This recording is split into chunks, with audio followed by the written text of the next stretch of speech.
I awakened a god-level physical enhancement system, becoming a terrifying demonic muscle man that everyone fears. I thought university life would inevitably be lonely. But an act of bravery on the bus changed everything. Saved the campus Belle by accident. Not only did she help me out by treating me to a meal, even proactively left contact information, it instantly made me the center of attention on the campus forum. What's even more outrageous is that the rewards for tasks after the system upgrade are simply unbeatable. Fixing a door lock randomly rewards you with owning the hottest bar around the campus. Just as I was celebrating with my roommate, I had no idea that the sissy I hit it off with online. Actually, it's about the school Belle I met today. Her heart raced as she looked at my invitation, and she typed out "not coming." How will this absurd offline meetup drama ultimately conclude? Chapter 1, The Campus Belle Meets the Devilish Muscle Man. On the bus. Have you arrived yet? I've been waiting at school so long the flowers have withered. A message like this popped up on Zhào Huān's phone. He picked up his phone and glanced at it, rolling his eyes in exasperation. I'm here, I'm already on the bus. Hey boss, could you stop talking like such a girl? Besides, I should let others notice, or they might think I'm gay. On the other end of the chat box was Zhào Huān's online friend whom he had known for a long time. He was known as Young Master Han. With such a domineering name, Zhào Huān initially thought he was some spoiled rich kid. Later, I realized this guy was totally effeminate. No emoticons allowed. No memes allowed. No using verbal fillers. Even under Zhào Huān's numerous constraints, he still managed to come off as so effeminate. In the end, Zhào Huān simply gave up trying to rein him in and let him be. If chatting with this guy wasn't at least somewhat interesting, Zhào Huān would have already blocked him for sure. On the other side of the bus, a girl with long straight black hair wearing a short skirt stood nearby, secretly chuckling to herself as she held her phone. Her name is Hán Chǔxī, the campus Belle of Dongdaeling University. He had already been using his alt account to chat with this netizen named Devil Muscleman for quite some time. At school, I was accustomed to being constantly flattered as the campus Belle, occasionally chatting with this clueless little boy while posing as a man. Seems not too bad? She tilted her head and quickly typed a line in the chat box. Okay, I'll be waiting for you. As the phone vibrated again, a message appeared before Zhào Huān's eyes once more. At the end of the text, a shy emoji had been added. Damn it! Zhào Huān couldn't help but punch the back of the seat in front of him. What are you doing? A burly man with a fierce-looking face and a shaved head immediately turned around, glaring angrily at Zhào Huān. Sorry. Zhào Huān quickly apologized. Unexpectedly, the man looked as if he had seen a ghost, his face instantly filled with terror. No, I should be the one apologizing. If you want to hammer it, go ahead and hammer a couple more times. Or maybe I could help you hammer it? With that, the guy actually raised his sandbag-sized fist and gave the chair 2 solid punches. No, Zhào Huān quickly waved his hand, just stay seated. Only then did the bald man turn back with evident relief. What had caused the bald man to drop 3 consecutive expletives in such a short time was none other than Zhào Huān's muscular physique. He had obtained this system 2 years ago. Do nothing else, focus solely on physical enhancement. Since he figured there was no harm in making use of it, Zhào Huān spent his time outside of school completing tasks assigned by the system. Now, nearly 2 years later, it has directly turned Zhào Huān into a devilish muscle man. It's the level where gym trainers wouldn't even dare to sell you a membership. Even if I offer my seat to the elderly man or woman beside me now, they probably wouldn't dare to move. Thinking of this, Zhào Huān felt a pang of regret in his heart. If I had known earlier, I wouldn't have been so diligent in completing tasks back then. However, the system recently mentioned something about upgrading. I haven't completed any tasks for several days because of maintenance. I wonder what the update has changed. Ding! Just as Zhào Huān was thinking this, the long-awaited system notification sound rang in his ears. System update completed, new mission mode activated. Mission 1, protect the girl from the thugs around her. Task reward, account balance bonus package. Zhào Huān scanned his surroundings and fixed his gaze on Hán Chǔxī, who was wearing a short skirt. In the entire bus, she was the only young girl present. And she was even wearing a short skirt. A pair of slender jade-like legs in the carriage were dazzling beyond words. The important thing is that this girl is also quite good-looking. Many eyes around were subtly or not so subtly glancing toward the girl. Zhào Huān gently stood up. Hán Chǔxī, who was looking at her phone, sensed something amiss. The middle-aged man beside her seemed to be intentionally or unintentionally leaning against her with the swaying of the bus. Just as she was considering whether to change her standing position, the bus took another turn. Ouch, the turn wasn't sharp, but the uncle still took the opportunity to lean in closer. And his movement was more exaggerated than any time before. At this rate, it looked like he was about to throw himself right into Hán Chǔxī's arms. Ah! Hán Chǔxī exclaimed in alarm, trying to dodge away. But it seems it's already too late. Smack! Before you could blink, a massive hand pressed down on the man's head. Naturally, the man was furious at having his scheme foiled. He stood up from his seat and raised his hand, ready to see who in this bus had the audacity to stop him. Waiting for him was Zhào Huān standing behind him, wearing a kindly and amiable expression. "Uncle, you should sit properly when riding the bus," Zhào Huān said with a smile. Okay. The uncle looked at Zhào Huān's physique and was so scared he almost had a heart attack. Who would dare to think of messing with this girl in front of him? Even Hán Chǔxī beside him was thoroughly frightened by Zhào Huān's imposing physique. Oh my god. Is the person standing in front of me still within the realm of what can be considered human? I've seen plenty of guys from the school sports teams, but compared to this guy, they're all just small fry. Thank you. Hán Chǔxī stared blankly at Zhào Huān before her, snapping out of her daze after a long pause in speaking. Hi, Zhào Huān waved and gestured to his seat. I'm getting off at the next stop, you can take my seat for now. The other passengers on the bus silently watched Zhào Huān's empty seat. From the moment Zhào Huān stood up, someone had already noticed the vacant seat. But, despite the crowded bus, no one was willing to take that seat. Or perhaps, unwilling to. Hán Chǔxī scratched her head and stammered, I'm getting off at the next stop too. No need, thank you. Zhào Huān shrugged. He had anticipated this outcome. He glanced back at the empty seat. Apparently, no one would dare sit there unless he got off. Ding dong. Mission completed. Account balance gift package contents, 6,666 yuan. As the system notification sounded, the next stop arrived. Amidst the joy of having just earned money in the gaze of the crowd, Zhào Huān slowly squeezed his way off the bus. There's still some distance to the school, so most people would definitely grab a shared bike. However, for someone with a physique like Zhào Huān's, Zhào Huān turned his head and glanced at the fragile frame of the shared bicycles by the roadside. No choice, let's just go. Dongling University. Since today was the orientation day, each department had sent senior students to welcome the freshmen. The usually quiet area near the school gate was bustling with excitement today. Everyone was chattering about this year's freshman. Hey, that junior brother seems pretty good. This one's mine.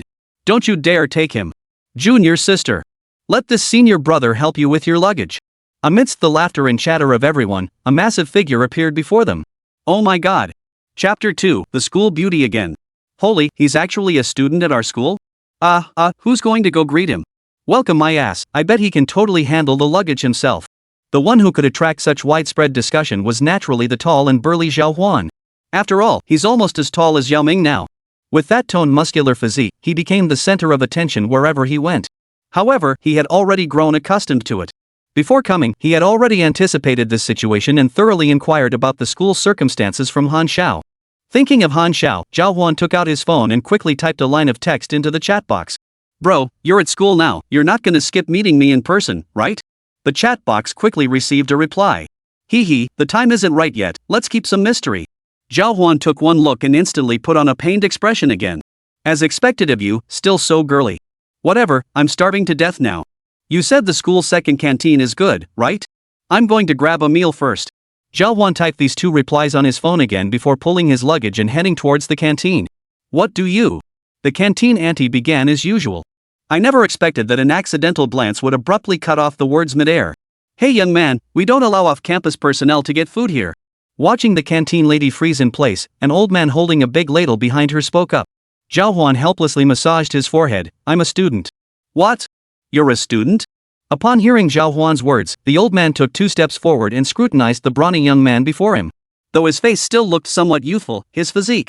Stop messing around. During this back-to-school season, we're strictly controlling outsider access. You must be a student's parent, right? How did you get in? I really am a student. Zhào Huān stood still and emphasized once again. He glanced at the luggage he had just placed by the table in the distance, and another wave of helplessness surged within him. I can't just go back to get the admission notice and then come here to queue all over again. Why? Unexpectedly, the old man seemed to have something wrong with him today as he raised his big ladle at Zhào Huān. I won't serve you this meal if you can't prove you're a student today, that's final. A long queue had already formed at the back, and seeing this, the waiting students let out another round of murmurs and complaints. It's no big deal, just go back and get your student ID yourself. Looks like he's new here, probably a freshman. With these freshmen arriving, our mealtime is gonna be delayed again. But judging by Zhào Huān's physique, nobody really dared to say much more. Whatever.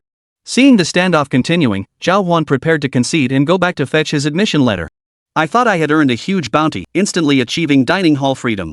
Unexpectedly, my first visit to the cafeteria ended in failure right from the start. I can prove he's a student at our school. Just as Zhào Huān was about to back down, a girl's voice came from beside him. Zhào Huān took a closer look and immediately froze. Isn't this the girl I just saw on the bus? You two know each other? The old man holding the big ladle asked with a dumbfounded expression.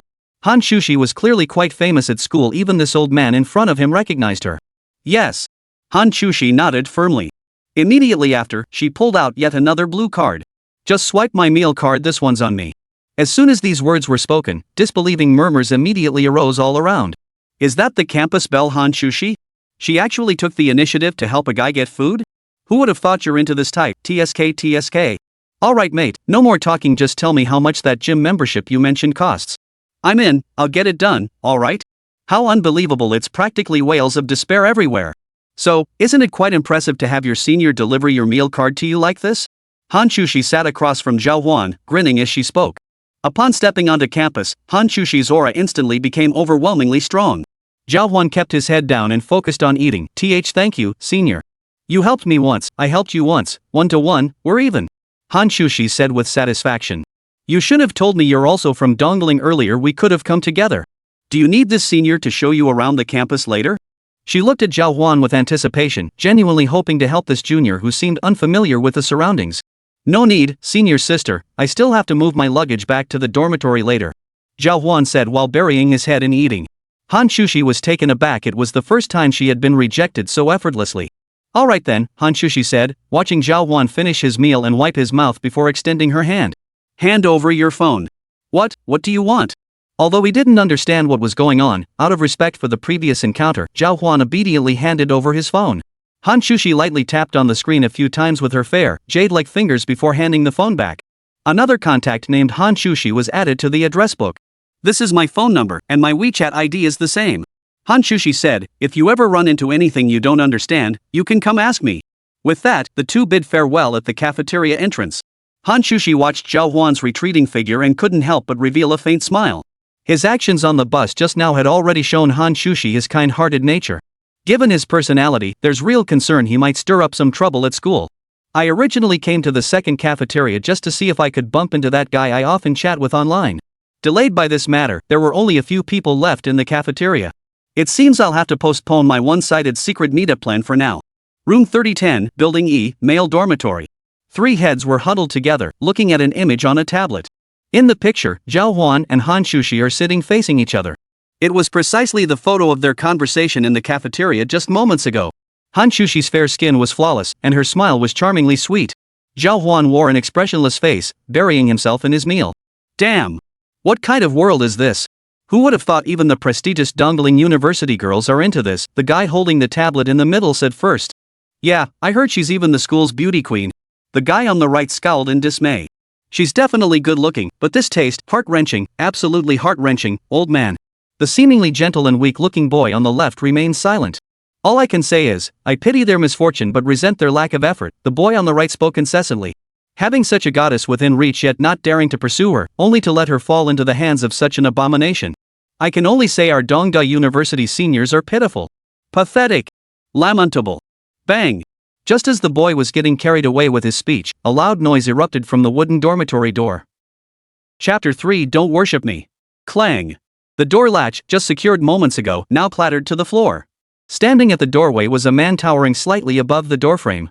Who else could it be but Zhào Huān? You. He. The three in the dorm glanced at the image on the tablet, then at Zhào Huān standing in the doorway. After a brief silence, all three burst out in unison. Monster! Moments later, Zhào Huān finally calmed the three troublemakers. Well, I didn't know you guys had the door ajar. Zhào Huān scratched the back of his head, his expression sincere with apology. Ha ha ha. The guy who'd been sitting in the middle suddenly snapped out of it and blurted out, never mind that. We're brothers now, right? My name's Chen Shuang. Hope you guys will look out for me. The guy on the right caught on and chimed in with a laugh, I'm Zheng Qian. Take care of me. The last guy seemed a bit shy, but seeing the other two introduce themselves, he finally spoke up, I'm Wang Jia. Ha, meeting like this is fate, right? I'm Zhào Huān. Since we've just met, we might not know each other well yet. Before Zhào Huān could finish, the three interrupted him. Brother Zhao? We know the name. Zhào Huān was taken aback. You know me? The three replied in unison, we know you. With that, Chen Shuang pulled out his tablet and opened the photo from earlier. This? I was secretly photographed? Zhào Huān stared at the image on the tablet, puzzled. It's on the campus forum already pinned as a featured post. Zheng Qian pushed his glasses up. Brother Zhao, you just arrived and already hooked up with the campus beauty? Your moves are truly astonishing, earth-shattering, mind-blowing, astonishing, astonishing. Alright, enough with the shock. Zhào Huān pointed at Hán Chǔxī, who had been sitting at the same table just moments ago. This is the campus beauty? Yes. Seeing Zhào Huān's genuinely puzzled expression, the three of them were the ones who truly looked shocked. Could it be that this guy hooked up with the school beauty without even realizing it? Ding! Just as Zhào Huān was replaying the events in his mind, the system's voice sounded again. Task 2, repair the door lock. Reward, a randomly selected shop around campus. Holy crap. This is getting serious. A sudden flash of insight struck Zhào Huān. Dongling University was right in the heart of the city, so the shops nearby were bound to be worth a fortune. Ever since this system upgraded, he was clearly on the path to becoming a winner in life. Zhào Huān had no time to dwell on the campus beauty. He hurriedly picked up the door lock that had been on the wooden door. The mechanism of this lock was simple. It was secured to the door with screws. In other words, as long as the screws were hammered back into the door, the lock would work again. Simple. Brother Zhao, why don't we go next door and see if there's anything? Zheng Qian watched Zhào Huān staring at the lock on the ground, assuming he was looking for a tool. But unexpectedly, the moment he stood up, a thunderous bang echoed from the wooden door once more. Bang! Bang! Bang! This time, not only Zheng Qian, but the other two men nearly popped their eyes out of their sockets at the sight before them. Zhào Huān was actually hammering screws into the wooden door with just his bare hands, one by one. What? Forget the sheer strength required to achieve this. The precision of that force control and the physical toughness alone were beyond what ordinary people could ever hope to attain. Mission complete. Reward Aurora Bar X1. A system notification echoed within Zhào Huān's mind. Aurora Bar? Zhào Huān pulled out his phone to look it up. This place seemed to be quite the hotspot. As the only bar near Dongling University, it was incredibly popular. This is a goldmine. Meanwhile, in the real world outside the system, the three people before him were all impressed by Zhào Huān's actions. Brother Zhao, you rock! Chen Shuang exclaimed, staring at the newly repaired door lock. From now on, the three of us will have to rely on Brother Zhao's kindness. At least we won't get bullied anymore. I nominate Zhào Huān as our dorm leader. Even the usually quiet Wang Jia slowly raised his hand. No question about it. Zheng Qian slapped Wang Jia on the back. Absolutely. Alright then. Zhào Huān laughed heartily. I'll treat everyone to drinks tonight. Let's head to the school gate and have some fun. Drinks? Zheng Qian's beady eyes darted around. Not at Aurora Bar, right? I heard that place is crazy expensive. No worries, Zhào Huān patted his chest. Everyone, just relax, it's on me. Brother Zhao, I love you to bits. Zheng Qian cheered at this. At that moment, Hán Chǔxī was leaning back in a dorm chair, lazily crossing one leg over the other. Where the hell was that muscle-bound beast of a guy? Why hadn't he come back to her yet? It was already dusk. He'd just gone to the second cafeteria, surely he couldn't still be eating? But, speaking of muscle gods, that freshman she met today was the real deal. It'd be hilarious to set them two up sometime. That guy brags online all day about being some muscle beast. Oomph. Let's see if he still talks big after meeting that freshman. Just as Hán Chǔxī was lost in thought, a message finally popped up on her phone. Sure enough, it was from Devil Muscle Man. Man, I'm exhausted, but finally got everything sorted out. A smile instantly spread across Hán Chǔxī's face. I thought you got stuck in the cafeteria because you didn't pay for your meal. Clunk. Clack. 2 more messages arrived on Hán Chǔxī's phone. Honestly, if it weren't for a senior sister helping me out today, I almost didn't get to eat. Oh, and guess what? I'm a celebrity now. That senior who treated me to lunch is actually your school's campus beauty. Holy crap, it's already trending at the top of your school's forum. What? No wonder I didn't see anyone who looked like this guy. Turns out he'd been right beside me since I boarded the bus this afternoon. She hurriedly opened the school forum and expanded the image in the post, her face flushing crimson. The picture clearly showed the two of them having dinner together. What's up, buddy? Not saying anything? Still time to worship me. I'm heading out for a meal with my roommate. Wanna join?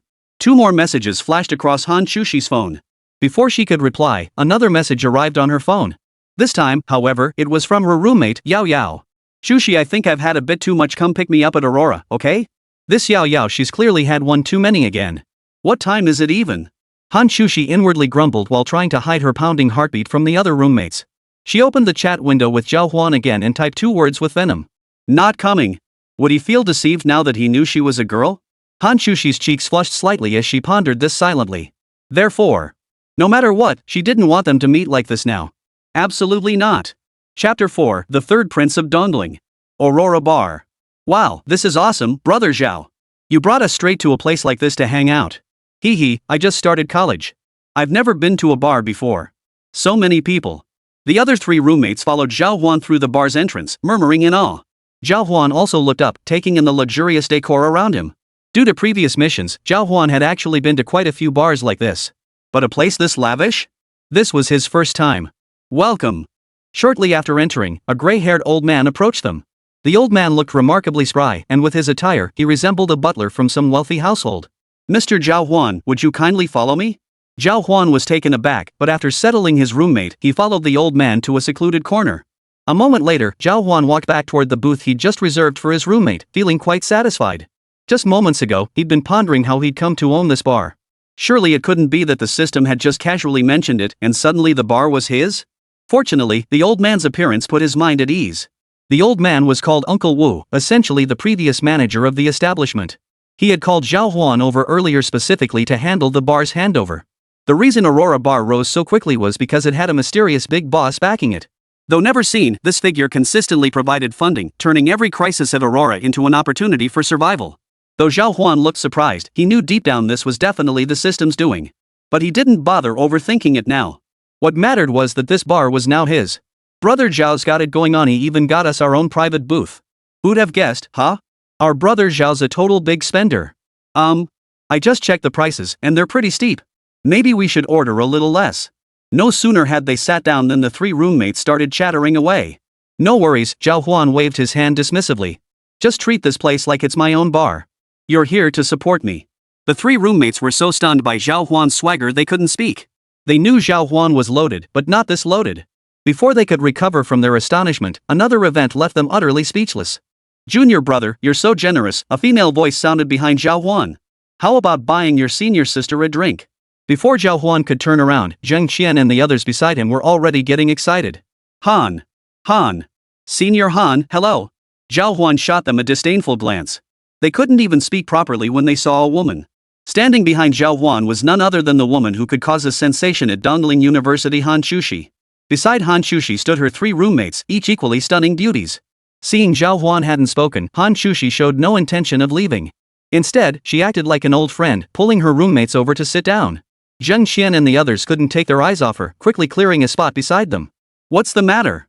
Hán Chǔxī asked Zhào Huān with a smile. Not welcome? Of course not, Zhào Huān replied with a smile. After all, I still owe you a favor, senior. Even so, a question mark lingered in Zhào Huān's mind. It was always such a coincidence. Running into her by chance was one thing. But why did this legendary, otherworldly senior sister always initiate conversations with him? Before he could ponder this further, the system's voice echoed in his mind. Ding! Mission 3, perfectly handle the thugs. Reward, bar level upgrade. This new task left Zhào Huān even more bewildered. Thugs? Where did these punks come from? Hey, Han, gorgeous, what brings you here for drinks today? Before Zhào Huān could finish his thoughts, several thug-like figures approached. Hán Chǔxī and the other roommates all frowned inwardly. Ha! Chen Shuang whispered. Why did we run into them? Who? Zhào Huān asked in confusion. Brother Zhao, you don't know? The third prince. From the school student union.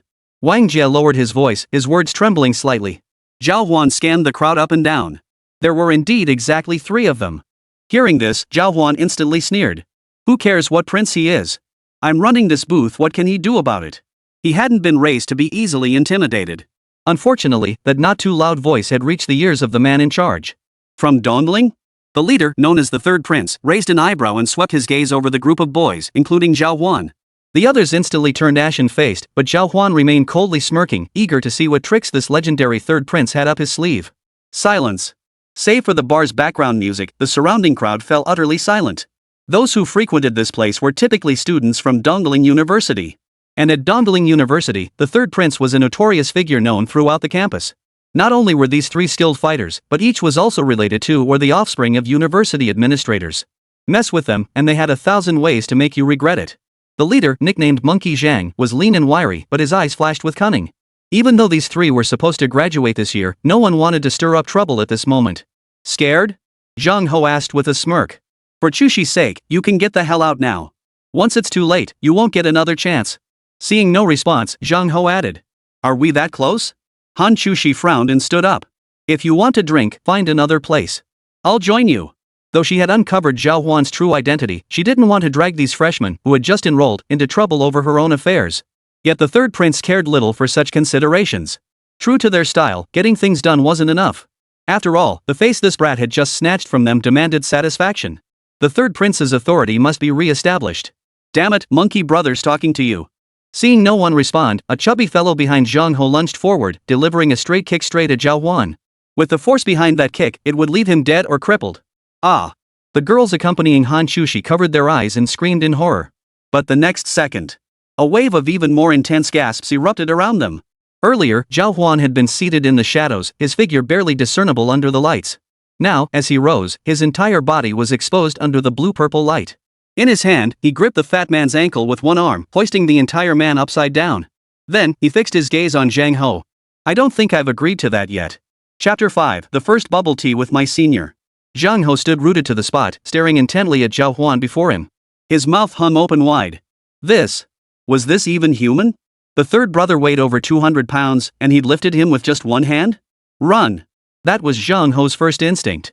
Hurry up and get out of here. Zhang Ho turned around and shoved the blonde-haired third brother behind him. Run? Zhào Huān snorted coldly. Don't let him out that door. Zhào Huān roared fiercely. The moment the words left his mouth, two burly men in black vests blocked the doorway, grabbing the two who were about to bolt. What? The surrounding crowd gasped in astonishment once more. Wait, aren't those Aurora's security guards? Why are they meddling in this? Hey, from what they just said, that kid is from our dongling? No way, such a big muscle-bound guy? Never seen him before. Everyone was baffled by the scene unfolding before them, and speculation about Zhào Huān's identity began to swirl. After all, no matter how arrogant the third prince was, his antics were limited to petty schoolyard squabbles. He bullied others and monopolized the market, relying on the fact that everyone was a student and that his family had some connections. But compared to Aurora, these guys were playing child's play. There had been drunken troublemakers before who tried to cause a scene in the bar, only to end up in a fight with the staff and lose a few teeth. Those drunks had some standing in the neighborhood, but after that incident, they were never seen around here again. Precisely because of this, the bar's atmosphere has become much more wholesome. Most patrons now are students from nearby schools. It's safe to say Aurora Bar's influence runs deep. And this burly guy right here actually has the authority to directly command the Aurora's security? And he's so imposing. Big brother, spare my life. The fat man dangling from Zhào Huān's grip kicked his legs frantically as he pleaded. Thud. With a thud of flesh hitting the floor, the chubby man's heavy body landed. Bring them out. Zhào Huān walked toward the door, his expression impassive. Several burly men in black vests promptly dragged the trio toward the exit. The others in the booth exchanged glances, but only Hán Chǔxī quietly followed. A narrow, dark alleyway branched off from the bar entrance. In a flash, the group vanished into the pitch-black passageway. Brother, the fat man gasped heavily, we didn't know who we were messing with. Please spare us. Zhang Ho and the other guy with the yellow hair were completely flustered. They always assumed dongling university students wouldn't cause trouble or truly turn on them. Little did they know today they'd walk straight into a steel wall. In a fight, Zhào Huān could probably crush each of them like chickens in his hands. Defeat. In a showdown, the three of them had provoked trouble and lost face another defeat. Now they understood, in front of Zhào Huān, they were nothing but the lowest of the low. Bro, what do you want? Cigarettes? Money? Zhang Ho fawned. If you want girls, I can hook you up. I've got the stuff, just toss this in the water, and even Hán Chǔxī would. Smack. A resounding slap landed squarely on Zhang Ho's face. The blow sent saliva flying from Zhang Ho's mouth. Zhào Huān was secretly startled. Though he was physically strong, he rarely struck others. Today, without even meaning to, he'd unleashed such force. You bastards are truly despicable. Zhào Huān's hands clamped down like iron pincers on Zhang Ho's cheeks. Want a chance? Yes. Yes, big brother. A desperate gleam lit up Zhang Ho's eyes. If he could leave this place now, he'd probably agree even if Zhào Huān confessed his feelings to him right then and there. Fine. Go scrub the toilets. 3 months. Zhào Huān crossed his arms over his chest as he spoke. Ha! Not only Zhang Ho, but even the chubby kid and the redhead behind him looked taken aback. Take turns covering the night shift every day. Don't let me catch you skipping it, Zhào Huān ordered. The bar restrooms at night were indeed a major cleaning challenge. After all, when people drink, and in their heightened state, who knows what other forms of performance art might unfold in there? Don't ask Zhào Huān how he knew. Even now, recalling the time he was assigned to clean the bar restrooms, Zhào Huān still felt a faint churning in his stomach. Tell Uncle Wu that my tables tab is on me. And make sure they're safe. I'm outta here. Watching the legendary third prince being shoved into the bar to clean the restroom, Zhào Huān grabbed the security guard at the door and said, You're leaving? Hán Chǔxī's voice echoed behind Zhào Huān once more. She had just stepped out of the bar and was secretly watching the alleyway. She had heard every word of Zhào Huān's conversation with the third prince. Especially when she heard the part about drugging someone, her heart pounded nervously. Fortunately, Zhào Huān had given a righteous answer. In her heart, her admiration for Zhào Huān grew a little more. Seems like this big guy, despite lacking social grace, has a pretty decent heart after all. Phew. Hearing that familiar voice, Zhào Huān let out a long sigh of relief. This senior sister, how did she appear out of nowhere? I just wanted to walk around alone and grab a bite. What's up? Aren't you heading back to campus, senior? Hán Chǔxī flashed a quick smile. I haven't repaid your favor yet, have I? I know a snack street near campus. Come on. Senior sister will take you there. With that, it would seem downright unkind for Zhào Huān to refuse. Come on, let's go. Seeing Zhào Huān still hesitating, Hán Chǔxī playfully nudged him forward from behind. Snack street. As he gazed at the warm yellow lights illuminating the entire street, a gentle warmth filled Zhào Huān's heart. Come to think of it, this must be the third time he'd run into his senior sister? The renowned campus beauty of Dongling University. Not only did she bump into him on the bus, but she also saved him from an awkward situation in the cafeteria. And now, even at the bar, they crossed paths again, giving him the chance to play the hero. Could this be what they call fate? If that was the case, it would be an incredible coincidence. Hey, I'm craving bubble tea. Want to grab a cup? Hán Chǔxī pointed to a small shop nearby and asked. Zhào Huān's heart skipped a beat again. Bubble tea? Could it be that even her taste in drinks matches mine? Judging by her attire and demeanor, she seemed like a girl raised in luxury from childhood. Could she actually enjoy bubble tea? Hán Chǔxī watched Zhào Huān's reaction and smiled to herself. She'd already gathered this information when chatting with Zhào Huān online using her alternate account. Not just bubble tea, but the kind loaded with massive amounts of tapioca pearls. Those were Zhào Huān's exact words. Alright, I'm off to queue up. You just stand here, big dumpling. Hán Chǔxī stuck out her tongue and ran to the long line at the stall. Within minutes, her phone buzzed. She opened it to find a message from Devil Muscleman. Hey, you sissy, you haven't already met me, have you? Chapter 6, Pea Shooter and Street Sweeping. Hán Chǔxī's heart skipped a beat when she saw the vibration. Had this guy figured it out? She certainly didn't want to reveal her identity to Zhào Huān so soon. Watching this little goofball flustered and clueless was just too adorable. Her fingers flew across the keyboard. What's there to meet? I have social anxiety, I can't face people. Isn't it fine for us to just be online friends? Put. What kind of relationship is this? Playing games like this? Afraid to even meet face to face? You're so stingy. I'm not being petty at all.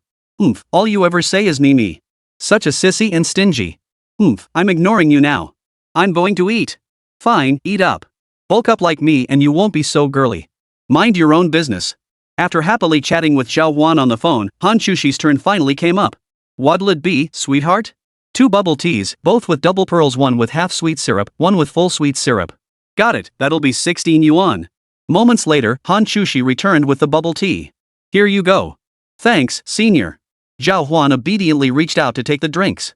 Their hands touched briefly, almost by accident. Hán Chǔxī's cheeks flushed slightly, though the night's darkness hid it from view. Zhào Huān, come on. I'll take you for a stroll around Lover's Hill. What's Lover's Hill? You don't know? It's our local hangout for young couples.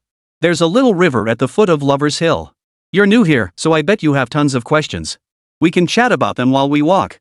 As she spoke, Hán Chǔxī puffed out her chest, waiting for Zhào Huān to be grateful. Strolling with this gorgeous beauty? You're in for a treat. Oh, okay. But to her surprise, Zhào Huān showed no reaction. He simply picked up the straw, pierced the bubble teacup, and started drinking. Full sugar, double pearls, so satisfying. Hán Chǔxī's face darkened. Is this really the priority right now? Just as she was about to get angry, the muscular hunk in front of her suddenly complimented her. You're the best, senior. This is exactly my favorite kind. Love you. Whoosh. A wave of crimson instantly washed over Hán Chǔxī's cheeks.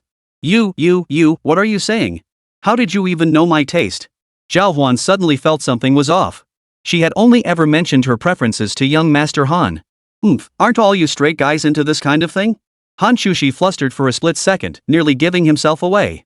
But Zhào Huān didn't press further. Let's go, senior. He didn't sense anything unusual about Hán Chǔxī. With that, he left the spot and headed toward the Lover's Hill direction Hán Chǔxī had pointed out. Hán Chǔxī felt a mix of emotions, a flicker of delight mingled with a pang of disappointment. This guy is completely unfazed by my beauty. Damn it. They reached Lover's Hill. Put. Zhào Huān spat out a pearl from his mouth, landing it precisely in the trash can far away. Senior, am I handsome? You, gross. What are you doing? This is what we call a man's pleasure. I don't get you. Don't embarrass me. The two continued walking while playfully bickering. People around them stared in bewilderment. Dongling University had a 50-50 male-female ratio. Most students could pair up freely, but even among couples, there were clear hierarchies. Take Zhào Huān and Hán Chǔxī, for instance. Their pairing was nothing short of extraordinary. When they walked down the street, passersby couldn't help but glance back at them 3 times with every step. Beauty and the Beast. Holy crap, I'm blind. What's going on? How did campus beauty Han end up strolling with this muscle-bound hunk? If I could stroll with campus queen Han, I'd die happy. Keep dreaming. I regret buying that gym membership and only going twice. If I'd built those muscles, I might be Han's guy now. I'm so bitter. Ha, your daydreams are even more vivid than mine. Damn it. My goddess, the one I've been obsessing over day and night, is actually playfully wrestling with him. Zhào Huān and Hán Chǔxī remained oblivious to the crowd's howls. Right then, the two were arguing whether spitting out pearls was an embarrassing act. Senior, don't you think spitting pearls from your mouth into a trash can from a distance is actually pretty cool? Zhào Huān looked utterly sincere as he explained earnestly. Cool my ass. I sincerely invite you to join me in experiencing this simple, unadorned joy. No, I refuse. Hán Chǔxī's face darkened. Zhào Huān looked like a big, strong guy, yet he kept doing things like this. 3 chances. Let's see who gets more hits. I'll go first. Zhào Huān sucked up a pearl and shot Hán Chǔxī a defiant look. Pop. Hit. Putt. Putt. 3 hits in a row. Back in high school, they called me the pea shooter. Wiping the corner of his mouth, Zhào Huān struck a cool pose and bragged. It was him after all. Hán Chǔxī had been unsure just moments ago. Hearing that nickname instantly confirmed Zhào Huān's identity. You're really something else. Hán Chǔxī was also impressed by Zhào Huān's move. A thought struck her. Putt. She couldn't resist trying it herself. Missed. Her cheeks flushed. Hán Chǔxī felt terribly embarrassed. Her competitive spirit flared up. Zhào Huān stood behind her, watching the tall goddess Hán Chǔxī before him, and began spitting pearls into the trash can. Ha. She was actually kind of cute. Unfortunately, the pleasant scene didn't last long. Their actions quickly caught the attention of the campus security team. Hey, you two. What are you doing? Hán Chǔxī jumped in surprise, suddenly realizing their behavior was a bit inappropriate. In her panic, Zhào Huān stepped between Hán Chǔxī and the security team leader, shielding Hán Chǔxī. Sorry, sir. We'll clean this up right away. Seeing Zhào Huān shield her so swiftly, Hán Chǔxī felt an inexplicable sense of security wash over her. The guard glanced up and saw Zhào Huān's fierce expression, instantly feeling intimidated. He immediately backed down. Fine. This street is yours for the night. Consider it your punishment. Alright, we'll make sure to clean it up properly. The street wasn't overly wide. Just a few hundred meters back and forth. Zhào Huān and Hán Chǔxī could easily gather leaves and such here. Turning around, Zhào Huān looked at Hán Chǔxī, whose cheeks were flushed behind him. Scared, huh? Oomph, not at all. I'm a senior here. If anyone should be scared, it's you freshmen. Hán Chǔxī was stubborn as ever. Zhào Huān smiled and said, rest here for a bit. I'll go gather leaves. Don't look down on me. I'll come with you after all, we both messed up here. Fine. Zhào Huān didn't refuse, and the two began their sanitation work in this area. Tonight, this area was the section they were assigned to watch over. But just then, a cry suddenly echoed from the distance. Chapter 7, The Ghost Fire Boy. Turning his head, Zhào Huān spotted a group of motorcycle gang members cruising along the riverbank on their ghost bikes. Beside them stood a frightened little girl, crying alone as she faced the gang. This little girl must have come from the neighborhood around the school to play with her friends. Many other children had come with her, but now they had all run away, leaving only this little girl standing there. Kid, you ain't scared of dying, huh? Get lost. The men on the motorcycles were extremely arrogant. They looked like the kind of drifters who came here to race their bikes. How could they do this? Hán Chǔxī, her sense of justice boiling over, stepped forward to confront them. Zhào Huān, sensing trouble, immediately stepped forward too. The system's voice echoed in her mind. Host, eliminate the motorcycle thugs. Mission complete. Reward, English proficiency level upgraded to level 6. Who knew there'd be a reward like this? Previously, Zhào Huān had focused solely on physical enhancement, but now the system was steering him toward cultivating both beauty and intelligence. Was this what they meant by a tiger in the heart, yet delicately sniffing roses? Without hesitation, Zhào Huān strode toward the rowdy youths. As for Hán Chǔxī, the moment she reached them, she launched into a tirade. What the hell is wrong with you guys? This is a school. Who let you ride motorcycles onto campus? You're just a little girl who likes to stick her nose in other people's business, huh? Oh ho, this little lady's not half bad looking. Looking for a boyfriend? Our boss, Tiger, happens to be looking for a girlfriend. A burly man with a scarred face emerged from behind them. When the others saw him, they all sucked in a sharp breath. This guy looked downright menacing. Not only was he ugly, but he also had a knife scar running diagonally across his face from left to right, cutting down from his nose. This was Brother Tiger.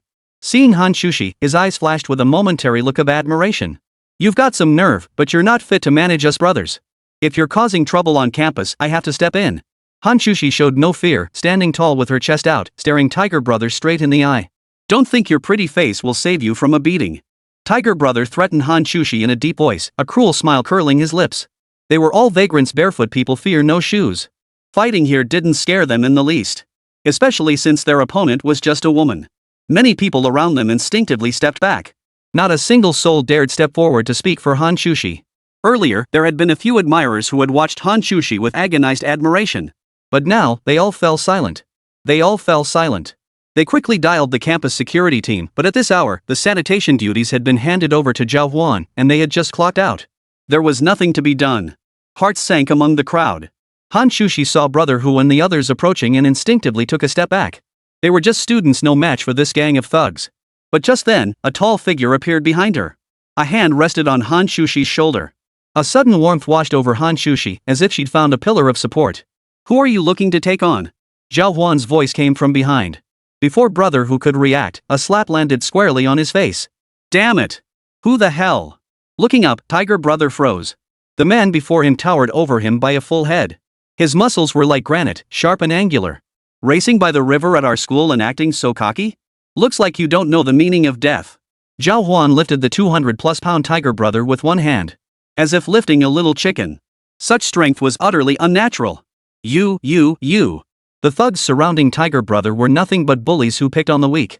Several of them shouted defiantly, yet their bodies involuntarily retreated backward. Cold sweat beaded on their foreheads. Fear spread like wildfire. Zhào Huān, that's just too ruthless. Big brother, I was wrong. Just pretend I'm nothing and let me go. Brother Tiger instantly backed down. Facing Zhào Huān, he dared not harbor any defiant thoughts. Just witnessing the sheer strength in Zhào Huān's single arm enough to lift him off the ground had already terrified him out of his wits. Whether I let you go or not isn't up to me. With that, Zhào Huān turned his gaze toward Hán Chǔxī. Hán Chǔxī's expression froze in place. Seeing Zhào Huān turn to her, Hán Chǔxī suddenly felt like a princess being protected by her knight. She composed herself and spoke. Just give them a warning. With you here, they probably won't dare come back. All right.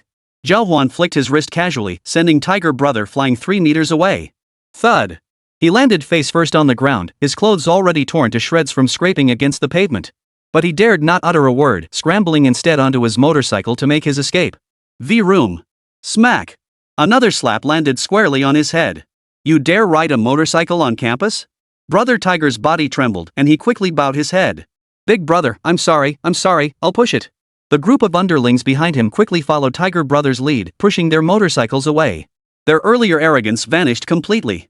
Snap. Click, click, click. The crowd nearby quickly began snapping photos of Zhào Huān and Hán Chǔxī. So cool. Great fight. News of Zhào Huān's feat quickly spread across the school forum. Everyone showered Zhào Huān with praise. Congratulations, host, on defeating the Ghost Flame Youth. Reward credited. English proficiency upgraded to level 6. A wondrous power resonated within Zhào Huān's mind. In that moment, Zhào Huān felt his grasp of language deepen profoundly. This was the benefit of mastering an additional foreign language. It seemed that some of the foreign language proficiency exams in college wouldn't be too challenging for Zhào Huān going forward. Thanks for earlier. Hán Chǔxī approached, her cheeks flushed as she expressed her gratitude. No problem. It's only right to teach those who break the rules a lesson. Zhào Huān scratched his head and responded casually. These words suddenly made Hán Chǔxī feel a bit more fond of Zhào Huān. Turning around, Zhào Huān walked over to the frightened little girl from earlier and asked gently. Though Zhào Huān's appearance was intimidating, everyone now knew he was a good person. He was fierce, yet gentle. Are you okay? Did those people hurt you? No, it's just that the noise was so loud all of a sudden, it scared me. Thank you, uncle, and this sister too. The little girl was very polite. But Hán Chǔxī couldn't help but laugh.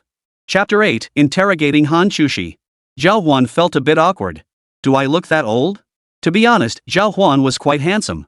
It was just that this body appeared exceptionally tall and broad, with sharply defined muscles that made one hesitate to look directly at him.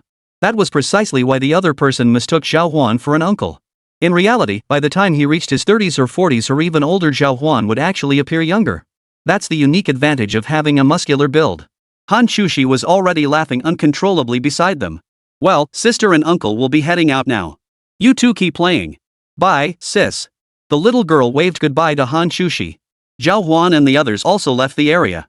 People around them kept snapping photos with their phones, and Zhào Huān was starting to feel a bit uncomfortable. Were they two giant pandas? Pushing through the crowd, they hurried back to the school playground. Will you walk me back, uncle? Hán Chǔxī lifted her head, her big eyes fluttering as she looked at Zhào Huān. Where's your dorm? Building 2. Zhào Huān thought it through carefully. Building 2 is in the opposite direction from our dorms. It's out of the way. You should go back on your own. Ha! At that moment, Hán Chǔxī's defenses nearly crumbled under Zhào Huān's words. She was the sole campus beauty queen of all Dongling University. She'd actually asked Zhào Huān to walk her back to the dorm, only to be turned down? Zhào Huān was seriously out of line. Got something to say? Hán Chǔxī's face fell, a surge of inexplicable anger welling up inside her. Yeah, I need to go chat with my best bro. He's been waiting impatiently. Oh? What buddy? And you chat every single day? A thought struck Hán Chǔxī, and she seemed to guess something. The anger on her face faded. He's an online friend. He's my favorite buddy. But... Hearing this, Hán Chǔxī burst out laughing. So that's why he couldn't deliver it, he wanted to chat with me. Her earlier irritation now dissolved entirely into amusement. Fair enough. Go find your buddy then. I'll head back on my own. Alright, watch out for bad guys on your way. Zhào Huān reminded her before leaving. Hán Chǔxī pouted. Think I'm a little kid? Tap, tap, tap. Hán Chǔxī scampered away in tiny steps, her heart racing wildly. He rushed back to the dorm just because of me. The thought made Hán Chǔxī's heart feel as sweet as honey. Zhào Huān listened to the tone in Hán Chǔxī's voice as he left just now and suddenly felt like she'd heard it somewhere before. But she couldn't quite place who it belonged to.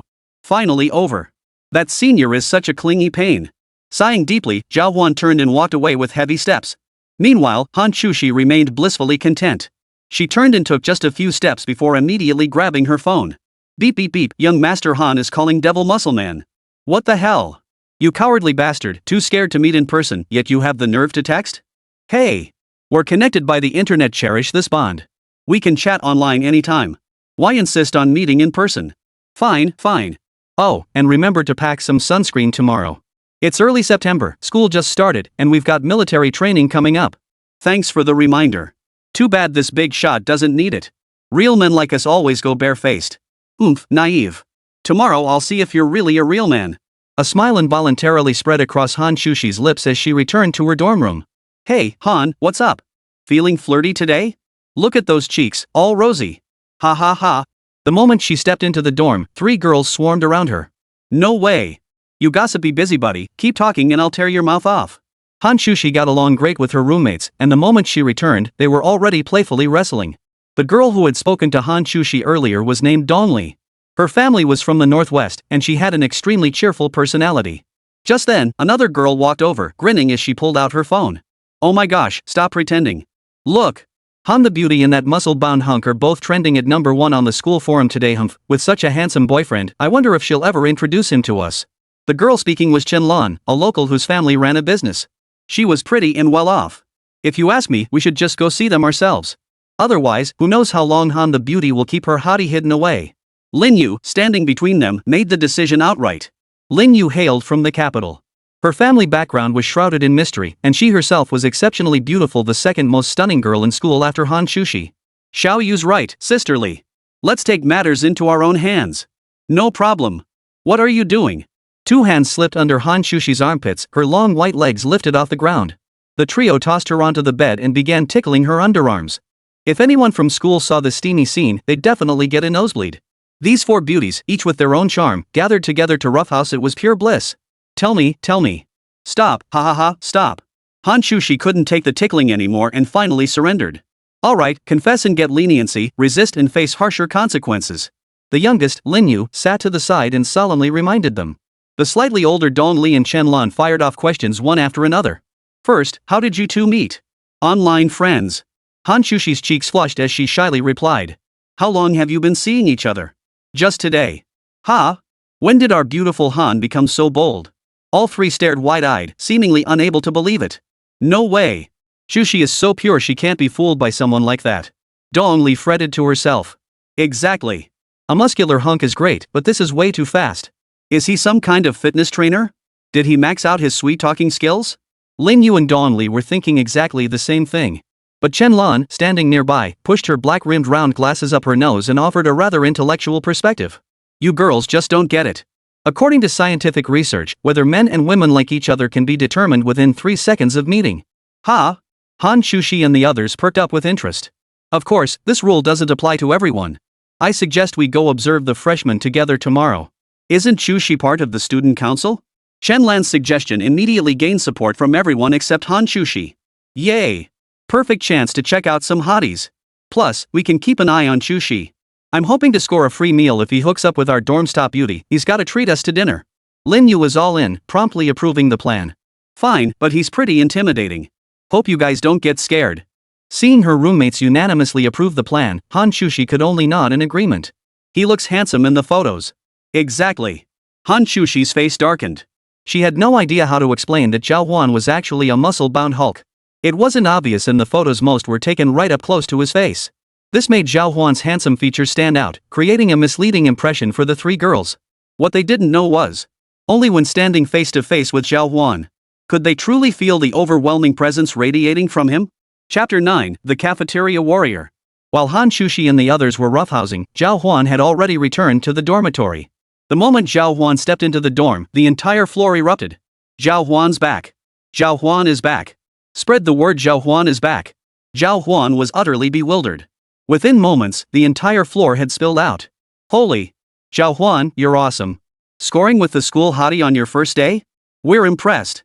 The forums are blowing up, everyone's talking about your romance and your heroic act. His 3 roommates approached and quickly explained tonight's events to Zhào Huān. Seeing this, Zhào Huān's face darkened. No matter what happened, as long as it involved Han University's campus queen, it would become incredibly complicated. We're not dating, don't get the wrong idea. Haha, we get it. No worries, if it's not, then it's not. Chen Xuan quickly stepped in to smooth things over. Zhào Huān suddenly felt like he was being made to face the wall. No one believed a word she said. As the crowd surged around them, everyone pulling out their phones to snap photos of Zhào Huān, the 3 of them quickly pulled Zhào Huān into the dorm room. Zhào Huān, you're a big celebrity now. Be careful when you go out, or you might get mobbed. Zheng Qian also hurriedly reminded Zhào Huān. Sigh, I never imagined things would get so complicated right after starting college. This is a good thing. It means you're someone special, you stir up excitement wherever you go. Ha, that's true. Zhào Huān really is something else. After a moment of banter, Wang Jia pulled out his phone and shared some news with the group. Military training starts tomorrow, guys. We're in for some tough times. Sigh, I hear Dongling University's military training is notoriously strict. They hire top-tier instructors transferred directly from the military. Plus, this training counts toward your credits, so we've got to take it seriously.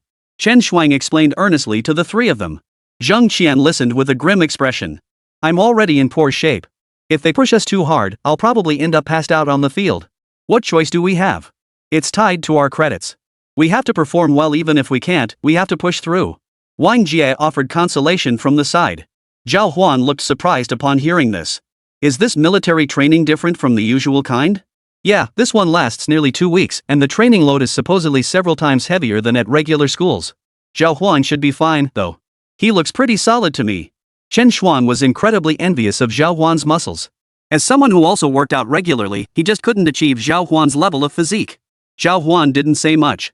After chatting with them for a while, he felt even more anticipation for tomorrow's training. The night passed uneventfully. The next morning, everyone woke up around 6 o'clock. This was the unshakable routine of their senior year. Despite the summer break, their routines remained remarkably disciplined. After a quick wash-up, they saw a message posted in their class group chat. Let's go! Assemble at the field. Wang Jia called the 3 of them over, ready to leave. But just as they started walking, Zhào Huān suggested stopping by the cafeteria. Who knows how intense the training will be? How about grabbing a bite? Sure, a little food will give us energy. Let's go. The other 3 in the dorm knew today might be tough, so they didn't refuse and quickly followed Zhào Huān to the cafeteria. The moment Zhào Huān arrived, he drew a lot of attention. Whispers about him spread through the crowd. Especially the girls, upon seeing his well-defined muscles, they became even more intrigued. Is that the boy from yesterday's forum? Boy? He looks more like a giant to me. Who cares if he's a giant or not? He's so good-looking. He's totally my type. A group of girls quickly started swooning. Zhào Huān, you're famous now. Chen Xuan watched from the side and teased him quietly. Stop teasing me. I just happened to get pushed to the front of the forum. Zhào Huān sighed helplessly. In the end, he channeled his frustration into appetite and ordered 11 steamer baskets of Zhào Huān. Wow, Zhào Huān, you're amazing. You actually bought us food. Wang Jia and the others gave him a thumbs up when they saw the order. But Zhào Huān shook his head. No. This is for me. If you guys want some too, I can go buy more. Ha! The three stared at Zhào Huān with wide eyes, utterly incredulous. This tray holds 10 steamed buns. Even with my big appetite, I can only manage half a tray. Can you really eat 11 trays? Students passing by couldn't help but glance sideways at the mountain of Zhào Huān piled before Zhào Huān. Yes, eat up quickly before they get cold. Zhào Huān replied earnestly before launching into his performance. He grabbed a bowl of vinegar and scooped several spoonfuls of chili oil. 1 bite at a time. 1 bite, 2 at a time. 3 bites at a time. Goodness gracious, the bottomless pit has arrived. In just a few bites, the entire steamer basket of buns vanished. This. Zheng Qian stared at Zhào Huān in utter bewilderment. Just breakfast alone costs over $12, then lunch, then dinner, daily food expenses are pushing 200. The meals here were already considered cheap because the cafeteria received government subsidies, with prices set to accommodate students. If Zhào Huān went out to eat after entering society, the cost per meal would easily double. Zheng Qian did a rough calculation and felt faint. I have no idea how your parents managed to raise you, that's terrifying. Heh, my parents have worked hard indeed. I'll repay them someday. Zhào Huān said, feeling a bit embarrassed. Equipped with his system, he finally gained access to material rewards like money after entering university. Before that, he'd been struggling financially. To ease the burden on his family, Zhào Huān often went hungry. Now that he finally had the chance, he was determined to eat his fill. A bowl of congee, over 100 steamed buns. He devoured it in no time, and soon many people around him had stopped to watch his eating. After he wiped his mouth with satisfaction. Some people nearby even clapped. That was impressive. That's impressive. If I had even a tenth of his appetite, I wouldn't be skinny like a monkey. Just as the crowd was buzzing with excitement, the phones of Zhào Huān and his 3 friends lit up with a message from their class group chat. Last 5 minutes. Assemble at the playground. Latecomers will be punished. Oh no, we're running late. I remember the playground is a 10-minute walk from here. The 4 exchanged glances. They rushed out of the crowded cafeteria and sprinted toward the playground. Military training was about to begin. Chapter 10, The Deception Exposed. The field was already swarming with freshmen. The wave of freshmen that seniors dreaded most was now beginning to show its first signs. Surrounding the entire playground, the swarming freshmen had completely sealed off the area. All of them were surging toward the center of the field. Among them, one towering figure stood out conspicuously. It was none other than Zhào Huān. When he arrived this morning, they were stunned. With so many people, how could anyone get through? But thankfully, Zhào Huān was there. Amidst the crowd, the 4 dorm mates held hands. With the strongest, Zhào Huān, clearing the path, the second most robust, Chen Shuang, shielded Zheng Qian and Wang Jia in an embrace as they fought their way inward. Phew! Zhào Huān, thank goodness for you. At the last moment, the 4 finally slipped into the military training formation. Mechanical engineering students, prepare yourselves. Roll call begins. The counselor stepped to the front, gathering all the students from their classes together. After standing with the formation for nearly 10 minutes, the roll call was finally completed. The counselor then approached Zhào Huān's class. Wang Jia, ever the smooth operator, quickly stepped forward. Counselor, let me help organize the line for you. Alright, then I'll leave your class to you for now. Wang Jia nodded eagerly. Zheng Qian, standing nearby, understood Wang Jia's meaning. Alright, brother Jia. You're doing so well, are you eyeing the squad leader position? Heh, yeah. If I become squad leader, I can look out for us brothers too. Zhào Huān had noticed long ago that Wang Jia was a guy who took his responsibilities seriously. If he became squad leader, it would be a good thing. Brother Jia, go for it. I'm rooting for you. Haha, having your support is the best motivation. Quick, get in line. Under Wang Jia's leadership, the members of Mechanical Class 1 quickly formed their ranks. One green vehicle after another rolled onto the field. The drill instructor finally arrived. Men in military uniforms stepped down from the vehicles in perfect unison. Mathematics students, come over here to find your instructors. Mechanical engineering students, come over here to find your drill instructor. The crowd swiftly moved forward to claim their instructors. Zhào Huān gazed at these well-built soldiers, his heart filled with admiration. He never imagined this military training would be so genuinely professional. Wang Jia strode forward and soon returned with a very capable-looking instructor. This is our new instructor. Would you like to introduce yourself? The efficient instructor nodded. Hello, everyone. My name is Lin Feng. Starting today, I will be your instructor. As you've heard, Dongling University's military training is considerably stricter than other schools. Those who made it here are all exceptional individuals. I expect you to train diligently during these 2 short weeks, don't just coast through. Strive to gain something meaningful by the end. Zhang Qian's face immediately fell. He was a homebody by nature, avoiding any physical exertion whenever possible. Now he was being forced to endure 15 days under the scorching sun. This was going to kill him. Does anyone have physical limitations? If so, report it immediately. I'll adjust their training load accordingly. Lin Feng stood to the side and addressed the group loudly. Zhang Qian's eyes lit up. He sensed his chance had arrived. Reporting, instructor. I had surgery before and can't handle high-intensity exercise. Zhào Huān and the other 2 immediately understood Zhang Qian's intentions. They shared the same dorm and had discussed military training extensively the previous day. Last night, Zhang Qian hadn't mentioned this at all. This guy was clearly trying to slack off. Oh? Lin Feng pushed past the crowd and walked over to Zhang Qian's side. What kind of surgery did you have? A fracture surgery. They put in steel pins. Zhang Qian made up an excuse on the spot. Where was it fractured? My thigh. When? My sophomore year. A bead of cold sweat formed on Zhang Qian's forehead. This drill sergeant is a bit off, isn't he? Who asks such probing questions? All right. Lin Feng turned away and walked past Zhang Qian. Stepping to the front of the formation, he addressed the group loudly. That student just mentioned an injury. I'm going to check his medical records now. A thigh fracture is easy to verify. If it's genuine, fine. But if I find any discrepancies... A smirk touched his lips. I love troublemakers the most. He didn't mention any punishment, yet everyone was already breaking out in cold sweat. Terrifying. Zhang Qian's legs began trembling uncontrollably. Having told such a huge lie, if it were exposed, he wouldn't just lose his credits. Judging by Lin Feng's expression, he'd probably get a brutal workout too. Brother Huan, Brother Shuang, save me. Zhang Qian desperately pleaded for help from Zhào Huān. Chen Shuang sighed helplessly. You reap what you sow. Zhào Huān's face darkened. You weren't actually trying to trick the instructor, were you? Zhang Qian couldn't explain. But he had indeed deceived the other party. Moments later, the instructor approached, holding a heavy military-grade computer in one hand. What's your name? Zhang Qian dared not utter a sound, standing frozen in place with his head bowed, unable to form a single word. I'll ask again. What's your name? Lin Feng's loud shout made Zhang Qian flinch.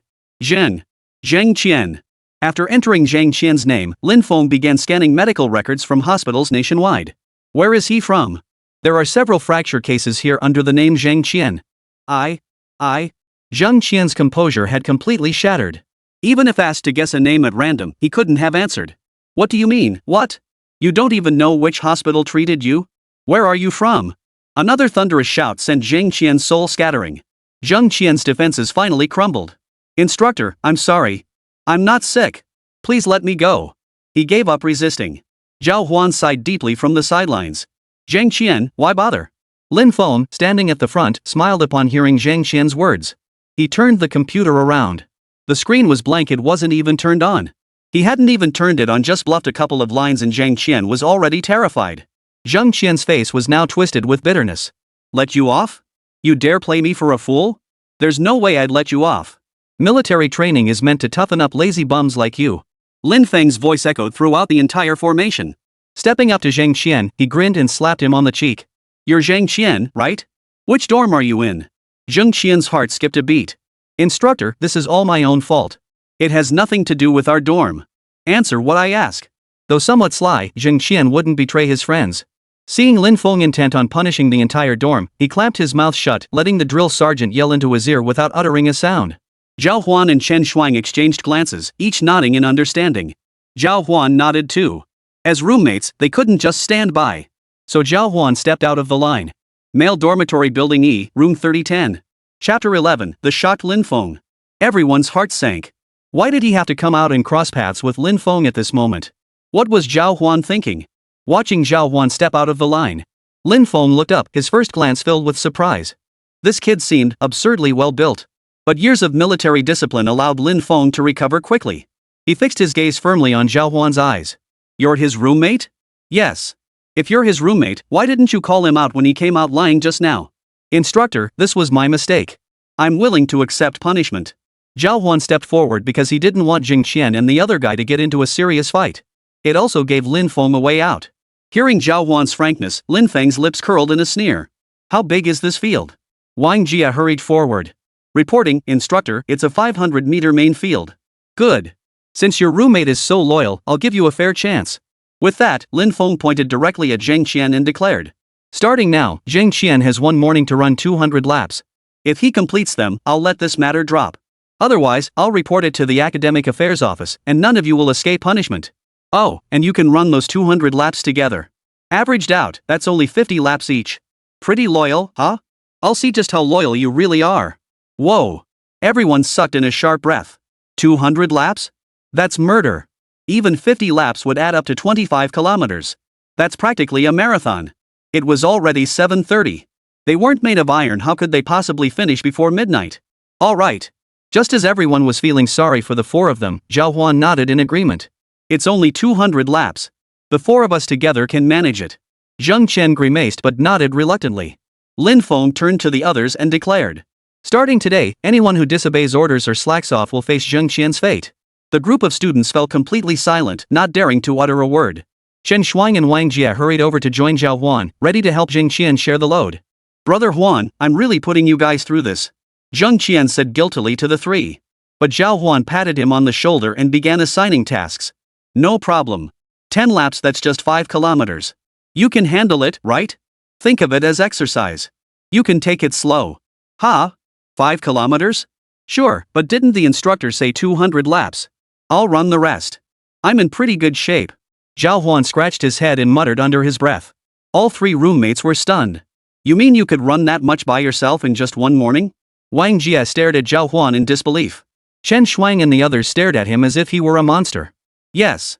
Zhào Huān replied earnestly to the three. Chen Shuang spoke up. That won't do. We're all brothers in the same dorm. How can you leave us out? I'll take 30 laps first. Then I'll lead 20 laps. Wang Jie wasn't about to be outdone either. Even with Zhào Huān leading the charge, they all wanted to contribute their share. The four of them stepped onto the track. All the freshmen were training on the field, not occupying the track. It seemed the drill instructors had already prepared the punishment zones. Lin Feng looked at Zhào Huān and the others and spoke. You just run. I'll have the class record your laps, so don't even think about slacking off. After this warning shot across the bow, the entire Class 1 mechanical engineering now obeyed Lin Feng's every command. Soon, he pulled a girl aside, had her sit on the sidelines of the field, and began counting laps for Zhào Huān and the other three. Everyone, stand at attention. Everyone snapped to attention instantly. Lin Feng then walked to the edge of the field. Ready, go. Zhào Huān and the others began running. But as soon as they started moving, Lin Feng noticed something terribly wrong. He had already been shocked by Zhào Huān's physique earlier. Now, at the very start of the race, he was startled once more. Zhào Huān launched forward like a rocket, leaving his roommates hundreds of meters behind in mere seconds. Hey, kid, is that how you run? A trace of mockery flickered across Lin Feng's lips. Did he really think his stamina was limitless? This wasn't just a matter of 1 or 2 laps. Even with Zhào Huān's exceptional stamina, he'd inevitably slow down after 4 or 5 laps, or maybe 5 or 6. By then, his stamina would be depleted, and every step forward would bring excruciating pain. Lin Feng knew that feeling all too well. Chen Shuang and the other two, still running on the track, were utterly shocked to see Zhào Huān pushing himself like this. Brother Huān is risking his life. Zheng Qian gasped for breath after just a few strides, watching Zhào Huān's pace with nothing but admiration. Wang Jie was deeply concerned about Zhào Huān's stamina. Can he keep this up? Chen Shuang was keeping up reasonably well, but he too slowed down as much as possible to jog steadily. He should be okay.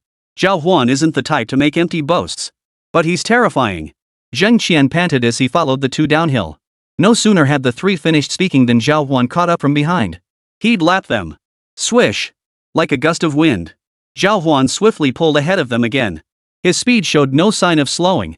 While sprinters compete on explosive power, Zhào Huān demonstrated astonishing bursts of speed even in a long-distance race. And sustained, at that. Unbelievable. Lin Feng sensed something was off and quickly dialed a number. Old company commander, I've found a little monster with absurdly strong physical abilities. You've got to come see this. Which field? The first one on the west side. Got it. I'll go check it out. After hanging up, Lin Feng stared at Zhào Huān in astonishment. Logically speaking, Zhào Huān's pace should have slowed down by now. But now, 5 laps had already passed. Zhào Huān was getting more and more into it. His pace was even accelerating. A voice called out from the distance. Shaolin, what's going on? A middle-aged man in military uniform approached from afar. Captain, look at him. Lin Feng quickly pointed at Zhào Huān. Him? Wow, this kid's built like a tank. What's wrong with him? Is he fast? He's pretty fast, almost as fast as the special forces in our battalion. But that's useless. Everyone has burst speed at the start. The middle-aged man stroked his stubble, showing little reaction. But Lin Feng shook his head. Old company commander, you should see for yourself. He's already on his 10th lap, still at this pace. What? The middle-aged man's eyes widened instantly at the words. Chapter 12, Delivering Melons and the Strength Contest. Before long, Zhào Huān had successfully pulled ahead of his roommates by over 30 laps. Yet his pace showed no sign of slowing. The middle-aged man's expression finally shifted. That stamina is simply monstrous. Lin Feng shared the same thought. Even with training, it's impossible to reach this level, right? Exactly. I think it's innate talent. His body is naturally several times stronger than others. This guy is a born warrior. Hearing this, Lin Feng's expression changed drastically. Could there really be another person who, like that man, reached such a level in their innate state? The world is vast and full of wonders. Even that man isn't the only one of his kind. After their whispered conversation, the company commander received a phone call. Alright, I should be going. Keep an eye on this kid, he's definitely a talent. Understood. Lin Feng escorted the company commander off the drill field before turning back to face the students. This morning, I'll get to know you all. You can rest a bit, stand at attention for the entire morning. The crowd immediately groaned in unison. Meanwhile, several girls ran onto the parade ground from outside. Many upperclassmen and women had gathered here. Hán Chǔxī and the others finally arrived at the spot. Hán Chǔxī, where's that little boyfriend of yours? Don't be ridiculous. He's not my boyfriend, just a friend. Fine, since the student council is delivering water today anyway, let's take a look at your friend, shall we? Hán Chǔxī's gaze swept across the field. Her eyes immediately fell upon Zhào Huān's figure. Then she froze in place. There was Zhào Huān, charging across the field like a wild bull. His muscular frame glistened under the sun, drenched in sweat. That guy running over there, it's him. Whoa! That guy runs so fast. The other 3 girls in the dorm gasped in astonishment at Zhào Huān's incredible strength. Is he being punished? Lin Yu pouted, staring in astonishment at the 4 figures sprinting across the field. Not sure, but probably. Since we have time, should we go buy some more watermelon? Dong Li suggested from the side. Sure. The 4 headed straight for the fruit stand next to the school. Before long, they had their watermelons. On such a sweltering summer day, watermelon and military training students were a perfect match. These are heavy. After buying 6 or 7 watermelons, the 4 girls put on their student council passes and prepared to enter the sports field. Meanwhile, Zhào Huān was still running on the field. Hán Chǔxī watched Zhào Huān endure the physical punishment and, for some reason, felt a pang of sympathy. In this heat, making someone run non-stop, how can their body take it?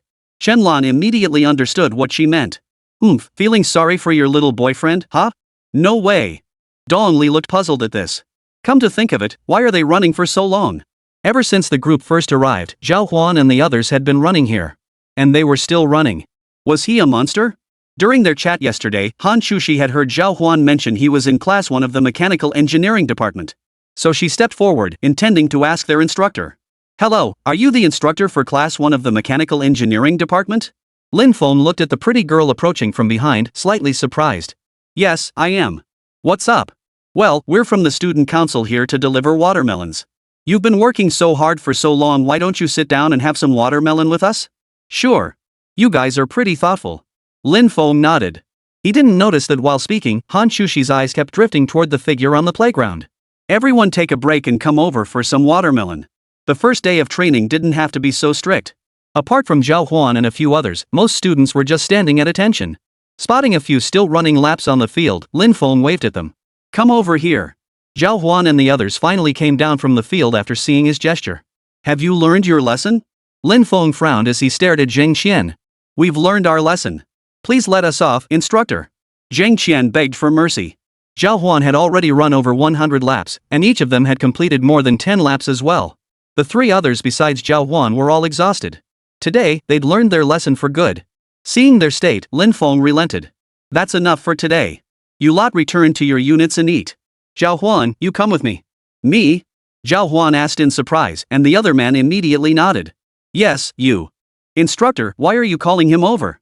Hán Chǔxī grew anxious. She had been hoping Zhào Huān would come over to eat some watermelon, but now the instructor had called him away. If the watermelon got snatched up soon, Zhào Huān wouldn't get any. Thinking this, Hán Chǔxī quickly stashed a few watermelons away secretly. I just needed to talk to him privately. You guys go ahead and eat. What, did you need something from him too? Lin Feng raised an eyebrow, sensing something was off. The mechanical engineering students, however, all wore expressions that spoke volumes. So the rumors were true after all. Hán Chǔxī's face flushed instantly. Instructor, I don't need anything. Sorry, I'll borrow him for 2 minutes. I'll send him back soon. With that, Lin Feng pulled Zhào Huān aside, and the two made their way to a corner of the field. The area was deserted and utterly quiet. How many laps can you actually run? After waiting so long for Zhào Huān to run laps, Lin Feng felt it was a waste of time. It would be quicker to just ask Zhào Huān directly. Zhào Huān didn't know why he was asking, but he answered Lin Feng honestly. Over 800 laps, I guess. Whoa! Lin Feng sucked in a sharp breath. Are you serious? Why would I lie? My speed only starts to fade after 600 laps or so, but even then I can still manage about 200 more laps on a track this size. Lin Feng was stunned once more.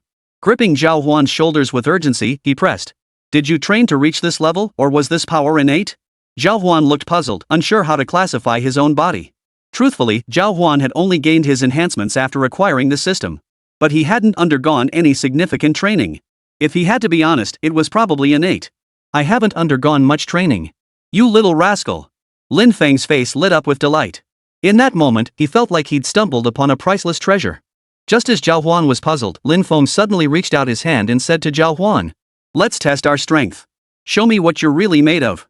Zhào Huān was about to refuse when the system's voice chimed in. Overpower Lin Feng for 10 seconds or more. Task complete.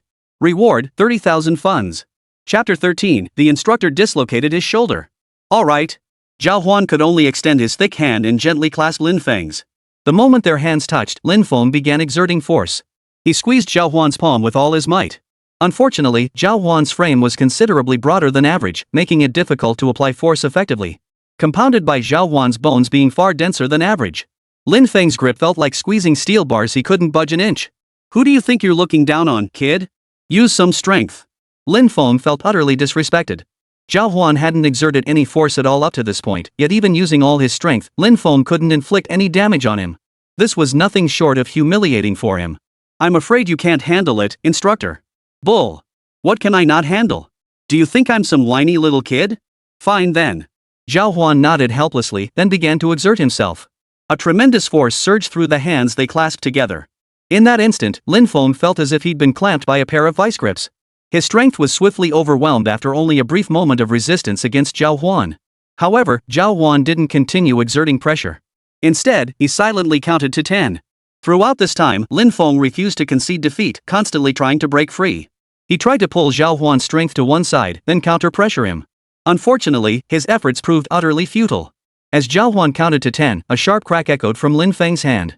His arm was dislocated. Instructor, what about you? Zhào Huān scratched his head, looking at the other man with a touch of embarrassment. It's fine, just a minor issue. No need to worry about it. Lin Feng's face darkened, his expression a perfect blend of disbelief and frustration. Compared to the pain, what filled Lin Feng's heart was shock. He had exerted tenfold effort. Yet as a top-tier expert who had retired from special forces, he found himself utterly powerless to resist Zhào Huān. Now he was certain. Zhào Huān was the very person he had been searching for. Are you free tonight? I have a dinner gathering. You can come join us. Ha! Zhào Huān was bewildered by this abrupt invitation. Remember to call me tonight. Before Zhào Huān could refuse, he handed her a piece of paper. It had his phone number written on it. Zhào Huān scratched his head and tucked it into his pocket. Then, the system's voice echoed in his mind. Mission complete. Reward dispersed. 30,000 yuan deposited into your bank account. In just 10 seconds, Zhào Huān had earned 30,000 yuan. Watching his bank balance steadily grow, Zhào Huān felt immense joy. New mission issued, attend the dinner gathering hosted by Lin Feng promptly at 8 p.m. tonight. Reward for completing this mission, Mastery of All Knowledge in Microcalculus Volume 1. After speaking, the system's voice faded from Zhào Huān's mind. Another knowledge-based reward. Seeing this reward, Zhào Huān couldn't help but recall his university grades. There was simply no way he could refuse. Once today's task was completed, the calculus that seemed so difficult to others would become effortless for Zhào Huān. Following Lin Feng, he returned to the playground. Hán Chǔxī and several girls hurried over to greet them. Only when Zhào Huān's imposing figure stood before the three girls did they truly grasp the meaning of awe. Unlike Hán Chǔxī, these three girls were seeing Zhào Huān for the first time. After witnessing Zhào Huān's incredibly powerful physique, they were utterly astonished. So you're the Zhào Huān Hán Chǔxī mentioned before? You're quite handsome, but those muscles are terrifying. I do like muscles. Can I touch your pecs? Lin Yu blushed slightly as she ran over and asked directly. Zhào Huān shook his head immediately. This girl must have some kind of social butterfly syndrome. What are you talking about? Hán Chǔxī hurried over, shielding Zhào Huān, and handed him the sliced watermelon they'd prepared. Eat up. We bought this watermelon especially for you. You've been running for so long, you must be thirsty. Yeah, a bit. Thanks. Zhào Huān took the slice and immediately began devouring it in big bites. There were still plenty of watermelons left on the field, but Zhào Huān devoured them like a whirlwind from the very first bite. Within minutes, he had polished off 3 whole watermelons. Everyone watching Zhào Huān's eating style was startled. Wow, that's intense. Qianlan exclaimed from the side. Hán Chǔxī, who knew Zhào Huān well, wasn't surprised at all. Slow down, there's water over here too. Lin Feng, standing nearby, was also a bit confused. Wasn't Zhào Huān a freshman? Why was he so popular with the girls? Did they all have a thing for muscular hunks? As for the guys from the mechanical engineering department, they were all gaping in astonishment. Why does Zhào Huān have so many beautiful girls around him? I think those girls share a dorm with Hán Chǔxī, right? They're all big names on campus. Yeah. Not only are they super pretty, but they're all single perfect girlfriend material. The 3 guys sharing Zhào Huān's dorm sat there, sighing. Man, brother Huān is just on another level. Zhang Qian sighed in admiration. I thought Zhào Huān was on the 1st floor, but who knew he was already on the 5th? Chen Shuang added with admiration. When everyone thought he only had one senior classmate, he went and brought the entire dorm over. Ruthless, ruthless, ruthless. Zhào Huān was surrounded by 4 girls like a panda in the spotlight. They were all fascinated, chatting with Zhào Huān non-stop about all sorts of campus matters. Zhào Huān, however, paid no mind to the stares. He just sat there, munching on watermelon. He casually chatted with the girls as he ate. With years of online chatting experience under his belt, Zhào Huān was second to none when it came to conversation skills. Before long, he had won over the entire Hán Chǔxī dormitory. How about we all grab dinner together tonight? Dongli noticed Hán Chǔxī standing awkwardly on the sidelines, unable to connect with Zhào Huān, and came up with a clever idea. Lin Yu, standing nearby, quickly gave Hán Chǔxī a meaningful look. Seeing this, Hán Chǔxī spoke up directly. Zhào Huān, are you free tonight? Tonight? Zhào Huān remembered Lin Feng's dinner gathering. How about around 10 p.m. tonight? I have plans tonight, but I can take you guys to the bar area for a bite after I get back. Oh? That's perfect. Qianlan thought Zhào Huān seemed like a quiet kid, but she never expected him to suggest taking them to a bar right off the bat. Even though the bars outside campus offered great value, they weren't exactly affordable for the average student. Just then, Zhào Huān caught sight of his 3 roommates, who looked like they were starving wolves. A sudden thought struck him. Oh, right, can I bring some people along? Chen Shuang and the others' hearts leapt at the question. Was this one person's success bringing fortune to everyone around them? Chapter 14, Chatting with Both Sides. Of course. The more, the merrier. Lin Yu, who thrived on company, nodded in agreement to Zhào Huān's suggestion. All right then. Just as the group was about to continue their conversation, a pleasant ringtone sounded from afar. All right, you guys should get ready to eat. Lin Feng glanced at his watch and addressed the group. The team had a few words from Lin Feng, then disbanded immediately. Zhào Huān, where should we grab a bite? Just as Zhào Huān was about to head out for a meal with his roommates, Dong Li quickly seized the moment, rushing over to suggest Zhào Huān join Hán Chǔxī for dinner. I'll just grab something at the cafeteria with my roommates. At that moment, Chen Shuang and the others also approached, intending to invite Zhào Huān to join them for dinner. Zhào Huān. Ha! Dong Li shot them a sharp glare. What do you want? Wang Jia reacted quickly. Ah, well, nothing really. We'll be going now. Then Zhào Huān was left standing there alone. Oh, your roommate went to eat on her own. Why don't you join us? Knowing Hán Chǔxī was extremely shy, Dong Li stepped up as the wingman, taking the initiative to help Hán Chǔxī make her move. A helpless Zhào Huān was dragged straight to the second cafeteria by the 4 of them. What are you guys doing? Oh, I just remembered I need to grab a package from the dorm lobby. Lin Yu had barely started speaking. Dong Li and Qianlan immediately got the hint. Oh my gosh, what a coincidence. I have one too. Let's go together. Then I'll go with you guys. The 3 of them dashed off in a flash, leaving only Zhào Huān and Hán Chǔxī standing by the entrance to the second cafeteria. Hán Chǔxī's face flushed crimson as she pressed her lips together, too embarrassed to speak. She felt embarrassed for them. Their acting was so amateurish. They were all adults, yet they still pulled this stunt. Did they really think Zhào Huān wouldn't notice? But Zhào Huān genuinely hadn't realized they were acting. Zhào Huān's gaze had long been fixed on a premium fried chicken rice set in the cafeteria. New mission activated. Host, please assist the struggling elderly vendor by purchasing 10 or more fried chicken rice meals. Upon completing this mission, you will be rewarded with a music restaurant. Oh? Zhào Huān had always been a big eater. 10 servings of fried chicken rice? A piece of cake for him. This music restaurant had him drooling, and it just so happened he was heading to a bar tonight. Before heading there, Zhào Huān could take Hán Chǔxī and the others to the music restaurant first. There'd definitely be plenty of delicious food. What are you planning to eat? Zhào Huān's question broke the awkward silence between him and Hán Chǔxī. Her heart racing, Hán Chǔxī thought for a moment before replying. I'll have a serving of handmade vegetarian noodles. I'll have the chicken cutlet rice. Our lines are close together anyway, let's go together. Hearing this, Hán Chǔxī felt a warm glow inside, her heart racing even faster. Could it be that Zhào Huān specifically chose chicken cutlet rice just to queue with her? This clueless guy actually has a thoughtful side. Alright, let's go. Where is everyone? Unfortunately, Hán Chǔxī was mistaken. Zhào Huān simply wanted chicken cutlet rice. Right after speaking to Hán Chǔxī, Zhào Huān had already disappeared into the crowd. Hán Chǔxī strained to see the massive figure ahead, trying to follow him inside. But things weren't as simple as she'd imagined. This place was swarming with freshmen as hungry as wolves. How could a delicate sophomore senior possibly push her way through the crowd? Hán Chǔxī had barely taken 2 steps forward before being swiftly pushed back. Her foot stumbled, nearly sending her tumbling to the ground. Just then, a large hand suddenly reached out from the crowd and wrapped around Hán Chǔxī's waist, steadying her. Are you okay? A deep, gruff voice echoed.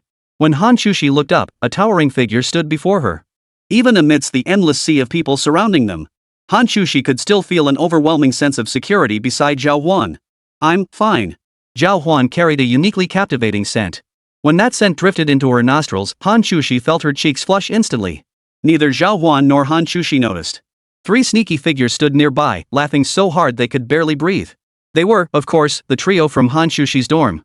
Oh my gosh, what is this? It's way too sweet. I wish I had a man who'd lift me up in a crowd too. That Zhào Huān guy sure knows how to flirt. Witnessing the scene firsthand, the gossip-hungry flames within the trio were now blazing fiercely. Hán Chǔxī, her face flushed crimson, quickly wriggled free from Zhào Huān's embrace. Let's go. Zhào Huān didn't dwell on it, his towering frame shielding Hán Chǔxī as they pushed through the crowd. Soon they bought their food. The seating area was packed, forcing Zhào Huān and Hán Chǔxī to sit together. Feeling the warmth radiating from Zhào Huān's body, Hán Chǔxī's cheeks grew hotter by the second. Could this be the essence of youth? Turning her head, Hán Chǔxī caught sight of the food in Zhào Huān's hands and instantly dismissed the thought. There in Zhào Huān's hands was a huge stack of food. A full 10 portions. Are you really going to eat all that? Hán Chǔxī was taken aback. Zhào Huān was really going all out. Not really. I ran over 100 laps today. Under normal circumstances, after over 100 laps, Zhào Huān might have eaten even more. But when he went to buy food from that old man with the slow business earlier, the vendor only had this much ready-made food left. Since more needed to be cooked later, Zhào Huān had only bought 10 portions before leaving. Just as Zhào Huān and Hán Chǔxī were chatting, his phone suddenly lit up. An electronic agreement had been sent over. After glancing at it, Zhào Huān smiled. It was the transfer agreement for that music restaurant. Zhào Huān swiftly signed his name on it. Hán Chǔxī watched his actions with puzzled curiosity and asked, "What are you doing?" "Nothing much." Zhào Huān suppressed his excitement, opened his phone, and entered the chat window to message Hán Shào. "Hán Shào, I had dinner with a girl today." Ding. Hán Chǔxī's phone immediately buzzed. Hán Chǔxī quickly pulled out his phone. Seeing it was a message from Zhào Huān, he quickly switched his phone to silent mode. "So what if you had dinner?" "It's no big deal. She's pretty, and I felt a bit awkward." Only in the chat window did Zhào Huān reveal his true feelings. Hán Chǔxī had always thought of Zhào Huān as a straight-laced guy, never expecting such ripples to stir within him. Overjoyed, Hán Chǔxī typed furiously. "This isn't like you at all. Why don't you try pursuing her?" She held the upper hand now, since Zhào Huān didn't know her true identity. So Hán Chǔxī started giving Zhào Huān advice. Little did she know, Zhào Huān sent back a reply that made her blood boil. Chapter 15, Emergency Rescue. Forget it. Not interested. We're not exactly close, and honestly, I'd rather see you. Hán Chǔxī's face instantly fell. She never imagined that after trying so hard to get close to Zhào Huān these past few days, he wouldn't feel a thing. This is infuriating. Just as she was about to explode, Zhào Huān suddenly spoke. "I've got something to do. Gotta go save someone. Logging off." With that, Zhào Huān swiftly shut off his phone, leaving Hán Chǔxī with a face full of exasperation. This kind of behavior from Zhào Huān had become routine. He'd often be mid-conversation when suddenly needing to rescue someone. Over the years, according to Zhào Huān's accounts, he had saved at least 100 people, maybe even several hundred. By now, a crowd had gathered outside the cafeteria, their faces filled with tension. One of the cafeteria workers' children had tried to climb down from the second-floor air conditioner unit. But halfway down, he got stuck mid-air, his feet dangling off the ground. He was clinging to the air conditioner's railings with only his arms, his body suspended in a terrifying position. Everyone around was panicking, unsure what to do. Zhào Huān turned to Hán Chǔxī and said, "Something's happened outside. I'll go help. Ah, okay. Hán Chǔxī quickly turned off her phone and helped Zhào Huān guard the remaining food. The 3 girls in Hán Chǔxī's dorm room had also noticed Zhào Huān's movements. They were the first to see the cafeteria auntie's daughter hanging outside. They had also dialed the fire department, hoping firefighters would come to rescue the little girl. But it would take time for the firefighters to arrive. What should they do in the meantime? Hold on to me. I'll try. An older man from the cafeteria attempted to climb out the second-floor window to rescue the girl. But the thin railings outside couldn't bear the weight of an adult. The moment he reached out and grabbed hold, the railing cracked. No way. The cafeteria worker quickly retreated. If someone of his weight climbed up, he'd fall right back down. Several young students below tried to climb up. But the wall offered only one foothold. At less than 2 meters up, there was nowhere else to gain leverage. The second floor was a full 3 or 4 meters high. After everyone had tried every possible method, the little girl up top was also running out of strength. After all, she was just a little girl. After hanging there for several minutes, she was about to lose her grip and fall. Just as everyone stood watching helplessly, Zhào Huān emerged from the cafeteria. Bro, make way. Seeing Zhào Huān approach, everyone quickly parted to make way.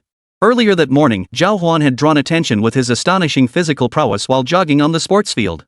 The girls in Hán Chǔxī's dorm were overjoyed to see Zhào Huān arrive. Do you think Zhào Huān can jump up there? Not sure. He looks so heavy, I doubt his vertical jump is that great, right? Before Qianlan could finish her sentence, Zhào Huān had already used the 2-meter-high protruding brick to propel himself upward. Swish! Like a bolt of lightning, Zhào Huān vanished before anyone could react. Then came a heavy thud. Thud! Zhào Huān landed on the ground, cradling the girl who had been suspended midair moments before. Damn! That's insane! I swear he just hopped lightly onto that rock, then leaped right over to the second floor. Is this the Zhào Huān everyone's been talking about on the school forum lately? It really is him. The crowd quickly pulled out photos for comparison and confirmed it was indeed Zhào Huān. Mission complete. Reward. Music plays. Cafeteria size expands. After completing the task of purchasing cafeteria meals, Zhào Huān immediately received the next assignment in his mind.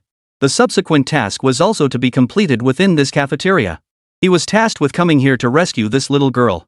Without even finishing his meal, Zhào Huān rushed straight over. Those around him spontaneously broke into applause. Impressive. Cool. On the very first day of military training, Zhào Huān made a name for himself once again throughout the school. The sound of a little girl crying reached their ears, and the cafeteria auntie upstairs hurried down. She took the child from Zhào Huān's arms, thanking him profusely. Thank you so much. If it weren't for you, I wouldn't have known what to do. She's my only child. The cafeteria auntie began to cry as she spoke, and Zhào Huān hurried over to comfort her. Others gathered to check on the girl, eventually escorting her to the school infirmary. Zhào Huān quietly slipped away after handling the situation and returned to Hán Chǔxī's side. Hán Chǔxī looked at Zhào Huān returning from outside, her face filled with astonishment. How did you know someone was in trouble outside? While eating, I noticed something off outside, then heard your roommate shouting over there. My roommate? Hán Chǔxī quickly glanced to the side and spotted 3 shadowy figures lurking nearby. Oh, so you were spying from the side, were you? The 3 approached. No. We just got back from picking up a package. We saw you guys had no seats left, so we didn't want to bother you. Lin Yu reacted quickly, saying with a smile. The moment the 3 sat down, they saw Zhào Huān devouring the food before him like a whirlwind. 10 meal boxes were already stacked before Zhào Huān. His appetite left everyone staring at him in disbelief. Zhào Huān, your eating speed is terrifying. And you're eating so much it's already as much as I eat in a week. Well, Zhào Huān's got such a strong physique it's only natural he eats more. As they chatted casually, many eyes around them turned toward Zhào Huān. Having just rescued the little girl, many now recognized Zhào Huān's figure. As the saying goes, beauty belongs with heroes. When they saw Zhào Huān sitting with 4 beautiful senior female students, envious glances flashed in many eyes, though no one seemed genuinely jealous. If I'm not mistaken, these 4 should be the senior female students from Dongling University's dormitory, right? I think I saw it in a post before. This dorm is full of high-quality human females, and not a single one has a boyfriend. Zhào Huān is ruthless. He's already hooked up with 4 senior sisters just 2 days into the semester. In stark contrast, many others were still lying around in their dorms playing video games. How could the gap between people be so vast? Just as Zhào Huān was eating, a bald man emerged from the crowd. He walked straight over to Zhào Huān's side. A voice echoed in Zhào Huān's mind. System warning issued, dangerous presence detected. Chapter 16, is Hán Chǔxī an ice queen? The moment the bald man appeared among the crowd, Zhào Huān noticed him. This guy gave Zhào Huān a dangerous vibe. He stood at the cafeteria entrance, gazing upward toward the spot where the little girl had encountered danger earlier. He then glanced at Zhào Huān, raising an eyebrow in surprise. He turned and walked away. This guy was also a soldier.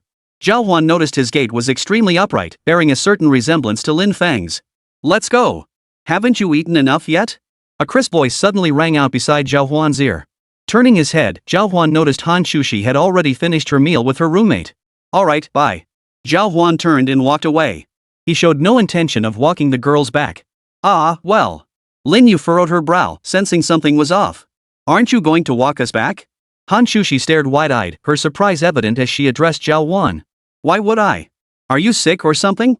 Zhào Huān's collection of blunt, male-centric remarks grew by one more entry. Then just go. Fine. Without hesitation, Zhào Huān turned and walked away. Watching Zhào Huān's receding figure, Hán Chǔxī stood rooted to the spot, furious enough to burst. That blockhead. Back in the dorm, Dongli and the others wiped the sweat from their brows, feeling a bit helpless. Looks like your little boyfriend needs some training.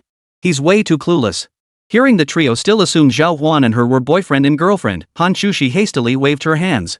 He's not my boyfriend. Walking down the street, Zhào Huān pulled out his phone as usual. He started chatting with his best online buddy, Hán Shào. He checked and saw the other guy had actually sent a message 3 minutes ago. Hán Shào, do all guys like girls with big breasts? Muscle man, big-chested ones, preferably with a good figure that's the most comfortable. Han, how shallow. What's comfortable about that? Big breasts make your shoulders feel heavy. Muscle man, I hadn't thought about that. Han, what do you think of Hán Chǔxī? Devil, Han campus beauty? Nothing special. Too flat-chested, and she's got a huge temper. Put. Walking down the street, Hán Chǔxī saw the message on her phone and was so furious she spit out her lemon tea. What's wrong, Chǔxī? Nothing, I just choked. Hán Chǔxī pulled out a handkerchief, wiped her mouth, and glared angrily at the screen. Devil muscle man, oh, and I saved someone again today. Young Master Han, impressive. Over the years, Zhào Huān would casually share his heroic rescues with Hán Chǔxī whenever the mood struck him. Hán Chǔxī had long since grown accustomed to it. She used to think Devil Muscle Man was just a big braggart. But after witnessing it firsthand, she realized he wasn't. This guy was genuinely saving people. Why did you believe me so quickly today? Why didn't you ask how I saved them? Isn't it good that I trust you? Hán Chǔxī was still dwelling on Zhào Huān's comment about her small chest. Glancing down at her flat chest, her expression darkened. No way. She had to find an opportunity to show off her figure in front of Zhào Huān. Zhào Huān and Hán Shào walked and chatted as they headed back to the dorm for a midday rest.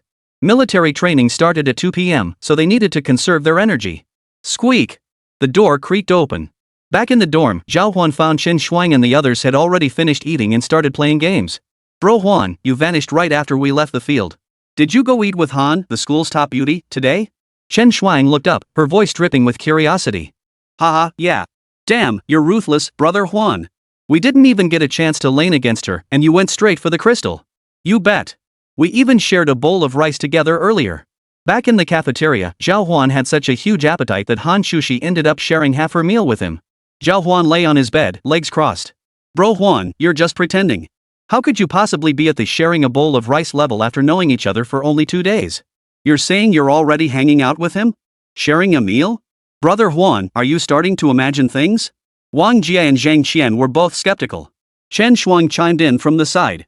Bro, you have no idea how terrifying Han is. She's the ultimate ice queen beauty at Dongling University. Countless guys try to find a chance to win her over, but they never get the opportunity. The difficulty level to win this girl over is absolutely max. Zhang Qian, who had finished his game, pulled up a forum post. Zhào Huān was stunned upon seeing it. Hán Chǔxī was this popular? Over the past few days since school started, the university forum had seen over 3,000 posts. Over 500 of them were discussions about Hán Chǔxī. Some even dubbed her the Ice Queen or Cold Beauty. Wait a minute, bro. Ice Queen? That reminded him of the girl with the fiery temper who kept showing up at his door. Zhào Huān was puzzled. Why hadn't he sensed it? Was something wrong? Had he encountered a counterfeit Hán Chǔxī? Seeing that the three didn't believe his words, Zhào Huān didn't bother explaining. Instead, he brought up another matter. Got some good news for you guys. Free tonight? The three instantly lit up with predatory glints in their eyes. They'd overheard it at lunch. Zhào Huān was inviting Hán Chǔxī and her roommates out to dinner. We do. Of course we're free. Then let's grab a bite together tonight. Hán Chǔxī will bring her roommates too. Awesome, brother Huān. Hanging out with you means we're living the high life. Zhang Qian burst out laughing. Hán Chǔxī's 3 girlfriends might not match the beauty and elegance of the campus queen, but they could still outshine most girls, all upper middle tier beauties. I'll reach out to you guys tonight then. No problem. Alright then. Rain or shine, we'll be waiting in the dorm. Zhào Huān is going out to dinner with Lin Feng tonight.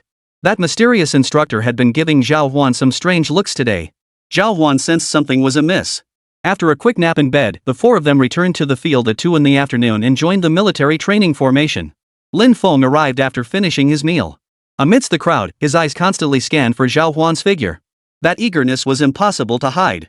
As soon as Zhào Huān arrived, he spotted a familiar figure. It was the bald man he'd encountered in the cafeteria, the one who had given Zhào Huān a distinctly dangerous vibe.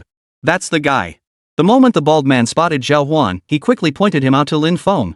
Lin Feng stepped up to Zhào Huān and said, "Zhào Huān, come here." After approaching them, Lin Feng introduced Zhào Huān. "Zhào Huān, this is our instructor, Yi Hui." Zhào Huān raised an eyebrow. "Instructor?" Chapter 17, crushed with one kick. "Good day, instructor." Zhào Huān greeted him politely. These instructors held sway over their academic credits. "So you're the Zhào Huān everyone's been talking about today. You did very well today. Let's chat more over dinner tonight." Yi Hui was thoroughly pleased with Zhào Huān. He patted Zhào Huān on the shoulder before walking away, leaving Zhào Huān utterly bewildered. "What does that mean?" "Haha, you'll find out tonight." "All right." Zhào Huān had no idea what they were planning, but figured it probably wouldn't harm him. He could only nod and, under Lin Feng's direction, rejoined the group. Standing among the crowd, Zhào Huān's exaggeratedly defined physique drew involuntary glances from everyone. They instinctively made a wide space for him. The afternoon training was grueling, but most managed to persevere. Even Zhang Qian, who was physically weak, dared not complain, gritting his teeth and pushing through. By evening, Zhào Huān was pulled away by Lin Feng. Today marked the instructor's first day at Dongling University, and the university had arranged a dinner for them at a nearby restaurant. When Zhào Huān followed Lin Feng to the nearby restaurant called Yunfeng Restaurant, they were led into a private room. Seated there were the company commander and political instructor Zhào Huān had seen earlier. The moment they spotted Zhào Huān, they hurried over, patting his shoulder with expressions of great satisfaction. "Zhào Huān, you're finally here. We've been waiting for you for ages." Receiving such a warm welcome, Zhào Huān sensed something was off. Lin Feng pulled Zhào Huān over and seated him. The moment he sat down, Zhào Huān froze. To his left sat the company commander, and to his right, their political instructor. Across from him sat Lin Feng. Seeing their cheerful expressions, Zhào Huān felt nothing but nervousness. "Zhào Huān, with your excellent physical condition, have you ever considered joining the military?" "Not at this time." Zhào Huān had come here to enhance his knowledge. After all, with the system's support, his physical prowess could reach the pinnacle of human capability. He was formidable even without formal training. What Zhào Huān needed now was to arm himself with knowledge. Actually, we called you here today hoping you'd join a special unit of ours. I didn't expect you to have no interest in that." Yi Hui scratched his head and spoke to Zhào Huān with refreshing candor. "Special team? Yes. Your physical prowess is exceptional. With proper training, you could easily handle high-difficulty missions and contribute to the nation." "Oh?" The mention of serving the nation piqued Zhào Huān's interest. Even though he didn't want to join their team, helping them out was another matter. "This unit is under my direct command, the Greedy Wolf Squad. If you're interested, you could join us as an auxiliary member. Just pitch in whenever urgent tasks arise." They held Zhào Huān's abilities in high regard. Just the sheer bulk of Zhào Huān's muscles, combined with the physical prowess he demonstrated earlier, had them green with envy. Lin Feng's hand was still wrapped in bandages. This was the result of today's strength contest with Zhào Huān. "Of course, we won't let you join for nothing. The president of Dongling University is my cousin. If you join the Greedy Wolf Squad, we'll give you a whole string of credits and awards for these 4 years, plus a guaranteed spot in the graduate school recommendation program. How about it?" "Wow! That generous?" Zhào Huān was instantly tempted. "If it doesn't interfere with my studies, I'm in." "Haha, then it's settled. I'll take you to meet someone." Yi Hui stood up, exchanged a glance with the company commander, then led Zhào Huān and Lin Feng out of the room. Outside was a large dining hall where many people were wolfing down their meals. Guiding Zhào Huān through the entire hall, Yi Hui stopped at a small table tucked away in the far corner. Unlike the bustling scene around them, here sat a middle-aged man with an expression as still as a well. Though there were many seats available, no one dared approach this table. "Greedy Wolf, this is the new team member I found for you." The man named Greedy Wolf lifted his head to look at Zhào Huān. "He's quite sturdy, but from the looks of it, he's still just a college student, right? He's formidable. If you don't believe me, have a fight with him." Zhào Huān was startled. What was this about? "Fine." Greedy Wolf didn't hesitate for a second. Before Zhào Huān could fully react, he leapt from his chair and lunged at Zhào Huān, driving his fist straight into Zhào Huān's midsection. Thud. Zhào Huān reacted swiftly, instantly clamping down on the fist. "What?" Greedy Wolf stared at Zhào Huān in disbelief. Even among his own team members, none could have blocked that punch.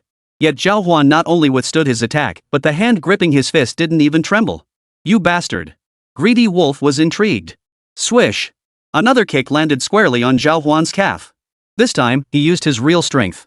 Zhào Huān sensed something unusual and immediately swung his leg outward. Thud. Their legs collided, sending Greedy Wolf stumbling backward several steps, nearly collapsing to the ground. Zhào Huān, however, stood perfectly still. Good lad. Yi Hui and Lin Feng beside him both looked at Zhào Huān with satisfaction. Lin Feng rubbed his already cracked palm, recalling the morning's contest of strength with Zhào Huān. It seemed Greedy Wolf wouldn't escape unscathed today either. Grasping Wolf endured the pain, reaching out to steady himself on the table. A tearing sensation spread from his calf. Yi Hui, sensing something was wrong, hurried over to Greedy Wolf. Is it broken? It's not broken, just cracked. Greedy Wolf's face darkened as he lowered his head, his old cheeks flushing crimson. The instant he made contact with Zhào Huān, his calf had been kicked open. Limping over to Zhào Huān, Greedy Wolf extended his hand. I acknowledge your strength. My name is Greedy Wolf. I look forward to learning from you in the future. All right. Lin Feng, watching nearby, was utterly stunned. For the famed Greedy Wolf to utter those words, please guide me in the future. Zhào Huān's reputation was off the charts. Yi Hui, observing this, pulled out a piece of paper and scribbled down a few phone numbers. Zhào Huān, here's our contact information. What's yours? Zhào Huān exchanged contact details with them before heading back to his room to eat. But as soon as Zhào Huān sat down to eat, he startled everyone once more. These were all fiery young men fresh out of military training, each with an astonishing appetite. But compared to Zhào Huān, they were no match. After a full day of military training, Zhào Huān's physical exertion was immense. Zhào Huān alone devoured more food than the entire table combined. Chapter 18, A Gathering at the Music Restaurant. What exactly is a whirlwind pair of chopsticks? Zhào Huān gave them a proper lesson today. He stuffed a huge chicken drumstick into his mouth, instantly skinning and deboning it. Put. 2 bones were spat out, the meat swallowed. The company commander was stunned. He's truly no ordinary man. Lin Feng's face darkened. He thought his eating habits were already pretty fierce. But compared to Zhào Huān, he was nothing. Could it be that strength is directly proportional to appetite? The thought struck him, and he began to wolf down his food. The cold dishes before him vanished in an instant. Lin Feng, how come you're eating so much today? Yi Hui noticed his unusual behavior and was somewhat surprised. Eat more, you need to gain weight. The main dishes haven't even been served yet. No problem. My appetite is still pretty good. Lin Feng watched Zhào Huān and followed suit, shoveling food into his mouth. But soon after, he suddenly felt a sense of fullness in his stomach. He was stuffed. But Zhào Huān showed no sign of slowing down. If anything, he ate even faster. Lin Feng's face flushed crimson, and his eating pace slowed considerably. By the time the final few main courses arrived, he didn't even have the courage to pick up his chopsticks. He was stuffed. As for Zhào Huān, after devouring most of the dishes on the table before him, he rose with a satisfied smile. If there's nothing else, I'll be heading out now. Goodbye, instructor, company commander, and coach. If you need anything, just call me directly. Fighting evil and upholding justice, it's my duty. Zhào Huān's system was designed to strengthen his physique, empowering him to punish evil and promote righteousness. Now, by joining the Greedy Wolf Squad, Zhào Huān had gained some opportunities to put the system's capabilities to use. Perhaps more missions would follow, bringing greater rewards. Seeing Zhào Huān depart, Yi Hui swiftly stood up. No problem, Zhào Huān. If we ever need anything, we'll definitely come looking for you. Zhào Huān didn't grasp the weight of those words, but he guessed it probably meant more challenges ahead. After a quick tidy up and wiping his mouth, Zhào Huān bid them farewell. Beside the school stood a cluster of grand hotels and an entire commercial street. The music restaurant Zhào Huān had acquired was located right here. As soon as he arrived, Zhào Huān dialed Hán Chǔxī's number. Hello? Southgate Commercial Street Music Restaurant VIP room. Come on over. The moment she heard the location, Hán Chǔxī gasped in surprise. Music restaurant? That place is so expensive. You? Hán Chǔxī was about to continue trying to dissuade Zhào Huān from dining at such an expensive place. But Lin Yu snatched the phone away. Music restaurant? And the VIP room. Perfect. We'll be right there. She hung up without another word. Hán Chǔxī stood there, his face darkening. This isn't right. She's just a freshman. Going there feels like we're running some kind of scam, fleecing people. Let's find somewhere cheaper to eat. Dong Li beside her nodded in agreement. It's not right to make him spend so much on our first meeting. Why don't we split the bill later? The 4 girls in the dorm all came from relatively well-off families. Even dining at a place like this wouldn't be a problem. Hearing this, Hán Chǔxī immediately nodded in agreement. Sounds good. Shenlong and Lin Yu both agreed without objection. The four of them promptly left the dormitory, hopped on their bikes, and headed toward the south gate. Meanwhile, Zhào Huān made a call to Wang Jie. "We're on our way." "Hell yeah." The three best buddies in the dorm were all as restless as ants on a hot pan. Upon receiving the call, they instantly shouted in excitement. "Zhào Huān, you're our savior." "Where are we going?" "The music restaurant at the south gate." "No problem, we'll be right there." The three guys in Zhào Huān's dorm were all freshmen and didn't have electric bikes or anything like that. But driven by sheer enthusiasm, they ran up a nearby hill. Taking this route would allow them to quickly reach the south gate. "You must be Mr. Zhào Huān." After hanging up the phone, Zhào Huān noticed a middle-aged man standing beside him. He held an agreement in his hand, which he handed over as soon as Zhào Huān turned around. "Yes, that's me. This is our store transfer agreement. Please sign it." Zhào Huān swiftly signed his name on the document. The man immediately nodded and addressed Zhào Huān. "Boss, the restaurant is yours from now on." Zhào Huān nodded. "The VIP room I reserved earlier, go tidy it up first." "No problem, I'll have someone clean it right away." He swiftly led his staff over to begin preparations. As the newly appointed owner, this was the first meal Zhào Huān treated his staff to after taking over the restaurant. The staff would undoubtedly be extremely attentive. 10 minutes later, Hán Chǔxī and the others appeared at Zhào Huān's side. It was already around 8 or 9 in the evening. Zhào Huān had eaten earlier but hadn't been satisfied. Another meal would be welcome. Zhào Huān. Parking the car in front of the door, Hán Chǔxī and the others chattered excitedly as they rushed over to Zhào Huān. The moment they stepped inside, they were dazzled by the shop's decor. The ceiling was adorned with starry skylights, while the floor was entirely laid with solid wood planks. Adorned with classic sculptures and murals, the entire restaurant exuded a distinctly classical style. The ambience alone was extraordinary. "I've wanted to eat here for ages, and today I finally get the chance." Lin Yu stood to the side, grinning as she spoke. Hán Chǔxī recalled Zhào Huān mentioning bringing friends, yet she hadn't seen anyone else upon arrival. "Where are your friends?" "They're on their way." No sooner had Zhào Huān finished speaking than several figures appeared in the distance, sprinting toward them. They dashed like bolts of lightning, panting heavily as they reached Zhào Huān. Spotting the group of beautiful women, they held their breath, struggling to maintain a cool, composed demeanor. Chen Shuang gently brushed away beads of sweat from her forehead, feigning composure. Sorry we're late." His voice even carried a hint of bubble-like tones as he spoke. Zheng Qian stood to the side, staring at Hán Chǔxī's dormmates, his eyes wide. He was utterly speechless. Wang Jie, however, seemed relatively composed. Seeing the others still waiting there, he quickly apologized. "Let's go inside. I feel bad making you wait out here this long." "It's fine. We were just catching up for a moment." Zhào Huān promptly led everyone into the VIP lounge. The music restaurant had a minimum spend of over 300 per person.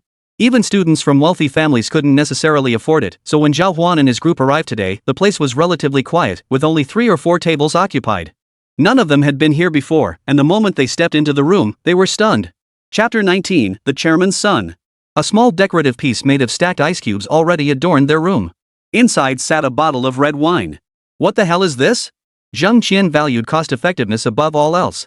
Upon seeing such a flashy decoration, he quickly backed away. His gut told him this thing was definitely expensive. "This is the dry red wine I ordered." Zhào Huān stepped forward and had the bottle opened. "How much?" Zheng Qian was only interested in the price, whether it was dry red or not. He couldn't tell the difference anyway. "It's not expensive. Just charge it all to my account today." Zhào Huān had little concept of money. As long as he completed tasks, he'd keep receiving monetary rewards. Besides, this restaurant was his own establishment, there was no need to fret over the cost. Fine then." Zheng Qian instantly beamed like a chrysanthemum in full bloom. Hán Chǔxī's expression darkened, and she quickly shielded Zhào Huān. "Zhào Huān, you're a student too. How could you possibly afford that much? Let's just skip it. We can eat something simple and chat instead." Lin Yu hummed as she stepped forward. "Chǔxī, you don't need to protect him. This is a 1993 dry red from Chateau Franc, right? Someone with this kind of taste couldn't possibly be unable to afford this meal. If it comes down to it, I'll cover it. Having a good time is what matters most." "You recognize it?" Zhào Huān looked surprised. "I've seen it a few times." Lin Yu covered her mouth and nodded with a grin. The 8 of them began eating. Since they were playing wingman today, Chen Lan and Dong Li exchanged a glance and immediately claimed their seats. They squeezed Zhào Huān and Hán Chǔxī into the middle, sitting together. Zhào Huān had already ordered when he arrived, so the dishes were served as soon as they sat down. Conversation soon flowed among the group. Wang Jie and Chen Shuang, both exceptionally talkative, quickly bonded with the others. Zheng Qian, however, kept his head down, eating voraciously. Watching everyone clink glasses and exchange toasts, Hán Chǔxī quietly turned to Zhào Huān. "Where did you go tonight? So late at night." The instructor called me out for dinner because of the rescue. Huh?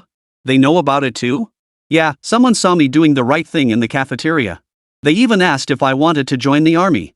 Zhào Huān didn't tell Hán Chǔxī about the Greedy Wolf Squad. The Greedy Wolf Squad was a rather classified special forces unit. Casually mentioning it to Hán Chǔxī wouldn't be entirely convenient. Your instructor seems pretty tough on you, always making you train extra. After today, that should stop. Why's that? Because our relationship has improved. Zhào Huān smiled before adding. Hán Chǔxī looked utterly confused. What did she mean by our relationship has improved? Just as the two were talking, a knock suddenly sounded at the door. Is anyone in there? A very arrogant voice came from outside. At this moment, several people frowned and looked out. Zhào Huān had intended to walk over and open the door, but unexpectedly, it was pushed open forcefully. A burly man, nearly 6 feet tall, strode into the private room with his entourage. He had his arm around a girl, the two of them looking inseparable. Behind them stood a dozen or so young men who looked like troublemakers. They came in with an aggressive aura. Zhào Huān stepped forward and asked. We're in the middle of a meal. What do you think you're doing barging in like this? The man sneered, his expression dripping with contempt. What do I mean? Don't you know this is the only VIP lounge here? Yes, so what? I'm dining here today and you're taking my spot. Did you guys make a reservation? This whole street belongs to my dad. Do I, Zhu Feiyan, need to notify the restaurant when I want to eat here? Hearing this arrogant remark, Hán Chǔxī beside them immediately stood up. We got here first and are already eating. Why should we give up our seats for you? After Hán Chǔxī stood up, Zhu Feiyan raised an eyebrow. Oh, I wonder who this is. Why, it's our very own Miss Han, the campus beauty. Seeing you today has brightened my mood. You lot can all leave. Miss Han can stay here and continue enjoying this candlelit dinner with me. He. Brother Feiyan, what about me? The girl in Zhu Feiyan's arms immediately lifted her head, murmuring discontentedly from behind. Smack! A slap landed. 5 bright red fingerprints instantly appeared on the woman's face. What kind of trash are you? You're not even fit to tie the shoes of Han, the school's top beauty. I only bothered with you because I was bored. Think you're some kind of big shot? Tears welled in the woman's eyes as she lay sprawled on the ground, yet she dared not utter a sound. Get lost. Zhu Feiyan flung her away with a dismissive wave, tossing her to his underlings. Zhào Huān looked at this arrogant, overbearing bastard and felt a bit strange. Is this guy really this arrogant? Hán Chǔxī hurried over and whispered something in Zhào Huān's ear. His father is a school board member with investments surrounding all 4 gates. Maybe we should just leave. Seeing their large group, Hán Chǔxī felt a bit frightened. After all, she was still a young girl. In situations like this, not panicking was already quite an accomplishment. Oh, it's fine. Zhào Huān instinctively squeezed Hán Chǔxī's small hand. Hán Chǔxī quickly pulled her hand away, a blush instantly spreading across her cheeks. Turning her head, Zhu Feiyan looked at Zhào Huān and the others. Aren't you leaving? Do I have to tell you twice? You're a hammer, and you dare call yourself old man? Chen Xuan was the first to snap, firing back with a sharp retort. Zheng Qian stood nearby, his tone dripping with sarcasm. Some people just think they're so special. Do they have to fight over everything, even food? Haven't they ever eaten before? The girls snapped out of their daze. They immediately joined in the verbal barrage. What a disgrace to men hitting a woman. That girl earlier, she must be blind to have followed him. Put.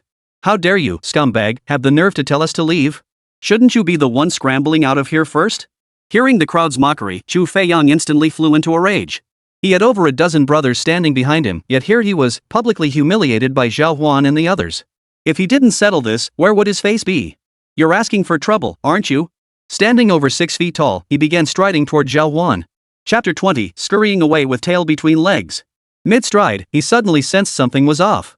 Looking at Zhào Huān's physique, Zhu Feiyan realized the other man was far more muscular than himself. Guys! His bark was louder than his bite, and he quickly summoned his henchmen behind him to save face. But the effect was far from what he hoped. Humph! A cold snort escaped Zhào Huān's nostrils. Merely stepping forward, the devilishly muscular man's appearance alone was enough to terrify everyone present. The few men beside Zhu Feiyan were all skinny, spoiled brats. These little hangers-on actually thought they could act tough in front of Zhào Huān? They must be blind to come kicking an iron plate for no reason. Zhào Huān surveyed them, then reached out and yanked Zhu Feiyan to his feet. He spoke with deliberate seriousness. I really don't like you. Feeling his body slowly lift off the ground, Zhu Feiyan was terrified. Hán Chǔxī stood nearby, her expression unchanged. She'd witnessed Zhào Huān's superhuman strength firsthand last time at Lover's Hill. You bastard! Summoning his strength, Zhu Feiyan kicked Zhào Huān hard. Thud! Gah! The excruciating pain pierced his very soul. What the hell is this, a steel plate? His attack had absolutely no effect. Zhào Huān's muscles were like granite, and they even inflicted counter damage. With all that money, why not do something worthwhile? Instead, you go looking for trouble every day. Zhào Huān reached out and slapped him hard across the face. He didn't go all out on this guy, just a light punishment. After all, he hadn't done anything truly heinous. But Zhào Huān's light punishment was already unbearable for most people. After several slaps, Chu Feiyang's face instantly swelled up. Behind him, none of his gang of friends dared to intervene. Let go of our young Master Chu. Do you know who his dad is? You're finished, kid. Beg for mercy now, young Master Chu might just give you a chance. At that moment, the gang of thugs instantly transformed into gentlemen. All talk, no action. Zhào Huān turned with a cold sneer and said, "Quiet." Under the weight of his terrifying aura, not a single one dared to speak again. Suspended midair, Chu Feiyang struggled relentlessly as Zhào Huān turned away. But Zhào Huān's grip was like a steel clamp. Once he had him in his grasp, there was no escaping. You wouldn't happen to be Zhào Huān, would you? Chu Feiyang suddenly recalled a post he'd seen on a forum just 2 days prior. Recently, a new student had emerged on campus who was making waves. With just one support, he could climb to the second floor to rescue a little girl with his bare hands. During military training, when punished, he stubbornly ran over 100 laps, leaving the drill instructor speechless. He even took down the Ghostfire racing team. Could he be about to become the third subject of his exploits? No way. That would be a huge embarrassment. How did you find out about me? Zhào Huān was taken aback. Unlike Hán Chǔxī, whose beauty was renowned, she wasn't exactly a household name. Hán Chǔxī and the others immediately turned grim at her words. Seems you don't have a clear understanding of yourself. Who in the school doesn't know you by now? Hán Chǔxī stepped closer and whispered to Zhào Huān. Scratching his head, Zhào Huān still felt something was off. Bro, I know I was wrong. Let me go. I won't cause trouble anymore. Chu Feiyang's expression changed in an instant. He had no principles seeing someone stronger than himself, he immediately admitted fault. Get lost. Zhào Huān released him, and Chu Feiyang fled the scene in a panic. As he departed, he turned back with a venomous glare at Zhào Huān. Hán Chǔxī, standing nearby, immediately grew concerned. Zhào Huān, you'd better be careful these next couple of days. His father, that school board chairman, if he sees Chu Feiyang's swollen face from your beating, he'll probably be furious. No big deal. Let him get angry. Let's keep eating. The other side had started the trouble. Zhào Huān had merely given them a taste of their own medicine. It probably wouldn't amount to much. Back at their table, everyone stared at Zhào Huān with stars in their eyes. Brother Huān, you're totally awesome today. Chen Shuang laughed heartily at Zhào Huān's impressive display. When we first started school a few days ago, I noticed this guy was already acting all high and mighty, super annoying. Who knew Brother Huān would take him down today? Zheng Qian felt thoroughly satisfied as well. The girls in Hán Chǔxī's dorm saw that Zhào Huān showed no fear when facing Chu Feiyang, and even managed to teach him a lesson. Their opinion of Zhào Huān shot up several notches instantly. Zhào Huān, you're so handsome. I feel so relieved leaving our little Cece in your care. Hey, do you know any other muscle-bound hotties? Hook me up with one. Zhào Huān felt overwhelmed by everyone's chatter, so he just gave a couple of perfunctory replies and kept eating. After this incident, both dorms opened up, chatting about all sorts of campus matters. Hán Chǔxī's dorm was filled with upperclassmen who knew a lot about campus life, so the conversation flowed fairly smoothly. After finishing the meal, Zhào Huān and the others prepared to leave. Would you like us to walk you out? Chen Shuang seized the opportunity to step forward, ready to escort Hán Chǔxī and the others. No need. You guys should hurry back. Otherwise, you won't be able to get into the dorm before curfew and will be left out in the cold. At 11 p.m., their dormitory curfew began, and the main door would be locked. The group nodded in agreement and returned to the dorm with Zhào Huān. The moment they returned, the dorm erupted in chaos. Zheng Qian burst out laughing first. Ha ha ha ha. 18 years. Never imagined I'd see this day so many gorgeous senior female students. So many. Wang Jie was beaming with delight. Zhào Huān, thanks to you. Otherwise, us perpetual bachelors would have probably evolved into monks in the mechanical engineering department. Ah, you're too kind. Zhào Huān didn't seem to think much of it. After all, it was just going out to have fun. More people meant more lively company. Chen Shuang chuckled to herself, pulled out her phone, and announced to the group. Guess whose contact info I managed to get? Oh. Holy crap, you've been quietly raking it in, haven't you? Whose? Zhào Huān and the others perked up, crowding around to see it was Dong Li's WeChat. When did you get her WeChat? I'm so jealous. Zheng Qian groaned in frustration. Earlier, while they were chatting, his attention had been entirely focused on the expensive meal. He'd chatted, but not with much thought. He hadn't even considered asking for WeChat. Hee, I just casually asked for it. No worries if you guys didn't get one. Next time we go out together, we can all ask for one. The group laughed and joked around. Zhào Huān didn't join in. She washed her face and returned to bed. The moment he opened his phone, he saw over a dozen messages from Hán Shào. His eyebrows shot up in surprise. This didn't seem like the usual Hán Shào. He never used to be this talkative. Unlocking his phone, Zhào Huān opened WeChat, ready to see what was going on. Chapter 21, That Store Belongs to Me. Hán Shào, didn't you say you were going out for dinner today? Are you back at the dorm yet? Ugh, I had 2 glasses of red wine today. I'm so dizzy. Why do guys always like girls with big boobs? Oh, and I have to tell you today Followed by a long string of messages. Hán Shào sounds just like one of those ditzy little girlfriends. He rambled on about this and that, sharing everyday life stories with Zhào Huān. Zhào Huān lay on her bed, a smile playing at the corners of her mouth. This had been the routine between Zhào Huān and Hán Shào over the past few years. Zhào Huān had grown accustomed to this feeling and quite fond of it. Devil muscle man, you're such a dope. 2 glasses of wine and you're done for? Should have known better than to drink. Hán Shào, but everyone else was drinking. I wanted to try it too. Devil, next time, be more careful. No drinking allowed. The two were like lovers deeply in love. After rambling on about this and that, they bid each other good night. But neither could bear to log off first. Their pointless, sappy moments stretched longer than their actual conversations. Sometimes Zhào Huān found himself thinking, if only Hán Shào were a woman. He might even ask her to be his girlfriend. Of course, there was no way this guy could be a woman. Mid-conversation, the other person suddenly went offline. This guy. Zhào Huān figured Hán Shào must have finally passed out from exhaustion. It was time for him to sleep too. A new day awaited, and military training was on the agenda. The night passed without incident. Before the morning sun touched their faces the next day, all 4 roommates were already up. Having had a bit of red wine the night before, they'd all gone to bed early. Let's go, guys. Wang Jie glanced at the time and urged his dorm mates to head out. After a quick tidy up, they were all ready to head off for military training. But before heading to the training grounds, they first raced through a meal at the cafeteria. Brother Huān, after eating so much last night, you can still eat this morning? Zhào Huān stuck to his usual order, 10 steamed buns, 5 eggs, and a bowl of congee. Eat more, you're growing. Zhào Huān chuckled. After finishing their meal together, they headed to the sports field.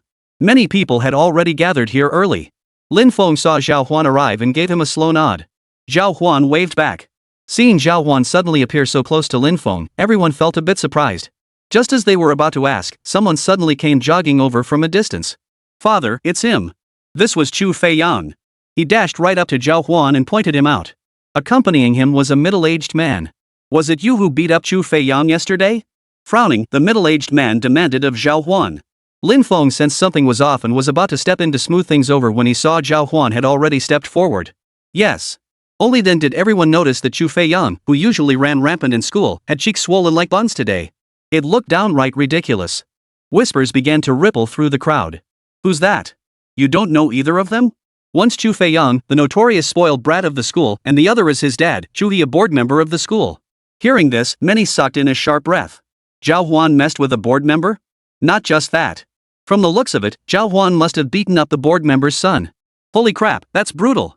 Doesn't that mean Zhào Huān is going to get punished? Sigh. Who knows? Let's wait and see. Everyone sighed, feeling helpless. They believed Zhào Huān wouldn't have hit someone for no reason. Even if he did, it was surely for the sake of justice. Unfortunately, this time the matter wasn't as straightforward as imagined. Zhào Huān had encountered someone like Chu Feiyang, a man with formidable family connections and background. Brother Huān, that little punk actually dared to show up. We'll vouch for you, he started it. Exactly. Don't be afraid. Everyone in the dorm stood up to support Zhào Huān. This is my own mess. Don't get involved. Zhào Huān frowned. This Chūhī was a member of the board of trustees at Dongdaling University. One of the individuals funding the entire Dongdaling University. Getting on the wrong side of someone like him would be extremely troublesome. Zhào Huān, do you know what penalties you'll face for assaulting a student of this university? Chūhī was clever, sidestepping any points that might reflect poorly on his son while turning the conversation to Zhào Huān's assault. I'm not the kind of person who goes around hitting others. This was purely self-defense. Correcting his statement, Zhào Huān lifted his head and stared at Chūhī without fear. Self-defense? Then why are you completely unharmed while Chu Feiyang is injured? That's just his own clumsiness. Besides, who says the defender has to get hurt? Does getting beaten up make you the victim? Zhào Huān's words instantly silenced the crowd. Standing up to the school director in front of so many people. How ruthless. Seeing how formidable Zhào Huān was, Lin Feng realized this fire was beyond his control. He quickly turned to fetch Yi Hui. You little brat, you talk a big game, but do you have proof my son started this? The fact is, Chu Feiyang has already been beaten. Got it? Shui finally lost his patience and snapped at Zhào Huān. Evidence? Ha, there's plenty of it. Luckily, the music restaurant had surveillance cameras yesterday. We can go check the footage right now. Zhào Huān's words convinced everyone that he wasn't at fault. Only those in the right could speak with such confidence. Then let's go see. When Shui heard the name of the music restaurant, the corners of his mouth lifted. This place belonged to a friend under his command. Had Zhào Huān not mentioned the music restaurant, things might have been different.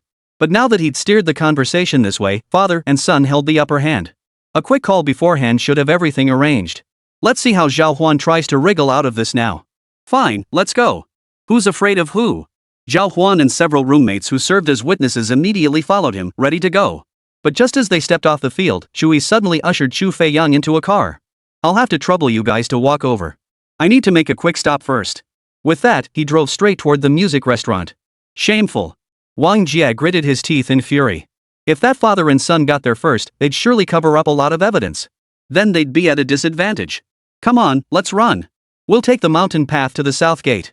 Chen Shuang pulled the others, ready to run. But Zhào Huān shook his head and delivered news that stunned them for 300 years. No need to panic. Even if they got there early, it wouldn't matter, that shop is mine. Chapter 22, the instructor arrives. Zheng Qian, Wang Jie, and Chen Shuang were all stunned. You mean, that shop is yours? You're joking, right? They're looking for a chance to take us down. I'm not joking. That shop really is mine. Zhào Huān's response was earnest. Only then did the three of them half believe, half doubt accept his words. Then what was the point of the Chu family father and son going there? They'd actually tried to leverage connections to pressure someone, forcing the blame onto Zhào Huān. Too bad they picked the wrong target. Yes. I'll make a call to handle this. Zhào Huān dialed the number directly and exchanged a few words with the manager of the music restaurant. No problem, boss.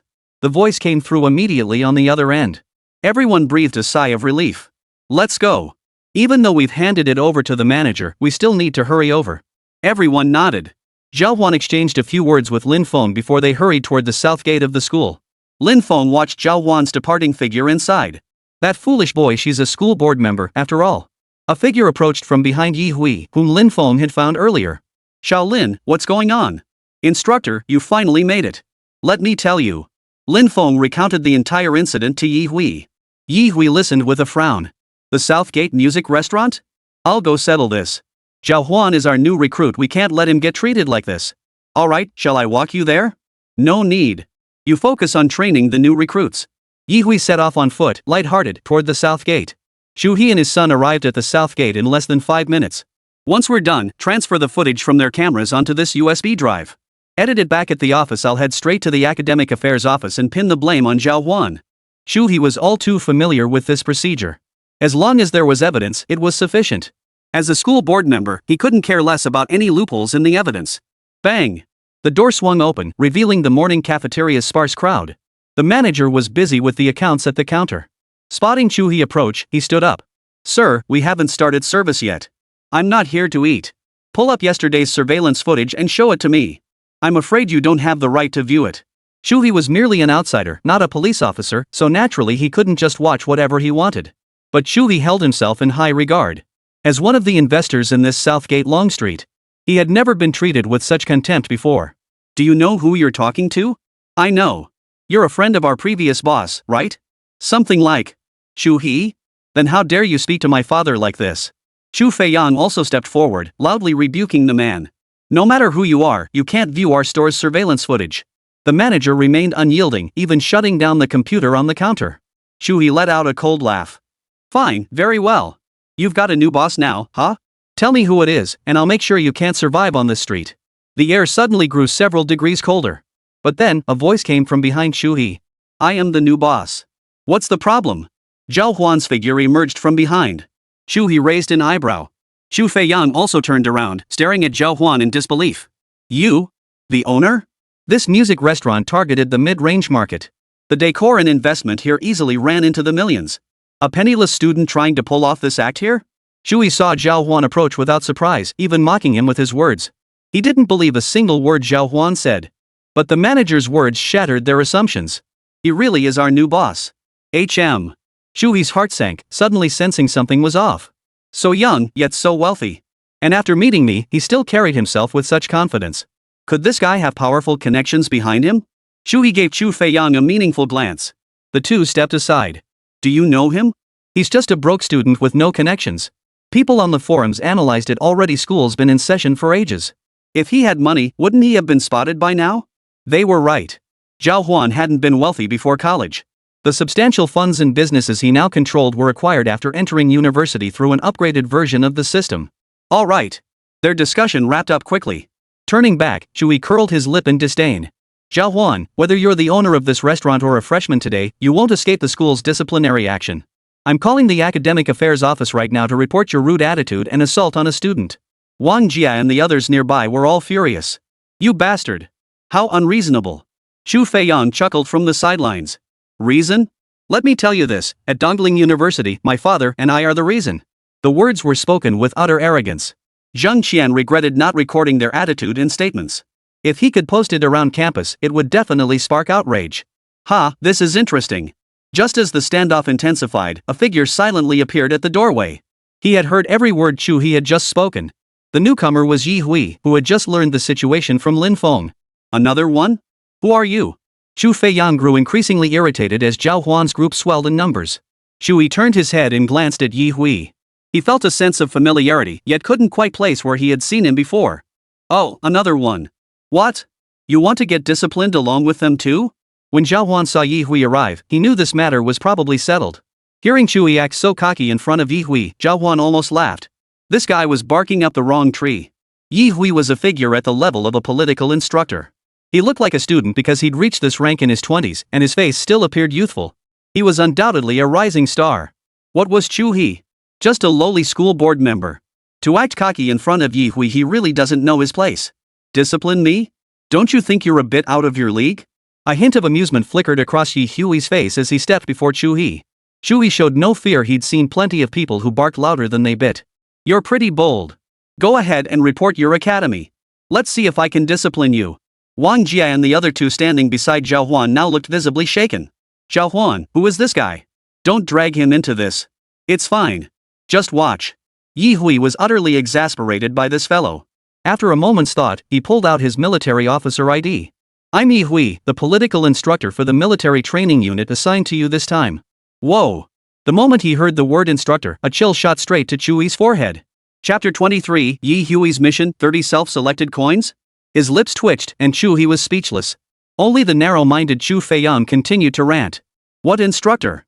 My dad knows your company commander. A couple days prior, Chu He had taken his son out for a meal with the company commander. They'd established a nodding acquaintance. Today, Chu Feiyang was already exploiting it. Smack! What company commander? You idiot! Chu He was stunned. The other guy was already a political instructor, and this was just a company commander. Chu Feiyang, inexplicably struck, stood frozen in place, not daring to utter a word. Turning back, Chui plastered a smile on his face and addressed Yi Hui in a hushed tone. Political instructor. I didn't recognize your true worth.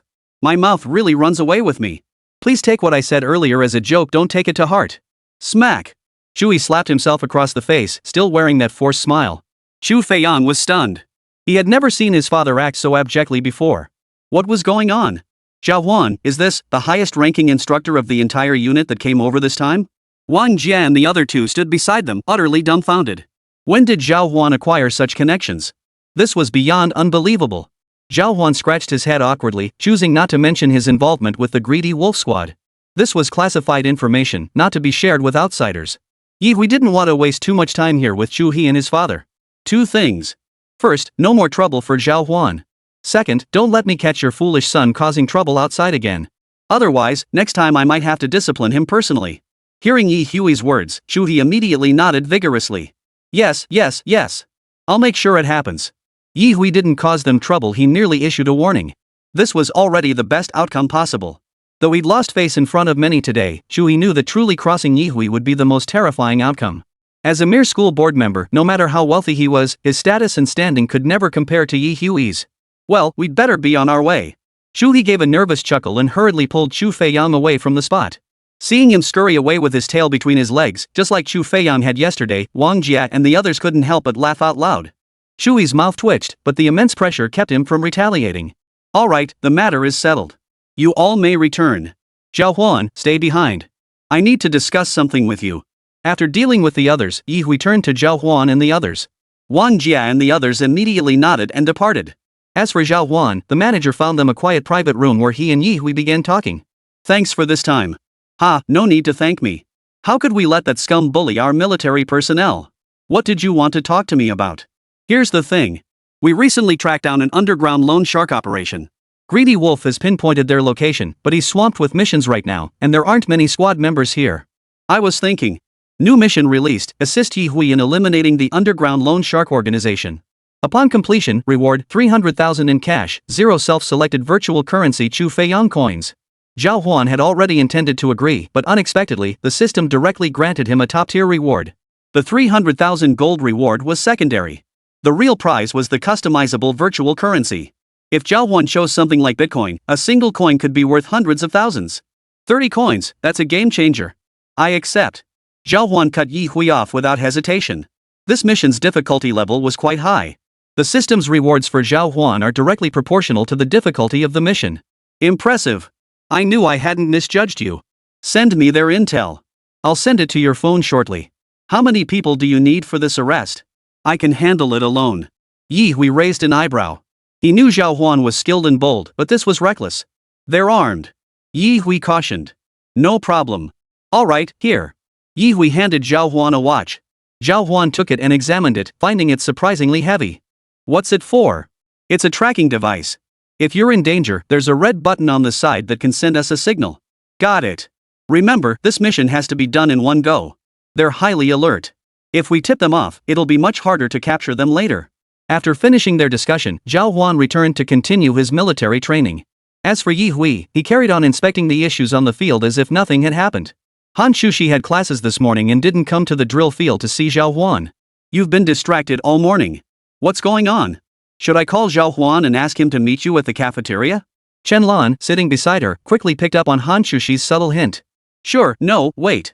In a moment of carelessness, Hán Chǔxī blurted out her true feelings. Chen Lan grinned at Hán Chǔxī. Guess I was right, huh? No way. Hán Chǔxī protested, but then remembered something. Oh right, there's a mini fridge in the dorm.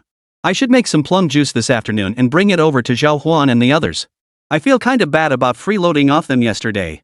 Sounds good. Chen Lan and Lin Yu both raised their hands in agreement. Recalling that imposing figure, Hán Chǔxī felt a warm glow in her heart. Make extra Zhào Huān can really drink. Got it. Just not sure how many ice cubes our little fridge can actually make. The sound of jingling metal reached their ears. The final class ended. Everyone hurried out of the classroom. The 4 from Hán Chǔxī's dorm also headed outside. The 4 young women, radiant and stunningly beautiful, drew frequent glances from passersby as they walked. People around them instinctively parted slightly to make room. Their gazes drifted toward the girls without conscious thought. But at that very moment, all 4 pairs of eyes collectively locked onto a robust figure in the distance, balancing over a dozen takeout boxes in one hand. Look! Zhào Huān! Come on, Chǔxī, let's go find Zhào Huān. Though shy, Hán Chǔxī still quickened her pace alongside the others, heading toward Zhào Huān. The onlookers were all stunned. Who's so charismatic that the girls from the beauty dorm are all rushing over like that? Who else could it be? Zhào Huān, of course. Who's Zhào Huān? You don't read the forums? You don't know Zhào Huān?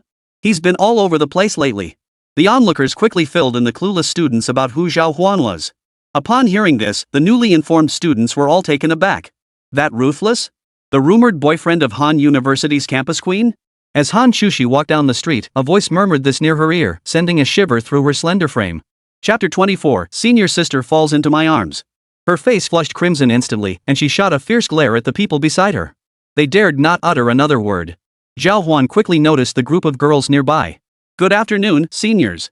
Zhào Huān, let's grab lunch together. Since it's lunchtime anyway, I was hoping to ask you about the Memorial Hall event this afternoon. The moment Zhào Huān brought this up, everyone perked up. Is this year's outdoor activity happening so early? Every year during military training, they would visit the Memorial Hall to learn about the heroic deeds of their predecessors during the War of Resistance. Usually, it wasn't until the middle of military training that they were taken there. I'm not sure either. Maybe things are a bit different this year. Could you tell me what the schedule is for this afternoon? Sure thing. Hán Chǔxī's even on the student council, so she'll be leading the group. We don't have classes this afternoon anyway, we can go together. Hearing this, Zhào Huān's eyes lit up. They were new to the area and unfamiliar with the surroundings. Having some familiar faces to guide them would definitely make things easier. That's wonderful. Hán Chǔxī's heart skipped a beat. Being in the right place at the right time. I'll call them later to see how the afternoon is arranged. I'll lead your group then. Without hesitation, she settled the matter right then and there. Alright. After chatting with them, Zhào Huān returned to the dormitory. In her free time, she started chatting with young Master Han. Hey Han, I'm heading to the memorial hall for an observation session this afternoon. Oh? That memorial hall is quite a distance away. Make sure to bring plenty of water this afternoon and avoid heatstroke at all costs. Otherwise, the trip back and forth will be miserable. Got it. I'm in pretty good shape, so I shouldn't get heatstroke. Zhào Huān was confident in his physical condition. Hán Chǔxī, reading Zhào Huān's message on her phone, recalled his robust physique. He chuckled helplessly, realizing his worries were unnecessary. Are you guys going this afternoon too? It's scorching out there. Hán Chǔxī turned to ask the others in the dorm. Originally, they had hoped to see Hán Chǔxī and Zhào Huān go out together today. Whether they went or not wasn't the main concern. Seeing the scorching sun outside, the group began to lose their enthusiasm. Ugh, I'm feeling lazy, can't be bothered to move. Lin Yu whined playfully from the side. Dong Li and Chen Lan immediately chimed in. Today's chance to be alone with Zhào Huān is all yours, make sure you seize it. After saying that, the three of them flopped onto the bed, turned on the air conditioner, pulled the covers over their heads, and fell asleep. These three really were incredibly lazy. Hán Chǔxī sighed helplessly, yet a flicker of excitement danced in her heart. Without her roommates around to interfere, Hán Chǔxī and Zhào Huān's relationship was bound to take several steps forward.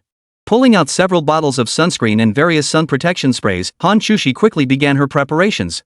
At 2 p.m., a group of student council members met up with the instructors. They were there to assist the instructor and guide the students to the memorial hall. Unsurprisingly, Hán Chǔxī was assigned to Zhào Huān's group. Zhào Huān. Hán Chǔxī's face was beaming with joy, her smile about to spill over. She jogged over to Zhào Huān's side. Senior, you're here. Lin Feng had long noticed the subtle tension between Zhào Huān and Hán Chǔxī but chose not to address it now. He simply stood by, waiting for Zhào Huān and Hán Chǔxī to finish their brief conversation. Instructor, shall we get going? Hán Chǔxī approached Lin Feng and spoke up. The group began moving forward. The total number of freshmen at Dongling University was estimated to be over 10,000. With so many people heading out, thorough preparations were essential. Fortunately, Wang Jie and Lin Feng worked well together. With their help, the entire class proceeded without any major issues. I'll tell you, this place brought me to tears last time. Our heroic martyrs were truly so brave. Hán Chǔxī leaned in to chat with Zhào Huān. Yeah, I'm really looking forward to experiencing the bravery of our predecessors firsthand. Zhào Huān glanced at Hán Chǔxī's handsome face and her snow-white thighs glistening in the sunlight, feeling a sudden flush of embarrassment. After walking a while, Zhào Huān spotted a small tent ahead. Inside sat several students, with large containers of water and various medicines stacked behind them. What's this for? This is our university's emergency aid station. Students suffering from heatstroke or feeling unwell can rest inside. Dongling University had made meticulous arrangements. They've even thought of these details. New task issued, host, please assist the heatstroke student and transport them to the emergency aid station. Reward, 10,000 yuan cash for successful delivery. Hearing this reward, Zhào Huān's eyebrows shot up and his eyes lit up. 10,000 yuan per person. That's awesome. Just then, several members of the performance troupe couldn't hold it in any longer, leaning against a nearby tree trunk and vomiting. Several new students nearby looked flustered. Zhào Huān walked straight over to them. How are you holding up? Can you keep going? My head's spinning a bit. I'll be fine after resting here for a while. Then I'll take you to the aid station. After saying that, Zhào Huān grabbed both military training students by the arms and swiftly carried them over to the aid station. Hán Chǔxī, watching from the side, saw Zhào Huān's warm-heartedness. She silently acknowledged she hadn't misjudged him. Zhào Huān truly was a kind-hearted soul. In less than half an hour, Zhào Huān weaved through the long queue, assisting over a dozen people. There were 4 or 5 such relief stations along this road. When Zhào Huān delivered each person to the station, they all expressed their deepest gratitude. Had they continued walking here, they might have suffered from heatstroke and endured a miserable night afterward. Zhào Huān, take a break. Don't let yourself get heatstroke too. Hán Chǔxī, Lin Feng, and Wang Jie approached and urged him. It's fine. I won't get heatstroke. Wiping the sweat from his forehead, Zhào Huān's smile was so bright it seemed almost incomprehensible. They didn't know that Zhào Huān earned 10,000 yuan for every person he saved. If circumstances allowed, Zhào Huān wished everyone here would get heatstroke, then he could rake in a cool 100 million in pocket change. Of course, that was impossible. Seeing Zhào Huān so enthusiastic, the people around him couldn't bring themselves to say anything more. They could only let him be. Hán Chǔxī's gaze remained fixed on Zhào Huān, her eyes brimming with warmth. Cough cough. Suddenly, a wave of dizziness washed over her mind. Her body went limp and Hán Chǔxī nearly collapsed to the ground. At that moment, a figure swiftly appeared before her, speaking softly. Are you all right? Feeling Hán Chǔxī's limp, delicate frame unable to support herself, Zhào Huān swiftly caught her and held her in his arms. Chapter 25. Two women compete. Zhào Huān is stumped. Feeling the warm chest supporting her, Hán Chǔxī lifted her head and saw a familiar face. Zhào Huān. I'm fine, just a bit dizzy. Let me take you to the rescue station. Judging by Hán Chǔxī's condition, she must have walked too far in the scorching heat and suffered heatstroke. It's okay, I can walk. Hán Chǔxī forced herself to stand, but her two snow-white legs began trembling uncontrollably. I'm in charge of this trip. If I, as your senior, can't lead by example, it'll be embarrassing if word gets out. Sigh, if you really don't want to go back, that's fine too. Swish. With that, Zhào Huān hoisted her onto his back. A wave of softness instantly washed over Zhào Huān's back. Both of them instantly felt their minds wander. Hey, what are you doing? This is so embarrassing. Hán Chǔxī felt a warmth in her heart and didn't resist. Rest for a moment. Here's some medicine for heatstroke. Drink some. Zhào Huān didn't wait for Hán Chǔxī to respond, tightening his grip on her back. Now they were in zero-distance contact. The warmth between their skin was palpable. Hán Chǔxī felt the firmness of his body. The discomfort seemed to be slowly fading. Experts say, being close to handsome men can improve your health. So that's what they meant? Taking the medicine from Zhào Huān's hand, Hán Chǔxī lay across his back. The two began walking through the crowd like this. Thanks to Zhào Huān's earlier assistance, many heatstroke victims had already been taken to the aid station. No further incidents occurred along the way. Many students' eyes were now fixed on Zhào Huān. Hey, look! Zhào Huān seems to be carrying Han, the school's top beauty. Ha, I knew there was something between them. Exactly. Regular students get carried straight to the aid station, but Zhào Huān's personally carrying Handa, the school beauty. Wah, I want Zhào Huān to carry me too. You're not pretty enough. Go learn how to apply makeup. Heh, even if I did, I'd still be no match for Hán Chǔxī. The murmurs reached Hán Chǔxī's ears. Her cheeks flushed bright red, whether from the sun or embarrassment, she couldn't tell. She lowered her head and slipped under the sun umbrella Zhào Huān was holding. The memorial hall was just a short distance away. As soon as they arrived, Zhào Huān spotted several statues honoring heroes from the War of Resistance. The group began touring the site. Standing here, Zhào Huān felt as though he could sense the heroic spirit of the Chinese people rising up in resistance back then. After seeing this museum, everyone was deeply moved and profoundly touched. Hán Chǔxī had rested sufficiently by now and climbed down from Zhào Huān's shoulders. Yet as she stepped down, she felt a tinge of reluctance, a feeling she couldn't quite explain. I was deeply moved when we visited last year. You should take your time exploring here. Alright, I'll take a closer look. Just as the two were speaking, a girl suddenly stumbled on the nearby steps. With a thud, a patch of blood appeared on her calf. The people nearby immediately began murmuring. Wow, Sun Yuluo's hurt. We gotta go. Who's Sun Yuluo? She's the prettiest girl among the freshmen. She even made it onto the forum before. So she's the freshman campus beauty? Damn, that's a bold way to put it, but she really is stunningly beautiful. As the crowd buzzed with discussion, everyone around them urged each other to go help. But then they realized the nearest aid station was still hundreds of meters away. Getting her there would require driving her. Otherwise, the others probably wouldn't have the stamina for it after all, they'd just trekked several kilometers. I'll go save her. Seeing this, Zhào Huān immediately set off, intending to carry Sun Yuluo to the rescue station. Hán Chǔxī sighed helplessly. It seemed Zhào Huān valued saving people more than her. But then Hán Chǔxī's eyes widened in surprise. Wait, was this girl really this beautiful? Can you stand up? Zhào Huān approached Sun Yuluo and asked. Sun Yuluo looked utterly miserable, her delicate brows furrowed. No, even the slightest movement hurts. Alright, would you mind if I carried you? It's fine. Alright. Zhào Huān swept her up in his arms, his right hand cradling her supple waist while his left gently touched the soft hollow of her knee. The onlookers erupted in excitement. Holy crap, is that a Princess Carrie? Who'd have thought Zhào Huān would get to kiss her? If I had the strength, I'd jump in too. Yeah, right. All you can do is talk big here. Can't I just fantasize? Thank goodness it's Zhào Huān. Hán Chǔxī felt a wave of intense displeasure surge through her heart. Just moments ago, Zhào Huān hadn't even picked her up princess style, yet now this girl had snatched the chance away. Upon seeing Sun Yuluo's striking looks, Hán Chǔxī felt a sudden pang of insecurity. Everyone standing nearby could sense the temperature around Hán Chǔxī seemed to drop several degrees. Lin Feng naturally noticed the trouble brewing in Zhào Huān's backyard. Ahem. He turned around and quickly signaled to Wang Jia and the others. Wang Jia understood immediately. He immediately stepped in to save the situation. Zhào Huān went to rescue someone. Let's continue our tour here for now. As for Hán Chǔxī's side, since all the new students had been brought here, her task was essentially complete. She turned to the others and said, My head's spinning a bit too. I'll go with Zhào Huān to help that girl. Ah, well. Wang Jie seemed to have anticipated Zhào Huān getting caught between two girls, caught in a no-win situation. Senior Han. I'll go get you some medicine. Chen Shuang also rushed over to help Zhào Huān escape this predicament. No need to say more, I'll go myself. With that, Hán Chǔxī followed Zhào Huān's footsteps and dashed forward. Seeing this, everyone let out a deep sigh. Zhào Huān's in for it this time. This is the first time I've ever seen Senior Han this upset. Sigh. Zhào Huān is such a straight man. How could he hug another girl right in front of her? But Zhào Huān meant well. He's always been fine when saving people before.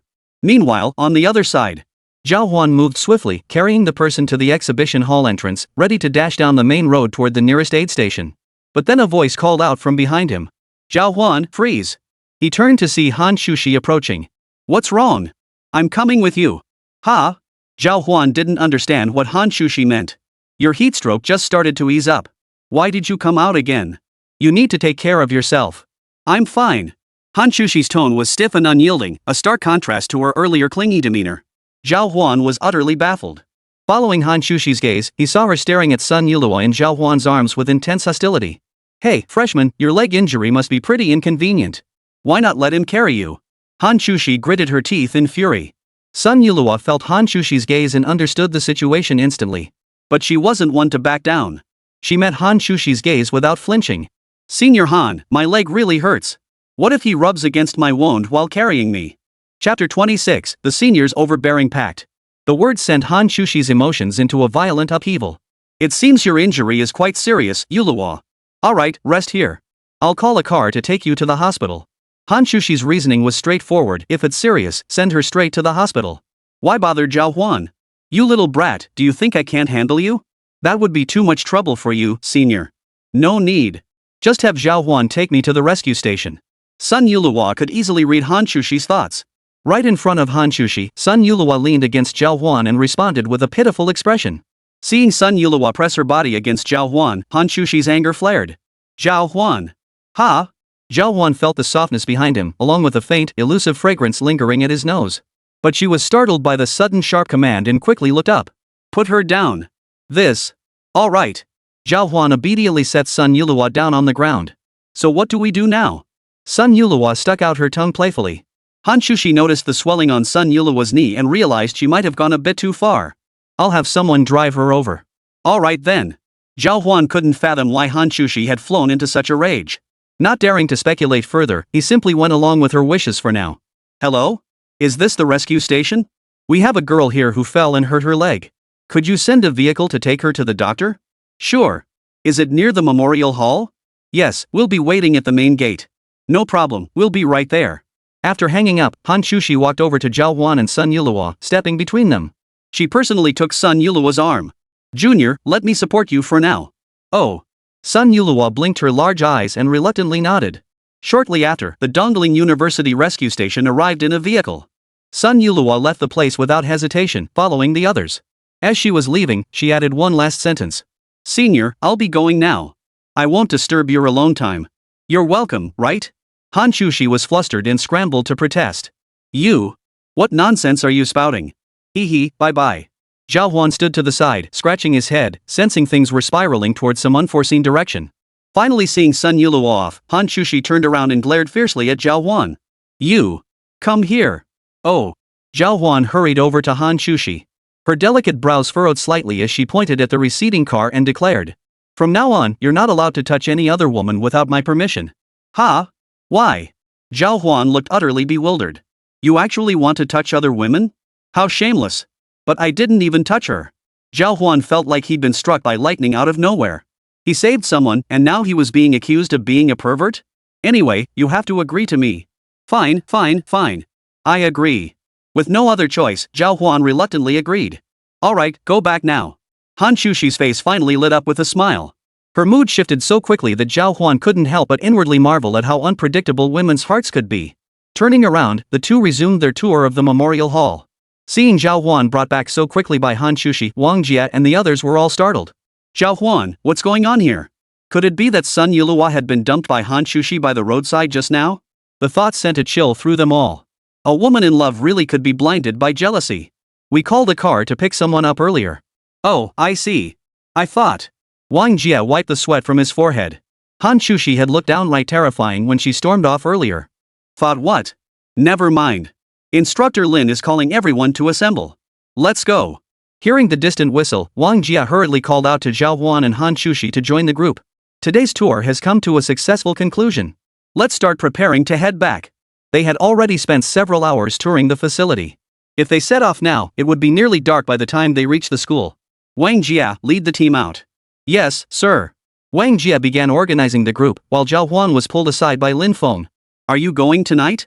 He was referring to the plan Yi Hui had discussed with Zhào Huān earlier that day to dismantle the underground loan shark operation. Yes. I'll arrange a car for you shortly. Here's the information on their organization. Yi Hui instructed me to give it to you. Lin Feng handed over a piece of paper.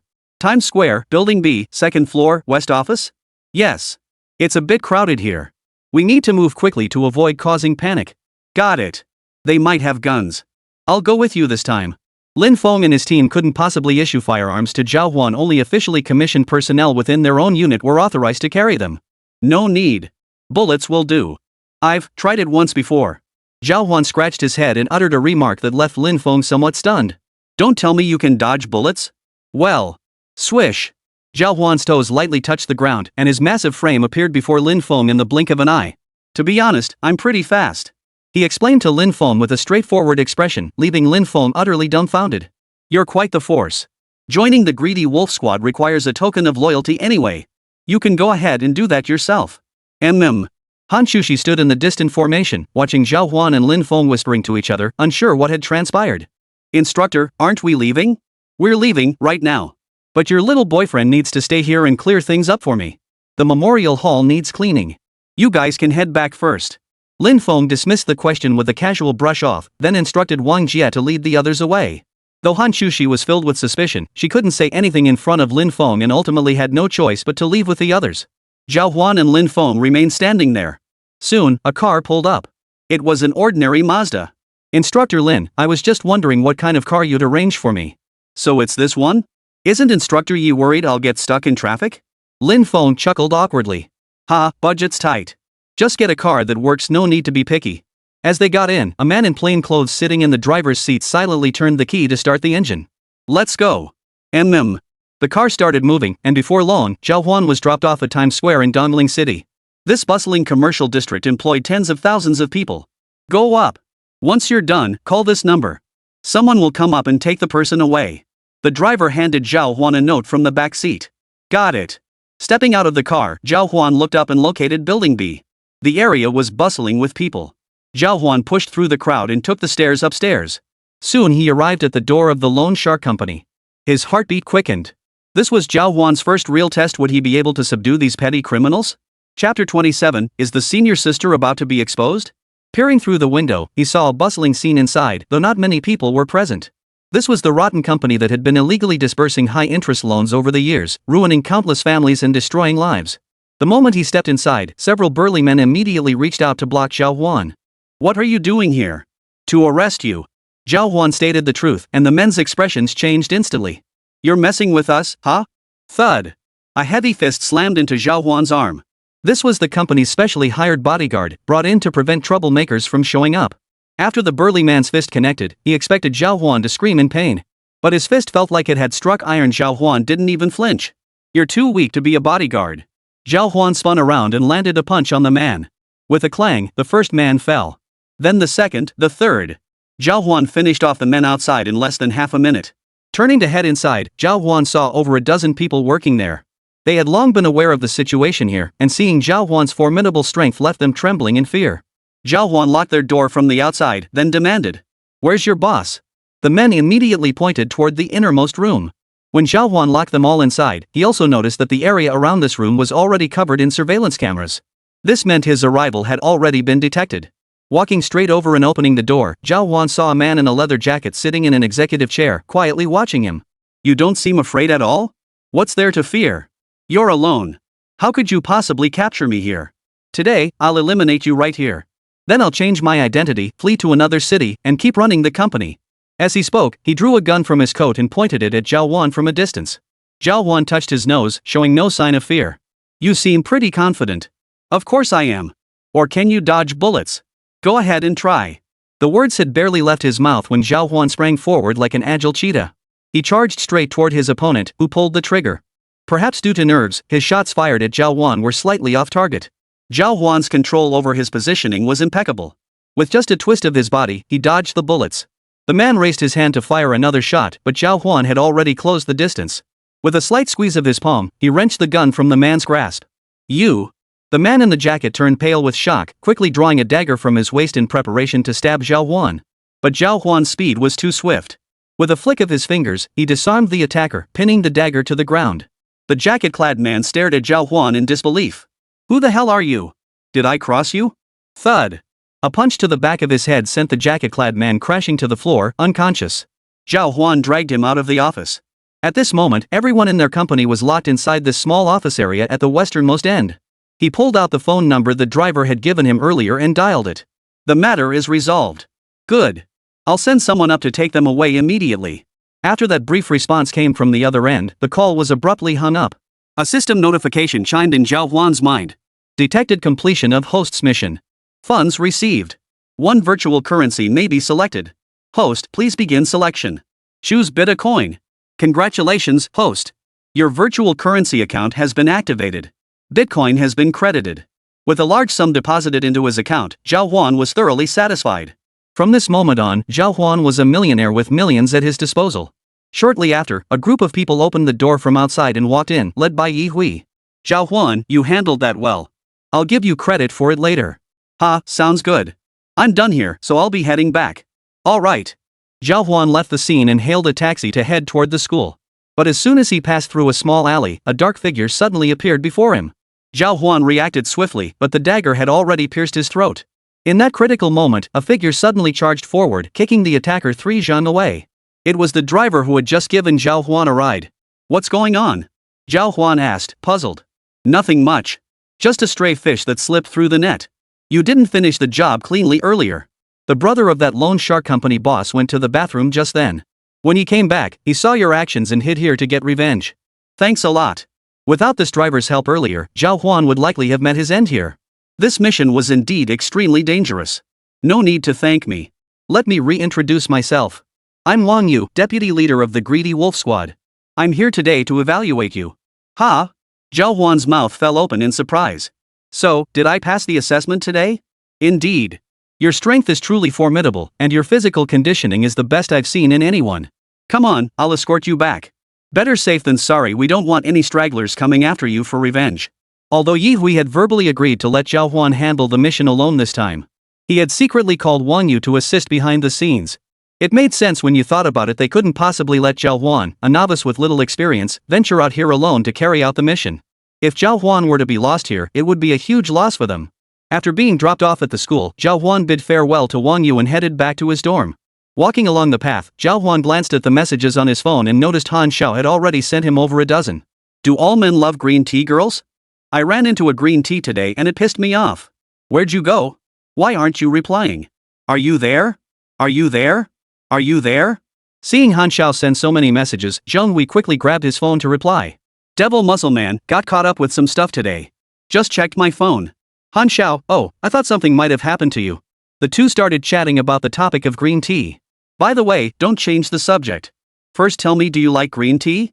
Hán Shào's question today was quite aggressive. Zhào Huān scratched his nose, unsure how to respond. Suddenly, Zhào Huān seemed to think of something. "Who exactly are you talking about when you say green tea?" Hán Chǔxī's heart sank. Oh no, was she about to be exposed? Chapter 28, Junior, want some noodles? Devil Muscle Man, why bring this up? Could it be you've fallen for the green tea? Hán Shào, not at all. I hate green tea girls the most. As Hán Chǔxī typed, the image of Zhào Huān carrying Sun Yulua flashed through his mind. Devil, oh yeah, I busted a loan shark operation today. Almost got shot by them in the process. Han, ha? Jolting upright in bed, Hán Chǔxī stared at her phone in utter disbelief. When did Zhào Huān go from being a good Samaritan to cracking down on crime? It all clicked instantly. So that's why Lin Feng specifically kept him behind today? A string of silent messages followed. Hán Chǔxī was now filled with worry. Han, I've got something to do, gotta go. Oh, by the way, are you free right now? Her nerves got the better of her, and she lost all sense of logical speech. Alright. I'm free. What's up? Nothing. She quickly dialed Zhào Huān's number, desperate to see if he was hurt. Seeing Hán Chǔxī so visibly shaken, the others in the dorm held their breath, not daring to make a sound. Everyone stared wide-eyed at Hán Chǔxī's actions. Hello? Is this Zhào Huān? It's me. What's up, senior? Come down here. I want to see you. The girls in the dorm all gaped in astonishment. Wow, Chǔxī's being so brave today. Her heart pounding, Hán Chǔxī didn't respond to them. She hung up immediately and hurried toward Zhào Huān's dorm building. Zhào Huān had just answered the call when she heard only that sentence before it was hung up. What's going on? The dial tone echoed through the phone. Zhào Huān was completely baffled. Brother Huān, what's going on? Everyone had heard Hán Chǔxī's voice on the other end of the line. No idea. I'll just wash my face and come down. Zhào Huān had just been in a fight and was a bit dirty. He turned toward the bathroom to wash his face. As soon as he reached the window, he saw Hán Chǔxī standing below the boys' dormitory building. Students passing by were buzzing with whispers. Isn't that Han, the campus beauty? Why is she standing under the boys' dorm? I think Zhào Huān lives around here, right? Could she be going on a date? No way, my dreams are shattered. At that remark, everyone froze in shock. No way. The aloof campus beauty Han actually came here to pick up Zhào Huān for a date? Everyone passing by couldn't help but start staring at the entrance to the boys' dormitory. Who would emerge? Tick-tock. The iron gate of the dormitory swung open. The person swiping their card to exit was Zhào Huān. Holy crap. It really is him. Take a picture. I'll post it on the forum later. We've heard all the rumors about those two, but never imagined it'd be like this. Just as everyone was staring intently at Zhào Huān, something even more shocking happened. Zhào Huān. A sharp cry rang out as Hán Chǔxī rushed straight to Zhào Huān's side, immediately beginning a thorough examination of his body. Senior, what are you doing? Zhào Huān looked utterly bewildered. Could this girl know about his mission to take down the Lone Shark organization? Hán Chǔxī offered no reply. Only when she noticed the crowd gathering around them did she finally snap out of it. Let's go. We need to get out of here. Without waiting for Zhào Huān's refusal, Hán Chǔxī grabbed his hand and pulled him toward the distance. Damn it. Han Senior, what? Damn, if I could get a beauty like that to grab my hand even once, I'd probably smile in my sleep. I can't watch anymore, I'm dying of envy. Pulling Zhào Huān to the small grove outside the dormitory, Hán Chǔxī asked with concern. Are you feeling okay today? I'm totally fine. Why are you suddenly asking about this, senior? Hán Chǔxī realized she'd been a bit too eager. Zhào Huān had no idea he was Hán Shào. She panicked. You weren't out helping carry heatstroke victims all day? I thought you might be exhausted, so I called you out to check on you and treat you to a meal. Ha? Really? I can eat a lot, you know. Think carefully, senior. Go ahead and eat as much as you want. Seeing that Zhào Huān was fine, Hán Chǔxī was actually quite happy. Then let's go to the cafeteria. I'll have some noodles. After all, Zhào Huān had worked over 10 grueling hours today, culminating in a major battle. His body was pretty drained. When it came to replenishing energy, nothing beat a bowl of noodles. Let's skip the cafeteria. If you want noodles, I know a place. Oh? There's a beef noodle place near the south gate. You should try it. Let's go then. Zhào Huān nodded immediately. The two walked side by side along the path in front of the dormitory toward the south gate. A gentle breeze blew in waves. Zhào Huān took a deep breath, inhaling the scent of trees. And another scent, the fragrance emanating from the girl beside him. This feeling was quite pleasant. Zhào Huān tilted his head slightly, stealing a glance at Hán Chǔxī with her bright eyes and pearly teeth. She was a sight to behold. What are you looking at? Hán Chǔxī had long noticed Zhào Huān's gaze. She shifted her body closer and turned to ask. You're beautiful. I couldn't help but look. Zhào Huān answered earnestly. It was his honest truth. Now it was Hán Chǔxī's turn to freeze in surprise. Most people would quickly look away after being caught. But Zhào Huān? Look, he just stared right at her. Who's prettier, me or Sun Yuluo? Hán Chǔxī's large eyes sparkled, seemingly eager for Zhào Huān's answer. After careful comparison, Zhào Huān delivered his verdict. You. Hearing this, Hán Chǔxī's heart burst into joy, but outwardly she showed no reaction, maintaining her cool demeanor as she retorted. At least you have some sense. Just when she thought the matter was settled, Zhào Huān added one more sentence. This remark made Hán Chǔxī's lips curve upward despite herself. I don't think it has anything to do with having knowledge. I'm just telling the truth. Hán Chǔxī's heart was racing wildly. How come this guy Zhào Huān is so good with words? You're the only one who knows how to compliment people. As they chatted, they had already arrived at the south gate. This is the noodle shop. The owner is Master Chen, and his food is absolutely amazing. Our dorm still comes here once a week. Hán Chǔxī eagerly pulled open the shop door. The place was packed inside. Zhào Huān had been wondering if there would even be seats available. After all, popular eateries tend to gain fame quickly. Now, seeing it for herself, she knew it was true. Here. As soon as a table cleared, Hán Chǔxī immediately stepped forward and snagged a seat. Zhào Huān sat down on this side, and Hán Chǔxī immediately reported to Chef Chen, "Chef Chen, 2 bowls of noodles again, my absolute favorite kind." A middle-aged chef boiling noodles immediately nodded upon recognizing Hán Chǔxī. "No problem, just a moment, coming right up." The aroma wafting from the distant kitchen made Zhào Huān's mouth water. But just then, the door outside was suddenly kicked open. Chapter 29, The Big Eater Competition. Several young punks with dyed yellow hair walked in from outside. It was none other than Chu Feiyang and his crew. Upon seeing Zhào Huān, their previously arrogant expressions instantly changed. Especially Chu Feiyang, he even considered leaving immediately. After returning home last time, his old man had promptly educated him on what an instructor was. Once he grasped the man's true status, Chu Feiyang was too scared to leave the house for days. Now, just seeing Zhào Huān made him want to take a detour. This guy's strength was far beyond his own. "Hey, isn't this young Master Chu? Come over here." Zhào Huān spotted him and felt amused, ready to tease him a bit. "Haha, what young Master Chu? I'm nothing special. Brother Huān, you're eating here too?" "Yeah, I'm having a bite with my senior today." Wiping sweat from his forehead, Chu Feiyang quickly added. "Please dig in. I'll go settle your table's bill, consider it my treat for bringing you an extra dish." "Ah, that's too kind of me." Zhào Huān wasn't short on cash. Calling him over was mainly to see if this guy had been behaving lately. "What's there to be embarrassed about? I'm happy to spend this money on you, Brother Huān." With that, he pulled out several hundred yuan bills and placed them on the counter. "Owner, put all this toward their bill. Consider it settled in advance." "This isn't quite right, is it? What's appropriate about it? Take it when it's given to you." Master Li knew exactly who Chu Feiyang was. He'd seen him and his father come to the shop to collect rent before. Back then, he was so arrogant, he didn't even know who he was. "Young Master Chu, you're too kind. Come over for a meal anytime, bring as many friends as you like, we'd never dare charge you a penny." Master Chen was visibly shaken. He couldn't fathom what this guy was really up to. "It's really nothing. Just collect the rent quickly." Forcibly shoving the money into Master Chen's arms, Chu Feiyang put on a righteous facade before hurrying over to Zhào Huān's side. "Brother Huān, I'll be heading out now." "Alright, take your men out first. With all these punks watching, I can't even eat my meal." Zhào Huān waved him off. "Got it." Chu Feiyang's face twitched, but he dared not say anything. He could only plaster on a smile and hurry away. "Zhào Huān, what's going on? Why is he so afraid of you?" Hán Chǔxī was utterly baffled, wondering what tactic Zhào Huān had used to subdue Chu Feiyang. "That's a secret." Zhào Huān uttered the word with an air of mystery, then fell silent. "Oh. Fine, if you don't want to say." Despite Hán Chǔxī's tough talk, she still secretly pulled out her phone and started chatting with Zhào Huān. "If I won't tell Hán Chǔxī, how could I not tell young Master Han?" Ding ding ding. A particularly caring notification sound rang out. Hán Chǔxī felt a warm glow in her heart.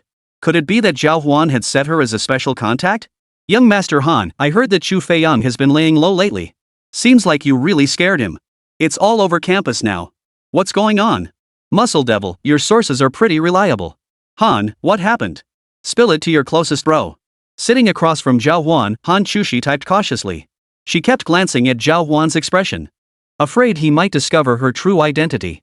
"Devil, well, I met this instructor who runs our school's military training. Then I went and scared the crap out of him and his son." "Han, wow, that's impressive." While Zhào Huān was still chatting with Hán Shào, Hán Chǔxī burst into laughter. "Humph, with my Hán Shào's account here, how could you possibly hide anything from me? I found out anyway, didn't I?" Seeing Hán Chǔxī's smug expression, Zhào Huān looked utterly bewildered. "What's wrong?" "Hee, I'm not telling you."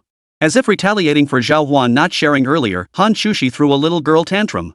Just as Zhào Huān was about to ask again, Master Chen arrived carrying the noodles. "Here you go, 1 bowl each. This is my signature egg noodles." "Hee, looks like my junior here is about to be won over by your egg noodles too, Master Chen." Hán Chǔxī's lips curved into a faint smile as the aroma of the egg noodles wafted over. She then pushed both bowls over to Zhào Huān. "Aren't you eating? Look at the time." Zhào Huān glanced at the clock, it was already 8:50 p.m. It was indeed past dinner time. "Fine, then I'll just eat by myself?" Go ahead. Hán Chǔxī watched Zhào Huān with keen interest. "Why are you staring at me? I like watching you eat. You look like you're savoring every bite." As Hán Chǔxī gazed at Zhào Huān with tender eyes, many diners nearby found themselves captivated by her beauty. Hán Chǔxī's beauty was 1 in a million even within the school grounds, let alone outside. Many began to envy the young couple. Zhào Huān's stomach growled loudly, so she stopped resisting. She shoveled the food in front of her into her mouth in big bites. A hearty appetite is a blessing. You've truly found yourself a wonderful boyfriend. Master Chen, who was seated nearby and knew Hán Chǔxī well, also praised Zhào Huān at that moment. Hán Chǔxī lowered her head, her cheeks flushing slightly, a rare moment when she didn't retort. Instead, Zhào Huān looked up to defend herself. No, we're just classmates. Hán Chǔxī's eyebrows shot up in anger, her face darkening. She didn't know why, but hearing those words, an inexplicable anger flared up inside her. Heh, I understand all this youthful coyness. It's fine, no need to overemphasize it. Master Chen quickly stepped in to smooth things over before hurrying back to continue cooking noodles. Zhào Huān, meanwhile, began wolfing down his second bowl of noodles. Is that enough? It's okay. It was late at night, and Zhào Huān didn't want to eat too much. Seeing how much Zhào Huān could eat, many people around him cast envious glances his way. Just as Zhào Huān was eating, a man rushed over to him and pulled out a ticket. Hey, buddy, got any free time lately? We're hosting a competitive eating contest. Looks like you've got quite the appetite. If you're free, come join us for a round. First prize is 2 tickets to the Suburban Fun Valley Amusement Park. Ha! That sounds great. We'll join. As soon as Hán Chǔxī heard it was a ticket for an outing, she snatched the event pass right out of the other person's hand. Zhào Huān scratched his head. I'm worried I won't have time later. Don't we still have military training? That shouldn't be a problem. We're holding it during lunchtime, right in front of Southgate Park. It's very close. The other person immediately filled Zhào Huān in on the details. Come on. I'm dying to go out. Get me 2 tickets and take me with you. Hán Chǔxī, unusually, began to act spoiled, tugging at Zhào Huān's sleeve and refusing to let go. At the same time, the system's voice echoed in her mind. Host, please participate in the competitive eating contest and secure first place. Reward, basic combat technique. Reading this, Zhào Huān perked up. Alright, if that's the case, I'll go.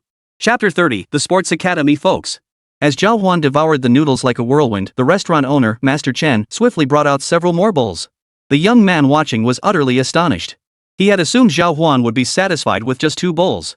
But who knew? Standing there alone, Zhào Huān had polished off 5 bowls of noodles. Not to mention the countless other dishes like braised meats. Owner, how much is this? Ha, no charge. The leftovers from young Master Chu earlier haven't been used up yet. Alright, in that case, thanks a lot. Hán Chǔxī didn't feel the slightest bit guilty about it. The two then prepared to head back to school. It was already 10 o'clock at night. The dorms are about to close. We should hurry. Alright. By the way, are you going to watch tomorrow's eating contest? Of course. I'm sure you'll win the championship. Zhào Huān scratched his head, thinking that was probably true. When it came to eating, Zhào Huān was absolutely unbeatable. His physical constitution was simply too good with all that muscle. His daily energy expenditure was enormous. Naturally, his appetite had grown considerably. The moment he arrived at the dorm, Wang Jia and the others in the dorm immediately gathered around Zhào Huān, bombarding him with questions about today's events. Zhào Huān, did you hear? Our school forum's blown up. Ha, that post about Han, the campus beauty, personally coming to pick someone up has shot to the top of the rankings. Oh come on, everyone knows about your relationship now, it's just the 2 of you who refuse to admit it. Zhào Huān's face darkened. He'd only gone out for dinner with Hán Chǔxī. He'd been incredibly hungry today. How did it get twisted into something like this? Sighing, Zhào Huān decided to ignore the gossip. Let them talk if they wanted to. Oh, by the way, there's a competitive eating contest tomorrow at the park near campus. Not sure what they'll be eating, but I got a ticket and plan to go. Want to come watch? Hell yeah, we're going. The dorm mates all perked up at the mention of the contest. They'd all witnessed Zhào Huān's appetite firsthand this time. He'd definitely dominate the competition and win the prize. But Zheng Qian suddenly seemed to remember something. Speaking of that eating contest, I remember several members from our school sports teams are planning to compete. Sports team members? Then they must be able to eat a lot too, right? Wang Jia frowned. He'd heard rumors about the athletes. These guys were physically strong, with astonishingly high energy levels, so their appetites were equally staggering. Last time I saw a few of them eating in the cafeteria, they racked up 100+ yuan bill. Even compared to Zhào Huān, they're no slouches. Zhào Huān might actually have a tough time securing first place. Everyone exchanged nervous glances, staring at Zhào Huān. But Zhào Huān showed no sign of panic. No worries. We'll cross that bridge when we come to it. I was actually planning to give the tickets to Senior Han once I got them. Oh? Had. A knowing look instantly spread across all 3 of their faces. In that case, I'll go check with the military training squadron over at the field tomorrow to gather some intel. What kind of information? Zhào Huān looked puzzled. Wang Jia smiled and explained to Zhào Huān. Naturally, I'll find out who their sports team has chosen to compete. I'll assess their actual strength tomorrow. Knowing your enemy and yourself ensures victory in every battle. Alright, thanks for taking care of that. After my morning drill tomorrow, I'll practice more too, aiming to be even hungrier. Chen Shuang stood up and outlined their plan for the operation. This time, we're going in with Zhào Huān pressed against the wall, and we're coming out with him leaning on it. Got it. The four of them raised their arms in unison and shouted before climbing into bed. They had to be in peak condition for tomorrow. Early the next morning, the four arrived at the cafeteria. Today, Zhào Huān ate only 3 steamed meat buns, a bowl of congee, and 1 egg. Brother Huān, eating so little today? Zheng Xian couldn't believe Zhào Huān's appetite. This was the same man who could polish off 10 steamer baskets of Xiaolong Bao single-handedly. Ha, saving room. This way I'll be hungrier. Everyone nodded in satisfaction. After finishing their meal, they headed to the sports field to continue today's military training. Meanwhile, Wang Jie slipped away during a break and leading the group and headed to the nearby physical education college. The Dongling University Sports College was bustling with people with exceptionally fit physiques. Their muscular builds looked quite intimidating. Upon arriving, Wang Jie overheard their conversation. Did you hear? Li Dong is apparently going to compete in a competitive eating contest today. Of course we have. Didn't the forum already announce who our school's representative is? Can Li Dong really pull it off? He's tall enough, but can he actually eat that much? Last year's record was 23 burgers and 30 servings of mashed potatoes, right? That's nothing. Li Dong's big eater title isn't just for show. He once ate so much at a hot pot buffet that the owner had to pay him to leave. Holy crap, he's that good? Hearing everyone's enthusiastic praise, Wang Jie felt a chill run down his spine. There are many people in the world with incredibly robust physiques. Their ability to eat was a manifestation of that strength. Wang Jie hadn't heard of this Li Dong before. But judging by these guys' descriptions, he was far more formidable than anyone could have imagined. Zhào Huān was likely to face a formidable opponent today. Hey, did you guys check the contest roster? Looks like that guy from the mechanical engineering department is on it too. I did. It seems to be someone named Zhào Huān too, but could it be someone else with the same name? No way. I just asked him myself, it's definitely him. Just as the group was buzzing with discussion, Wang Jie hurried back. As soon as he reached the team, he told Zhào Huān about this athletic student named Li Dong. Zhào Huān, you're facing a formidable opponent today. What do you mean? Wang Jie quickly relayed everything he'd heard to Zhào Huān. Upon learning of the opponent's track record, Zhào Huān and his 2 teammates all frowned. This is a bit tricky. I guess I'll just have to up my training. Zhào Huān didn't tell them that, as long as he exercised enough, his stomach was like a bottomless pit. As long as he exercised intensely enough, he could exhaust all the strength in his body. That will be Zhào Huān's most terrifying state, able to effortlessly devour any food he encounters. Chapter 31, the competition begins. Noon arrived swiftly. After a morning of grueling, sweat-drenched training, Zhào Huān forcibly increased his training load. After finishing his workout, he sprinted at top speed all the way to the park. Zhào Huān did this primarily to burn off energy. Previously, his body had essentially stored up a large amount of energy and sugar. Now that he'd burned it all off, he could eat more. The people from Hán Chǔxī's dorm had already arrived. Later, the people from Zhào Huān's dorm would also arrive here. Besides Zhào Huān's group, many others from the School of Physical Education had also gathered here. They were all here to witness Li Dong eating. Is that Li Dong? Zhào Huān asked Hán Chǔxī and the others as soon as he arrived. Hán Chǔxī and the others had messaged Zhào Huān earlier that morning, mentioning that Li Dong from the sports college would be participating in the competition. The moment he arrived, Zhào Huān spotted a very imposing figure on the distant spectator platform. This man had an exceptionally broad frame. His entire body was covered in muscle, though he was slightly shorter than Zhào Huān. To others, he appeared like a miniature giant. What does he train in? He's a weightlifter. They say he's already broken the national record and is about to join the national team. That's pretty impressive. Zhào Huān nodded approvingly upon seeing this. Now all the contestants had begun taking the stage in an orderly fashion, and the crowd started murmuring among themselves. That must be Zhào Huān. He looks even more muscular than Li Dong. Exactly. That's why I say it's anyone's guess who'll take first place this time. I think it'll be Li Dong. Everyone knows how much he can eat. Besides eating a bit more in the cafeteria, Zhào Huān hasn't shown anything else particularly impressive. I think it'll be Zhào Huān. You're all underestimating him. If he really goes all out without holding back, his speed and quantity will far surpass everyone else. Even Li Dong probably can't match him. The buzz of discussion made Hán Chǔxī and the others below the stage break out in a cold sweat. Just then, Wang Jie and the others approached. Hello, seniors. Wang Jie, how's Zhào Huān doing today? Hán Chǔxī asked Wang Jie with a hint of concern. He's doing okay. Zhào Huān's been pretty good. He just finished a full morning of training, so I bet he's starving. That's good to hear. As Zhào Huān stepped onto the elevated platform, he felt a bit nervous facing the hundreds of spectators around him. But the more nervous he got, the hungrier he felt. His stomach began to growl. Li Dong, standing nearby, smiled upon seeing Zhào Huān and greeted him. You're Zhào Huān, right? Yes, do you know me? Of course I do. You're practically a celebrity at our school now. Zhào Huān scratched his head, feeling a bit embarrassed. His situation with Hán Chǔxī had been far too eye-catching in the school's online posts. Plus, with his distinctive physique, there were few who didn't recognize him. The massive screen behind them lit up, displaying several large characters. The Big Eater Competition. A host then stepped forward, the same young man Zhào Huān had seen yesterday. As soon as he arrived, he addressed the crowd with great enthusiasm.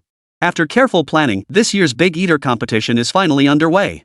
If you have a favorite contestant, you can vote for them through our public platform. Later, you'll get to see if your pick is the champion of this round. After speaking, he displayed a QR code before the crowd. The crowd quickly began voting. During the voting process, Wang Jia, Hán Chǔxī, and others noticed that Li Dong's support count was already dozens of votes higher than Zhào Huān's. Looks like Li Dong really is the crowd favorite. Yeah, I heard he competed once back in high school a couple years ago and came in second. Now that he's built up his strength, he's definitely got this one in the bag. What are you saying? You're jinxing it. I think Zhào Huān will win first place. Lin Yu, sitting next to Hán Chǔxī, was clearly annoyed and kicked Zheng Qian. Zheng Qian winced in pain and obediently shut his mouth, not daring to say another word. He opened his phone to find a small group chat already waiting. It was filled with people following the competitive eating contest. Stepping aside, he opened his phone and began sending a message to all members. Notice, the competition is about to begin. Please place your bets immediately. Wang Jia, who had been nearby, walked over. Seeing what Zheng Qian was doing, he immediately punched him in the back. What the hell are you doing? Playing these games?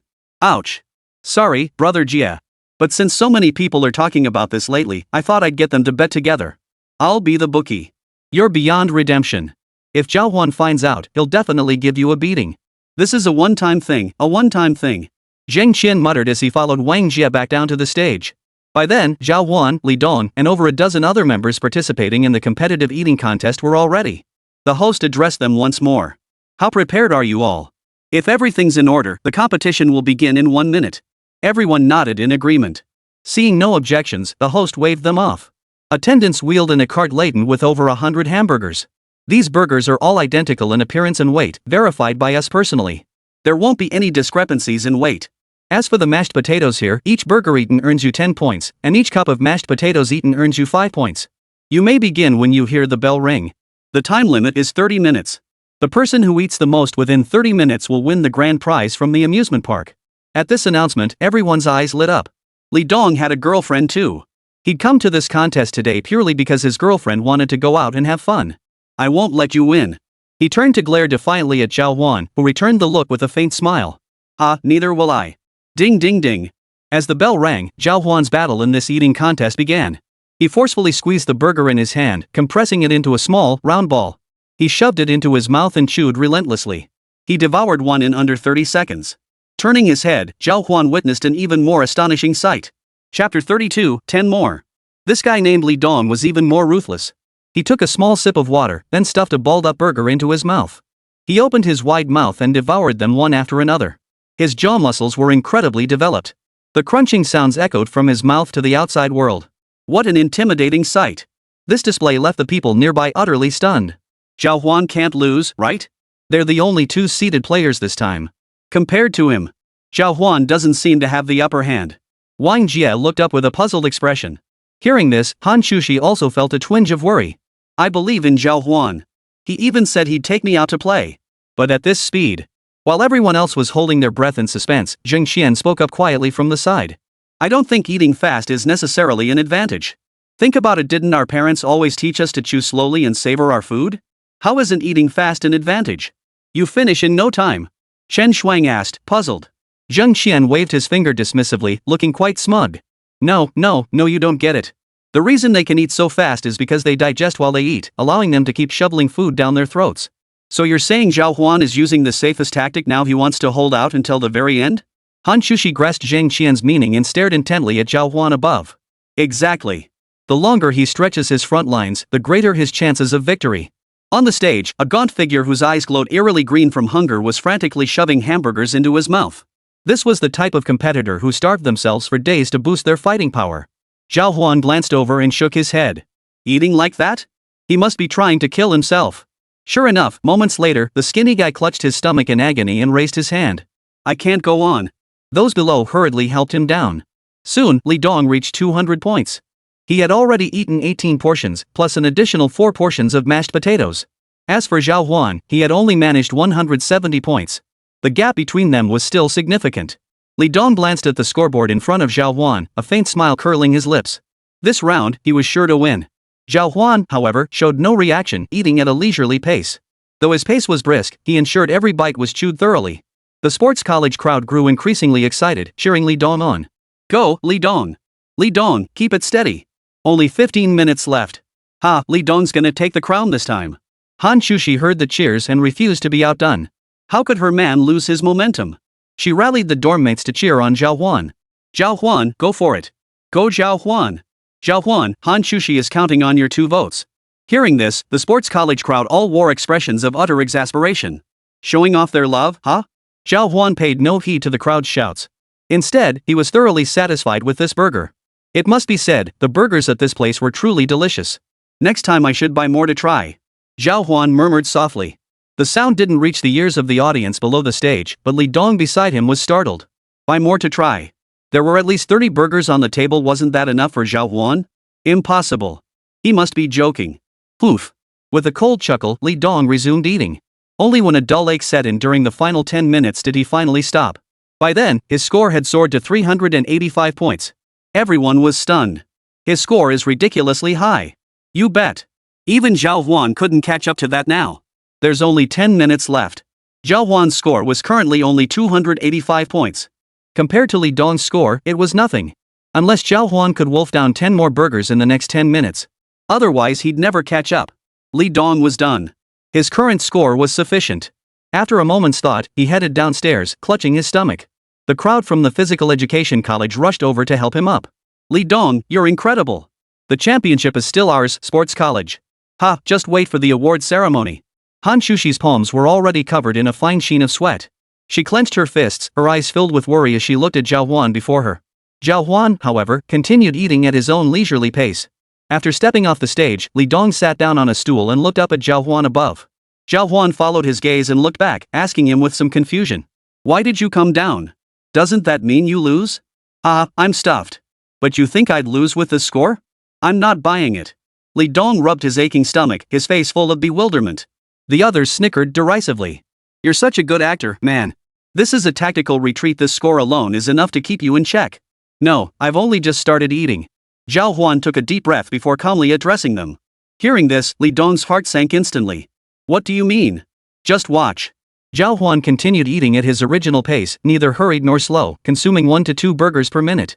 Soon his score reached 330 points. Even Li Dong couldn't help but frown at this point. He had calculated earlier that at this point, most people would naturally slow down. Zhào Huān wouldn't be able to beat him then. But to his surprise, Zhào Huān's pace remained unchanged. In fact, he was eating even faster than before. Is this guy's stomach a bottomless pit? Many others from the sports academy also sensed something was off. How can he still eat so calmly at this point? The host beside him noticed Zhào Huān's plate was nearly empty. He quickly approached Zhào Huān and asked, "You're almost finished. Would you like a refill?" "Yes." Zhào Huān's response sent a collective chill through the crowd. What's going on? How can he still be eating? How much more do you need? The host raised an eyebrow, suddenly intrigued. Zhào Huān rubbed his stomach and spoke slowly. "Bring me 10 more. After these, I'll be pretty full. Oh, and grab a bottle of soda too." "No problem." The items were brought over quickly. Li Dong stared at Zhào Huān in disbelief.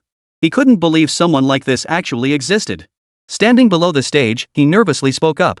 "Zhào Huān, if you can really finish all this last batch, I'll be impressed today, and I won't take that vote either." Chapter 33, I only want to go with you. Li Dong couldn't believe anyone could be better than him, especially a freshman. What's so hard about that? But if you don't want those tickets, that's fine too. Zhào Huān didn't seem intent on arguing. He'd come over today mainly to eat some fried food. The meals at the cafeteria these past few days had been far too bland. Something to wet his whistle. Truthfully, he still hadn't eaten his fill. The reason he'd been so much slower than Li Dong earlier was because he'd just run over, his blood was pumping fast, and he hadn't had much of an appetite. Now, however, he was eating with increasing gusto. Below the stage, Hán Chǔxī slowly unclenched her fist. "Alright, Zhào Huān wins." "Ha? How did you know, senior?" Wang Jie looked completely bewildered, still processing the news. Quick-witted Zheng Qian began analyzing the situation. Bro Wang, haven't you noticed? Zhào Huān hasn't even shown signs of feeling full yet. It's only a matter of time before he overtakes Li Dong. If Zhào Huān weren't trying to avoid hurting his stomach, he could easily surpass Li Dong's score by wolfing down a few more bites right now. Hearing this, Wang Jia finally understood. He had been convinced Zhào Huān would likely lose. But now it seemed they'd all been wrong. Zhào Huān, seated on stage eating, had no time to engage with them. That's why everyone's emotions were on a roller coaster ride. But a bottle of Coke was opened, and Zhào Huān downed the entire bottle in one gulp. Good heavens, he even has time for another bottle? Won't that make him bloated? Talk about skill breeds boldness. I don't believe he can eat anything after drinking all that Coke. Let's see. If he really can eat, then today's Big Eater title is definitely his. Under the expectant gazes of the crowd, Zhào Huān stuffed one hamburger after another into his mouth. Li Dong stood below the stage, watching Zhào Huān's actions, and was utterly shocked. This was simply unbelievable. Now everyone's mouths were agape. They watched Zhào Huān's every move intently. He really is a bottomless pit. One person muttered in disbelief. In less than 10 minutes, Zhào Huān devoured everything on the table, his score soaring to a staggering 445 points. The score no longer mattered, everyone just wanted to see how much Zhào Huān could possibly eat. As for Li Dong, he had long since lost the competition. The host stepped forward. Time's up. You finished just as the clock ran out. That was truly impressive. It's okay. I'm eating less today since I have training this afternoon.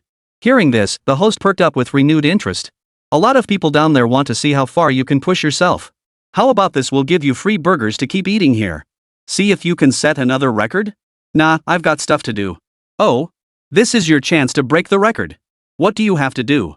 The host looked puzzled. Breaking the record would make Zhào Huān famous throughout the school. Could Zhào Huān possibly have something urgent to attend to? But what Zhào Huān said next left them all speechless. I'm chatting with my online friend. We talk every day at noon. Hearing this, everyone's faces darkened. Hán Chǔxī, however, felt a warm glow in her heart upon hearing it. The two had made a pact to chat every day at noon and in the evening, a routine they'd never broken over the years. No matter what, Zhào Huān would always make time to chat with Hán Chǔxī, rain or shine. Lin Yu stood nearby, visibly annoyed, and asked, Chǔxī, why is he still chatting with an online friend? Aren't you going to do anything about it? It's fine. What no one knew was that Hán Chǔxī was actually Zhào Huān's online friend. The host paused for a moment, then smiled helplessly. Well, in that case, we won't push it. Here are 2 tickets for an outing, your prize for today. Take good care of them. Alright, thank you. Zhào Huān nodded with satisfaction. Getting a free meal today and snagging 2 Happy Valley tickets to boot. What a win-win situation. Congratulations, host, on winning first place in the competitive eating contest. Reward credited, basic combat technique acquired. A wave of dizziness washed over him. A flood of combat techniques suddenly surged into Zhào Huān's mind. Zhào Huān was now a minor master in his own right. Combined with his formidable physical prowess, his strength would be utilized to its fullest potential. New mission issued, invite Hán Chǔxī to Happy Valley. Mission duration, 10 minutes. Reward upon completion, 1 McLaren S-Class vehicle. Whoa! Zhào Huān sucked in a sharp breath, seemingly unable to believe it. This reward was by far the most valuable Zhào Huān had received in recent times.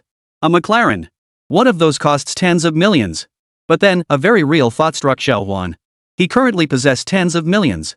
Maintaining this car alone would cost hundreds of thousands, even millions, annually. The thought alone made Zhào Huān wince. Still, the reward must be claimed. He leaped directly from the high platform. Under everyone's gaze, Zhào Huān walked up to Hán Chǔxī.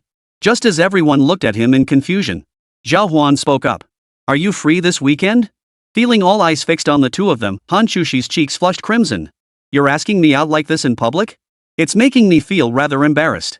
Hearing Hán Chǔxī's coy words, the onlookers all felt a stir in their hearts. They adopted an eagle-eyed stance, craning their necks to get a better look. Zhào Huān scratched his head, unsure how to respond. After a long pause, a few words finally came out. I just want to go with you.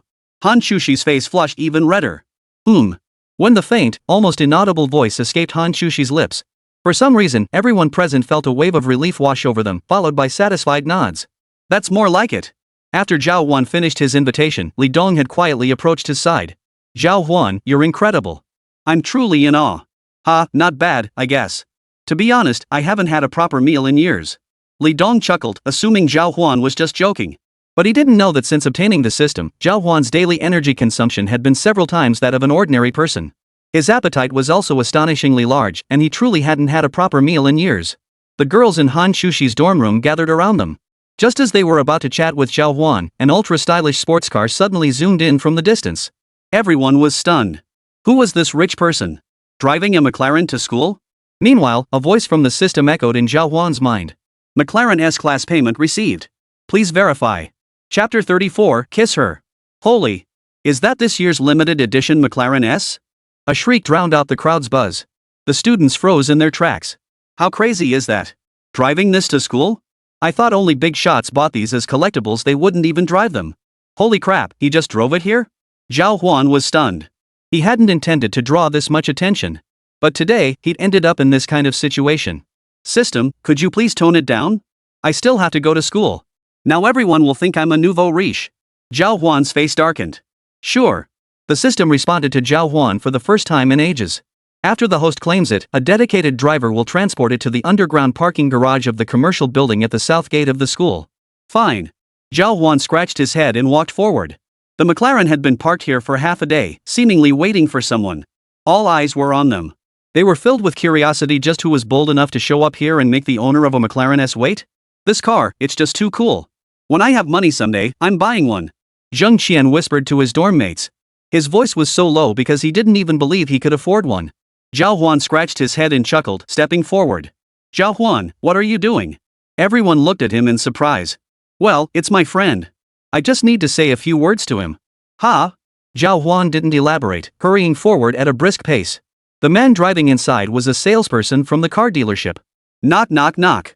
After knocking on the window, the man immediately asked Zhào Huān. Are you Mr. Zhào Huān? Here's your agreement. Please sign your name, and this car will be. Shoo! Zhào Huān quickly made a shushing gesture. Swish, swish, swish. After signing his name, Zhào Huān said, alright, park it somewhere out of the way. Though the salesman was thoroughly puzzled, years of selling cars had taught him to respect the eccentricities of the wealthy. Oh, okay. Should I drive it away then? Yes, go ahead. Zhào Huān waved his hand hastily. The other party then skillfully reversed the car and drove away. Phew! Finally resolved. Otherwise, Zhào Huān would have become famous throughout the school today.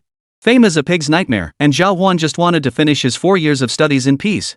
Making such a big fuss wasn't worth it. Turning around, Zhào Huān found over 100 people staring at him with strange expressions. Lin Yu, Chen Lan, and the others all stared at him blankly. Zhào Huān, is that your car? You're actually this rich? Holy cow! Hán Chǔxī, standing nearby, noticed Zhào Huān's awkwardness and immediately stepped forward, linking her arm through his. Didn't Zhào Huān just say they're just friends? You're overthinking it. The crowd finally relaxed. Alright, business here is done. Let's head back. Wang Jia stepped forward, calling everyone back. Let's go. We've just been watching Zhào Huān eat. I haven't eaten yet. Haha, there's a beef noodle place over there. Wanna give it a try? Sure, I hear it's pretty famous around here. The group walked off into the distance. Meanwhile, Zhào Huān and Hán Chǔxī exchanged a glance, both feeling a bit awkward. Only then did Hán Chǔxī realize she had unconsciously hooked her arm through Zhào Huān's. Come on, you ate so much. Go have some soup. Tomorrow's the weekend already. Hán Chǔxī tried to remind Zhào Huān. Even if Zhào Huān was as dense as a log, he could understand the implication. Then tomorrow, I'll wait for you downstairs at your dorm building. Alright. The two of them, along with Wang Jia and the others, headed to Master Chen's noodle shop without needing to say a word. Once they arrived at the restaurant, Zhào Huān ordered a bowl of beef soup and waited for the others to finish eating. During this pause, Zhào Huān and Hán Chǔxī both reached for their phones without prior arrangement. Seeing Zhào Huān's seamless coordination, Hán Chǔxī couldn't help but curve her lips into a faint smile. Devil Muscle Man, young Master Han, I got a girl to go out with me today. What should I prepare? Young Master Han, wow, you actually managed to get a date? Got it. First, plan out your outing. For example, Hán Chǔxī typed out a lengthy list on his phone, giving him ample opportunity. Muscle Man, oh, okay. Anything else? Han, finally, just kiss her. At that moment, a blush suddenly spread across Hán Chǔxī's face. Oh my god. What was I saying? How shameless. She stole a glance at Zhào Huān across from her and noticed he had clearly frozen in place. The large hand gripping the phone visibly trembled. Zhào Huān, what's wrong? Chen Shuang noticed Zhào Huān's unusual state and assumed he'd gotten an upset stomach. And nothing. Zhào Huān downed the bowl of beef soup in front of him in one gulp. His muscular frame shifted with a rare hint of bashful awkwardness. Nothing? Really, nothing. His typing hands trembled slightly as Zhào Huān stubbornly denied it. Demon, Hán Shào, don't set me up. Kissing on the first date? Who could handle that? I'd be embarrassed too. Seeing Zhào Huān so flustered, Hán Chǔxī felt surprisingly calm. Han, oh come on, girls always play hard to get. I get it. How'll you know unless you try? Mo, but she's special. Han, how special? Mo, she's beautiful and has never dated anyone before. She wouldn't be like that. Han, ugh, you blockhead. I'm not talking to you anymore. You'll see when you try it. Setting aside her phone, Hán Chǔxī vigorously stirred her ramen with chopsticks. She glared fiercely at Zhào Huān. What's wrong with you? Nothing. Just annoyed by someone. Zhào Huān looked utterly confused, still clueless about what was going on. After finishing their meal, everyone returned to school. Brother Huān, I need to tell you something. Zheng Qian walked alongside Zhào Huān, feeling a bit embarrassed as he mentioned how he'd acted as the dealer during lunch today. You've got some nerve. If the school catches you, you'll get a major demerit. Zhào Huān's face darkened. It won't happen again. Anyway, I made a few thousand today. How about I treat you guys to dinner tonight? Chen Xuan laughed heartily. Sounds good. Do you guys have plans tonight? No. We're ready whenever. Alright, since we're off tomorrow, how about we sneak out tonight, rent a grill, and find a spot to have some barbecue? Zheng Qian was full of ideas, and everyone nodded in agreement. After saying goodbye to the people in Hán Chǔxī's dorm, Zhào Huān and his group returned to their own dorm. Wang Jie turned to Zhào Huān and mentioned a recent major event in their class. Zhào Huān, our class, is electing a new class monitor soon. Chapter 35, The Turmoil of the Class President Election. Oh? Wasn't it already decided you'd be the one? You've made so many contributions during military training. Sai, our counselor doesn't really have a say in this. It basically comes down to the votes. There's this rich kid in our class who spends a fortune every day buying water and snacks to deliver to the training site. The watermelons and drinks we've had these past few days? He got them all. It's actually bought by someone in our class? I thought it was provided by the school. What's his name? Zhào Huān had been too busy lately to pay much attention to the class. Zhang Pingchuan. His family's in the construction materials business, they're loaded. Doesn't that put you in danger? Zhào Huān frowned at the mention. Ever since military training began, Wang Jia had been running around helping their class with tasks. He never imagined someone would try to steal the spotlight at the last minute. Sai, I'm furious too, but he's got money. He's bought off a bunch of people to support him. That's why I'm coming to you for advice. Where's their dorm? Not around here. That guy moved out as soon as he got to school. Alright, then how about I give you some funding? We'll crush him head on. Ha? You don't think I came here asking you for money, do you? That's really underestimating your brother. Wang Jie's eyebrows shot up at this and he snapped back at Zhào Huān. Ha, of course not. But I'm definitely pissed that he threw money at our guys. What are you planning to do? Wang Jie looked at Zhào Huān with a puzzled expression. Zhào Huān scratched his head before speaking slowly. Buying water for the whole class? That's nothing. It won't cost much. 2 weeks of military training tops out at a few thousand yuan. I'll get you some funds later, 3 or 5,000. Just buy whatever you need. Wang Jie was stunned. You're that rich? No way, I can't accept your money. Zhào Huān thought for a moment, then pulled out his phone to show Wang Jie the balance of his virtual currency. This is pocket change. We only feel secure with you as class leader. Otherwise, that guy would use his money to turn the class into a mess utterly disgusting. But we have to agree, don't reveal my net worth. Wang Jie craned his neck to peek at the amount of BTC on Zhào Huān's phone. He was stunned. Holy! 30 coins? 30 coins? After 2 consecutive gasps, Zhào Huān quickly covered his mouth. Don't go blabbing about this. Got it. You know how tight-lipped I am, right? Alright then. Zhào Huān had previously added Wang Jie as a friend and casually transferred 50,000 yuan from his account. Brother Jie, spend it however you need. We have to crush him this time and show him what real power looks like. Got it. That sneaky little bastard won't be so cocky anymore. After saying all this, Wang Jie was now fired up too. After lunch break, the 4 of them headed to the playground. The moment they arrived, they spotted Zhang Pingchuan handing out water and watermelon. Spotting Wang Jie, he immediately declared with an air of superiority. Well, isn't this our big boss Wang Jie? Here to serve the students again? Just bought some watermelon, why not hand it out to them? The moment they met, the tension was palpable. With class president elections next week, today was their final chance to make an impression. Naturally, they clashed head-on. Exchanging a glance with Zhào Huān, the two nodded slowly. That's all? Not very impressive. Better eat my watermelon instead. I had some rock sugar-coated melon delivered from outside campus. Wang Jie stepped forward, finished speaking, and immediately dialed a number. Before long, box after box of watermelon was delivered right to the door. All pre-sliced. No need to eat with rinds on the field and get sticky hands. Use these toothpicks instead. As soon as Wang Jie made the announcement, Zhào Huān led Chen Shuang, Zheng Xian, and the others to quickly distribute the watermelon to the surrounding students. The crowd was happy to watch them bicker. After all, the ones benefiting were their classmates. At times like this, the advantage of having a large group became apparent. Zhang Pingchuan had moved off campus right after entering school, so he had no roommate to help him. He could only stand here all alone. Wang Jia wasn't done yet. He turned around and addressed Zhang Pingchuan. Zhang Pingchuan, all these watermelon rinds littering the ground will cost our class points later. Since you're the one who brought them, why don't you clean them up? Hearing this, Zhang Pingchuan felt like a mute swallowing bitter gall. He had no way to voice his grievance. Unlike the watermelon they'd cut, there's only needed a few cardboard boxes to pack up. When cleaning up, they could just fold them up and pick them up done. But these fruit peels and such would stick to the ground, making them incredibly difficult to clean up. Just as they were eating, Lin Feng walked over and gave Zhào Huān a slow nod. Then he saw the mess before him. What happened here?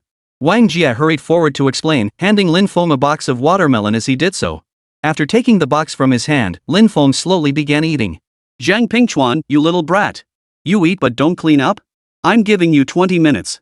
If you can't tidy up like they did, you'll be running 20 laps later. Zhang Pingchuan shot Wang Jia a fierce look but dared not defy Lin Feng. Reluctantly, he replied. Yes, instructor. I'll clean it up right away. He then grabbed a burlap sack from somewhere and began picking up fruit peels from the ground. The crowd on the playground watched his retreating figure, mistaking him for a scavenger. But when they saw his age, they grew puzzled. This guy looks like a student. What's going on? Zhang Pingchuan endured the puzzled stares as he swiftly gathered every last melon rind from the ground. Then he quickly hoisted the heavy load of melon rinds onto his shoulders and jogged out of the playground. See? Give him a few more lessons like this and he'll get the message.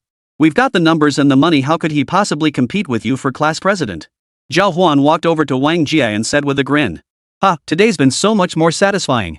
Seeing Zhào Huān's situation resolved, Lin Feng immediately clapped his hands. Alright, form ranks. Begin afternoon military training. Under the sun, sweat began to pour down everyone's faces.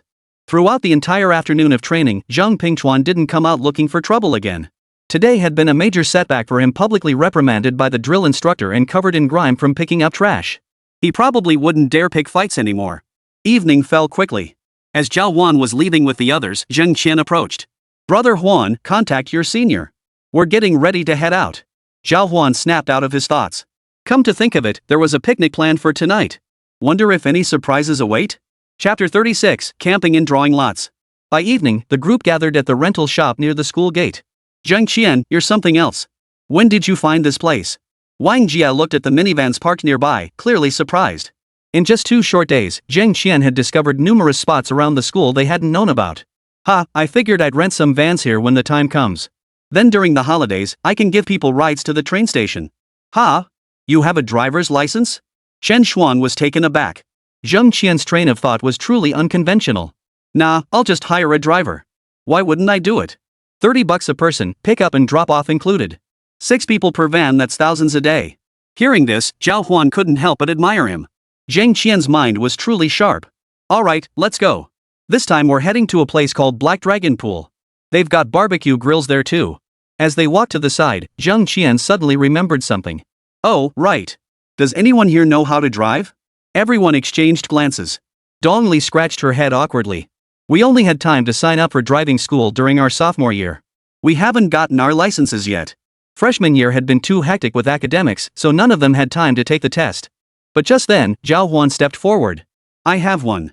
Ha? Everyone stared at Zhào Huān in surprise. I took it during summer break. Earlier, among the skill enhancements provided by the system, Zhào Huān had acquired a driving specialization. Later, he casually decided to get his driver's license, and unexpectedly ended up passing for a car license, motorcycle license, and even a forklift license. Then there's no problem.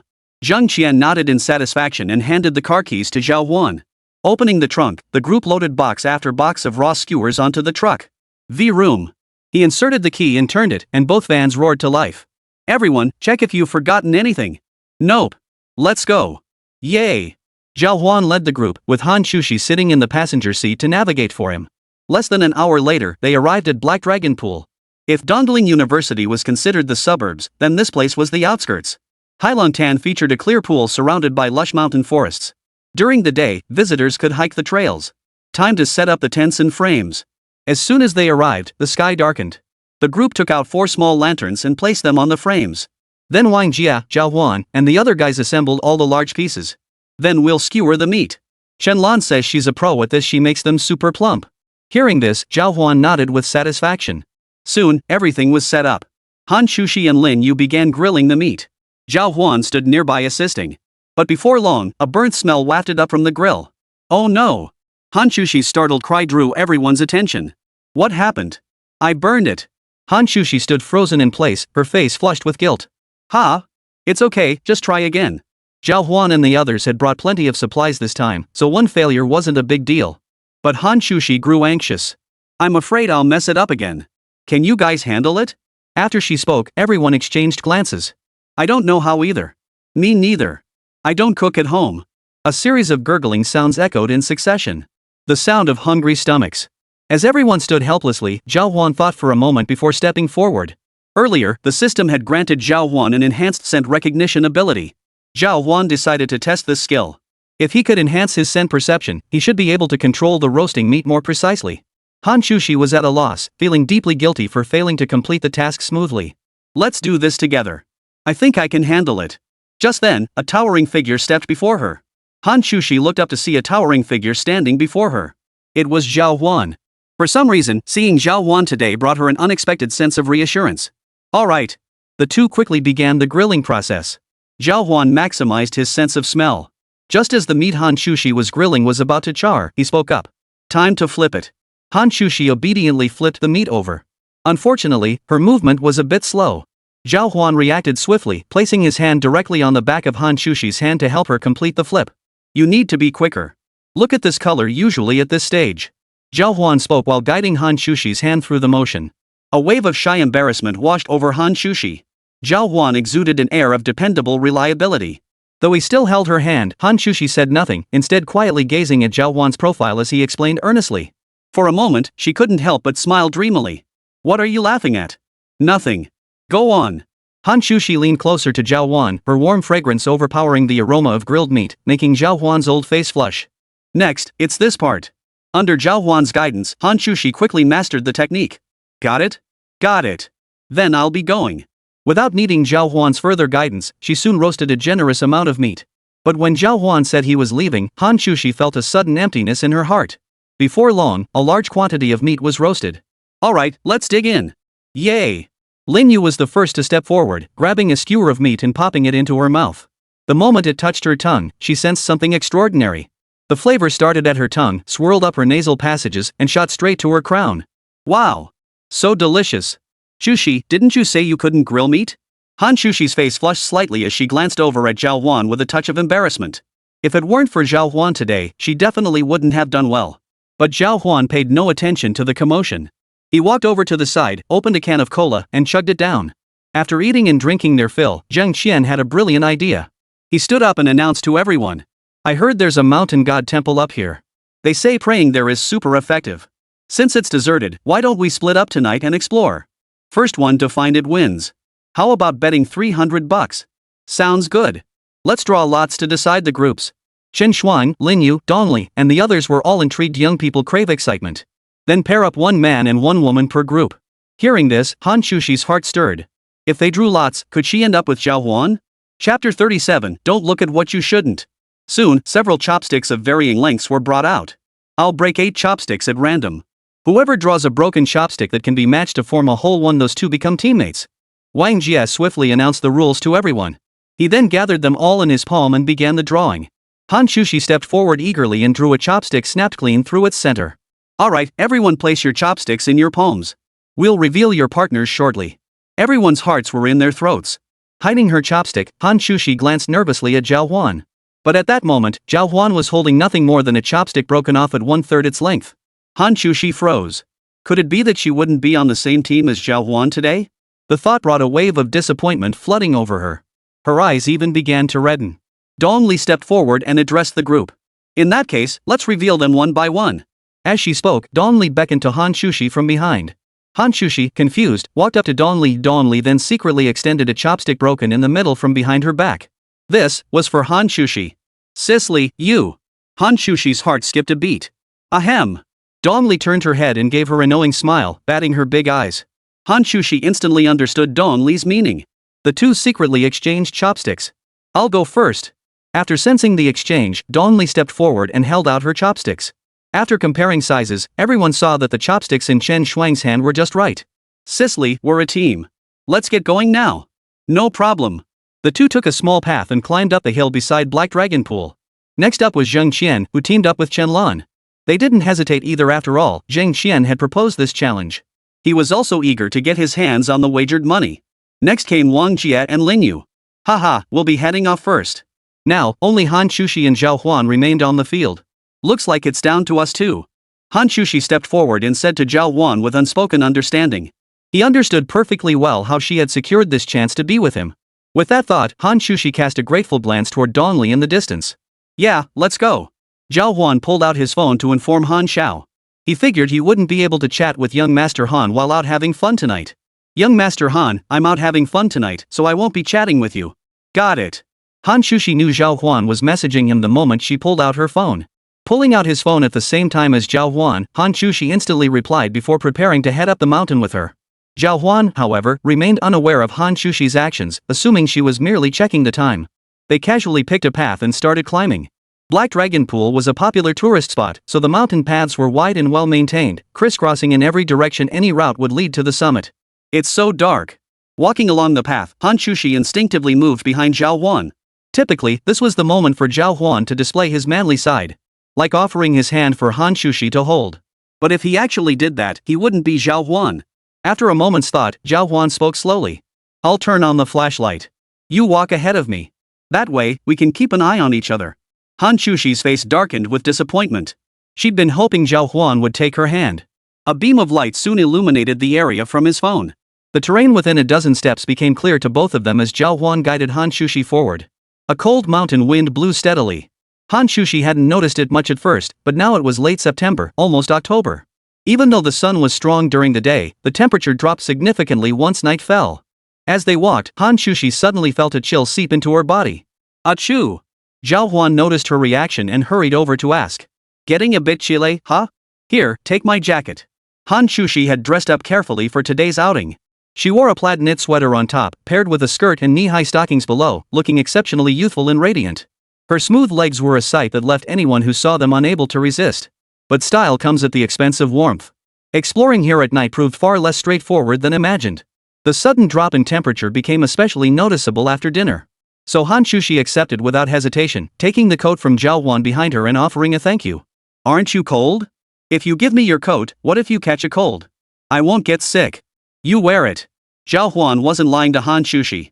Ever since acquiring the system, Zhào Huān hadn't fallen ill for a very long time. As Zhào Huān walked along the mountain path, a voice echoed in his mind. New mission issued, host must secure victory in this wager. Reward upon completion, basic wilderness exploration skill. Hearing this piqued Zhào Huān's interest. Their current thrill-seeking expedition was essentially equivalent to wilderness exploration. As the two continued walking, an extremely narrow staircase appeared before them. Hán Chǔxī led the way, navigating the rugged mountain path.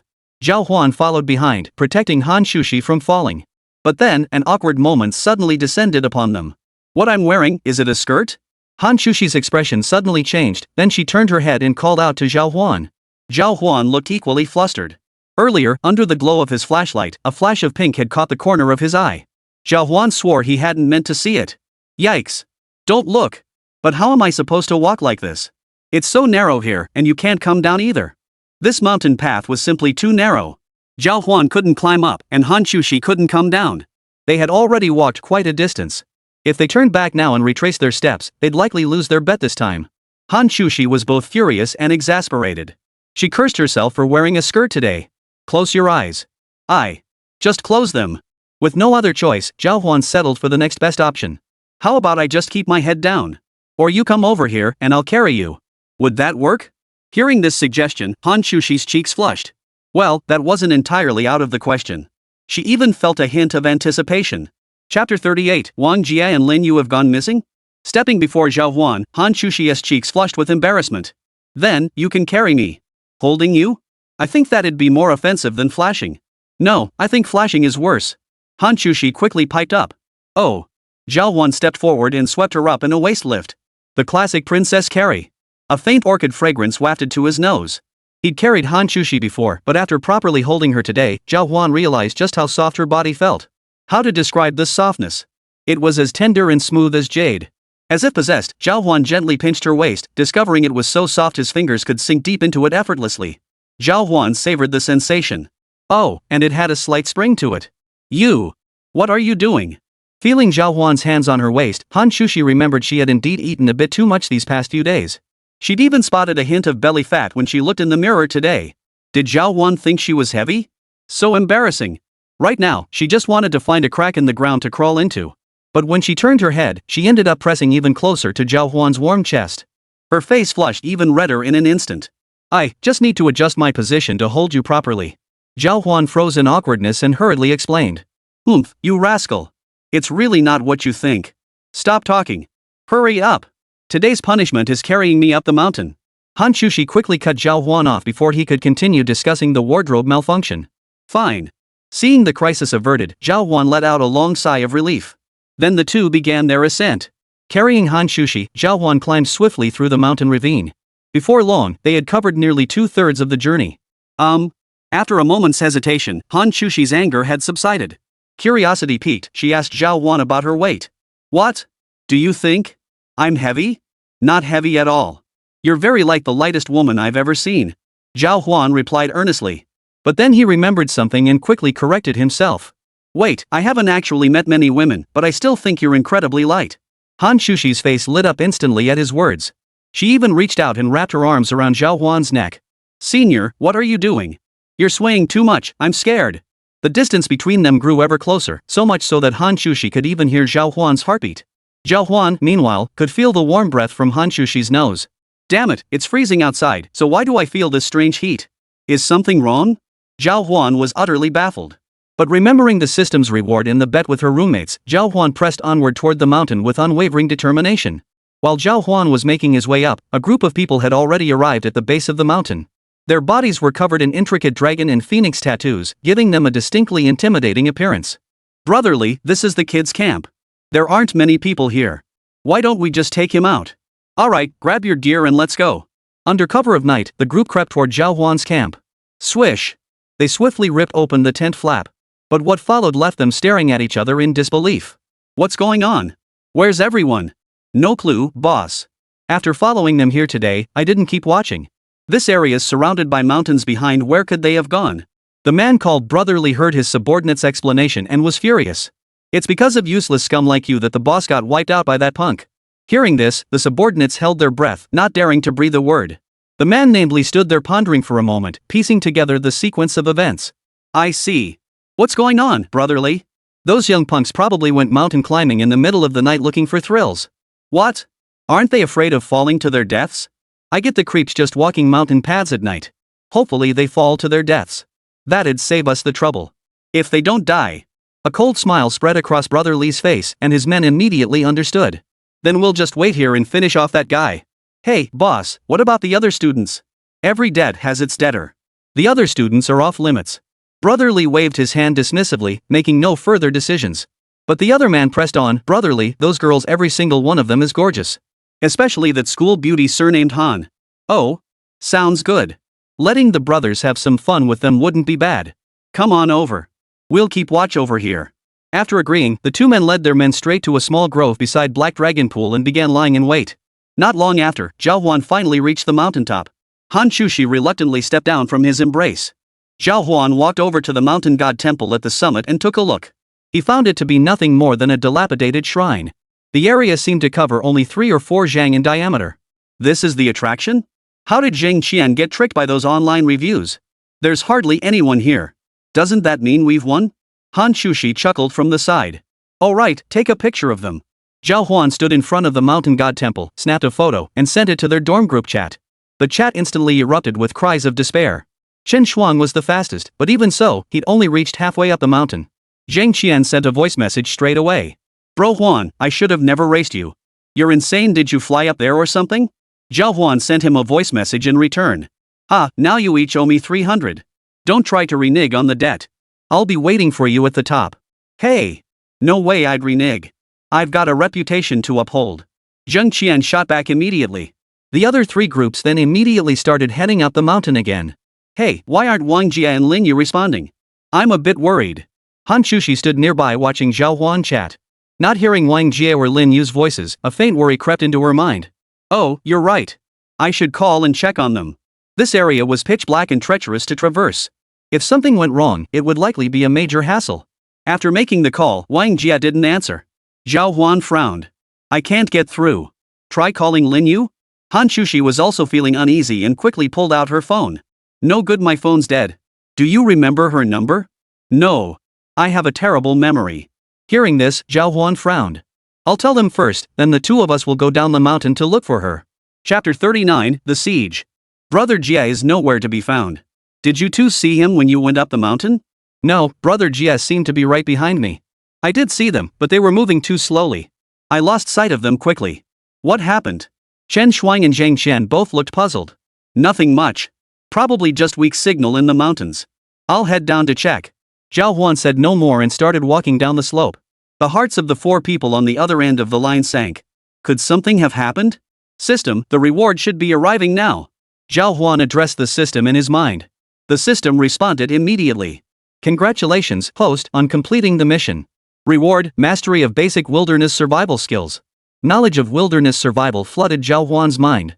Zhào Huān closed his eyes and slowly absorbed the new knowledge. When he opened them again, a sharp gleam flashed in his eyes. In that instant, the mountain forest before Zhào Huān's eyes appeared vastly different from before. He had once believed this time of year posed little danger. But now, armed with wilderness survival skills, the snapped branches, swaying grasses, and the bottomless pool below, all the hidden dangers lurking behind everything, Zhào Huān could now foresee them. This was interesting. Are you going to find them? I'll come with you. Hán Chǔxī stepped forward, preparing to descend with Zhào Huān. You shouldn't come. It's easier for me alone. Zhào Huān was focused on finding Wang Jie and the others, but Hán Chǔxī felt a pang of disappointment at his words. Are you implying I'm just dead weight? No. Then why won't you let me come with you? Sigh. Fine. Just be careful on the way. Going up the mountain is easy, but coming down is hard, especially at night. Remember to hold my hand. After saying this, Zhào Huān extended his large hand. Only then did Hán Chǔxī finally relax her frown and place her hand in his. After estimating the direction Wang Jie and the others had come from, Zhào Huān led Hán Chǔxī down a small path, beginning their search toward the mountain's base. Meanwhile, Wang Jie and his companion had been surrounded by a group of people near the camp tents. During their ascent, Lin Yu had scraped her calf on a protruding tree trunk. They decided to descend the mountain instead. Fearing infection, Wang Jie hadn't had time to inform Zhào Huān and the others. Little did they know that upon descending, they would encounter this band of thugs. Who are you? Who are we? You should ask your roommate Zhào Huān that question. At that moment, Brother Li approached with several others. His eyes gleamed with lecherous intent as he called out to Lin Yu, a lascivious grin already spreading across his lips. His men were absolutely right. Just this little beauty in front of them was already stunningly gorgeous. If there were a few more like her, they'd be having the time of their lives tonight. After all, in these deep, remote mountains, no one would ever see them. Zhào Huān? Zhào Huān sent my older brother away. For 30 whole years. I'm going to settle this score with him. Zhào Huān isn't afraid of you lot. Brother Li burst out laughing upon hearing his words. He doesn't fear me, but do you? Oh, and I've changed my mind. Strip this woman naked and bring her before us. That'll spare you a beating today. Otherwise. As he spoke, a sinister grin spread across his face.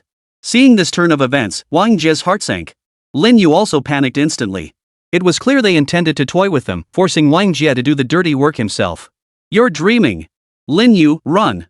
Seeing the situation rapidly deteriorate, Wang Jie abandoned disinfecting Lin Yu's wound and rushed forward to take the initiative. Wang Jie. Lin Yu froze in place, paralyzed by sheer terror that made her feet refuse to budge an inch. As their shots echoed, Brother Li had already kicked Wang Jie, who had charged forward, flat on his back. Wang Jie was just a student with no fighting skills. Against these street toughs, his combat ability was no match. Hey, what are you thinking about? Thud. Brother Li swung his leg out, delivering a vicious kick straight into Wang Jie's gut. You little punk, playing the hero. I'll show you how to play the hero. Thud. Thud. Wang Jie felt his insides churning violently. He tried to shield his stomach with his hands, only to be met with even fiercer blows. Meanwhile, the other thugs approached Lin Yu with lecherous grins. Hey, pretty lady, you must have a lot of guys chasing after you at school, huh? You're so gorgeous, why not have some fun with us tonight? Get lost. Disgusting. Lin Yu wasn't the type to be pushed around. She quickly regained her composure. She pulled out the partially burned charcoal from earlier and used tongs to fling the embers one by one onto the men. Instantly, the group screamed in pain from the burns, not a single one daring to approach her. Brother Li's face darkened with anger. Useless pieces of. Glancing at Wang Jie sprawled motionless on the ground, Brother Li immediately broke into a rapid sprint, weaving in an S pattern as he closed in on Hán Chǔxī. He had already assessed that Lin Yu's aim was unreliable. Sure enough, Lin Yu, clutching her tongs, was useless in helping him resolve the situation. In an instant, he kicked over the brazier in front of Lin Yu. Smack! Brother Li's large hand clamped down on Lin Yu's jaw. Despite her frantic struggles, his grip didn't budge an inch. You little punk! If I can't handle you, it'd be a waste of the martial arts I've spent over a decade mastering. Big Brother's the real deal. Big Brother is so cool. What about the boss? What about us? His underlings below cheered incessantly. But the man called Brother Li grew increasingly uneasy with each word. If you weren't such useless trash, would I even have a chance to play the hero? The underlings fell silent at once. Alright, everyone get ready. We're about to begin. A hint of urgency flickered in Brother Li's eyes. After days of hiding and evading, he was beyond impatient. Even if it means dying, I won't let you succeed. Lin Yu lifted her head and suddenly slammed her head against a nearby rock. Fortunately, Brother Li reacted swiftly. You crazy woman. Just as he was about to yell at her, a series of thuds echoed from the distance. In the night, a dark figure charged like a wild bull, stirring up a whirlwind. Everyone nearby was utterly stunned. The thug who had been tailing Zhào Huān caught sight of his face. Boss, that's Zhào Huān. Brother Li froze. This is Zhào Huān? Wasn't he just an ordinary college student? Why does he look so? Get him. He snapped out of it and quickly signaled his men below to grab their weapons. But what he hadn't anticipated was that as Zhào Huān charged forward, he didn't bother with words. He simply rammed straight through, shoulder charging two of his men aside. Whoa! Chapter 40, Hán Chǔxī's night raid on the tent. Brother Li tried to intervene, but Zhào Huān's slap sent him crashing back to the ground mid-air. Thud! A dull thud echoed as Brother Li's face slammed into the ground. Before he could react, his head lolled to the side and he passed out cold. The surrounding henchmen thought he'd been killed by Zhào Huān's single blow. Several henchmen had seen footage of Zhào Huān's combat prowess. He had once stormed into their office area single-handedly and knocked everyone out cold. Now, facing Zhào Huān directly, the sheer sight of his imposing physique sent a chill down their spines. Ignoring them, Zhào Huān hurriedly brought Hán Chǔxī to Wang Jie's side. Brother Jie, how are you holding up? Nothing serious. Just took a few hits. Nothing too bad. Wang Jie struggled to his feet. The earlier assault had only caused superficial injuries, his internal organs were intact. After a thorough examination, Zhào Huān noticed Wang Jie's palm, scraped raw. A surge of rage washed over him. Bang! Thud! Turning around, Zhào Huān knocked out several nearby thugs one by one with punches. Big brother, I know I was wrong. Please stop. The men scattered like rats, some crawling on the ground after being struck, their earlier bravado completely gone. Before long, every single one of those who had come to ambush Zhào Huān lay sprawled on the ground. Is this what you call revenge? Zhào Huān sensed something was off. He searched them and found that their leader, this Li brother, indeed had a gun hidden behind his back. That gun must have been what gave them the nerve to attack. He dialed a number and was about to report the incident to Lin Feng when several vehicles arrived shortly after to take the men away. Zhào Huān, they said they were here for you. What's going on? Wang Jie looked much better after resting. We had a disagreement with them earlier. Now they've tracked us down. Sorry to drag you into this. Don't be silly. We're family here.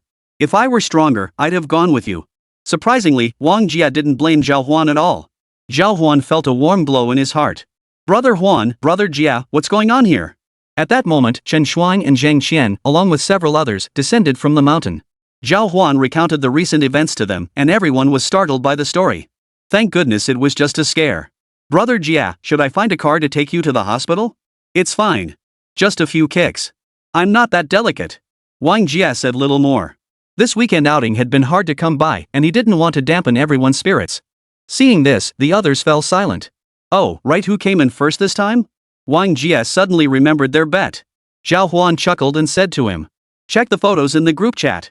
Haha, it's Zhào Huān after all. Zhào Huān didn't care about the 300 yuan they were betting, so he treated it as a joke and didn't collect the winnings.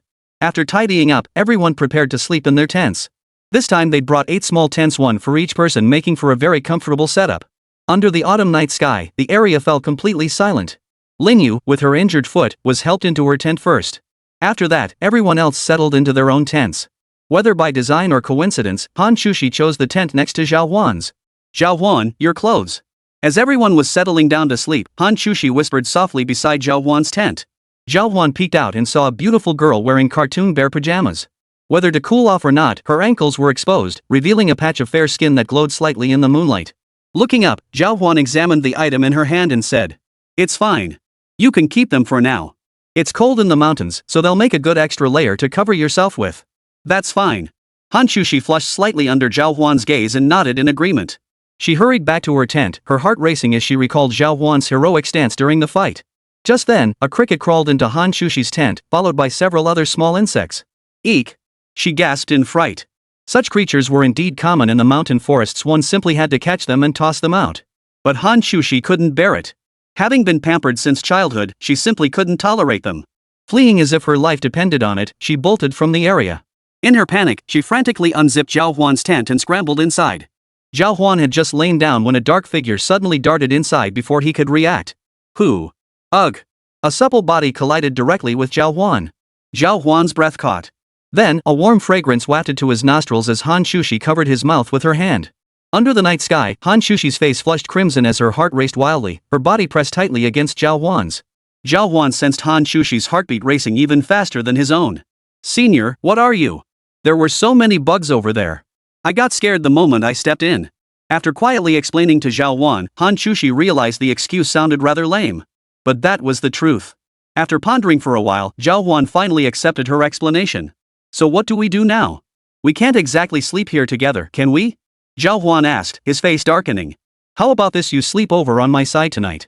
Looks like there are fewer bugs over there. We could just switch places? Hán Chǔxī's face flushed again. She knew her request was a bit unreasonable. It was already rude enough to barge in today, and now she was trying to take over Zhào Huān's spot. Hearing this, Zhào Huān nodded helplessly. What else could he do but agree? Fine. I'll sleep over there then. After a moment's thought, Zhào Huān rose from the tent, their breaths brushing dangerously close. In her flustered panic, Hán Chǔxī actually pressed her body even closer to Zhào Huān's front. They both knew what had happened and quickly pulled apart. Zhào Huān rubbed his nose, recalling the softness from moments before. Hán Chǔxī's state just now seemed like, no bra? Well, she was wearing pajamas to sleep, after all. No. Don't let such wicked thoughts take root. Just as Zhào Huān was deep in thought, Hán Chǔxī snapped back to reality. Wait a moment, I'll go get my clothes first. With that, Hán Chǔxī hurriedly covered her face and dashed toward her own tent. Zhào Huān followed her. But as soon as they reached the tent, they saw several items of clothing they shouldn't have seen. You. Hán Chǔxī had just emerged clutching her clothes, never expecting Zhào Huān to be standing there already. And now, in her hands, lay a hint of pink, a hint of purple. Chapter 41, A Night of Blushing Hearts. Zhào Huān quickly turned away. Senior, I didn't see a thing. Hán Chǔxī froze in place. Wasn't this like digging your own grave? After blurting out those words, Zhào Huān felt so embarrassed she wanted to sink into the ground. Stomping her foot, she quickly composed herself. Whatever. I'm exhausted. I'm going to bed. If you dare tell anyone about tonight, just wait till I get back to school, I'll make you pay. Hán Chǔxī waved her tiny pink fists threateningly at Zhào Huān. For some reason, she always seemed to make mistakes around Zhào Huān. This wasn't like the sharp and efficient Hán Chǔxī she knew outside. Only then did Zhào Huān recall that Hán Chǔxī was part of the student council. Alright. Go to sleep, Hán's sister. After responding with a resigned sigh, Zhào Huān escorted Hán Chǔxī back to her tent. As for Zhào Huān himself, he returned to his own camp tent, already feeling. As night fell, Zhào Huān drifted into a drowsy sleep. The entire camp quickly fell silent. In the dead of night, a sudden urge to urinate roused Zhào Huān from his deep slumber. Still groggy, he vaguely remembered being in the Black Dragon pool camp. After finding a spot to relieve himself, he dragged his heavy body back to his tent to sleep. Zzzt. He pulled open the tent flap. Zhào Huān stumbled inside in the dark and discovered two pillows inside. One was a regular pillow. The other was a long, rectangular bolster. He reached out and touched it, felt somewhat soft. Never mind. Sleep first. Closing his eyes, Zhào Huān fell into a deep, uninterrupted sleep. They'd all been busy all night, so their sleep quality was surprisingly deep. By 10 o'clock the next morning, not a single person had opened their eyes. But Zhào Huān had a very regular sleep schedule. Once he'd slept his fill, he'd wake up on his own. But the moment he opened his eyes, Zhào Huān was stunned. Damn it! Without knowing when, he had somehow ended up back in his original tent. Lying before him was Hán Chǔxī, their faces mere inches apart. Worst of all, Zhào Huān was still holding her. Had he sleepwalked last night and done something indecent? That couldn't be. Zhào Huān had never sleepwalked before. Slowly withdrawing his hand from beneath Hán Chǔxī's armpit, Zhào Huān dared not even breathe, terrified of startling her. Wah! Hán Chǔxī murmured softly in her sleep. She felt as though she were wrapped in the warm embrace of a giant bear. It felt just like sleeping in her own home. At home, she often slept hugging a large teddy bear. Even after coming to school, her pajamas featured a cartoon bear design. Zhào Huān dared not move. She could only lie still, waiting for Hán Chǔxī to drift back into a deep sleep before figuring out how to escape. If discovered, Zhào Huān and Hán Chǔxī would be so embarrassed they could crawl into a hole and never come out. Unfortunately, the heavens didn't grant their wish. Chen Xuan woke up early. He loved working out and usually did a few sets of push-ups in the morning. This morning was no exception. Zhào Huān, wake up. Time to drive back to school. Without a second thought, he pulled back Zhào Huān's tent flap. What followed was a truly spectacular sight. Hán Chǔxī, still in her pajamas, was holding Zhào Huān, who was wide-eyed but still fast asleep, in her arms. Xuanzi, let me explain. Brother Huān, I'm sorry. After muttering this under his breath, Chen Shuang zipped up the tent in sheer embarrassment. I won't tell anyone about what happened today. With that, he hurried over to the nearby tents to make sure the others hadn't woken up. Seeing that Zhào Huān's little adventure hadn't been discovered, Chen Shuang finally let out a long sigh of relief. He almost ruined his buddy's fun. What a sin, what a sin. After uttering those words, Zhào Huān felt utterly helpless. The current situation was truly absurd. But the crisis wasn't over yet. Just as Chen Shuang had left, Hán Chǔxī slowly opened her eyes in a haze. Where am I? Still half asleep, she glanced at the plastic tent roof above her, then turned and touched the solid muscles of Zhào Huān's chest. Then it all came flooding back. Put. She nearly choked on her breath. Hán Chǔxī stared wide-eyed at Zhào Huān and whispered. You. What are you doing here? Zhào Huān shook off the hand still resting on his shoulder and couldn't help but marvel at his own composure. I don't know. How could you not know? You didn't do anything to me last night, did you? Hán Chǔxī grew frantic. She and Zhào Huān hadn't even gotten that far yet. If she lost her virtue, everything would be ruined. The thought made Hán Chǔxī's head buzz. This is brutal. How should she put this? The two stared at each other in silence. You're still holding on to me, aren't you? Zhào Huān's arms were still wrapped around Hán Chǔxī. Hearing her words, Zhào Huān quickly pulled his arms away. Let me get out of here first? Standing up, Zhào Huān intended to slip into his own clothes inside Hán Chǔxī's tent before the others woke up. But Hán Chǔxī wasn't having it. You had the guts to sneak in here in the middle of the night, but now you don't have the guts to own up to it? Hán Chǔxī delivered a little punch to Zhào Huān's chest. I really didn't do anything.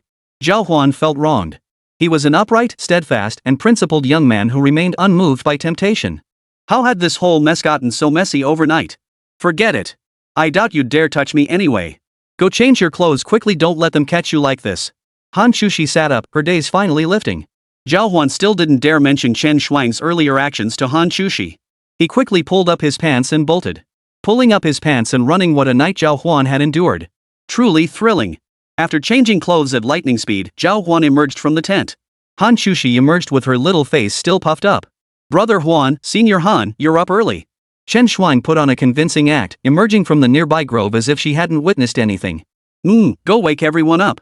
Hán Chǔxī glanced at the time. It was already past 11 and directed Chen Shuang and Zhào Huān to rouse everyone. Before long, everyone was up, brushing their teeth and washing up by Black Dragon Pool, packing their things to prepare for departure.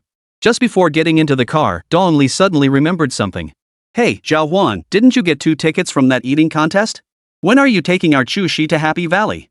It's already past the middle of this Saturday. Hearing this, Hán Chǔxī's heart skipped a beat. Zhào Huān scratched his head. Tomorrow, then. I've already got everything ready. Everyone raised their eyebrows. Zhào Huān was surprisingly thoughtful. He'd already prepared everything? Chapter 42, Senior Sister Smells So Good. By the time they returned to campus, it was already afternoon. Everyone headed back to their dorms to shower and rest. Despite getting a relatively long rest last night, the wilderness wasn't exactly the ideal place. Plus, being deep in the mountains meant they were pretty dirty. So Zhào Huān and the others decided to head to the bathhouse together, hoping to find a chance to clean up. The men's and women's bathhouses were in the same location. As soon as Zhào Huān arrived, he saw several girls in pajamas coming in too. Everyone reacted in unison. Haha, you guys came after all.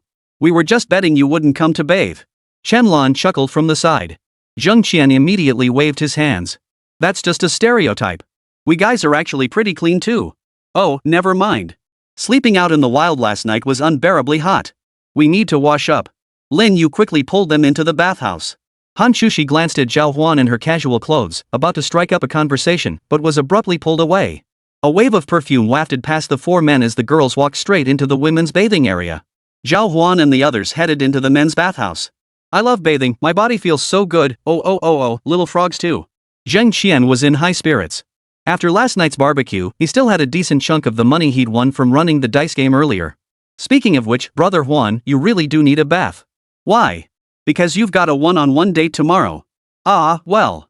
Zhào Huān thought about tomorrow's plans and felt a pang of anxiety. This was indeed a tricky situation. After all, Hán Chǔxī was the school's beloved campus beauty, adored by everyone.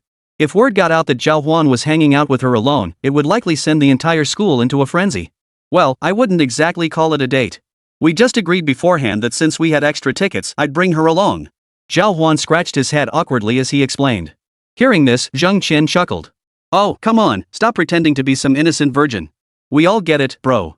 I declare Zhào Huān is the smartest guy in our dorm. Why? Wang Jia and Chen Shuang asked, puzzled. Ah, haven't you noticed? Zhào Huān has been playing a grand chess game since the start of this semester. Oh, you're right. The two suddenly understood. They thought Zhào Huān was on the first level, but in reality, he was already on the 5th level. What a master manipulator. Come to think of it, ever since he first entered the school, Zhào Huān seemed to have an inexplicable connection with Han, the campus beauty. Honestly, I never thought that far ahead. Zhào Huān said with a helpless sigh. In fact, many things could even be said to have been initiated by Hán Chǔxī herself. Unfortunately, even if he said that, none of them would believe him. Oh well, let it be. Anyway, explaining wouldn't do any good. Closing the chat window with young Master Han on her phone, Zhào Huān stuffed all her clothes into the laundry basket. Shower time flew by. Before long, everyone else had finished showering, leaving only Zhào Huān behind. Brother Huān, we're starving. We're grabbing a bite at the cafeteria next door and we'll wait for you there. Alright, get me 3 portions of the classic duck leg rice. I'm starving. No problem. Zhào Huān took quite a long time in the shower, finally finishing after a while longer. After a quick tidy up, Zhào Huān grabbed his bathing essentials and headed out. The moment he stepped outside, he saw a group of guys staring straight ahead at the girl emerging from the bathhouse. This girl, of course, was Hán Chǔxī. At that moment, Hán Chǔxī resembled a lotus blossom emerging from the water. As she passed before the crowd, her smooth collarbone seemed like a black hole with infinite allure, drawing all eyes and sparking endless imagination. A wave of fragrance swept through the air, causing everyone nearby to inhale sharply. Hán Chǔxī's gaze swept over them, and the boys nearby instantly flushed crimson. Thinking their earlier stirrings had been noticed, they quickly lowered their heads. But to their surprise, Hán Chǔxī walked straight toward them. In their panic, they scrambled to make way for her. Upon closer look, it turned out Hán Chǔxī was actually looking for Zhào Huān behind them. Zhào Huān, you just finished showering? Generally speaking, boys shower much faster than girls. Yet all her roommates had already returned, and Hán Chǔxī had stepped out of the bath only to find Zhào Huān just emerging. I usually take my time with my shower. Zhào Huān looked at Hán Chǔxī's fair complexion, and for some reason, it felt like a string inside him had been tugged. Glancing down, he saw Hán Chǔxī wearing a short nightgown.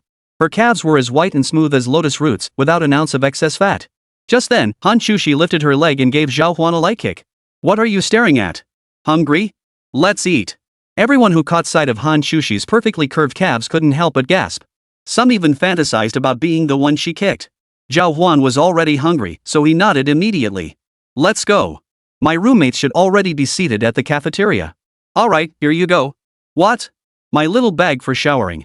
Hold it for me while I fix my hair. Sure. Zhào Huān followed behind Hán Chǔxī, carrying the bag like a loyal sidekick. But the crowd watching them was already consumed with envy and jealousy.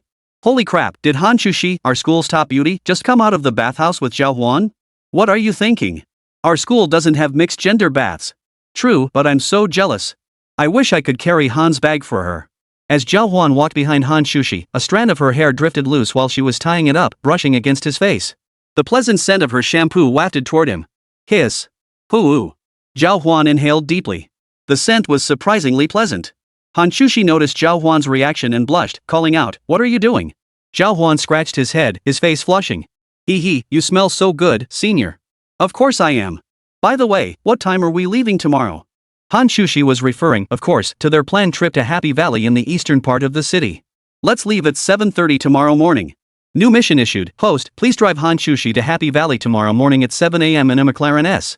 Upon mission completion, rewards include 2 skip-the-line tickets and a 10% stake in Happy Valley. Zhào Huān's expression immediately cracked upon hearing this. Ha? Are you kidding me, system? This is school. Pulling up in a car like that to pick up my senior? Even if I agree to it, would she even want that? It's way too flashy. Zhào Huān hurriedly protested to the system in his mind. But the system paid no heed to his complaints. Host, prepare immediately. Task failure will result in a 30% decrease in Hán Chǔxī's affection rating. What do you mean, affection rating? How did you even calculate that? What use is an affection rating to me?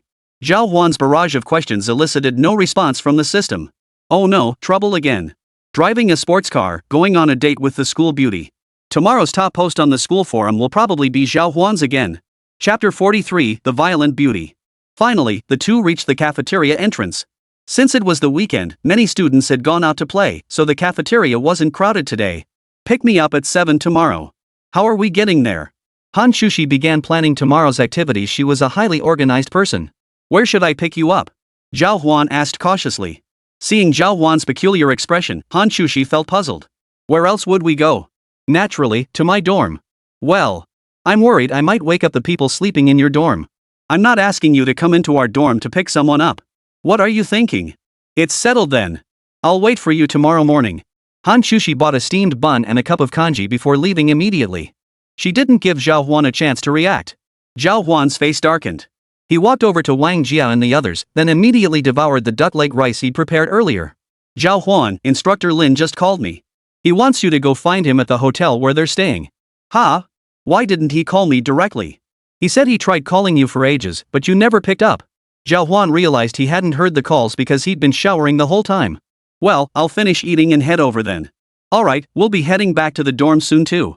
Zhào Huān wolfed down his dinner, said goodbye to everyone, and then headed toward the hotel near the east gate. Knock knock knock. Zhào Huān knew where Lin Feng's room was. He'd passed by it during their last meal. Instructor Lin, what's up? Zhào Huān asked curiously after the door opened. You apprehended someone last night, right? I interrogated them today and discovered they still have some scattered members. I'll introduce you to an assistant today. The two of you work an extra shift tonight and bring the rest of them in. Huh? I don't want to work overtime. I'm supposed to go to Happy Valley with my senior tomorrow. Zhào Huān's face darkened. Senior? Oh, you mean your campus beauty? Sorry to cut into your plans, but trust me, tonight you'll meet a brand new super cute girl. What cutie? Lin Feng's words only deepened Zhào Huān's confusion. Since entering university, Zhào Huān hadn't met anyone who could hold a candle to Hán Chǔxī. But judging by Lin Feng's confident demeanor. With a creak, the door swung open. Wan Yu, the deputy leader of the greedy wolf squad, walked up to Zhào Huān with a girl whose figure was ridiculously perfect. Zhào Huān's eyes widened in astonishment. That tiny waist, paired with an intimidatingly ample bust, traced an S-shaped curve. She wore a form-fitting black bodysuit, with protective gear on her wrists and knees. She looked like a female fighter straight out of a video game. And crucially, she was stunningly beautiful. Beneath her eyes, which held a hint of allure, sat a high, straight nose, paired with a thin, cherry-red mouth. With her thin lips turned slightly downward, an air of cold arrogance emerged. Not bad, not bad. Her looks rival Hán Chǔxī's. Zhào Huān, this is Su Ro, a permanent member of our greedy wolf squad stationed in Dongling. She's about your age, highly skilled, and has extensive combat experience. You'll be going on tonight's mission with her. With her? Can she even fight? Zhào Huān was skeptical. After all, with those slender arms and legs, Zhào Huān genuinely feared she might get captured if she wasn't careful. But the moment Zhào Huān finished speaking, a hurricane force gust suddenly swept in. Su Ro, her face flushed with anger, flicked a butterfly knife out in the blink of an eye. Whoosh! The butterfly knife twisted midair, whipping past Zhào Huān's head and grazing his cheek as it flew by. Oomph! Su Ro snorted coldly, expecting Zhào Huān to be intimidated by her. To her surprise, Zhào Huān swiftly countered with a direct strike. Blindingly fast. As if he had eyes in the back of his head, he snatched the butterfly knife that had just grazed her cheek and yanked it back. Hey, lady, you're a bit rough there. Zhào Huān spoke as he retracted the butterfly knife's blade, restored it to its original form, and handed it back to Su Ro. Su Ro stood frozen, unable to reach out and take the butterfly knife from Zhào Huān's hand for a long moment. Wan Yu beside them rubbed his forehead with a hint of exasperation. Truth be told, they hadn't warned the two of them beforehand. The moment he'd spoken his first sentence, conflict had erupted. Damn! Su Ro, how could you be so hot-headed? Zhào Huān is the strongest member of our team right now. Apologize to him immediately. Sorry, Uncle Wang Yue. I had no idea what his level was. He just called me useless, so I had to prove him wrong. Su Yu pouted and snatched the butterfly knife from Zhào Huān's hand. I admit you're strong, but I've been on way more missions than you. If you're coming out with me today, we're setting 3 ground rules. Listen to me, and I'll take you. Disobey, and you're not coming. Zhào Huān raised an eyebrow. This guy was trying to intimidate him right off the bat. Too bad Zhào Huān wasn't easily intimidated. Fine, forget it. I've got stuff to do tomorrow anyway. Since you're so skilled, I'll leave it to you. With that serious statement, Zhào Huān turned to leave. Su Ro's mouth twitched. She stood frozen, at a loss for words. This girl, why isn't she playing by the rules? At the end of the day, she was still just a girl unable to salvage the situation when faced with such a predicament. Fortunately, she still had two peacemakers by her side. She immediately turned to Wang Yu with a pleading look. Zhào Huān, she can't handle this alone. Could you take a look at this? Wang Yu and Lin Feng quickly stepped in to restrain Zhào Huān. In the end, Zhào Huān could only sigh helplessly. Fine, then hurry up and go. End the fight quickly. Got it. You go with Su Ro now, she knows the location. Got it. This mission is in your hands. Su Ro immediately stood up straight upon hearing this. We'll get the job done. With that, Su Ro reached out her small hand and pulled Zhào Huān outside. It must be said, Su Ro's small hand felt far softer than Zhào Huān had imagined. Of course, this was only relative after all, she had spent years wielding weapons in combat, leaving her hands somewhat calloused. Listen up. There are over a dozen targets this time, all low-level thugs connected to some ruthless figures controlling the city's grey market operations. They called us in to avoid alerting them. Don't screw this up. Oh? Zhào Huān just wanted to clock out early, but this mission demanded such high standards he'd have to give it his all. Got it. Let's go. As he stepped out the door with Su Ro, Zhào Huān squeezed her small hand. Su Ro immediately sensed something was off, her face flushing crimson. You. Chapter 44, pushing it to the limit at the gym. What about me? Don't touch me. Su Ro quickly shook off Zhào Huān's hand. Zhào Huān's face darkened instantly. Didn't you grab my hand? Now you're giving me attitude? I don't even care about touching you anyway. I'm not in the mood to talk. Shut up and get in the car. The two got into the car, and Su Ro drove Zhào Huān to a bar located on the outskirts of the city. The bar, housed in a 5-story building, was named Sunset Glow. It looked shabby, with gray stains on the doorframe and a sign that appeared untouched by cleaning for years. When people stepped over the threshold and brushed against the doorframe, dust would even fall off in a shower. Upon first arriving, Zhào Huān thought they'd come to the wrong place. Aren't they loan sharks? How come their leftover minions are so broke? This is just an information exchange spot. Many people involved in the grey market come here to trade intel. Su Ro impatiently explained to Zhào Huān before pulling him inside. Is the person we're looking for here? Yes. Besides intelligence exchange, this place also shelters a lot of small-time thugs. After you broke up that company last time, a group of their enforcers came here to hide. Stepping inside, they were met with a scene of raucous chaos. Flashing lights and glaring neon illuminated the room, where shabby booths were occupied by rowdy youths. Quite a crowd, huh? Zhào Huān couldn't help but remark. Su Ro, however, seemed unfazed, heading straight for the stairs. The moment they arrived, Su Ro with her aloof goddess-like features quickly drew a lot of attention. Whoa, a pretty girl just walked in. She looks just like my ex-girlfriend. Put. Everyone looks like your ex. Let's go chat her up. Several guys swarmed around them. Dim lights mingled with the clamor, making their voices sound incredibly lewd. Hey, sweetheart, you've got a killer body. Their eyes roamed freely over Su Ro's calves, the rounded curves encased in tight-fitting clothing. Just looking at her was enough to make anyone lose control. Scum, get lost. Su Ro's little mouth spat out curses. Zhào Huān's face darkened. Zhào Huān had intended to go upstairs with Su Ro, but he hadn't expected that the moment she encountered a few punks downstairs. She started cursing at them. You filthy, what are you saying? You think you're hot stuff. Zhào Huān sighed and stepped between Su Ro and the rowdy youths. Young lady, cursing isn't very nice. Exchanging insults with them just makes you look petty. I'll curse if I want, and none of your business. Su Ro's temper had reached a whole new level of foulness. Seeing Zhào Huān step in to play the hero and rescue the damsel in distress. With nowhere else to vent their rage, they marched straight up to Zhào Huān. Hey musclehead, what's your problem? Built up all that useless bulk just to show off? Get lost. Ha! This guy's a classic. All the dead weight from the gym, can't throw a punch to save his life, yet he comes out here acting tough? Think we've never been in a fight? The others behind him immediately burst into laughter. In their eyes, combat prowess and physique were unrelated. In the underworld, it was all about who was tougher. Zhào Huān was now caught between a rock and a hard place. Trying to help Su Ro defuse the situation, he never expected the other party to be so ungrateful. He'd tried warning these punks to steer clear of the hot-tempered Su Ro, only to be mocked in return. Well, looks like you're asking for trouble yourselves. As the words fell, Zhào Huān placed his hand on the head of the loudmouth. Towering over them by several heads, he stood like a miniature giant. Smack! He mimicked a one-handed dunk, lifting his arm upward with ease. Now then, this isn't some dead muscle I built up through training, I'm actually quite strong. Under the stunned gazes of the crowd, Zhào Huān dragged him to a spot 2 zhang off the ground, then walked over and set him down. Ah, this. The man, who had been lifted and set aside by Zhào Huān, hadn't even had time to react. Anything else? No, nothing else. No one dared speak loudly.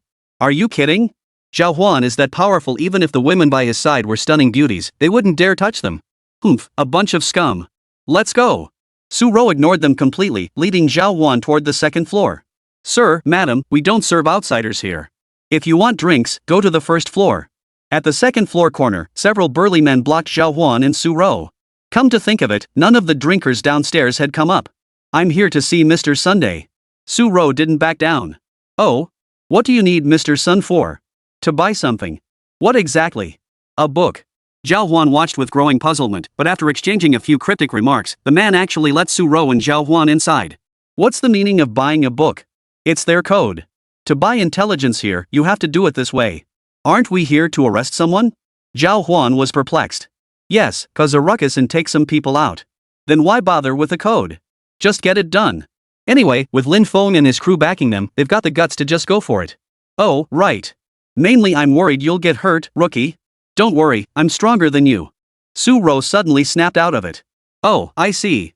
Before she could finish, her little fist slammed into Zhào Huān's stomach. Su Ro hated it most when people claimed to be better than her. Unfortunately, the punch landed squarely on Zhào Huān, but it was Su Ro who ended up in agony. Zhào Huān chuckled. Let's go? Let's go. The two stopped darting around and charged straight toward the distance. The second floor housed some office areas. It also housed a few stray dogs who'd lost their power bases. Which room? This one. Su Ro pointed to a nearby door, pulled out several lockpicking pins, and prepared to open it. Zhào Huān stepped forward. Step aside. What for? Keep your voice down. Don't let them catch us. Zhào Huān swept Su Ro into his arms, her supple waist sending a delicate sensation through his fingertips. But Zhào Huān had no time to savor the moment. Because he was kicking down the door. His foot slammed against it with the force of a mountain, and the security door shattered like paper. Bang! He flew straight into the room. As for the surrounding doorframe, Zhào Huān shattered it too. Su Ro gaped in disbelief. You. She knew Zhào Huān was strong, but never imagined he was this powerful. Hurry up and finish the job. I've got things to do tomorrow morning. Zhào Huān was starting to get impatient too. All this fussing and whining all night, might as well just get it over with. Just as the two were talking, dozens of people emerged from the large room behind that door. It's you! The moment they spotted Zhào Huān, their eyes blazed with hatred, like enemies meeting face to face. Chapter 45, Su Ro's foot. You bastard, you actually dared to show up here. The leader, a man with a scarred face, glared at Zhào Huān with deep-seated hatred. In the past, they'd lived the high life, rolling in money as long as the profits kept rolling in. But Zhào Huān's arrival had shattered their iron rice bowl. This isn't some den of dragons and tigers. What's the big deal? Can't I come here?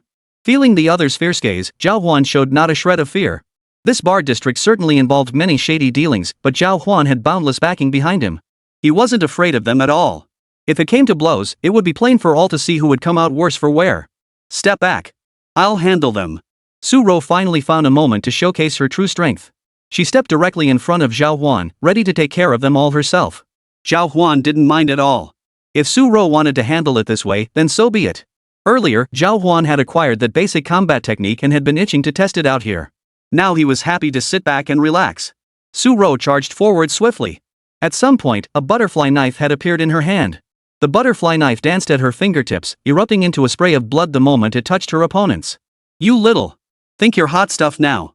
A henchman, incredulous, touched his cheek where a bloody gash had appeared, roaring as he charged at Su Ro once more.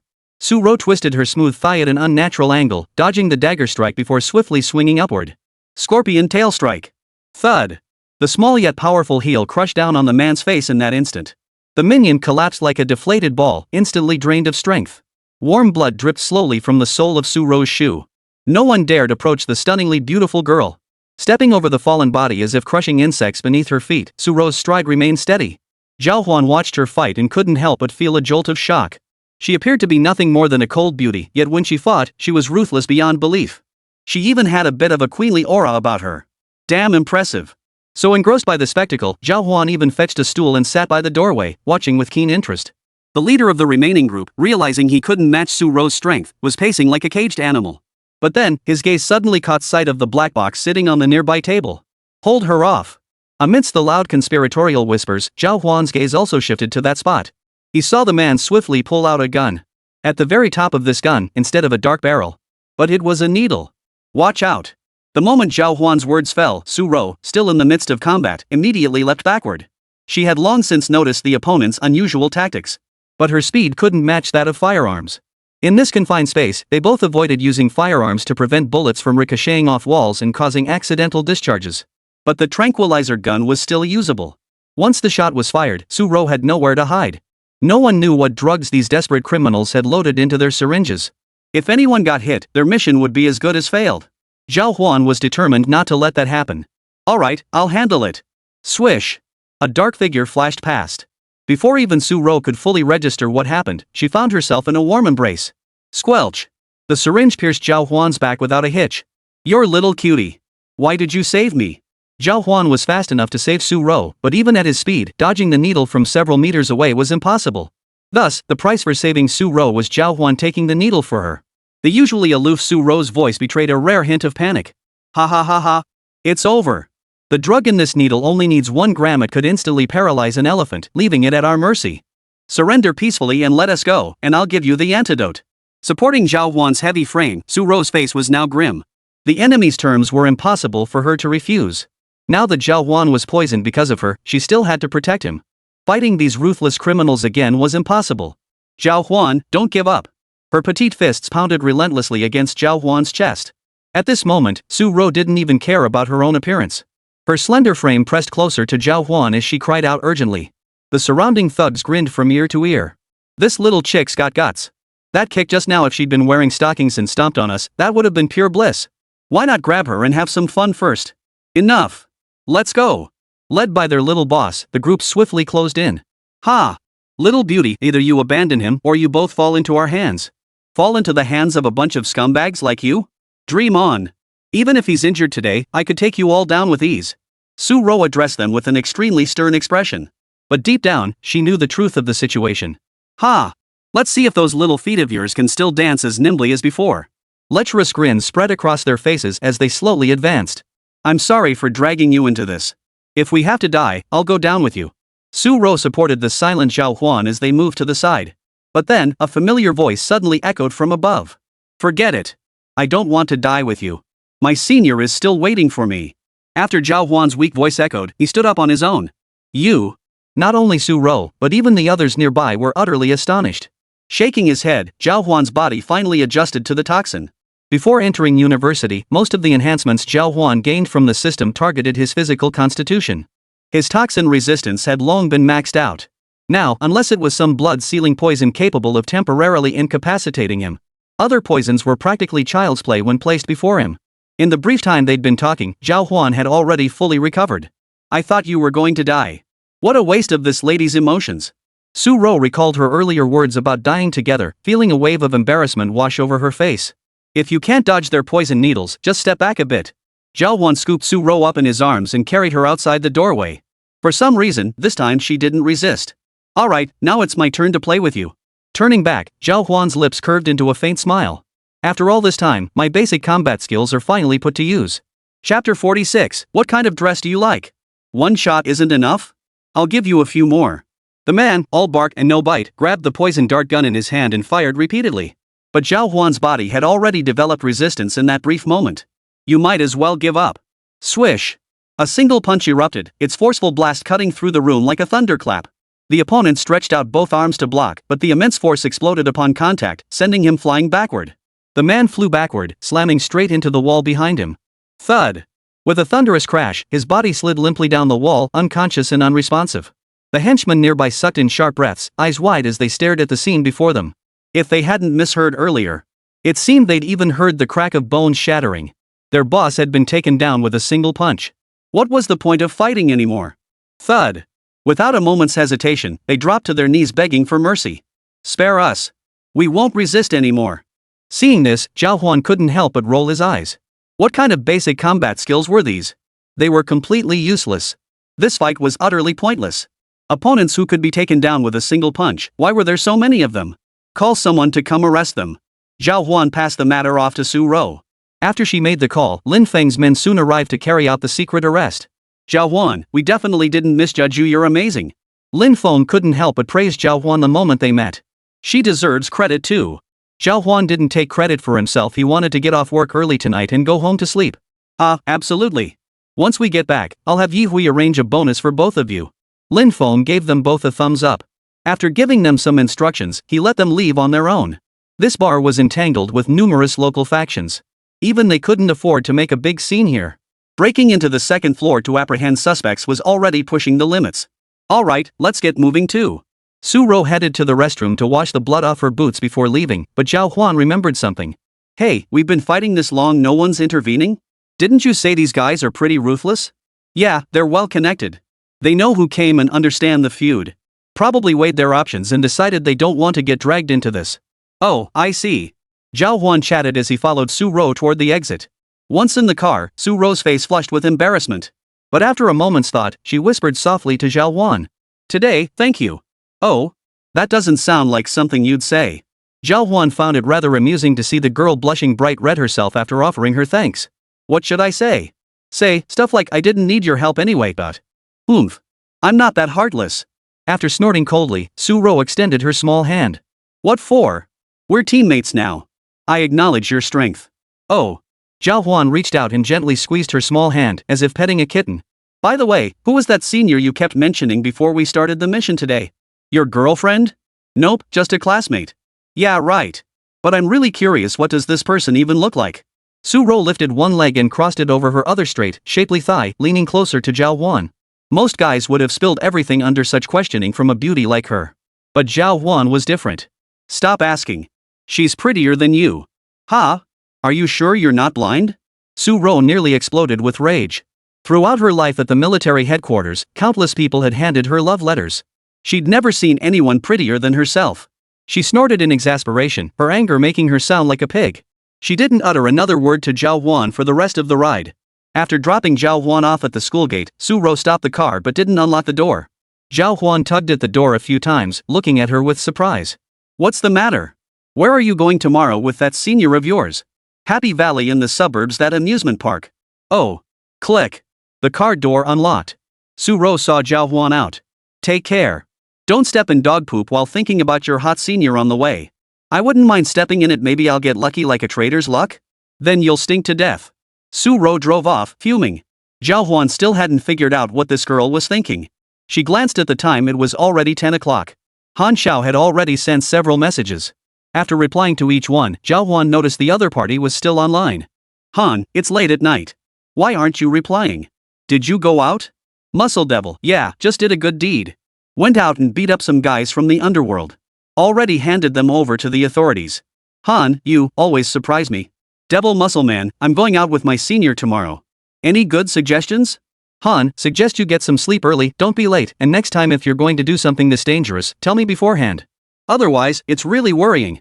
Zhào Huān scratched his head. Why is Hán Shào being so easygoing today? Alright, got it. When we both have time, we should meet up in person sometime? Han, no way. I don't want to meet you stinky guys. You're not some pretty girl. Logging off. Han always got super rigid whenever this topic came up. Zhào Huān wondered if the guy had some kind of social anxiety disorder or something. He didn't press further and headed back to the dorm. But the moment he got back, Hán Shào's message popped up again. Oh, by the way, do you prefer skirts or jeans? Skirts. Do you prefer dresses or? Dresses. Floral prints or? Red dresses. Oh, you men are all the same. The other person quickly went offline after sending that message. You sissy. What's the point of obsessing over this stuff all day? Zhào Huān couldn't figure out what was going on. Seeing it was getting late, he shut off his phone, said goodnight to his roommates, and headed for the bathroom. After splashing water on his face, Zhào Huān prepared to drift off to sleep. He needed to rest up, he was going out with his senior tomorrow. Meanwhile, Hán Chǔxī was surrounded by her roommates. Emergency. Help me pick an outfit. Zhào Huān mentioned liking red dresses, and Hán Chǔxī happened to have one. But how to style it? That required a group effort. Qianlan, Dongli, and Lin Yu immediately jumped off their beds at the request. Oomph, my taste is SSS certified. I'll definitely pick the perfect outfit for you. Try this heartbreaker lipstick of mine later. The group started getting rowdy. Zhào Huān and Hán Chǔxī were both, in their own ways, preparing for tomorrow. Chapter 47, Love Rival arrives? The night passed without incident, and the next morning arrived earlier than expected. Years of habit had Zhào Huān waking up at 6 o'clock sharp. After grabbing breakfast at the cafeteria, Zhào Huān slipped out of the school gate stealthily and headed toward a distant building. With a hum. The hum of an engine echoed throughout the underground parking garage. A McLaren, gleaming in golden light, ascended from below. System, are you sure driving this car out won't cause Hán Chǔxī's favorability to drop? Zhào Huān's face darkened. The system's previous task had explicitly stated that failing to act this way would likely cause his favorability rating to drop. But Zhào Huān still didn't have a clue what this affection rating thing was. Was he supposed to be pursuing the stunning Han beauty? Was this system even legit? The system remained silent. Driving at the lowest RPM, Zhào Huān steadily made his way toward the school. Along the way, he made a special detour to the beef noodle shop where he and Hán Chǔxī had eaten last time, picking up some breakfast. The honest and straightforward Chef Chen's eyes widened in surprise when he saw Zhào Huān. Driving a car like this? No wonder Zhào Huān scared the school board chairman's son so badly last time. Master Chen, buns, congee, and eggs. All right. It took Master Chen a moment to react, but he quickly and efficiently packed everything for Zhào Huān. Then he carefully reached his hand back through the window. Let me put a bag over it for you. Your car's too fancy, don't want it getting greasy. It's fine, just give it to me. Too many bags will make the buns too steamy, and my senior won't eat them. Oh? They're for Zhào Huān? Then I'll throw in one of our newest braised pork buns. She's been raving about them ever since she tried them last time. They also sell breakfast here, and Chef Chen always enjoys experimenting with new creations. It's quite popular with the students on weekdays. Alright, thanks a lot. The hum of the engine echoed as Zhào Huān left Master Chen's small noodle shop. At 7:20, Zhào Huān arrived at Hán Chǔxī's building. An extremely awkward scene unfolded. Many students had already begun coming downstairs for breakfast. After getting out, countless eyes were fixed on Zhào Huān's car. Fortunately, the privacy film on the windows prevented anyone outside from seeing inside, sparing Zhào Huān from embarrassment. Let's go, Lan Lan. I want to try those braised pork buns. 3 figures emerged from the building. You're always so greedy. How can you have such an appetite for so much food this early in the morning? It was Linyu, Chenlan, and Dongli. Spotting them, Zhào Huān quickly lowered her head.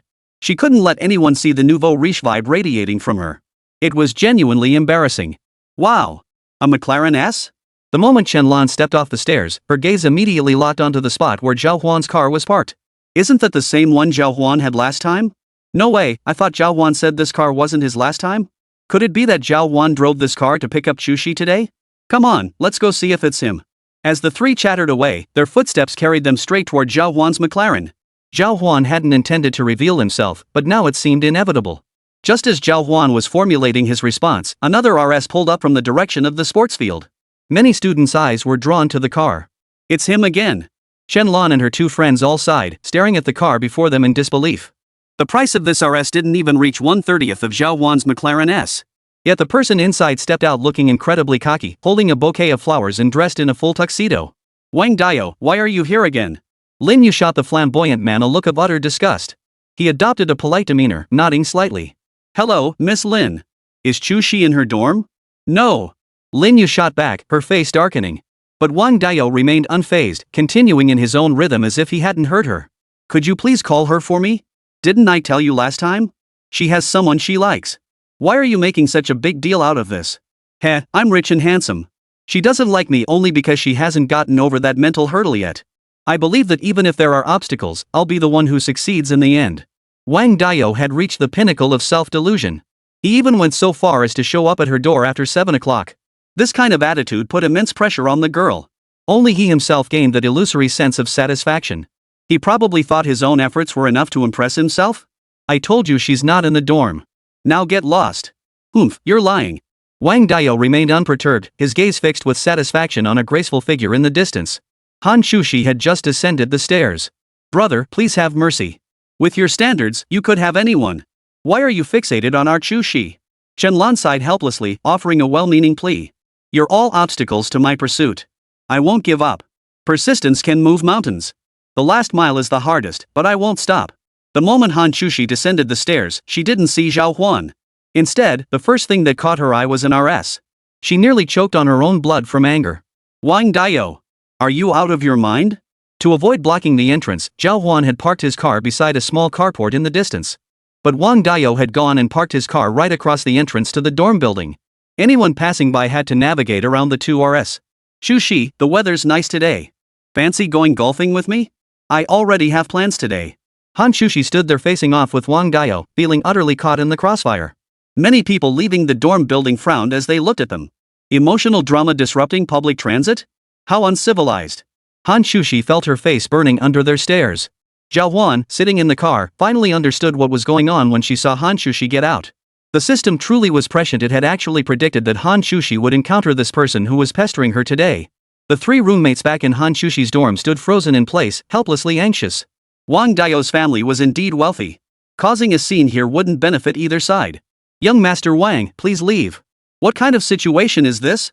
Even if Chǔxī could go with you, after things have escalated like this, do you really think there's any chance left? Dong Li's head was spinning.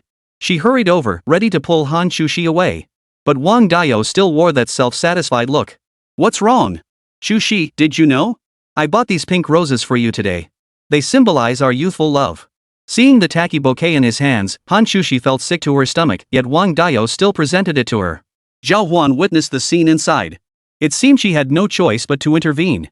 With a smooth reverse maneuver, Zhào Huān's McLaren pulled up alongside the RS. Chapter 48, Red Dress with Black Stockings. Zhào Huān stepped out of the car. Since his identity was already exposed, he saw no point in hiding it. If they wanted to label him a nouveau riche, so be it. Senior, your breakfast. Zhào Huān handed over the steamed bun in his hand. Hán Chǔxī, Linyu, and the others froze upon seeing what Zhào Huān had bought. Is that the braised pork bun from Master Chen's?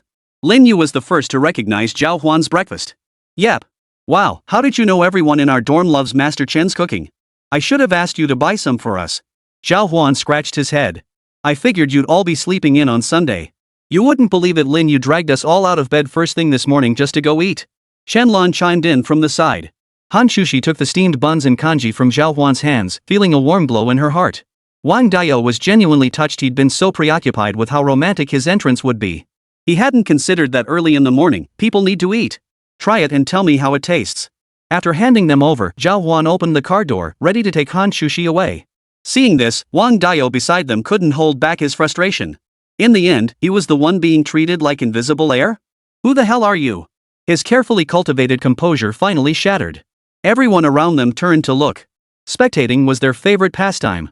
Just a moment ago, Wang Dao was boasting about how handsome and wealthy he was.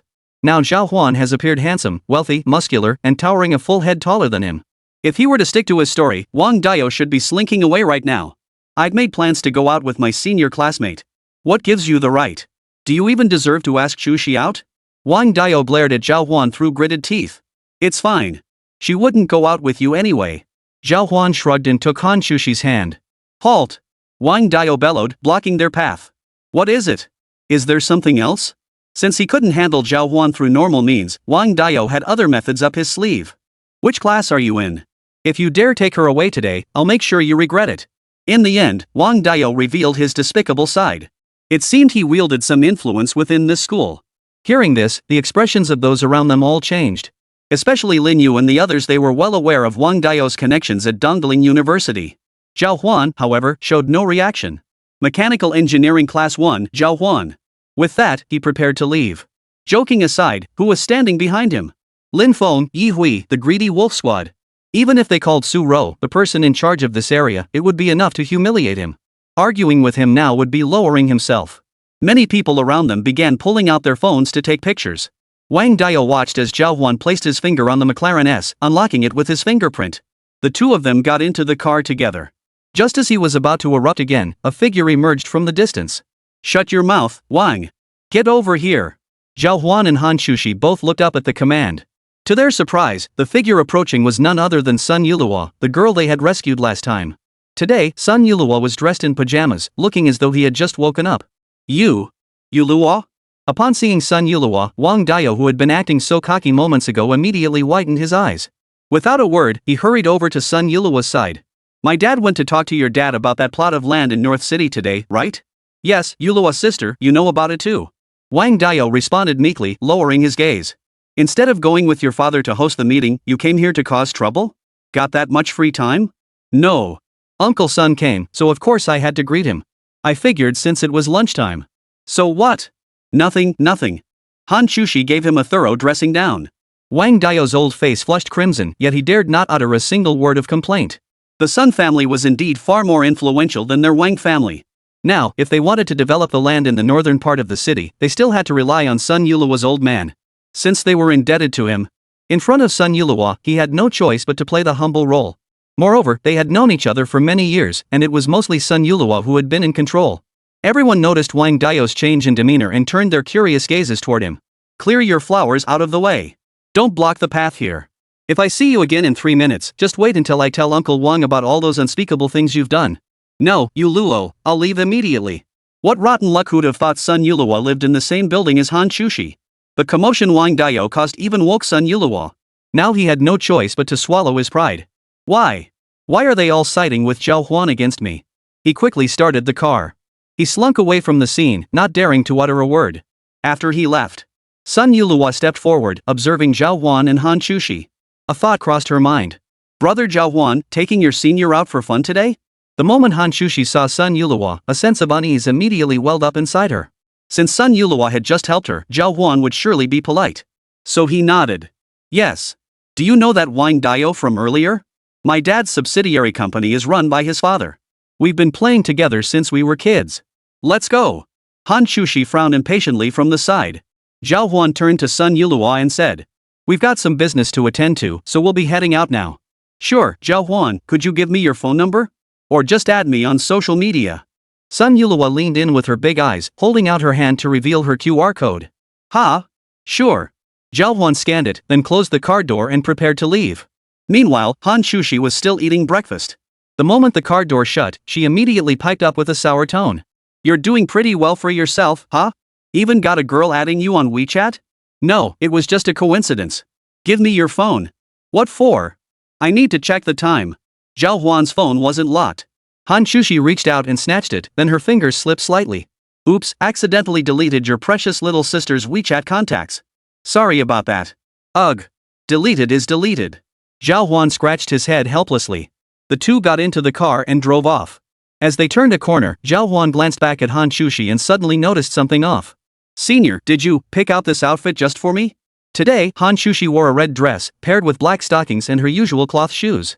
The red dress accentuated her figure with graceful curves, while her legs, encased in black stockings, glistened translucently in the sunlight. Not for you at all. I just picked it randomly. Hán Chǔxī protested softly, but her cheeks flushed despite her protests. She made no mention of the clothes she tried on for ages the night before. Zhào Huān couldn't help but glance at her a few extra times. Lost in the moment, he failed to notice that after they exited the school gates, a car swiftly followed behind them. The person inside was Su Ro. Chapter 49. Are you Mr. Zhào Huān? After finishing her mission report last night, Su Ro found herself idly pondering. What kind of person could make Zhào Huān keep talking about her? More beautiful than her? Impossible. Driven by competitiveness and a desire to measure herself against others, she took action. As it happened, Su Ro had plenty of free time outside of her assignments. So early this morning, she made her way to Dongling University to see that peculiar girl. But today, she was a bit stunned. After waiting for ages, she finally saw a pair of McLaren S models emerge from the campus. And sitting inside one of them was none other than Zhào Huān. Holy crap! This kid's loaded? Su Ro's eyes widened. With her sharp vision, she spotted Zhào Huān through the anti-glare window tint. This was beyond absurd, utterly ridiculous. Swish! Su Ro started her van and began chasing after the bus from the bus stop. Her speed was pushed to the absolute limit. Su Ro was supremely confident in her driving skills. But the gap in vehicle performance meant even her skills couldn't bridge the chase. This was truly an unexpected turn of events. Meanwhile, Zhào Huān remained completely unaware of the situation. Stealing a glance at his senior's black-stockinged legs, he felt the breeze and silently sighed that such beauty wouldn't last. If only it could stay like this forever. Hán Chǔxī felt a flutter of excitement in her heart. After all, a woman adorns herself for the one who delights her. Drive carefully. Got it. Hold on tight, senior. With a stomp on the gas pedal, Zhào Huān instantly left the minivan behind two intersections in the rearview. This was the outskirts, with very little traffic passing by. Bang! Su Ro, who couldn't even smell the exhaust fumes, angrily pounded the steering wheel in front of her with her little fists. Next time, I'm definitely getting Wang Yu to assign me a better car. In the blink of an eye, Zhào Huān vanished from her sight. Fortunately, Zhào Huān had mentioned last night that they were going to Happy Valley today. So Su Ro opened the navigation app on her phone, planning to take her time getting there. Not long after, Zhào Huān arrived with Hán Chǔxī in tow. Wow! This is my first time here. Hán Chǔxī fluttered about like a little butterfly, full of energy and excitement. Her lively and adorable demeanor was a delight to watch, even for Zhào Huān. Let's go. Zhào Huān pulled out 2 tickets. Hán Chǔxī stepped forward, instinctively linking her arm through Zhào Huān's. Today, she intended to be bolder and hoped Zhào Huān would be too. Happy Valley was a vast amusement park where you could take photos, check in, and enjoy the rides. It was a place that held immense appeal for both men and women. especially since the city also housed several universities, such as Dongdaeling Medical University and Dongdaeling Technical College. All of these institutions were located in this very area. On weekends, the place gets packed with people, as students from nearby schools quickly gather here. The two of them hurry toward the ticket gate like a couple deeply in love. Just then, the system's voice echoed in Zhào Huān's mind. Previous round reward settlement. 10% Happy Valley shares credited. New mission issued, host must activate Mighty Man attribute to protect Hán Chǔxī 3 times today. Upon completion, receive 20% Happy Valley shares as reward. Just as Zhào Huān was secretly thrilled, his phone also received a notification about an asset change. Dear Mr. Zhào Huān, Happy Valley. Please confirm. No reply required. Zhào Huān nodded with satisfaction. The text notified him of the equity transfer. Accompanied by Hán Chǔxī, Zhào Huān slowly entered Happy Valley. Unbeknownst to him, all the management staff at Happy Valley were in an uproar. Another major shareholder has arrived. What major shareholder? The equity change notice. Check the company's internal group chat. Holy crap! 10% equity just bought outright? Who is this mysterious tycoon? Seems to be named Zhào Huān. But the equity disclosure says he's just college age. What's his background? Let's look him up online. The funds for his share purchase were siphoned from the international currency market, impossible to trace. As everyone reeled in shock, some staff members also caught wind of the news. The door to the management office at Happy Valley swung open. A man walked in. His name was Su Tian, the project manager for the entire Happy Valley venture. Breaking news, Zhào Huān is here. Find him by any means necessary and give him the highest level reception. Just moments ago, Su Tian had received a text message from an unknown number. The message contained precisely this information. He hurriedly checked today's reservation list and discovered there was indeed a person named Zhào Huān. Ha! He came here to play? This unexpected shareholder sent shockwaves through the crowd. Everyone wanted to see what this mysterious tycoon looked like. Ticket booth. Calling ticket booth. Ticket office copy. Keep an eye out for someone named Zhào Huān. If he shows up, report directly to Mr. Su. Su Tian was technically a manager here, but in the presence of the group's major shareholders, he was merely a worker. Zhào Huān had personally come to Happy Valley to play. Regardless of the circumstances, he deserved the best possible reception. After all, the backing of shareholders holding over 10% of the shares was the strongest guarantee for him to continue serving as the head here. While Zhào Huān and Hán Chǔxī waited in the long ticket line, Zhào Huān heard the system's voice and was somewhat surprised. Protect Hán Chǔxī 3 times inside this amusement park? How exactly was he supposed to protect her? That was indeed a problem. Just as he pondered this, Hán Chǔxī gently tapped him on the shoulder. What is it? They're checking tickets. The staff at Happy Valley today were unusually pleasant. Normally, with the crowds, you'd have to wait in line for ticket inspection. But who knew the staff inside had gathered a group and burst straight out from the ticket booth? They chased after each person to check their tickets. Excuse me, have you two already purchased your tickets? A staff member who had received instructions approached and politely inquired. Yes. Zhào Huān handed over the 2 tickets. These were tickets arranged by the organizer of the previous competitive eating contest. Zhào Huān had reserved today's time slot via her phone. This is Hán Chǔxī, and Zhào Huān. A loud shout drew several nearby staff members running over. They swarmed around Zhào Huān like they'd struck gold, leaving both Zhào Huān and Hán Chǔxī utterly bewildered. What was going on? You're Mr. Zhào Huān? The ticket inspector's lips trembled as he struggled to maintain composure. He tried to project a professional demeanor before this newly minted big shot. But his trembling fingers had already given him away. Zhào Huān grew even more puzzled. I am. Why? Chapter 50, the senior gave me a chance. Go confirm if there's anyone else with the same name. At that moment, everyone was overjoyed. No. Su Tian soon came running down from a small building nearby. Mr. Zhào Huān, I'm in charge of this area. Your visit caught us a bit unprepared, please forgive the haste. Su Tian's attitude made everything clear to Zhào Huān. I didn't expect you to receive the message so quickly. Ha, it's just that our higher-ups. Su Tian scratched his head, about to mention the news that Zhào Huān had become their shareholder. Zhào Huān immediately made a shushing gesture. At that moment, Su Tian also noticed Hán Chǔxī standing beside Zhào Huān. He figured Zhào Huān probably didn't want to expose his wealthy background in public again. Su Tian understood. After all, even after purchasing their shares, Zhào Huān had remained extremely low-key and hadn't contacted them. Come on, I'll arrange a VIP entrance for you. Feel free to enjoy yourself here today. That's wonderful.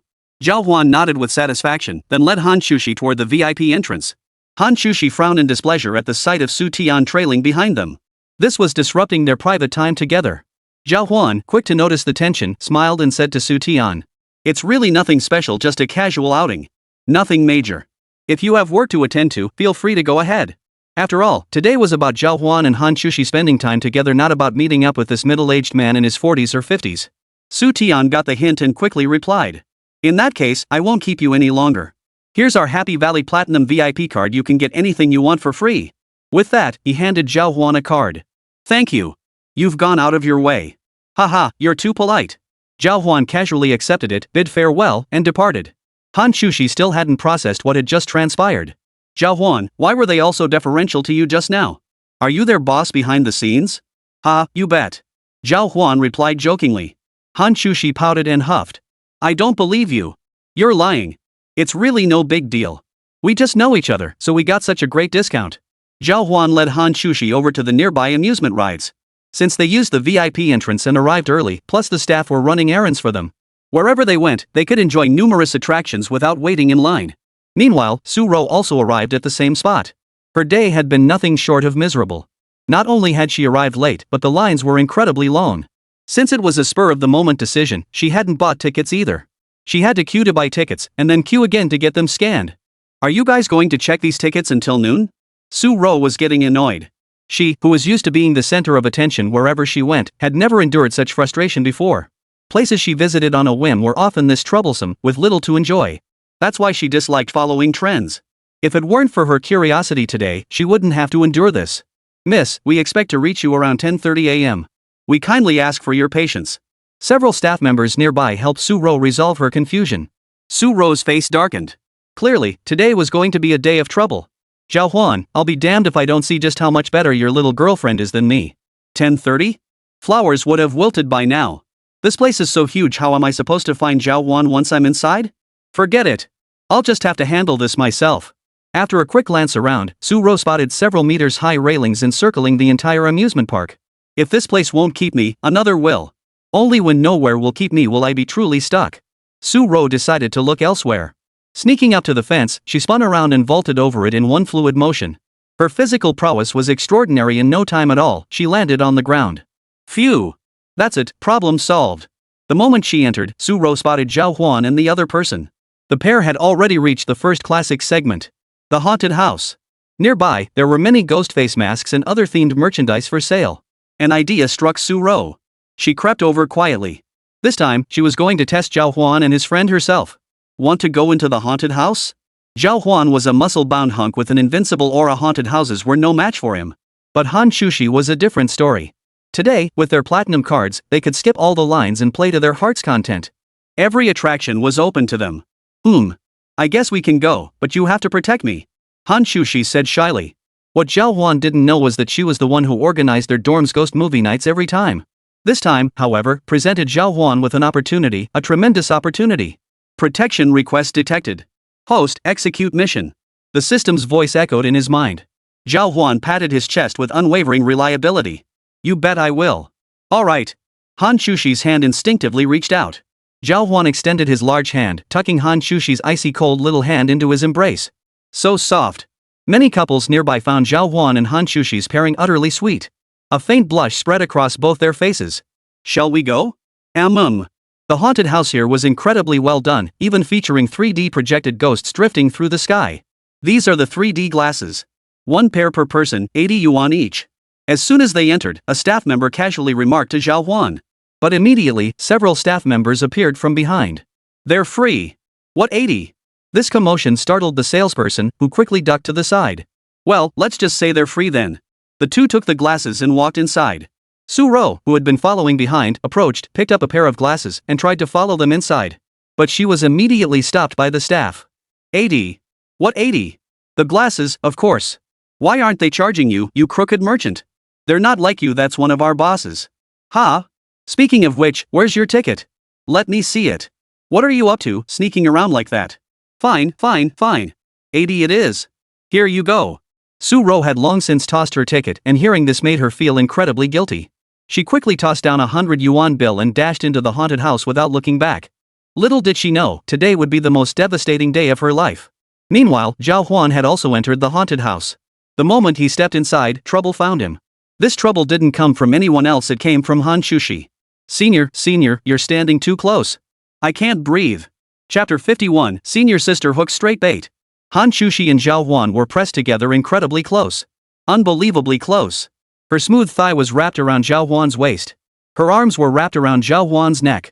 Not close, I'm scared. Hán Chǔxī's breathy whispers echoed in Zhào Huān's ear. But the flush on her face had already spread from her cheeks all the way down to her neck. It wasn't that she was afraid, it was just that being this close to Zhào Huān made her heart race. Hán Chǔxī's cheeks grew hotter by the second, while Zhào Huān's breathing grew increasingly heavy. In that moment, both realized they seemed to be feeling a bit shy. Zhào Huān hadn't realized before that Hán Chǔxī was so afraid of the things in the haunted house. Soon, the first obstacle appeared. It was a skull floating mid-air. The moment it appeared, Zhào Huān's eyes locked onto the projector in the distance. Hán Chǔxī clung to Zhào Huān like an octopus, her back turned to the skull, so she hadn't seen anything. Zhào Huān stepped forward and covered the projector's light outlet with his finger. He strolled over with Hán Chǔxī in tow. But it wasn't over yet. Bang! Two cracks suddenly appeared in the narrow corridor, and two skulls were blasted straight out of the wall. Rolling thick smoke billowed out, choking the pair. Ah! The two, who had just relaxed, were startled by the sudden commotion. Hán Chǔxī was the most terrified. She hadn't seen anything earlier and had only relaxed when she sensed Zhào Huān had left. Though she wasn't afraid of ghosts or spirits, a skull suddenly appearing before her eyes. Startled out of her wits, she let out a scream. Zhào Huān quickly wrapped his arms around his senior's soft, delicate frame. Senior, don't be afraid. I'm right here. It's okay. Detected, post-protection mission for campus beauty completed once. 2 more instances required to complete the mission. As Hán Chǔxī was tightly embraced by 2 strong arms, a flicker of delight unexpectedly welled up in her heart. This felt incredibly comfortable. Warm and cozy, Zhào Huān's body felt so hot. Zhào Huān, upon feeling the softness against his chest, quickly loosened his grip. Ah, senior, I didn't mean to. Keep walking. Don't you dare put me down. Hán Chǔxī didn't say much more, instead burying her head in Zhào Huān's shoulder and murmuring softly. Her weight was nothing to Zhào Huān, it felt almost like carrying a backpack to school. The two continued along the winding, secluded path, encountering no further obstacles. But behind them, a piercing scream echoed. Zhào Huān recognized the voice as familiar and glanced back. What's wrong? Hán Chǔxī immediately lifted her bright eyes to look at him. Nothing. It's just that sound, it feels off. For some reason, Zhào Huān felt a sense of familiarity. It's a haunted house. Hearing noises like that is normal. Maybe it's just another visitor? True. Zhào Huān didn't dwell on it. Spotting a faint glimmer of light ahead, he assumed it must be the exit of the haunted house. So he led Hán Chǔxī out. Meanwhile, Su Ro was scared out of her wits. She was just a little girl, even a year younger than Zhào Huān. Her courage was so negligible it could be ignored entirely. She'd intended to scare Zhào Huān today, but upon entering, Su Ro was the first to lose her nerve. The opening scene of a ghostly figure floating in midair, amplified by the 3D glasses, had frozen her in place for ages, too terrified to move. Zhào Huān, this is all your fault. I'll make you pay today. After finally overcoming her fear and making her way to the corridor, the 2 skulls beside her made her scream out loud. The sound Zhào Huān heard originated from this spot. She probably couldn't catch up to Zhào Huān anymore, let alone ambush them midway to scare them. Put! A jet of water struck her, drenching Su Ro's face. Crystal-clear droplets trickled down from her silky hair. Streaks of water seeped through her clothes, soaking them and making them gradually transparent. Su Ro was about to lose her mind. It's all your fault. It's all your fault. Her wails echoed through the sparsely populated corridor, resentful, mournful, tearful, and tinged with explosive force. Tourists nearby who heard it all felt a chill run down their spines. Want to grab a bite? After stepping outside, Zhào Huān checked the time and realized it was already past 11 in the morning. Fortunately, they still had a platinum card that allowed them to play freely here. This was an unexpected windfall Zhào Huān had received after acquiring a share in this amusement park. Sure, what do you want? Anything you want, it's on me. Zhào Huān had separated from Hán Chǔxī, but she still clung to his arm, refusing to let go. Zhào Huān felt a flutter in his heart but said nothing more. I heard the food here is pretty pricey. Look, the cafeteria over there is practically empty. We should have brought some bread with us. Contrary to Zhào Huān's expectations, Hán Chǔxī seemed quite thrifty, but something didn't feel right. It's fine, senior. You treated me to beef noodles last time, so I'm just returning the favor. No big deal. Oh, someone driving a McLaren really does speak differently. Well, about that. And you claim that car isn't yours? Getting it out on a day off to drive around freely? Plus, they gave you a platinum pass for the entire scenic area. Zhào Huān, I'm genuinely curious about your background.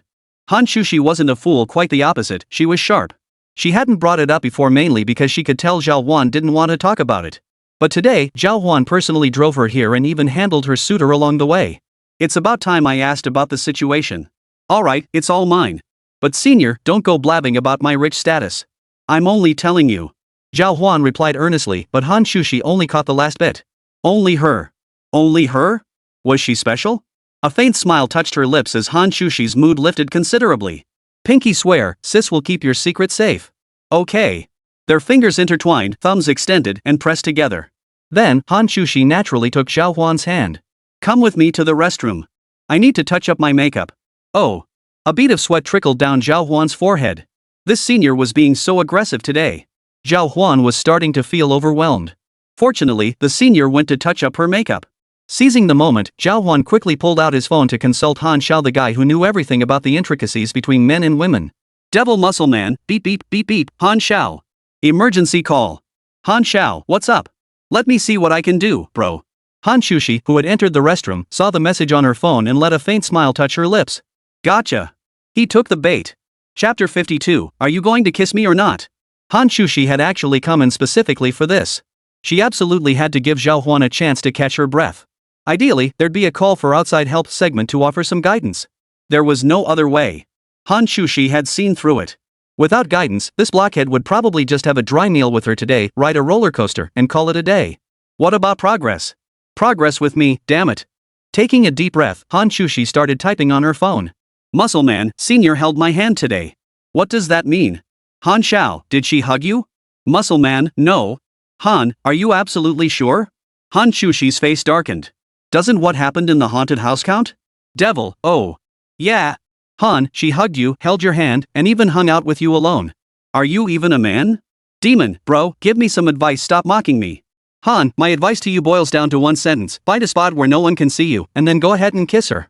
Demon, huh? I'm too shy for that, damn it. Can't you suggest something better, bro? Han, that's all I'm saying. Logging off. Ding. Hán Shào signed off. Hán Chǔxī had already touched up her makeup and stepped out from behind. Upon seeing her, everyone sucked in a sharp breath. When she woke up that morning, Hán Chǔxī had only applied the simplest makeup. Now she finally wore a full set of makeup. Is that some kind of celebrity? Holy crap, she's gorgeous. Is that her boyfriend? He's pretty handsome. Several girls who had come to play with their boyfriends exclaimed with sparkling eyes upon seeing Zhào Huān. What's so handsome about him? I'm handsome too. Their boyfriends immediately felt put out. But the girls shot back with a single sentence. Look at his muscles and height, he's leagues ahead of you in every way. These words naturally sparked another round of bickering. But Zhào Huān had no time to listen to their idle chatter. He stared blankly at Hán Chǔxī. What are you looking at? Senior, you're so beautiful. Zhào Huān flushed and lowered his head. Oh my god. Hán Shào wanted him to kiss Hán Chǔxī? How could he possibly say that? Of course I'm beautiful. Come on, let's go eat. Hán Chǔxī grabbed Zhào Huān's arm and pulled her toward the hotel. Her red dress clung to her like a second skin. Zhào Huān's elbow unconsciously brushed against a hint of softness. Wow, that's terrifying. It felt like an electric shock, giving him goosebumps. How much is a meal here? Zhào Huān and Hán Chǔxī arrived together. Upon seeing Zhào Huān's face, the other person shuddered. You must be Mr. Zhào Huān? Yes. Haha, we won't charge you today. The hotel manager rushed over, dragging the kitchen chef along. What would you like to eat? How about some stir-fried dishes? Chef Wang, prepare 3 dishes and a soup for Mr. Zhào. Got it. Zhào Huān scratched his head. It seemed his shareholder status really did come in handy. Is that all? I really don't have to pay a single penny? I'm their shareholder. Since he'd already confessed to Hán Chǔxī that he was a minor tycoon, Zhào Huān saw no point in beating around the bush anymore. He went ahead and explained the situation he was currently dealing with. Whoa! Zhào Huān, how many more secrets are you keeping from me? Not much. Zhào Huān gave an awkward chuckle.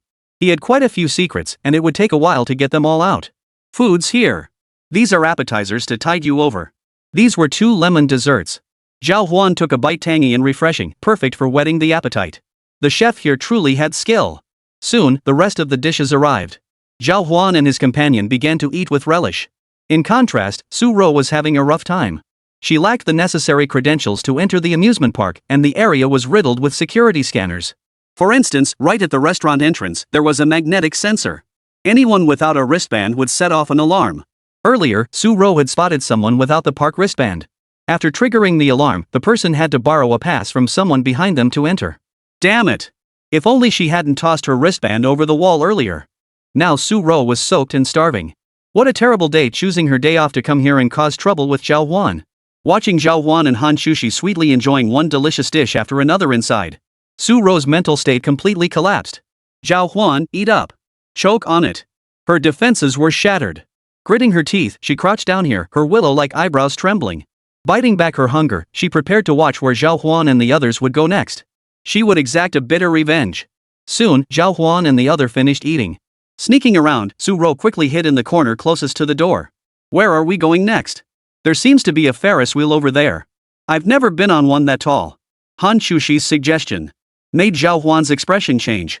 Hán Shào had said to find a secluded spot to kiss her. Wasn't this the perfect chance? What's wrong? Hán Chǔxī was so impatient she could have smacked Zhào Huān. This block of wood. Just say yes already. Senior, I'm afraid of heights. Zhào Huān came up with a lame excuse. I don't care. I'm riding it today. Hán Chǔxī was unusually stubborn. Fine.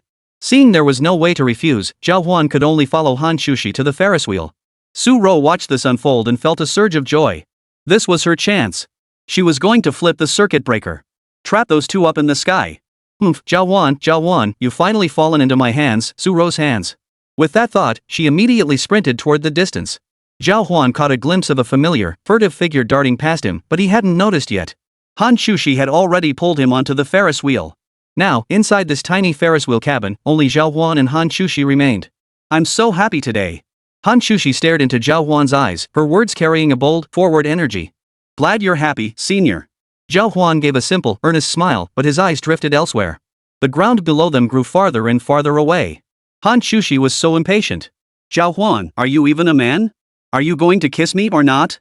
With a swift move, she slid from the opposite seat to sit right beside Zhào Huān. Their bodies pressed close, both understanding without words, yet Hán Chǔxī spoke first. The Ferris wheel is about to come to a stop.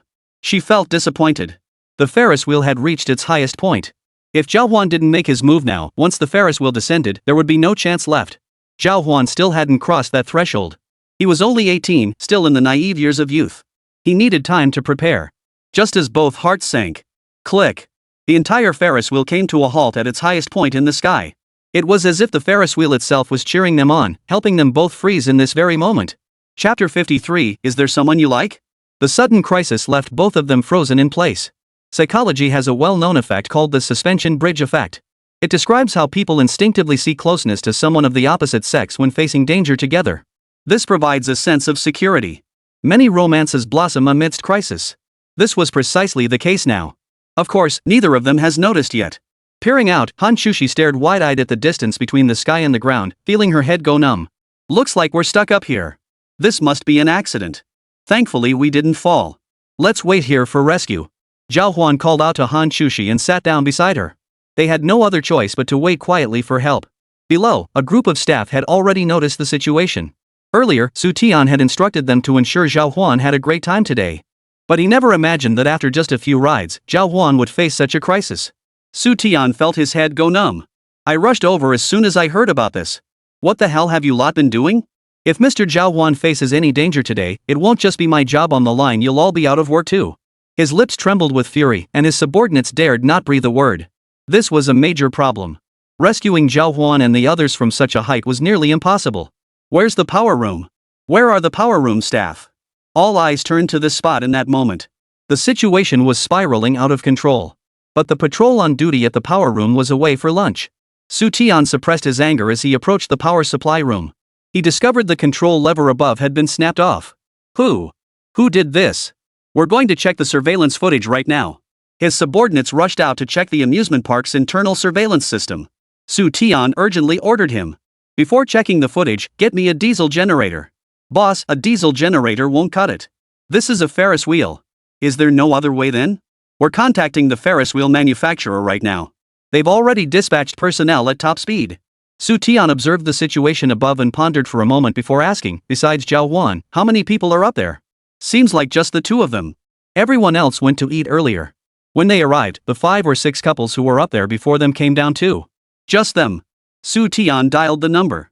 This was the number Zhào Huān had provided when booking today's visit through their official website reservation system. Hello, Mr. Zhào Huān. How are things on your end? As Zhào Huān answered the call on the Ferris wheel, Hán Chǔxī leaned in close. Their bodies pressed close together. Both listened intently to the voice on the line. We're fine here, just stuck. How long will it take? We've initiated the fastest possible coordination. A helicopter has been dispatched from our end. We'll attempt to rescue both of you from the air shortly. It should take about 30 minutes. Su Tian quickly devised a solution. There were places in the city where helicopters could be rented. If they could find a helicopter to lower a rope from above, they might open the door and be rescued. I see. All right. Zhào Huān and Hán Chǔxī exchanged a glance, their worries easing slightly. Su Ro, standing nearby wearing a mask, now fixed her gaze on Zhào Huān and Hán Chǔxī's tiny cabin. Looking up from below, the Ferris wheel cabin where Zhào Huān and the others were trapped seemed impossibly small. In that moment, Su Ro actually felt she might have overreacted. But then she recalled how Zhào Huān had treated her before. She steeled her resolve, clenched her tiny fist, and darted to the side to evade the attack. Now everyone in the entire park had received the footage. Once her figure was confirmed, the search began. As for Zhào Huān's situation, the system's voice sounded again. Detected danger to Hán Chǔxī. Host, provide immediate assistance. Upon mission completion, progress +1. Hearing this, Zhào Huān's heart stirred. At that moment, only Zhào Huān and Hán Chǔxī remained high above the ground. Hán Chǔxī had somehow drawn completely close to Zhào Huān. Her soft, delicate body exuded a subtle fragrance. As she drew near, the scent swirled around his nostrils, stirring his appetite. He could barely contain himself. What do you think of me? Seeing no one around, Hán Chǔxī finally revealed her true feelings to Zhào Huān. Her face was flushed crimson. This was the first time she'd ever been so bold. After a moment's thought, Zhào Huān responded earnestly to Hán Chǔxī. Senior, you're a really good person. You're always willing to help others, and you're beautiful too. These were words Zhào Huān had uttered countless times since childhood. Each time, it was directed at a different person. If there was such a thing as a universal template, this was it. But Hán Chǔxī clearly wasn't satisfied. Don't you have any special feelings for your senior? As the words left her lips, Hán Chǔxī felt a blush rise like a fiery cloud across her cheeks. Her face was flushed red, accompanied by a wave of heat. How could she have become so shameless? Zhào Huān was momentarily speechless, unable to utter a word for a long while. Hán Chǔxī's expression darkened visibly. Feeling the shift in her aura, Zhào Huān felt a sudden jolt of fear. He'd never seen Hán Chǔxī angry before, but imagining it must be terrifying after all, she carried such an imposing presence. Carefully reviewing his earlier words, Zhào Huān realized he had indeed been somewhat dismissive. After a moment's thought, Zhào Huān addressed Hán Chǔxī earnestly. You're really cute, senior.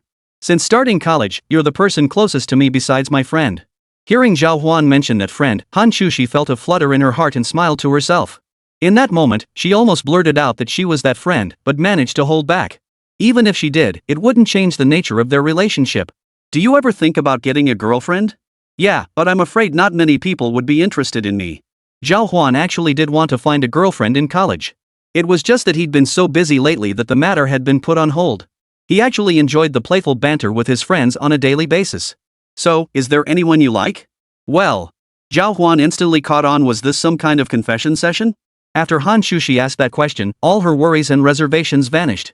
Once a woman lets go, she can be terrifying. Hán Chǔxī was the perfect example right now.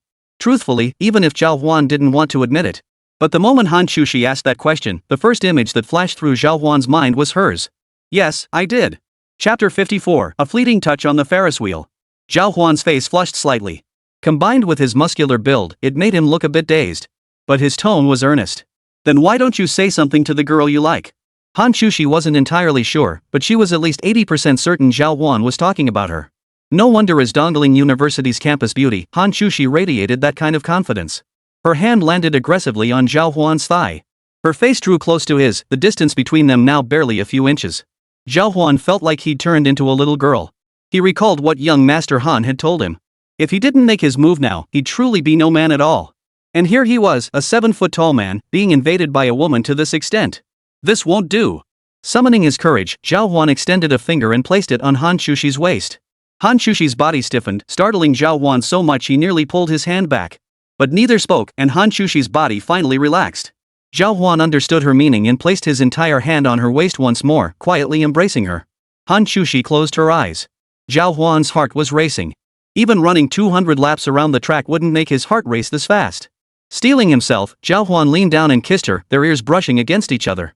When their lips touched, Zhào Huān felt the softness of those crimson lips, smooth as jelly. It was just a brief touch.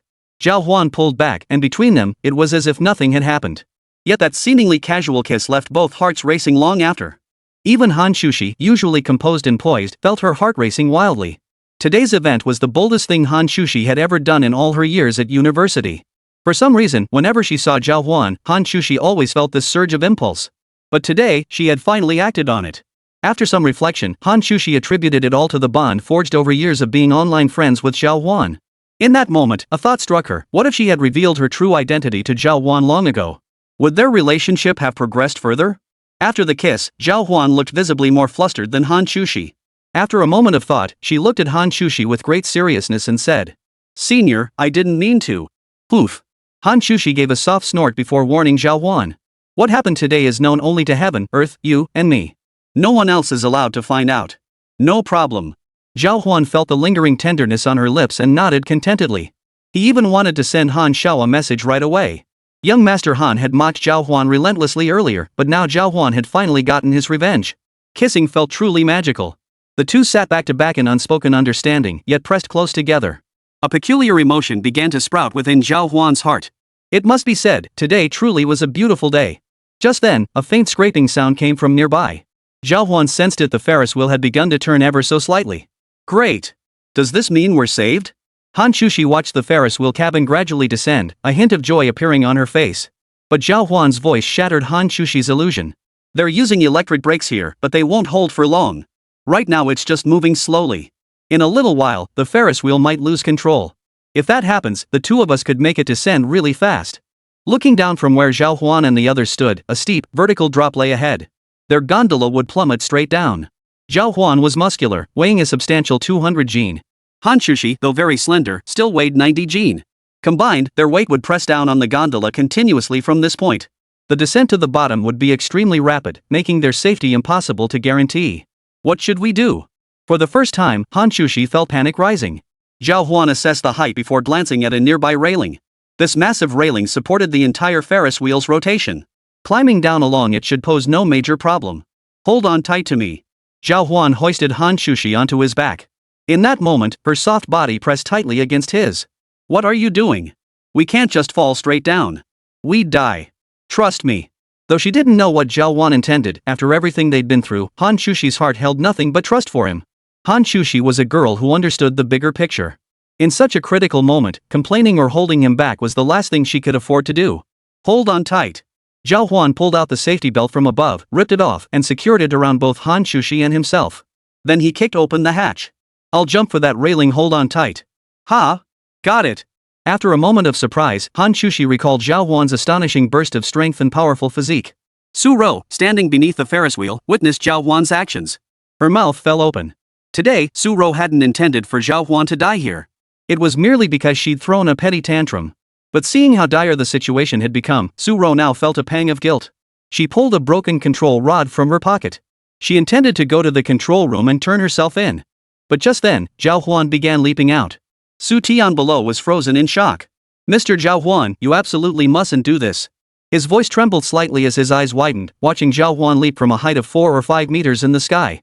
Then he landed effortlessly on the Ferris wheel frame. Such speed and strength were beyond the comprehension of ordinary people. Fortunately, their railing was designed to support tons of weight. Even after Zhào Huān forced himself onto it, it did not snap. This time, Zhào Huān landed perfectly. Behind him, Hán Chǔxī was reeling from the powerful shockwave, feeling dizzy and disoriented. Zhào Huān turned to check on her, only for Hán Chǔxī's head to loll backward as dizziness overtook her. Then, their faces pressed together. The railing Zhào Huān had been clutching slipped from his grasp. It was covered in dust and slippery as hell. Zhào Huān's mind raced. What should he do now? Chapter 55, The Mighty Man Descends. Zhào Huān figured the best course of action was to climb down the pole. Both of them could be saved. But the situation had escalated beyond expectations. In his panic, Zhào Huān turned and asked the man below, "Can I break your pole?"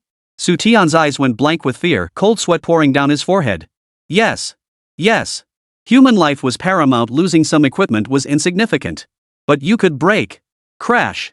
Zhào Huān shattered the railing's outer shell with a single punch. One hand reached through, forcibly gripping the crossbeam. Everyone watching below was stunned. The crowd gathered thicker and thicker. Is this guy a monster? His fists must be made of steel. That ultra-high-strength material shattered with just one punch?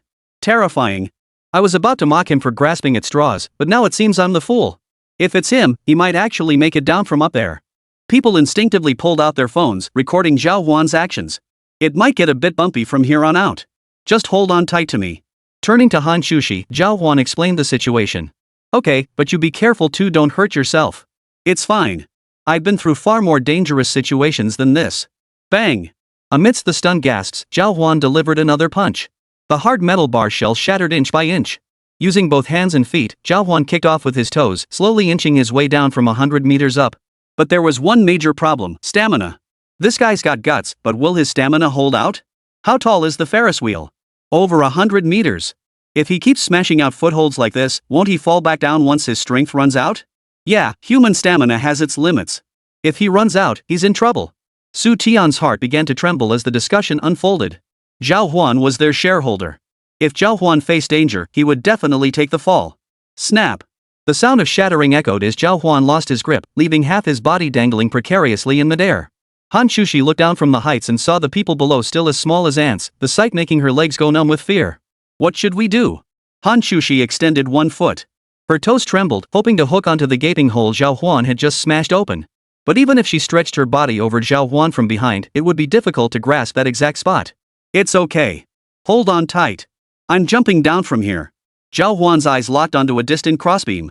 Jumping from here would mean plunging at least 10 meters. And the distance had to be calculated with extreme precision. Otherwise, he'd likely plummet straight down mid-air. Life would likely be over. He stopped. What's going on? Just as expected, he's run out of stamina. The crowd sighed in disappointment. Zhào Huān was now likely to plummet from mid-air. Where's the helicopter? Why hasn't it arrived yet? Su Tian's anxious voice echoed beneath the Ferris wheel. But those below could only fret helplessly. Boss, they're flying the helicopter in from the city. Just the preparation time and travel alone will take at least half an hour. There's nothing we can do. Everyone clenched their fists, their only hope now resting on Zhào Huān himself. But just then, they witnessed an even more astonishing sight. Look! He's about to jump down. Good heavens! That's at least 50 or 60 meters to the ground. He'll never survive a fall like that. Amidst the crowd's gasps, Zhào Huān plunged straight down without hesitation, simultaneously extending his right hand. Every single spectator sucked in a sharp breath. They couldn't fathom what Zhào Huān was doing. Whoosh! The wind in the sky whipped Zhào Huān's face, making him frown, but his eyes remained unwavering. There was only one chance Zhào Huān dared not slack off. If he missed, both Zhào Huān and Hán Chǔxī would lose their lives here. Thud! Fortunately, Zhào Huān seized the railing several meters below. His shoulder muscles tensed violently. He forced his body to steady. Their height had plummeted dramatically. Hán Chǔxī, still shaken behind Zhào Huān, gasped for breath alongside him. The nearby maintenance crew stood frozen in shock. How did he grab onto such a thin pole? That's insane. With that kind of precision, he might actually make it down. Everyone held their breath, fixated on Zhào Huān's every move. Seeing that this approach might work, Zhào Huān prepared to try again. Bang! Bang! Bang! Like a nimble monkey, Zhào Huān descended through the air, his hands never ceasing to exert force. Time and again, he seized the intricate railings suspended mid-air. Not a single one of these railings was defective. Each one could bear the combined weight of Zhào Huān and Hán Chǔxī. But what was even more astonishing was something else entirely. Despite moving at such high speed while carrying another person on his back, yet he managed to grip every railing firmly with just one hand. His arm strength is incredible. Is he a weightlifter or something? I think he's more like a bodybuilding champion. Look at those muscles. The murmurs of discussion kept drifting over, making Su Tian's head buzz. Who exactly was this major shareholder he'd encountered today? He kept shattering Su Tian's expectations time and again. First, he'd purchased 10% of their shares at an astronomical price. Now he'd just dropped out of the sky. And made it so thrilling and dangerous. If anything went wrong, no one could take responsibility. Zhào Huān's situation had long since stabilized. Having mastered the technique of this high jump, Zhào Huān leapt directly from a height of over 10 meters in midair, landing on one rail after another. Finally, he walked down from the Ferris wheel support structure without breaking a sweat. That's fierce. No one knew who started the applause first. Impressive, kid. Unbelievable. The thunderous applause hadn't stopped since Zhào Huān landed. Everyone breathed a sigh of relief. Su Tian hurried over to check on Zhào Huān's injuries. Zhào Huān, how are you? Nothing serious. If you have time, you should go check out the situation over there. Zhào Huān turned his head and gestured toward the Ferris wheel above. But Su Tian was more concerned about Zhào Huān's hands. Glancing at Zhào Huān's palms, he noticed not a single scratch on the outer sides. The only damage was to his shoes scraped from kicking the pillar earlier. This is entirely our fault today. I will provide you with a thorough explanation and satisfactory compensation. Su Tian bowed deeply, offering a sincere apology to Zhào Huān, even though the incident hadn't been their fault. But Zhào Huān waved his hand dismissively, his gaze drifting to a secluded spot within the crowd. This isn't your fault. Chapter 56, The Power Room Hideout. Earlier, Zhào Huān had been puzzled. Why would an amusement park known for its high safety standards suddenly malfunction, trapping them high above the ground? After descending, he spotted the girl standing in the distant corner. She wore a mask and held a broken control lever in her hand. Zhào Huān understood what had happened. Even with the mask obscuring her face, Zhào Huān could instantly recognize her figure. Among the people he'd met with such an incredible figure, besides Hán Chǔxī, there was only Su Ro. Gently setting Hán Chǔxī down, Zhào Huān said to Su Tian, "She's shaken up. Stay here and watch over her. I need to handle something over there." "No problem.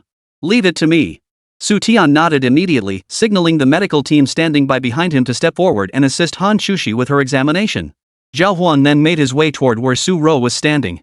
Su Ro's face drooped like a wilted eggplant, guilt written all over her features. Zhào Huān was unharmed, which brought relief to Su Ro. But now she understood that what she had done was indeed a bit out of line. "Why did you do that?" Zhào Huān approached Su Ro and spoke slowly. "I didn't mean to. I just wanted to make things a little harder for you." "Oh." After learning her motive, Zhào Huān frowned. This was clearly the thinking of a little girl far too immature. "I'll report this matter to Captain Wang Yu." Zhào Huān could never get through to Greedy Wolf, but he could still reach Wang Yu. "No, please don't." Su Ro immediately clung to Zhào Huān's shoulders, pleading for mercy, her eyes reddening. If she didn't know the whole story, anyone witnessing their struggle might have mistaken Zhào Huān for bullying Su Ro. Zhào Huān was already a member of the Greedy Wolf Squad and Su Ro's teammate. Now, as teammates, she had been betrayed by Su Ro to this extent. "You're an adult now, aren't you? You have to take responsibility for your actions." Zhào Huān said no more, simply turning and walking away. Su Ro felt utterly miserable. If Wang Yu discovered what happened today, it would definitely be recorded as a major offense. She quickly followed after Zhào Huān. "I know I messed up. Can you just forgive me this once? I'll agree to whatever you want. If you'd like, I can even give you some money." Even now, Su Ro still hadn't grasped the gravity of the situation. "This isn't about money. It's about our safety.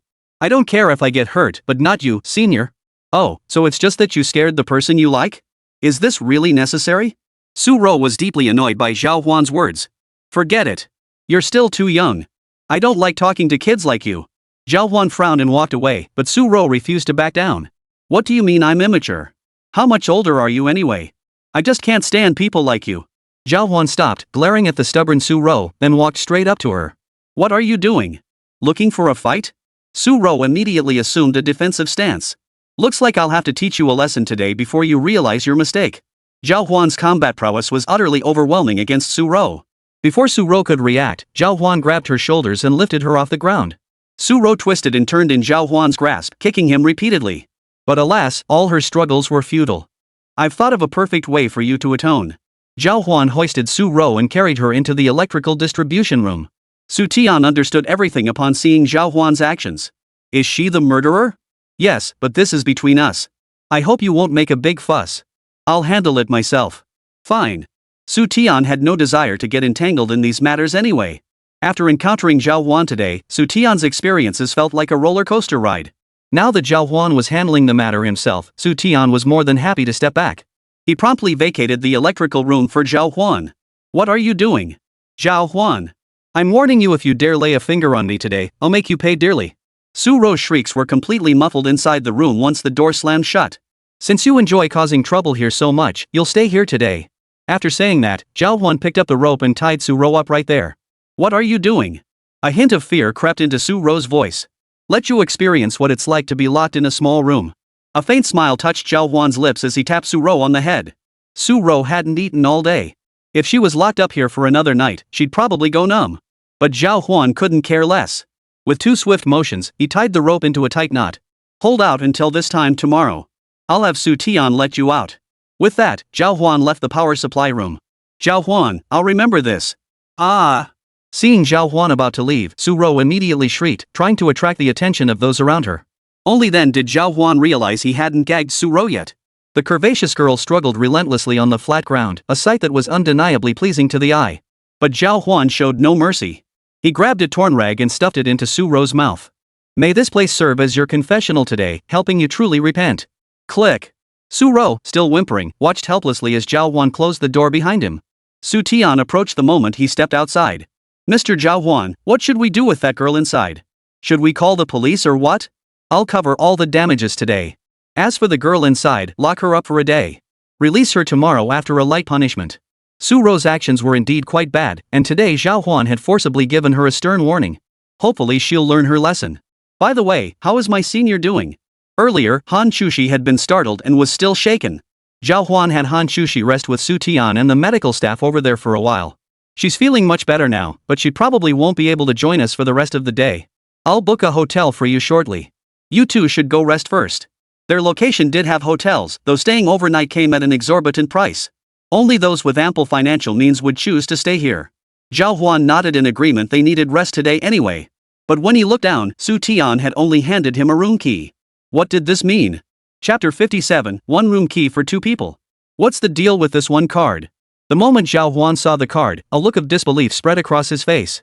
Su Tian gave a knowing look, glanced at Hán Chǔxī resting beside him, and announced loudly. Mr. Zhào Huān. Oh no! There's only one room left. Though his tone was deliberately exaggerated, almost painfully obvious. Hán Chǔxī stiffened upon hearing this, but remained silent. Zhào Huān scratched his head. Seriously, only one left? Seeing Zhào Huān wasn't getting the hint, Su Tian frantically signaled with his eyes. Ahem, Jen. Ha! The guest services staff member immediately stepped forward. Tell Mr. Zhào Huān how many rooms are left. He'd expected the guy to catch on, but the guy clearly hadn't grasped his boss's meaning. Let me check. Xiao Zhang began flipping through the reservation batches. Boss, business is booming today. The one you just booked was the last available room. Hearing this, Su Tian and Hán Chǔxī both breathed a silent sigh of relief. Su Tian breathed easy because he'd nearly been exposed. Hán Chǔxī breathed a sigh of relief because she had just drifted off into thoughts of spending a wonderful night with Zhào Huān. Her two little feet swayed wildly from side to side. Hán Chǔxī's inner turmoil raged. She wasn't the kind of woman who was promiscuous. But why, right now, did she find herself secretly hoping to spend the night here with Zhào Huān? Mr. Zhào Huān, there really are no rooms available now. Su Tian chuckled heartily, handing the items to Zhào Huān. Please go rest first. I'll prepare a small gift for you. With that, he departed. Walking to the side, someone beside him asked. Boss, what kind of little gift could we possibly have here besides a room? Are you stupid? If there aren't any gifts, can't we just prepare something ourselves? Su Tian turned back, scolding him with disappointment. Xiao Zhang, no offense, but you were being so clueless just now. After giving Zhang a thorough scolding, he finally understood what had just happened. Boss, so you're saying I almost ruined Mr. Zhao's plans? Yeah, what happened here today was ridiculous. Head to the warehouse in a bit. I'll grab a bottle of good red wine. You go buy some candles. Call Chen, the chef from the cafeteria, and get something nice ready for Mr. Zhao. Su Tian was about to report to the board of directors an annual routine. He didn't care much about the opinions of these board members. But whether he could remain the boss here after this year largely depended on the shareholders' meeting. Only those who truly held shares in Happy Valley were the real bosses here. Zhào Huān was one such person. Today's feast, along with his treasured 1992 vintage red wine, was laid out in full. First, to win over Zhào Huān. Second, to offer an apology. Yes. Go. I need everything settled before 7. Don't let me down. As he was leaving, Su Tian gave one final reminder. Today, it was truly as if heaven had come to his aid. Had Zhào Huān not encountered danger this time, he might never have found a reason to build connections. Just as he was quietly celebrating his luck, several employees from the electrical distribution room approached. Boss, there seems to be another miner over at the substation. What should we do? Poor kid. Lock him up over there. Mr. Zhao seems to know him. He said just let him go after a day without food. Got it. Can we call it a day then? Let's go. Hearing this, the maintenance crew departed. On the other side, after Su Tian departed, Zhào Huān sat down beside Hán Chǔxī. You must have been scared just now. Though fear still lingered on Hán Chǔxī's face, she shook her head stubbornly. If you're not afraid of danger, why should I be? Jumping down from up there just now, that was the real danger. I jumped only after making sure it was safe. That was still incredibly dangerous. I bet if our video got uploaded online, you'd be an overnight sensation. At that moment, Zhào Huān also recalled that when he had descended from the Ferris wheel, many people around him had been taking photos. But that didn't really matter. Zhào Huān was used to it. Even if trouble came her way, it wouldn't matter. It's nothing. But you've been working hard all day. Should we head back to rest? Zhào Huān hesitated before speaking. Hán Chǔxī caught sight of the room key in Zhào Huān's hand, and a blush spread across her cheeks. She lowered her head coyly, saying nothing. After a long silence, Zhào Huān scratched his head awkwardly. But then, a voice as light as a floating thread reached Zhào Huān's ear. Ha! For some reason, Zhào Huān felt a wave of relief wash over him. Today had been utterly shameless for both of them. Slowly rising from the stool, Hán Chǔxī reached out and took Zhào Huān's hand. I haven't thanked you yet today. If it weren't for you, I wouldn't be alive up there. Many romances blossom during thrilling, perilous journeys. This was no exception. Hearing her words, Zhào Huān chuckled softly. Without further words, he took Hán Chǔxī's soft, delicate hand and led her toward the hotel. The moment they arrived at the resort hotel, Zhào Huān was stunned by its grandeur. From the outside, it looked unremarkable. But stepping inside, the difference was palpable: crystal chandeliers, marble floors, and ornate dragon and phoenix handrails. It screamed luxury. The higher price tag here seemed entirely justified. Wow, this is my first time staying in such a fancy hotel. When I first came to school, I arrived a few days early and stayed in a tiny motel next to campus. It didn't even have proper lighting. Hán Chǔxī chattered excitedly, dragging Zhào Huān around to admire every detail. Seeing her innocent and adorable demeanor, Zhào Huān almost forgot she was a senior a year older than him. A swimming pool. Inside the hotel was an enormous swimming pool. The pool was surrounded by ambient lighting made from waterproof materials. Even swimming at night, one needn't worry about losing sight of their surroundings. Senior, you can swim too? Zhào Huān stared at the waves before Hán Chǔxī and silently swallowed. Hán Chǔxī puffed out her cheeks proudly at the question. Of course I can. I'm the neighborhood swimming champion, you know. Otherwise, how else would I have such a great figure? As she spoke, Hán Chǔxī thrust her chest out for Zhào Huān to see. Zhào Huān's face flushed crimson, and she sighed. Too bad I don't have a swimsuit. If I did, I could show you. The hotel staff who had been following Zhào Huān exchanged meaningful glances upon hearing this. Su Tian had specifically sent Shaoli over earlier today to give them a single instruction. Make sure Zhào Huān and his companion are thoroughly satisfied. Securing swimsuits was a piece of cake. We have swimsuits. The front desk manager immediately stepped forward to report. Zhào Huān raised an eyebrow. Holy crap! Does this mean I'll get to see my senior swimsuit look? Chapter 58, Swimsuits and Surging Waves. Hán Chǔxī turned to look at the manager upon hearing this. Forget it here. With that, she grabbed Zhào Huān's arm and started to leave. Zhào Huān froze. What was going on? Was the senior's limited edition swimsuit just gone like that? What's wrong, senior? Zhào Huān noticed Hán Chǔxī's expression was off and assumed she was upset. Even if he didn't know why she was upset, a woman's heart was like the bottom of the sea. Better find the mistake and get it over with. Little did he know Hán Chǔxī wasn't upset at all. Instead, she pulled Zhào Huān aside under everyone's surprised stares. Don't you think shopping here is ridiculously expensive? A swimsuit in a luxury hotel like this must cost hundreds, maybe even thousands. No way, no way. Let's just go back and get a good night's rest. That'll be fun too. Ha! Zhào Huān froze at her words. His senior was just too perfect, so thoughtful and thrifty, even considering his needs. Talk about beauty and kindness combined. Senior, you forgot I have a platinum card. Besides, I'm a little rich kid. Zhào Huān waved his hand dramatically, and the manager behind him caught the hint. We have over 30 swimsuits to choose from. All of them complimentary. Hearing the other person's melodramatic tone, a flicker of panic quickly appeared on Hán Chǔxī's face. She even quietly hid behind Zhào Huān. All right. I'll take this one then. Hán Chǔxī pointed to a modest-looking one-piece swimsuit in the distance. Also known as a school swimsuit. Many schools require students to wear this style of swimsuit during swimming lessons. The lobby manager and several receptionists under him wore expressions of disappointment. Such a beautiful girl, and she chose this one. But unlike them, Zhào Huān's lips curled upward, her smile nearly bursting forth. They just didn't understand the beauty of that subtle, coy allure. Get me one too. Zhào Huān stepped forward and spoke slowly. Men's swimwear wasn't picky, boxer briefs would do. I'm going to change first. Hán Chǔxī bid farewell to Zhào Huān, swimsuit in hand. Zhào Huān nodded eagerly. All right, senior. I'll wait here for you. The lobby manager was quick to seize the moment, swiftly signaling to his subordinate. Got it. The staff immediately understood. Shortly after, juices, sodas, and several ultra-luxurious fruit platters were brought over. Mr. Zhao, do these meet your taste? Upon seeing the items, Zhào Huān nodded. He wasn't picky about food. Put them over there, thank you. You're too polite. If you want to thank anyone, thank our CEO Su. As he spoke, he steered the conversation toward Su Tian. Su Tian? Zhào Huān was a bit surprised. To be honest, after spending the entire day with him, Su Tian had indeed been a bit overly enthusiastic. Noticing Zhào Huān's confusion, the lobby manager quickly began explaining the situation. Yes. You see, our senior management is returning to headquarters for a performance review soon. Whether our boss can continue managing operations here. Manage here depends entirely on the shareholders' recommendations. At this point, Zhào Huān finally understood why the other party had been so attentive. In the adult world, there's no such thing as unconditional kindness. But Zhào Huān only held a 10% stake that couldn't amount to much influence, could it? How many shareholders need to recommend him to pass? Around 30%, I'd say. Brother Su is doing his best to secure it, but now several shareholders want to place their own people here. Sigh. The moment the lobby manager uttered those words, Zhào Huān understood exactly what was happening.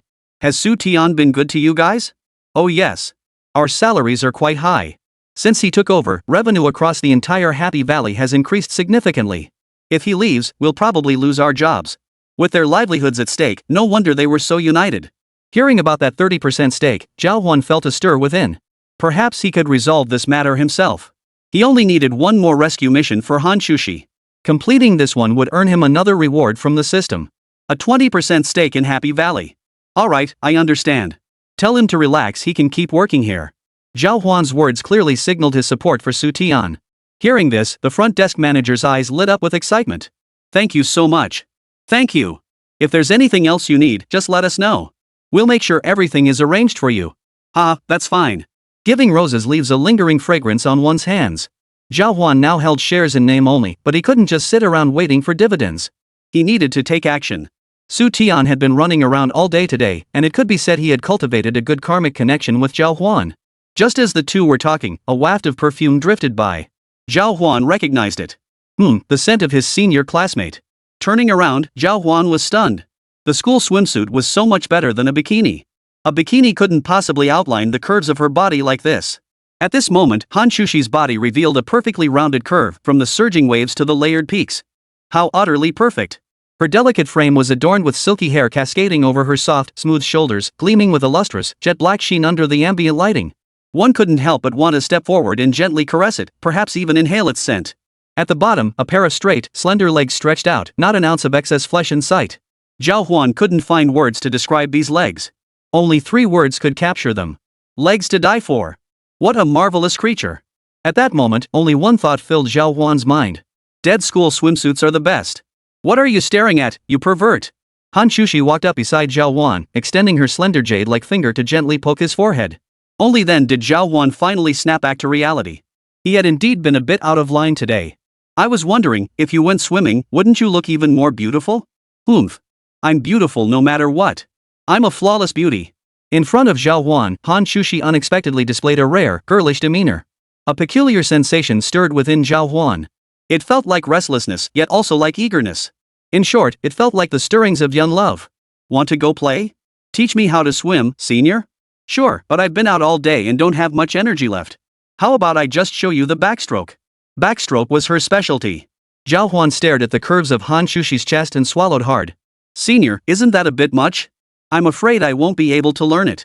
His gaze was completely drawn away by certain things. Why even bother learning? But Hán Chǔxī didn't care. She leapt into the water. Chapter 59, Pool Entanglement. Splash. Competitor Hán Chǔxī entered the water with such grace that barely a ripple disturbed the surface. If Hán Chǔxī entered a diving competition, she'd probably win a medal. Zhào Huān marveled inwardly. Despite the substantial obstruction on Hán Chǔxī's chest, her dive was remarkably smooth. Impressive, truly impressive. Seeing others enter the water, Zhào Huān followed suit. In the vast pool spanning hundreds of square meters, figures were scattered here and there. He'd assumed their arrival would go unnoticed. But Zhào Huān soon realized that the moment they arrived, he and Hán Chǔxī instantly drew everyone's attention. Holy crap, is that a celebrity? She's stunning. Quick, snap a photo and run it through image recognition. Everyone was stunned by Hán Chǔxī's figure and beauty. Hán Chǔxī possessed a gentle, dignified grace and an effortlessly elegant poise, her beauty truly striking. As she leapt into the water before everyone, the scene was absolutely breathtaking. Look at the guy beside her, he's so muscular. Exactly my type. Those muscles look even better than a bodybuilding champion's. Those guys get their bodies from steroids. His is clearly built through training, it's different. Is that the beautiful lady's boyfriend? More like her bodyguard, right? Zhào Huān's face darkened. Truth be told, he was the kind of guy who sparked conversations wherever he went. But because he looked so intimidating, the male and female leads in any story always seemed to steer clear of him. Like when he entered right after Hán Chǔxī, he was mistaken for her bodyguard. Hán Chǔxī giggled, wrapping her arms around Zhào Huān's neck and leaning in close to his ear. Did you hear that? They said I look like a celebrity. Yeah, I'm still your bodyguard. Zhào Huān gave a helpless chuckle, only to see a smug smile spread across Hán Chǔxī's petite face. Is being my bodyguard such a burden? Not at all. Being your bodyguard? If word got out, all the guys on campus would be green with envy. Zhào Huān chuckled softly, his mood settling into calmness. You're such a smooth talker. Come here. Hold on to my waist and I'll teach you the backstroke. Women adorn themselves for those who appreciate them. Zhào Huān's praise came naturally, and Hán Chǔxī was naturally in high spirits. This. Zhào Huān was suddenly startled. This meant facing her senior's ample curves head-on? They were in the water, after all. If Zhào Huān couldn't control himself, he might have an involuntary reaction. They were in close contact. If she got caught, her senior's opinion of her would plummet. She just keeps throwing challenges at me. But since the words were already spoken, it would be awkward for Zhào Huān to refuse. He stepped forward and extended his hand. The swimsuit covered her entire body, making it quite different from hugging someone in regular clothes. How to describe it? It felt more like real flesh. Soft, springy. Zhào Huān rated it a perfect 10. In a moment of reckless abandon, Zhào Huān pinched Hán Chǔxī's soft waist. Don't move around like that, I'm ticklish. Hán Chǔxī's voice snapped Zhào Huān out of his daze, making his face flush crimson. Oh, okay. I was just worried you might slip out. Not dwelling on it, Hán Chǔxī slowly drew a breath underwater. Her small chest began to rise and fall. Zhào Huān glanced down and nearly lost his composure. At such close proximity, to claim Zhào Huān felt nothing would be pure self-deception. But Zhào Huān dared not let himself feel anything, after all, he was so close to her now. Look, like this is fine. Hán Chǔxī was a meticulous girl with a knack for teaching. In no time, she had taught Zhào Huān all the key points of the movement. Zhào Huān, silently reciting the calming mind mantra in his heart, glanced over the movements a few times and managed to mimic them quite convincingly. His physical abilities were excellent, and his capacity for learning and mimicking movements was naturally strong. Achoo! Swimming along, Hán Chǔxī suddenly felt a chill run through her body and sneezed. Autumn was approaching, and the pool water felt distinctly cool at dusk. Senior, if you're cold, let's head back. It's about time for dinner anyway. Alright, I'll swim one more lap and then we'll head out. What are we having for dinner tonight? Let's see what the restaurants around here have to offer. Zhào Huān recalled what the lobby manager, Gao Kai, had told her. Considering Su Tian needed her help, the food probably wouldn't be too shabby. Hán Chǔxī replied before swimming toward the deep end. Zhào Huān sat down beside the pool, waiting for Hán Chǔxī to finish her lap. Hán Chǔxī, skilled and daring, navigated the pool where the depth gradually increased from 1.5 meters to 2.5 meters. Few swimmers ventured into the 2.5 meter section, allowing for uninterrupted swimming. But those who drowned were all swimmers. The moment she reached this unoccupied area, the chill became even more bone-piercing. The muscles in her calves suddenly began to tremble. Hán Chǔxī startled, quickly realizing this was the onset of a cramp. At this depth of 2.5 meters, trouble would be serious if something went wrong. Zhao. A gurgling sound filled the air. Before she could finish the word, she had already choked on 2 mouthfuls of water. Her body was swiftly submerged beneath the surface. Hán Chǔxī struggled to rise. But the intense pain shooting through her calf made it impossible to steady herself. Seeing Hán Chǔxī remain motionless in the distance for a moment, Zhào Huān was still puzzled. Then the system's voice chimed in. Third crisis detected. Host, initiate rescue immediately. The system had informed Zhào Huān earlier that day upon arriving at the amusement park that he needed to help Hán Chǔxī resolve 3 crises. The reward? A 20% stake in Happy Valley. Could it be drowning? Zhào Huān's eyebrows shot up. Without a moment's hesitation, he sprinted from the shore toward the deep water area where Hán Chǔxī was. His body, professionally enhanced by the system, could outrun even world champions when he truly sprinted. The crowd felt a gust of wind before seeing a man as sturdy as an ox surge into the deep water. He leapt in. Splash! A violent splash erupted, yet Hán Chǔxī felt nothing. His consciousness was already fading, and the oxygen in his lungs was nearly depleted. She strained every muscle to kick her legs upward. But one leg had already seized up. Relying solely on the other, she couldn't manage it. Just then, a surge of force emerged from behind her. Hán Chǔxī used this force to slowly rise to the surface. Senior, are you okay? As the warm voice reached her ear, Hán Chǔxī coughed violently several times, expelling all the water that had choked her lungs. She then leaned heavily into Zhào Huān's embrace, gasping for breath. I'm fine. Thank goodness you came. Feeling the soft body in his arms, as if nothing stood between them, Zhào Huān was deeply concerned, leaving no room for any other thoughts. He quickly guided her to the edge of the pool. At that moment, the system's voice echoed in Zhào Huān's ear. Chapter 60, Su Tian's Wild Excitement. Congratulations, host, on completing the mission. Reward, 20% stake in the entertainment city. The hotel lobby manager noticed the commotion and rushed over. Mr. Zhào Huān, WHWH, what happened? Is anyone hurt? His voice trembled with fear. Today, he had truly botched things up again. Originally, Zhào Huān and Hán Chǔxī had come together, and they were just looking for an opportunity to curry favor. But after just half an hour of not watching, trouble had struck again. If Su Tian found out about this, he'd definitely tear him to shreds. Zhào Huān noticed his discomfort and waved his hand dismissively. It's nothing. My senior sister just got a leg cramp and choked on some water. Seeing Zhào Huān wasn't blaming him, the manager quickly offered. I'm relieved to hear that. I'll escort you both to your rooms, shall I? Since they needed rest anyway, Zhào Huān turned to Hán Chǔxī in his arms and asked. Senior, shall we head back? I'm feeling a bit tired too. Held in Zhào Huān's arms, Hán Chǔxī didn't want to be put down just yet. So Zhào Huān carried Hán Chǔxī in a classic princess carry all the way to their shared room. Oh, what about our clothes? As they walked, Hán Chǔxī suddenly remembered this matter.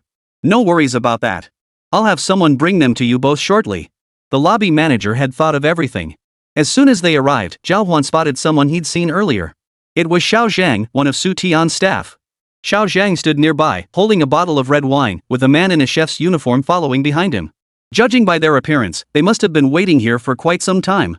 Mr. Zhào Huān, you're here. Xiao Zhang spotted Zhào Huān and hurried over. Why are you waiting here for me? Is something wrong? Zhào Huān was a bit surprised. Well, Brother Su just told me he has a few bottles of fine wine. He said he felt an instant connection with you and wants to gift you one. Since our chef hasn't clocked out yet, we can whip up a couple more dishes for you. Just let us know what flavors you prefer, and I'll bring them over once they're ready. Xiao Zhang hadn't forgotten Su Tian's instructions. Whether this entire crew could eat next year depended entirely on Zhào Huān's decision at the shareholders' meeting. Naturally, he had to put his best foot forward. Oh, I see. What would you like to eat, senior? Spicy. Hán Chǔxī answered immediately. The moment she spoke, the chef wearing the chef's hat nodded immediately. No problem. How about Sichuan spicy chicken with bamboo shoots, pickled pepper stir-fried bamboo shoots, crystal sweet and sour pork, and a serving of blood and tofu hot pot? None of these dishes were on their menu. Yes. Hán Chǔxī loved good food above all else. The chef clearly understood the tastes of young people like them. After simply listing a few dishes, Zhào Huān and the others were practically drooling. Let's go with that. Got it. Xiao Zhang handed the wine to Zhào Huān before hurrying off with the chef to prepare the ingredients. Zhào Huān followed Hán Chǔxī into the room. Speaking of which, senior, I thought you'd be into Western cuisine now that we have red wine. During lunch, Zhào Huān had noticed their hotel served Western cuisine. But to his surprise, Hán Chǔxī hadn't chosen any of those dishes when ordering today. What's so great about Western food? Steak and such just seasoned with black pepper and salt. It all tastes the same to me. I much prefer our own cuisine. 8 major culinary traditions, thousands upon thousands of dishes so delicious. True, you really have a broader perspective, senior. Zhào Huān chuckled in praise while pulling out a corkscrew to examine the bottle before him. What kind of wine is this? When it came to red wine and such, Zhào Huān was like a wild boar unable to appreciate fine grains. He simply couldn't make heads or tails of it. Hán Chǔxī, however, knew a thing or two about such matters. It's a 1992 vintage from a foreign winery. Another vintage wine? What's the significance? Su Tian had a favor to ask of Zhào Huān, so the gift he presented was anything but ordinary. 1992 was an exceptional vintage. The sunlight and climate were perfect that year, producing truly remarkable wines. This bottle is from that vintage. If this winery were to sell it on the market now, it would likely fetch over 100,000 yuan per bottle. Hán Chǔxī was startled by the figure she voiced aloud. This gift is incredibly expensive. I see. Zhào Huān had some idea of the wine's value. But as a 30% shareholder, receiving a bottle of wine wasn't unreasonable. All the more reason to let my senior try it. Fine wine deserves a beautiful companion to truly shine. Oomph. Open it. I'll teach you how to drink it properly. Zhào Huān charged ahead, complimenting her without a hint of embarrassment. Hán Chǔxī gave a quiet snort, though inside, she was already smiling so widely she couldn't contain it. Meanwhile, Su Tian sat in his office, frowning as he studied the shareholder list. He'd just hung up the phone. He'd just been thoroughly berated. Because he had just tried to woo another shareholder. But the other party had already reached an agreement with several major shareholders. This time, Happy Valley would be getting a different manager. Even if he managed to get this shareholder on board, it wouldn't make a difference. Sigh. Moving his mouse, he stared at Zhào Huān's information before him. Even if he managed to secure Zhào Huān's 10% stake, Su Tian's position remained precarious. Just as he sighed, a new message suddenly popped up on his computer. Notice of equity change. He instinctively clicked it open and froze. One day, just one day. Zhào Huān bought 10% of the shares at a premium in the morning, then another 20% by evening. Unbelievable. As a wave of disbelief washed over his mind, an equally intense surge of elation flooded Su Tian's heart. Things are looking up. Things are looking up. Zhào Huān now held 30% of the shares. His words alone could represent the stance of everyone. And no one would dare cross a major shareholder like Zhào Huān. Suddenly struck by an idea, Su Tian dialed Xiao Zhang's number immediately. Hello? Brother Su, what's up? Xiao Zhang, where are you? Su Tian's voice trembled, his excitement barely concealed between the lines. Xiao Zhang sensed something was off and quickly explained his situation. I'm at the restaurant. Didn't you ask the chef here to whip up a few dishes for Mr. Zhao? Great. Drop what you're doing. Tonight, I'll personally serve the dishes to Mr. Zhao. Huh? Aren't you supposed to be contacting the remaining shareholders? Xiao Zhang looked utterly confused. Su Tian growled bitterly. Contact them? Screw that. If tonight goes smoothly, I'll never have to kowtow to them again. Chapter 61, Zhào Huān, can you hold your liquor? Boss, are you being that ruthless? Zhang was taken aback. From what he'd seen, Zhào Huān didn't seem like the kind of tough guy who deserved such deference. Even if his family was wealthy and could easily buy him some shares in Happy Valley, his influence among the shareholders wouldn't be that great, right? Still, their boss seemed way too invested in this. Huh, you didn't know? I just glanced at the equity change notice. Zhào Huān's shareholding jumped to 30% just moments ago. Su Tian, his body burning hot and throat parched, shared the intelligence he'd just obtained. Xiao Zhang froze. You mean, what? 30. A full 30%. Su Tian's excited voice echoed through the phone. Hearing this, Xiao Zhang finally confirmed the figure. This was a threshold cross it, and they would undoubtedly secure Su Tian's continued tenure in this position. Unbelievable. Alright, pack up and come back. I'll head to the restaurant to serve the dishes. Yes, sir. Xiao Zhang grasped the entire situation and immediately handed over the numerous tasks he was handling. By the time Su Tian reached the cafeteria, all the dishes here were already prepared. Pushing the food cart, Su Tian hurried over to Zhào Huān's table. This time, he carried a bottle of 1968 vintage liquor and a Cartier watch he'd treasured for 13 years. When giving gifts, one mustn't be stingy. Knock knock knock. His fingers trembled slightly as Su Tian knocked on the door. Upon hearing the sound inside, Zhào Huān and Hán Chǔxī walked to the door and opened it. Their suite was arranged at the presidential suite level. Spanning over 100 square meters, it was divided into 2 levels. Inside, there was not only a reception room but also a card and board game room, plus a bathtub large enough for 4 or 5 people. Outside lay the suburban mountains and forests, offering a serene and quiet environment at night, perfect for rest. A room like this must cost at least tens of thousands of yuan for a single night stay, right? Director Su, what brings you here? Zhào Huān looked surprised when he saw him running over. I was just wondering how you two were enjoying yourselves over here. I came by to check and happened to run into little Li. His words sounded perfectly natural, but Zhào Huān could sense something wasn't quite as straightforward as he made it seem. Here's your food. Shall I bring it in for you? That would be too much trouble. I'll take it myself. No. It's no trouble at all. Not the slightest bit. Su Tian's attitude left Hán Chǔxī feeling puzzled. The way this guy treated Zhào Huān was practically like he was treating a benefactor. Once all the dishes were on the table, Su Tian suddenly remembered something. Oh, right, I have a decent bottle of red wine and a limited edition commemorative item over at my place. I brought them along for you too.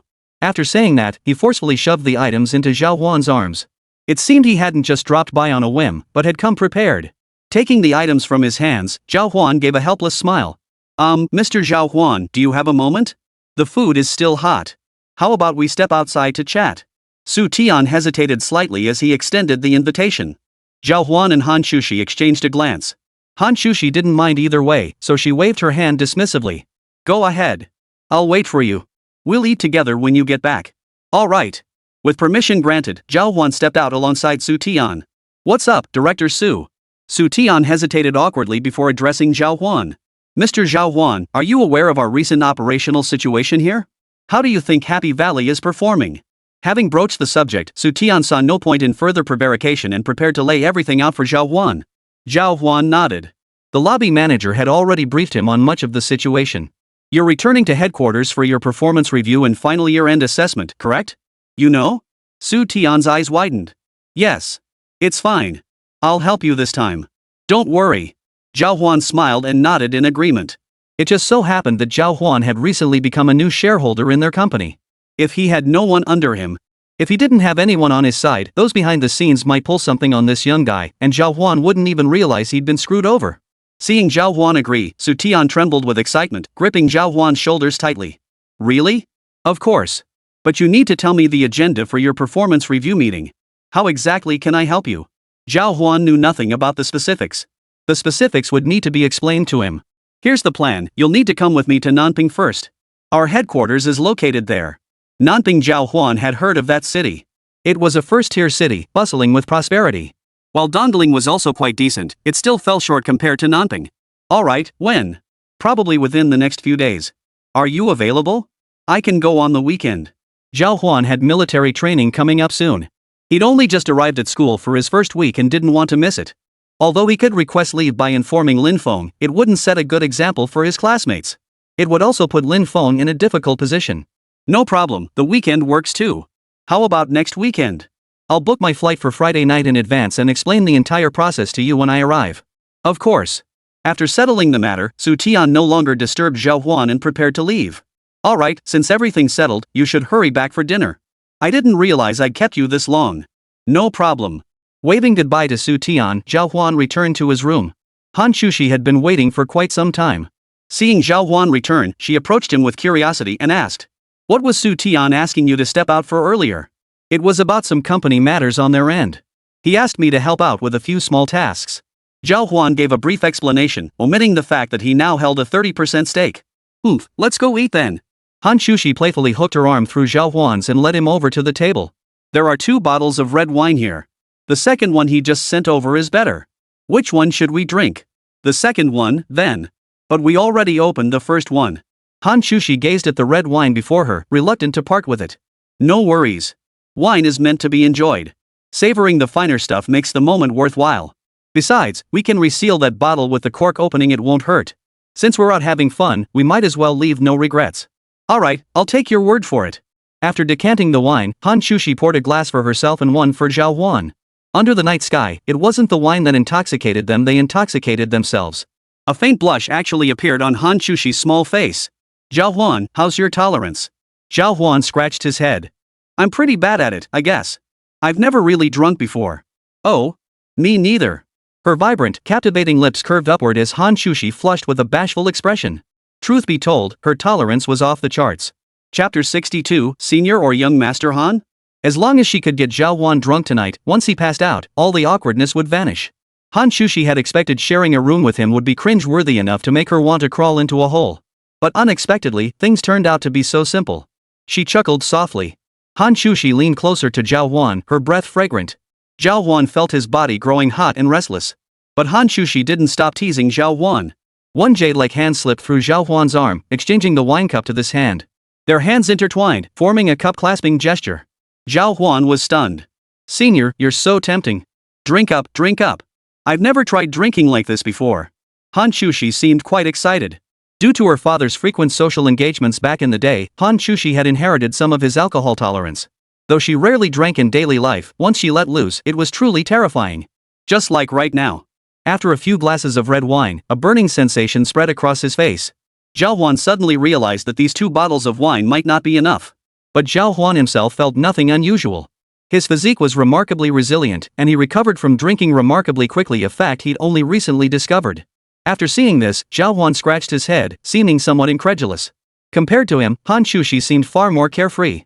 Hán Chǔxī was genuinely drinking, and before long, a flush of intoxication crept up her fair neck and settled on her brow. "Zhào Huān, the moonlight tonight is absolutely gorgeous, hee hee." Zhào Huān raised an eyebrow. His senior seemed a bit off today. The moment those words left her mouth, Zhào Huān instantly grew wary.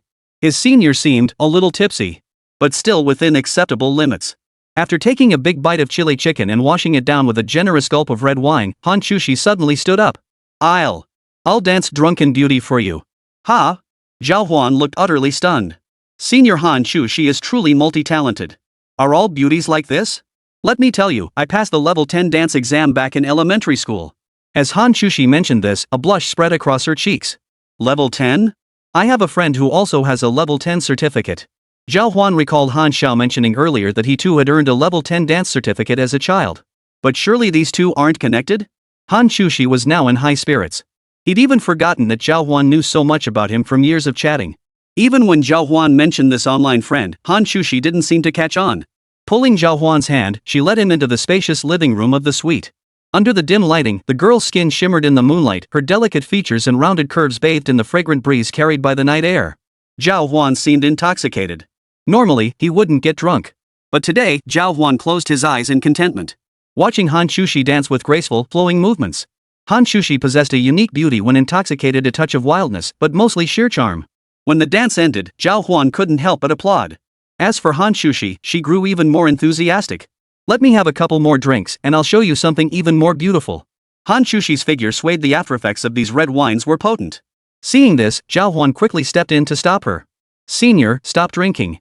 But the moment he touched her, Hán Chǔxī collapsed right onto Zhào Huān, shoving the wine bottle into her mouth. They'd polished off 2 whole bottles today, with Hán Chǔxī downing the last half in one final gulp. Seeing he couldn't stop her, Zhào Huān could only slowly pull the bottle out of her mouth, inch by inch. Thud! A defenseless girl lay sprawled on the soft floor. Zhào Huān looked utterly bewildered. Could it be that the senior really couldn't hold her liquor? What Zhào Huān didn't know was that Hán Chǔxī had originally intended to get him drunk. But she hadn't expected Zhào Huān's digestion and recovery to be absurdly fast. In the end, she ended up getting herself drunk first. She even made a fool of herself. Assessing the situation, Zhào Huān hoisted her onto his shoulders, laid her on the bed, and removed her shoes, socks, and coat. Now things were awkward. Hán Chǔxī was asleep and oblivious, but on Zhào Huān's end, a man and a woman alone in the same room. Was this a bit awkward? Zhào Huān pulled out his phone, his face darkening as he stared at the screen. Ever since chatting with young Master Han at noon today, things had spiraled out of control like a bullet train without brakes, careening wildly out of control. Muscleman, Hán Shào, are you there? I have an emergency. Beep beep beep. A series of notification sounds emanated from Hán Chǔxī's embrace. Zhào Huān raised an eyebrow. He considered helping her glance at it, but then thought better of it. That would be an invasion of privacy. You just don't snoop on someone's messages. After waiting idly for a while, Zhào Huān noticed Hán Shào's profile picture still hadn't flashed. Is she asleep already? That doesn't make sense. She usually wouldn't be sleeping at this hour. Zhào Huān and Hán Shào understood each other deeply. Zhào Huān knew Hán Shào usually went to bed around 11. But today, something was off.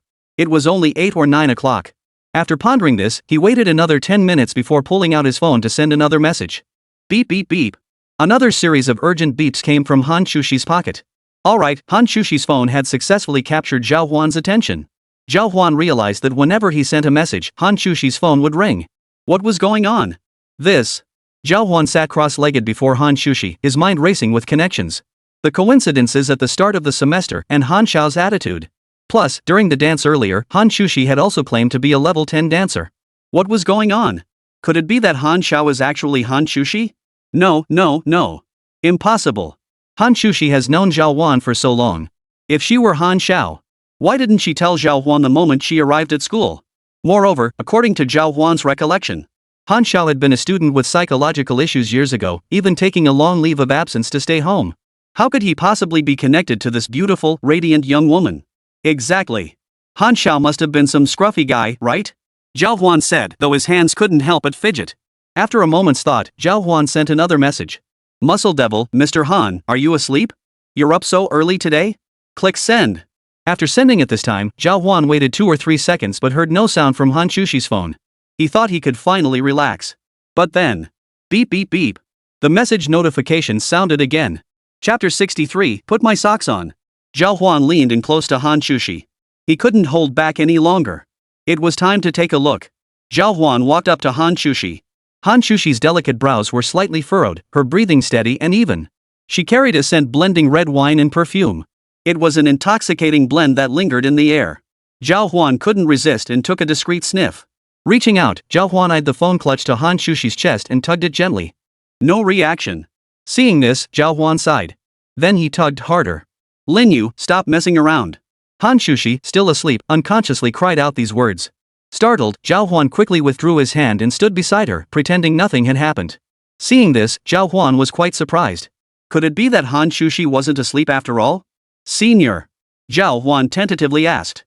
But she showed no reaction. But when Zhào Huān reached out again, Hán Chǔxī rolled over once more. Startled once more, Zhào Huān could only sigh after being frightened twice.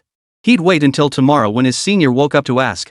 Finding a quilt, Zhào Huān glanced at the wide round bed. After a moment's thought, he took a shower and climbed into bed himself. Though he felt a bit awkward, he couldn't very well make her sleep on the couch, could he? The lingering buzz from the red wine and the warmth from his recent shower combined to stir a wave of drowsiness. Soon, that drowsiness swept over his mind. Zhào Huān closed his eyes and fell into a deep sleep. The next day, Zhào Huān awoke to the sound of rustling. Today was Monday. After last week's military training, following a schedule that started intense and eased off, Lin Feng had set the assembly time for 8:30 a.m. Glancing at the time, it was only 7 o'clock. Driving back would likely take just half an hour. Not too late. Satisfied with this thought, Zhào Huān nodded and prepared to get up and wash up. But just as he started to move, he found himself stuck. As a sophomore, Hán Chǔxī had a lighter course load. Today was Monday and she had no classes. So she had no intention of waking up early. She was still fast asleep at this hour, but sleep was sleep. What did it mean that she had stretched her leg onto Zhào Huān? Zhào Huān dared not move, afraid of disturbing his senior's rest. After a moment's thought, he placed his hand on her leg and slowly pushed forward. But the moment he touched her, her eyes snapped open. Ha? What is it? Ha?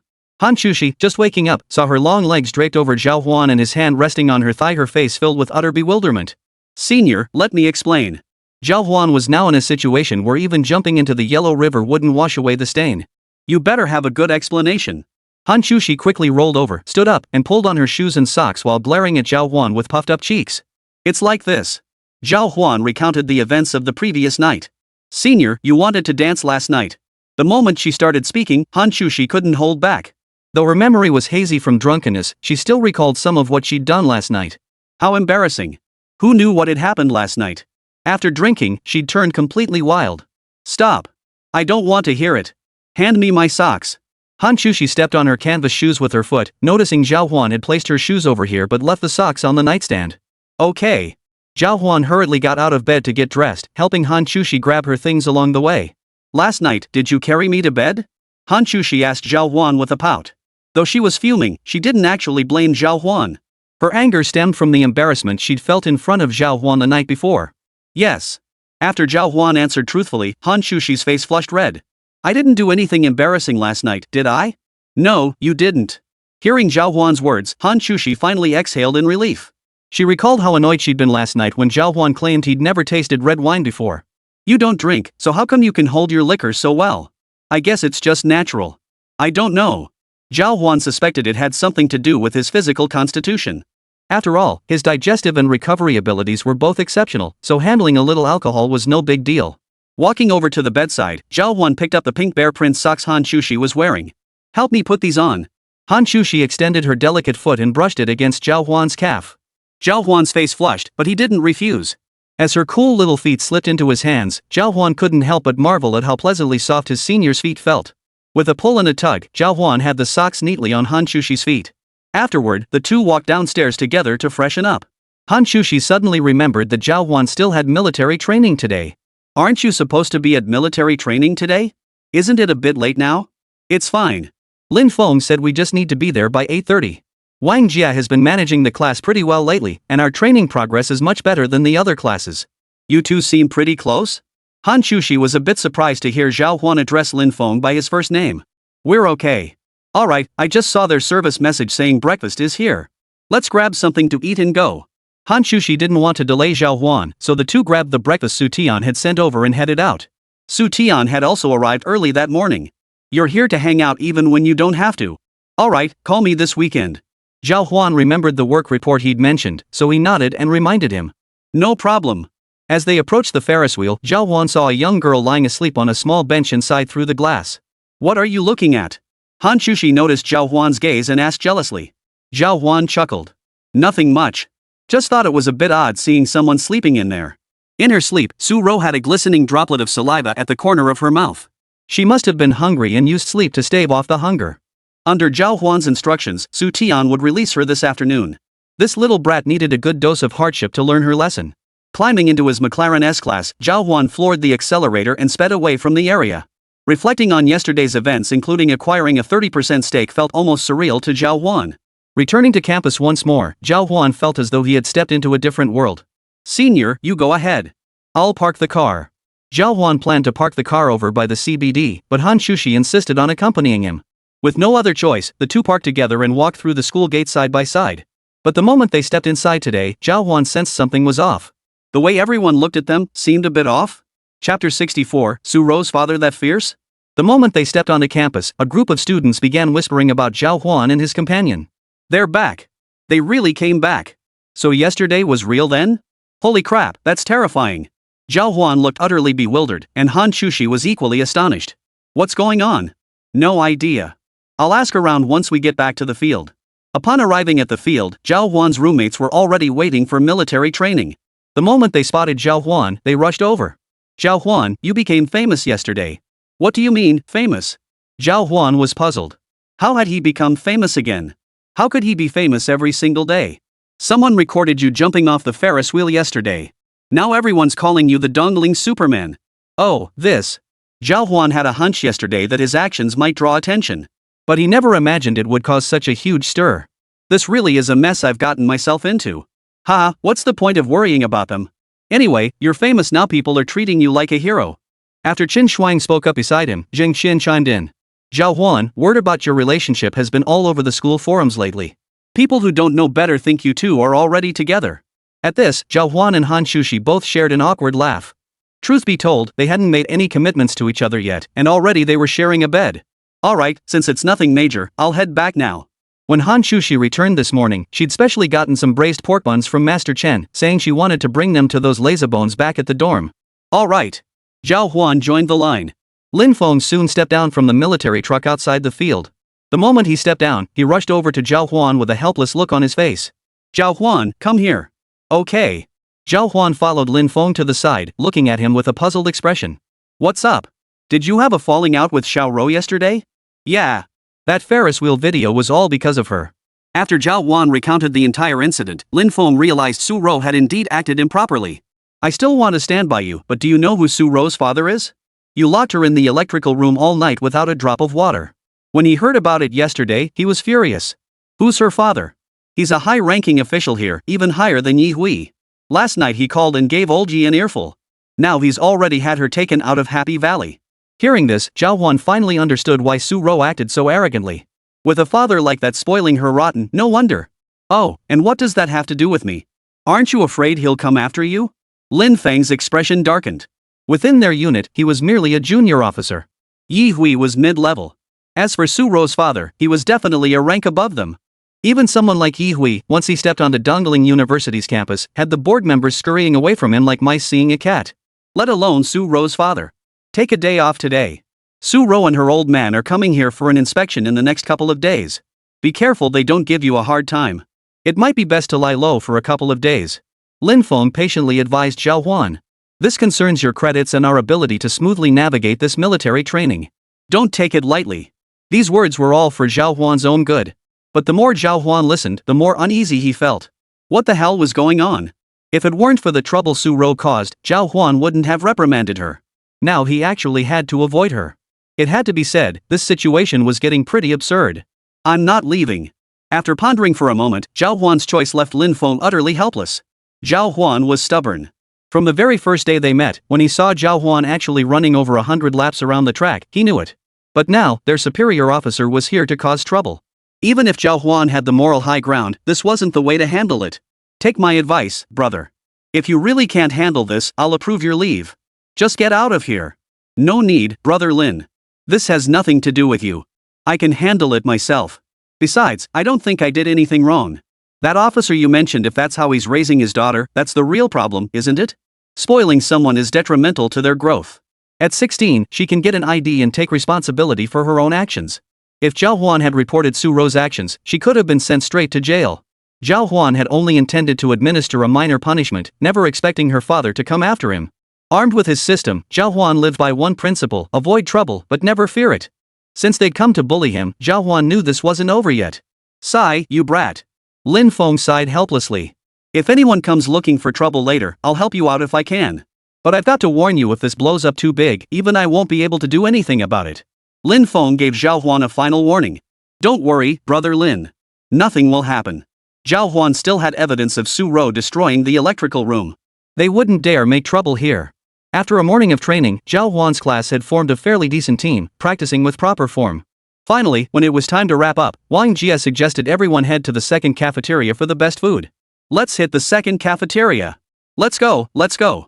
Zhào Huān was physically robust, naturally burning through more energy in daily activities. This morning, on their way back from Happy Valley, Su Tian had only arranged for steamed buns and fried dough sticks for him and Hán Chǔxī. And there were only 2 portions. It was nowhere near enough, and Zhào Huān couldn't very well take Hán Chǔxī's portion. So by now, Zhào Huān was starving, his stomach pressed flat against his back. "Brother Huān, tell us what fun stuff happened to you yesterday." At that moment, Zheng Qian walked over with a smile, his face full of anticipation, waiting to hear Zhào Huān's adventures. "Nothing much to tell, just went out to have some fun." "Heh, you didn't come back all night? You call that hanging out? Good thing Dongling University is so laid back. If they were any stricter, you might have gotten in trouble, Brother Huān." Hearing their teasing, Zhào Huān scratched his head, feeling a bit embarrassed. As they chatted, Zhào Huān's thoughts drifted back to last night's incident involving young Master Han. Could this Hán Shào guy be connected to the senior? The thought sparked a wave of curiosity within Zhào Huān. "I was in such a rush today that I forgot to ask." I casually pulled out my phone to glance at it. Hán Shào's message had already arrived. Chapter 65, I'm picking on you. Hán Shào, I had a slight fever last night. With the autumn chill setting in these past couple of days, I went to bed early. Hearing this, Zhào Huān finally let out a sigh of relief. So things weren't as she'd imagined after all. How could Hán Shào possibly have anything to do with that senior? On their way to the best second meal spot, Zhào Huān and Hán Shào chatted about last night's events. "Han, by the way, did nothing else happen between you and that senior last night?" Hiding under the covers in the dorm, Hán Chǔxī's face flushed slightly as she asked about last night again. "Muscle man, seriously, nothing happened. What kind of relationship do we have? I wouldn't do anything to my senior." "Han, but the school forums are buzzing with rumors about you two right now." "Muscle man, those are all rumors. Don't you trust me?" After hearing this, for some reason, Hán Chǔxī felt a pang of disappointment. As they chatted, Zhào Huān arrived at the second cafeteria. Today, it was still packed with people. With Monday arriving, it no longer felt as quiet as it did on weekends. Following the stream of students in military training uniforms, Zhào Huān noticed the crowd seemed even larger than before. Looks like they've discovered a tasty spot too. There weren't many good cafeterias at Dongling University. Out of the 8 cafeterias, only the second one serves decent food. After a week of exploring, most students had already figured out where the good food was. So even if it meant sacrificing 10 minutes of their lunch break to rush over, they'd make the trip here for a bite. "What are you guys grabbing?" Wang Jia was the quickest to weave into the long queue. "I'll take the classic Shaoxing combo, 1 steamed dumpling plate and a bowl of wontons. I'll take 2 steamer baskets of dumplings and a bowl of noodles with sauce. Mine is 3 times what those two are having combined." Zheng Qian and Chen Xuan were already used to Zhào Huān's appetite. Wang Jia nodded in agreement after hearing their orders. "Come help me carry the food over later. You guys go grab seats first." "No problem." Zhào Huān was still here, so grabbing a seat wasn't a big deal. After walking over, Zhào Huān and the others found an empty table and plopped down. Shortly after, Wang Jia's voice called out from his side. "Food's ready, come get it." Zhào Huān waited seated while Zheng Qian and Chen Xuan hurried over to collect their food. Soon, Wang Jia and the others all returned. The moment they sat down, a sharp voice rang out from nearby. "Are you blind? Can't you see we've already taken this spot? How disgusting. Stealing seats like this?" The 4 looked up to see a girl with a face pockmarked by acne, along with several of her roommates, standing nearby and shrieking their complaints. The insults were harsh. Zhào Huān frowned. "We got here first and have been here all along. When did you guys take over?" Zheng Qian and Chen Xuan, both hot-tempered, flared up instantly at the accusations. "Watch your mouth. I'm not the kind of person who'd steal your spot. You spewing crap, is your name written on this seat?" Hearing Zheng Qian and Chen Xuan's retort, the other party showed no sign of embarrassment. They pointed straight at a hairpin placed nearby. "See that? We staked our claim ages ago." Seeing that thing, even Zhào Huān and Wang Jia couldn't hold back their reactions. "Oh. People usually reserve seats by leaving someone behind. You guys just toss a hair clip and call it a reservation?" Exactly. If that counts as saving a spot, I'll buy a pack of hairpins and toss one on every table. Then we won't even need to eat, right?" The pockmarked girl's mouth grew even more foul at this remark. "You uncultured jerks. Don't you understand first come, first served?" Zhào Huān finally stopped trying to be polite. "All we know is we're hungry now, and there happened to be an empty table here, so we sat down." Seeing Zhào Huān stand up, the other party faltered. But then, with a feigned toughness that betrayed their inner weakness, they snapped. "Big guy, you wanna fight me? Don't think I'm scared of you. Everyone, come see. The big guy is bullying people, stealing seats and hitting people." The pockmarked girl's shrill cry quickly drew the attention of many nearby people. The crowd gathered, pointing and whispering. As the crowd grew larger, the pockmarked girl's roommates also got fired up. Pointing at Zhào Huān and the others, they began explaining the situation, though it was their own version of events. "We came over to eat, and they snatched our seats. Now they're trying to beat us up." Zheng Qian, the most articulate among Zhào Huān's group, laughed upon hearing this. "We stole your seats? Did we snatch your bowls mid-meal to stop you from eating?" Clearly we were here first, right? A grown man, shamelessly fighting women over seats every day, how embarrassing. Seeing they couldn't win the argument, the other side shifted tactics, steering the conversation toward magnanimity. Hearing this, Zheng Qian fell silent. People around them began pointing fingers and whispering about Zhào Huān and his group. Just then, a voice boomed from outside. So men should just give in to you and let you run wild? I can't stand scum like you. Zhào Huān recognized that voice instantly. It belonged to none other than the arrogant and domineering son of the major shareholder, Zhu Feiyang. And who the hell do you think you are? The pockmarked girl shot him a rare look of impatience. You don't even know who I am? Messing with my big brother, huh? But every villain has his match.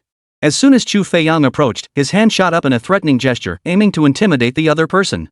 The girl was still holding a bowl of handmade noodles. Startled by the sudden commotion, she nearly dropped it. A splash of scalding broth hit her hand, but to prevent the bowl from spilling, she forced herself to steady it. You bastard! How dare you cause trouble like this? Have you no shame? Her original plan was to amplify the commotion, hoping it would sway public opinion in her favor. After all, they were at a disadvantage in front of Zhào Huān. If the commotion grew, many would surely side with them. But she hadn't expected a third party to suddenly intervene. And this guy had absolutely no shame. After all, Zhu Feiyang was notorious for his reputation. Everyone knew he was just coasting through school.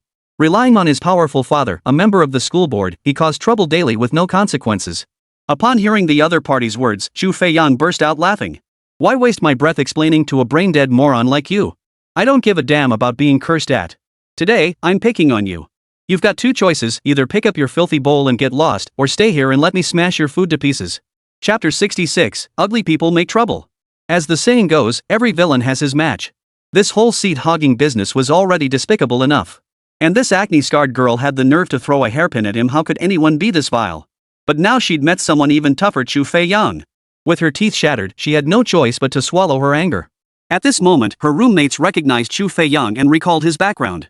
Seeing this turn of events, they too began to feel intimidated. Just you wait, I'll start a thread to bash you as soon as I get back. Their school forum was run by the students themselves. Not even the son of a board member could control it. But Zhu Feiyang couldn't care less about his reputation. If I hear anyone badmouthing me, I'll have my dad give you guys a demerit in a couple days. Saving seats, huh? Causing trouble, huh? Just wait and see if I can't deal with you. Faced with such threats, the other party finally had no choice. You? What do you mean, what? Get lost in 3 seconds. Say another word, and I'll have my big brother teach you a lesson. Such words, once spoken, were indeed intimidating to these inexperienced girls. They obediently shut their mouths and slunk away. Watching them leave, Zhu Feiyang approached Zhào Huān, his voice brimming with indignation. Big brother, what's going on? How could such trash dare bully you? Ever since being intimidated by Zhào Huān's status and background last time, he'd started addressing him as big brother whenever they met. Hearing his words, Zhào Huān sighed helplessly. Just trying to grab a bite, and this mess erupts. People like that need a good lesson. Just be even more arrogant than she is. We've got the moral high ground anyway. Hearing such extreme words, Zhào Huān felt a bit helpless. Though he disliked the idea, from a certain perspective, Zhu Feiyang's earlier suggestion was actually the best solution. And it felt so satisfying. Thanks for this. They'd had their share of conflicts before, but those were all minor issues that could be smoothed over. Now that their relationship had improved, it was perfectly acceptable. Bro, you're being too formal. We became friends through a fight, and helping you out is just my way of making up for my arrogance last time. When he wasn't acting like a thug, Zhu Feiyang actually knew how to get along with people. No wonder so many underlings like to follow him around. Alright, let's eat. I'm getting hungry. You eating? Zhào Huān politely declined, and Zhu Feiyang waved it off. No thanks. My uncle runs the cafeteria. I usually get special meals from the kitchen. Big bro, you want some? I'll whip up a couple of hearty dishes for you. Oh? No. It wouldn't look right if other students saw. Zhào Huān had been tempted, but the thought of being seen by others made him worry they'd use it against Zhu Feiyang. So he declined. Let's see who dares to be so stubborn. Zhu Feiyang declared with unabashed arrogance. Seeing him like this, Zhào Huān's face darkened. If this guy kept acting like this, he was bound to fall flat on his face someday. But then again, who knows? After all, he never got cocky around people of equal or higher status than himself. That was his way of navigating social dynamics, I suppose. Alright, go eat already. Our kanji is about to turn to mush. Zhào Huān was genuinely concerned about his food. No problem, big brother. If you need anything, just give me a shout. I'll make sure it's taken care of. As he departed, Zhu Feiyang didn't forget to curry favor with Zhào Huān. The authority to arrange for military officers to conduct training at Dongling University had always been held by another board member. But now, with Zhào Huān's connections, if he could pull some strings, Zhu Feiyan's father might just be able to arrange the military training too. That would significantly boost his father's influence. Zhu Feiyan wasn't exactly naive. Recognizing Zhào Huān's connection to Yi Hui, it was only natural for him to cozy up. After he left, Wang Jia and the others finally breathed a sigh of relief. Who knew Zhu Feiyan could be so decent when he's not acting up? Zheng Qian was talkative. No sooner had Zhu Feiyan left than he started discussing him behind his back. Not bad. He's sharp. Judging by how he handled everything just now, no matter what pressure the other side applied, he could quickly react and turn it around with a threat of his own. That was a skill in itself. Seems he's got some real skills to have lasted this long in school without getting expelled. After all the commotion, Zhào Huān and the others were feeling pretty drained, and their appetite for dinner had waned considerably. Damn it, how can someone be like that? It's so disgusting. Chen Xuan was still fuming. Wang Jia was furious too. Enough. Why waste your energy on people like that? It's just inviting trouble. Zhào Huān ate with focused concentration. After offering a few words of consolation, he buried his head in his food and began eating heartily. At that, the other three finally stopped talking and resumed eating their meal. After finishing their meal, it was time to head back to the dorm for a midday rest. Zheng Qian never liked taking afternoon naps. He considered it a waste of life. Instead, he'd choose to play with his phone during this time. He'd watch beautiful female streamers and various short videos. It was a bit peculiar. Zhào Huān had always been puzzled by this. Wasn't that just wasting life? Whenever this topic came up, Zheng Qian would say Zhào Huān just didn't understand. He'd insist that people were born to enjoy life, otherwise, the long journey ahead would be too bitter. But today, he hadn't even gotten to enjoy himself properly. He'd blown his top the moment he got back. What the hell is this bull? What's wrong? What's going on? The others in the dorm quickly looked up. Check the campus forum posts. Those girls are really stirring up trouble. Wait, didn't Zhu Feiyan threaten them earlier? Zhào Huān frowned. It's not them posting, but these girls are commenting below, claiming we bullied them and even saying we teamed up with the school bully to threaten them. Hearing this, everyone was startled. They're turning the tables on us. They were the ones who started the trouble. Now that it's all over, Zhào Huān and the others aren't even angry anymore. Yet here they were, stirring up trouble again. It was utterly disgusting. Wang Jia glanced at the post filled with accusations against the four of them, his eyebrows bristling with anger. Chen Shuangji slammed his fist hard onto the table. What the hell? I'm getting a little angry. Zhào Huān spoke slowly. Since they'd been given a chance and still didn't appreciate it, there was no need to say more. Chapter 67, Demand an Apology? No way. The incident on the school forum had drawn considerable attention. Just as Zhào Huān and the others were talking, a knock sounded at the door. Come in. Their advisor, Zhao Lijin, entered from outside. The moment he entered, he addressed them in a distinctly unfriendly tone. What's the deal with that forum post? Counselor, it's not what they're saying. They're just turning the tables on us. Wang Jia, as the class monitor and someone who knew the counselor well, stepped forward to explain. Enough. I don't care whose fault it is. You're not causing me any more trouble right now. The outstanding counselor evaluations are coming up soon. Don't get me into trouble. I'll take you to apologize later. Their advisor was determined to avoid any responsibility whatsoever. With the evaluation approaching, any incident involving her students could reflect poorly on her. Failing to win the award would mean a year's worth of effort went down the drain. He had come here precisely to resolve the situation. Hearing this, Zheng Qian instantly felt annoyed. Advisor, it was just a seat-grabbing incident. We didn't do anything wrong. They're the ones who escalated it to this point. Why should we be the ones apologizing? Zheng Qian, are you going or not? Zhao Lijin addressed Zheng Qian directly in a tone that brooked no argument. Zheng Qian lowered his head. This was their advisor. They'd be under his guidance for the next 4 years of college. If things got awkward today, it wouldn't be good for anyone. Seeing the group's silence, Zhao Lijin nodded. All right, get yourselves together. Follow me to the girls' dormitory to apologize. Chen Shuang, Zheng Qian, and the others all clenched their fists. Zhao Lijin's approach of smoothing things over was convenient and simple for him. But for Zhào Huān and the others, it was utterly unfair. At that moment, Zhào Huān stood up. Advisor, I have a better solution that can prove we did nothing wrong. A cold smile flickered at the corner of Zhao Lijin's mouth. He didn't believe this half-grown kid could handle the situation better than he could. What solution could possibly involve less personal sacrifice than the current choice? Zhào Huān, save your suggestions. I'm not interested. Just go apologize now. I won't apologize. Zhào Huān stated firmly. He'd noticed it before. Most school administrators were just like this. When trouble arises, they rush to pass the buck. As long as they don't admit fault and responsibility doesn't land on their shoulders, they're satisfied. Hearing Zhao Huān's words, Zhao Lijin wore an expression of utter disbelief. All these years as a counselor, he'd ruled with an iron fist. Few dared defy him. He controlled everything from student awards and scholarships to promotions. Dare to upset him once, and he could make sure his students spent their entire 4 years in college miserable. What did you say? Say that again so I can hear it clearly? Zhao Lijin's expression darkened. Wang Jia hurried forward, giving Zhao Huān a meaningful glance. Advisor, we understand. Zhao Huān was just joking earlier. Ha ha. After a couple of forced laughs, Wang Jia noticed neither Zhao Huān nor Zhao Lijin in front of him had moved. Their gazes locked mid-air. Listen, I won't be apologizing. We'll clarify exactly what happened on the school forum later. Zhao Huān repeated his words fearlessly. Their demands were outrageous. Instead of standing by them, the counselor had turned his back on them. Facing a university counselor like this, Zhao Huān and his friends were truly unlucky. Zhao Huān, if you don't go today, I'll dock all your points for this military training session. Zhao Lijin laid his cards on the table, threatening them directly with their military training evaluation.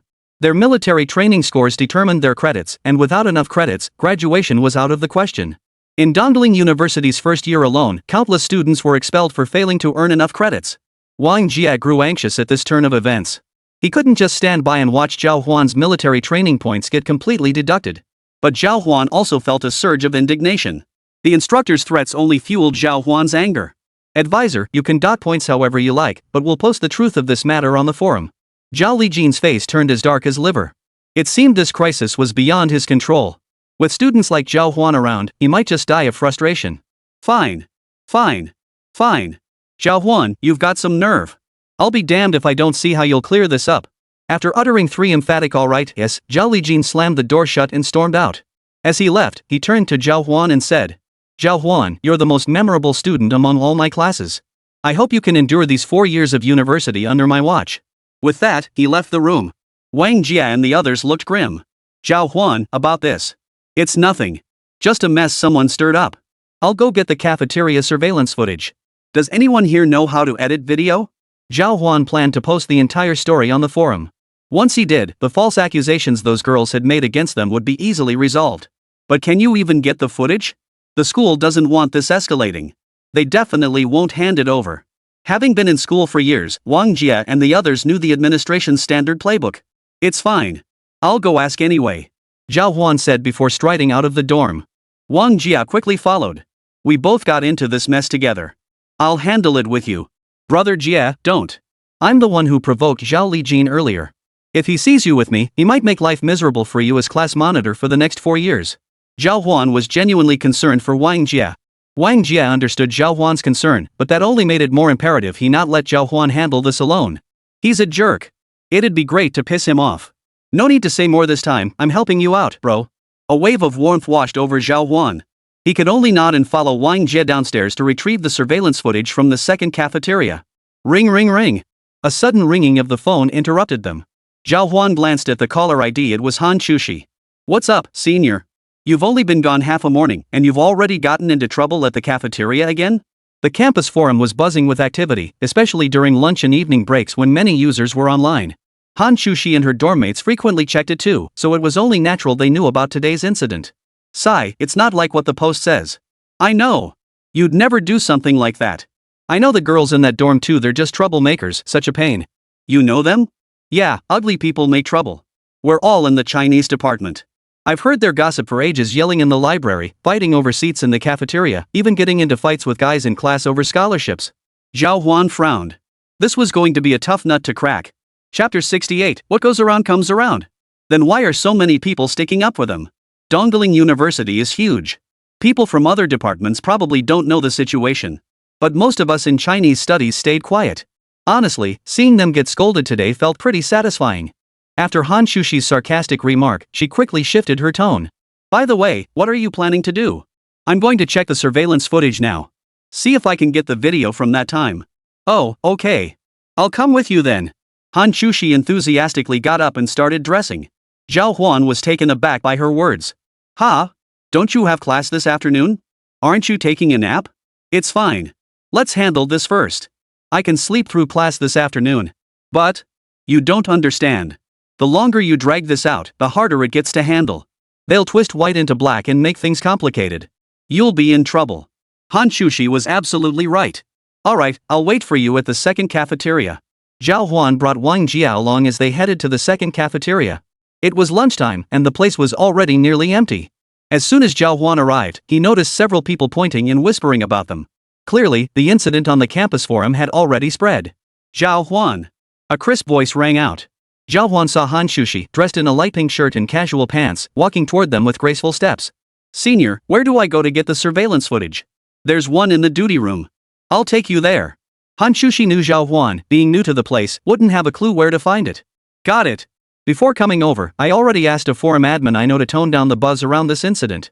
Once you get the surveillance footage, post about them saving seats with hairpins. I'll talk to her to help you boost the visibility. Hán Chǔxī was a member of the student council. Facing such a situation, she could handle it with ease. Hearing this, Zhào Huān nodded in agreement. Senior, you actually know our forum admins? Aren't they supposed to be neutral? Why would they help you? No. It's not about helping me. They believe in justice, you understand? At the same time, you need to present evidence first to prove you're in the right. Only then can the forum admins help clear your name. Got it. Hearing this, Zhào Huān finally understood the situation. The group headed toward the cafeteria duty room. Just then, a figure swayed unsteadily out of the kitchen. It was Chu Feiyang. Bro? What are you still doing here? Zhào Huān recounted the forum incident to him. Hearing this, Chu Feiyang spat out a mouthful of saliva. Damn it. Those shameless leeches. Come on, I'll take you to get the surveillance footage. They arrived at the duty room, where a middle-aged man sat inside. Spotting Chu Feiyang standing behind Zhào Huān, he immediately stood up. Young Master Chu, what brings you here today? Old Wang, give me a copy of today's noon surveillance footage. Chu Feiyang didn't waste words, walking straight to the computer. What for? Old Wang was taken aback. While the surveillance footage wasn't anything major, handing it over casually still felt inappropriate. Why ask so many pointless questions? Chu Feiyang acted swiftly, cutting off any chance for further questions before grabbing the files and preparing to leave. Young Master Chu, that's not how it's done. I am the rules. Chu Feiyang grabbed Zhào Huān and the others, and they took off in a flash. Zhào Huān was in luck today, people kept helping him along the way. As soon as they stepped out of the cafeteria doors, Chu Feiyang quickly handed the items to Zhào Huān. Bro, give those women a good lesson for me. No problem. Thanks for this time. No need to thank me. Let's go. He hopped into a car parked beside the cafeteria and sped out of the campus gates. Hán Chǔxī saw the documents and a flicker of joy lit up in her eyes. Zhào Huān, I've got a laptop in my bag. Let's edit the footage and post it on the forum. Sure. Wang Jia said. I can edit videos. I posted some short clips online before. The group quickly edited the footage and handed it over to Hán Chǔxī. Alright, I'll help clear your names later. Hán Chǔxī picked up her laptop, ready to head back to the dorm. Is there anything else I can do to help? No need, trust your big sister. Hán Chǔxī flashed a charming smile, bid a reluctant farewell to Zhào Huān, and headed toward the dormitory. Upon returning to the dorm, Zheng Qian and Shen Shuang approached them with some good news. Look, your video is already trending on the forum. Ha, everyone's bashing those girls now. The video clearly showed a girl with pockmarked skin casually tossing a hairpin before walking away. Zhào Huān and the others had come here because they had nowhere else to sit with their hot meals. As for the hairpin the girls had casually tossed aside, it went completely unnoticed. It was simply too small. Then came the incident that sparked their conflict. After seeing this, everyone understood what had happened. No way. You can actually wash that? Clearly those girls were the ones lacking manners. Why were they suddenly playing the victims just now? Ha, I almost fell for your act. I even cursed those boys earlier, what a sin. Playing the victim now? What about that earlier post? These girls are playing dirty. They disgust me. Ha, you guys don't know? These girls have actually done a lot of shady stuff before. Spill the beans? Spill it. Before long, numerous misdeeds committed by these girls were exposed by many within their own Chinese department. Especially the incident where they used underhanded means to forcibly snatch a scholarship meant for a male classmate with a higher GPA than theirs. This revelation infuriated many. Seeing this effect, Zhào Huān nodded with satisfaction. What goes around comes around. Today, Zhào Huān would relish playing the villain and give them a proper lesson. Soon, several girls who had been playing the victim on forums were exposed. Hundreds of people flooded their profiles to condemn them. Apologize to those freshman boys. Apologize immediately. After pulling all those dirty tricks, you still have the nerve to stir up trouble? Disgusting. Put. I can't even be bothered to curse at you. Soon, these accounts were flooded with a barrage of criticism. And these accounts were swiftly deleted. Zhào Huān and the others sacrificed their rest time, but the outcome was well worth it. Brother Huān, that felt so satisfying. Me too. Ha ha, that felt amazing. Zhao Huān smiled with satisfaction. But just then, a call suddenly came through to Wang Jia. Glancing down at the screen, his expression darkened. It's Zhao Lijin. As the squad leader, Wang Jia had left his phone with Zhao Lijin. What could he possibly want at a time like this? Chapter 69, The Beautiful Girl's Revenge. Brother Zhao, what's up? Zhao Lijin wasn't much older than them. Usually, Wang Jia would address him as brother when they met. Wang Jia, look at the mess you've gotten us into. Parents from their dorm have called the school, accusing the school staff of cyberbullying them. Brother Zhao, if we don't clear this up, won't we be the ones facing cyberbullying? Besides, they're the ones who started this whole mess. You should know the full story by now, right? Shouldn't those calls have been directed at them? After witnessing Zhao Huān take the blame earlier, Wang Jia felt genuinely guilty. As their dorm leader, he hadn't protected them when trouble arose, instead letting Zhao Huān shoulder the blame. That felt terrible. So he steeled himself, responding with neither servility nor arrogance even to Zhao Lijin's condescending attitude. If anything happens to them, I won't let any of you off the hook. Zhao Lijin, aware he was in the wrong, could only threaten them with a parting shot. The implication was clear, he had no intention of taking responsibility. All the blame would fall squarely on Wang Jia and his crew. Wang Jia had the speakerphone on, so everyone in the dorm could hear. Heh, whatever. Just watch. These girls won't get into trouble. They're all a bunch of self-serving opportunists. Are you really worried they'll kill themselves? Zhao Huān cut straight to the heart of these girls' mindset. They stir up trouble, but they also fear trouble. Could they really keep this up? Zhao Lijin was utterly speechless. Today's interaction with Zhao Huān's dorm had turned into a major headache. I don't care anymore. Do whatever you want. A university counselor, no less, had thrown in the towel, his professionalism and ethics completely abandoned. There was no point in arguing further. Wang Jia hung up the phone. Today's lunch was pretty satisfying. If it weren't for that dim-witted counselor, I'd probably be even happier. Zheng Qian muttered resentfully from the side. Alright, let's pack up and get ready to go. Afternoon military training was about to begin. They hadn't rested at all after the commotion at noon and now headed straight for the field. The group nodded and headed toward the field. As soon as they arrived at the field, Zhao Huān spotted a familiar figure. Hán Chǔxī, dressed in the same casual outfit seen earlier that day, was strolling ahead with several girls from their dorm. It seemed they were heading to the College of Liberal Arts building for class. When you like someone, you always notice them first in a crowd. Zhao Huān didn't know this truth, yet he spotted Hán Chǔxī at once. Hán Chǔxī, for her part, smiled charmingly and waved at Zhao Huān. Many of the boys around Zhao Huān were actually stealing glances at Hán Chǔxī. The few walking toward the sports field froze in their tracks. Could it be that the senior had taken a liking to him? Had spring finally arrived for them? Zhao Huān. Unfortunately, Hán Chǔxī wasn't calling their names. With a quick jog, Hán Chǔxī came straight up to Zhao Huān. Did you handle things well at lunch today? Ah, you're absolutely amazing, senior. Wang Jia couldn't help but praise her upon seeing this. He never imagined his senior's influence could be so vast. Just a few words had cleared their names from the forum's accusations. Ha, I've got plenty more tricks up my sleeve. Learn from your senior properly. Thanks for everything this time. Zhao Huān nodded. Hearing his praise, Hán Chǔxī's face immediately lit up with a happy smile. Lin Yu walked over, grinning as she said. Chǔxī, stop chatting with your little sweetheart. We're going to be late for military training, and we'll be late for class too. The moment these words left her mouth, a blush spread across Hán Chǔxī's small face. Her body, which had just leaned close to Zhao Huān's, now stiffened abruptly. Reflecting carefully, she realized she had indeed been overly affectionate lately. This wasn't good. Oomph. Hán Chǔxī immediately retorted. Don't go spreading rumors or saying random things. Fine, fine. Let's go, let's go. Hán Chǔxī bid farewell to Zhao Huān, and a hint of reluctance flickered in both their eyes. When the others noticed this look, another round of teasing ensued. After bidding farewell to Hán Chǔxī, Zhao Huān and Wang Jia made their way to the sports field. The moment they arrived, they saw Lin Feng standing solemnly to one side. Though the group hadn't yet assembled, he stood as meticulously as during their regular military training sessions. Only when he saw Zhao Huān approach did the tension finally ease from his face. Zhao Huān, come here. What is it? Zhao Huān followed over, slightly surprised. Lin Feng's expression was grim as he whispered to Zhao Huān. The higher-ups are coming today to inspect the mid-training results. I expect Su Rou and her old man will be here too. Ha? So soon? Zhao Huān had already guessed Su Rou would come looking for trouble once she got out. But this was absurdly fast, wasn't it? Su Rou's daddy spoils his daughter way too much. Be careful. Or I can sign you a sick leave slip this afternoon. Slip away first. If you don't get caught, Eve, we can put in a good word for you later. I haven't done anything wrong. It'll be fine. If they come looking for trouble, I don't mind giving them a run for their money. Zhao Huān had the evidence Su Rou snapping the power room control lever. Sigh, I'll go find Yi Hui.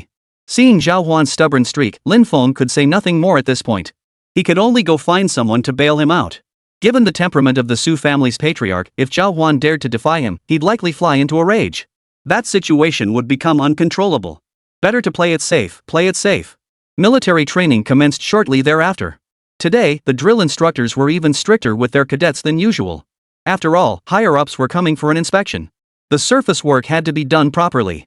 Soon, a black armored vehicle pulled up directly. Unexpectedly, the first person to step out was a young girl. She appeared to be about the same age as the trainees, yet her gaze toward them was filled with utter disdain. With bodies like that, what's the point of training?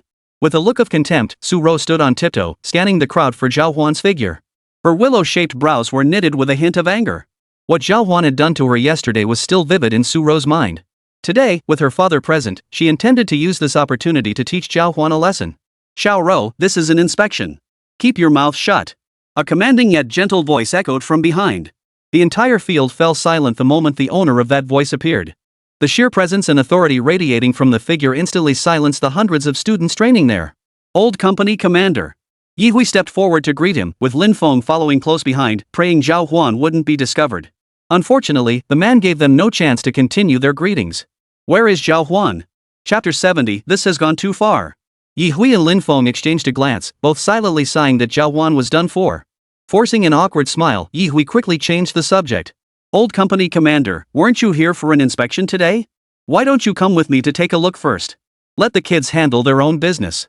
There was no choice but to play the peacemaker now. What do you mean kids? Am I a kid?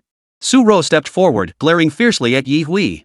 Xiao Ro, I heard about what happened yesterday. Your actions, well, they don't make much sense either. Su Ro was already in the wrong, and now she was dragging her old man into it to punish Zhào Huān. That really was unreasonable. But Su Ro was used to being spoiled and arrogant. Even Yi Hui, who knew her well, couldn't stop her. Enough. Xiao Ro, go find that person who locked you up for a whole day. I'll be here inspecting things. Upon hearing this, Su Ro immediately nodded and walked toward the group. Seeing the large entourage of the visiting officials and the need to find someone specifically, all the students on the playground felt a bit frightened. They had no idea what was happening. But when they saw Su Ro, looking fierce and menacing, searching through the crowd, they grew even more afraid. Who do you think that beauty is looking for? Probably some jerk, right? Probably cheating on someone? No way, that's too far-fetched. Ha, reality's way crazier than you think. I bet she's hunting down that scumbag who cheated on her. That jerk must be pretty thick-skinned, huh? Messing with the military district's daughter? Just as the crowd was buzzing with speculation, a young girl had already appeared before Zhào Huān. Compared to Zhào Huān, Su Ro's height made her look like a doll here. She only reached up to Zhào Huān's chest. But she certainly carried herself with confidence. Zhào Huān, didn't expect me to find you here, did you? The moment Su Ro spoke, everyone was utterly astonished. What does this mean? Could it really be that kind of trashy romance plot? She traveled 1,000 miles searching for her husband and ended up here? Holy, isn't that Zhào Huān? The guy who's been all over the forums lately rumored to be having an affair with that gorgeous Han girl. It really is him. Holy crap, is this guy some kind of player? Could be. How else could he get involved with the gorgeous Han? Wow, this is insane. Let's watch the drama unfold. Wang Jia noticed Zhào Huān seemed to be in trouble. Ignoring the gossip swirling around him, the class monitor hurried over. Miss, what brings you to our class? What's it to you? Get lost. Su Ro was used to being arrogant, even bordering on rude. Zhào Huān frowned. What do you think you're doing? Did you come here just to insult our class monitor? You come with me. Su Ro glared fiercely at Zhào Huān, the memory of starving last night still fresh in her mind. Oh. Zhào Huān showed no fear. Su Ro's petite frame was no match for him. The real problem was her father standing behind her. Just as Zhào Huān approached the bulletproof sedan, Yi Hui returned with Su Ro's father in tow. Talk about running into the wrong person at the wrong time. The moment Yi Hui saw Zhào Huān, his expression shifted instantly. You're Zhào Huān? You're the one who locked Xiao Ro in the electrical room yesterday and kept her there all day? Yi Hui quickly shot Zhào Huān a warning glance, urging him to apologize immediately. With a few well-chosen words, Yi Hui hoped to turn the situation around. But Zhào Huān didn't pick up on Yi Hui's signals. Yes, I'm Zhào Huān. Yesterday, your daughter trapped me on the Ferris wheel. I nearly lost my life. Zhào Huān showed no fear at the man's words. Hearing this, the man grew visibly angry. My name is Su Guoqiang. Since you've joined the greedy wolf squad, you should have heard of me. Sorry, I haven't. Zhào Huān answered truthfully. By rank, you're my subordinate. Oh. Get in the car. Seeing Zhao Huān's arrogance, Su Guoqiang was now visibly annoyed. Yi Hui and Lin Feng, seeing this, hurried to get in the car. But Su Guoqiang kicked Lin Feng right back out. If you leave, who's going to lead their military training? Yi Hui hastily waved him off and led Zhao Huān into the stretched sedan. In front of Su Guoqiang, Su Ro remained quite obedient. Upon hearing his command, she promptly got into the car. For causing harm to a teammate without cause, I'm placing you under confinement for 5 days. Any objections? Confinement? Yi Hui beside them immediately grew alert.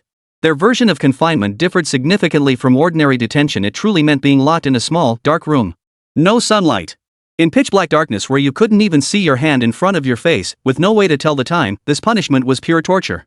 Typically, confinement lasted only a day or half a day. Zhao Huān had never been through it before. If he was locked up for 5 days straight, he might just lose his mind. Old company commander, he's the strongest man we have. You're destroying him. I'll report this to my father. Zhao Huān had heard before that Yi Hui had powerful connections, which was why he'd been able to secure the position of instructor so quickly. Sure enough, upon hearing this, Su Guoqiang immediately countered. I can lock someone in the electrical room, but I can't confine him for a few days? Clearly, the conflict had now escalated. Why are you only picking on minor issues? If we're talking about real punishment, what about yesterday when Su Ro damaged the electrical equipment, causing the entire Ferris wheel to shut down? Zhao Huān frowned. This guy was a master at taking sides. I've already had someone apologize to them. Then why didn't you have them apologize to me too? Zhao Huān didn't care about the other guy's status or Su Guoqiang's threats. Frankly, if Zhao Huān wanted to, he could easily punch through the armor plating of this bulletproof vehicle and walk away unhurriedly. This retort left Su Guoqiang speechless. Su Guoqiang had never encountered a subordinate like Zhao Huān before. You seem pretty cocky? Indeed. Because I have the capital to be arrogant.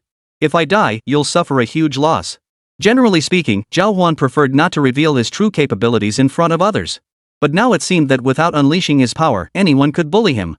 He was seriously underestimated. Fine. Since that's the case, why not fight one of my assistants? If you win, I'll let bygones be bygones. If you lose, prepare to spend some time in the hospital. A look of calculation flashed in Su Guoqiang's eyes as he proposed this challenge to Zhao Huān. He was confident he could send Zhao Huān straight to the hospital. Yi Hui's heart sank upon hearing the demand. He already knew who it was. Zhao Huān absolutely couldn't agree to this. Chapter 71, Too Tough to Beat. Host, accept Su Guoqiang's challenge and defeat your opponent. Victory will upgrade your basic combat technique to intermediate combat technique. Zhao Huān had already intended to accept. Hearing the system's voice only strengthened his resolve. Fine, since that's the case, I accept your challenge. Su Guoqiang chuckled at Zhao Huān's response. I hope you won't beg for mercy when the time comes. Yi Hui knew Zhao Huān's capabilities. But even someone like Zhao Huān faced extreme danger when confronting those who lived by the blade. One misstep could easily get him killed outright. Zhao Huān. It'll be fine, Instructor Yi. Zhao Huān smiled, turning back to continue his provocation. Honestly, even with Su Ro joining in, I could handle both of you with ease. Whoa. Yi Hui sucked in a sharp breath. Zhao Huān's words were utterly outrageous, crazy beyond belief. What they didn't realize was that Zhao Huān's words stemmed entirely from his elementary combat technique, which was truly beyond belief. The enhancements the system granted Zhao Huān were generally the best available. Even his basic combat skills would crush most military personnel. It was only because the system possessed even higher enhancements that it had classified this combat skill as merely basic. Su Ro had never encountered such a provocation in her life. Fine, Zhao Huān. You asked for it. I'll trample you underfoot and make you lick my shoe soles. Su Ro wouldn't let such a golden opportunity slip away. Seeing them bully her so blatantly, Yi Hui immediately pulled out his phone to call for backup. Su Guoqiang shot him a cold glance. Is this kid really worth protecting? Of course. Yi Hui had witnessed Zhao Huān's methods. The members of the greedy wolf squad felt the same way. Zhao Huān was their future key recruit. Even if he couldn't join their ranks, he'd still be invaluable for countless urgent missions. Take his phone. At Su Guoqiang's command, several men behind him immediately pinned Yi Hui down. Old company commander. What do you think you're doing? Nothing. If he truly proves as formidable as you claim today, I'll gladly admit my mistake. But if I discover he's a fraud, you'd better be prepared for me to report you up the chain. Hearing this, Yi Hui grasped the gravity of the situation. The perks and treatment he'd given Zhao Huān were indeed generous. The greedy wolf squad's position wasn't something ordinary people could worm their way into. Shortly after, the vehicle pulled into one of their compounds. A young man in black was already standing there. He stood with hands at his sides, his seemingly relaxed posture giving the impression that there was simply no way to attack him. It seemed as though every direction around him was under tight surveillance. Old company commander. Upon seeing Su Guoqiang return, the young man in black nodded in acknowledgement. Xiao He, I brought you an opponent today to spar with. Su Guoqiang spoke in a deep voice, then narrowed his eyes. Xiao He's expression shifted. My opponent? Yes. The man behind me is Zhào Huān. He recently joined the Greedy Wolf squad. He's under your master Greedy Wolf. Give it a try with him. Oh? So young? Xiao He was a prodigy. No one had ever defeated him. He was also the prized disciple of Greedy Wolf, the squad leader of the Greedy Wolf squad. Seeing Zhào Huān actually come to challenge him, he was taken aback. He's not just fighting you, he wants to fight Su Ro too. Fine, let him try against Su Ro first. I'll go splash some water on my face. No order matters, he said. He wants to fight both of you. Su Guoqiang's voice carried a hint of mockery from the side. Hearing this, Xiao He frowned. Take on both of us? That's just ridiculously arrogant. After shooting Zhào Huān a sidelong glance, Su Guoqiang declared loudly. Yeah. And it was his idea to start this. If I lose, I'll have to apologize to him. Hope you don't embarrass me. This remark served as a second warning to Xiao He. He must go all out. A faint smile touched Xiao He's lips as he finally grasped Su Guoqiang's meaning. In that case, let's begin. With that, he strode up the platform behind him. This time, he and Su Ro would team up to bully the newcomer, Zhào Huān. Brother Xiao He, avenge me. Just knock him down, and I'll finish him off myself. Su Ro stepped forward, making her request to Xiao He. In her mind, few among their generation could stand up to Xiao He. No problem. Xiao He replied with ease. Yi Hui was restrained inside the car and couldn't get out, so he could only peer out through the window. Zhào Huān, however, showed no reaction. You've had your prep time. Can you hurry up? It seemed they'd mistaken him for a sickly cat when he wasn't roaring. Zhào Huān had long wanted to test his basic combat skills. Now that the opportunity had presented itself, he was actually more excited than they were. Not bad. You've got a bit of my old style. But I wonder if your strength can back up such arrogance? Come on, let me see. Xiao He beckoned Zhào Huān with a provocative flick of his finger. He stood about 1.8 meters tall. Still, he was a full head shorter than Zhào Huān. His presence seemed slightly less imposing in front of Zhào Huān. Fine. Zhào Huān strode directly onto the raised platform, positioning himself before the two men. Begin. Su Guoqiang's voice rang out. The men began their movements. The moment the words left his mouth, Xiao He charged at Zhào Huān like a leopard. His fists, as big as sandbags, landed with brutal force, pounding relentlessly into Zhào Huān's most vulnerable spots. Impressive. Su Ro followed close behind, aiming to cut off Zhào Huān's retreat. But unfortunately for her, Zhào Huān took a single stride forward, directly intercepting their pincer attack. Su Guoqiang raised an eyebrow. This Zhào Huān did possess some skill, but it was useless. Xiao He's fists were something no ordinary person could withstand. Just as he pondered this, he saw Zhào Huān take dozens of consecutive punches. Xiao He's heart stirred. He realized Zhào Huān wasn't as formidable as he'd imagined. He was taking the beating without striking back. But as the fight continued, he noticed something peculiar. His fists struck Zhào Huān's body, yet they couldn't inflict any damage. What was going on? An incredibly hard sensation reverberated back through his fist. At first contact, Xiao He hadn't noticed any of this. Now that he suddenly realized it, a wave of pain shot through his fist. It felt like he'd struck steel plate. Looking at Zhào Huān's physique, his muscles bulged like granite. My turn? As Xiao He stared in utter shock, Zhào Huān began countering each move, steadily closing in on him. Xiao He kept retreating. When his peripheral vision caught sight of Su Ro's side, he suddenly noticed something even more outrageous. Chapter 72, Losing All Dignity. While fending off Xiao He's attacks, Zhào Huān's hands never stopped moving. He even managed to effortlessly flip Su Ro's petite frame onto the ground. As the fight progressed, Zhào Huān realized that basic combat techniques, though troublesome against someone like Xiao He, were indeed effective. Combined with his formidable strength, countering each move, he actually forced Xiao He into retreat. Xiao He was furious. Don't blame me for going all out. This was the first time he'd been pinned down like this. Arching his back, Xiao He adjusted his breathing amidst the fierce battle, every muscle taut. In that moment, he resembled a true cheetah, channeling every ounce of his strength into his fists. Greedy Wolf had once taught him a technique, to strike out with both fists using every ounce of his strength. Any impact on a human body would result in either death or serious injury. This technique was called Arhat, striking the Belle. Boom! The immense force crashed directly into Zhào Huān. Damn! Zhào Huān had already noticed something off about this guy's stance. Raising his guard to the utmost, Zhào Huān extended both palms. Crack! A violent collision echoed with a cracking sound. Dust from the arena was kicked up, obscuring both figures. The ground beneath their feet shattered, a testament to the sheer force unleashed. Far away, Yi Hui closed his eyes heavily. This was beyond explanation. If Zhào Huān ended up hospitalized today, this military training session he'd organized with his men would be considered an accident. Su Guoqiang's smile spread across his face, unstoppable. Zhào Huān was bound to get hurt this time, badly hurt.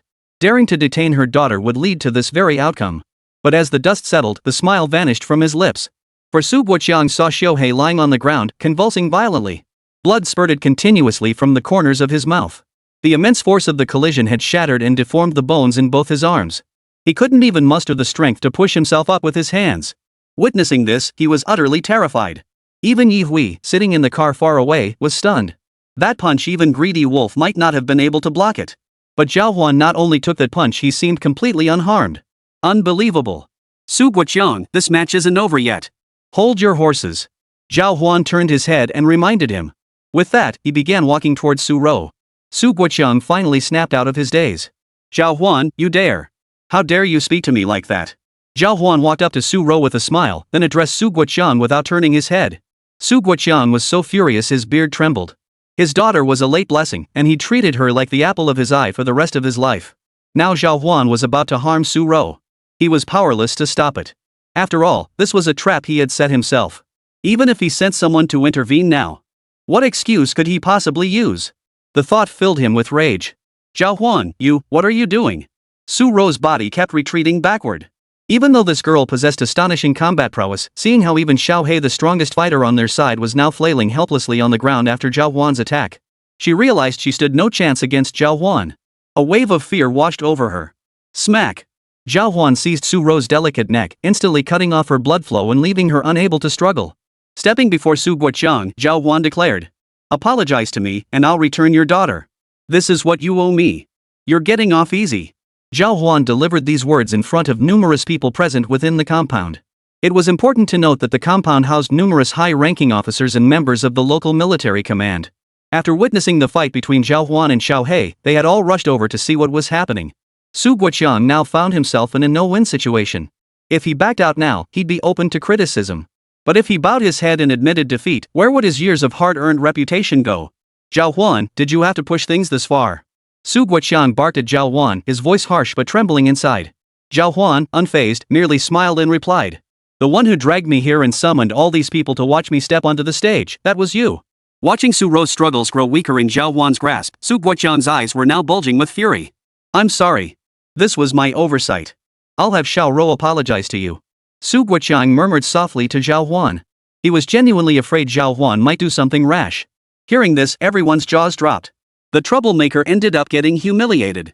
How utterly humiliating. "I didn't hear that. This time it's my fault." Having spoken up, Su Guoqiang abandoned all pretense of dignity and apologized to Zhào Huān. The crowd around them watched his actions with keen interest. Zhào Huān gently lowered Su Ro. Already near death, Su Ro had passed out and collapsed limply into his arms the moment he set her down. "Here. Can I go now?" After handing Su Ro to Su Guoqiang, Zhào Huān prepared to leave. "As you wish." Zhào Huān pushed through the crowd, and everyone instinctively parted to make way for him. By the time he reached the car, Yi Hui had already grown numb from watching. "Zhào Huān, you're seriously badass. No big deal. After today, I'll be even stronger." Having concealed his power for so long, Zhào Huān's sudden display today was utterly devastating. The crowd was stunned. "Even stronger?" "Yeah, I gained some new insights during that fight." Truthfully, Zhào Huān couldn't grasp Xiaohei's unique methods of harnessing power. But after defeating his opponent just now, Zhào Huān upgraded his basic combat technique to intermediate combat technique.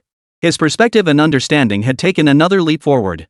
As he replayed that final exchange in his mind, Zhào Huān finally grasped how his opponent had launched that attack. It was truly vicious. "How did you counter his attack just now?" "Simple, I just grabbed his fist." "Ha?" Yi Hui froze. That move, Greedy Wolf had mentioned it before. If executed, it would be like being hit by a small van. Zhào Huān caught it with his bare hands? Unbelievable. What he didn't know was that Zhào Huān's muscle fibers had undergone systematic special reinforcement. His explosive strength was roughly 2 to 3 times that of an ordinary person. Otherwise, he wouldn't have been able to lift someone with just one hand. We've wasted too much time. Let's head back. Zhào Huān pulled out his phone and checked the time. It was already 4 in the afternoon. After coming out with Su Guoqiang today, there hadn't been any military training all afternoon. He wondered if this would delay the training schedule. With that thought, Zhào Huān hurriedly called out to Yi Hui to leave. All right. Yi Hui also wanted to get away from this trouble spot as soon as possible. After the two left, Xiaohei was taken to the compound hospital for an examination of his injuries. As for Su Ro, she had regained consciousness. But upon waking, her attitude underwent a complete 180-degree turnaround. Chapter 73, Taking the Initiative, Senior Sister Panics. Su-ro was drawn to the strong. Though she herself was formidable, most of the time she preferred to seek out a powerful figure she admired to serve as her mentor. That way, they could teach her to grow stronger. Like Xiao He, who was one of the masters she specifically sought out. But now, even the strongest Xiao He had been defeated by Zhào Huān. With a sharp blink, Su-ro opened her eyes and quickly scanned her surroundings. "Where's Zhào Huān?" "Gone," Su Guoqiang replied with a grim expression. The next moment, Su-ro's words nearly made him spit blood. "Father, capture him and make him my master." "What? He's so strong, he can be my master." Xiao He had several bones broken by Zhào Huān with just one punch. Such a formidable opponent would be the perfect master for Su-ro. "Go find him yourself. I'm not going to lower myself to do that," Su Guoqiang retorted with a dark expression before storming off. Su-ro's thoughts were as fickle as ever. Just yesterday she'd been locked up all night, and today she'd been utterly crushed. Now, instead of letting bygones be bygones, she'd caused such a commotion. It was truly beyond belief. "Fine, then I'll go ask him myself." With her father's approval, Su-ro immediately stood up and prepared to head to Zhào Huān's school. Zhào Huān, meanwhile, remained completely unaware of these developments. After the inspection concluded this afternoon, the entire school's freshmen underwent their usual afternoon training session. Lin Feng had been distracted all afternoon. If Zhào Huān had gone with Su Guoqiang, he might have gotten a thorough beating today. But as he waited anxiously until 4:30, he saw Yi Hui and Zhào Huān return unscathed. "Brother Yi, what?" His jaw dropped as he stared at the two unscathed figures, utterly astonished. "Ha, it's a bit complicated, but we really gave Su Guoqiang a taste of his own medicine today. I'll fill you in later tonight."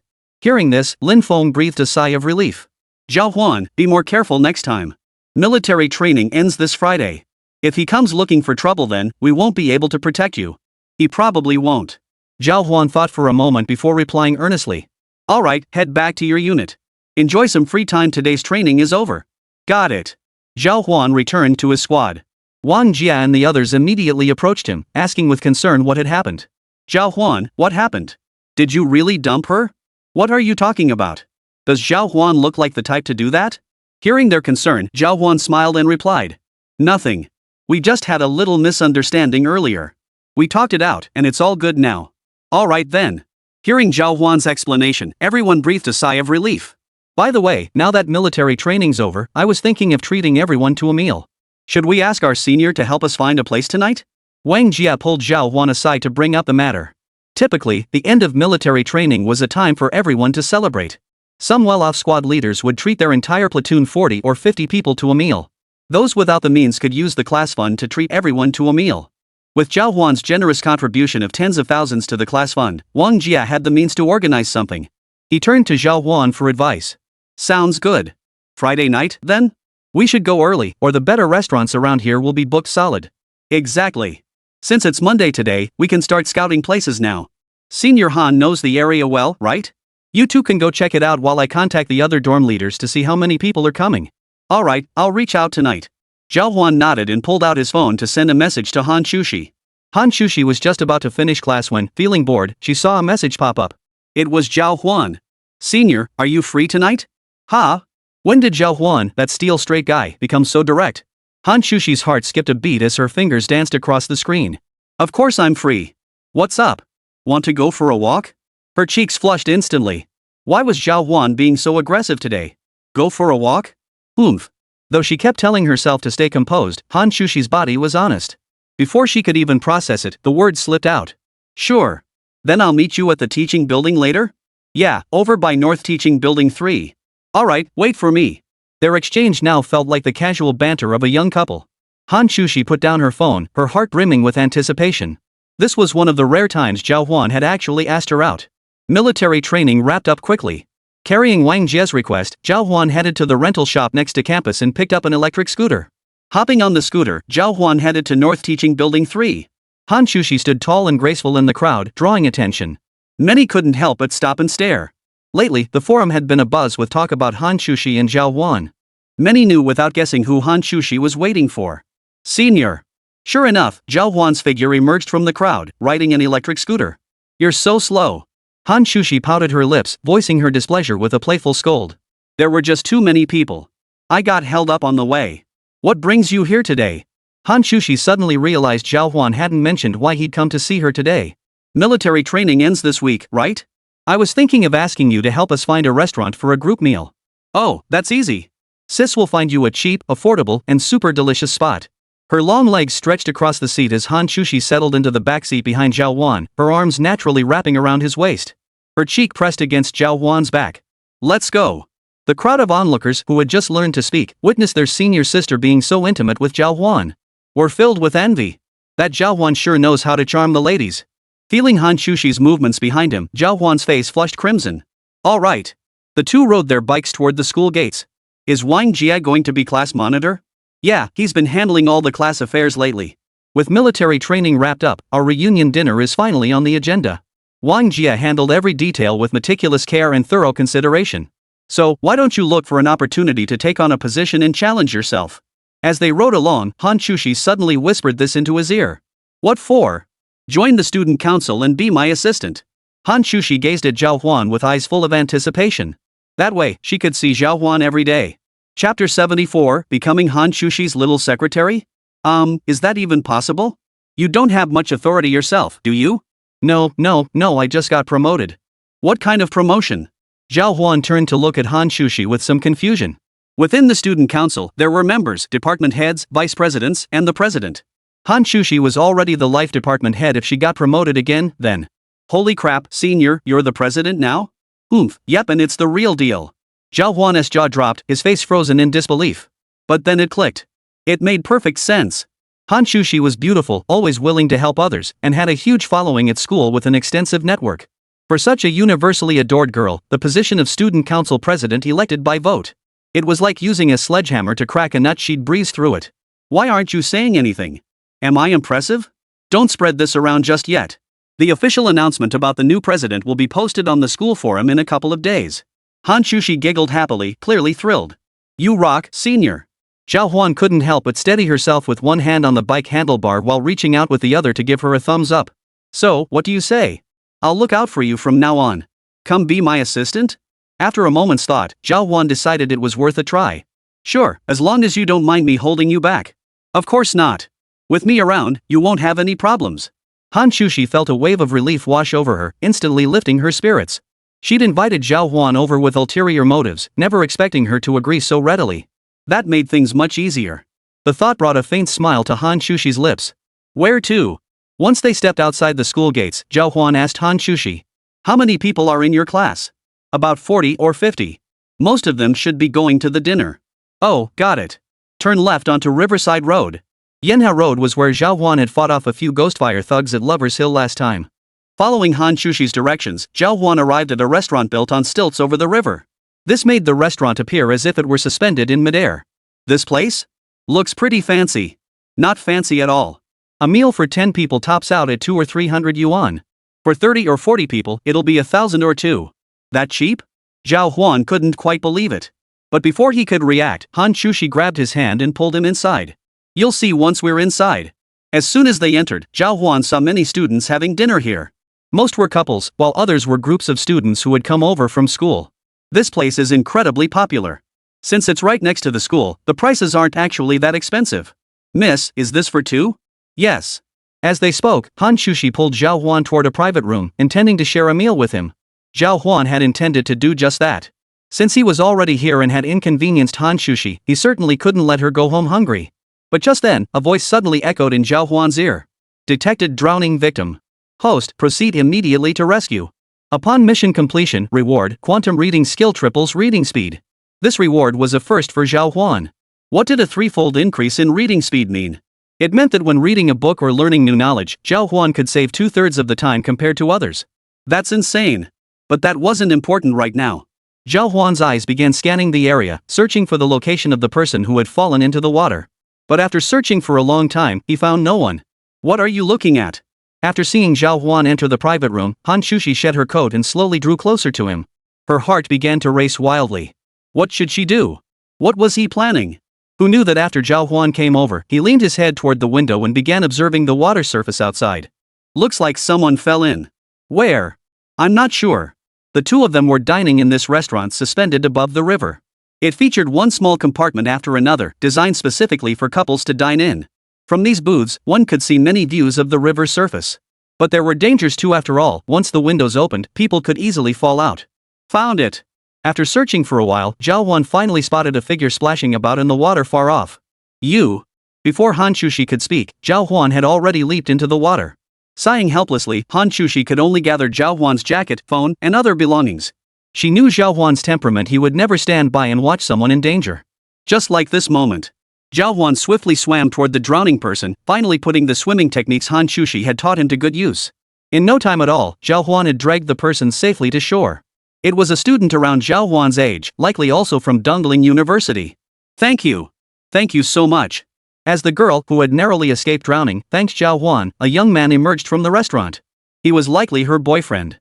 Xiao Cui, are you okay? He rushed over and pulled her into his arms. Zhào Huān noticed a red love bite on the guy's neck and instantly felt a wave of disgust wash over him. A suspicion formed in Zhào Huān's mind.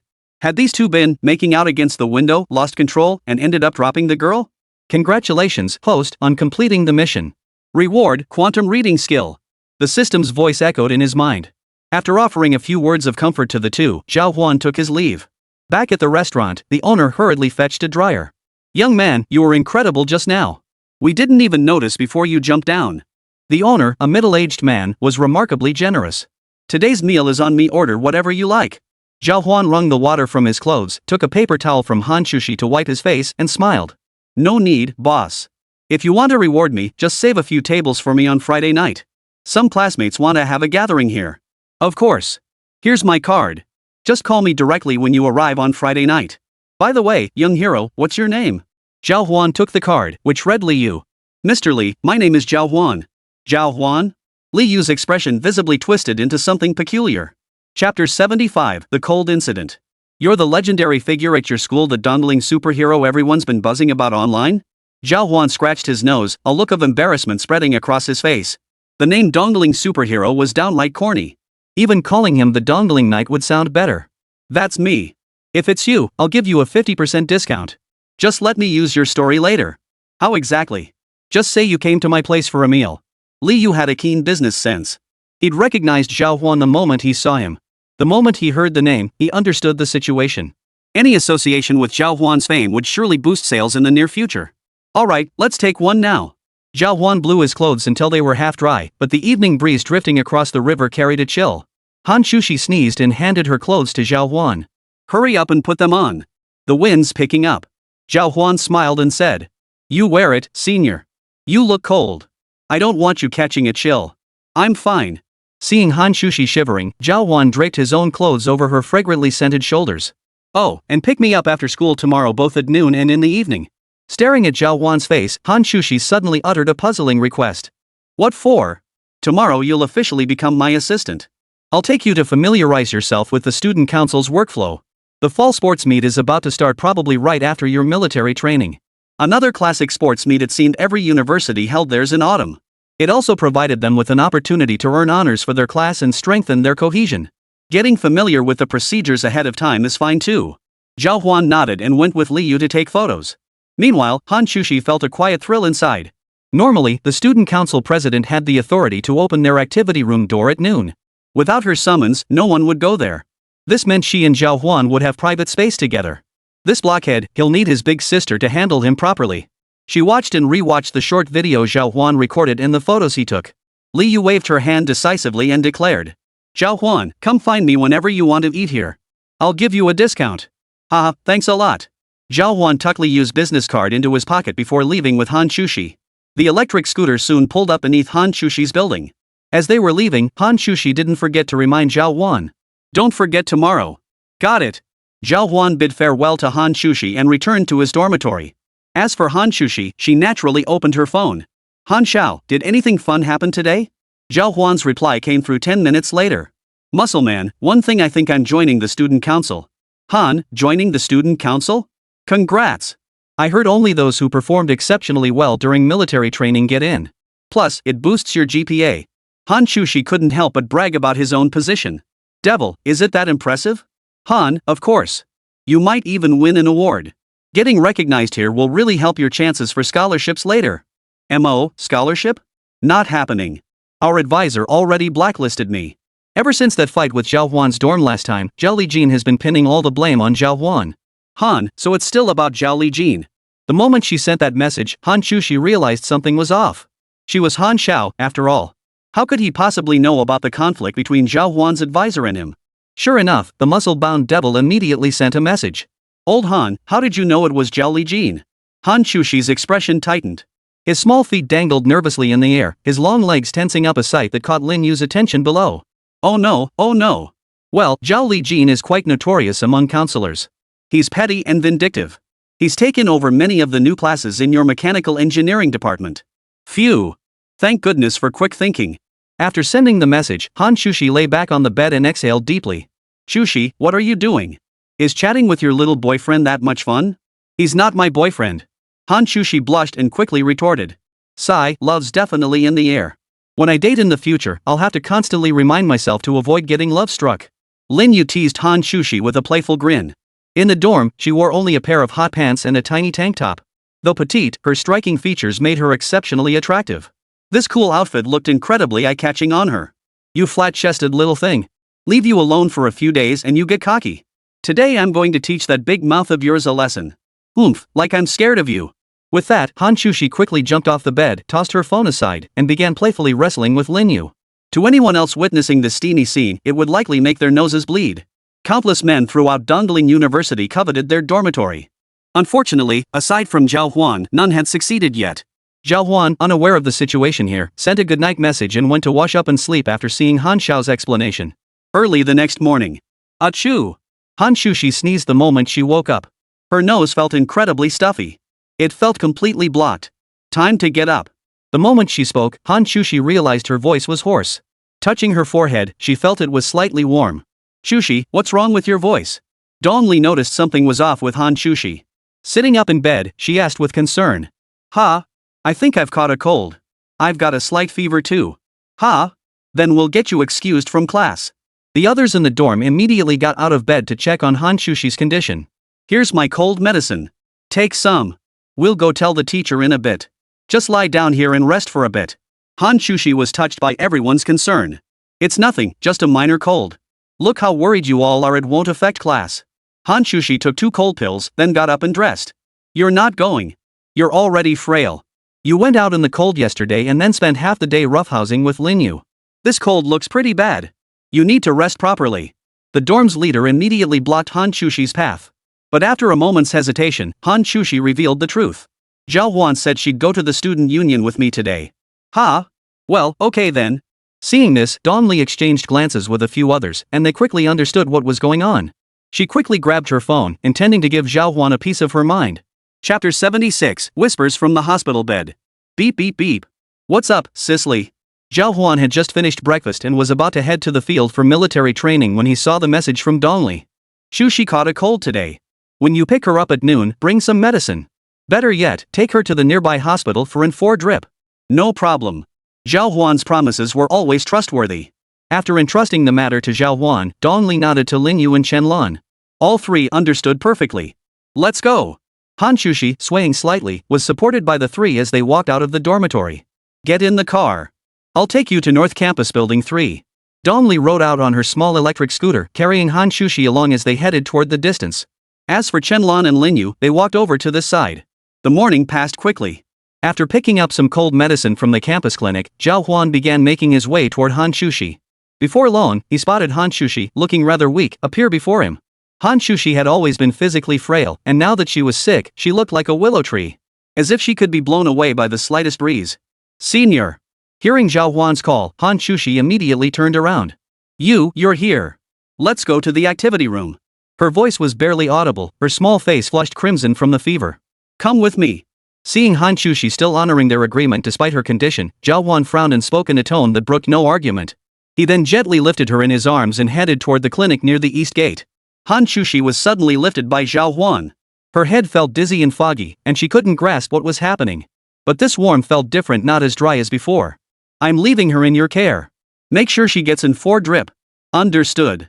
Zhào Huān and Hán Chǔxī's movements quickly drew the attention of the crowd. Is that Zhào Huān? What's up with Han, the beauty? She looks terrible. She must be sick, right? I think so too. Just as the crowd was discussing, a Volkswagen pulled up in front of them. It was the ride Zhào Huān had just ordered. On campus, Zhào Huān didn't want to bring out his McLaren S. Shortly after, Zhào Huān arrived at the health clinic near the East Gate with Hán Chǔxī.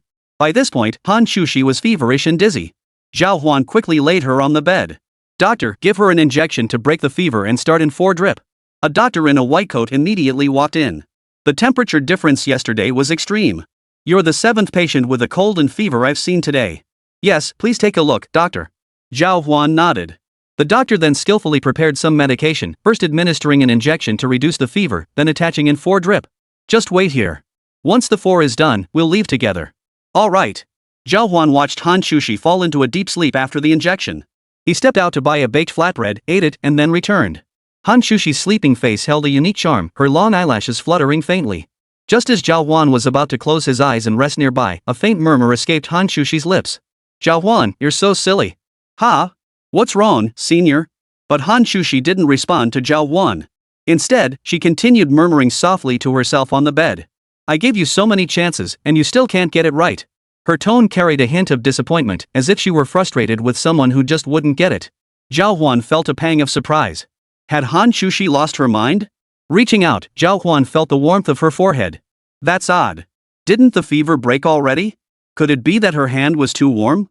Zhào Huān pressed his forehead against Hán Chǔxī's to gauge the temperature. But just then, Hán Chǔxī suddenly opened her drowsy eyes. "Kiss me." "Ha?" Hearing those words from Hán Chǔxī, who was already delirious with fever, Zhào Huān instinctively stepped back. But they were too close. Hán Chǔxī leaned in and planted a wet kiss on her lips. "Mwah." She giggled softly as she kissed him. "Senior, what are you?" Zhào Huān was thrown into a fluster by this sudden turn of events.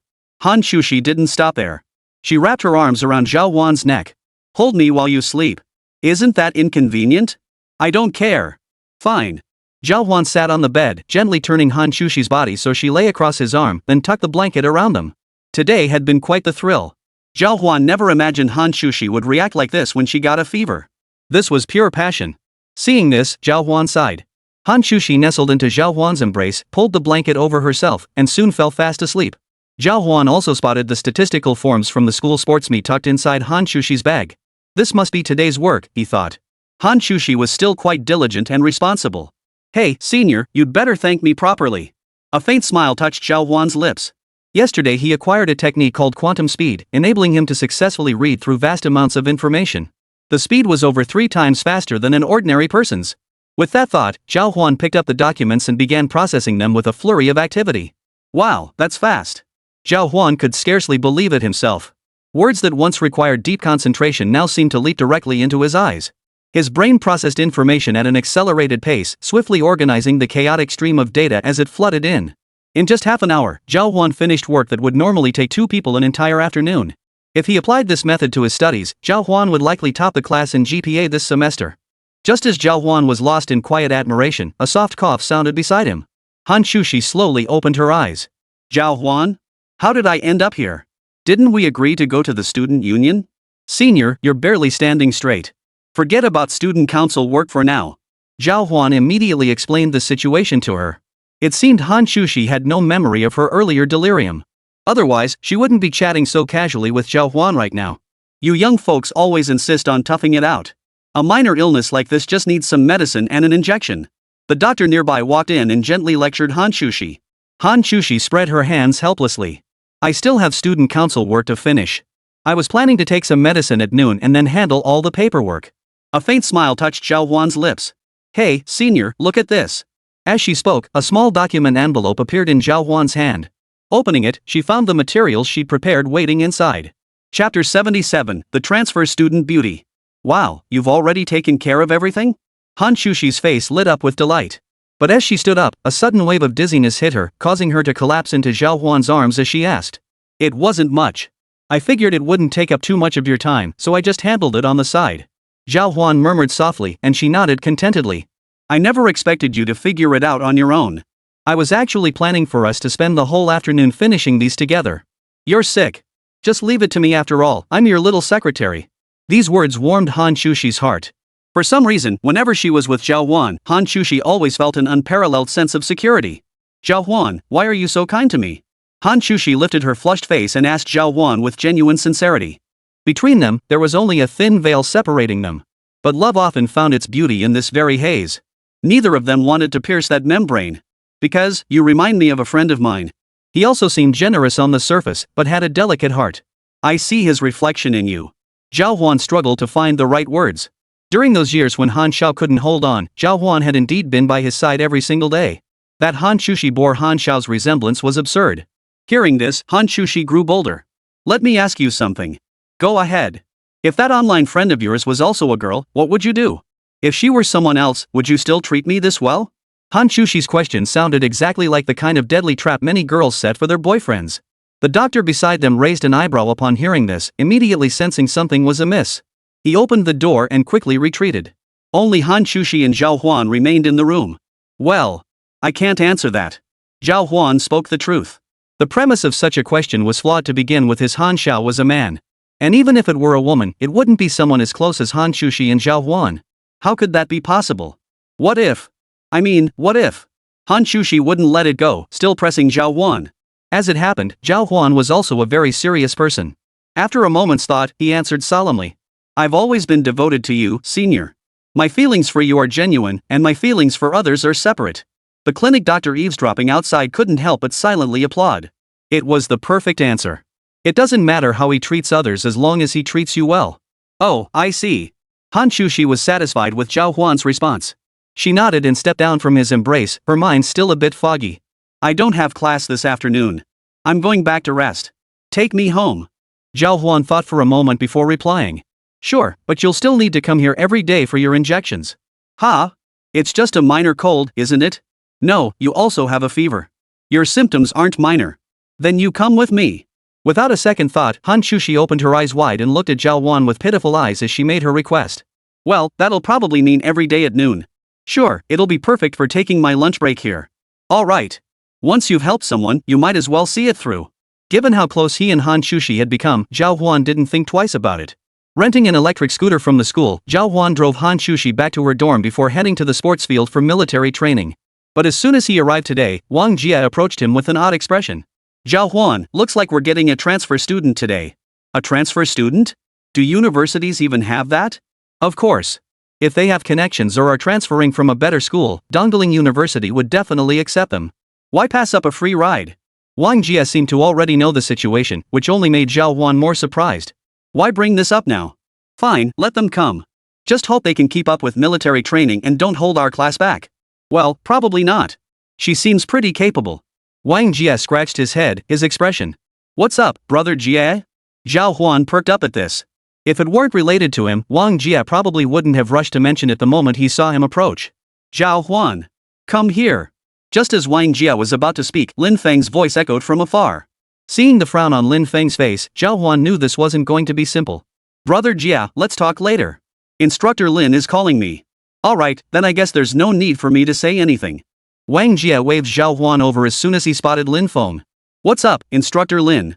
Approaching Lin Feng, Zhào Huān could tell from his expression that yesterday's trouble hadn't been fully resolved. Ah, Zhào Huān, you're in trouble now. What trouble did I get into this time? After you defeated Xiao He yesterday, Su Ro kept pestering us to find you, insisting you take her as your disciple. Huh? Zhào Huān was stunned. This was unexpected. She's finally old enough for college. All these years, Su Guoqiang handled her education entirely on his own, and she never formally participated in group life. Later, she insisted on coming to Dongdaling University herself. Su Guoqiang agreed? At that moment, Zhào Huān suddenly recalled what Wang Jia had mentioned earlier about the transfer student, along with a subtle expression on his face. Could it be that transfer student in our mechanical engineering department is Su Ro? Well, you're right. Lin Feng conveyed the final verdict to Zhào Huān with a helpless expression. No way. She can cause chaos all by herself out there, and you guys actually dared to send her to Dongdaling University? Let me warn you now, if she causes any trouble here, make sure Su Guoqiang takes full responsibility for her. Zhào Huān was naturally averse to trouble. Now Su Ro had specifically come to Zhào Huān's class to seek him as her mentor. What on earth was he supposed to do now? Forget it. Things were bound to be chaotic from now on. Here's the deal, I'll have Yi Hui give you a monthly subsidy of 100,000 yuan. Think of it as doing a good deed, help keep an eye on Su Ro. Su Guoqiang will definitely remember this favor. Lin Feng scratched his nose. Knowing Su Ro's temperament, he understood exactly how much effort looking after this girl would require. Even doubling that 100,000 yuan subsidy wouldn't be enough. Most people couldn't handle Su Ro's unpredictable temper. I refuse. Zhào Huān didn't hesitate for a second. Zhào Huān, please reconsider. Otherwise, she'll keep causing trouble over there, and we haven't slept a wink these past few days. I refuse. If all of you can't handle her, how could I possibly manage her? But she's already here. Lin Feng pointed nervously toward a super luxury pink sports car parked in the distance. Zhào Huān's refusal now was too late. Chapter 78, Hello, Teacher's Wife? Ever since that McLaren S failed to catch up to Zhào Huān in his little van last time, Su Ro went straight to Wang Yu and demanded he buy her a sports car, claiming it was for mission purposes. Wang Yu naturally couldn't agree to such an outrageous request. Ultimately, the matter was passed on to Su Guoqiang. Su Ro was Su Guoqiang's precious daughter. From childhood onward, whatever she desired had never been denied. With a wave of his hand, Su Guoqiang bought her a 611. Don't tell me the one sitting in that 611 is Su Ro. Zhào Huān's face darkened. Driving such a fancy car onto campus? This is definitely going viral on the school forum. Well, it is her. The girl just got her first sports car and insists on driving it everywhere. So far, only Zhào Huān had been informed about this matter. Su Ro's family had already handled all the details of her transfer. Military training is about to start. Since she's transferring here, why isn't she getting out to join the drills? Watching the 611 parked inconspicuously at the far end of the field, Zhào Huān asked helplessly. Lin Feng replied awkwardly. That princess hasn't endured any hardship. I wouldn't dare call her over. If she tattles to her dad, I'll be the one getting scolded. The final military training review is coming up soon. Our training will be demonstrated then. What if she holds our class back? Lin Feng didn't seem particularly worried about that. That's no problem. Your rankings are all predetermined, you know? The top spots are reserved for our big shots. Now that Su Ro's here, she's got solid connections. The top spots will probably be ours. Ha? It's that arbitrary? Honestly, what kind of training are you guys doing? It's only been 2 weeks. You've barely gotten the basics down. Ranking? There's nothing to rank. You're all just a bunch of weaklings. Lin Feng was telling the truth. Zhào Huān pressed a hand to his forehead, his understanding of this world deepening. Alright, I'll go find her. Since I'm here at Dongling University, I can't afford to be a troublemaker in the mechanical engineering department. Alright, but watch your tone. That little girl wants to apprentice under you. Zhào Huān nodded. He reached the end of the field, where a low wall stood. Su Ro spotted Zhào Huān approaching and immediately stepped down from the car. Zhào Huān, Lin Feng told you, right? From now on, I'll be learning from you. I don't have much to teach you. I only defeated Xiuhei because I'm physically stronger. You're lying. You beat Xiuhei so badly he ended up in the hospital. You definitely don't want to teach me. Why would I lie? I genuinely don't know how. Your family has connections everywhere. You can check my background. See where I could have learned martial arts over the past 18 or 19 years. Zhào Huān was telling the truth. Then how did you build such incredible physical strength? Su Ro clung to Zhào Huān like glue. Today, she was determined to extract the secret to becoming stronger from him. As the two argued, many students nearby noticed the commotion. Isn't that the girl who came looking for Zhào Huān on the field last time? Exactly. Look at her fancy ride, she must be rolling in cash. Is she here to sponsor a hottie today? So young and already surrounded by handsome men, how enviable. If your family had money, you could bring over a few cute guys too. Some girls were focused on the relationship between Zhào Huān and Su Ro. But some guys had other thoughts entirely. Damn, Zhào Huān already has Han, the beauty, so why did he go and get another one? Total scumbag. You girls better keep your eyes peeled, never date someone like that. You're just sour grapes. A group of girls started speaking up for Zhào Huān. Before long, the photos were posted directly on the school forum. The last time Su Ro and Zhào Huān had met was during the military training inspection, when taking photos was inconvenient. Now they finally had their chance. This major news was sure to reignite attention across the entire campus forum. Forget it, just come with me back to the formation. Seeing the growing crowd of onlookers, Zhào Huān realized the gravity of the situation. These gawkers were the kind who thrived on chaos. Staying here any longer would only make them the center of attention. Fine, I'll go with you, but you better teach me how to get stronger. Su Ro followed Zhào Huān into the military training formation, casually adding her demand. If you don't cause trouble here, teaching you to get stronger isn't out of the question. Zhào Huān recalled that he'd advanced to intermediate martial arts and needed a sparring partner. In terms of combat prowess, Su Ro was undeniably extraordinary. Later, Zhào Huān wouldn't exert too much force, using only techniques against Su Ro to see if it could stimulate her growth. This would also allow him to gauge just how much his own strength had increased since acquiring this intermediate combat technique. Killing two birds with one stone. She's here. Upon reaching the team, Zhào Huān handed Su Ro over to Lin Feng. Seeing Zhào Huān so compliant, Lin Feng beamed and nodded in satisfaction. Xiao, go to the back of the team and find a spot to stand for now. Okay. Seeing Su Ro's obedient demeanor, Lin Feng couldn't help but give Zhào Huān a thumbs up from behind. The afternoon of military training ended quickly. After dismissal, just as Zhào Huān was about to head to the cafeteria with his roommates, when he spotted an exceptionally beautiful girl waiting for him at the entrance of the sports field. Zhào Huān. This was Hán Chǔxī, who had seen the notice on the campus forum. He still didn't know how it happened, but after returning for just an afternoon, Zhào Huān had somehow acquired another little sister. According to the campus forum, someone was planning to sponsor Zhào Huān. The moment this rumor spread, forget whether the forum exploded, Hán Chǔxī's dorm mates were the first to go wild. Now they all believed Zhào Huān was a scumbag. And when Hán Chǔxī came over to ask what was going on, Dongli, Zhenlan, and Lin Yu all followed right behind her. Whenever things went wrong or Zhào Huān said something hurtful, the three of them would rush over to back Hán Chǔxī up. Senior, how did you get out?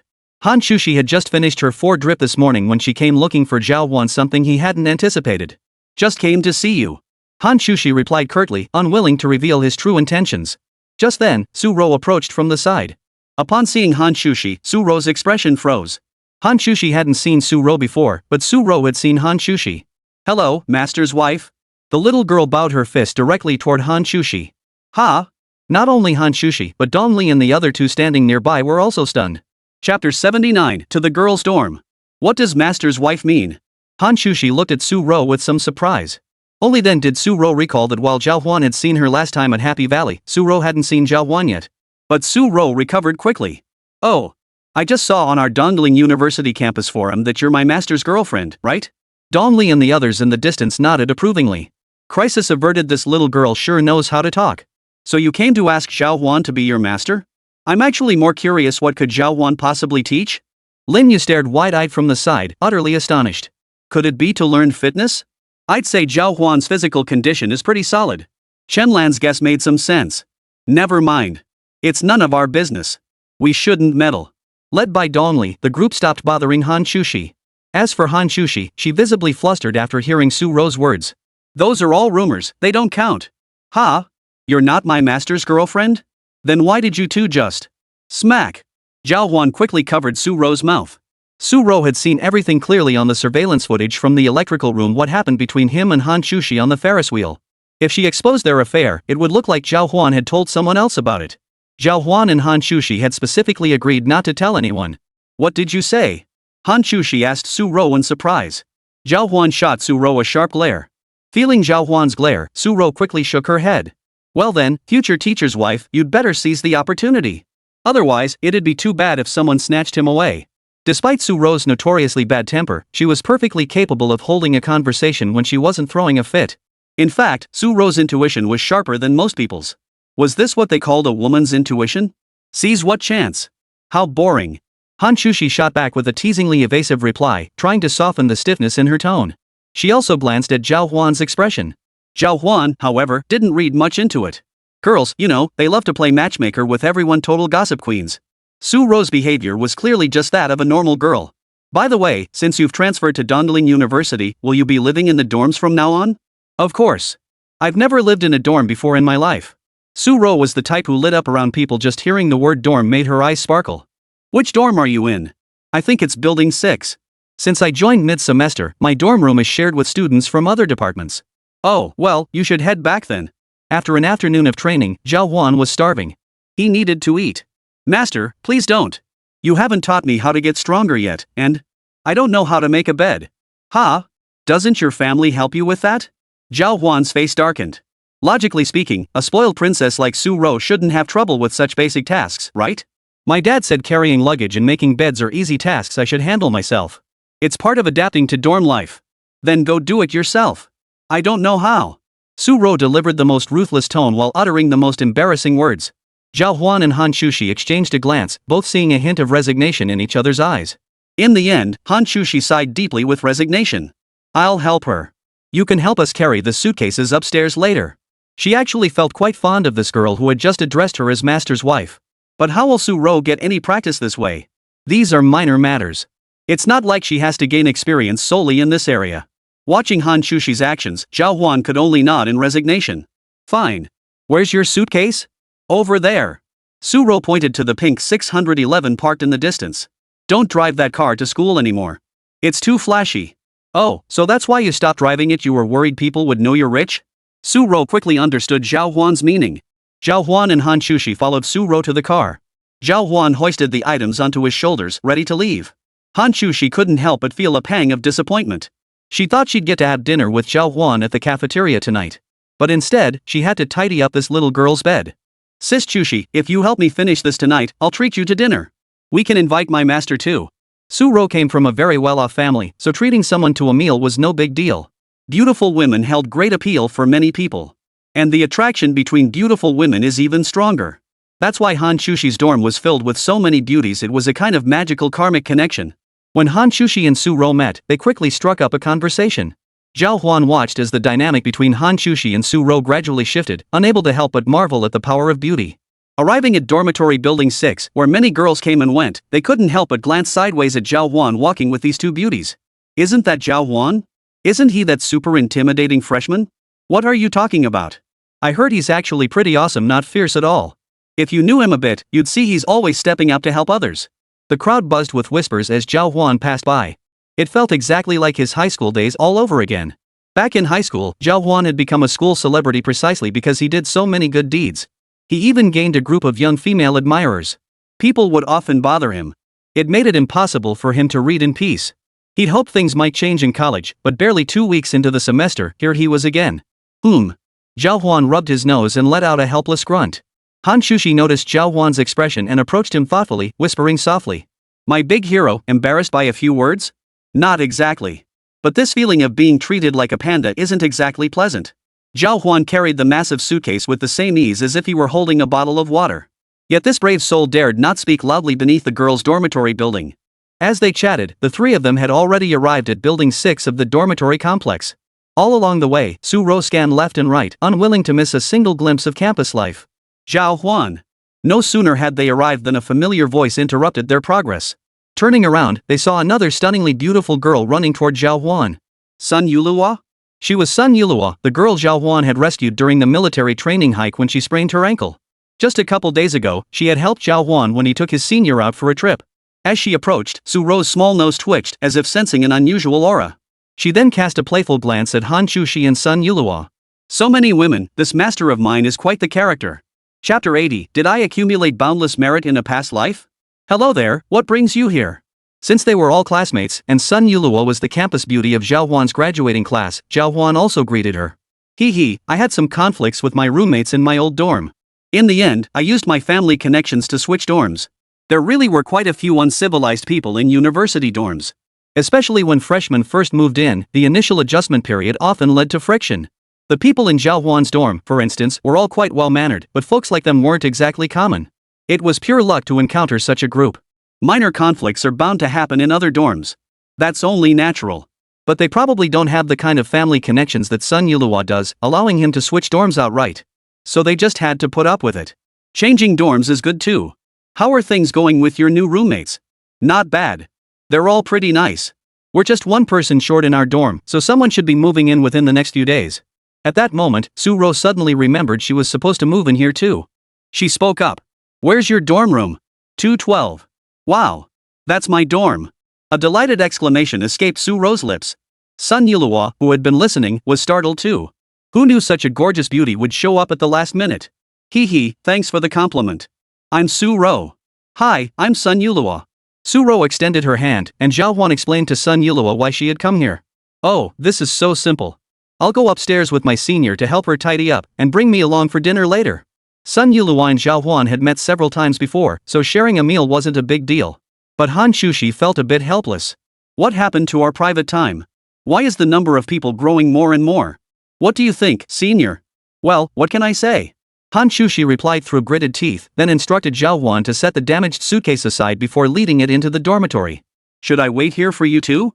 Master, just wait here. We'll be down in a few minutes. Zhào Huān nodded, already planning to grab a bite at his music restaurant. The music restaurant was his first venture into ownership. Hearing them mention it today reminded Zhào Huān that it had been ages since he'd last visited. It was perfect timing since Su Ro was visiting Dongling University for the first time. If they ate at Zhào Huān's place tonight, they wouldn't have to spend much money. As for Su Ro, the moment she stepped into the dormitory, the bustling crowd made her even more excited. Chǔxī, how many people are in our dorm? 4, I think. You guys are also 4. The 3 of us have been here for days already, waiting for you, our little cutie. One's in the medical department, the other in math, both super busy. Only I'm in literature, so I'll have time to hang out with you. Sun Yulihua, whose family had deep connections at the university, took the opportunity to explain to Su-ro. Wow, that's great. By the way, I'm in mechanical engineering.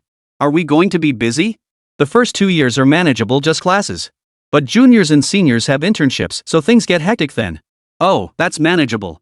2 years should be plenty of time for me to learn everything I need from my master. Having heard Su-ro call Zhào Huān master repeatedly, Hán Chǔxī finally couldn't contain her curiosity. You've been calling Zhào Huān master since earlier. What's up with him? What are you learning? Sister Chǔxī, you wouldn't believe it. Last night, my master went into our compound and took down Shohei, that specially trained dog, with one punch. Just one punch knocked him flat. What? Hán Chǔxī and Sun Yulihua both stared in disbelief. They both knew Zhào Huān was incredibly strong. But they also knew about Su-ro's military background. It was all over the school forums. Zhào Huān ran over and beat someone up. Judging by Su-ro's reaction, he must have been quite the formidable fighter? Is he really that strong? Who would have thought? Of course. Any man I, Su-ro, set my sights on is bound to be formidable. Su-ro had only said it offhandedly. But as the words left her lips, she noticed before her. Hán Chǔxī and Sun Yulihua both raised their eyebrows slightly when they heard the words "the man I've set my sights on," their expressions shifting noticeably. Just as she'd predicted. Su-ro couldn't help but marvel at her own intuition. She quickly corrected herself. I mean, I have excellent taste in choosing my master. Hearing this, the frowns on their faces finally relaxed. I think so too. Hán Chǔxī chuckled, then followed Sun Yulihua into their dorm with her luggage and Su-ro in tow. But her doubts about Zhào Huān only deepened. Zhào Huān, just how many secrets do you have left? The betting was quickly arranged. Hán Chǔxī and Sun Yulihua were both pretty girls who paid meticulous attention to detail. After a quick tidy up, they transformed the space into a cozy pink haven for Su-ro. 10 minutes later, bored out of her mind, Zhào Huān spotted the 3 girls descending the stairs. Master, let's go eat. Su-ro skipped over, her mood sky high, having completely forgotten her earlier quarrel with Zhào Huān. Faced with this single-minded girl, Zhào Huān couldn't bring himself to stay angry. Fine. If I don't eat soon, I'll starve to death. Zhào Huān had forced himself to wait half an hour to help Su-ro get something to eat, and now he was even hungrier. With Zhào Huān's constitution, skipping a single meal left him ravenous. Where should we eat? Eastgate Music Restaurant. Zhào Huān answered immediately. The food there is pretty good. I heard it's actually owned by someone important. Sun Yulihua glanced at Zhào Huān with a hint of amusement as he spoke. Zhào Huān scratched his head, fully aware that Sun was referring to him. The 4 of us can eat here and order whatever we want. Why? Su-ro leaned in, determined to get to the bottom of it. Because it's your master's restaurant. Hán Chǔxī revealed the answer. Wow, so I don't have to treat everyone today. Su-ro cheered. The 3 girls walked over to Zhào Huān and headed toward the east gate with him. But this move stirred up a hornet's nest. It happened to be the peak time when crowds were heading to the cafeteria for lunch. The crowd on the path was absurdly dense. Those who saw Zhào Huān surrounded by women on both sides were filled with envy and resentment. Did this guy cultivate 99 sacred relics in his past life? How did he end up so lucky in this one? Why does he have so many beauties around him? Zhào Huān, you bastard. Damn it, just give me one and I'd be satisfied. Zhào Huān no longer heard the crowd's shouts. Instead, the chattering voices in his ears dragged him into another crisis. A crisis sparked by 3 women. Chapter 81, showing off his girlfriends? As the saying goes, 3 women make a drama. Taoist philosophy also teaches that 3 gives birth to all things. And now, 3 women had conveniently gathered around Zhào Huān. Their interactions at this moment couldn't exactly be called warm and harmonious, but they were certainly at loggerheads. Sister Chǔxī, I never properly thanked you last time. Sun Yulihua spoke first, addressing Hán Chǔxī about the sprained ankle she'd suffered during their previous outing. Hán Chǔxī smiled and replied. You're too polite. It was the least I could do. I'm so jealous of you, Sister Chǔxī. You have such a handsome boyfriend with an amazing physique. Unlike me, lots of guys at school avoid me like the plague. Sun Yulihua possessed a goddess-like face, making her a figure to admire from afar but not approach. Add to that her family's considerable influence at the school, and it was no wonder no one dared approach her. When someone's beauty reached a certain level, male admirers would naturally back away. Clearly, Hán Chǔxī was like that, and Sun Yulihua was no different. Oh? You're so beautiful, Yulihua, and you don't have a boyfriend? Could it be that the guys at Dongling University just don't have good taste? Zhào Huān scratched his head upon hearing this and said. I think you're quite beautiful. It's probably that they're not good enough for you. At Zhào Huān's compliment, Sun Yulihua's lips visibly curved upward. As the saying goes, a woman adorns herself for the one who appreciates her. Zhào Huān's compliment took effect almost instantly. Su-ro watched the scene unfold, relishing the drama. Yulua, Sister Chǔxī just said Master isn't her boyfriend. Why don't you two get together? You could be my stepmother, and then you'd have every right to take care of me. Ha! This. Sun Yulua immediately looked up, her gaze shyly meeting Zhào Huān's. She already harbored feelings for Zhào Huān, and now she neither refused nor accepted. Hán Chǔxī, standing nearby, flew into a rage the moment she heard it. Ahem! Today we're having dinner with Xiao Rou and introducing her to the school. This isn't a blind date. As she spoke, she hooked her arm through Zhào Huān's, a fierce expression appearing on her petite face. Zhào Huān looked utterly embarrassed and shot a glare at Su-ro beside him. That little brat, always stirring up trouble. Su-ro stuck out her tongue and said nothing more. It was dismissal time.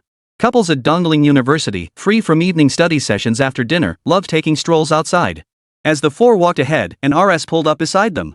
Zhào Huān recognized the car it belonged to Wang Dayou. The door opened, and Wang Dayou's head popped out the window, wearing an extremely fake smile. Chǔxī, you luo. Wang Dayou, why is it always you? Hán Chǔxī's face darkened, and she quickly hid behind Zhào Huān.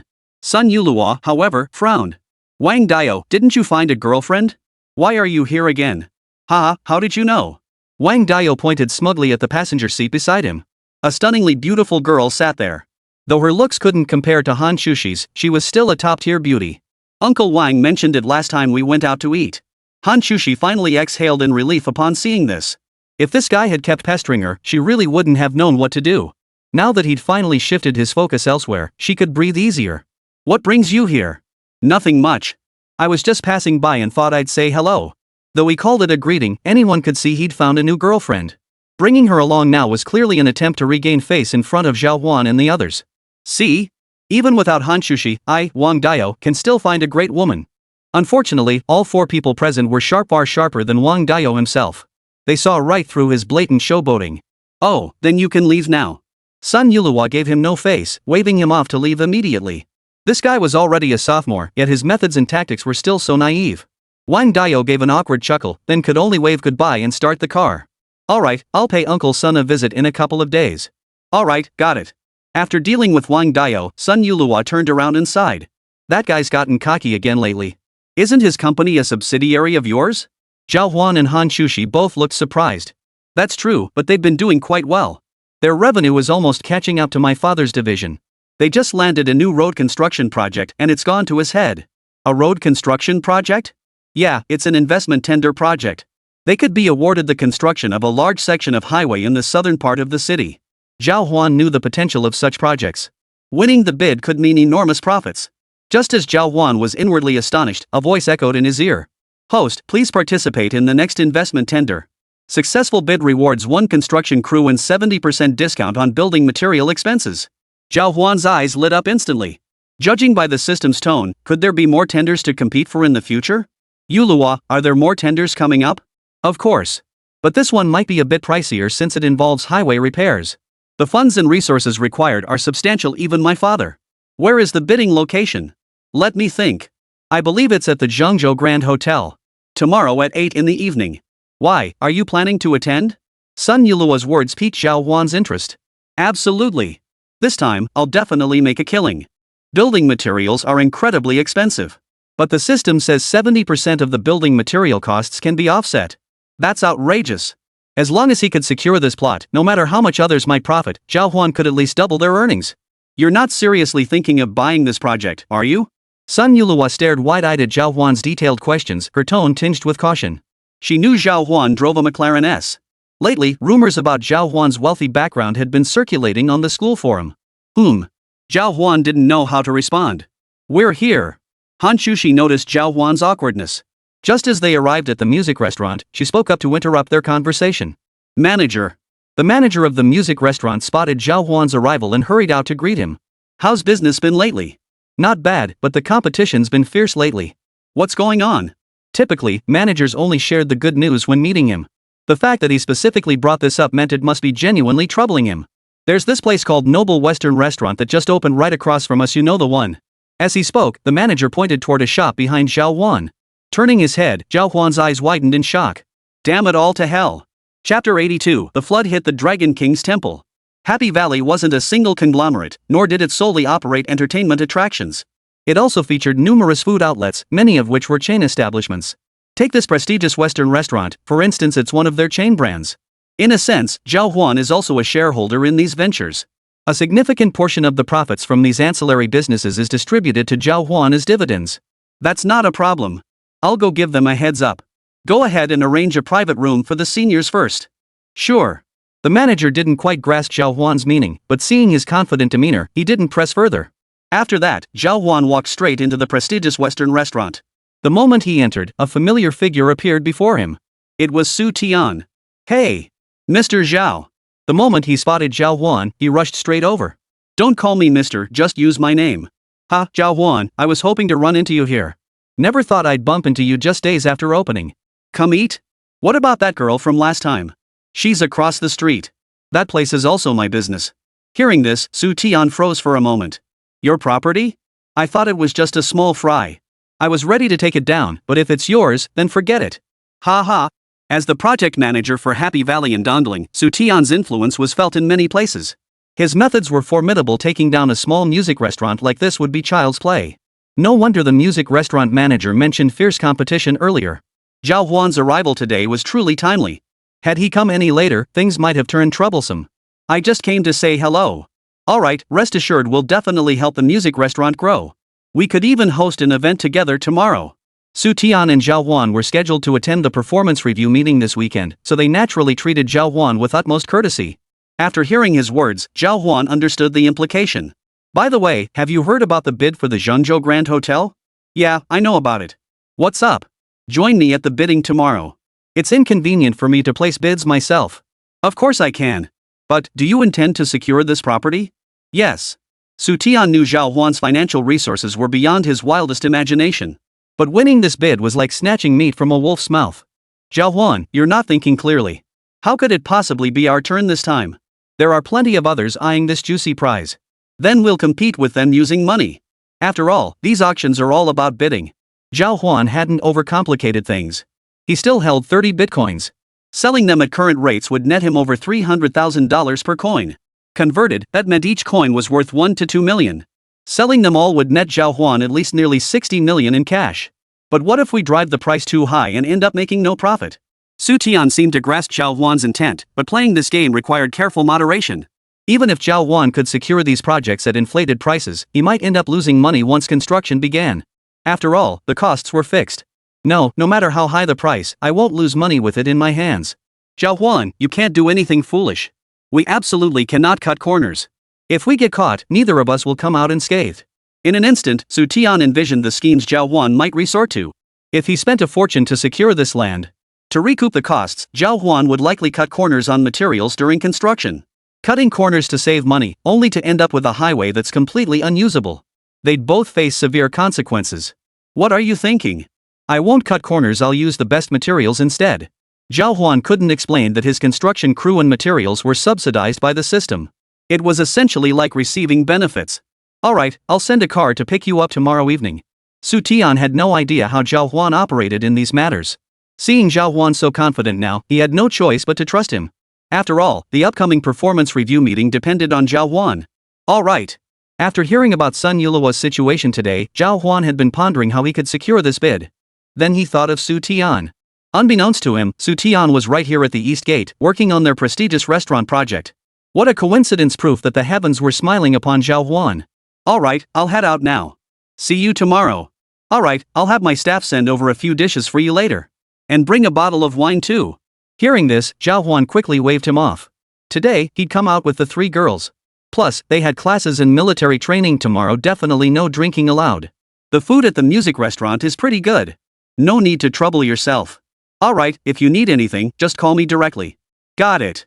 After bidding farewell, Zhào Huān returned to the music restaurant, where the manager had been waiting for him. Seeing Zhào Huān stride in defiantly only to be escorted out by the owner, the manager couldn't help but look puzzled. Boss, what's going on? Little did he know that Zhào Huān's next words would leave him utterly stunned. Oh, that prestigious restaurant earlier is also one of my businesses. I didn't expect it to open here, so I went in to have a chat with them. The manager's mouth fell open in disbelief. So they're all part of the same family? Yes. From now on, both of your businesses will operate here together.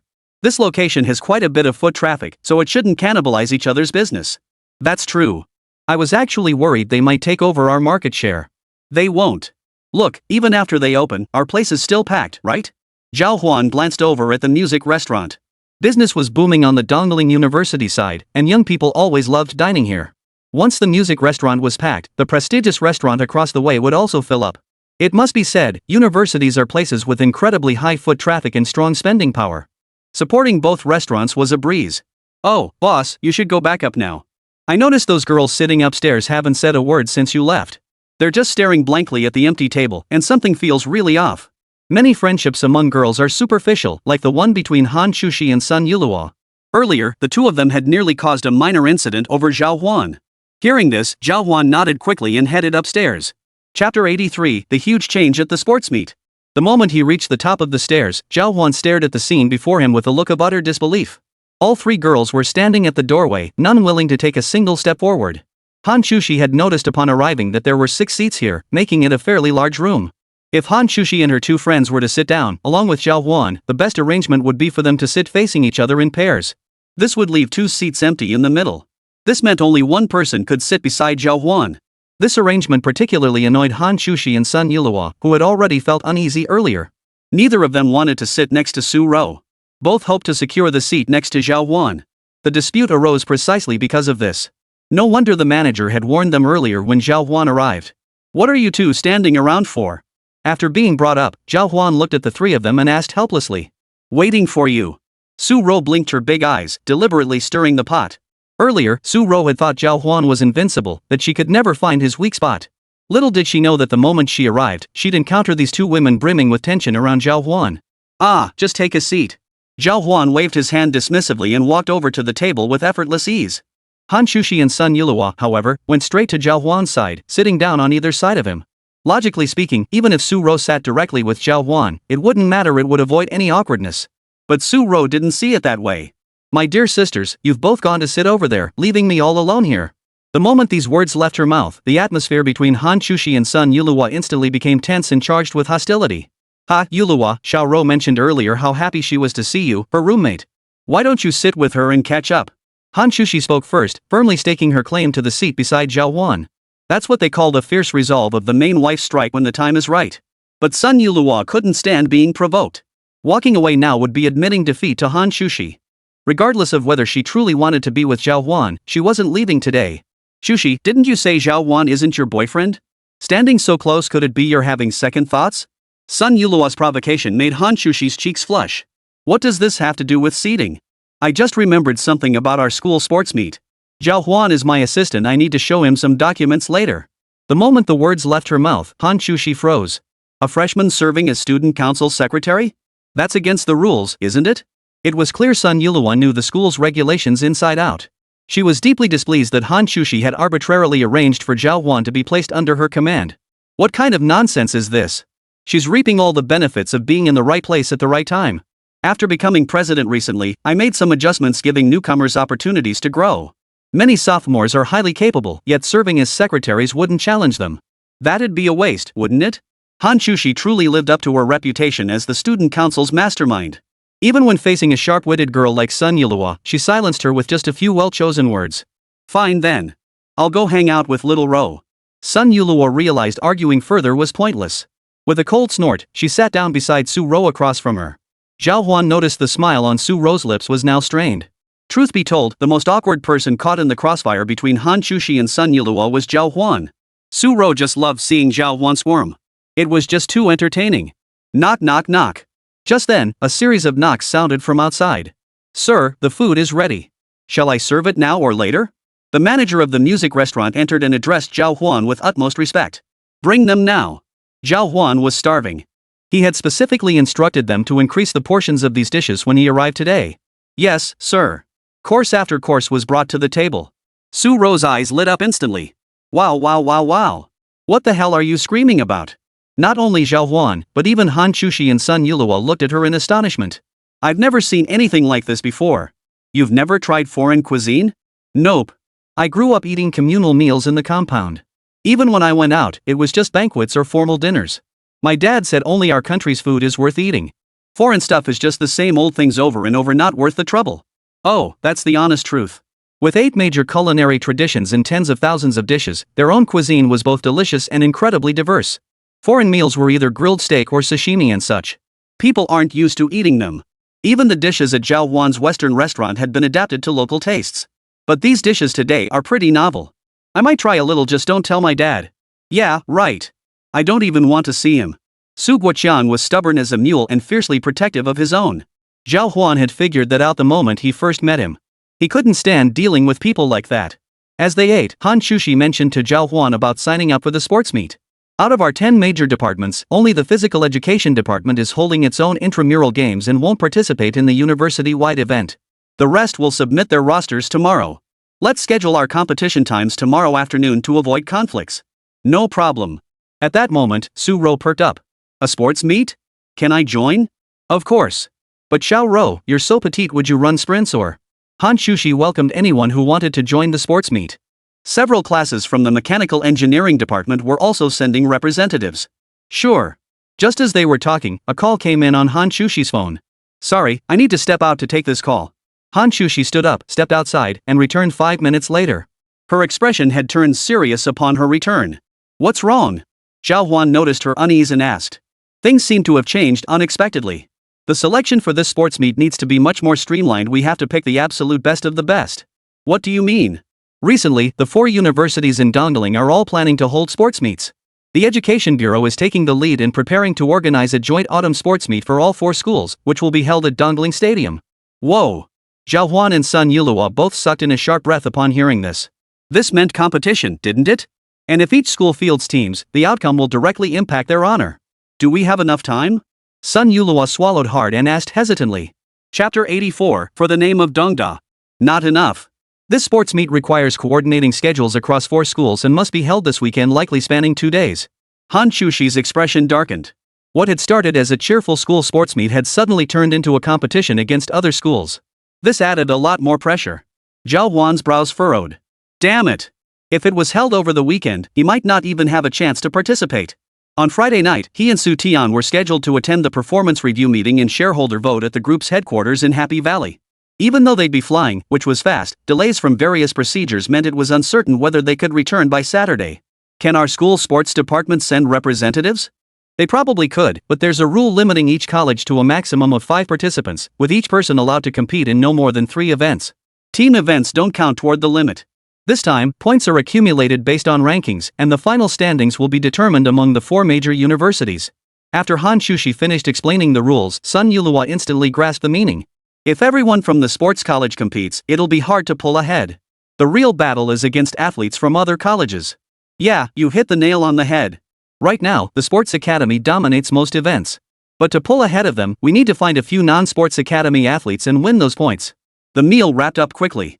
Throughout the meal, Hán Chǔxī had been constantly communicating with various departments of the student union via her phone. This matter had indeed come rather suddenly. They only had 2 or 3 days left to prepare. After pondering during the meal, Zhào Huān addressed Hán Chǔxī.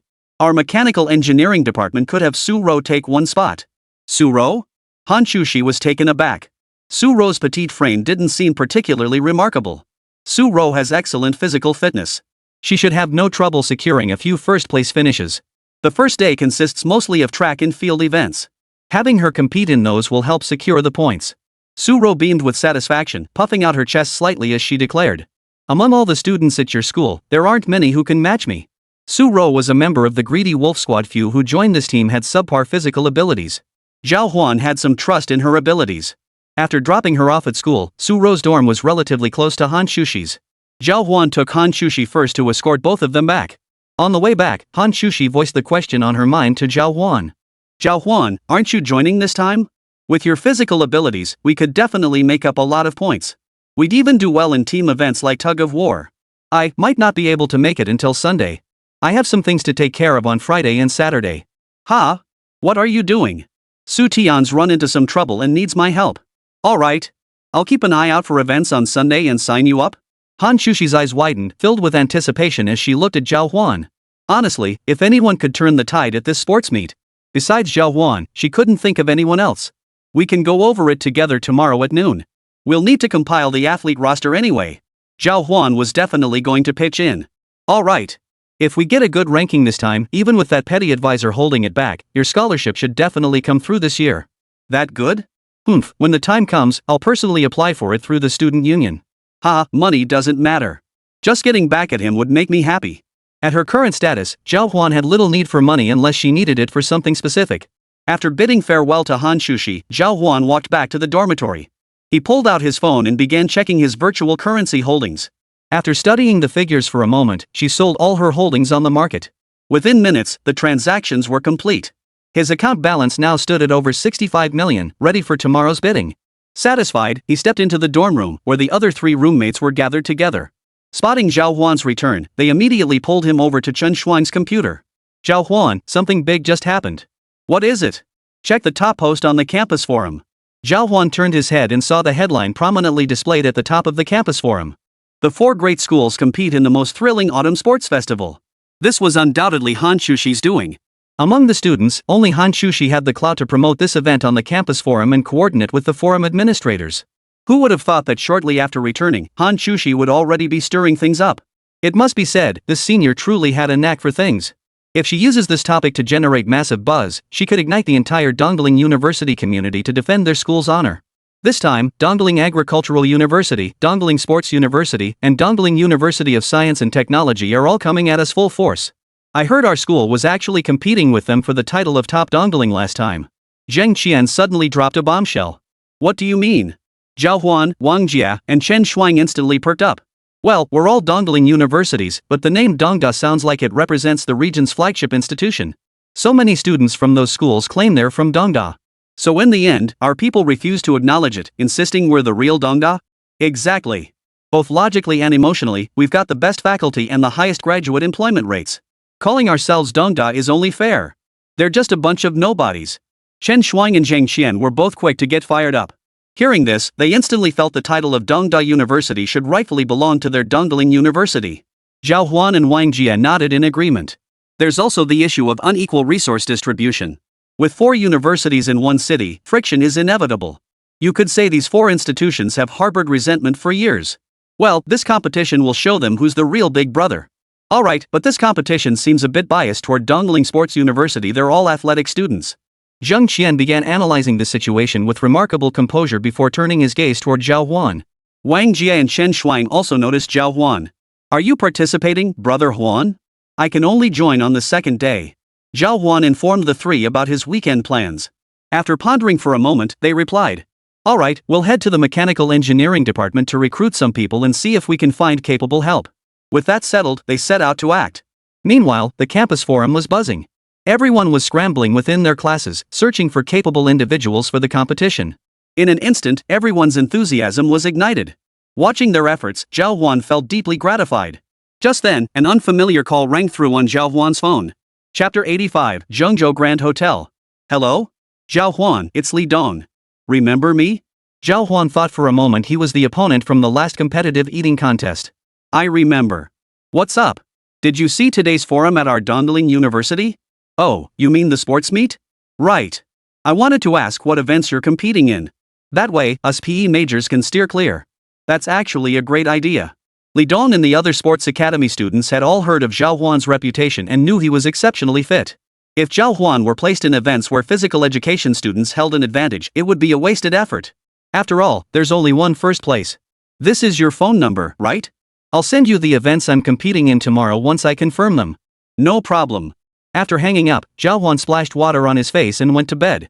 Early the next morning, Zhào Huān arrived at the sports field to find a bustling crowd. Everyone was buzzing about the upcoming competition between the 4 major schools. Some eyes turned toward Zhào Huān, filled with anticipation. At noon, after military training ended, Zhào Huān picked up Hán Chǔxī as usual. The 2 first went to the student union office to collect some materials. Then they headed to the south gate for their shots.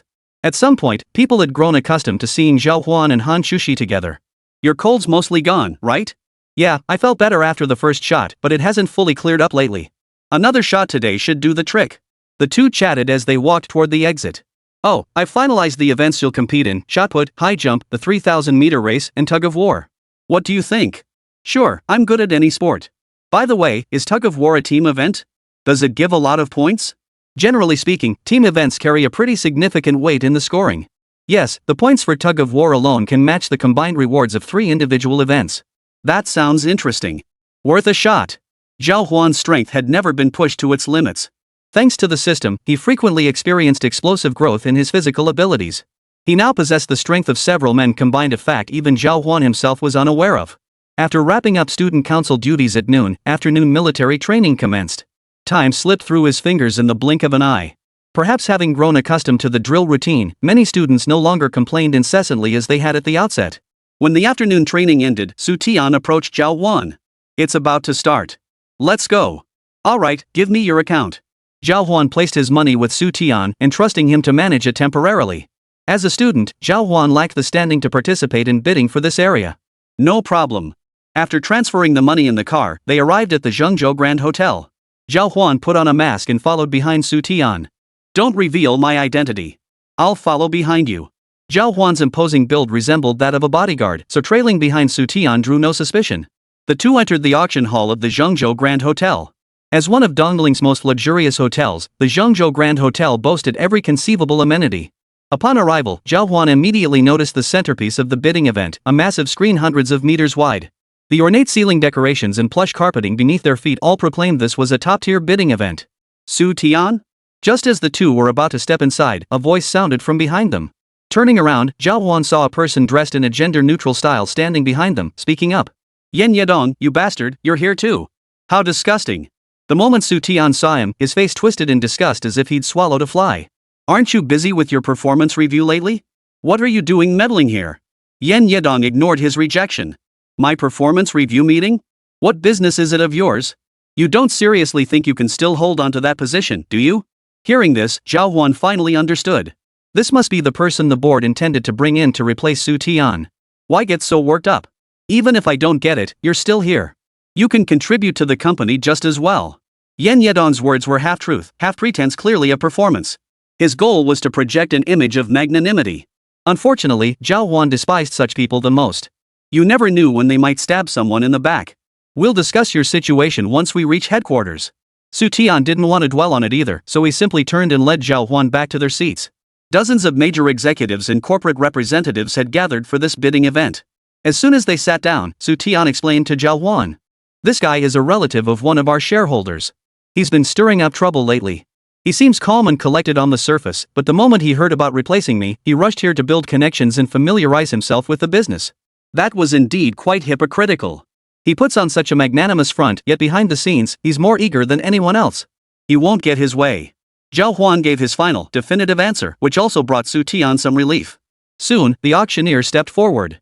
Everyone knows about the Ring Expressway encircling our city, right? Yes. The crowd responded in unison. We only partner with companies that have proven capabilities. Today's bidding is precisely your opportunity to demonstrate your strength. Our department will handle the coordination. Upon project completion, a payment of 500 million yuan will be dispersed immediately. 500 million. Despite being mentally prepared, the crowd was still drawn in by the staggering reward. The bidding process itself would cost a bit, plus construction and labor expenses. After investing roughly 400 million yuan, one could earn tens of millions in rewards. This prospect made every person present intensely envious. Now, let the bidding commence. At the auctioneer's call, the crowd began showcasing their strength. Yen Yedong was the quickest. The moment the host's words faded, he spoke up immediately. I bid 5 million. 6 million. 7 million. 15 million. The crowd quickly followed suit. Yen Yedong knew he was merely warming up the crowd. His visit today was primarily to network with local business owners. The future construction of Happy Valley would also require their assistance. But he failed to notice that Su Tian, seated in the corner, had already fixed his gaze upon Zhào Huān. At the same moment, Zhào Huān gave an almost imperceptible nod. Su Tian immediately picked up his pen and swiftly scribbled down his price. Chapter 86, Sun Mouse Fury. We'll offer 30 million. What? Hearing the bid double instantly, all eyes turned to Su Tian and his companions sitting in the corner. Even Yen Yedong was taken aback. The moment that voice rang out, he sensed something was off. He never expected that when he turned his head, the bidder would be none other than Su Tian. Su Tian, have you lost your mind? Where would you get that kind of money? It's just a lousy management position at Happy Valley. Even with a major shareholder backing him and a wealthy family, Yen Yedong wouldn't dare claim they could cough up 30 million in one go. Had this Su Tian struck it rich somewhere? The thought alone made Yen Yedong, who was already rather petty by nature, feel uneasy. Seeing others make money was far more painful than losing his own. Especially when it came to this particular competitor. Hey buddy, I'm here to bid. What's your deal? Just here for the show? You can't even bid? Su Tian shot him a glance and replied with a cheerful smile. He knew this guy probably couldn't think straight right now. 35 million. At that moment, a middle-aged man turned his gaze this way, driving the price up by 5 million in a single bid. Su Tian frowned. Who's that? Zhào Huān wasn't very familiar with these people, but Su Tian was, after all, the regional manager of Happy Valley. That guy's Sun Mao. He's not from our Dongling branch. Seems like the branch office made a killing recently, threatening his position, so he came here to meddle in this bidding. Sun Mao. Sun Yuluo's father? Under normal circumstances, since they were all acquaintances, Zhào Huān might have backed down. But he had a system mission to complete. Completing this one would net him far more than the other guy. Add it. Fine. 40 million. Seeing Su Tian actually pick up the bid paddle again sent a buzzing sensation through Yen Yedong's head. When did this guy become so loaded? 50 million. Sun Mao pushed the price to this level, and no one dared to bid higher. This price served as a watershed. To bid higher would lead to only one outcome. It would be a thankless task. Spending a fortune on the bid would only inflate costs without significantly boosting returns. Zhào Huān, isn't this enough? Sun Mao can bid like this because he's already assembled a construction crew at the branch office. He can work on both projects simultaneously, saving costs. But we have nothing. His point was valid, yet Zhào Huān remained impassive, his expression is still as a deep well. It's fine. Raise it to 65 million and take them out. This. Alright. Any other bids? The auctioneer was now visibly delighted. Today's final price was tied to his performance bonus. The higher the price, the bigger his bonus. 50 million. Any further bids? If not, we'll lock in this price for now. Just as the crowd scratched their heads, resigned to merely spectating this time, a voice boomed across the entire venue. 65 million. Whoa.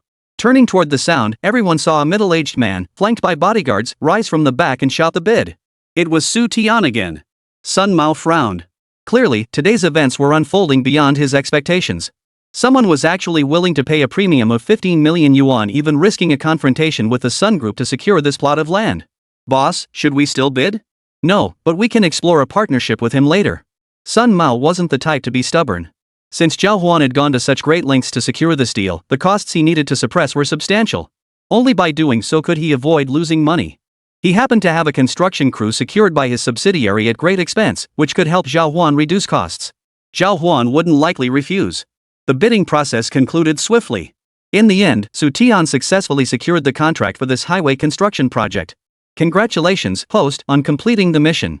Rewards have been credited. The construction crew is now under your ownership. For easier management, the system grants you a basic construction company. Special effect activated, 70% cost subsidy on all construction materials purchased through this company. Hearing this reward, Zhào Huān couldn't help but take a deep breath. This reward meant Zhào Huān could now rebuild the highway at a cost of less than 1/5 of what others would spend. The system was truly powerful. Shall we leave now? Su Tian glanced at Zhào Huān, who stood there grinning like an idiot, and asked tentatively. Let's go. Wait. A figure emerged from behind Zhào Huān. It was Sun Mao. I don't know if you have time, Mr. Su, but if you do, shall we step outside and talk? Sun Mao extended his olive branch without any pretense for him, there was simply no need to hide his intentions. Money was meant to be made together. Well. Su Tian spoke while shifting his gaze to Zhào Huān. What's wrong? Is it inconvenient? Sun Mao had sensed something off since earlier. Whenever he spoke to Su Tian, the latter kept glancing at his bodyguard. What was that about? Zhào Huān nodded slightly, resigned. Only then did Su Tian quickly interject. Of course it's convenient, Mr. Sunday. The last time we met was in South City, right? Sun Mao relaxed his frown and said. Indeed. The last time I saw you, you were just a sales rep, never imagined you'd be bidding against me now. How quickly the world changes. Haha, not at all. We'll discuss it further once we step outside. The three walked outside and entered a stretch Lincoln. At that moment, Su Tian pointed to Zhào Huān beside him, who had just removed his mask, and said to Sun Mao. This is our real mastermind. If you're interested in discussing a partnership, you should talk to him. Oh? Sun Mao froze. No matter how he looked at him, the guy in front of him was just a college student. Judging by Zhào Huān's appearance, he still wore the school badge around his neck, the kind freshmen wore daily during military training. Sun Mao sighed. Su Tian, I've done nothing to you. Why did you lie to me? This is just a freshman from Dongling University. Honestly, I didn't, Mr. Sun. Su Tian was dumbfounded. Where did that even come from? This is Zhào Huān, a very young shareholder of our Happy Valley. A shareholder? Now it was Sun Mao's turn to look completely bewildered. Young man, do you realize that the price you quoted today actually means you're losing money? I know. But that's only a loss in your eyes. For me, it's not a loss at all. Zhào Huān smiled before speaking slowly. Sun Mao finally couldn't hold back. I don't know your financial situation, but if you're always this overconfident, then please get off my car. I don't do business with people who are blindly confident and refuse to listen to advice.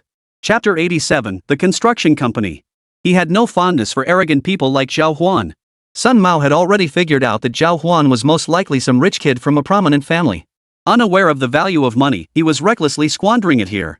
After being provoked here, he'd gotten carried away and pulled out even more money to secure the bid.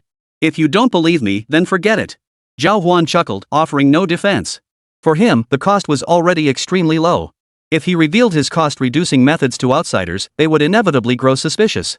After all, the system's existence couldn't be disclosed to outsiders. So in truth, Zhào Huān didn't want this collaboration to succeed. Wasn't it better to go it alone and make money by himself? This unexpected turn of events left Sun Mao somewhat taken aback. He looked at Zhào Huān with a mix of disbelief and doubt, momentarily unable to make up his mind. Logically speaking, someone who was lying and blindly arrogant wouldn't possess such confidence. Su Tian watched as Zhào Huān and the other man began to clash, and now he too was caught between a rock and a hard place. He knew he had to support Zhào Huān, but he also understood Sun Mao's immense influence. It wasn't wise to provoke him unnecessarily. Zhào Huān sensed Su Tian's hesitation. After a moment's thought, he addressed Sun Mao. Actually, it was Sun Yuluo who told me about this auction today. Yuluo? Are you a classmate of hers? Yes, that's why I wanted to meet with you. I didn't expect you wouldn't want to cooperate with me. If that's the case, then never mind. After considering his options, Zhào Huān prepared to decline outright. However, before doing so, he felt it necessary to at least extend a gesture of goodwill. After all, if they knew each other, there wouldn't be any need for conflict. After saying this, Zhào Huān led Su Tian away from the scene. Seeing them depart without a moment's hesitation, the secretary beside Sun Mao hurriedly opened the car door and asked Sun Mao, "Boss, are we just letting him go like that? That guy looks like a complete fool. Letting him build the expressway here would be like letting a black sheep into the flock." The concern was valid, but Sun Mao had a distinct feeling that Zhào Huān was not as simple as they imagined. Send some people to keep an eye on him these next couple of days. See what this guy actually does. Yes, sir. After leaving the premises, Zhào Huān and Su Tian walked along the road. Su Tian frowned and quickly cautioned Zhào Huān. "Zhào Huān, Sun Mao's construction crew could save us a lot of costs. Without his help, we'd have to find a new construction team." "It's fine. I've recently set up a new company." Zhào Huān smiled mysteriously before giving Su Tian an address. Su Tian drove toward the location with a look of astonishment on his face. It was already past 8 p.m. After grabbing a bite to eat near Zhào Huān's company, they arrived at the place called Blue Sky Construction Company. Is this the place? It should be around here. The system's information was undoubtedly accurate. Zhào Huān's uncertainty stemmed from it being his first visit. All right. As soon as he stepped inside, Su Tian spotted several crane components and a few excavators. They've got quite a complete set of equipment here. I've been in Dongling for years and never heard of this company. Is it newly established? Yes. Zhào Huān smiled and stepped inside. As soon as he entered, a young man approached Zhào Huān directly, holding several agreements in his hands. His eyes welled up as he looked at Zhào Huān. "You must be Mr. Zhào Huān. Here are our company's purchase confirmation agreements. Please sign them." Zhào Huān nodded in response. Typically, the system would manipulate surplus funds in the foreign currency market for trading. Before Zhào Huān arrived just now, this entire area had already been purchased. "All right, but why are you so excited?" Zhào Huān scratched his head, took the agreement from the other party, examined it carefully, and finally signed it. The other party looked at Zhào Huān suspiciously, seemingly puzzled by his question. If Zhào Huān had truly purchased this company, he should be aware of the situation here. "Well, our construction crew was on the brink of collapse. We were about to disband when you suddenly showed up and bought it. Now we not only have funding but also a whole new set of equipment." After Zhào Huān listened to their explanation, he understood exactly what had happened. "In that case, you'll have work coming up soon." "I have." Zhào Huān informed the manager about the project he had just won in today's bidding.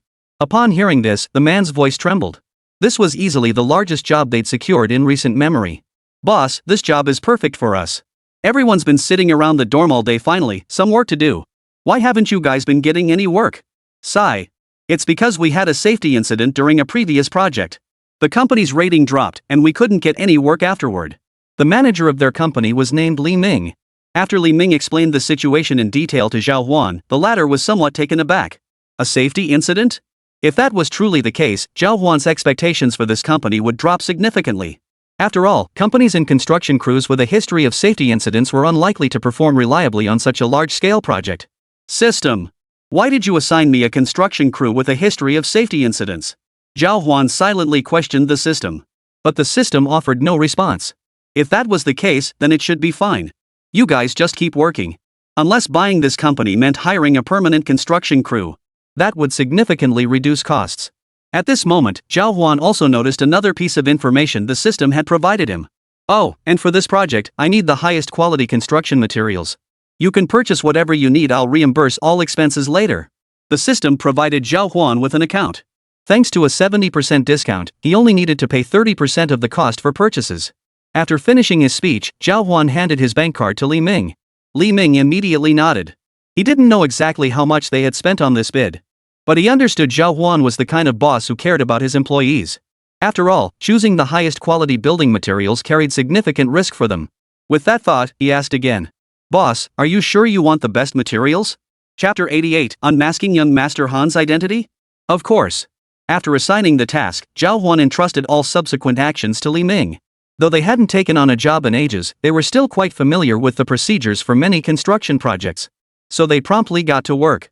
Zhào Huān returned to his dormitory at 10 p.m. The moment he arrived, he found Wang Jia and others waiting for him. Zhào Huān, you're finally back. Check the campus forum, they've already turned you into a god over there. Ha?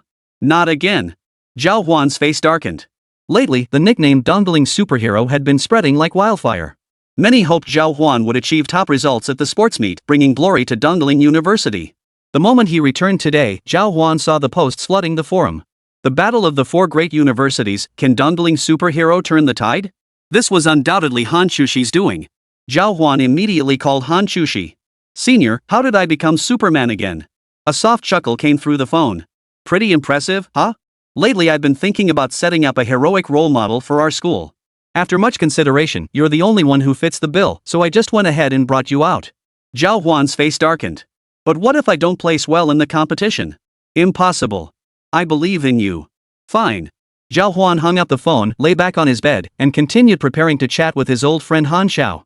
Hán Chǔxī was the mastermind behind the school forum and also the one pulling the strings in the student council. Chatting with Hán Chǔxī was just too much pressure for Zhào Huān. Double muscle man, Hán Shào, what's up? Han, checking the forum posts about our school sports meet. Haven't you seen them? Muscle man, I have. I'm even planning to compete. Just wait and see how a real hunk like me dominates the competition and brings glory to our school. Han, haha, of course. I'll be cheering you on from the crowd. Muscle man, you know we've known each other for so long. With the sports meet coming up, why haven't you suggested meeting up? At least let me know who you are in the stands. Hearing this, Zhào Huān grew even more puzzled about Hán Shào. It had been nearly 2 weeks since the semester started, and Hán Shào still hadn't met him in person. Han, I'm socially anxious. Let's just chat online. At this point, Hán Shào started slacking off again. He just wouldn't meet up. Suddenly, Zhào Huān thought of Hán Chǔxī. Since Hán Chǔxī was so well connected, and Zhào Huān knew Hán Shào's social media ID, if she searched the campus forum, she might just find this guy. After all, many campus forums listed where people lived and their student ID numbers, all accessible through the forum. Demon, fine, you're still such a creep. Han, hee, this is called being cautious. What if you're a total pervert? Zhào Huān's face darkened. They're both grown men, yet this guy was acting all coy and hesitant. Without further ado, Zhào Huān dialed Hán Chǔxī's number again. What now? Miss me already? Hán Chǔxī teased Zhào Huān this time, leaving him speechless for a moment after answering the call. Senior, I need to talk to you. Stop joking around. What is it? Our forum accounts are linked to our student IDs, right? There's someone here going by Hán Shào. Could you look up his ID and dorm address for me? I'd like to meet him. Hearing Zhào Huān's request, Hán Chǔxī was completely stunned. Zhào Huān actually wanted to use Hán Chǔxī to look up Hán Shào. Fighting back laughter, Hán Chǔxī didn't reveal her identity right away. Instead, she smiled and asked Zhào Huān, "What do you need him for? Isn't this leaking his personal info? It'd be bad if he found out. You know the forum admin, right? It's just a quick look, do me a favor, senior." Zhào Huān's curiosity had already been piqued. Hán Chǔxī's mind raced, searching for a way to extricate herself. She absolutely couldn't let Zhào Huān find her information today. Otherwise, it would definitely cause major trouble. But this really was a simple favor.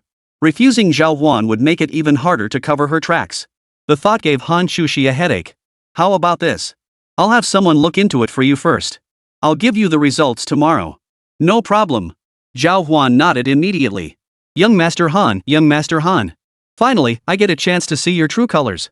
With excitement surging through him, Zhào Huān lay down on his bed and drifted off to sleep. Meanwhile, Hán Chǔxī swiftly contacted the administrator of the official campus forum. Oldly, little Zhang, are you guys free? Delete my account, the one on our school forum. Ha! Hearing Hán Chǔxī say this over the phone, the forum administrators were puzzled. Why suddenly delete your information? If you do that, your posts will vanish from the forum, it'll be like you never existed. That's exactly the effect I want. Hán Chǔxī chuckled softly, already picturing Zhào Huān's stunned expression tomorrow when he saw the results. Alright, we'll handle it for you shortly. As both the student council president and someone acquainted with these administrators, Hán Chǔxī had effectively erased any trace of her presence on the forum. If Zhào Huān tried to find someone himself and secretly investigate this matter, he might even figure out that Hán Chǔxī was Hán Shào. But now, he was essentially playing his hand openly against Hán Chǔxī. There was no chance of winning. The thought made Hán Chǔxī chuckle uncontrollably. She propped her long legs up and began swinging them wildly on the bed. If any other student had been standing at the dorm door and witnessed this scene, they would have definitely gotten a nosebleed. Below, Lin Yu couldn't help but grin at Hán Chǔxī's delighted expression as she climbed up and asked, "What's up? Feeling this happy after chatting with your little boyfriend?" "Ha, you wouldn't understand. I'm happy about something else." Hán Chǔxī had never shared this secret with anyone. But today, Lin Yu suddenly glanced down and caught sight of Hán Chǔxī's phone chat interface along with her ID. "You have a secret account here? And you named it Young Master Han? Have you been reading too many domineering CEO novels? Mind your own business." Hán Chǔxī snatched the phone back. "Almost blew my cover." Lin Yu hummed thoughtfully. She'd just seen it. Hán Chǔxī had also added Zhào Huān using a secondary account. What was going on? Was she using a fake account to flirt with Zhào Huān, testing whether he was a jerk? Lying on the bed, Hán Chǔxī had no idea that beneath Lin Yu's speculation, events were already unfolding in a completely different direction. Chapter 89, The Milk Tea Girl. Early the next morning, Zhào Huān spotted Hán Chǔxī, who had no classes that day, walking toward him with a cup of milk tea in hand. The autumn breeze carried a hint of chill, and Hán Chǔxī, ever thoughtful, brought Zhào Huān a hot milk tea. This left everyone green with envy. "Hey, Zhào Huān. Your senior is calling you outside the sports field." Zhào Huān hurried over. Hán Chǔxī handed both cups of milk tea to Zhào Huān. "Oomph, am I good?" "Of course you are, that's great. But what's the deal with this cup of milk tea?" "Oh, this one's for your instructor. I feel kinda awkward always coming to see you." Hearing this, Zhào Huān couldn't help but nod. "Senior, about that thing we talked about last night." Hearing this, Hán Chǔxī chuckled softly. "That matter? I've already had someone look into it. We should have results by lunchtime today. Come over for lunch and I'll tell you then." "Alright, what do you want to eat for lunch?" "Anything's fine, just make sure you come early." "No problem." Back with the group, Zhào Huān handed the milk tea Hán Chǔxī had bought to Lin Feng. "Wow, didn't expect your little girlfriend to be so polite, huh?" "She's not my girlfriend." After returning to the group and training all morning, Zhào Huān was ready to find Hán Chǔxī as soon as they dispersed. But suddenly, a pair of hands reached out from behind and grabbed Zhào Huān. "What are you doing?" Turning around, he saw that the person who had grabbed him was Su Ro. "Got time? Let's go hang out." "No, I'm meeting my senior for dinner." "Oh, come on, take me with you. I want to eat too." Su Ro was thick-skinned. She'd come over specifically to seek out a mentor and to experience campus life on the side. The chance to observe this couple-like pair up close naturally piqued her interest. But her interest didn't mean Zhào Huān would accept her. Zhào Huān had plans to discuss the sports meet and matters concerning young Master Han with Hán Chǔxī. Su Ro didn't understand these things, and if she joined them, she'd probably just blabber on. She'd be like a third wheel. "No, you go eat by yourself. Isn't Sun Yulua staying with you? Why aren't the two of you going together?" "Yulua went home for lunch today." "Ha?" Zhào Huān raised an eyebrow. Maybe this time when she went back, Sun Yulua would mention Zhào Huān to Sun Mao. "Oh, well then, I won't bring you along either." With that, Zhào Huān turned and walked away. Arriving at the dormitory building where Hán Chǔxī lived, she made a call. Barely 10 minutes later, Hán Chǔxī came down from upstairs. "Did you wait long?" No. That was pretty quick. Honestly, for a girl to get ready and come out in just 10 minutes was indeed pretty quick. I ordered 2 clay pot rice meals. Then have them delivered to the student union. We'll eat in the student union room later." "Hey, senior, isn't our student union supposed to be staffed? Why do we end up hogging it every day?" Today, Zhào Huān finally got the chance to voice the question that had been on her mind. Well, each department has their own activity room. Except for meetings, they don't hang out with me. As student council president, I only have you as my secretary and an accountant Lin Yu. That little girl isn't around often either. So in the end, it's just the two of us. No wonder she specifically called Zhào Huān. So this core department was essentially just her alone. By the way, tomorrow's Friday. Military training officially ends then, and there's a final performance before it wraps up. How's your class doing with preparations? We've practiced pretty well. First place should be a sure thing. You're that confident? Hán Chǔxī stared wide-eyed at Zhào Huān, utterly astonished. Zhào Huān scratched his head and gave a sheepish grin. Well, Lin Feng told me earlier. Zhào Huān revealed Su Ro's identity to Hán Chǔxī, then shared what Lin Feng had said about the prearranged outcome.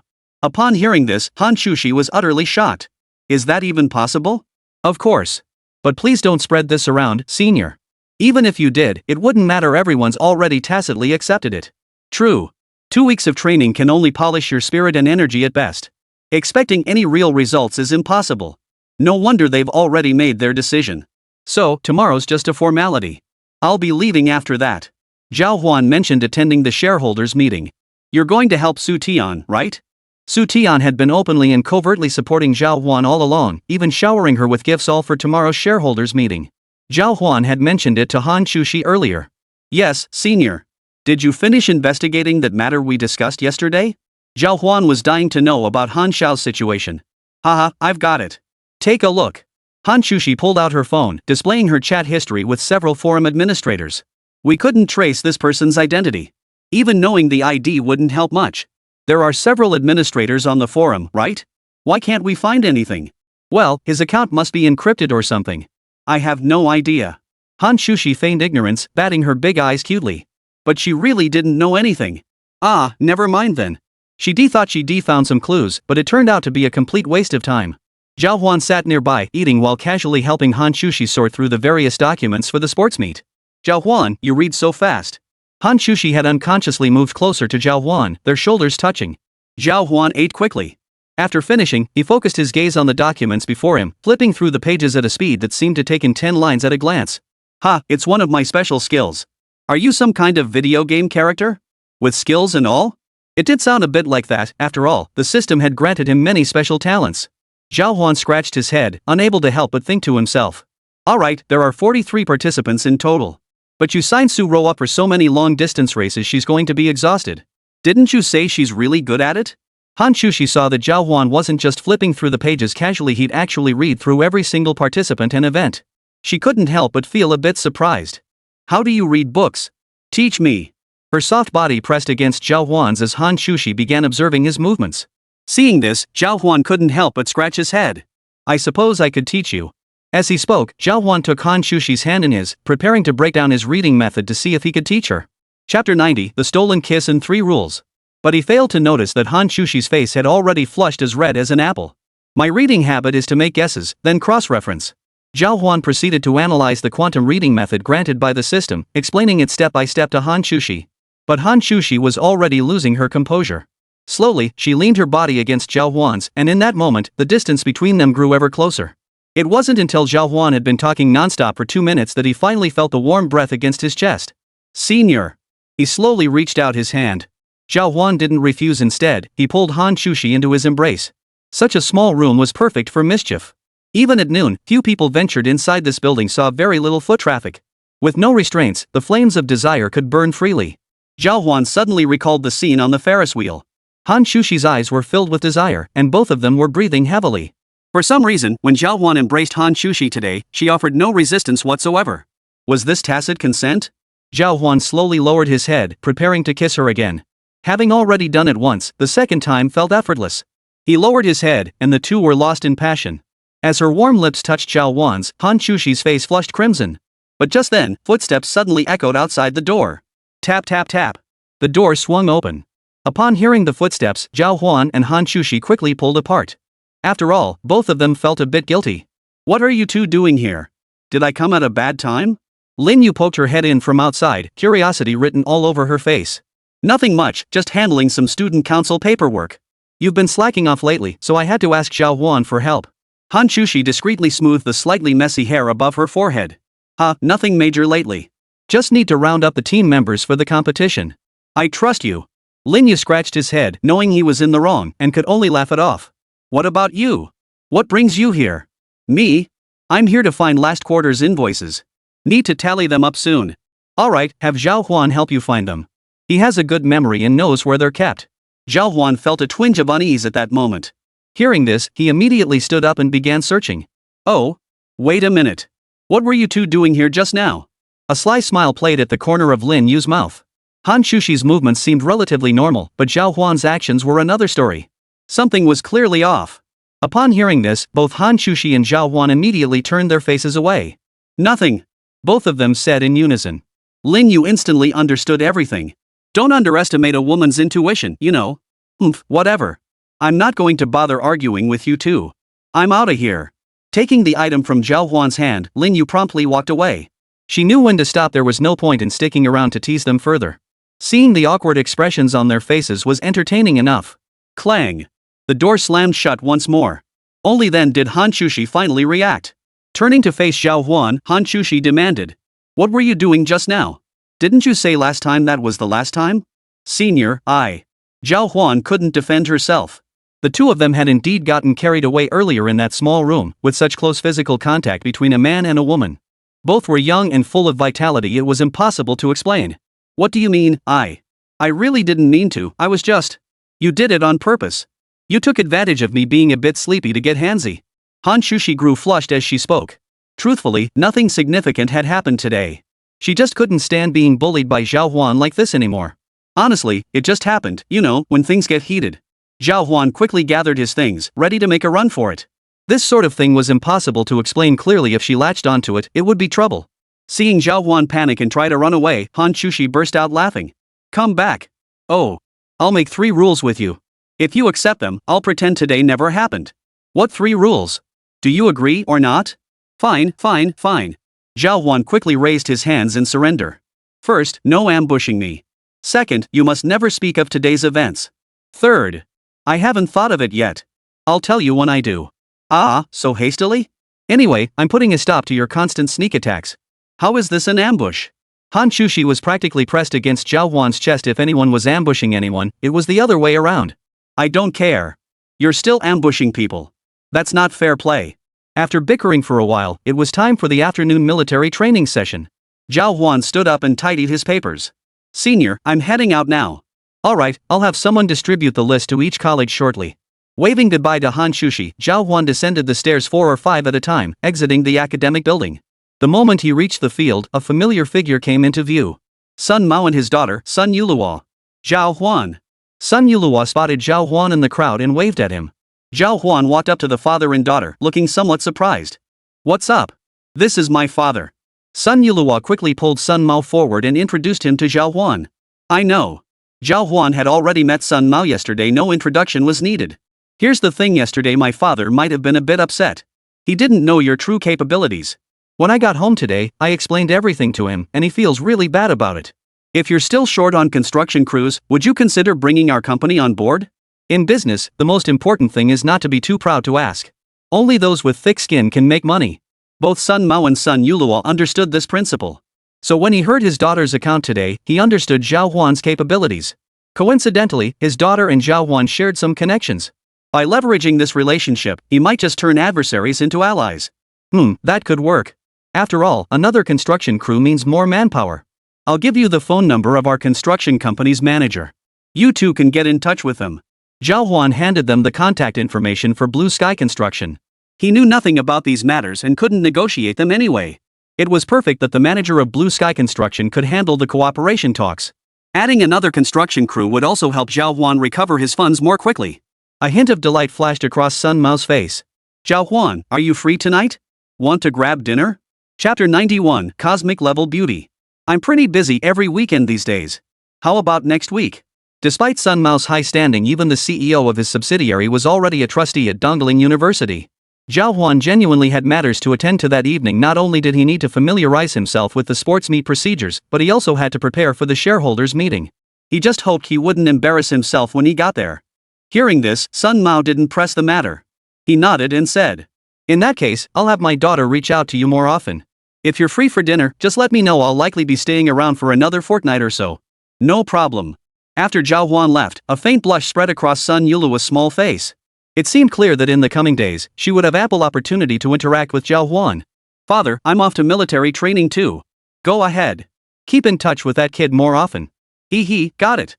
The afternoon military training session ended in the blink of an eye. As the group dispersed, Lin Feng stepped forward. Tomorrow is the big drill, a chance to see which class has trained better. Get a good night's sleep, everyone.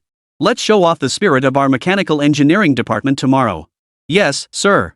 After 15 days of military training, the cadets had developed a strong bond with Lin Feng. Lin Feng's words signaled that military training was nearing its end. It also signaled that their time together was drawing to a close. Instructor, can we come visit you at the military base sometime? Instructor Lin, don't worry, we'll definitely get you great results.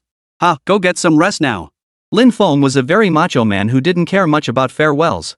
Seeing everyone feeling a bit sentimental about parting, he quickly waved them off. Oh, Wang Jie and Zhào Huān, you two stay here. I'll explain tomorrow's entry sequence to you. Upon hearing this, Zhào Huān and Wang Jie bid farewell to Zhang Qian and Chen Shuang, telling them to go ahead to the cafeteria to get food. We're class 1 of the mechanical department, aren't we the first to enter? What's there to discuss? Zhào Huān approached Lin Feng and asked with some confusion. No. While we are first, the pressure on the first group is the greatest. After all, you represent the face of the mechanical engineering department. Lin Feng quickly corrected Zhào Huān's misconception. Then what should we do? Wang Jie also asked with some confusion. We could come here early tomorrow and rehearse on the field. Oh, okay. Does that mean we need to call the students in advance? Yes, that's precisely why I kept the two of you behind. Lin Feng chuckled and said to the two of them. Zhào Huān understood his meaning. After all, while the rankings for the military training drill competition were already predetermined, but every drill instructor wanted their squad to showcase their best performance. I'll be out running at 4 tomorrow to stake out the spot. You guys arrive around 5. We can get in 4 or 5 training sessions before 7. Can you manage that? Absolutely. Zhào Huān and Wang Jie pounded their chests in assurance. It must be said, Lin Feng was truly an excellent instructor. Upon returning to the dormitory, Zhào Huān and Wang Jie immediately began notifying everyone in their class. Surprisingly, not a single person objected that day. When they said assemble at 5, they assembled at 5. I didn't expect my classmates to be so enthusiastic. Wang Jie couldn't help but exclaim after sending the notice in the class group chat. It's the last day, after all. Everyone wants to leave with the best possible military training experience. True. Instructor Lin's been pretty good to us, even agreeing to this extra training session at the end. Back in the dorm, Zhang Qian and Chen Shuang had already bought dinner for the two of them. Zhào Huān handed over the money, then opened his laptop to review documents about the shareholders' meeting. This shareholders' meeting was the most crucial event for Happy Valley Group in recent times. Every executive at Happy Valley Group was required to report to headquarters annually. They must list all their contributions and achievements from the past year. This process resulted in performance ratings. Those with high ratings received bonuses and could retain their positions or even get promoted. However, those with low ratings, especially if they received them twice in a row, would essentially be shown the door. This system has kept the company highly dynamic. But now, things have taken a turn for the worse. Ever since shareholders at the general meeting realized they could bring in their relatives to milk the system, many have relentlessly placed their own people in key positions. This has led to even top talent like Su Tian having to seek shareholder protection. Otherwise, they risked losing their positions altogether. How disgusting. After reviewing the recent institutional reforms and corruption within Happy Valley Group, Zhào Huān couldn't help but curse under his breath. Having grasped the shareholder meeting procedures, Zhào Huān turned his attention to the sports meet protocols. The procedures were largely similar to a standard sports meet, except the timing was too tight. The entire schedule had been compressed into just 2 days. Just as Zhào Huān was sighing about how much modern college students had to juggle, a friend request notification popped up on his phone. The nickname read, Cosmic Level Cutie. Add me, it's Su Ro. The notification was accompanied by an adorable pig emoji waving a magic wand. Zhào Huān chuckled helplessly. How old is this person, still using such cartoonish emojis? After clicking accept, the two became friends. The moment she added Zhào Huān, Su Ro eagerly sent over a piggy emoji with the words hello written on it. Muscle Devil, hey there, got the message about meeting at 5 tomorrow? Cosmic Level Cutie, ugh, so annoying. I won't sleep well tonight, and I'll have to slap on a bunch of face masks again tomorrow. Muscle Man, you still use face masks? Cosmic Beauty, humph, of course. Where do you think my flawless skin comes from? Hearing this, Zhào Huān couldn't help but stare in astonishment. He hadn't expected this kid, who wasn't even an adult yet, to already be learning about skincare. Beauty, oh, and if I win at the sports meet, you have to treat me to dinner. Ha? Why? Because I only entered after you invited me.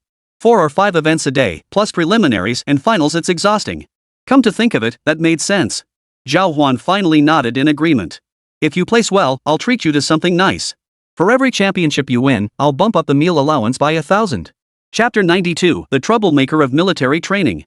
Pretty girl, deal. No backing out. Of course. After chatting with her, Zhào Huān glanced at the time. It was already 9 o'clock. Remembering tomorrow's early assembly, he turned off the lights and climbed into bed with his roommates. The night passed without incident. At the crack of dawn the next day, Wang Jie's alarm blared. Guys, wake up.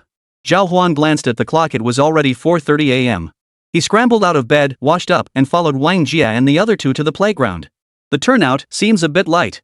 The moment they arrived, Zhào Huān and Wang Jie noticed a small problem. The girls were all present and accounted for, but the boys were missing exactly 4 people. Exactly 1 dormitory. 1 dorm didn't show up? Zhào Huān frowned. He dreaded these types who cared nothing for collective honor. They'd sound all enthusiastic yesterday, but then couldn't get their butts out of bed this morning. Probably. Let me check. Wang Jie quickly counted the heads. After verifying the roster, his brow furrowed. Zhang Pingchuan's dorm. Ever since that kid moved back from off-campus housing, he's been leading his whole dorm in breaking the rules. Zhang Pingchuan was the one who had competed with Wang Jie for the class monitor position last time. Ever since his defeat, he'd retreated to the dorm and led his roommates in opposing Wang Jie at every turn. This morning, just before the final formation drill, he had to stir up this trouble. Their formation now had a gaping hole. Even rehearsing wouldn't yield the best results. Let's go round up the troublemakers from their dorm. Zhào Huān was furious. If these troublemakers wanted to cause a scene, they could have picked any other time. The whole school drill starts in 2 hours, and they had to pick this moment. All of Lin Feng's hard work was wasted. Lin Feng had also arrived from afar by then. Zheng Qian, you explain the situation to Instructor Lin first. Zhào Huān and I will go round up the troublemakers. Alright, hurry up and round up these bastards. Their squadron was supposed to form a square formation. Missing 4 people was simply unacceptable. After giving his instructions, Wang Jie left the area with Zhào Huān. Which dorm building are they in? The mechanical engineering department had many male students, and dorm assignments were scattered randomly. Zhang Pingchuan and his group weren't even in the same dorm as Zhào Huān. Building Shuasi. Wang Jie quickly checked his phone, and the two of them sprinted toward the location. Within 3 minutes, they arrived at the front of Zhang Pingchuan's dormitory. Zhang Pingchuan, open up. Only your dorm is left. Instructor Lin is still waiting outside. Lin Feng hadn't needed to go to all this trouble in the first place. He'd gotten up extra early just to help them familiarize themselves with the scene. Who knew there'd be people like this? And they even agreed to this yesterday. Are you guys annoying or what? I can't get up. Zhang Pingchuan and the others in the dorm didn't give them any chance to meet. They didn't even open the door. Hearing this, Zhào Huān and Wang Jie were both stunned. Zhang Pingchuan, everyone's worked so hard for this long. This final training session is just to make sure we don't mess up during the big drill. Are you that confident you won't make a mistake? What's it got to do with me? I haven't skipped a single session. Besides, this extra drill is forced on us. It's against the rules. I'm not going. You guys can leave. We'll sleep till 6:30 and show up for assembly on our own time.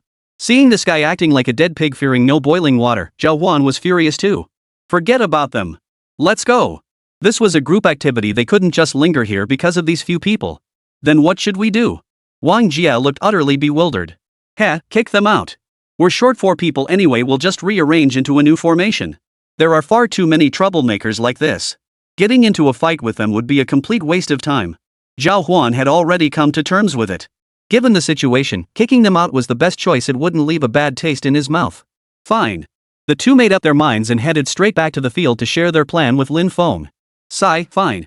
It's all practice anyway. Lin Feng finally nodded in agreement. The group reformed their ranks. With 4 members removed, they commenced their drills. Stay sharp today. This is my last day training with you. I expect you to deliver a satisfactory performance. No problem. The chorus of shouts echoed through the center of the training ground. Several instructors nearby had also arrived early. Apparently uneasy about their students' readiness, they too had arrived early to conduct a practice session, just like Lin Feng. Well. Without those few, you become quite a bit more disciplined.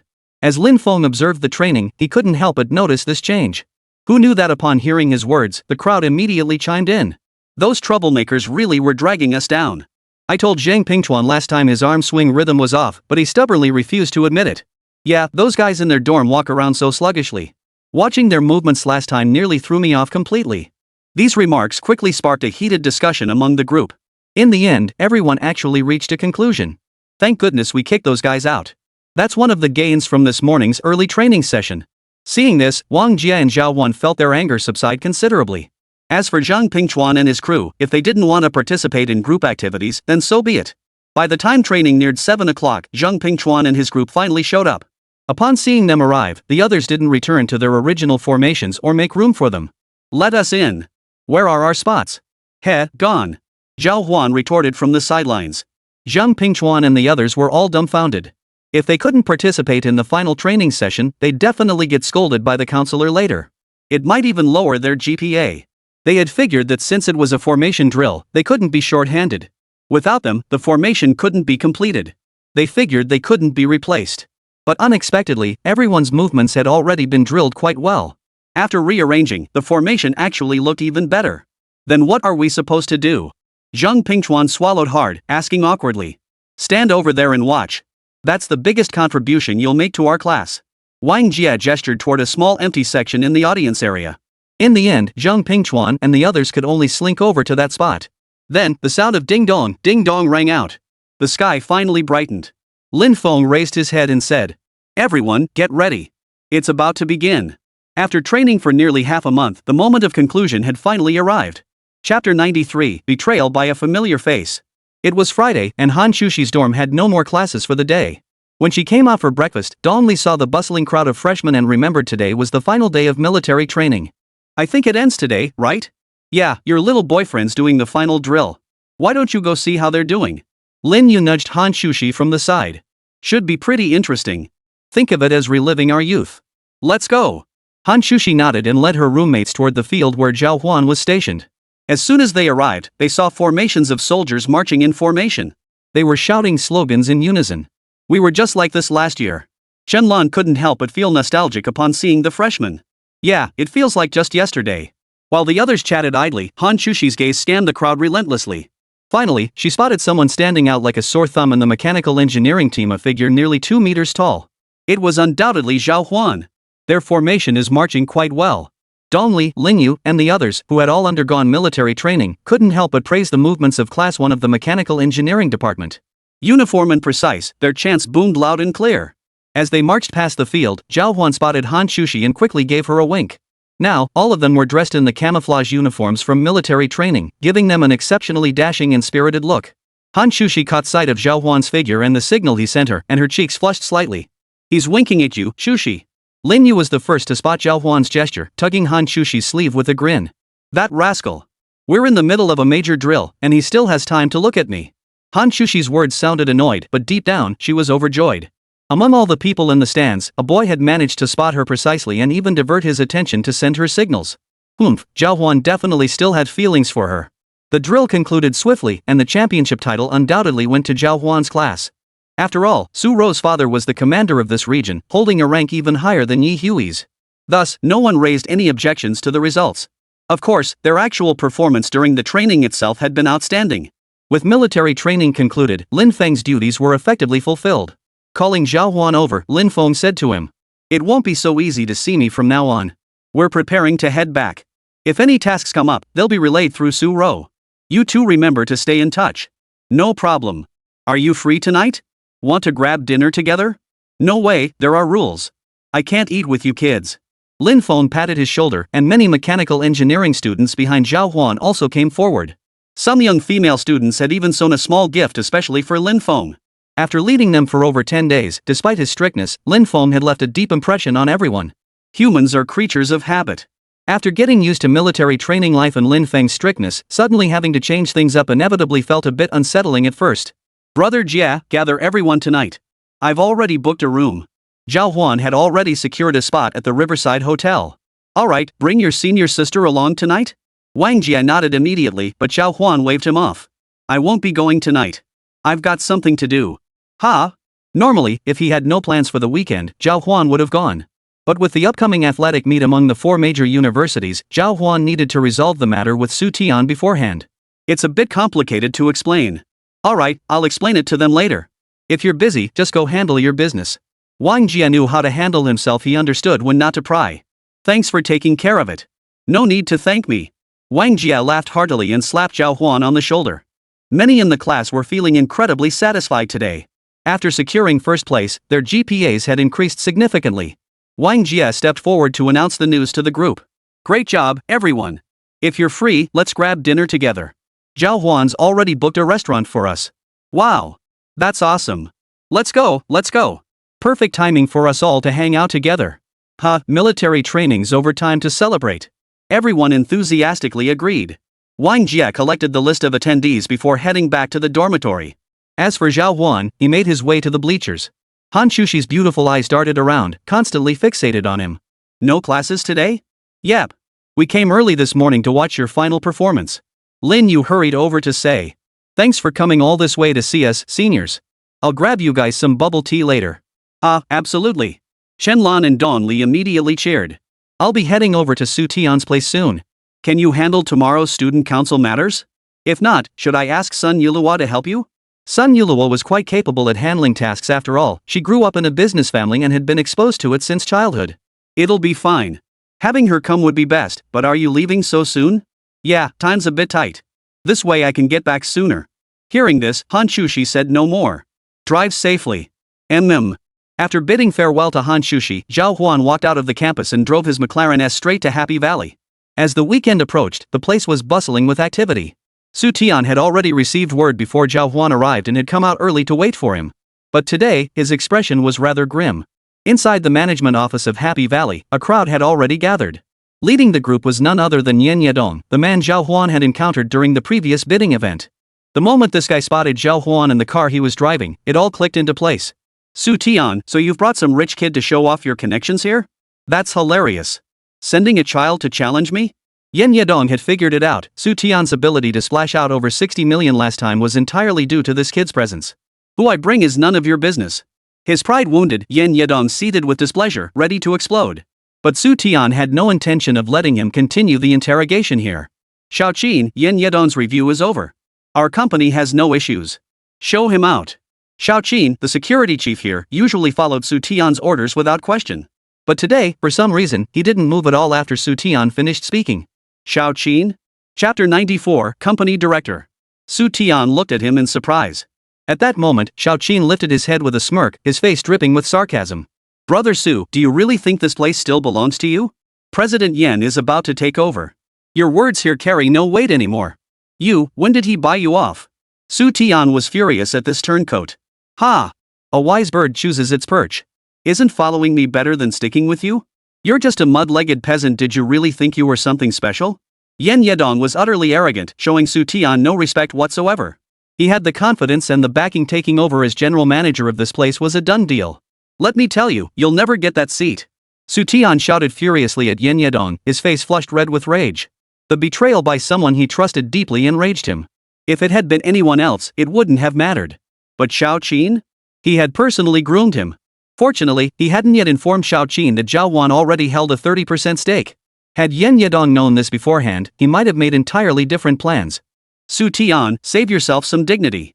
You're setting your sights too high. When I snatch that position from you, the feeling of running away with your tail between your legs won't be pleasant. Yen Yedong's arrogant voice echoed in Su Tian's ears. Su Tian took a deep breath, suppressing his emotions. You do have some connections, but I'm no pushover either. Oh my, Su Tian, you're just some guy who crawled up from the bottom and you dare challenge me? Don't make me laugh. Xiaoqin, does your boss always brag like this? Xiaoqin, standing nearby, burst into laughter. I don't know about bragging, but I do know he's nothing in front of you, ha ha ha. You're absolutely right about that. Zhào Huān stood by, watching these two men who hadn't even secured their positions yet already elevating themselves to the heavens. He couldn't help but feel amused. You two haven't secured the general manager position yet, have you? Zhào Huān's question abruptly silenced their laughter. Only then did Yen Yedong finally turn his head, fixing his gaze on this nouveau riche young master he'd overlooked moments before. Was that plot of land you bought last time? Take a guess. Zhào Huān played a guessing game with him. Yen Yedong immediately flew into a rage. Who the hell do you think you are? Making me guess when I'm talking to you? If you can't guess, then forget it. Zhào Huān turned to leave with Su Tian. Getting entangled with someone like Yen Yedong would only diminish Zhào Huān's current standing. After all, Zhào Huān was now the company's major shareholder, holding 30% of the shares. Removing a general manager was a piece of cake.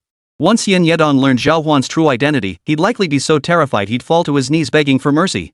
But Zhào Huān had no intention of revealing this to him prematurely.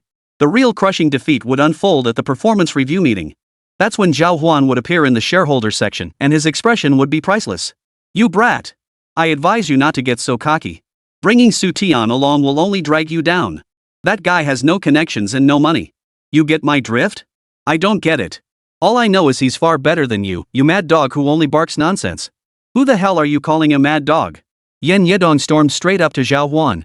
Having grown up in luxury and privilege, accustomed to having his every whim indulged, he had never before been publicly humiliated in front of others.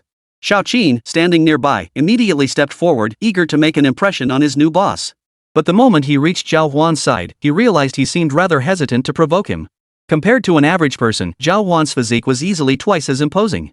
Even standing next to the relatively sturdy Shao Qin, his height carried an intimidating presence. What's wrong? Is something amiss? Feeling the pressure emanating from Zhào Huān, Yen Yedong, who was all bark and no bite, felt a twinge of fear.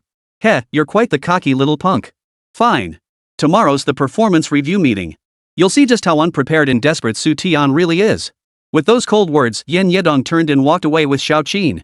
That guy is truly disgusting. Your mad dog insult earlier was spot on. Ha! He really is a mad dog, but the key is he's cowardly. He didn't even dare to act when facing you. Su Tian walked up from behind and cursed.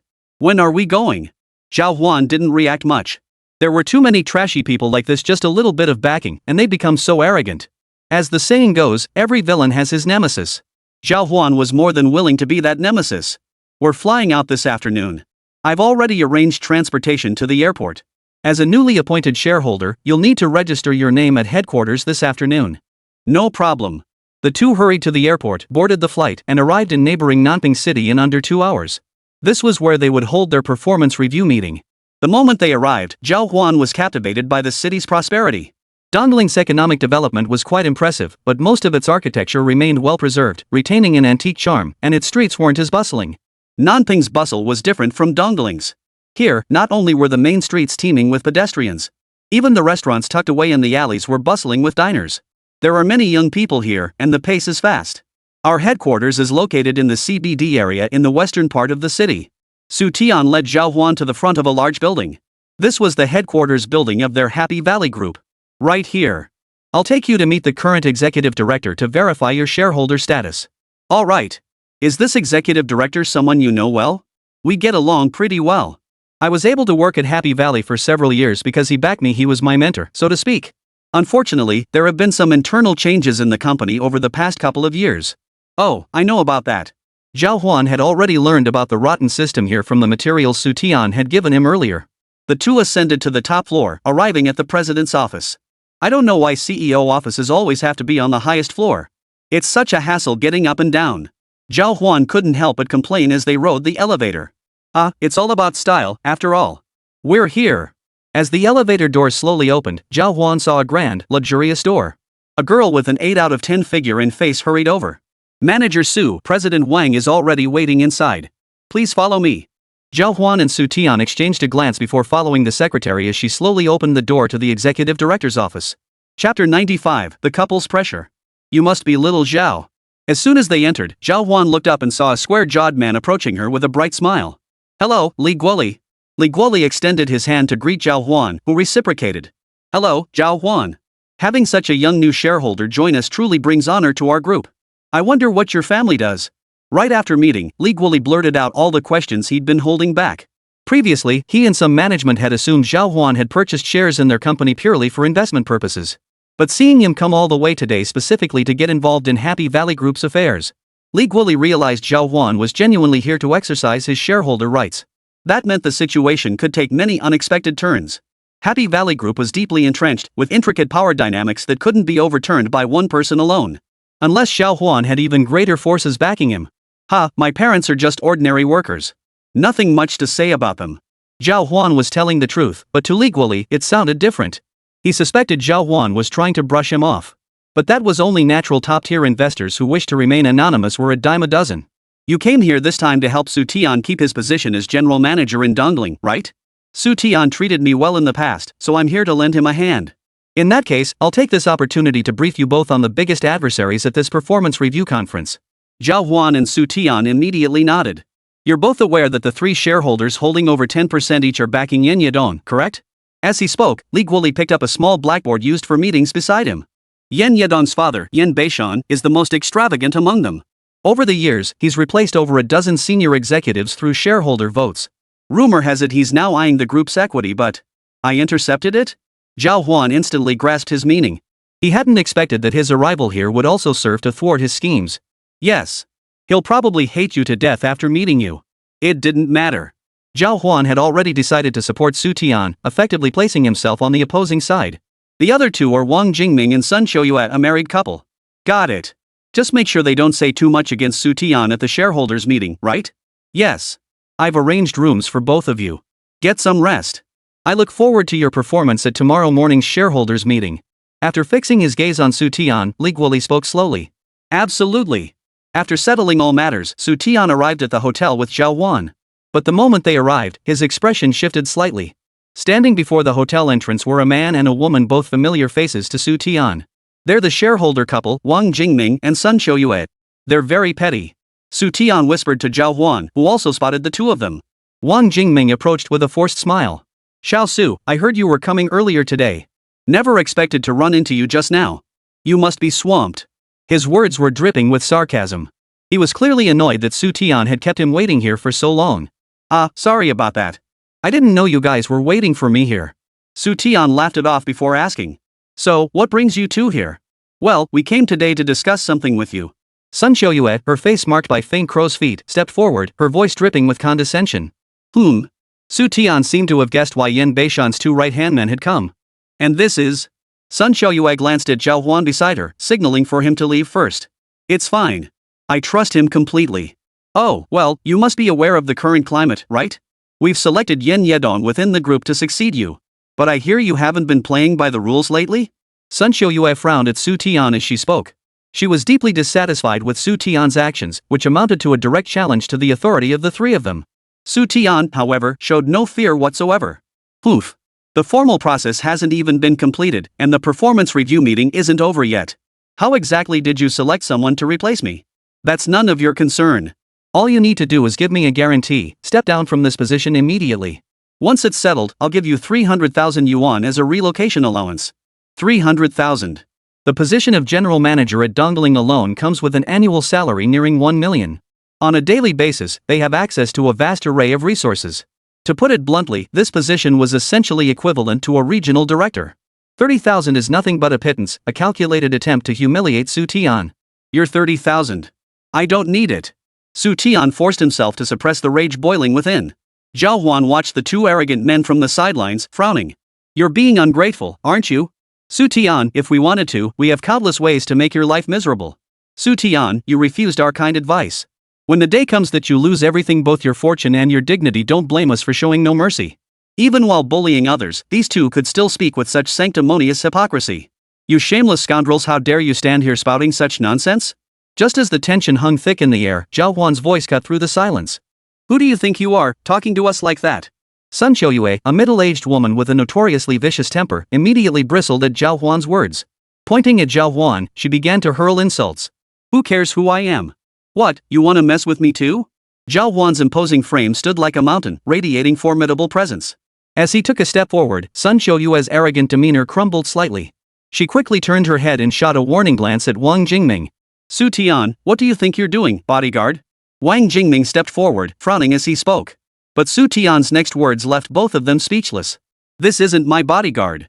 This is my new boss. Oh, I haven't introduced him to you yet. This is Mr. Zhào Huān, who recently acquired a 30% stake in Happy Valley. Su Tian's words shattered both their worldviews. You're Zhào Huān. Zhào Huān's name had been all over the news last week. Within their group, he was a household name. But strangely enough, despite thorough investigations, not a single clue had surfaced. Who would have thought they'd run into him today? Chapter 96, Zhào Huān's big move. Well, if they had to face him, the crucial thing was that Zhào Huān was on Su Tian's side. A shareholder holding 30% of the company's stock naturally wields significant influence. His presence here today signaled his support for Su Tian. You? What are you doing here? After holding his breath for ages, Wang Jingming could only blurt out that Zhào Huān's arrival had completely disrupted their plans. With only one night left, they'd just received this news. How could they possibly pull strings in time? The thought made both of them feel faint. Wasn't it right for me to come here? Zhào Huān lifted his head and asked with a cheerful smile. Yes, he should have come. With equity, managing affairs would be a breeze, wouldn't it? Fine, very well. Zhào Huān, you'll all pay for this. Sun Xiuyue maintained her composure. Now that Zhào Huān had arrived, they had to take action. Otherwise, they could be in big trouble. Honey, let's get out of here first. The two slunk away in disgrace, while Zhào Huān and Su Tian stood watching their retreat. Just let them walk away like that? Zhào Huān wanted to threaten them further, shattering their alliance. But Su Tian nodded. As long as they don't come bother us after going to spread the word, your shares are irreversible. Oh, that's fine then. Back at the hotel, the night passed without incident. Early the next morning, Su Tian knocked on Zhào Huān's door. Let's go. The performance review meeting starts at 9. Zhào Huān freshened up, went downstairs to grab a bite with Su Tian, and then headed to their headquarters. The place was packed today. Each was dressed in a suit and tie, looking every bit the part of an insurance salesman. Your company has quite a large management team. Of course. You wouldn't believe it, but we have hundreds of times more frontline employees than management. The two entered the conference room, which was already packed to capacity with hundreds of people. The moment Zhào Huān entered, countless eyes turned to him. So this is the newest shareholder? 30%. He's so young? Must be some big shot son. People were saying he might show up yesterday. Who knew he actually would? Look who's accompanying him. It's Su Tian. Su Tian and the newest shareholder were huddled together. Looks like we're in for a show today. From the farthest shareholder seats, several people were already glaring at Zhào Huān with ill intent. Zhào Huān's arrival today brought immense psychological pressure upon them. Yen Yedong stood beside his father, Yen Beishan, his gaze fixed on Zhào Huān with suspicion and uncertainty. He had only learned Zhào Huān's true identity last night. Father, it's him. Yen Yedong pointed at Zhào Huān, but Yen Beishan waved him off, signaling him to calm down. What did your uncle's son say yesterday? 10 million, and he'll hand over his bargaining power to you. The price made Yen Beishan's mouth twitch slightly. But considering the revenue dongling would bring him once secured, Yen Beishan nodded in agreement. When your uncle's son arrives shortly, bring him over here. Got it. Just as the two were talking, Zhào Huān had already arrived and taken a seat at the front. Ha!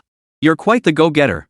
Seeing Zhào Huān take the seat of honor without hesitation, Su Tian couldn't help but nod with satisfaction. I am, after all, your largest shareholder. If I don't project some authority, won't they look down on me? Just as he spoke, a man walked in from outside. The moment he arrived, whispers began to circulate among the crowd. Whichever side Mr. Sun takes today will win.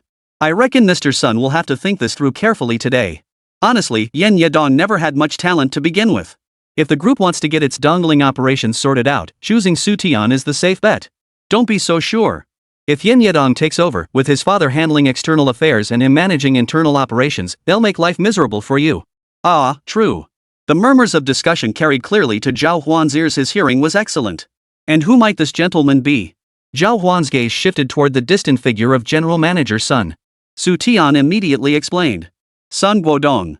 He holds 15% of the shares, but he runs his own company. Recently, it seems he's hit a cash flow problem and desperately needs funds. I see. Then go hand him this note shortly. Zhào Huān scribbled a note. Su Tian nodded and walked towards Sun Guodong. Yen Beishan noticed Zhào Huān's action and felt a jolt of alarm. You go pull him over here too. Yen Yedong sprang into action at the command. The work report meeting began shortly thereafter. Yen Yedong stepped forward first and began reading his speech. Mostly it detailed his own accomplishments, along with how much revenue his managed divisions had generated recently. Everyone had grown tired of hearing these things. The dull report concluded. Su Tian then stepped forward. As he walked up, Zhào Huān gave him a nod. Su Tian felt his confidence surge. Thank you all for attending my performance review today. I'm not just here to discuss my accomplishments, I'm here to expose the false achievements of that Yen Yedong fellow who spoke earlier. As he spoke, he tucked his speech notes into his pocket. He was speaking extemporaneously. This comparison made the difference in their skill levels abundantly clear. Earlier, Manager Yen claimed he generated revenue, but I have a statement here showing he misappropriated company funds to inflate his transaction volume and performance metrics. How do you account for that? You're making baseless accusations. Yen Yedong lost his composure and sprang to his feet. But at that moment, Zhào Huān rose with a smile. Everyone here knows where I acquired my shares, right? With that, Zhào Huān produced his equity transaction statement. It clearly showed that it was Happy Valley Group's own people who had diluted the shares and were preparing to sell them. Your people are preparing to cut the chives and they're cutting their own shareholders and employees. Guess who's behind this? This final blow sent shockwaves through the crowd. No way. Are they abandoning us? Didn't the company promise every employee stock dividends? Now they're pulling this stunt? Zhào Huān had noticed something amiss with his shares earlier. Logically, all shareholders should still be accounted for. How could 30% of the shares suddenly materialize for him to claim? He had the system check the ledger and uncovered the discrepancy. Today was the day he would unleash his ultimate move. Su Tian's earlier words were merely a prelude. The real showdown was the battle over their shares. Seeing this, Li Guoli stepped forward from behind. Yan Beishan. I wondered why you kept mentioning new share offerings recently. So this is how big you were playing it. Chapter 97, Sudden Turn for the Worse. As all eyes turned back to Yan Beishan, his expression betrayed obvious panic. His eyes darted nervously, avoiding even a glance at Zhào Huān. Yet his mouth remained stubbornly defiant, shouting incessantly. Zhào Huān, I'll sue you for defamation. Where did you even get those statements? International currency market statements have to be pulled from major foreign banks, how could you? Before he could finish, Zhào Huān had already pulled something from his coat and handed it over. Stamped upon them were the official seals of several overseas banks. These were impossible to forge. If he had, Zhào Huān could have faced legal consequences. With this evidence presented, everyone present naturally sided with Zhào Huān. They now understood the entire situation. We will now establish a special investigation team to thoroughly examine the abuse of authority by shareholders. We will provide everyone with a satisfactory response. What about our dry shares and dividends? Several agitated employees stepped forward from the crowd and confronted Li Guoli loudly. We will fully compensate for these losses. You won't suffer any financial shortfall. Compared to these shareholders, Li Guoli still possessed the capability to handle matters. With a few well-chosen words, he defused the situation. Zhào Huān stood to the side, slowly nodding his head. Before coming here, they had already prepared their decisive move. Taking down this father-son duo with a single move was only natural. Given this, the Yin family can no longer participate in company affairs. I propose that Su Tian continue as general manager of the Dongling region. At Zhào Huān's prompting, Li Guoli immediately nodded in agreement. The group proceeded to vote. Unexpectedly, Wang Jingming and his wife, along with Sun Guodong, the one who had received Zhào Huān's note earlier, all showed signs of unease. To distance themselves from the Yin family, all three raised their hands to vote for Su Tian. Well done, all of you. Yen Yedong glared at Zhào Huān standing behind Su Tian, his voice dripping with venom. A faint smile touched Zhào Huān's lips. Glancing at the time, it was precisely 11:45. It was time for lunch. Mr. Li, I'll leave matters here to you. I have some business to attend to and will be heading out first. Alright, nothing much left to do here. Thanks so much for everything, Zhào Huān. When Li Guoli looked at Zhào Huān again today, his gaze had changed. Only today did he realize the man before him possessed such remarkable skill. Let me drive you out. Li Guoli grabbed Su Tian and drove Zhào Huān to the airport during lunchtime. Su Tian will stay here with me to handle the follow-up reports. For you, I'll get a first-class ticket. There should still be availability. All right. After bidding them farewell, Zhào Huān retrieved his boarding pass at the gate and boarded the flight back to Dongling. Inside Dongling Stadium, the atmosphere was already electric. The crowd had gathered together, cheering relentlessly for their school's team. On Dongling University's side of the stands, over 100 people were shouting loudly. But Hán Chǔxī, standing at the very front, wore a grim expression. Right from the start of the games, Dongling University had suffered consecutive losses, failing to secure even a single top 3 finish. The top 3 spots were swept by Dongling University of Physical Education and Dongling University of Science and Technology. The situation was becoming critical. How far behind Dongling Sports University are we in points now? Lin Yu stepped forward and retrieved the latest tally. Hán Chǔxī nearly fainted upon seeing it. 30 points. Where are our sports department students? They won't be added until this afternoon, but even if we put them in, it won't make much of a difference. Their score had plummeted straight to 3rd place, teetering on the edge of 4th. If they ended up dead last in this sports meet, Hán Chǔxī would be utterly humiliated in front of the entire student council. She was on the verge of tears. President, please try not to be so anxious. The students from Dongling Sports College are trained athletes. Their physical prowess is naturally formidable. Competing against them, even if we lose, it wouldn't be a disgrace. That's right, President. We just need to hold on to our current ranking.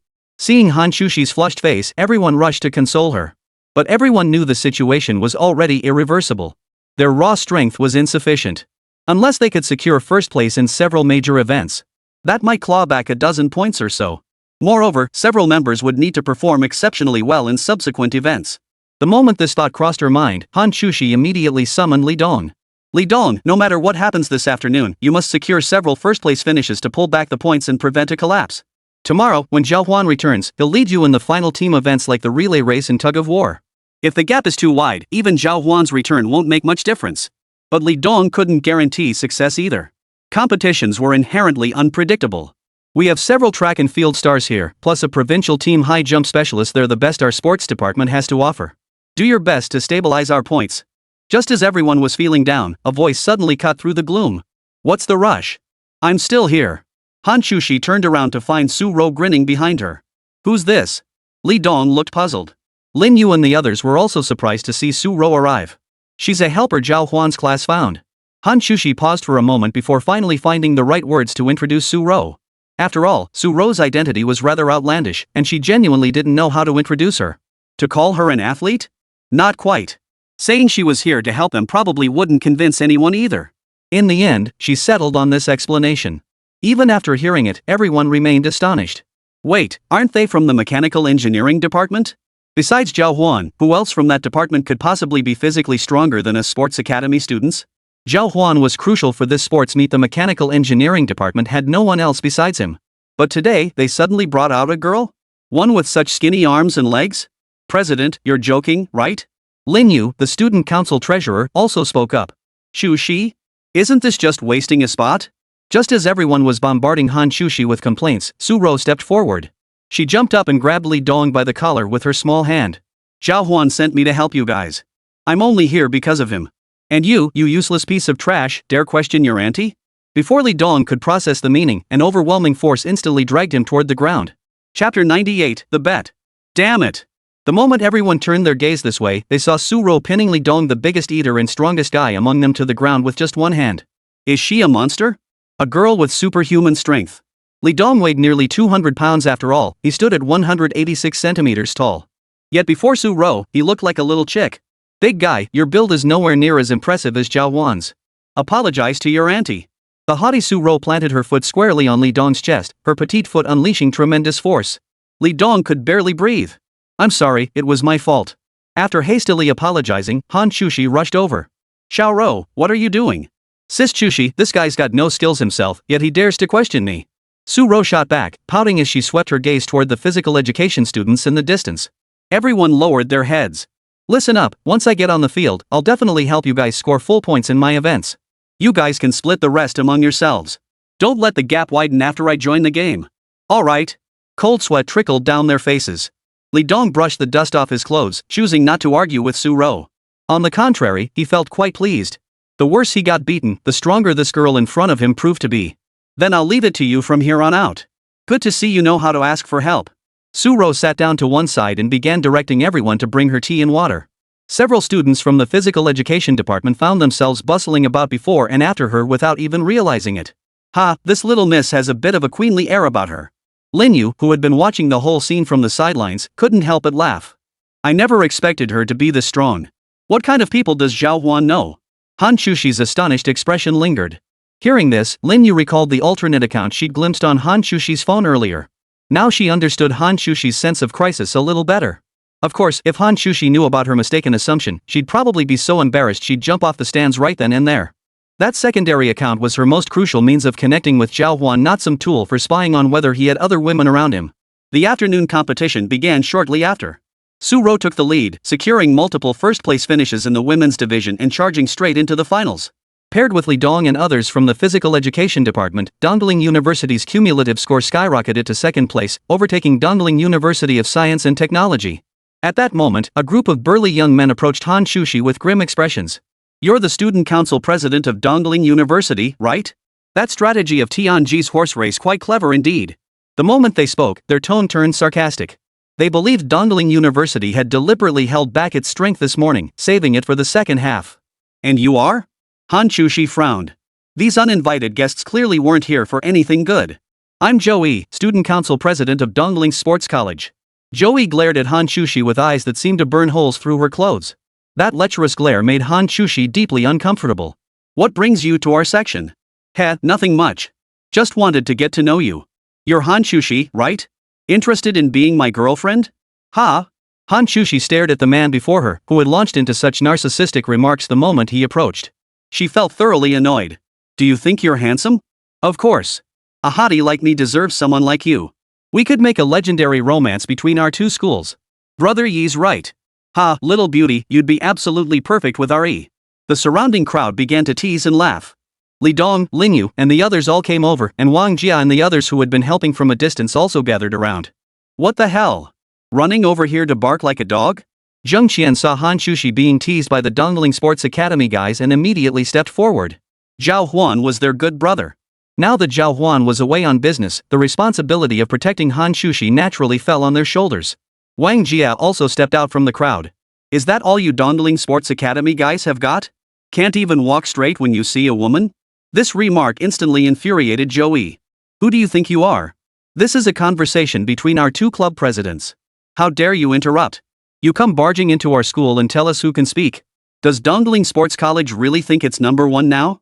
Lin Yu, seeing such arrogance, felt instantly annoyed. The rivalry between the major universities had recently reached a fever pitch.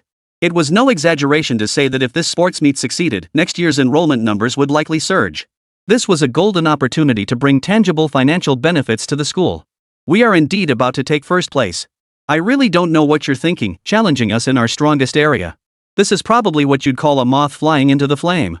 How else would we know without trying? Hán Chǔxī's expression was unwaveringly resolute. But Joey dismissed the notion. How about this? Let's make a bet. Even if Dongling University gives it their all, they won't beat us. If they don't win, by the end of tomorrow, you'll be my girlfriend. Brother E, you're so romantic. Only Brother E could come up with something like this. Ah, we're with you. Joey's sycophants kept shouting from behind. A satisfied smirk spread across his face as he basked in the crowd's adulation. You're dreaming. Lin Yu, Wang Jia, Li Dong, and the others immediately stepped forward, preventing Hán Chǔxī from agreeing to the demand. Why should I agree to you? How about this, we'll give you 3 spots in the upcoming Innovation Technology competition. Deal? Whoa! The crowd sucked in a collective breath. The Innovation and Technology competition, as long as the school provided the projects and sent their students, they were guaranteed to win awards. It was also an opportunity to boost their school's reputation. Who would have thought Joey would hand them over so casually? You really wield a lot of power as the club president, huh? Well, Joey said nothing else, merely watching Hán Chǔxī quietly, waiting for her response. Of course I agree. Sister Chǔxī, I'll take care of it for you. When Zhào Huān returns tomorrow, our team project will wipe the floor with them. Just as everyone fell silent, Su Ro, who had been resting in the back, rushed out again. All right. It's settled. Fearing Dongling University might back out, Joey immediately turned to leave. Don't go. Hán Chǔxī tried to change her mind, but it was too late. Backing out now would be utterly embarrassing. With a helpless sigh, everyone felt a pang of unease. If they lost this. Just as they hung their heads in defeat, a voice suddenly echoed from the distant entrance. I'm back. Chapter 99, It all depends on Zhào Huān. The moment he arrived, Zhào Huān saw the gloomy expressions on everyone's faces. What's wrong? Zhào Huān, something's happened. Wang Jia and the others quickly recounted the recent events to Zhào Huān. Hán Chǔxī, Lin Yu, Ro, and the others also gathered around Zhào Huān. I didn't expect you back so soon. Seeing Zhào Huān return, Hán Chǔxī felt an inexplicable sense of relief wash over her. With Zhào Huān on their team, their group event should be a sure thing. His strength alone could match that of 3 or 4 people. The sports meet is a big deal, we can't let Dongling University lose face. Take a break first. Get to know the others here. I specifically asked around earlier and will tell you about your opponents later. Hán Chǔxī handed Zhào Huān a bottle of water and urged him to sit down and rest for a moment. The weariness etched on his face after rushing back was clearly visible to Hán Chǔxī. How many team events can I join? There shouldn't be a limit on the number of team events, but can your body handle it? Of course I can. I'm going all out starting tomorrow. Zhào Huān smiled before turning to look at the field. A massive scoreboard displayed each school's points. We're at 45 points now, while Dongling Sports University already has 67. At this news, everyone sighed in unison. This gap had widened so drastically in just half a day. No one could predict what tomorrow would bring. If something else went wrong, they'd be in trouble. I helped us claw back 12 points today. Su Ro stepped forward, practically shouting at Zhào Huān as if claiming credit. You came to compete, winning is only natural. Zhào Huān nodded approvingly, reaching out to ruffle her hair. Hán Chǔxī watched from the side, a sudden pang of unease gripping her heart. Su Ro, who had been fiercely aggressive moments ago, remained silent now. Instead, she basked in the praise from Zhào Huān, looking quite pleased with herself. This left Li Dong and the others from the sports department completely dumbfounded. Was this really the same little witch who had just torn Li Dong apart? Tomorrow, I'll be competing in the shot put, discus throw, and high jump, right? Yes. I'll take this opportunity to introduce you to your competitors. Hán Chǔxī walked over and sat down beside Zhào Huān, then pointed her finger toward the Dongling Sports Institute spectator stands in the distance. Over there is a very strong guy named Wang Daji. He's incredibly skilled at shot put and almost made it onto the national team. He'll be your first opponent. That lanky boy nearly 2 meters tall over there is Zhao Sanhu. He's a high jumper with incredible strength. Rumor has it he can already touch the 2.3 meter mark. Hearing this, even Zhào Huān couldn't help but nod. The current world record stands at 2.45 meters. For this guy to reach such heights was already quite impressive. Impressive. What about the discus thrower? The discus thrower is also Wang Daji. Alright, that makes sense. Zhào Huān nodded, then pulled out a book. When everyone saw the cover of the book, they were startled. Sports Technique? The book's title was Sports Technique.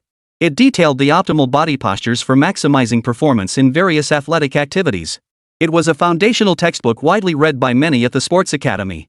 Zhào Huān, don't tell me you still don't know how to throw the shot put in discus. Lin Yu stood nearby, asking Zhào Huān with a hint of fear. No worries, I'll get it after reading it twice. Zhào Huān activated his quantum reading skill and closed the book after just 5 minutes. Everyone stared blankly at Zhào Huān's astonishing speed. Are you sure that's all? Hán Chǔxī frowned, asking Zhào Huān with displeasure. Absolutely certain. Zhào Huān walked over to the side and picked up the book. See how standard my form is? Zhào Huān then demonstrated several shot put throwing stances with impeccable form. Hán Chǔxī nodded helplessly. The form is decent. At this point, the others had nothing more to say. Though they still had no idea how Zhào Huān had managed to finish reading that book in just 5 minutes. But since Zhào Huān had arranged everything so swiftly, they could simply wait to see his performance tomorrow. With Su Ro's precedent fresh in their minds, they now placed complete trust in Zhào Huān. After all, even someone Zhào Huān casually sent out could help them close such a significant score gap. As Su Ro had put it, Zhào Huān's physical prowess surpassed even hers. Tomorrow promised to be quite the spectacle. The afternoon match concluded swiftly, with their final score gap against Dongling Sports University remaining at 23 points. Hán Chǔxī pulled Zhào Huān back to campus together. Zhào Huān, tomorrow's team events are worth 7 points each. We're counting on you. No problem. You can assign me to the tug-of-war or relay races. Alright. A flicker of joy touched Hán Chǔxī's heart as she held Zhào Huān's hand and walked back toward the school. Truthfully, before Zhào Huān returned today, Hán Chǔxī had been feeling a bit anxious. After all, this matter concerned the school's reputation and her relationship with Zhào Huān. If they lost to Dongling Sports College, Hán Chǔxī would truly have to become Zhou Yi's girlfriend. She couldn't accept that. By the way, you know about my bet with Zhou Yi, right? I heard about it. Don't worry, senior. There's no way I'd let you lose to that jerk. Of course I trust you, sis. But what I need to talk to you about isn't our relationship, it's that tech innovation competition. What is the Science and Technology Innovation Competition? It's a pretty big deal, a national competition. I bet all the students in your mechanical engineering department will want to enter. If you do well in the sports meet this time, I'll give you a spot. Sounds good. Our advisor probably won't give me a spot anyway, so getting it through the student union is easier. For students like them, achieving good results in a national level competition like this would be excellent for their resumes and could also boost their school's reputation. Zhào Huān was eager to join the moment he heard about it, but first, he needed to dominate this sports meet. After returning to the dormitory, Zhào Huān rested overnight and arrived here early the next morning. His first opponent today was none other than Zhao Sanhu, the one mentioned yesterday. He was the top high jumper at Dongling Sports College. Wang Jia and the others were also present, accompanying Zhào Huān to the venue today.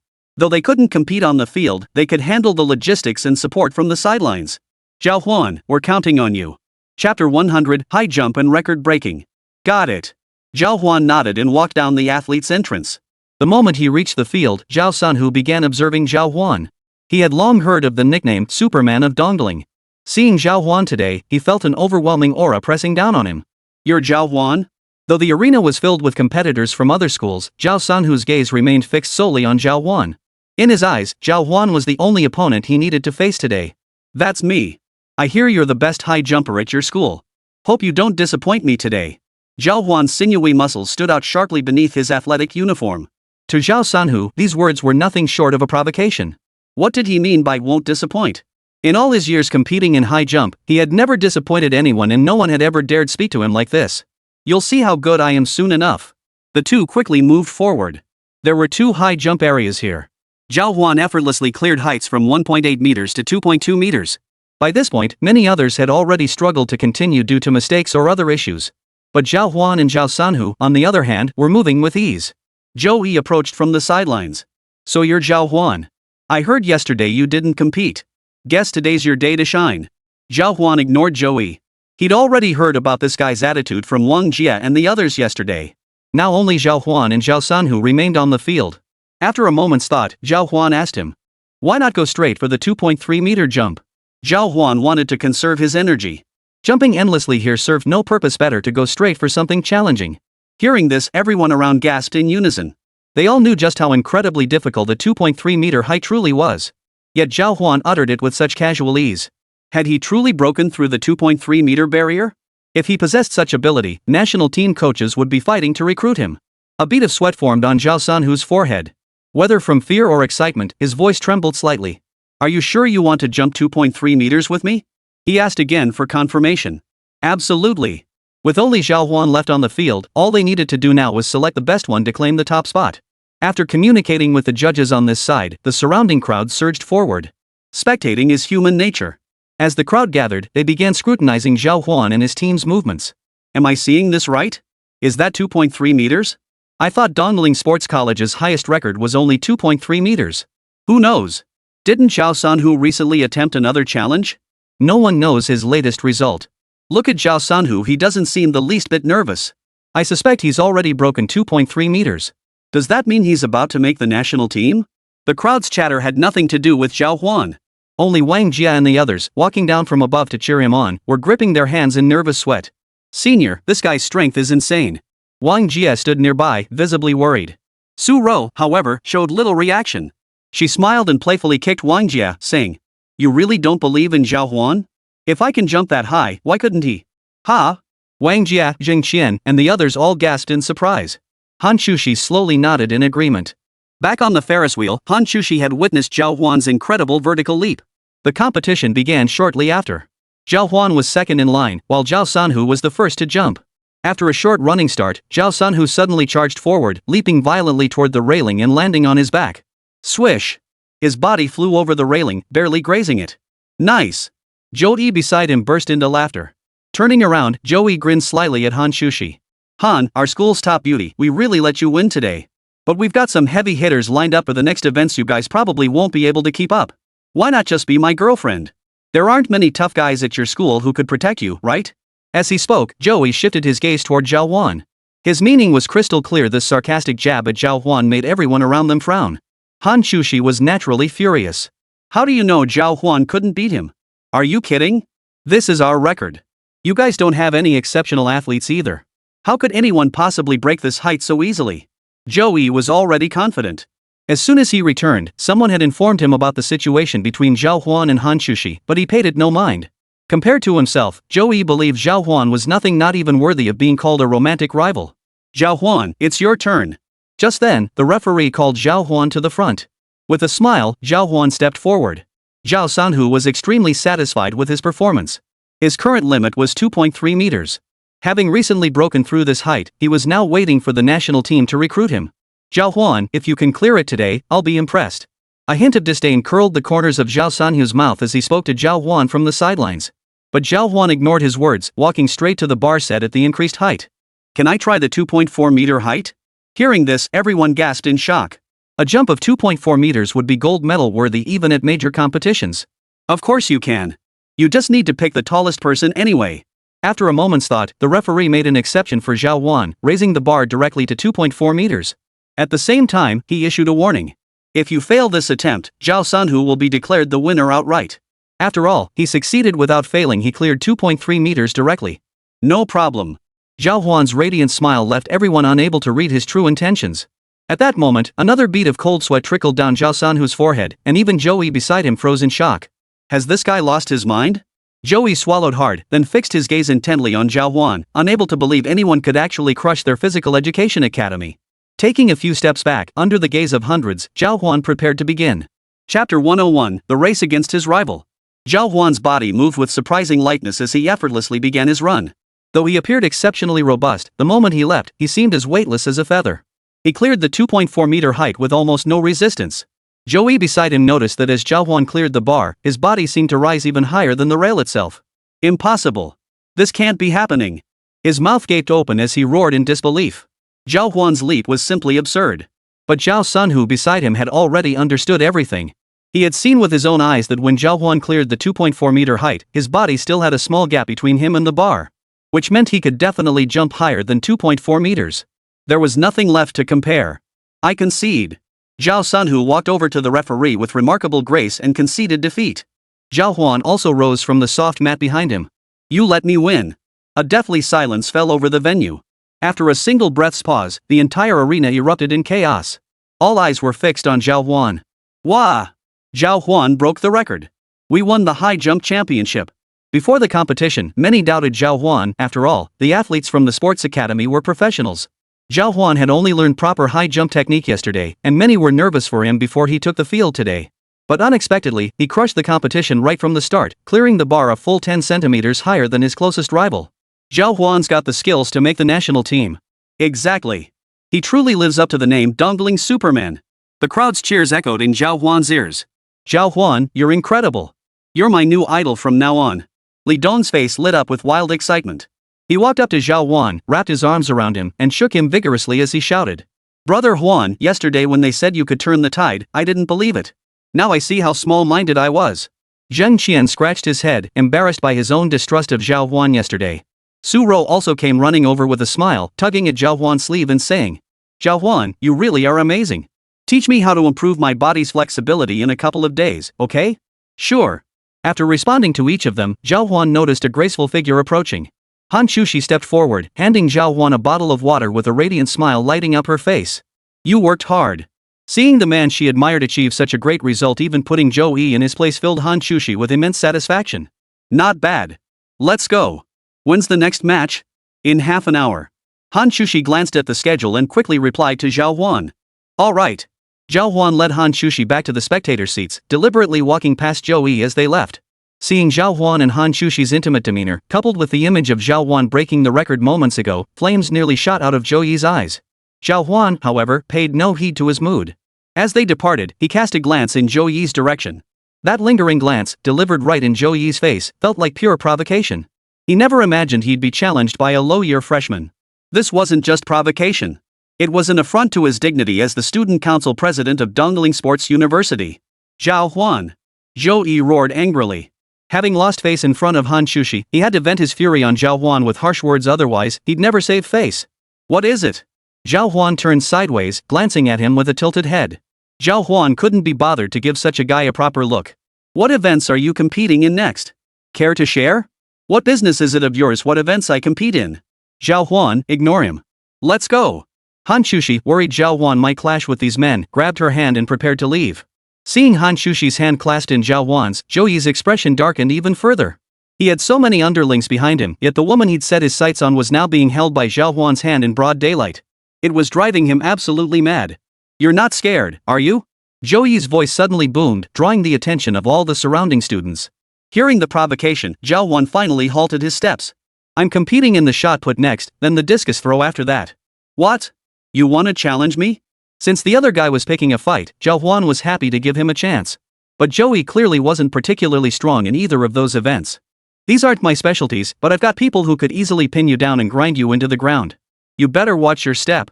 Zhou Yi gritted his teeth, threatening Zhào Huān in a desperate attempt to salvage some of his non-existent pride. Zhào Huān found this rather amusing. What exactly is your field? Spill it. I've got the time and interest today to educate you in your own area of expertise. Hearing Zhào Huān's words, everyone frowned, especially those from Dongling Sports University. The crowd had erupted in fury the moment Zhào Huān declared he'd challenge their student council president. Zhào Huān, you're strong and in great shape, but our president trains in basketball. Basketball is about skill, it's not something you can master just by being physically strong. You've really gone too far. Do you think our academy has no one? If Zhào Huān's high jump had shocked them earlier, what he was proposing now seemed utterly impossible. Zhou Yi's interest peaked, he fixed his gaze on Zhào Huān, hoping to salvage some pride from the situation. Zhào Huān, if you're up for it, let's have a one-on-one best-of-5 match. What do you say? The crowd erupted in excitement at the proposal. Sounds good. We've got half an hour. Let's head to the basketball courts outside the stadium. Outside Dongling Stadium lay several basketball courts where enthusiasts often gathered. On regular days, you could head over here to play. Who brought a basketball? Zhou Yi turned to ask the group of students behind him. Instantly, someone tossed a basketball his way. Over 100 people followed him out to the stadium grounds, eager to catch the game. This was an impromptu game, seemingly insignificant in itself, yet both teams were remarkably well known. One was the student council president from the physical education college, while the other was a muscle-bound hunk from Dongling University. What made it truly captivating was the underlying rivalry over Dongling University's campus beauty, Hán Chǔxī. Did you hear? Zhou Yi is challenging a freshman to a game over Hán Chǔxī, the campus beauty queen. What? Let's go check it out. Chapter 102, Zhào Huān, the basketball novice. Everyone who heard the news was instantly hooked. Before long, a crowd had gathered around the small basketball court next to the stadium. Hundreds of eyes fixed on Zhào Huān and Joey. Joey frowned, glaring fiercely at Zhào Huān as he slowly spoke. Actually, I'm the one at a disadvantage today. Oh? What exactly did you lose? Zhào Huān looked at him, his face full of astonishment. Given my status, even if I beat you at tennis, it wouldn't be a fair victory. On the contrary, losing a single game to you would damage my reputation. Even now, Joey was still putting on airs, convinced Zhào Huān had gotten the better of him. Have you ever considered the embarrassment of losing 3 straight games? You're quite the humorist. Hearing this, Zhào Huān couldn't help but laugh. I'm not being humorous. I finished reviewing all the fundamental athletic movements yesterday. With his quantum reading ability, Zhào Huān's comprehension after reading the books was nothing short of terrifying. Now, Zhào Huān had mastered all the basketball moves and applied them with ease. Unfortunately, Joey couldn't help but laugh upon hearing this. You really are funny. I didn't misjudge you after all. Zhào Huān ignored him, instead taking the basketball in his hands and asking. You first, or me first? You go first. I'm your senior, so I'll let you have the first shot. They were playing a best-of-5 one-on-one match. Hearing this, Zhào Huān raised an eyebrow. If I go first, I'm afraid you'll lose outright, probably without even getting a chance to touch the ball. In their style of match, the winner could continue attacking after each victory. Cut the nonsense. Even if you drag this out, you won't stand a chance against me. A fierce expression flashed across Joey's face. He planted his feet in a horse stance, spreading his arms wide to shield Zhào Huān. The crowd around them, seeing Joey assume his stance, began murmuring among themselves. See that? Joey's reach is way longer than normal. Joey's greatest strength isn't offense, it's defense. Zhào Huān really stepped on a landmine. I recall he won the Best Individual Award at the National Youth Competition thanks to this physical prowess and talent. His individual skills are absolutely top tier. Zhào Huān going one-on-one with him now is just courting humiliation. Basketball is a technical game, not just about raw talent. The voices echoed in Hán Chǔxī's ears. Meanwhile, Wang Jia, Zheng Xinsu, Ro, and the others stood frozen in place, sweating bullets. Zhào Huān finally made his move.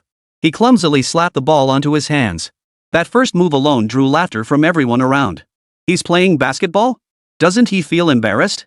Don't start doing those pea-potty style shots next, haha. You know what? I think I'm getting the hang of it. Just as the mocking voices were reaching a crescendo, one person suddenly spoke up. Something's off, look. Zhào Huān's hand, dribbling the basketball, gradually adapted to the motion. Soon, his dribbling grew faster and faster, with tremendous force behind each bounce. In mere seconds, Zhào Huān had mastered the dribbling motion. What's going on? Is this guy learning on the spot? The crowd was stunned, all staring blankly at Zhào Huān. Even Joey on the court furrowed his brow. Zhào Huān, do you even know how to play? Not really, but I can handle playing against you. Zhào Huān replied with dead seriousness. Joey gritted his teeth in fury, forcing out a few words through clenched jaws. Zhào Huān, you're really pissing me off. Today I'm gonna shut you down completely. Go ahead and try. Just as he spoke, Zhào Huān sprang into action. Like a sudden hurricane, Zhào Huān's figure shot toward Joey's left side. Joey's arm shot out to his left, ready to block Zhào Huān's advance. Simultaneously, Joey's right leg surged with power as his body spun sharply to the left. At that very moment, Zhào Huān abruptly spun around, his body swiftly moving to the right. This back-and-forth tug-of-war caught even the elite fighter Joey off guard. Zhào Huān's pivot was too fast. It seemed impossible for a normal human to execute such a maneuver. With such a massive frame and such blinding speed, how on earth did he manage to turn like that? Joey's mind was filled with confusion. But before he could react, Zhào Huān had already slipped past him by a body length. By the time Joey turned around and finally caught sight of Zhào Huān's form, Zhào Huān had already streaked past him. All that remained was a fleeting glimpse of Zhào Huān and the thunderous clang of the dunk. Thud. Thud. Thud. The basketball fell from the rim onto the floor, thudding again and again, as if striking Joey's heart. Joey stared blankly at the basketball lying on the floor, his face frozen in disbelief. Should I keep attacking? Zhào Huān grabbed the ball and asked Joey with a cheerful smile. Many students from the physical education college around them were now looking on in surprise. Outsiders only saw the spectacle. They had no idea how many intense exchanges had occurred between Zhào Huān and Joey in that single moment. All they saw was Joey get fooled by Zhào Huān for a split second before disappearing from Zhào Huān's sight. This is your school's student council president? Your basketball star? That's it? Zheng Qian's mocking voice rang out from the crowd, instantly drawing angry glares from several physical education students. Zhào Huān scores 1 point. The specially hired referee approached. After confirming Zhào Huān had committed no fouls, he flipped the scoreboard to add a point. Senior Joey, you don't seem that great either. I told you before, if I were handling the offense, you probably wouldn't even get a touch on the ball. Zhào Huān's voice echoed in Zhou Yi's ears, making his entire face flush crimson. In that moment, he felt like he wanted to crawl into a hole and disappear. If this had been a normal game, his mindset might not have shifted like this. Today, he'd been the one to pick a fight. Don't get cocky. This time, I won't let you off the hook. Hearing Zhou Yi's words, the crowd finally breathed a sigh of relief. What's this? He actually let Zhào Huān score a point? That's our president for you, what a big picture thinker. I knew it. Our president would never lose to Zhào Huān. The Dongling Sports Academy crowd breathed a sigh of relief. A faint smile touched Zhào Huān's lips. This guy really knows how to make himself look good. Well then, for this second shot, Zhào Huān was eager to see how he would defend. Here it comes. Zhào Huān's voice echoed beside Zhou Yi. Zhou Yi's attention wavered for a moment. When he looked up again, Zhào Huān had vanished from beside him. Completely vanished. Just as confusion set in, Zhào Huān's voice came from above his head. Senior, I'm going for the dunk. Chapter 103, 3-0 defeat, what an embarrassment. Zhou Yi looked up and saw Zhào Huān leaping from the spot. This guy had actually jumped right above his head. Is this even human? This is insane. Earlier during the high jump, they'd thought that was Zhào Huān's absolute limit. Now it seems they were overthinking it. Zhào Huān delivered a textbook slam dunk right in front of them. Just as Zhou Yi opened his mouth, a thud echoed from the back of his head. Zhào Huān scored another basket. The scene left everyone around gasping in shock, unable even to utter their earlier exclamations. When truly stunned, words fail one. As for Zhang Qian and the others, they all erupted into wild cheers. Damn awesome. Ha ha, crushing the student council president of Dongling Sports Academy. Zhào Huān, charge for me. The roars of the crowd surged wave after wave, completely overwhelming the Dongling Sports Academy students on this side. For the first time, Zhou Yi felt fear. This was an emotion he had never experienced in all his years on the court. If he lost today, his reputation would be ruined. He wouldn't even be able to walk through campus with his head held high again. Zhào Huān. He practically gritted his teeth as he shouted Zhào Huān's name. By then, Zhào Huān had already retrieved the ball. Senior Zhou Yi, this is the final game. Just to confirm, you said best of 5, right? Of course. Zhou Yi fixed his gaze intently on the basketball in Zhào Huān's hands. He wanted to see what final move Zhào Huān would use to challenge him. All right. Zhào Huān nodded, then leaped into the air. Zhou Yi charged straight at Zhào Huān. This time, even if it meant committing a foul, he had to block the shot. Zhào Huān's vertical leap was beyond Zhou Yi's expectations. He absolutely couldn't let him jump. But the moment he closed in, Zhou Yi realized he'd lunged at thin air. Zhào Huān had jumped backward. A fadeaway jumper. Oh no! Zhào Huān leapt backward into the air, leaning his body back. With textbook form, he cradled the ball in one hand while adjusting his position with the other. Swish! The ball brushed past Zhou Yi's fingertips and sailed over. Zhou Yi was just inches away from touching the ball close enough to at least alter Zhào Huān's trajectory. But now, he had no chance at all. Whoosh! The ball sailed through the hoop with perfect precision, not even making a sound as it passed through. We won! Zhang Qian shouted the moment the ball sailed through the hoop. Wang Jie and Chen Shuang slapped the sideline railing repeatedly. We won, ha ha ha ha. Su Ro jumped up laughing beside them.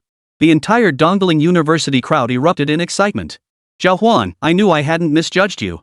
On Hán Chǔxī's side, her tightly clenched, sweaty little hands slowly relaxed. This time, they had won. They had won completely. 3-0.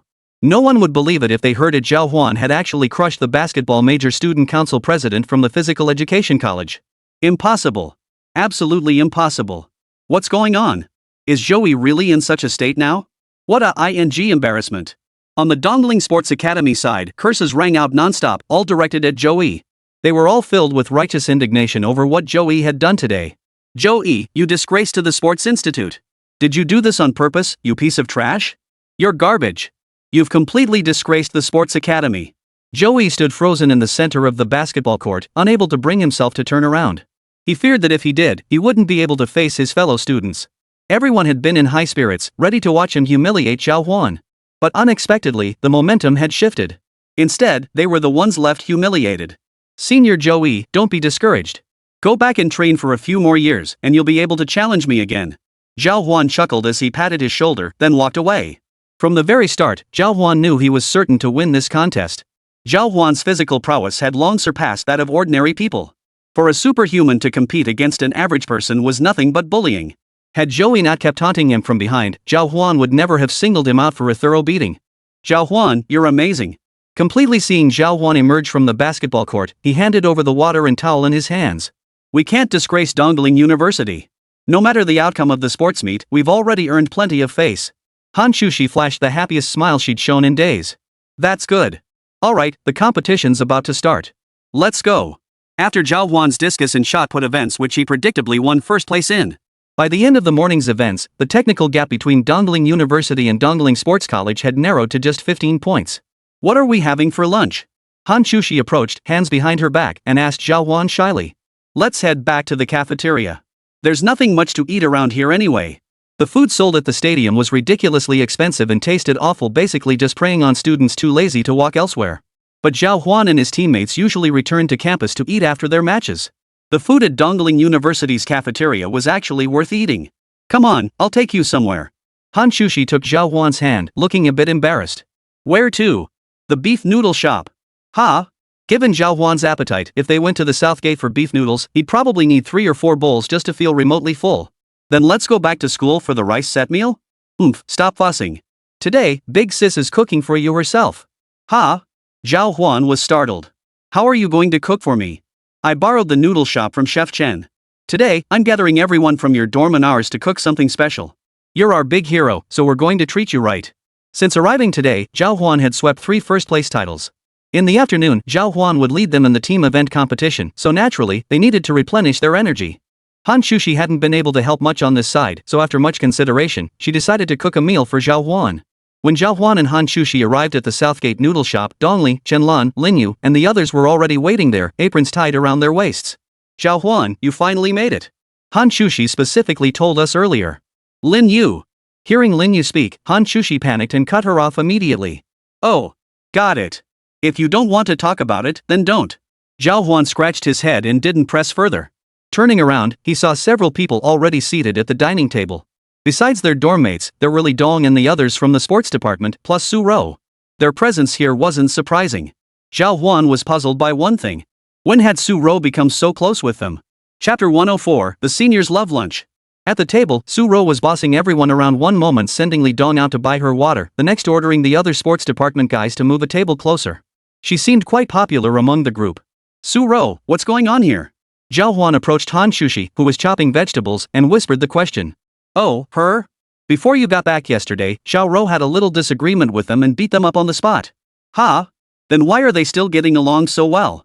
Because a few guys from the sports department discovered Xiao Ro's incredible physical training skills. They've been begging her to take them on as apprentices these past couple of days. Now they're all her disciples. Holy crap! Is that even possible?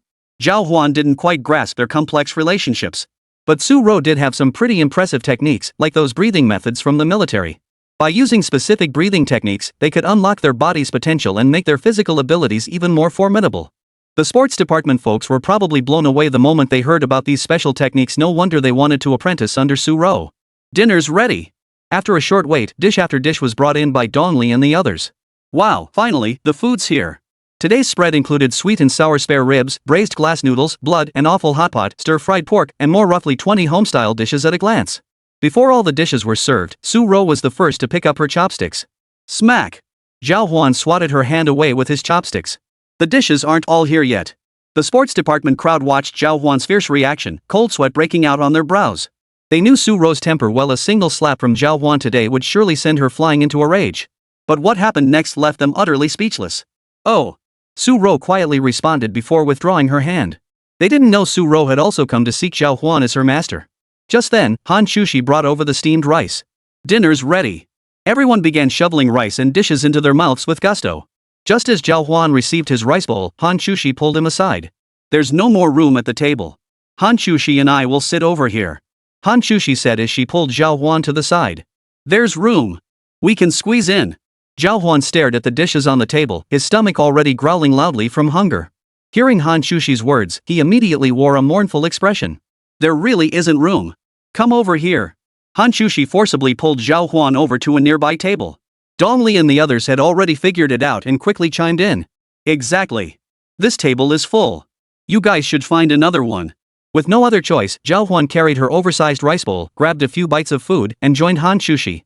Ugh, nothing left to eat. Zhào Huān and Hán Chǔxī sat there, staring helplessly at the dozens of dishes on the distant dining table. Who said there's nothing to eat? Hán Chǔxī snorted and pulled out a large lunchbox. Those dishes are for them. You eat what I made for you. Ha! Zhào Huān was taken aback. But the moment Hán Chǔxī opened the lunchbox, he was utterly stunned.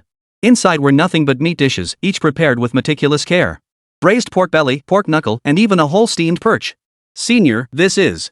Zhào Huān instantly felt the scent of pure happiness wafting toward her nose.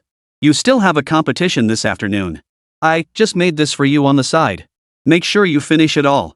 Hán Chǔxī's cheeks flushed slightly as she whispered softly to Zhào Huān. The people around them seemed to catch a faint sound, but they all pretended not to notice. These two had been like this for ages, they were already used to it. Alright, let's eat together. While Zhào Huān was competing in his final 2 matches today, Hán Chǔxī had quickly dashed out and started stewing all the ingredients. That's how all this food came to be. Hán Chǔxī had prepared everything meticulously, and Zhào Huān ate with remarkable speed, practically wolfing it down. Is it good? Of course it is. I think you could open your own restaurant with these skills, senior. Have you always been this good at cooking? If you want more, just bring our school to win first place this afternoon, and I'll make it for you again. No problem. With the tug of war and relay race, we can make up a 15-point gap, right? Zhào Huān asked again, just to be sure. Absolutely. These are major events with high point values. I double-checked, first place in tug of war gets 12 points, and first in the relay race also gets 12 points. Hearing this, Zhào Huān felt reassured. A full 24 points up for grabs. This gave Zhào Huān the confidence to help Dongling University pull off a last-minute comeback. The meal ended quickly. Everyone had witnessed Zhào Huān's appetite before, and paired with the dishes Hán Chǔxī had prepared, this time he managed to polish off 2 bowls of rice using a basin as large as 2 palms. Hán Chǔxī took a few bites before sitting back, watching him with a blissful smile. Oh my. Oh. That's a bit sour. Dongli, Wang Jia, and the others detected a distinct whiff of romantic jealousy in the air and couldn't help whispering to each other. Unfortunately, neither Zhào Huān nor Hán Chǔxī heard their conversation. After devouring everything in sight, everyone stood up. Since they had reserved the entire venue, Master Chen would handle cleaning up their belongings afterward. Back at the stadium, Zhào Huān spotted Zhou Yi and the others discussing something. A large group had gathered together, and no one knew what they were up to. Zhou Yi's group was indeed strategizing for the afternoon's competition, though his plans were starting to get downright shameless. Zhou Yi called over several members who were about to participate in the relay race that afternoon. His expression darkened as he addressed them. We absolutely must win this afternoon's race. Take these first. After speaking, he picked up several pills and handed them to the 4 relay runners. Seeing Zhou Yi slip the items into their hands so discreetly, the 4 athletes felt a twinge of hesitation. Boss, what if someone reports us for this? Don't worry about that. Just focus on winning first place. If it ever comes to light, I'll take responsibility. Trust me, they'll never find out. Alright. What Zhou Yi had given them were performance-enhancing drugs he'd recently acquired. He had secretly taken some during major competitions before. Today, he handed these substances to the contestants as well. After arranging everything, Zhou Yi turned his head and shot Zhào Huān a furious glare from afar. This time, he's out for revenge. Chapter 105, Tug of War and Relay Race. Zhou Yi never mentioned the performance-enhancing drugs to anyone. He had procured them specifically through certain special channels. The purpose was to be prepared for any unforeseen circumstances. Had they not suffered such a crushing defeat today, he wouldn't have immediately distributed the substances to his men. By the way, how about the final leg for me? At that moment, Zhou Yi suddenly turned around and asked his men. Well, Sun Ping, the anchor runner, is our school's sprint champion. Running a relay should be a breeze for him. Zhou Yi shook his head. I embarrassed the sports college today. Give me a chance, I'll take him down in the final lap. No problem. I'll step down then. Sun Ping immediately walked over. He and Zhou Yi were close friends, so swapping positions was no big deal. Many had heard about Zhou Yi's embarrassing incident on the basketball court today. But that embarrassment on the basketball court, no matter how you looked at it, was off the court. But the afternoon's team competitions truly determined the rankings among their 4 schools. If Zhou Yi could just put in a little effort here, the basketball court incident could be overshadowed. Thanks. Zhou Yi murmured to Sun Ping before heading off to prepare. Meanwhile, Zhào Huān and the others arrived at the tug-of-war competition site. This tug-of-war competition consisted of 2 rounds. In the first round, Zhào Huān's team faced off against Dongling University of Science and Technology. They were already ranked at the bottom, and even if they won this tug-of-war, it wouldn't propel them much higher, so their morale was understandably low. Before Zhào Huān even exerted himself, the match was over.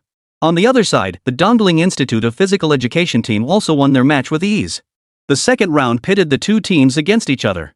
Tensions flared the moment the 2 sides met. Zhào Huān, I hope you skinny-armed, skinny-legged lot don't disappoint me too much. Hán Chǔxī and the entire student council group were visibly excited. The tug-of-war competition was one of Dongling University's key events. Winning it would allow them to significantly close the points gap. 1, 2, 3, pull. The crowd chanted relentlessly, pulling the rope toward them with every step. Zhào Huān had yet to feel the limits of his own strength. After all, during his high school days, he'd always been excluded from athletic events, though everyone knew he possessed remarkable strength. Today, stepping onto the field, he finally had the chance to unleash his full potential. His muscle fibers tensed, and with each chant, he unleashed tremendous force. As someone meeting the height and weight requirements, Zhào Huān was positioned at the very end, anchoring the rope. Typically, the front runners provided the primary effort, with the anchors simply holding the rope. But Zhào Huān was different. The combined strength of 3 or 4 people ahead of him couldn't match his own. The Runping Dongling Institute athletes shouted at the top of their lungs. But it was useless. Follow my rhythm. Stop shouting. Zhào Huān's voice quickly drowned out the shouts of the Dongling University team members. The crowd immediately fell silent. 1, 2, 3, pull. As Zhào Huān commanded, a tremendous force yanked the front members backward. Only then did they finally realize where that strange, discordant sensation in their hands had come from. It turned out they hadn't coordinated properly with Zhào Huān. Now, in perfect sync with Zhào Huān, the original 10-person team seemed to possess the strength of 15. Charge! The group shouted in unison, straining with all their might. Meanwhile, the Dongling Institute of Physical Education team was being gradually pulled toward Zhào Huān's group. What the hell is going on? Damn it, put some muscle into it, you dumbass. How am I not pushing? You're the one just yelling and not moving, aren't you? Soon, they began bickering among themselves, each accusing the other of not pulling hard enough. In this kind of team competition, once morale falters, defeat becomes highly likely. That's exactly what happened to them now. Within mere breaths, they lost the match. We won. We're so close to the score. Zhào Huān is awesome. The crowd cheered and gathered around Zhào Huān. Pulling on the rope, they could distinctly feel the immense force surging from behind. But as soon as they gathered around Zhào Huān, they felt a bit awkward. According to the planned routine, they were supposed to lift him up. But judging by his height and weight, that probably wasn't going to work. In the end, they could only circle around him, shouting non-stop. Zhào Huān, you're amazing. Li Dong stepped out from the group, giving Zhào Huān a thumbs up in admiration. It's all thanks to everyone. Without you all, we wouldn't have won this round. Zhào Huān was absolutely right. It was precisely because of their trust that Zhào Huān could rally them with his chants, gradually pulling them closer. You're too modest. Go rest up, the final relay race is about to start. Li Dong quickly escorted Zhào Huān over to Hán Chǔxī, who began introducing him to the relay teammates. Zhào Huān, these are the track and field students specializing in sprints. Which leg would you like to run? The anchor leg. Zhào Huān possessed extraordinary explosive power. They were competing in a 1,000-meter relay, with each runner covering over 200 meters. There could be no mistakes along the way, or they risked being overtaken by others. After all, covering over 200 meters took less than half a minute for most runners. Absolutely no one could afford to make a mistake. Otherwise, trying to make up the gap in those mere tens of seconds, it would be nearly impossible. The final leg can't afford any problems. Are you really up for this? You seem to have already exerted a lot of strength during the tug of war earlier. The sports majors weren't doubting Zhào Huān, they knew his abilities were formidable. But no matter how strong someone is, their stamina has limits. It's fine. Zhào Huān's breathing was steady, his expression calm and composed. He didn't look like someone who'd just exerted tremendous effort. What Zhào Huān hadn't told them was that besides the physical enhancements from the system, he also possessed an unearthly recovery speed. His stamina recovered at several times the rate of a normal person. That was why, during military training, when Lin Feng punished him by making him run laps around the track, Zhào Huān could keep going like it was nothing. Alright, since that's the case, you take the final leg. The three of us will do our best to close the gap. This is the Sports Academy's flagship event. They've got several athletes on the verge of making the national team. Hán Chǔxī had already briefed them on their opponents. Zhào Huān was taken aback upon hearing this. He hadn't expected to face such professionals. Chapter 106, The Final Showdown. Alright, we'll meet force with force. After a brief rest, Zhào Huān made his way to the relay race venue. The moment Zhào Huān arrived today, he sensed an intensely resentful gaze fixed on him from behind. Zhào Huān was highly sensitive to such suggestions. Turning his head, he spotted Joey standing in the distance. His position directly mirrored Zhào Huān's. It seemed he was also the final runner. You're here for revenge again, huh? Zhào Huān smiled cheerfully at him. This calmness only made Joey feel even more furious. He'd already lost face today. He never expected Zhào Huān to bring up that earlier incident again. Joey was nearly driven mad. Pointing at Zhào Huān, he spat out angrily. Zhào Huān, don't get too cocky just yet. I'll make you lose so badly you'll be crawling on the ground looking for your teeth. At some point, Joey's threats had lost all their weight in Zhào Huān's eyes. Seems like you still haven't learned your lesson? Zhào Huān's voice echoed beside his ear. Zhào Huān's contempt was the greatest insult he could receive. After the basketball court incident, everyone at their school had been tearing him apart. If he couldn't redeem himself now, he'd likely face an extremely humiliating situation returning to school as a pariah. Heh, Zhào Huān, you've got a few last minutes to bark like a dog here. Better watch your mouth or you'll suffer even worse when you lose. Zhào Huān frowned. This guy kept provoking him. After Zhào Huān pinned him to the ground and beat him senseless, he still had the nerve to come looking for trouble. What a jerk! Zhào Huān cut off the conversation, walked over to his teammates, and began going over the next steps and precautions. After confirming everything was in order, the entire team took their positions on the track. Under the referee's guidance, each competitor took their designated starting position. Go Dongling Sports College. Go Dongling University. Crush them. Dongling University of Science and Technology is the strongest. Wave after wave of cheers erupted from the stands, as this final match captured everyone's attention. This team event served as the grand finale of the entire athletic meet. Track and field has always been a thrilling and captivating event. It was precisely this intense focus that drew the crowd here. Regardless of rankings, at this very moment, they were united by their passion for sports. As Zhào Huān stood on his lane, warming up and ready to go, a voice reached his ears. Though faint, it was crystal clear. Zhào Huān, go for it. The voice was all too familiar to Zhào Huān. It was Hán Chǔxī. Zhào Huān turned his head toward the stands and gave a slight nod. Hán Chǔxī flushed when she caught his gaze. In recent times, they had unleashed nearly all their strength, needing only this final push to claim the crown. Zhào Huān's heart was racing with excitement. Ready, set, go. Bang! With the referee's command and the crack of the starting pistol, the runners surged forward. The athletes from Dongling Sports Academy truly possessed extraordinary running speed honed through rigorous training. For students from ordinary schools, keeping up was simply impossible. But Zhào Huān and his teammates from their school kept pace with them. The first leg saw them fall behind by less than 3 meters. Zhào Huān can still catch up. Even someone like Hán Chǔxī, who wasn't particularly knowledgeable about sports, could tell that the current situation was looking good. After all, they had Zhào Huān. But then the second leg began to falter. Their second runner was specifically positioned to widen the gap. His pace was several notches faster than the first leg. The moment the second runner finished his leg, Zhou Yi's expression, which had been clouded, instantly cleared up. He grinned as he watched Zhào Huān nearby. Zhào Huān, your deficit keeps growing. Looks like your catch-up plan isn't working out, huh? How do you know I won't make up this gap right here on you? Zhào Huān paid no mind to Zhou Yi's provocation. After all, Zhào Huān's gaze had long been fixed on a figure in the distance. Their third runner. Before the race began, Zhào Huān had assured them that as long as the gap didn't exceed 30 meters, he could catch up. Upon hearing this, everyone naturally nodded in agreement. They'd been given a 30-meter head start. If they couldn't manage that, they'd deserve a scolding. Here you go. Sure enough, during the third leg, Dongling University's team still managed to close the gap to within 20 meters, a significant distance short of 30. They all knew this was safe. But the spectators in the stands didn't know that. Hán Chǔxī, Wang Jia, Li Dong, and the others felt their hearts pounding out of their chests. There's a gap of 10 to 20 meters. No way. Li Dong was the first to lose his composure. He wanted to win so badly. No, it looks like it's already over 20 meters. Zheng Qian chimed in from the side. It's over, it's all over. Chen Shuang cried out. Don't be such a pessimist, it hasn't reached Zhào Huān yet. In the end, it was Su Ro who kept her cool. She knew Zhào Huān's terrifying physique was exceptionally formidable. Just as the crowd was shouting in panic, the final leg arrived. Zhou Yi took the lead. Before taking off, he even deliberately glanced at Zhào Huān. His gaze was filled with nothing but scorn. Zhào Huān, I'm off. With that, he shot forward like an arrow released from its string, vanishing in a flash. Everyone's hearts leapt into their throats. Just then, a loud shout rang out. Here he comes. It was Zhào Huān's third bat teammate arriving. Count on you. He shouted loudly. Zhào Huān had no time to respond. The baton had barely touched his hand when he surged forward. His initial burst of speed was several times faster than Zhou Yi's earlier. At that moment, Zhou Yi's physical strength, amplified by the effects of the performance-enhancing drugs, had reached its peak. The path ahead was completely clear. All he needed to do was keep running to claim the crown. Lead their school to victory. What basketball court grudges? What 3-0 loss to Zhào Huān? All meaningless now. His emotions surged to the limit, racing alongside the flow of his blood. But then, a voice called out from behind him. Running that fast, I almost couldn't catch up to you.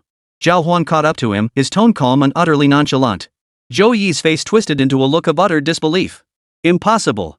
Absolutely impossible. This kid, could he actually catch up to me? What the hell? That's over 30 meters. And that's with Zhou Yi on performance-enhancing drugs, his physical capabilities significantly boosted. Did he ride a rocket or something? Zhou Yi's eyes widened in terror. He whipped his head around just in time to see Zhào Huān glide effortlessly past him. This match. He was going to lose. Chapter 107, Final Say. Without the slightest surprise, Zhào Huān flashed past him in the blink of an eye. For Zhào Huān, whether his opponent was on performance-enhancing drugs made absolutely no difference. His explosive power far surpassed that of ordinary men, and his stamina and endurance were formidable. Swish! Like an arrow released from its string, Zhào Huān broke free from the final constraints of the track. Ding! The sound of the race ending echoed. Zhào Huān took first place. Wah! Hán Chǔxī, usually as pure as a goddess, let go of her composure and screamed with joy. They had completely dominated this final match. Their score was 3 points higher than Dongling Sports College's. A 3-point lead in total points meant they had clinched first place. They had won the competition among the 4 major institutions. Yes! Awesome! Countless Dongling University students in the stands erupted in cheers. The crowd swiftly descended from the stands, surrounding Zhào Huān. This time, even though Zhào Huān's frame was enormous and his weight staggering, the surging crowd still managed to lift him straight up. Before Zhào Huān could even grasp what was happening, he was hurled skyward. A 30-meter chase. He claimed the crown. Such an achievement would be celebrated as a legend at any university.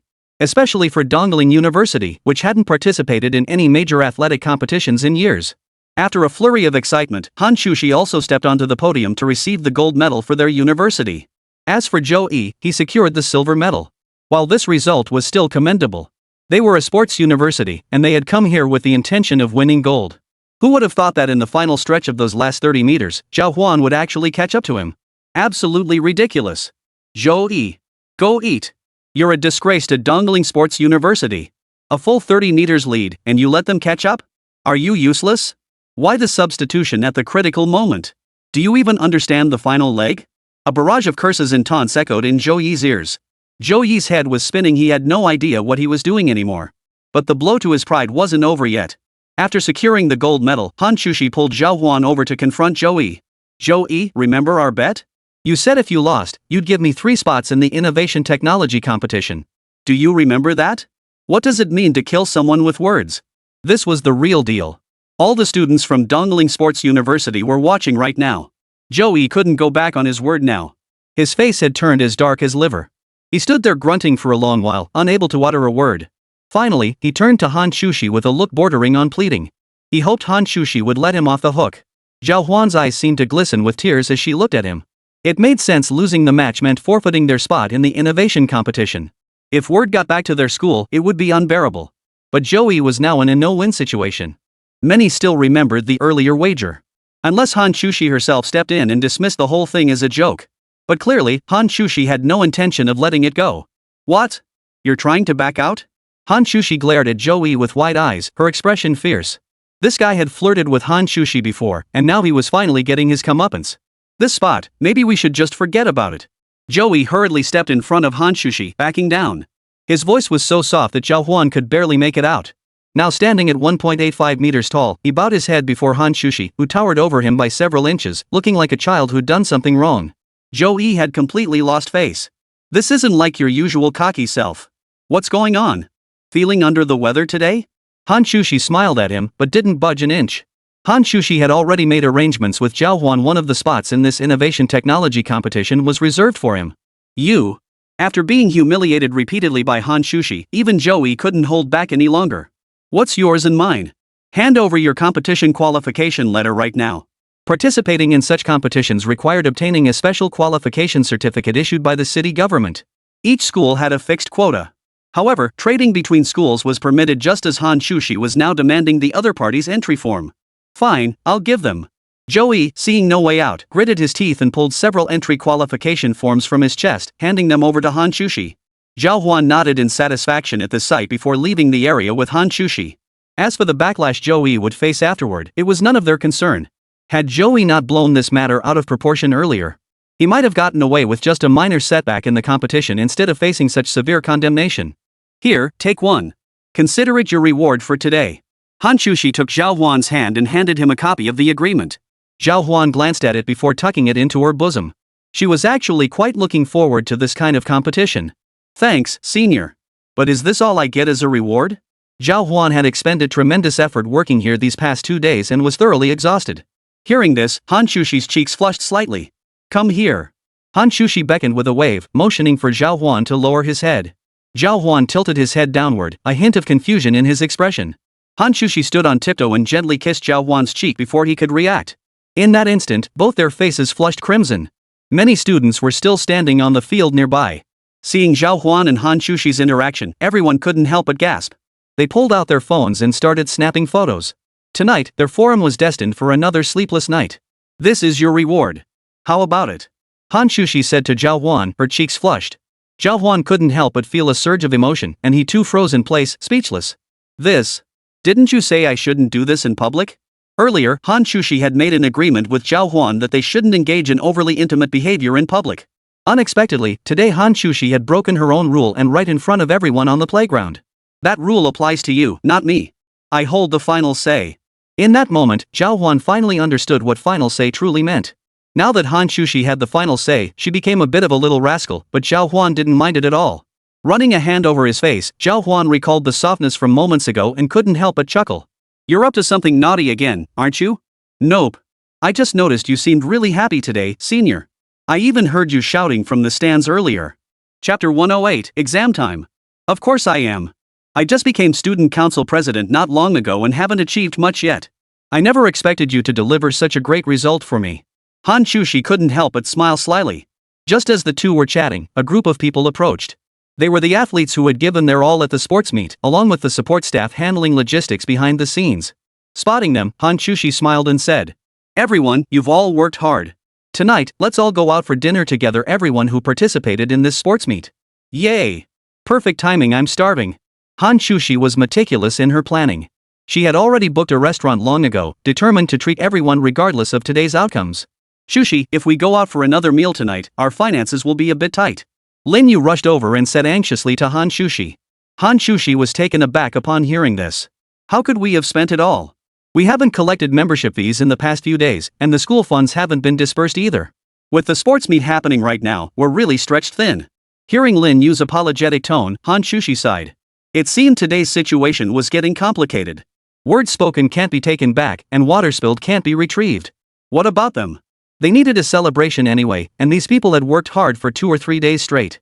If she couldn't deliver on her promises, Hán Chǔxī would lose face. After all, as the student council president of Donglin University, failing to deliver on her promises, that would definitely leave a lot of people feeling uncomfortable. Just as the two stood by, growing increasingly anxious, Zhào Huān walked over and pulled Hán Chǔxī aside. "Senior, did you forget about me? I'm a bit of a local big shot, you know. While Zhào Huān's wealth might not rank citywide, it certainly dominated at Donglin University. He couldn't find a single person richer than him. You're offering this to us? I could never repay you." Hán Chǔxī knew exactly how deep Zhào Huān's pockets ran. But even if they got through this crisis today, Hán Chǔxī and the others would still be in dire financial straits. After all, the student union's funds mostly came from school subsidies, with only a small portion donated by members themselves. Recently, the school had stopped providing subsidies altogether, even cutting several programs. This meant their future finances would grow increasingly strained. "This is small change." Zhào Huān handed over a card with a cheerful smile. Hán Chǔxī had always prioritized her own interests, so Zhào Huān certainly wouldn't put her in a difficult position. "Consider this card our activity fund." Hán Chǔxī was taken aback. "How much is on it?" "We'll figure out a way to pay you back later." "What repayment? You couldn't afford it anyway." Zhào Huān had deposited 100,000 yuan into this card. "It was meant for emergencies, but who would have thought we'd actually need it today?" "No way. I have to pay you back." Hán Chǔxī was stubborn. She never liked taking advantage of others. Hearing this, Zhào Huān couldn't help but laugh. "In that case, why not treat this as an investment fund for our student council? You can manage it for me, and we'll split any profits 50-50 between me and the council?" "That works. It'll give lazy Lin Yu something productive to do." Today's funds were insufficient, and it was Lin Yu who had just discovered the shortfall. She had often been prone to slacking off before. Even though she was the accountant here, she'd never properly reconciled the finances. Logically, the clever Lin Yu should have been able to sort out the accounts easily with a little time. But she still hadn't figured it out, which was highly incompetent. No wonder Hán Chǔxī was so furious. "Find some time soon, and we'll discuss that fun matter. Let's grab dinner first tonight." Hán Chǔxī grabbed Zhào Huān and led the group out to dinner. Many people were feeling quite excited today. Especially Li Dong and the others, seeing just how capable Zhào Huān was, had left them thoroughly impressed. At the dinner table, they couldn't help but rush over to Zhào Huān and ask him, "Zhào Huān, how did you train your body to become so incredibly strong? Could you teach me?" "I don't think I can teach you that. It's just something I was born with." Zhào Huān couldn't help but scratch his head, and everyone else gaped in astonishment. Truthfully, Zhào Huān's height alone was something he couldn't teach them. After all, combining that height with such a physique without natural talent, it simply wouldn't be possible. Hearing this, the others could only nod helplessly. It seemed impossible to learn any physical training methods from Zhào Huān today. Just as everyone was eating, Wang Jia walked over. Zhào Huān, classes start tomorrow. Here's our schedule. When you get back, make sure to organize the books you picked up and bring them to class tomorrow. When Zhào Huān visited the Happy Valley headquarters a couple days ago, Wang Jia and the others had gone to retrieve the new textbooks. They'd even treated the students to a meal while they were at it. Time sure flies. Classes are starting already. Yeah, I heard there's a test tomorrow too. It's supposed to gauge how much our skills have improved since enrollment. After we finish today, maybe we should hit the books for a bit tonight. Ha! Zhào Huān furrowed his brow. She hadn't expected an exam tomorrow. These diagnostic tests were typically held right after entering university. Generally, it's just to gauge everyone's abilities. After all, there were many cases of people attending under false pretenses. As one of the nation's more prestigious institutions, Dongling University also needed to conduct such screening. This screening also served to determine their current level of knowledge. Alright, I'll go back and hit the books. Zhào Huān didn't dwell much on the matter. His academic performance had always been strong. As long as he had time to review, he could achieve a solid score. Not to mention that just a couple of days ago, Zhào Huān acquired the special skill of quantum speed. With this ability, Zhào Huān could effortlessly finish an entire book within minutes. Subjects like Chinese, math, English, and science comprehensive exams were no challenge for him. Dinner wrapped up quickly. Hán Chǔxī seized the moment to approach Zhào Huān, hoping to chat and suggest they go for a walk. Zhào Huān, are you free tonight? Not really. I need to study tonight. The diagnostic exam is tomorrow. Ha! Disappointment tinged Hán Chǔxī's voice, but she understood the bigger picture and knew the importance of the diagnostic exam. Alright, do your best tomorrow, especially in English. If you score well, you might even get to take classes with me. Ha! What do you mean? Chapter 109, The Top Student in the Dorm. This exam acts as a screening tool. It's pretty tough. Hán Chǔxī's words left Zhào Huān momentarily stunned. Why is that? Isn't it just meant to test our academic foundation? Other schools might do that, but not ours. We're a prestigious institution. After all, our goal is to cultivate top-tier talent for society. Then what do you mean about taking classes together? There's an English exam that requires a vocabulary of 6,000 words. If you do well, you might be able to skip a grade and study with our upperclassmen. Plus, I could pull some strings to transfer you into our class. The thought of attending classes with Zhào Huān filled Hán Chǔxī with excitement. Meanwhile, Zhào Huān felt the pressure mounting. If tomorrow's exam was too difficult, there would likely be a lot of people failing miserably. Alright, let's do it. I'm heading back to the dorm to study. Do your best tomorrow. Hán Chǔxī stood behind Zhào Huān, offering encouragement. Zhào Huān waved back, his face full of worry as he hurried back to the dorm. Wang Jia, Zheng Qian, and the others had all returned here early. As soon as Zhào Huān arrived, he saw them catching their breath while picking up their books to study. Is tomorrow's exam that terrifying? Why are you all studying so hard? Of course. Just look at our school's past freshman placement exam results. While many pass, most scores are dismal. I don't want to end up like that. Chen Shuang remarked softly from the side. Truth be told, each of them had demonstrated exceptional foundational abilities to gain admission to Dongling University. Their college entrance exam scores spoke for themselves. Each of them scored exceptionally high and naturally refused to settle for just passing. But after the summer break, compounded by a month of military training, much of the knowledge stored in their minds had already faded. Just as Zhào Huān was surprised, Wang Jia beside him slowly spoke up. I want to enroll in the accelerated program. That way, I can get my diploma by the end of my junior year's first semester, leaving more time in the second semester to prepare for internships. It was only their freshman year, yet Wang Jia had already planned so far ahead. Brother Jia, you're impressive. Zheng Qian chimed in with a chuckle. I don't really have any big goals myself. I just want to join a sophomore class for lectures. Who knows, maybe I'll even find a senior girl to date. Seeing everyone so enthusiastic, Zhào Huān couldn't help but ask about the difficulty of this exam. How does this compare to the college entrance exam in terms of difficulty? I heard there are competition-level problems tomorrow. Even if you ace the college entrance exam and could solve them, you'd run out of time unless you could skim through 10 lines at a glance, list all the given conditions, and calculate 3 times faster than a normal person. This exam is going to be a widespread beating. Let's just aim to pass first. Otherwise, freshmen get punished with labor duty. Labor? Yeah. Failing the exam means your foundation isn't solid, so the school will offer extra courses for those with low scores. In return, they have to clean every area of the campus for a whole year. Their freshman course load was already going to be pretty intense. Zhào Huān's face clouded over when he saw the thick stack of over a dozen textbooks before him. On top of these books, if they had to relearn high school material too, they'd probably be exhausted. Study, study. Only now did Zhào Huān truly grasp the sheer terror of this exam. He quickly grabbed the books and began flipping through their contents. Fortunately, they had all brought their high school textbooks with them when they first entered university. Math, English, and Science Comprehensive. Zhào Huān read through the entire review manual cover to cover. But it still felt insufficient, even though he now possessed quantum reading, the ability to take in 10 lines at a glance. The dread of tomorrow drove Zhào Huān to reread it several more times. Looking up and snapping back to reality, Zhang Hui noticed all his roommates had pulled out their small desk lamps. Outside, the lights in the other dorm buildings had long since been turned off. Only in their dorm building did freshmen of all kinds continue their relentless studying. This competition is insane. Zhào Huān sighed helplessly, pulled out his college vocabulary book again, and began memorizing words. Compared to others, Zhào Huān had one advantage: he had mastered the quantum reading method. He tackled this vocabulary book through sheer force of memorization. He forced himself to read it 35 times, eventually committing everything to memory. According to Wang Jia, the English exam was scheduled for the day after tomorrow. Tomorrow's entire day would be devoted to math and science comprehensive exams, mandatory subjects for mechanical engineering students like them. Huff. A dizzying sensation slowly crept into Zhào Huān's mind. By 3 a.m., Zhào Huān could hold on no longer. Guys, I'm going to sleep now. Good luck. Alright, make sure to wake me up tomorrow morning. I'm afraid I'll pass out at my desk. Me too. You're the one who's supposed to wake us up. Zhào Huān nodded helplessly, set his alarm for 8 a.m. the next morning, and prepared to sleep.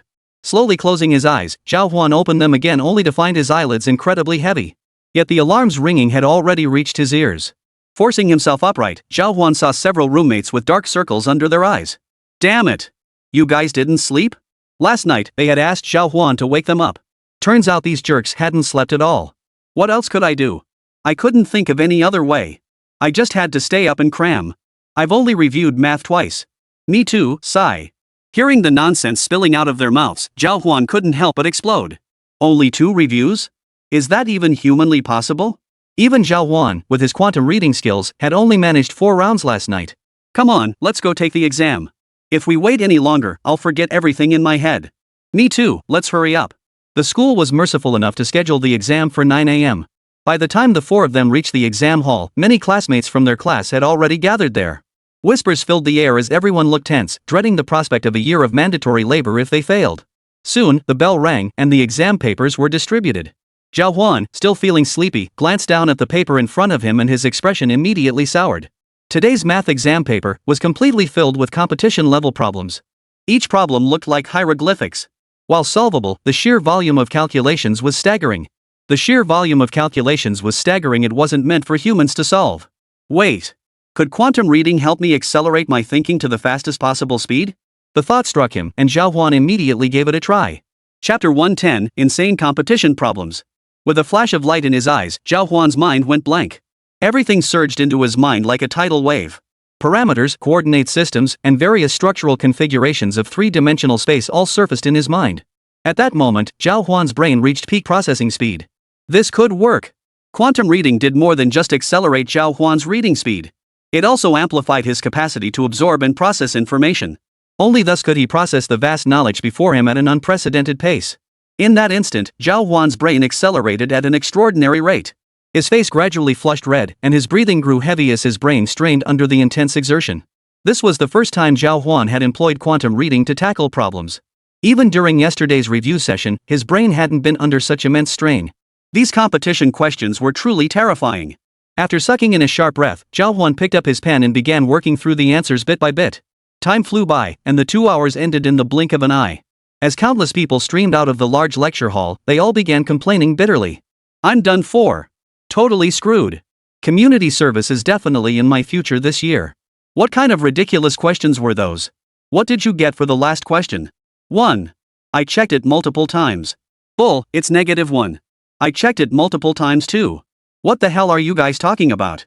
Isn't the answer to the last question pi? You're the one who's off the rails. Where did you get pi from? Hearing their argument in the hallway, Zhào Huān sighed helplessly. Pushing through the crowd, Zhào Huān was so exhausted he just wanted to grab a bite to eat. But Wang Jia and the others caught up from behind and grabbed Zhào Huān. Come on, let's go back and study.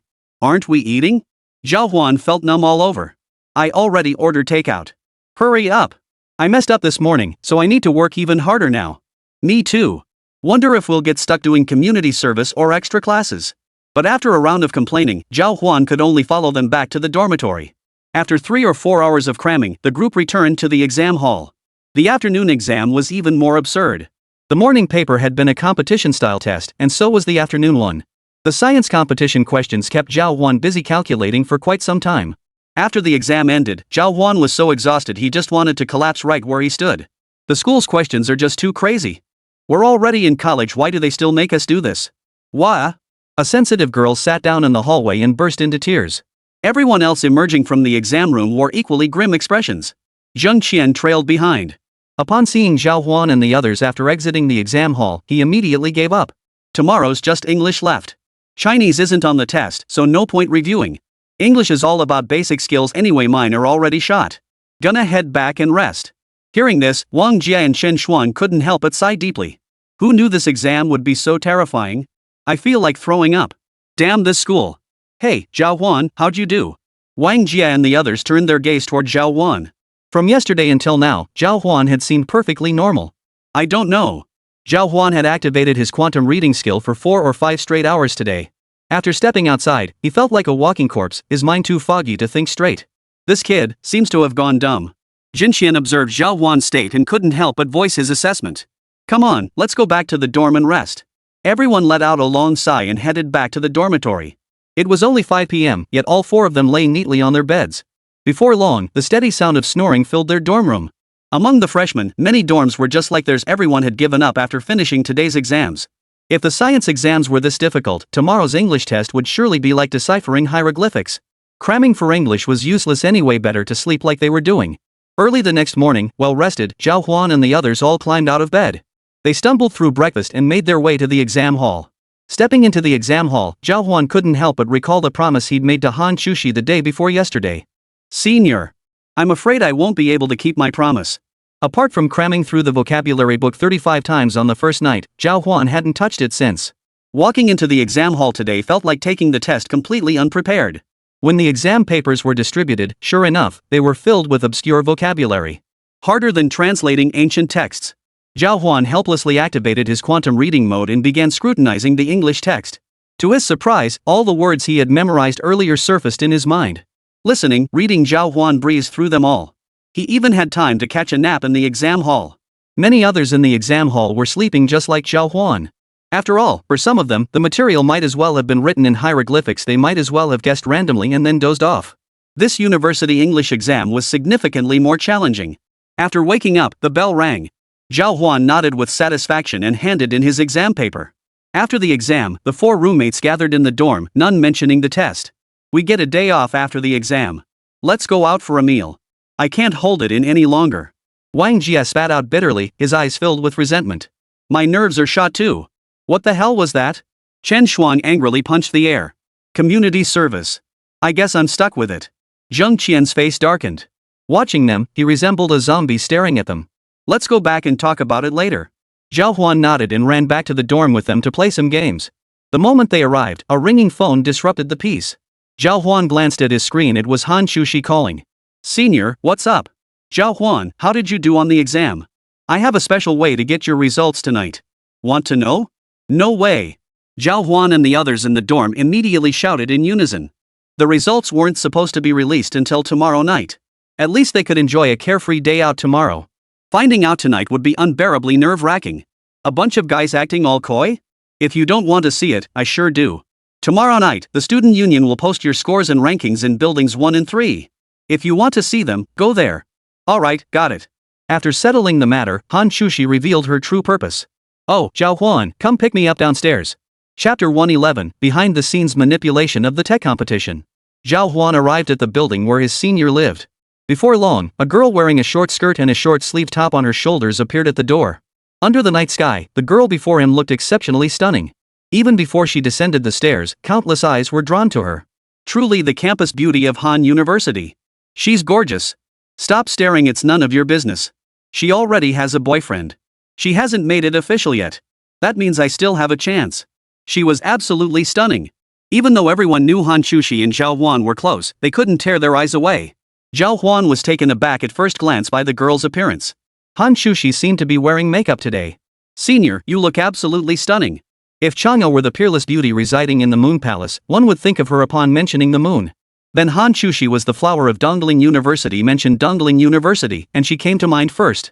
What are you staring at? It's rude to stare at a girl like that.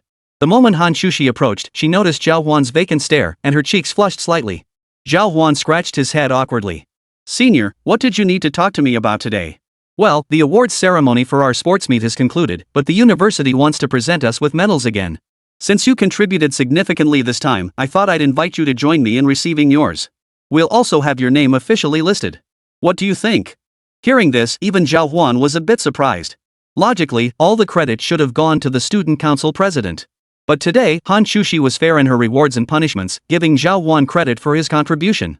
Such a decision was truly magnanimous. Senior, you're so kind. It's nothing. You deserve it. I think you should find a chance to polish yourself up properly. That way, you won't embarrass me when you go out. What do you mean? The whole school knows about you now. The innovation technology competition is coming up soon. If you enter it, you might even get some support from others when forming teams. We can form teams? Yes. Your spot was reserved for you, but the other members are all seniors from the mechanical engineering department. They're all incredibly talented. Having a powerful backer really does make things easier.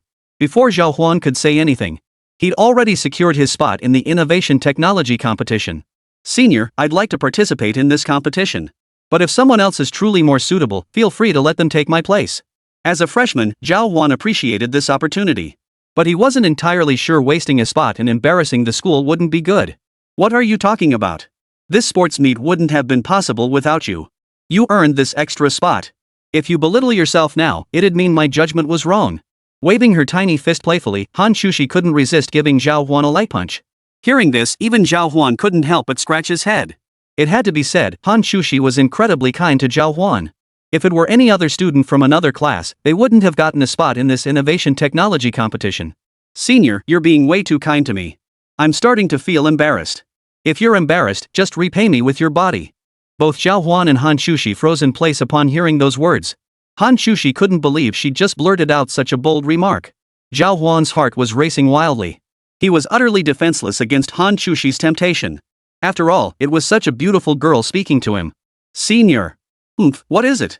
Are you suddenly feeling shy now? Now that the words had been spoken, Hán Chǔxī's personality meant she wouldn't back down. Zhào Huān could only chuckle and scratch his head. Senior, you're really treating me like I'm invisible here. What do you mean? Are you going to assign me a bunch of good teammates again so I can coast to a win? At this, a flicker of embarrassment was visible on Hán Chǔxī's face. Haha, good to know. This competition is full of prize-worthy participants anyway. Since you secured 3 spots for our school, we'll naturally give you some perks. Hán Chǔxī's tone visibly perked up with excitement. Oh, and I'm going too, you know. Ha! Big Sis will lead you to win the gold prize. Hearing this, Zhào Huān was thrilled. If Hán Chǔxī personally led the team, given her competitive nature, they were bound to win. Then you absolutely have to take me alone. Seeing Zhào Huān, a man of such imposing stature, actually bow his head like this, Hán Chǔxī couldn't help but laugh out loud for the first time in ages. It had to be said, people truly loved contrasts. The one Zhào Huān was creating right now felt incredibly real. This time I'll show you just how powerful I am. But senior, aren't you a Chinese major? Her face flushed from pale to crimson, and she seemed a bit embarrassed. Ah, that's true. But it's for the competition, right? And for the innovation technology contest, we just need to get some research from the school. As long as we can expand on it a bit, we can win an award. Alright then. Oh, by the way, wanna see your scores? Hán Chǔxī suddenly pulled out her phone and said excitedly to Zhào Huān. Better not. The results come out tomorrow anyway, right? No. Look at it. What if you did really well? Then you'd get to celebrate early. Hán Chǔxī held her phone temptingly, waving it in front of Zhào Huān. Seeing this, Zhào Huān scratched his head helplessly. If I look now, I bet the rest of our dorm won't be able to resist either. Let's just wait for the recheck. Their exam scores were calculated by machines. Only the short answer questions were graded by teachers. These teacher-graded sections underwent double-checking to ensure accuracy. Hán Chǔxī had received the first version of the results, so their accuracy wasn't guaranteed. If you don't want to know, then forget it. Seeing that she couldn't tempt Zhào Huān, Hán Chǔxī gave up on the idea and tucked her phone back into her pocket with a smile. Guess I won't be able to cheer you up after all. Hearing Hán Chǔxī's muttered words, Zhào Huān raised an eyebrow. Could it be that her exam results were actually pretty good? But those exams were so difficult. Without activating his quantum reading skill, those exams were still as incomprehensible as hieroglyphics to Zhào Huān. But Hán Chǔxī's words piqued Zhào Huān's curiosity. Speaking of scores, just how many points could he possibly have earned? Zhào Huān was dying to know. Chapter 112, The Bathhouse Incident. Senior, how did I actually do? The exams these past 2 days had been incredibly difficult, leaving Zhào Huān inwardly screaming in horror. Hearing the exam results only made her feel worse. Any normal student wouldn't want to know their results early. Didn't you say you didn't want to see them? To be honest, Zhào Huān had no idea what she'd written during these past 2 days of exams. Not to mention expectations about the scores. Zhào Huān had no intention of dwelling on it at all, but once Hán Chǔxī started stirring things up, he couldn't help but feel provoked. Hán Chǔxī had now perfectly pinpointed Zhào Huān's weak spot. Her tone was teasing, even condescending as she began to bully Zhào Huān. Sis wants to see your exam results? Do I need your permission? Unless you beg me right now, I'm about to spill your scores. Hearing this, Zhào Huān couldn't help but sigh inwardly. Senior, you seem unusually aggressive today. Just teasing you. Hearing this, Zhào Huān quickly begged for mercy. Please, senior, just let me see them already. Zhào Huān was already well aware of the recent developments.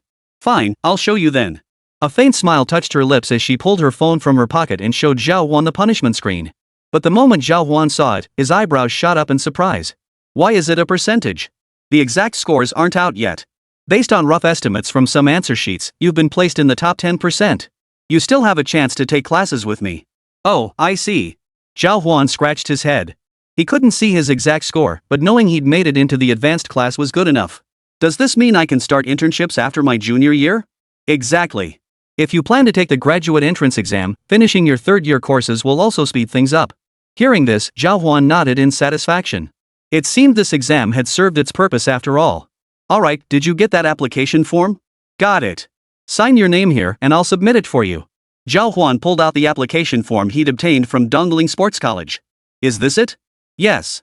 Fill in the details on it. After filling it out, Zhào Huān handed the form to Hán Chǔxī. Alright, I'll go find another teammate. This person should be able to help both of us win the gold medal. Who? Someone that good? A senior from our school. They say she's won gold every single time she's competed over the past 3 years. She's a real credit to our university. That impressive? Yeah, she was already amazing as a freshman. Oh, and I think she's from your department. Meet me in front of the teaching building after your mechanical engineering class the day after tomorrow. Hán Chǔxī suddenly remembered Zhào Huān would also have classes tomorrow, and a satisfied smile spread across her face. Alright, I'll wait for your call then. Back in the dorm, Zhào Huān spent the entire day lounging around in bliss. The next evening, she had dinner again with Wang Jia and the others. Guys, classes start tomorrow.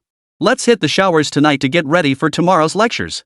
The moment those words left his mouth, everyone perked up. Alright, I'll take you guys to get cleaned up. Let's go. I think there's a big bathhouse right next to us.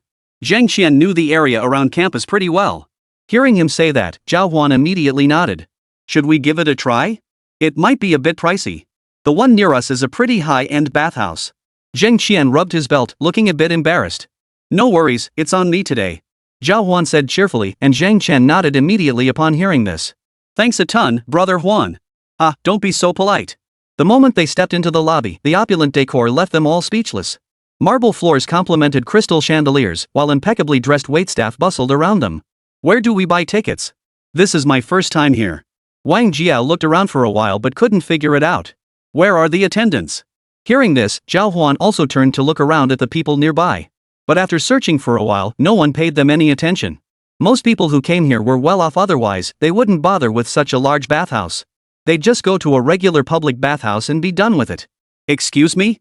Where do I buy tickets? Zhào Huān stepped forward and asked a server. We don't sell tickets here. You have to top up a card, starting at 1,000 yuan. How much per person?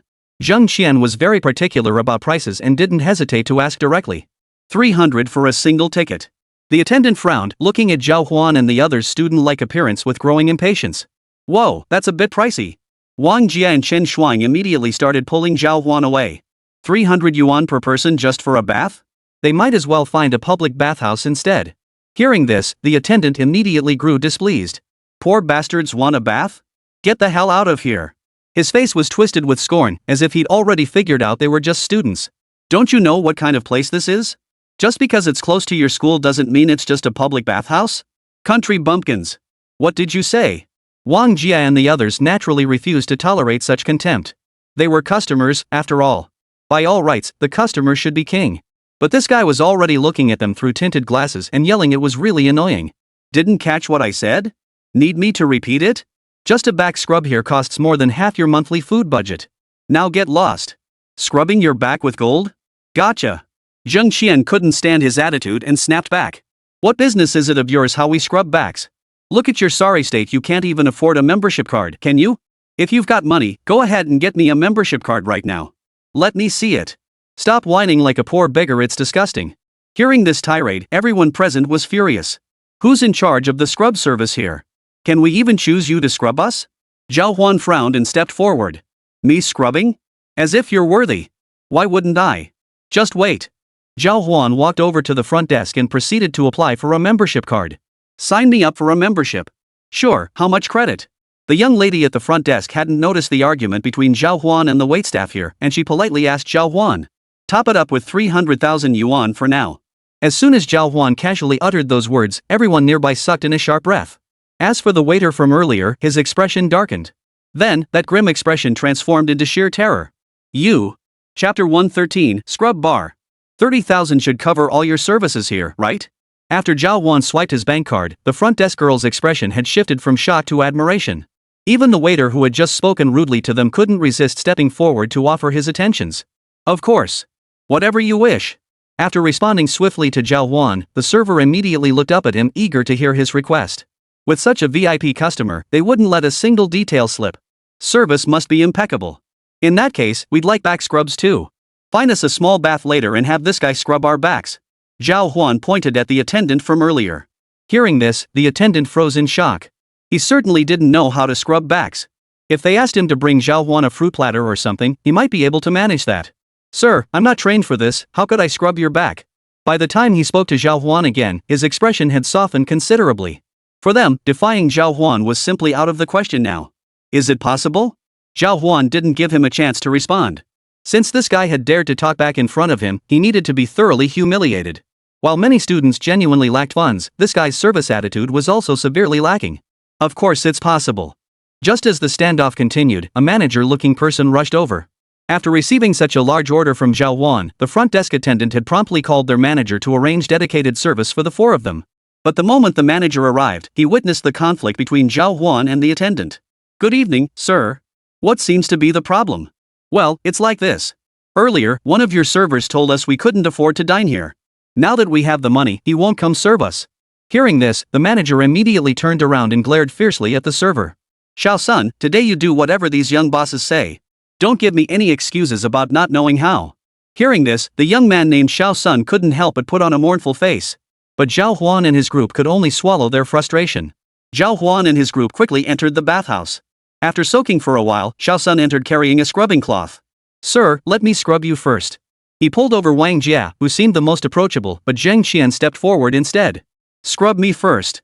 I want to see what's wrong with you. Then I'll give your manager a piece of my mind. Hearing this, Shao Sun grew even more frightened. Boss, please spare me. I didn't recognize your importance earlier.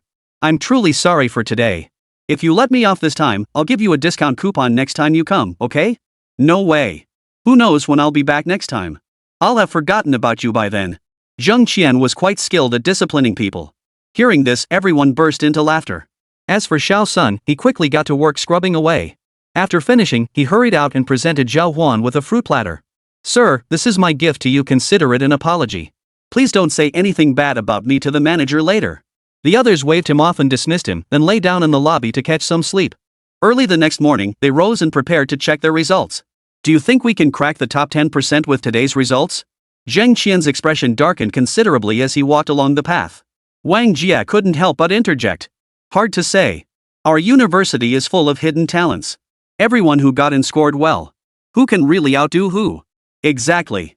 Unless we're talking about those super geniuses, I reckon we'll probably just land somewhere in the middle this time. As they discussed, the group arrived at the front of the mechanical engineering building. The moment the results were posted, the area was swarming with people. Standing outside, they couldn't see what was happening inside. Brother Huan, you're built like a tank. Why don't you muscle your way in and check? Zheng Qian, noticing Zhào Huān's muscular build, suggested assigning the task to him. Zhào Huān nodded. No problem. Navigating through crowds was something he handled with relative ease. After pushing his way through the crowd, Zhào Huān soon returned with a puzzled look on his face. How'd it go? How'd it go? The three immediately surrounded Zhào Huān. Something seems off, but it's not your fault. You all did pretty well on the exam. Brother Jia made it into the top 10%, and you two are both in the top 20%. Hearing this, the three of them immediately cheered. Those in the top 10% could graduate early. But those in the top 20% also received significant benefits. At the very least, their learning pace would accelerate considerably. Plus, they could take classes with upperclassmen, freeing up more time for personal pursuits like certification exams. What about you? Wang Jia suppressed his excitement and looked at Zhào Huān. I think I got a national scholarship. What? All three of them sucked in a sharp breath. Wang Jia stared at Zhào Huān in disbelief. I thought only the top 10 students qualify for the national scholarship. Since we just arrived, we don't have GPAs yet. The scholarship rankings are based solely on our first assessment scores. Only the top 10 highest scorers in the entire school should be eligible.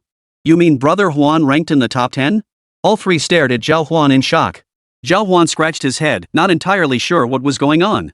I think I got first place. What? It says I need to go to the principal's office to collect my scholarship. Once I get back tonight, I'll treat you guys to dinner, okay? Holy crap! At that moment, many freshmen around them all turned to look at Zhào Huān. Their gazes now brimmed with utter admiration.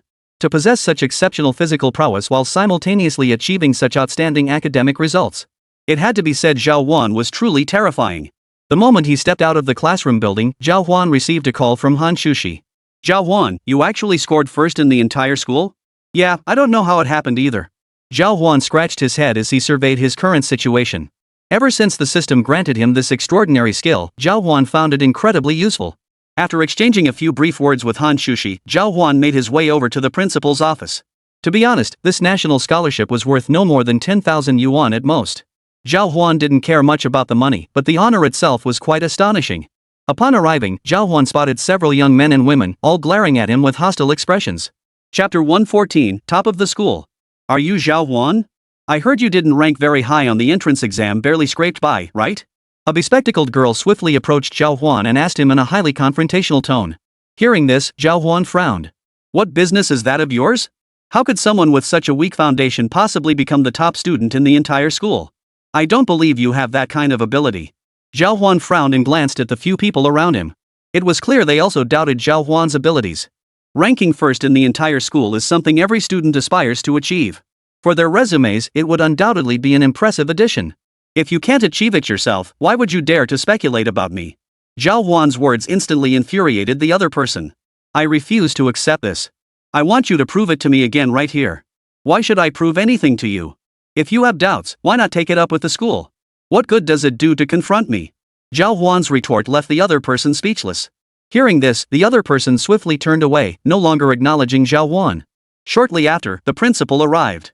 The principal, an elderly man with snow-white hair, arrived and immediately broke into a warm, benevolent smile. Hello, I'm Liu Beishan, the principal of our school. Your academic performance has been quite commendable. Would any of you be interested in joining our research program? We tailor the curriculum to each student's strengths. What exactly would we have to do in the research program? Yes. After joining the program, you'll assist our school in participating in external competitions. The challenges in these contests are quite demanding. If you achieve results, the school will offer you additional scholarships. Liu Beishan explained in great detail. Hearing this, the group couldn't help but feel intrigued. After finishing his speech, Liu Beishan turned his gaze toward Zhào Huān. You must be Zhào Huān. I personally reviewed your exam paper. While there were some minor flaws in your approach, every answer was correct. You're quite talented. Hearing this, the girl with glasses who had challenged Zhào Huān earlier couldn't help but gasp. Principal, couldn't these questions have been leaked? How could anyone possibly get every single one right? A faint smile touched Liu Beishan's lips as he explained slowly. Our questions definitely wouldn't be leaked. We set them the night before, and they weren't overly difficult, just testing your computational skills. Given enough time, every one of you could have achieved a perfect score. Hearing this, the girl fell silent, unable to think of a rebuttal. She turned her head, staring at Zhào Huān with a look of shock, as if trying to see right through him. Unfortunately for her, Zhào Huān paid no heed to her gaze, his eyes fixed quietly on Liu Beishan. Thank you for your praise, Principal. Here are your scholarships. Take one each. Liu Beishan produced several bank cards. Each card was linked to a student's personal information, with funds already deposited inside. If you perform well in the future, you may receive scholarships deposited into these cards regularly. After handing everything over to them, Liu Beishan waved them off. You two stay behind. The bespectacled girl and Zhào Huān remained in the office. Do you understand why I'm keeping you two here? Does this mean we're joining that enrichment class? Yeah, we have a few really intense problem-solving classes here. You're first, you're second by the rules, you have to attend. He's second place? Zhào Huān turned to look at the girl. Honestly, she should have been the top scorer. It was only because Zhào Huān possessed powerful support skills that he managed to edge her out. She probably won't get it. Forget it, let her go. Zhào Huān waved his hand dismissively. University life was already busy enough. Zhào Huān didn't want to burden himself with extra responsibilities, especially since these scholarships were practically peanuts to him. Oh? Are you scared? The girl fixed her gaze on Zhào Huān. Clearly, he had ignited her competitive spirit. What's there to be afraid of? Besides, you didn't score as well as me. Why would I be afraid of you? Zhào Huān frowned. This girl had always treated him with hostility. Now she was saying things like this, so naturally Zhào Huān responded with no trace of politeness. If you're not afraid, then why won't you compare yourself to me? Let's go to this training session together, and when we get there, we can find a competition to settle this. I'm not that idle. Liu Beishan, standing nearby listening to their exchange, couldn't help but chuckle. It's entirely up to you two. I just hope you'll bring honor to the school. I'm in. Alright, Yan Xiaohong, one spot. After noting Yan Xiaohong's name, Liu Beishan turned to look at Zhào Huān, his eyes brimming with expectation. Zhào Huān felt distinctly uncomfortable with this sense of being forced into action. But it seemed Liu Beishan genuinely hoped several of them would perform well in the school competition. If I have time and it doesn't conflict with my classes, I'll participate. Alright, I've been waiting for that. After this, I'll arrange specialized tutors for you. But generally speaking, university competitions like this require you to grasp things on your own. Even these teachers might not have the expertise to guide you fully. Having conveyed the competitive pressures, Liu Beishan considered his duties fulfilled. Alright, let's leave it at that for now. You two should spar whenever you have time. I'm actually quite curious to see who's the stronger one. What was her score? Zhào Huān asked curiously. Only 3 points behind you. Whoa. Zhào Huān had achieved this level through technology, but Yan Xiaohong had genuinely attained such a high standard. When Zhào Huān looked at Yan Xiaohong, a hint of admiration flickered in his eyes. This time, I'll compete against you at my absolute best. With a smile, Zhào Huān addressed Yan Xiaohong. A spark of light flashed in her eyes. Fine. I'll be waiting for your best. I hope you don't disappoint me in all these years. I've never met anyone stronger than me. That was downright arrogant. Chapter 115, The Genius of Dongling University. Stepping out of the president's office, Zhào Huān took a deep breath. The responsibility for the competition had fallen on him and Yan Xiaohong. Truthfully, he wasn't keen on it. But now, there was no turning back. At least he still possessed top-tier learning abilities. Come to think of it, the system hasn't assigned any tasks lately. Zhào Huān slapped his forehead as he remembered this detail. No danger detected. Host, please maintain current status. Hearing this, Zhào Huān couldn't help but let a faint smile curve his lips. University life was indeed quite safe. Ding ding ding. Just as Zhào Huān was lost in thought, a call came in. It was Su Tian, returning from Happy Valley headquarters. Boss, the construction company has started work. Want to come take a look? I plan to swing by tonight myself. I'll swing by if I have time. Zhào Huān held Su Tian in high regard for his competence. He himself was quite busy. Not only did he have matters at school, but also his outsourced projects. Just finding time to check in was impressive enough, let alone getting involved in other matters. Alright, call me directly when you arrive. I'm on North 13th Road. No problem.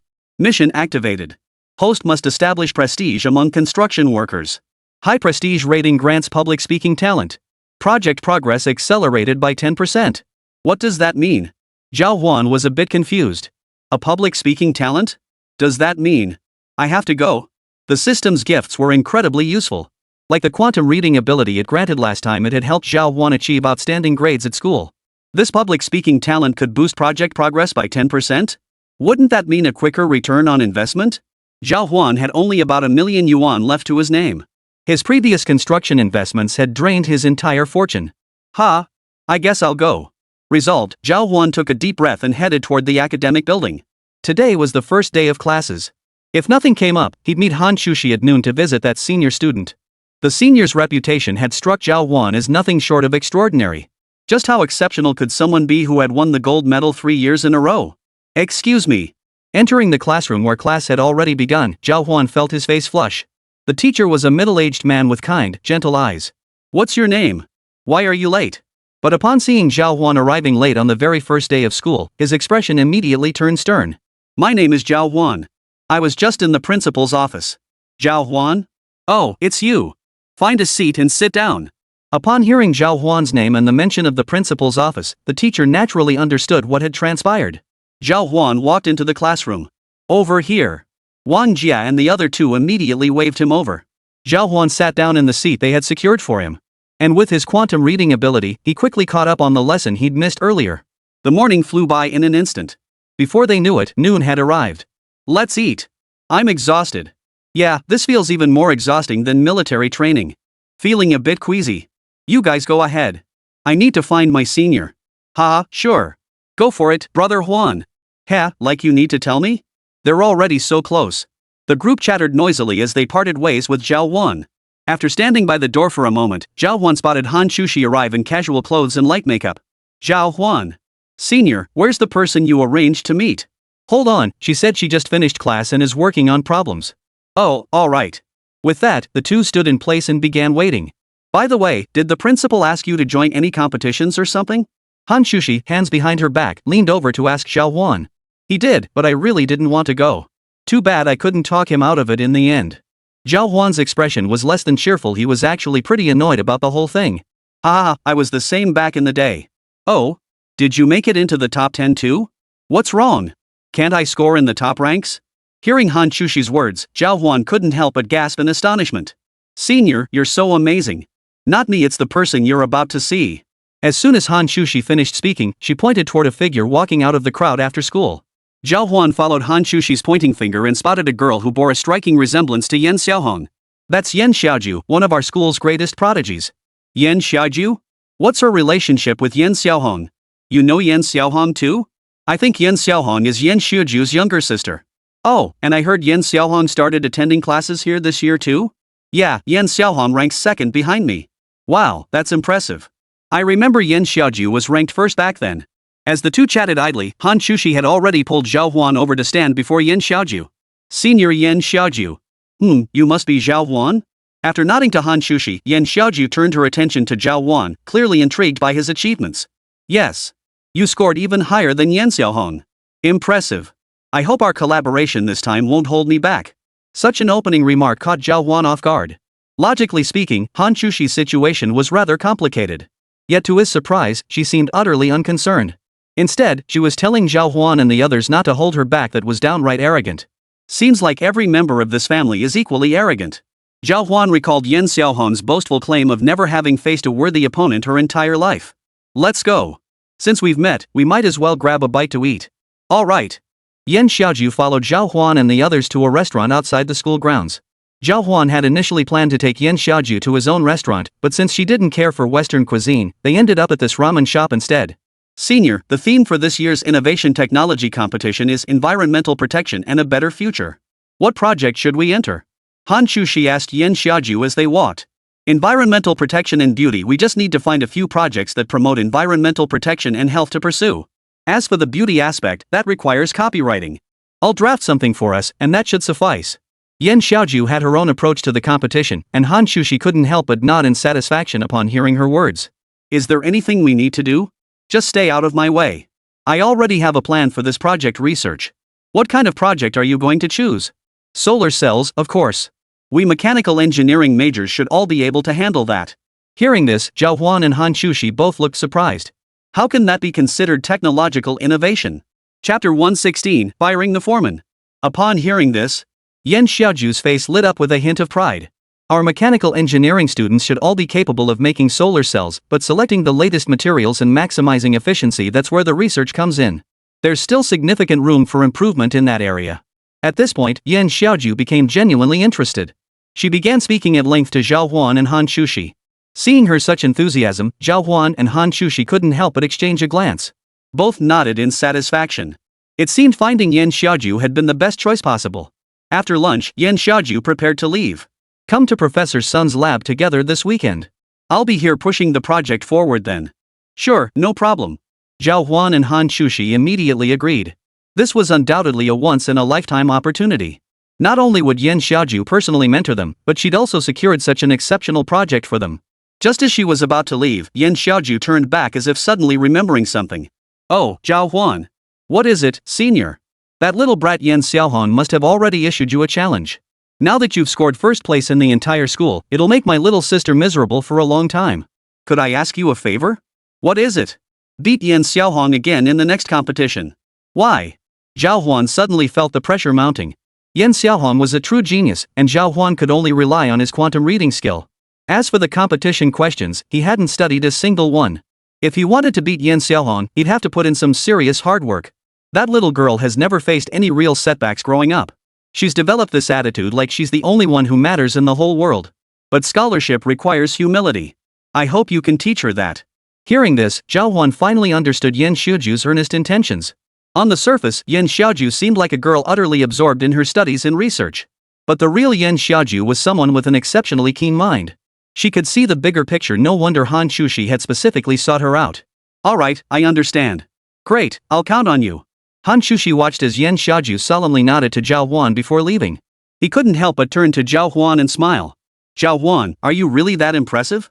How did you manage to get someone to entrust you with such an important task? Of course I am. I've got special skills when it comes to learning. Zhào Huān was telling the truth. His quantum reading skill allowed him to learn several times faster than others. His problem-solving speed was even faster than most. What kind of special skill is that? Can't you teach me? I'll buy you something to eat, okay? What? I'm not a kid anymore. Zhào Huān quickly waved his hands. A faint smile appeared on Hán Chǔxī's face. Alright, do you have class this afternoon? If you're free, come help me process some paperwork at the student council office. After the sports meet, we still need to submit a report to the school. No classes. But I have to run an errand this afternoon. Alright, what are you going out for now? Hán Chǔxī folded her arms behind her back, glaring at Zhào Huān with wide eyes. Just some business matters from before. I see. Well, get back as soon as you can. Hán Chǔxī understood Zhào Huān's business matters well and knew better than to pry. After bidding Hán Chǔxī farewell, Zhào Huān checked his schedule and saw he had no classes in the afternoon. He decided to head to North 13th Road first. This was a major project they had secured on the outskirts of the city. Su Tian, right? I'm already on my way over. Boss, you got here so fast. I'll be there soon too. I was actually hoping to check on their progress before you did.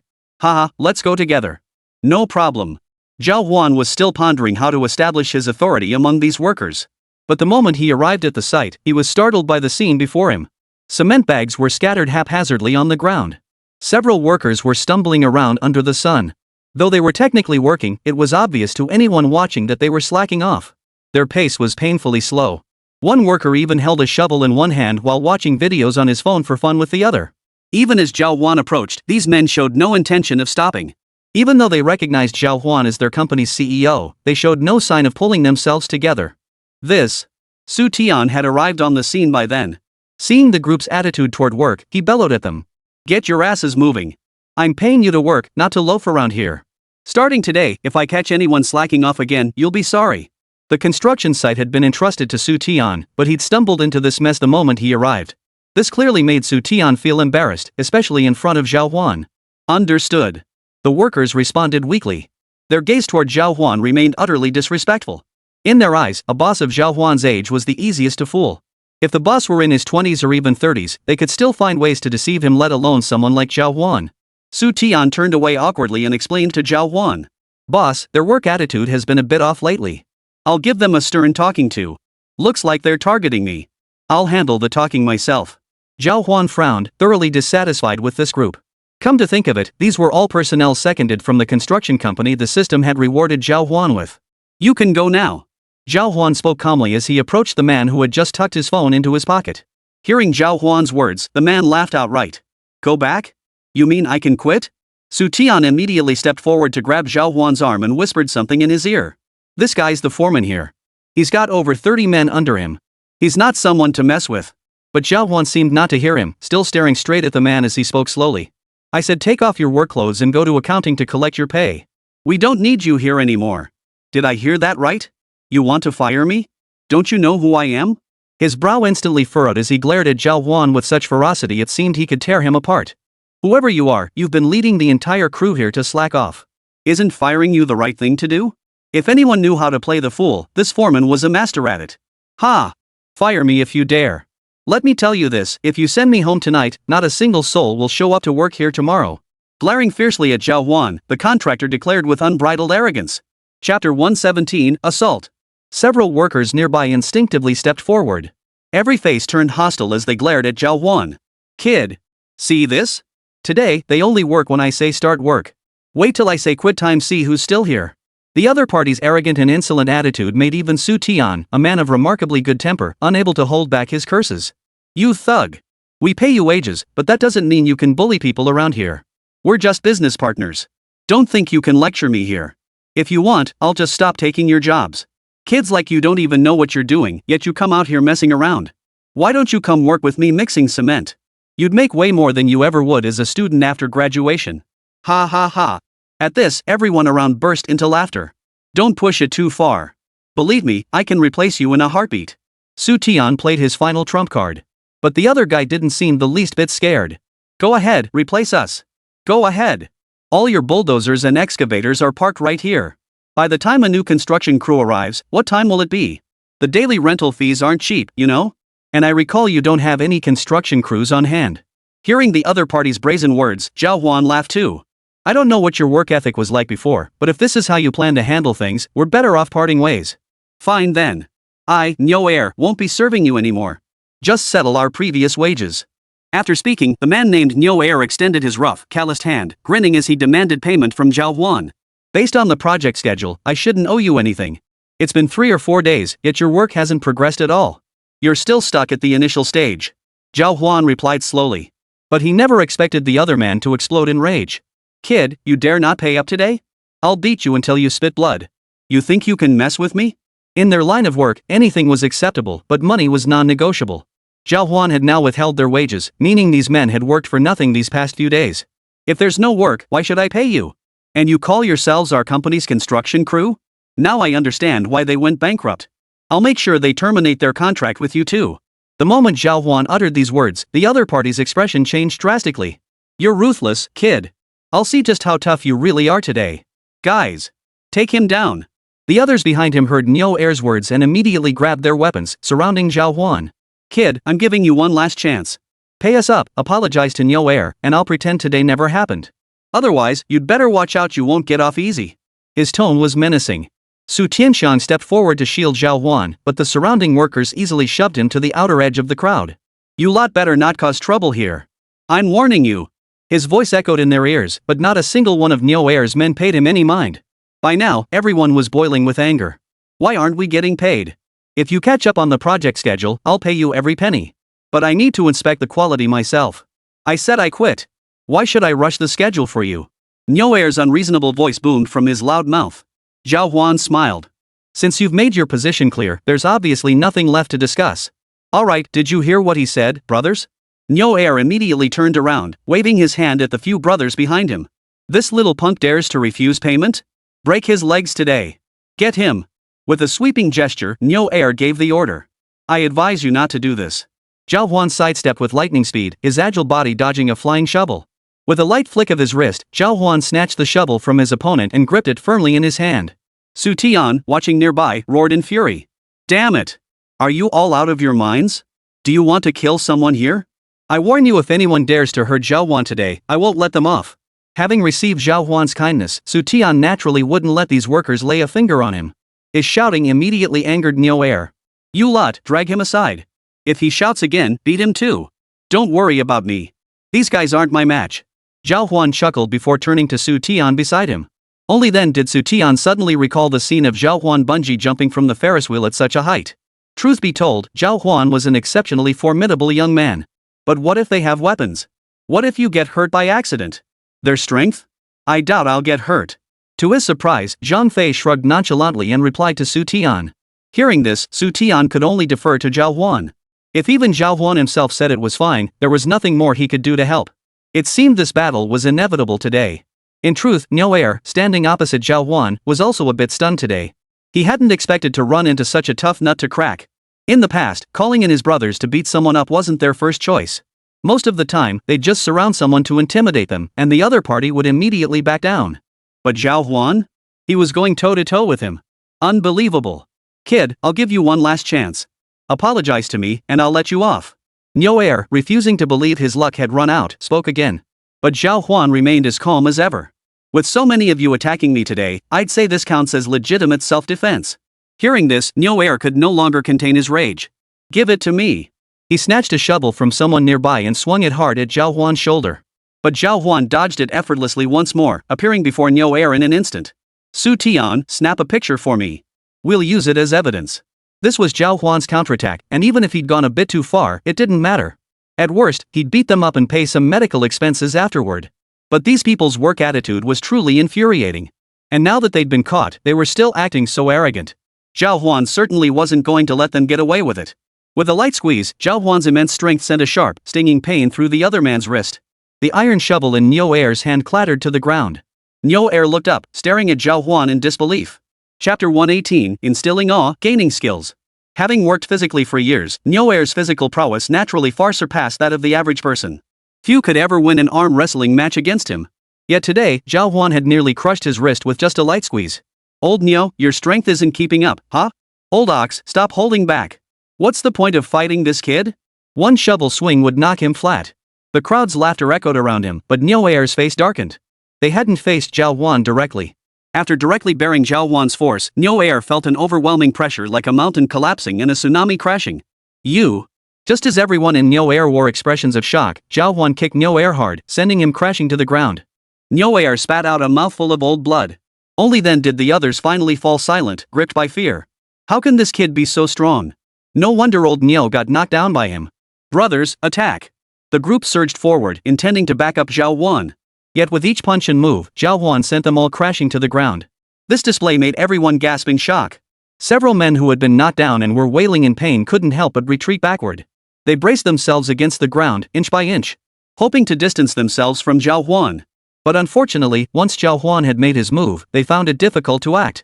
Within mere minutes, every single one of them lay sprawled on the ground. These dozens of construction workers had lost all strength to resist. Even the two workers in the distance, who had been holding Su Tian back to prevent him from causing trouble, couldn't help but raise their eyebrows. Is this kid that formidable? Seeing Zhào Huān heading their way, they quickly let go, and Su Tian scrambled backward. What should we do with them now? Seeing Zhào Huān was unharmed, Su Tian slowly exhaled in relief.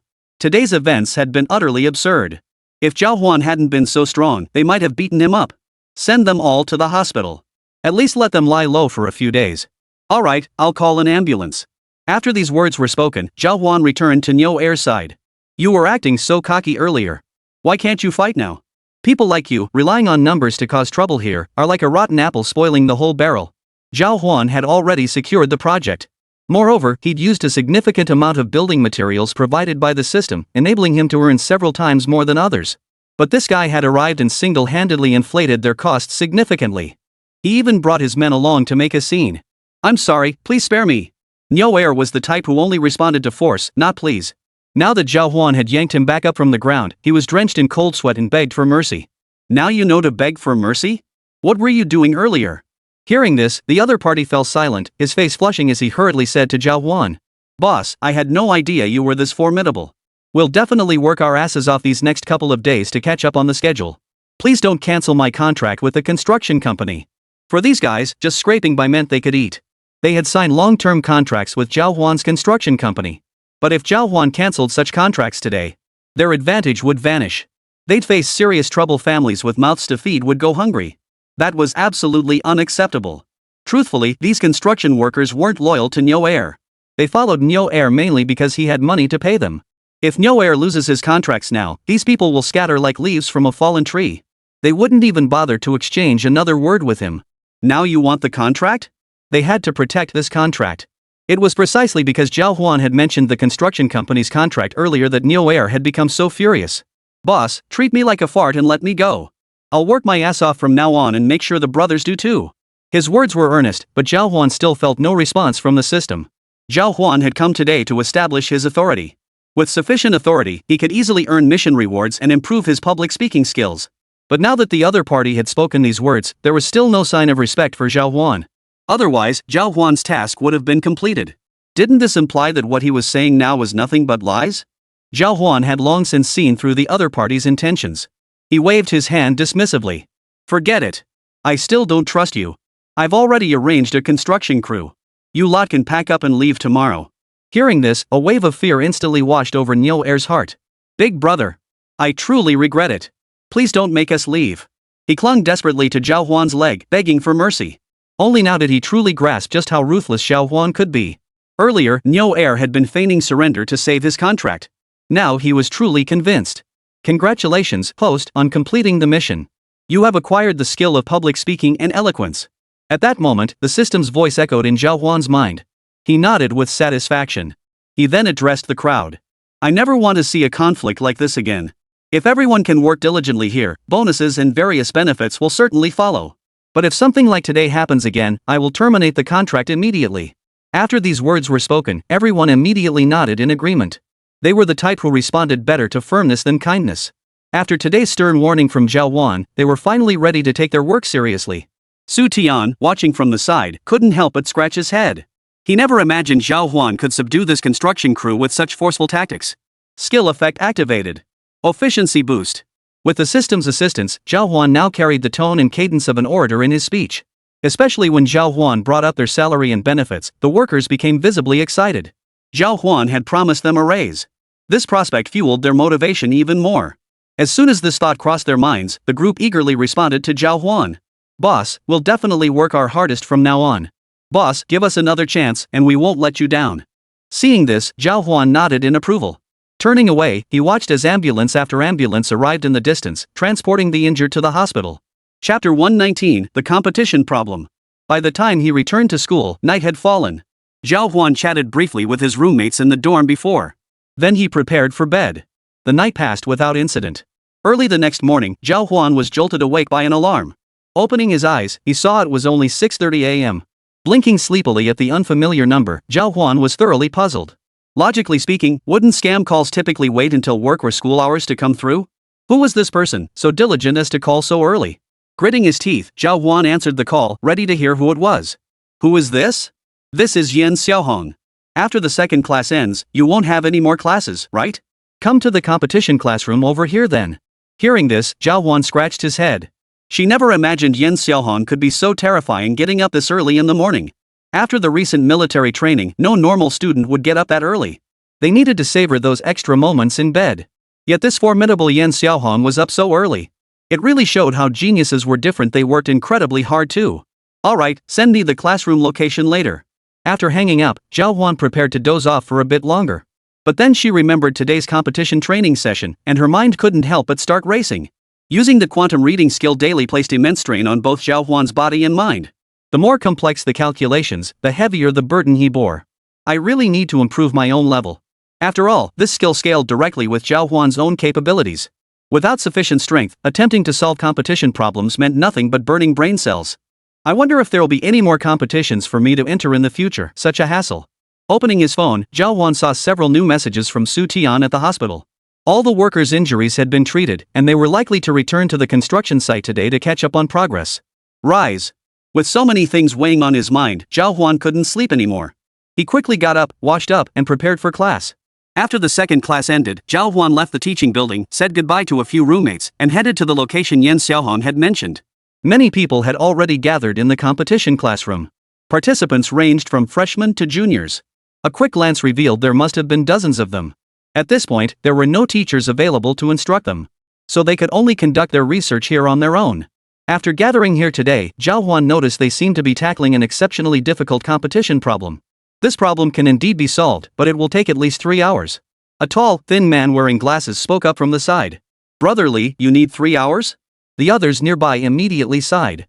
The moment Zhào Huān arrived, he felt someone tugging at his sleeve. Looking down, he saw it was Yen Xiaohong. At the same time, Hán Chǔxī walked up beside Zhào Huān. This must be Yen Xiaohong, right? Hán Chǔxī naturally stepped between Zhào Huān and Yen Xiaohong, separating the two. Yes. Hello, Miss Han. Yen Xiaohong greeted Hán Chǔxī politely as soon as she arrived. To Yen Xiaohong, Hán Chǔxī wasn't considered a major competitor. Even if Hán Chǔxī entered this competition and participated in the training. But Hán Chǔxī's abilities were no match for Zhào Huān or myself, and her ranking was quite low. Your sister often mentions you. Her? She's always been my goal. It's just a shame I've never been able to reach that level. But I'll keep trying. Their conversation seemed rather mundane. In truth, Hán Chǔxī was subtly asserting her status as the main wife. A blockhead like Zhào Huān naturally couldn't grasp it. Upon witnessing this, Yan Xiaohong instinctively stepped aside. She then began introducing the people ahead to Zhào Huān. The one standing right in the middle is Li Feiyu. He's the most talented student across all 3 grades. He ranked first in the entire school back in the day. Now he leads us competition class students in solving problems. Hearing this, Zhào Huān nodded and turned his gaze toward the man named Li Feiyu. How good is he? Last year's National League competition he placed 3rd among dozens of universities. That's truly impressive. With dozens of universities involved, it's inevitable that many super geniuses would stand out among them. This alone was sufficient proof that Li Feiyu was indeed an exceptionally talented individual. Just as the two were speaking, Hán Chǔxī tried to join the conversation, but her words were immediately cut off by Li Feiyu. Everyone, put down what you're doing and come take a look at my problem. The chance to receive guidance from such a top-tier expert was undoubtedly a huge opportunity, so everyone hurried over. As dozens crowded around him, Zhào Huān arrived with Yan Xiaohong and Hán Chǔxī in tow. This problem was last year's final challenge in the competition, but I couldn't solve it in the end. The computational load is absolutely massive. Do any of you have a better approach? Or maybe someone with strong arithmetic skills could give it a shot? Boss, if you couldn't solve it yourself, how could we possibly manage? If I had to do it, just the first pass would take 5 hours. Forget about verification, let's just take a break. I agree. If it were that easy, we'd have won first place ages ago. The moment everyone arrived and heard Li Feiyu's words, greed flashed in their eyes. They didn't even want to take a shot at trying. Yan Xiaohong, standing nearby, let out a cold laugh. Since no one else is stepping up, I'll give it a shot. Li Feiyu and his assistants were all utterly astonished. All eyes turned to the young woman before them. This was a computational problem, but the volume of calculations was quite substantial. The various derivatives alone were enough to give them headaches. But this girl had walked right up to it. Maybe there really was a chance after all. What's your name? My name is Yan Xiaohong. Yan Xiaohong? Li Feiyu's eyes widened instantly upon hearing the name. What's your relationship with her? You mean Yan Xiaoju? She's my sister. Hearing this, Li Feiyu couldn't help but take a deep breath. If it's you, you might actually be able to solve it. Come on up. The crowd fell silent the moment Yan Xiaoju's name was mentioned. Zhào Huān, confused, turned to Hán Chǔxī and asked, why did they all get so scared when they heard Yan Xiaoju's name? Chapter 120, The Solution. Silly, it's not fear. Back in the day, Yan Xiaoju was the pillar of this place. That 3rd place finish before was actually won by Yan Xiaoju and Li Feiyu together. She was that good? Why isn't she doing it anymore? Well, obviously, because she fell in love. Hán Chǔxī deliberately lowered her voice as she whispered to Zhào Huān. Ha! Back then, they broke up after dating, and in the end, Yan Xiaoju left this place. Zhào Huān couldn't help but be surprised upon hearing this. She had always thought Yan Xiaoju was the type of super studious academic genius. Buried in books day and night, oblivious to the world. Who knew Yan Xiaoju had such a rich life? Is this what a true academic prodigy looks like? So later, for the sake of our school's honor, didn't anyone try to bring Yan Xiaoju back? No. After she left, didn't Yan Xiaoju specifically go to another tech innovation competition to win an award? Anyway, as long as they bring awards to the school, the administration doesn't care about their petty disagreements. After hearing Hán Chǔxī's explanation, Zhào Huān finally understood what had been going on between them. Well, let's see how Yan Xiaohong performs today. Zhào Huān and Hán Chǔxī stood to the side. Everyone began observing the girl's solution. At first, Yan Xiaohong handled all the calculations with ease. But after calculating 23 parameters, even Yan Xiaohong's brain was now working at full capacity. She would suddenly freeze in place mid-calculation, then start backtracking through her previous steps. This wasted a lot of time. It made sense with hundreds of numerical symbols and dozens of equations. It would be absurd to expect anyone to remember them all. It was unlikely anyone present possessed such extraordinary memory. And even someone with exceptional memory couldn't suddenly develop such formidable arithmetic skills. The only one present who possessed both mental calculation skills and extraordinary memory was likely Zhào Huān. But Zhào Huān would need to activate his special skill. What do you think of him? Hán Chǔxī walked over to Zhào Huān and asked. Not bad, but I'm starting to lose track. Ha? Hán Chǔxī stared blankly at Zhào Huān. She'd assumed he was exceptionally skilled, but it seemed he was already struggling to keep up after just the opening moves. No, I mean, at least I can still follow it for now. Scratching his head awkwardly, Zhào Huān didn't know how to explain. He could only stand to the side and activate his quantum processing mode. A complex wave of information began to surge through Zhào Huān's mind. His breathing visibly grew heavy and labored. Hán Chǔxī, watching him panting and grunting beside him, was startled. What's wrong? Nothing. At that moment, Zhào Huān's brain raced at full speed, performing hundreds of calculations in an instant. After all, Zhào Huān's current strength was far from sufficient. To process all these calculations, he summoned every ounce of his strength. His brain cells began dying off rapidly. Fortunately, Zhào Huān possessed exceptional physical resilience. In this moment of mental storming, he swiftly caught up to Yan Xiaohong's computational trajectory. Then, astonishingly, his mind began performing the calculations on its own. Feeling like his head was about to explode, Zhào Huān hurriedly turned to Hán Chǔxī beside him. Got a pen and paper? Yes. Hán Chǔxī saw the sudden gleam in Zhào Huān's eyes and handed him a pen and paper. To ease the burden of mental calculations, Zhào Huān began writing out the equations by hand. After nearly 10 minutes of work, he finally announced the answer. It should be 1. Even Hán Chǔxī found it hard to believe when Zhào Huān quickly announced the answer. After all, Li Feiyu had just stated that this problem would take him at least 3 hours to calculate. Yet Zhào Huān had taken less than 10 minutes from picking up the pen to now. At that pace, wouldn't he leave Li Feiyu in the dust by a mile? How did you figure that out? Just brute forced it. Zhào Huān scratched his head. For problems like this. After activating quantum computing mode, Zhào Huān could perform hundreds of calculations in his mind in just 1 second. No need to write out the steps on paper. After omitting many details, Zhào Huān arrived at the correct answer. After finishing his explanation, Zhào Huān presented his simplified steps to Hán Chǔxī. After just a few glances, they knew Zhào Huān's answer was genuinely correct. Since they now knew the answer, working backward from it was straightforward. Brotherly, we've figured it out. Before Zhào Huān could speak, Hán Chǔxī beside him blurted out, drawing the attention of everyone present. Even Yan Xiaohong, who was performing calculations on stage, couldn't help but frown and glance over. Li Feiyu turned with a smile, and upon recognizing Zhào Huān, his expression grew visibly excited. Truly, new talents emerge in every generation. May we see your calculation process? Zhào Huān handed over his calculations. After just a few glances, the other party couldn't help but exclaim in astonishment. Brilliant! Absolutely brilliant! You even had time to organize all that data and present it so elegantly, truly remarkable. How long did this take you? He fired off questions at Zhào Huān without pause, leaving Zhào Huān feeling a bit flustered. Zhào Huān wasn't particularly bothered by the task itself, but the other person's enthusiasm made him feel like they were trying to lure him into a den of wolves. If you include the time spent thinking, it was about 20 minutes. Hearing this, everyone sucked in a sharp breath. A genius! We've struck gold today. Li Feiyu burst into laughter. Even without Yan Xiaoju, we can still reach the pinnacle again. Zhào Huān, from now on, I'll personally guide you. As he spoke, he gave Zhào Huān a tight hug, and a smile spread across Hán Chǔxī's face beside him. If Zhào Huān could achieve a ranking in a competition of this caliber as a mechanical engineering student, he'd absolutely make a name for himself out there. His resume alone would blow everyone else's out of the water. Zhào Huān, hurry up and thank Senior Li Feiyu. Having him personally mentor you means you're truly going to take off this time. Hearing Hán Chǔxī's words, Zhào Huān quickly nodded. Thank you.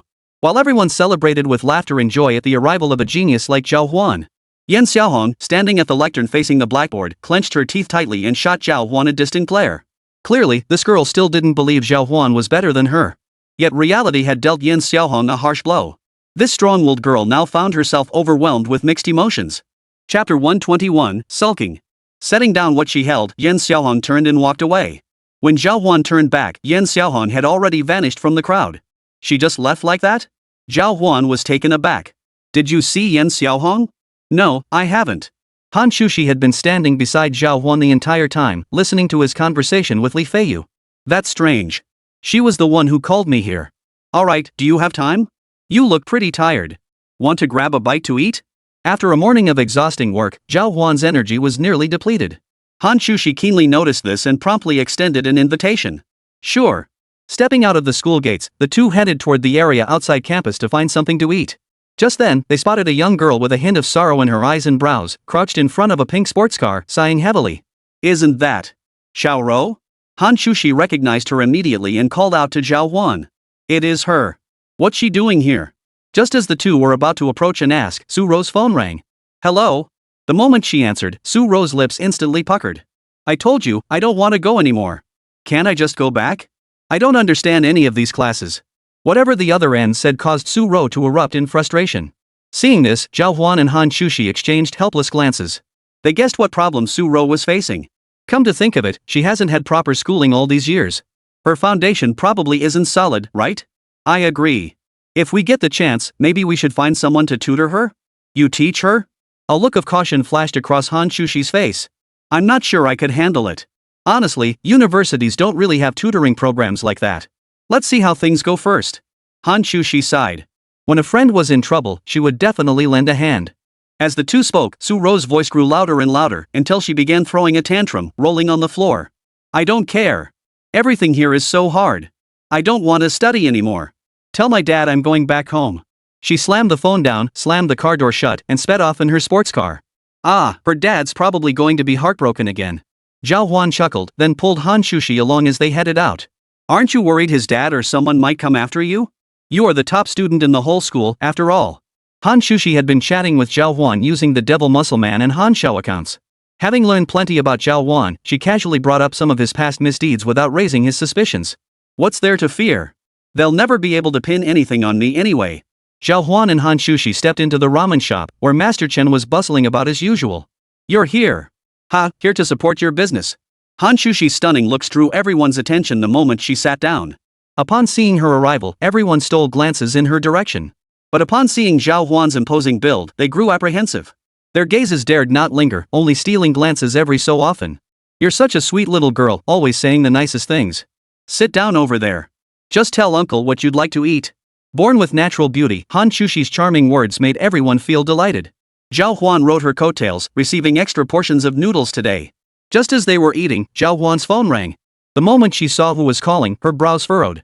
It was Wang Yu, the deputy leader of the greedy wolf squad. What's up, boss? Zhào Huān. Do you have time to grab a cup of tea this afternoon? His voice sounded utterly exhausted. Who is it? A sudden sense of foreboding rose in Zhào Huān's heart. Me, us, of course. Us?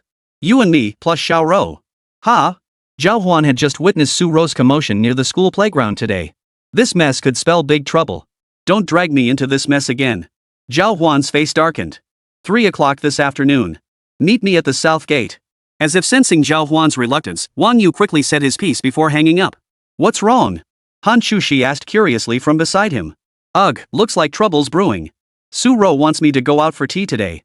Well, I bet it's for tutoring, right? Hán Chǔxī, sharp as a tack, instantly guessed why Su Ro had called Zhào Huān. Highly likely. Zhào Huān was annoyed. Why should old Zhao be the one dealing with Su's daughter's issues? After finishing lunch with Hán Chǔxī, he had just dropped her off. Zhào Huān took advantage of his free afternoon to head to the school gates. Wang Yu was already waiting there with the car running. Here, Zhào Huān. After getting in the car, Wang Yu drove Zhào Huān to a tea house nearby. Even before they entered, a commotion could be heard. Why are you blocking my way? I'm going home. Keep blocking me and I'll beat all of you up. The moment Wang Yu heard that voice, his expression visibly turned awkward. Haha, the little girl doesn't know any better, she's just playing around. Captain Wang Yu, you should tell me what you wanted me here for today, right? Zhào Huān asked Wang Yu with an exasperated look. The other scratched his head and explained. Well, you see. Xiao Ro started school recently, right? She's struggling to grasp a lot of things and finding it really tough. I thought about finding her a tutor, and when I looked into it, I saw you'd recently topped the school rankings. I could teach her, but will she actually learn? Look at her attitude. Zhào Huān listened to the sound of Shuai Shuai's footsteps inside the room, feeling helpless. Well, I'd really appreciate your help. I've already secured approval from her father, a monthly stipend of 100,000 yuan. If you agree to teach her, it's all yours. For a student, 100,000 yuan a month was an astronomical sum. Only the children of the wealthy could afford such a lifestyle. But given Zhào Huān's assets and current standing, 100,000 yuan was practically nothing to him. Just the psychological pressure of educating the other party for a month was already overwhelming. As the saying goes, he who takes money is bound to be indebted. Now that he'd accepted the money, Zhào Huān knew he'd have to put in considerable effort to educate the student properly, otherwise, he'd invite criticism. No, I really can't handle this. You'll have to find someone else. Zhào Huān was about to make a hasty exit when Wang Yu abruptly stopped him. Hold on, we can work this out. If you know any talented classmates, you could pass the money on to them. I can certainly keep an eye out for that, but I doubt there are many students in college with the teaching skills required. Zhào Huān thought of someone. If it were him, he might have the patience to mentor a classmate. Chapter 122, The Provocation Tactic Works. Do you know anyone? If you do, could you take me to meet them right now? He's the senior leader of our competition class. He's a junior now with few classes, so he should be able to mentor someone. Hearing this, Wang Yu's eyes lit up instantly. The competition class at Dongling University was renowned far and wide. If Zhào Huān could get their senior to join them, this time they'd be set. That's fantastic. A mischievous little devil like Su Ro wouldn't normally get off so easy. By the way, come in with me to persuade him. This little girl listens to you too. All right. Zhào Huān stepped into the room, only to have a large vase fly straight at him. With a light push of his hand, he caught it effortlessly. What's gotten into you? Seeing Zhào Huān approach, Su Ro became even more agitated. What are you doing here? Who the hell called him here? Approaching Su Ro, who was still in the midst of her tantrum, Zhào Huān grabbed her by the collar and lifted her off the ground. Everyone nearby was stunned. This was Su Laoda's daughter. They couldn't hit her or scold her, so they could only let her continue her outburst. With all this chaos erupting, they had no way to resolve it. Seeing the situation, everyone could only sigh and quickly look for opportunities to pray to the gods. Finally, they managed to bring Zhào Huān over, and unexpectedly, it worked like a charm. Let me go. No way. What are you doing? I'm here to mock you. Zhào Huān spoke slowly, but his words sent a surge of rage coursing through Su Ro. Who do you think you are to laugh at me? What gives you the right? I'm laughing at you for being useless. You can't handle a little trouble. Is your brain not working? Can't you learn? Zhào Huān's words hit their mark, igniting Su Ro's fury. Wang Yu, standing nearby, heard the exchange and rushed over to restrain Zhào Huān. If Su Ro got truly enraged, or worse, if the two of them started fighting and someone got hurt, he'd be the one left cleaning up the mess. He certainly didn't want that to happen. How could I possibly not understand? I just don't want to learn it. What's the point? It won't help me in combat. Only a poor bookworm like you would enjoy reading. Someone who can't even read properly must be terrible at completing missions. With a brain like that, you're only fit for menial tasks in the greedy wolf squad. Zhào Huān continued berating Su Ro relentlessly. I told you. It's not that I can't, I just don't want to. Even now, Su Ro remained stubbornly defiant. Zhào Huān had been waiting for her to say exactly that. Since soft tactics weren't working, he'd resort to hard ones. If you're really capable, I'll find you a tutor. See if you can catch up on what you missed. If you pass this midterm mechanical exam, I'll take back what I said. Hearing this, Su Ro suddenly froze. Zhào Huān's demand wasn't overly difficult. But for Su Ro, who disliked studying, it was a torturous prospect. Under the gaze of so many people, Su Ro was being forced into a corner, yet her mouth remained stubborn. Backing down today would mean losing face, and that was absolutely out of the question. With that thought, Su Ro shouted out. Fine. If I pass all my exams, you have to apologize to me and teach me every martial art you know. Entering Dongling University, Su Ro had originally intended to seek Zhào Huān as her master. But Zhào Huān had never had time to teach her. Now, using this as a wager gave her the perfect excuse to ask him to instruct her. Zhào Huān nodded in satisfaction upon hearing this and readily agreed to Su Ro's terms. Of course. But if you lose, you become my personal assistant. Whatever I ask, you do for a whole month. Setting Su Ro down, Zhào Huān turned to Wang Yu and gave him a knowing look. Wang Yu immediately understood. I'll escort you both back.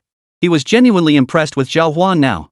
If it were an ordinary person, they probably wouldn't have been able to subdue Su Ro so quickly. But Zhào Huān not only had her figured out instantly, he even used reverse psychology to force her hand, leaving Su Ro no choice but to accept the challenge. You two really worry yourselves sick over her. As he walked over to Wang Yu, Zhào Huān patted him on the shoulder. What can I do? Su boss forced her on me. Now I'm stuck playing both mom and dad. Zhào Huān nodded, then bid farewell to the people there and had Su Ro drive him back. Wang Yu had intended to see them off, but Su Ro grew angry upon seeing the members of these teams. Were you guys trying to screw me over just now? Sitting in her sports car, Su Ro finally came to her senses after the earlier commotion. Turns out this whole group had set up a scheme to trick her. I'm not the one trying to trick you. Didn't you agree to this yourself? If you want to go back on your word, go ahead. It'll just be your father's reputation taking the hit and everyone's watching. At this, embarrassment flashed across Su Ro's face. Fine, I'll study. You don't really think I'm scared, do you? Even if I hadn't told you all this today, I could have easily passed. Zhào Huān was satisfied with Su Ro's response. Since she was so determined, he wouldn't have to worry too much. As for the 100,000 yuan subsidy, Zhào Huān planned to approach Li Feiyu to see if he wanted it. Rumor had it that the students in this competition class were all quite wealthy. But a deal like this, with a 100,000 yuan monthly subsidy? Any student would probably find it hard to resist. If I get the chance, I'll introduce you to someone. Don't I have time right now? Su Ro pursed her lips. Zhào Huān realized she was right. Keep that attitude in check. The person I'm about to introduce you to is one of the most influential figures in the entire school. Zhào Huān said this to Su Ro with great solemnity, and she covered her mouth. Is there anyone you'd actually call powerful? Of course. Just be grateful he's teaching you advanced math and English. Oh, got it. Sitting in the car, Zhào Huān dialed Li Feiyu's number. After explaining the situation, the other end remained silent for a long while. Alright, let me first assess the foundation of this young lady you've introduced to me. Su Ro probably isn't that strong academically. She never had a proper education before. Zhào Huān scratched his head, feeling a bit embarrassed. This was clearly causing trouble for someone else. No, I mean her reaction speed and arithmetic skills. If she's strong in basic math and has a good memory, she could study with me. I really like students like that. Li Feiyu's explanation made Zhào Huān's eyes light up. Looks promising. Chapter 123, Paying Out of Pocket? Should I bring her over for you to see first? She's a bit unusual. You should be prepared. Zhào Huān was essentially giving Li Feiyu a heads up in advance. Haha, a mischievous student? I've seen plenty of those. No problem. Li Feiyu's experience left Zhào Huān with little to say. Soon, the group arrived at a milk tea shop beside the school's small hill. Wow, he's so handsome. The moment she spotted Li Feiyu, Su Ro whispered to Zhào Huān beside her. Aren't I handsome? Why only compliment him? I've never heard you compliment me. You're too mean. Being handsome doesn't help. She quickly stepped away from Zhào Huān. Su Ro smiled brightly at Li Feiyu and said, You must be my teacher. Hi, I'm Su Ro. So you're Su Ro. What a cute little girl. Do you two have time? Come with me to set up the recruitment booth first. What recruitment site? Zhào Huān was a bit surprised, not expecting to have to work after arriving in the afternoon. Club recruitment starts today. Our competition class counts as a club too. Besides students ranked high school-wide, anyone interested can join. Only then did Zhào Huān grasp what the other person meant. So it seems club recruitment is about to start, right? Yeah, it's been tough this year. There just aren't enough people who enjoy math. Li Feiyu sighed at this point, clearly indicating their current situation was also fraught with difficulties. Otherwise, they wouldn't have come all the way to the school specifically to recruit people. Alright, let's go. Zhào Huān spoke up, and Su Ro, the little starstruck girl beside him, immediately nodded. With no other choice, Zhào Huān joined the two of them as they hurried to their club's recruitment event. Recruitment starts today. First, let's stake our claim on the venue. Li Feiyu said as he pulled out the items they prepared in advance. These were small sunshades. Hey, isn't this the famous Li Feiyu? Back to warming the bench again this year? A group of young men and women wearing headbands and street dance training outfits walked over to taunt him. What's it to you? Li Feiyu, hearing their taunts, refused to back down and immediately fired back. Of course it's any of us business. We see your crew's getting old and washed up, about to be scrapped. We're just wondering when you'll hand over the spot to our street dance club. What do you mean waste? Watch your mouth, kid. Li Feiyu had poured his heart and soul into this competition class, a large club he'd built alongside his ex-girlfriend Yan Xiaoju. Now, with the other side openly insulting his club right in front of him, he couldn't just stand by and listen. What's the problem? Calling your club trash? Do I need to submit a request for your approval before I can criticize it? We even won third place nationally before. What about you guys? So what? That was all thanks to your two geniuses. Look at your club now. Where are the real talents? The man in the headscarf at the front of the line grinned, his mockery dripping with contempt. Honestly, you lot should just play by yourselves. Why drag so many people into this? Do you really think everyone enjoys those boring games? What's the point? Just grabbing paper and pen to do math, is that supposed to be fun? Li Feiyu's face flushed crimson at the utter contempt in the words. He tried to shout back in defense, but the others spoke so thickly and rapidly that he couldn't get a word in edgewise. They left him no chance to respond. You little. Su Ro couldn't stand by any longer. She stepped forward and delivered a swift kick straight to the man's face. The loudmouth man crashed to the ground with a thud. Who are you? Why did you hit me? Being kicked to the ground by a little girl in front of so many people. His face was utterly ruined. Li Feiyu quickly pulled Zhào Huān and Su Ro back. He's Wang Guotao, the leader of the street dance club. He's a real pain in the neck. Don't get into a fight with him here. He came right to our door to bully us. I can't just stand by and watch him push you around, teacher. Su Ro's reasoning was straightforward. Anyone who dared bully those close to her deserved retaliation. Hearing this, Zhào Huān nodded helplessly. Hasn't your street dance club been pushing things a bit too far today? As Zhào Huān stepped forward, his towering frame and menacing expression sent a chill through the crowd. Zhào Huān was now a household name throughout the entire school. Even Wang Guotao felt a chill run down his spine upon seeing him. Zhào Huān, why stir up trouble? We just wanted an extra booth for recruitment. Since you can't attract members, why not just give us the space? This is school-assigned territory. How dare you try to take it? Zhào Huān frowned, preparing to use the school's regulations to drive them away. But then Wang Guotao burst out laughing beside him. Seems you're unaware these stalls are available for rent. Some cash-strapped clubs even sell theirs outright. Besides, didn't we mention your competition class is running low on funds? Li Feiyu heard this and immediately lunged forward. What nonsense are you spouting? How could we possibly be short on funds? Oh, you're getting worked up. Ha ha ha ha. If you hadn't been caught off guard, you wouldn't have reacted so strongly to a casual remark.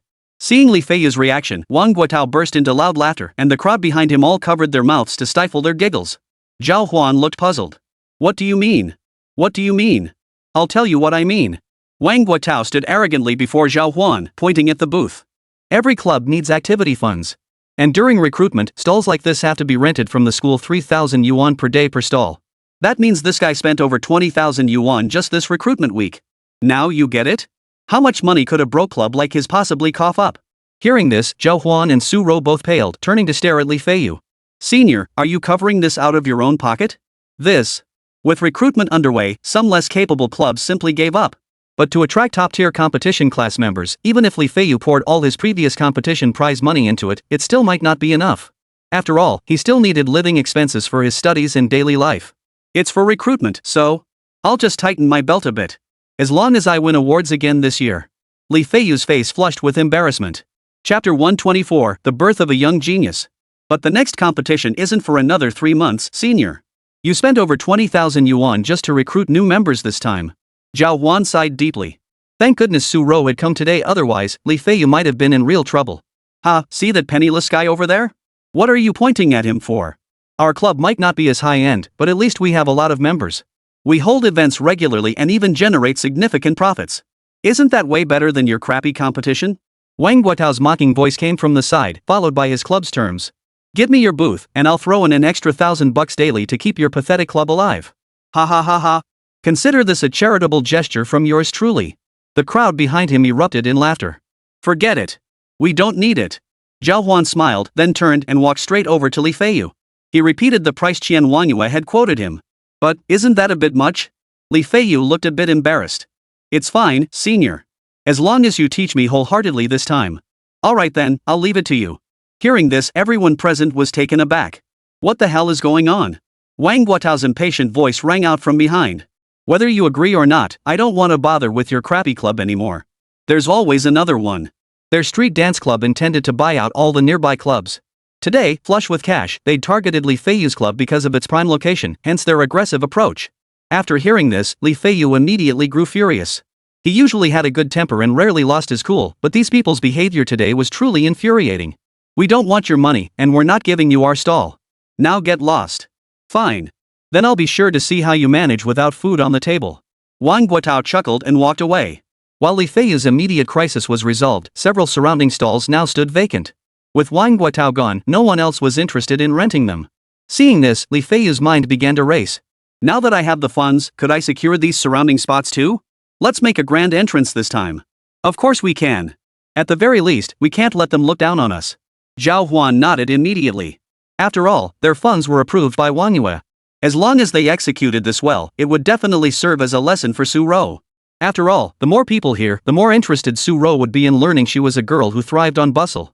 Alright, I'll go discuss this with them. Have Su Rou start working on it first. Zhào Huān took a test paper from Li Feiyu. The problems weren't particularly difficult, just some elementary and middle school arithmetic, but they were slightly complex. Solving them would be a bit troublesome, serving as a test of one's foundational skills.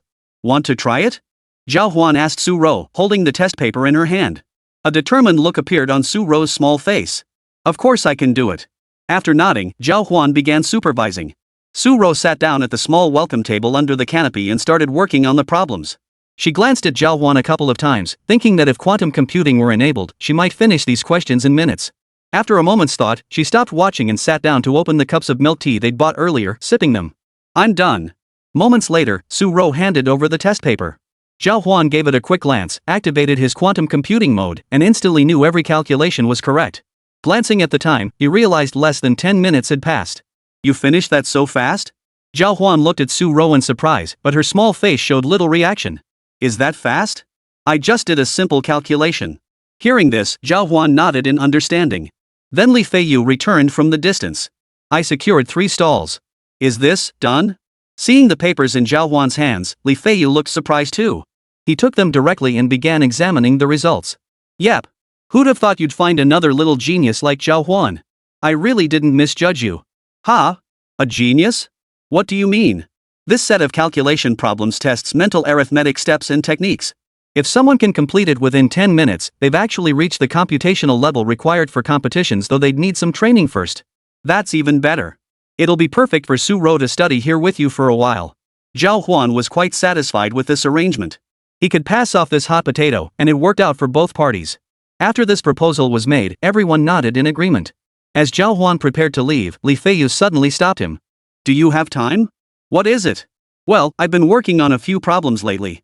If you have time, could you take a look at them? Detailed steps would be ideal, that's what I really need. Sure, I'll go over them with Zhào Huān. Upon hearing that name, lecherous' frown deepened.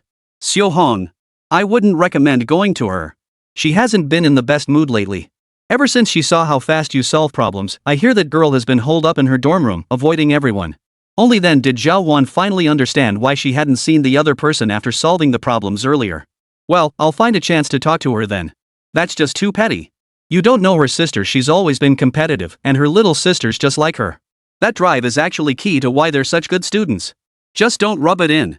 Zhào Huān could only nod in agreement. He'd seen this kind of situation quite often. Alright, I'll head out now. After finishing his sentence, Zhào Huān departed. On his way out, he fumbled through his phone for a moment before finally locating Zhào Huān's number. After a moment's hesitation, Zhào Huān decided to call and ask about the situation. If he didn't manage to talk her out of it, the competition class would lose another major asset. Chapter 125, Helping with Renovations. Just as he was about to dial, Zhào Huān saw a message from Hán Chǔxī. Got a minute?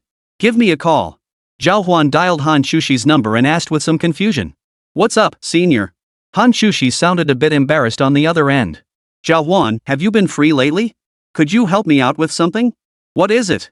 Well, my family's planning to renovate our house, but my dad insists on doing it himself. I'm worried he'll overexert himself, so I thought maybe a classmate could help him out. If you go, I can pay you, okay? Haha, why did you think of me? Hán Chǔxī's train of thought was indeed a bit peculiar. Although Zhào Huān's question was perfectly reasonable, Hán Chǔxī actually had her own little agenda. If she were looking for a boyfriend, she'd definitely want her parents to approve first. Otherwise, there will inevitably be many obstacles if we stay together in the future. Bringing Zhào Huān over under this pretext now, if my parents catch a glimpse of him and I drop some subtle hints, they might just get some hints out of him. Of course, Zhào Huān has no idea about any of this. Because you're so amazing. Like that 2-meter wall, my dad would need a ladder to climb it, but you could probably just jump right over it. Sure. Given Zhào Huān and Hán Chǔxī's relationship, helping out was only natural. Besides, the physical labor for home renovations would only take a few days at most. Then get yourself together and dress sharp. I'll take you to meet my mom. Hán Chǔxī's face lit up with delight. This was perfect timing. Taking Zhào Huān out over the weekend was absolutely the right move. Seeing Hán Chǔxī so excited, Zhào Huān sensed something was off, but he didn't press for details. By evening, Zhào Huān returned to the dorm. He washed his face, then his hair, and finally secretly used a hairdryer to style it. Wang Jia was surprised to see Zhào Huān going to such lengths to look polished. Zhào Huān, where are you headed? Going on a date with a senior? The moment Wang Jia spoke, everyone immediately gathered around. This thing's useless, use my hair gel. Put on this knit sweater of mine, it'll make you look way cooler. Hearing everyone chime in with their comments, Zhào Huān felt a bit helpless and quickly responded. No, I'm going to help my senior's father with some renovations. The moment those words left his mouth, the crowd froze in place, all of them shouting in unison. Holy crap! Seeing their over-the-top reactions, Zhào Huān was utterly baffled. What the hell was going on? What's wrong with you guys? Renovations? What renovations? This is meeting the parents, bro. You're practically engaged already. No way. Scratching his head, he still hadn't a clue what was going on. This was the truest embodiment of the saying, those involved are often blind to the situation, while outsiders see it clearly. Wang Jia and the others exchanged glances, each wearing a knowing smile. Come on, we'll fix you up. You guys don't even have girlfriends, yet you're so into this formal stuff. What's the point of obsessing over whether an outfit looks cool or not every single day? Zhào Huān couldn't help but tease these self-proclaimed fashion gurus. That's not necessarily true. What if one day we do find partners? Besides, aren't you two still undecided about your relationship? Zhào Huān's face flushed crimson at this. Wait, what the heck are you talking about? After some styling, Zhào Huān finally stood before everyone with a fresh new look. That side parting, you look absolutely stunning. After being fussed over by everyone, Zhào Huān finally stepped out the door. Looking quite presentable now, he arrived at Hán Chǔxī's building and hopped on an electric scooter waiting below. Shortly after, Hán Chǔxī descended the stairs dressed in casual attire. Today, Hán Chǔxī wore a small shirt layered under a thin sweater. She completed the look with a pair of slim-fit jeans. This outfit alone perfectly outlined her figure. Seeing this, Zhào Huān couldn't help but swallow hard. You look pretty sharp today. What's the occasion? Hán Chǔxī looked at Zhào Huān with feigned ignorance. Zhào Huān, having just learned the real reason behind Hán Chǔxī's invitation today, felt uneasy inside. Senior, it's my first time visiting. Should I bring a gift? Nervousness made Zhào Huān stutter slightly. Seeing his flustered state, Hán Chǔxī tugged his sleeve and led him aside. What's there to bring? It's just a casual dinner at home. Just relax. This was Zhào Huān's first time visiting a classmate's home. After some thought, Zhào Huān decided to bring something anyway. Let's go. We'll park at that office building's lot over there. Zhào Huān arrived at the parking lot and got into his McLaren S-Class. Soon after, he arrived at a suburban residential complex with Hán Chǔxī. The complex had been developed in recent years, and everything inside was brand new. As soon as Zhào Huān stepped inside, he couldn't help but nod with satisfaction. This is the house my family just moved into. My dad wanted to handle the renovations himself, but it turned into a complete mess. We still haven't moved in yet. Today, at least, the basic renovations are done. Let's go over for dinner first. Didn't you say you wanted me to help with the renovation? Zhào Huān asked a question that was so straightforward it made Hán Chǔxī inwardly stomp her foot. Why couldn't this guy grasp the meaning? She just wanted to invite him out for a meal. They arrived at a building, took the elevator to the 23rd floor. This is the place. You knock. I'll change my shoes. She was wearing shoes with little silk ribbons tied on today, which made dragging them around a hassle. Zhào Huān stood there hesitating for a while before finally nodding. He walked up to the door, took a deep breath, and knocked. Who is it? A woman's voice came from inside. Mom, it's me. I'm back. Upon hearing these words, the sound of slippers scurrying across the floor came from inside, followed by the click of the door handle. It opened. The moment the door swung open, Hán Chǔxī's mother, a woman in her 40s, froze upon seeing Zhào Huān. Then, a smile spread across her lips. Young man, what's your name? Almost instantly, Hán Chǔxī's mother sensed something was amiss between Zhào Huān and her daughter, even piecing together several clues. She then asked the question. Zhào Huān scratched his head blankly and replied. Hello, ma'am. My name is Zhào Huān. I'm here to help with your home renovation. Hearing this, the woman's eyebrows shot up. What renovation? Mom. Hán Chǔxī, standing nearby, cut in between them. Chapter 126, Meeting the Parents? We're all here. Let us in already. Hearing this, Hán Chǔxī's mother, Zhào Huān, nodded immediately. Dad's away on a business trip. The house renovation hasn't started yet, just a simple sofa and some floor tiles. I'll cook dinner for you guys later. Please wait here for a bit. Have a seat over here. Anqing gestured toward a sofa in the distance. Zhào Huān glanced around the room and noticed the renovation was nearly complete. It was just as Wang Jia had described. The thought sent a surge of emotion through Zhào Huān. For a moment, he was at a loss. Fortunately, Hán Chǔxī gestured toward the distant sofa, and Zhào Huān hurriedly sat down there. Oh, I just remembered we have a chicken we can stir fry. You're good at that, go ahead and make it. Zhào Huān said as she headed into the kitchen. After a moment, she paused, thought for a second, and then came running back. Hán Chǔxī considered it for a moment before nodding in agreement. All right, I'll handle it. She tied an apron around her waist and headed into the kitchen. Seeing this, Zhào Huān's heart sank. Was she trying to pit him against Zhào Huān? Young man, how old are you this year? How many people live in your family? Sure enough, Zhào Huān sat down right next to Zhào Huān and began asking him about his family and daily life. I'm a freshman in college. There are 3 of us in my family. Oh, I see. Zhào Huān said, studying Zhào Huān's face as she spoke. Seeing how handsome and strong Zhào Huān looked, she couldn't help but smile from ear to ear. Truthfully, Zhào Huān's looks were secondary, it was his honest, straightforward personality that truly appealed to Zhào Huān. Wait, you're that dongling superhero? Zhào Huān's eyebrows shot up suddenly. She recognized Zhào Huān's appearance as strikingly similar to someone in a news story she'd seen on her phone earlier. That news story was about Hán Chǔxī. When danger struck on the Ferris wheel, Hán Chǔxī's parents had been sweating bullets. They'd even called Hán Chǔxī 7 or 8 times over the next few days to check on her condition. That'd be me. Zhào Huān had always found the nickname dongling superhero rather corny, but he hadn't expected it to spread so widely. Well, thank you so much. If it weren't for you last time, Hán Chǔxī might have been in real danger. As she spoke, a trace of worry lingered on Zhào Huān's face. We're classmates. It's no big deal. Zhào Huān laughed heartily and waved his hand dismissively. But the next question caught Zhào Huān completely off guard. Were you 2 on a date last time? The moment the words left her mouth, Zhào Huān didn't know how to respond. Calling it a date was accurate enough, but they hadn't officially established a relationship yet. Now that he'd met Zhào Huān directly, how should Zhào Huān answer? Well, Mom, what kind of question is that? Fortunately, Hán Chǔxī emerged from the kitchen just then, carrying a plate of sliced fruit. She placed it before them, perfectly timing her entrance to break the awkward silence. How's our Chǔxī doing? She's great. My senior is very pretty, and lots of people like her at school. A faint smile appeared on Zhào Huān's face before she began inquiring about Zhào Huān's studies. Young man, how are your studies going? Oh, He's way smarter than me. He ranked first in the school-wide exam just the other day and got recruited into the competition class. He's working on some advanced problems now and will probably be competing soon. Upon hearing this, Zhào Huān couldn't stop smiling. She walked straight over and took Zhào Huān's hand. Seeing how outstanding you are, I can finally relax. Auntie, what exactly are you relieved about? Zhào Huān froze, completely baffled by her sudden change in attitude. Of course I'm relieved for our Chǔxī, Zhào Huān said as she poured Zhào Huān a cup of tea. Here. Let me snap a photo to post in the family group. The family group? Zhào Huān froze. Taking a photo of himself and posting it in Hán Chǔxī's family group? That was out of the question. Don't be so nervous. Smile. A slightly awkward smile appeared on his face as Zhào Huān snapped a photo, which she promptly sent to the family group.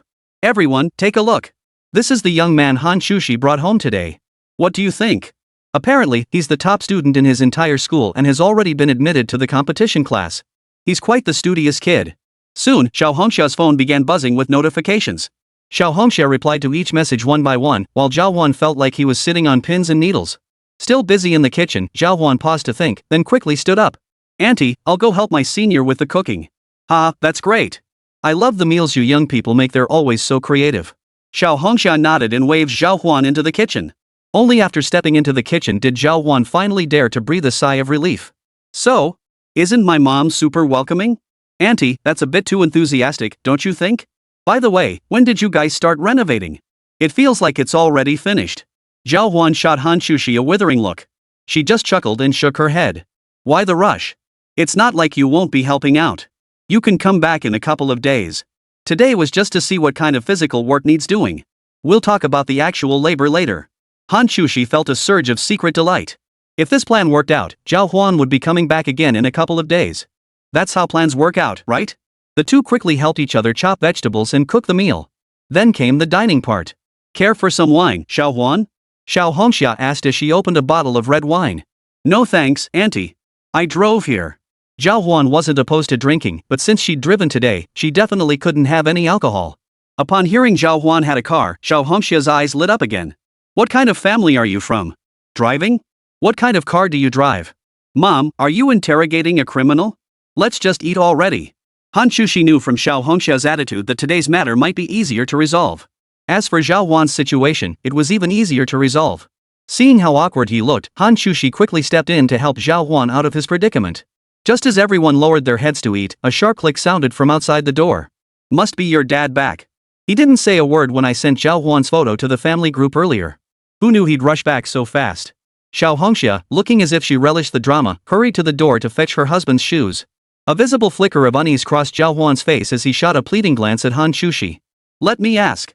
Uncle, you're back for the renovation, right? Chapter 127, Dragging Someone Downstairs. A middle-aged man with steady eyes walked in from outside. I heard there's a guest at home. As soon as he spoke, his gaze shifted to Zhào Huān. Zhào Huān lowered her head, unable to meet his gaze, awkwardly picking at her food. Dad, this is Zhào Huān, the one who saved me last time. Zhào Huān, I've heard of you. You certainly made quite a splash at that bidding event last time. Hearing this, Zhào Huān abruptly looked up, meeting his gaze. Zhào Huān had secured the highway construction contract through that very bidding process. Very few people knew Zhào Huān was the real boss behind the scenes. He hadn't expected the man to know so much. Sir, who might you be? Who I am doesn't matter. All you need to know is my name, Han Tianliang. The moment he entered, the other party's hostility was overwhelming. Zhào Huān scratched his head. This was the first time he'd encountered such a situation, and he doubted he'd ever see it again. Hán Chǔxī, sensing the tension, quickly stood up and invited Han Tianliang over for dinner. Dad, come over and try this. My stir-fried chicken is absolutely delicious. Once seated, Han Tianliang's hostility softened considerably. He repeated the same three questions his wife had asked earlier, directing them at Zhào Huān. Upon hearing about Zhào Huān's outstanding grades and numerous awards won for the school, the other party finally relaxed his frown. Let's eat. Zhào Huān finally put down his chopsticks. After enduring the entire evening's banquet, Zhào Huān finally took her leave from Hán Chǔxī's home. Senior, what was that all about? Zhào Huān shot a look at Hán Chǔxī, who stood beside the elevator, his face darkening. What's the big deal? My dad just wanted to test if you could handle work and chores. After all, our home renovation is pretty complicated, and you might need to make a few trips. Hearing this, Zhào Huān sighed helplessly. Since Hán Chǔxī was being so stubborn, there was little else to say. Oh, right, senior, I need to tell you something. Zhào Huān had been preoccupied with matters concerning their competition class. After relaying Yan Xiaohong's situation to Hán Chǔxī, the latter's eyes widened in surprise. No way, she's that petty? I don't know either. Anyway, I can't get in touch with her now.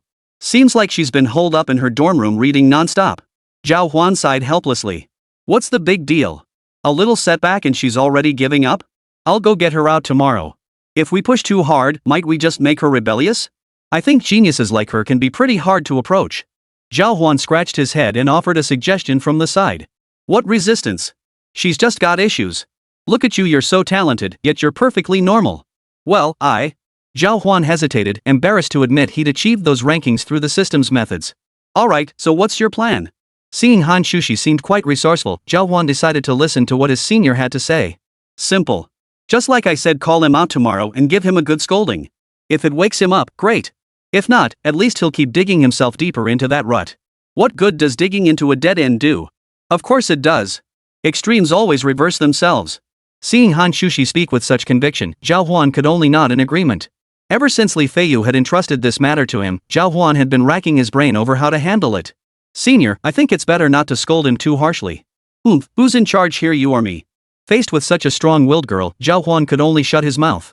Zhào Huān didn't know much about the current situation.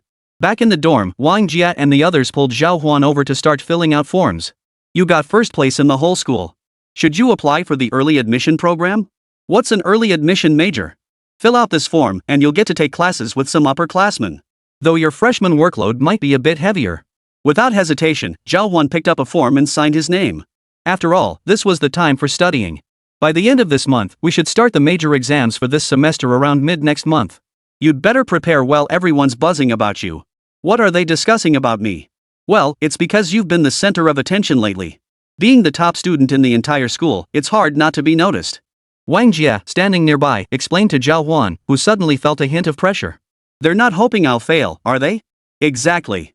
They all think someone who didn't perform well on the entrance exam shouldn't have topped the school in academic subjects.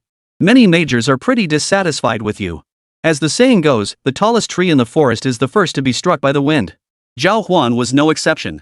If he continued to attract such attention, it was bound to stir up resentment among them. By the way, if I sign up for this accelerated class, will the exams be even harder? Yes. Wang Jia, Chen Shuang, and the others chuckled. That much was obvious. After finishing the discussion, Zhào Huān lay down on the bed to rest. Today had been quite unsettling, not just because of Su Rou, but also due to the matters involving Hán Chǔxī, Yan Xiaohong, and others. Recalling the various entanglements at the dinner table, Zhào Huān felt a bit helpless. He wondered how Hán Chǔxī's parents would view him. After chatting with young Master Han for a while longer, Zhào Huān gradually drifted off to sleep. The night passed without incident. The next morning, Zhào Huān woke to a message from Hán Chǔxī. Zhào Huān, hurry over. I'm waiting for you downstairs at Yan Xiaohong's dorm building. Zhào Huān quickly got up, dressed, and walked to the sink. It was the weekend, so there weren't many people around. By the time Zhào Huān arrived at their dorm building, only a few scattered pedestrians were visible. Most people were probably still asleep. As soon as he arrived, Hán Chǔxī quickly said to Zhào Huān, I'll bring her out in a bit. When she's ready, you'll give her a thorough scolding, lay into her for every hesitant thought and every excuse she tries to make. If you can handle it well, this whole situation will be much easier for us. All right. Since Hán Chǔxī had spoken, Zhào Huān had no choice but to comply. In recent times, Hán Chǔxī's methods had proven remarkably effective. Having successfully managed the student council, Zhào Huān was more inclined to trust Hán Chǔxī. After hearing these words, he naturally said nothing more. He simply stood below and waited. Hán Chǔxī entered the dormitory building where Yan Xiaohong resided. Chapter 128, Woken Up by a Good Scolding. Shortly after ascending the stairs, he summoned Yan Xiaohong, who was already fully dressed. Yan Xiaohong had risen early again today. Consumed by jealousy toward Zhào Huān, she now woke up even earlier each morning than before. She did this to carve out more time for studying. But these past few days, she'd noticed that no matter how much she studied, her efficiency just wasn't what it used to be. She couldn't figure out why. Few people could match Yan Xiaohong's current study intensity. Yet even so, Yan Xiaohong still felt she was worlds apart from Zhào Huān's flawless performance. Uncertain of the cause, Yan Xiaohong frowned the moment she saw Zhào Huān today. Senior, did you call me out today just to see him? What's wrong? Isn't he your classmate? I don't want to see him. Yan Xiaohong's expression turned cold as she turned and walked away. Seeing this, Zhào Huān hurried forward and blocked her path. Are you afraid of me now? This remark ignited the powder keg. Are you kidding? Why would I be afraid of you? You're really flattering yourself. You're nothing in front of me, just someone who did well on one exam. It doesn't mean anything. Next time, I'll definitely surpass you. Zhào Huān had only uttered a single sentence, yet his words poured out like a machine gun. Seeing this, Zhào Huān and Hán Chǔxī exchanged a glance, instantly understanding each other's thoughts. If that's not the case, then why are you so impatient? Could it be you're afraid to face me?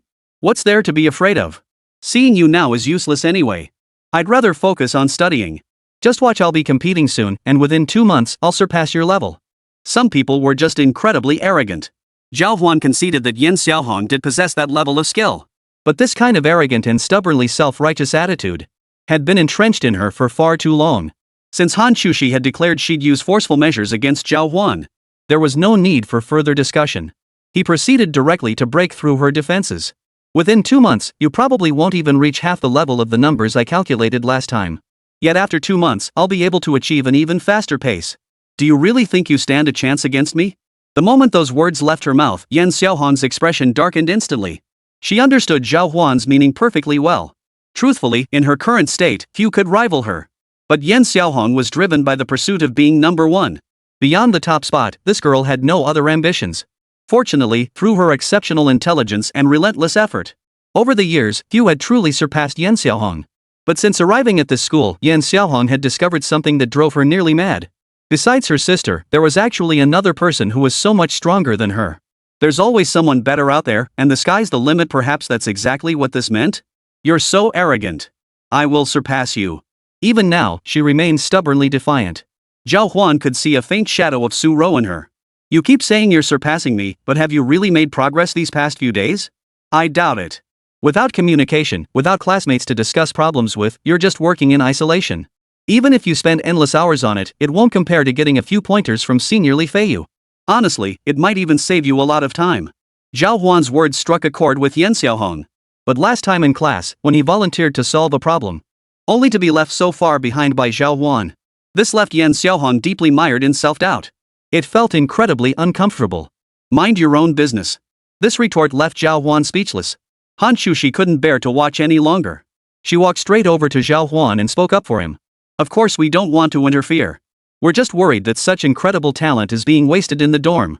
If you have even a shred of sense left, I hope you'll set aside your pitiful pride. After hearing Hán Chǔxī's rebuke, Yan Xiaohong finally lowered her head.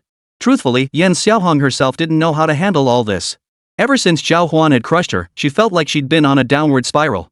But I don't know how to catch up either. That Zhào Huān is just too formidable. As she spoke, a glimmer of tears appeared in Yan Xiaohong's eyes, sparkling brightly behind her burgundy-framed glasses. Silly girl, Zhào Huān's strength is his own. Why compare yourself to him? Just compare yourself to yourself. Hán Chǔxī stepped forward, pulling the young girl into her embrace and whispering words of comfort. Like a caring older sister. Zhào Huān stood nearby, unsure of what to do. Just listen to me. Go join the competition class and study with us.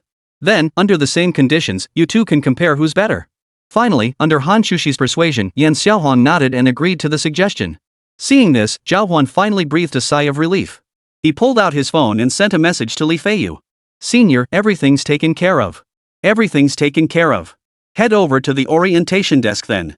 Things might get busy around here for the next few days. All right. Since you've made up your mind, come with us too to the orientation desk. Senior Li Feiyu needs some help. Turning to Yan Xiaohong, Zhào Huān addressed her. She nodded, gave a cold snort, and ignored him. Instead, she hooked her arms around Hán Chǔxī's, and the two walked off intimately. That girl must be seriously ill. Zhào Huān's earnest persuasion had been utterly ineffective, yet Hán Chǔxī, playing the bad cop at the last moment, had somehow managed to win her over. Watching the two of them walk away so intimately, Zhào Huān couldn't help but sigh. He truly was like Zhu Beiji looking in the mirror, unable to please anyone. But then a faint smile touched his lips. Ah well. Never mind. At least she came around. He caught up with the pair and hurried toward their orientation tent. Under the sunshade, a crowd was already bustling with activity as countless freshmen flooded the playground over the weekend. They were constantly observing the various clubs, choosing the ones that suited them best to join. Upon arriving, Zhào Huān immediately spotted a group from the street dance club. They were actually standing right in front of the competition club, busting out some street dance moves completely blocking their welcome booths. Chapter 129, Recruitment and Speeches. Come on, everyone, gather around me. Today we're going to dance our way to the top. Wang Guotao's voice echoed through the crowd as Zhào Huān frowned, watching them. Today, the street dance club had brought an unusually large crowd. Dressed in eccentric outfits, some girls stood there heavily made up, each moving with exaggerated, sweeping gestures. drawing countless onlookers from the surrounding area. As their street dance club president, Wang Guotao held the microphone, directing from the sidelines. Come on over and take a look. Our street dance club is recruiting. We're a powerhouse group that frequently performs in public shows. Join us, and you might just fulfill your dream of becoming a star. In stark contrast, despite securing several booths, the competition classes area was deserted. The main reason was that the open space in front of the competition class booths had been completely taken over by the street dance club members. Hey, could you guys move over a bit? This is our spot. Su Ro stepped forward, glaring fiercely at them. Wang Guotao, however, shrugged it off. What do you mean your spot? This is public space. Think you're so great you can ban street dancers? We're just holding a normal activity. Even if you'd book this area, you've got no right to pick a fight. Exactly. You can't recruit people yourselves, so you won't let anyone else recruit either? How disgusting. Such small-mindedness. No wonder the competition class needs the school to recruit for them every year. The street dance club already had more members than Li Feiyu's group. The crowd's barrage of comments left Li Feiyu and Su Ro glaring, unable to retort. Looking for trouble. Su Ro's fiery temper flared up at the slightest provocation. They scrambled to rush forward and attack Wang Guotao. Su Ro, don't be impulsive. This is recruitment season. Our reputation and the club's image are on the line. If we resort to violence, it'll look bad if word gets out. Li Feiyu's concern was indeed well-founded. Zhào Huān and the other two had also arrived. Senior, what's going on here? I have no idea. They started causing trouble here first thing this morning. Breakfast time had passed and more freshmen were now walking around outside. All were drawn to the scene. They stopped in their tracks and headed toward the street dance club nearby. They pretended not to notice the competition class setting up their stall here. Seeing this, Zhào Huān and Hán Chǔxī both frowned. We can't just let them keep causing a commotion here. I'll call the student union to help you recruit new members. Hán Chǔxī prepared to move their posters aside, recruiting some people along the way. Thanks a lot. Li Feiyu hurriedly thanked her repeatedly. With his current strength, he couldn't accomplish much on his own. Even if the dozens of members from the competition class showed up, it wouldn't make much of a difference. Compared to the 100+ members of the street dance club, these students preferred to focus intently on mastering the competition problems. This won't do. After sending everyone out to recruit, he couldn't help but walk back and sigh. Seeing this, Zhào Huān suddenly remembered he had a public speaking skill. Can the system's public speaking skill inspire people? Draw a crowd? Yes. The system's cold voice made Zhào Huān's heart burn. After resolving the construction site incident a few days ago, Zhào Huān had acquired the skill to influence minds through speech. Delivering a speech here today might just attract a lot of customers. Leave it to me. Do we have a microphone and sound system here? Zhào Huān's question left everyone puzzled. What do you need those for? We have them. Li Feiyu gestured toward the items behind the tent. Zhào Huān's eyes lit up. This is all we need. I'll use the speakers to attract new students here. How will a sound system attract people? I'll give them a speech, tell them about our glorious history, and once they get fired up, they'll join the competition club. But your public speaking skills would have to be incredible. That's impossible. Su Ro immediately pursed her lips, clearly skeptical of Zhào Huān. Hán Chǔxī and Li Feiyu beside her also looked skeptical. As for Yan Xiaohong, she remained silent. She was only here today to lend a hand and tidy things up. What should we do? Hán Chǔxī walked over to Zhào Huān and whispered the question. Despite Zhào Huān's outlandish claims, Hán Chǔxī still believed he could pull it off after all. Zhào Huān had never spoken arrogantly. Set up the equipment.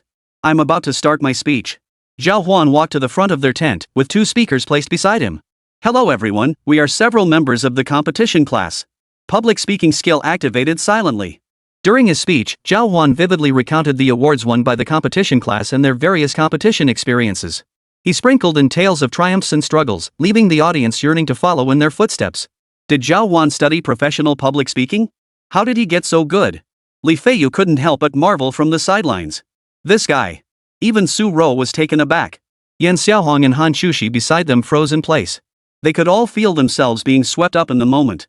At that moment, Yan Xiaohong realized the gap between Zhào Huān and herself was far from trivial. The two were worlds apart. Zhào Huān was a true polymath. She was merely someone who knew how to study. After about 3 minutes of speaking, several students were quickly drawn in. Hán Chǔxī, Su Ro, and the others nearby also grasped Zhào Huān's power. Zhào Huān. You're just too amazing. Ife couldn't help but rush over and hug Zhào Huān tightly, nearly choking him. Bro, let's handle this first. Li Feiyu finally noticed the situation.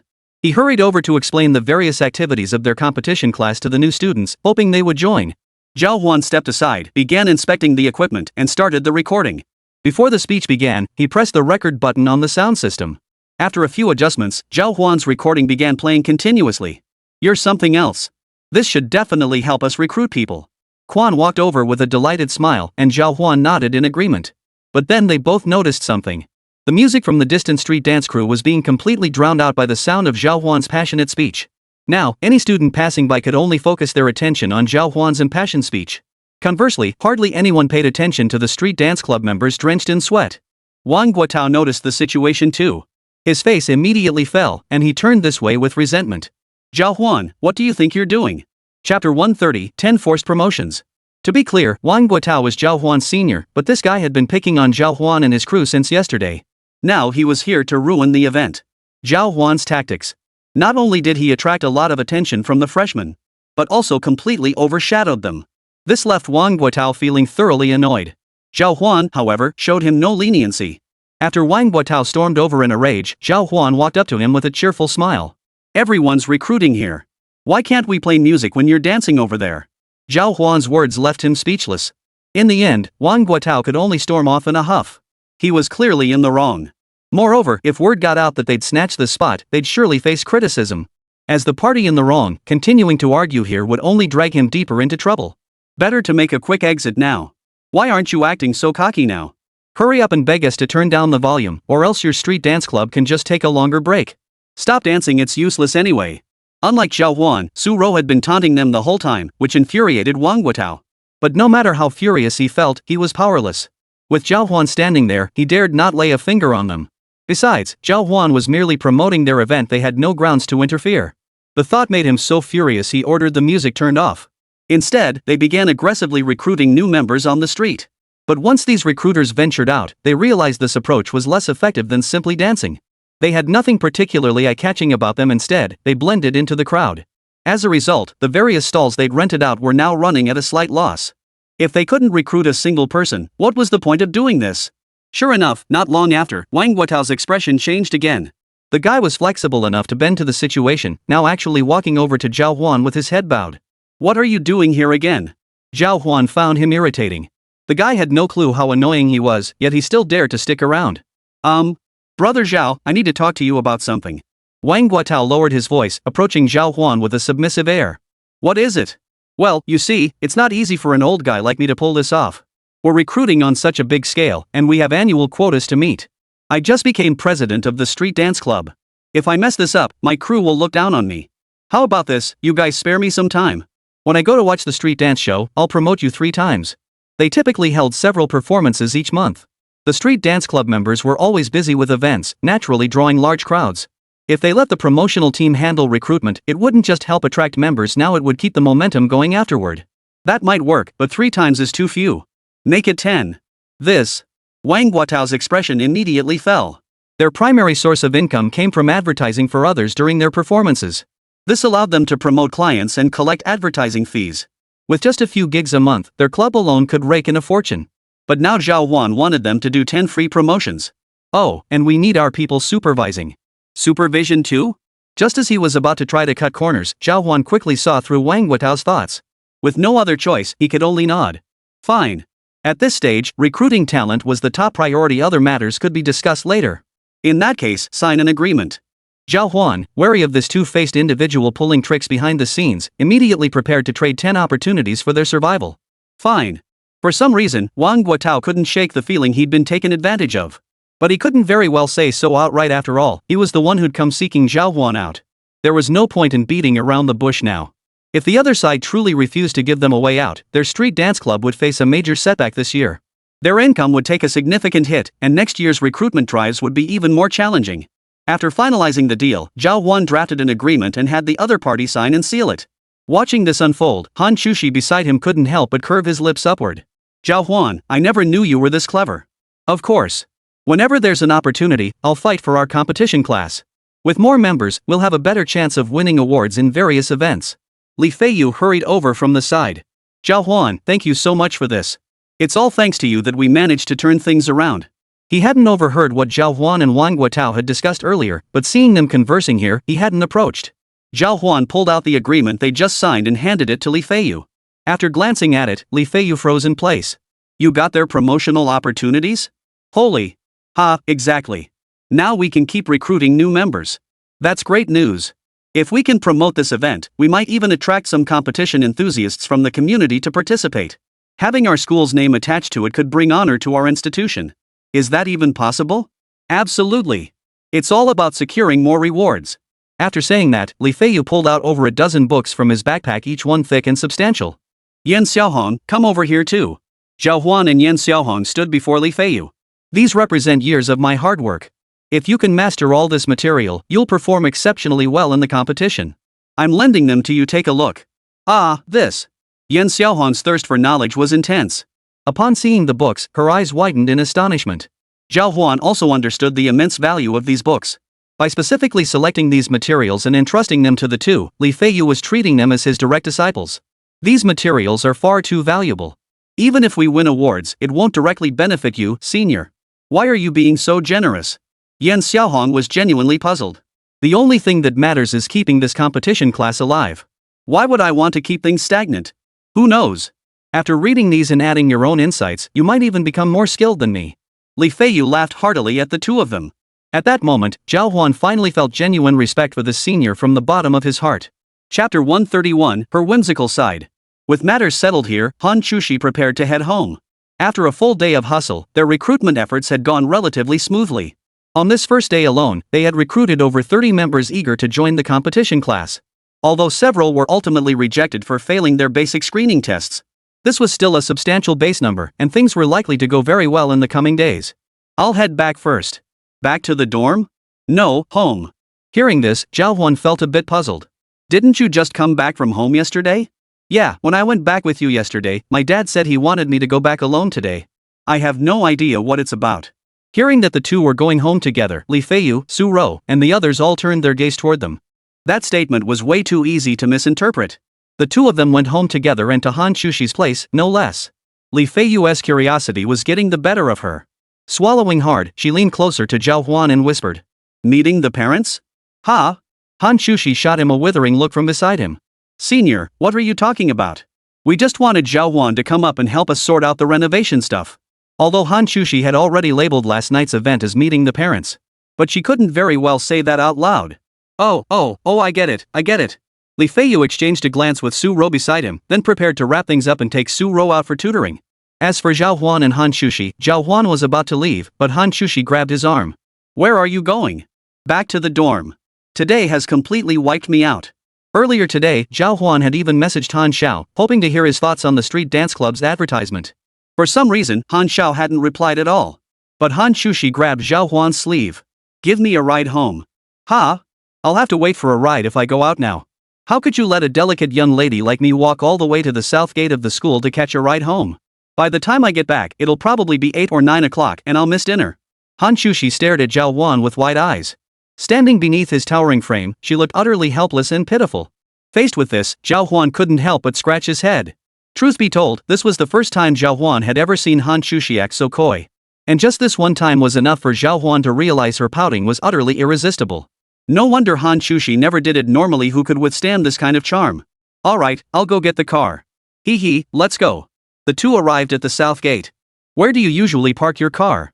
I always see you parked outside the school. It's such a hassle to come out like this. To avoid drawing attention on campus. After all, since we got close, rumors about us have been spreading everywhere. We're practically the talk of the school now. I don't like that." Hán Chǔxī heard this and her lips curved slightly. She leaned closer to Zhào Huān. "Then why not make the rumors real? That way you wouldn't have to worry about it anymore, right?" Zhào Huān was rendered speechless by this. Scaredy cat. "Just kidding." Hán Chǔxī pulled Zhào Huān toward the underground parking garage. This was a massive office building, bustling daily with dongling university graduates. They were all potential candidates for jobs or internships here. Zhào Huān retrieved his parking card, entered the garage, and soon drove his car out. "Looks like rain's coming." Hán Chǔxī pointed at the sky above as soon as she got into the car. "I wonder if it'll affect tomorrow's recruitment drive. Our club is just getting started. We can't afford any delays." This time, Su Ro and Li Feiyu had pulled out all the stops. To recruit members, they'd been working tirelessly, neglecting sleep and meals.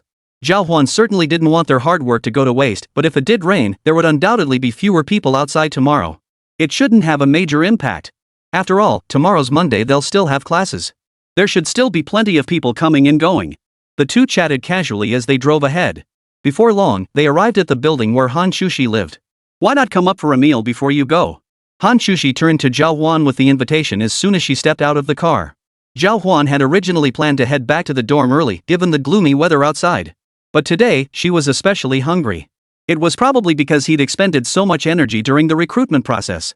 After a moment's thought, Zhào Huān decided to take advantage of a free meal. It was dinner time anyway and nodded in agreement. Sure thing, thanks for having me. Hee, let's go. Upon entering the house, Han Tianliang noticed Zhào Huān's momentary surprise, but he didn't say much about it. You're back again? Have a seat. First time's a stranger, second time's a friend. Zhào Huān fetched the bottle of liquor Su Tian had given him last time from his car. Do you drink, uncle? Just a little. My dad can really hold his liquor. Hán Chǔxī nudged Zhào Huān from the side, and Zhào Huān placed the bottle on the table. Han Tianliang's eyes widened instantly. Where did you get this liquor? A friend gave it to me. Quick, pour me a glass. He wasn't one to drink heavily. People of Han Tianliang's age typically preferred to savor fine wines. The red wine Zhào Huān had brought was precisely the kind favored by connoisseurs like him. He poured a glass slowly, swirling it gently in the cup. Han Tianliang gazed at the glass with such admiration that even Zhào Huān seemed more agreeable to him. Dad, why did you call me back today? Our company issued several shopping cards I'm giving you too. If you ever need to buy something while you're at school, you can go to the mall next to your campus. After saying this, Han Tianliang pulled several cards from his pocket and handed them to Hán Chǔxī. Wow, thanks, Dad. These cards instantly cut Hán Chǔxī's living expenses significantly. Now she had extra money to buy clothes and little dresses. Hán Chǔxī jumped up excitedly. Zhào Huān brought such valuable gifts this time. If you buy something for yourself, get something for Zhào Huān too. Xiao Hongxia emerged from the kitchen at that moment. Zhào Huān, I knew you were coming today, so I made an extra pot of rice. Haha, try auntie's cooking today. Zhào Huān didn't refuse. He smiled and nodded, praising Xiao Hongxia a few times. Just then, thunder and lightning suddenly erupted outside. Then a torrential downpour poured down. Hán Chǔxī immediately said, Oh dear, looks like you won't be able to leave today, huh? This situation did indeed seem to make leaving impossible. But what about Zhào Huān, where would he sleep? Chapter 132, Spending the night at her place?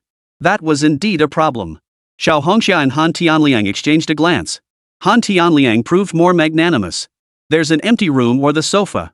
This sofa can fold out into a bed. With the rain pouring down like this, driving would be dangerous. Why not rest here tonight? Hearing this, Zhào Huān scratched his head. After dinner, everyone retired for the night. Zhào Huān chose the sofa.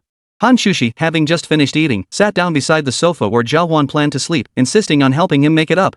Tonight, Big Sis will make your bed and show you my bed-making skills. As the guest, Zhào Huān could only stand by and nod.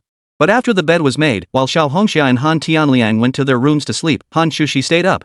Instead, she sat in the living room watching TV.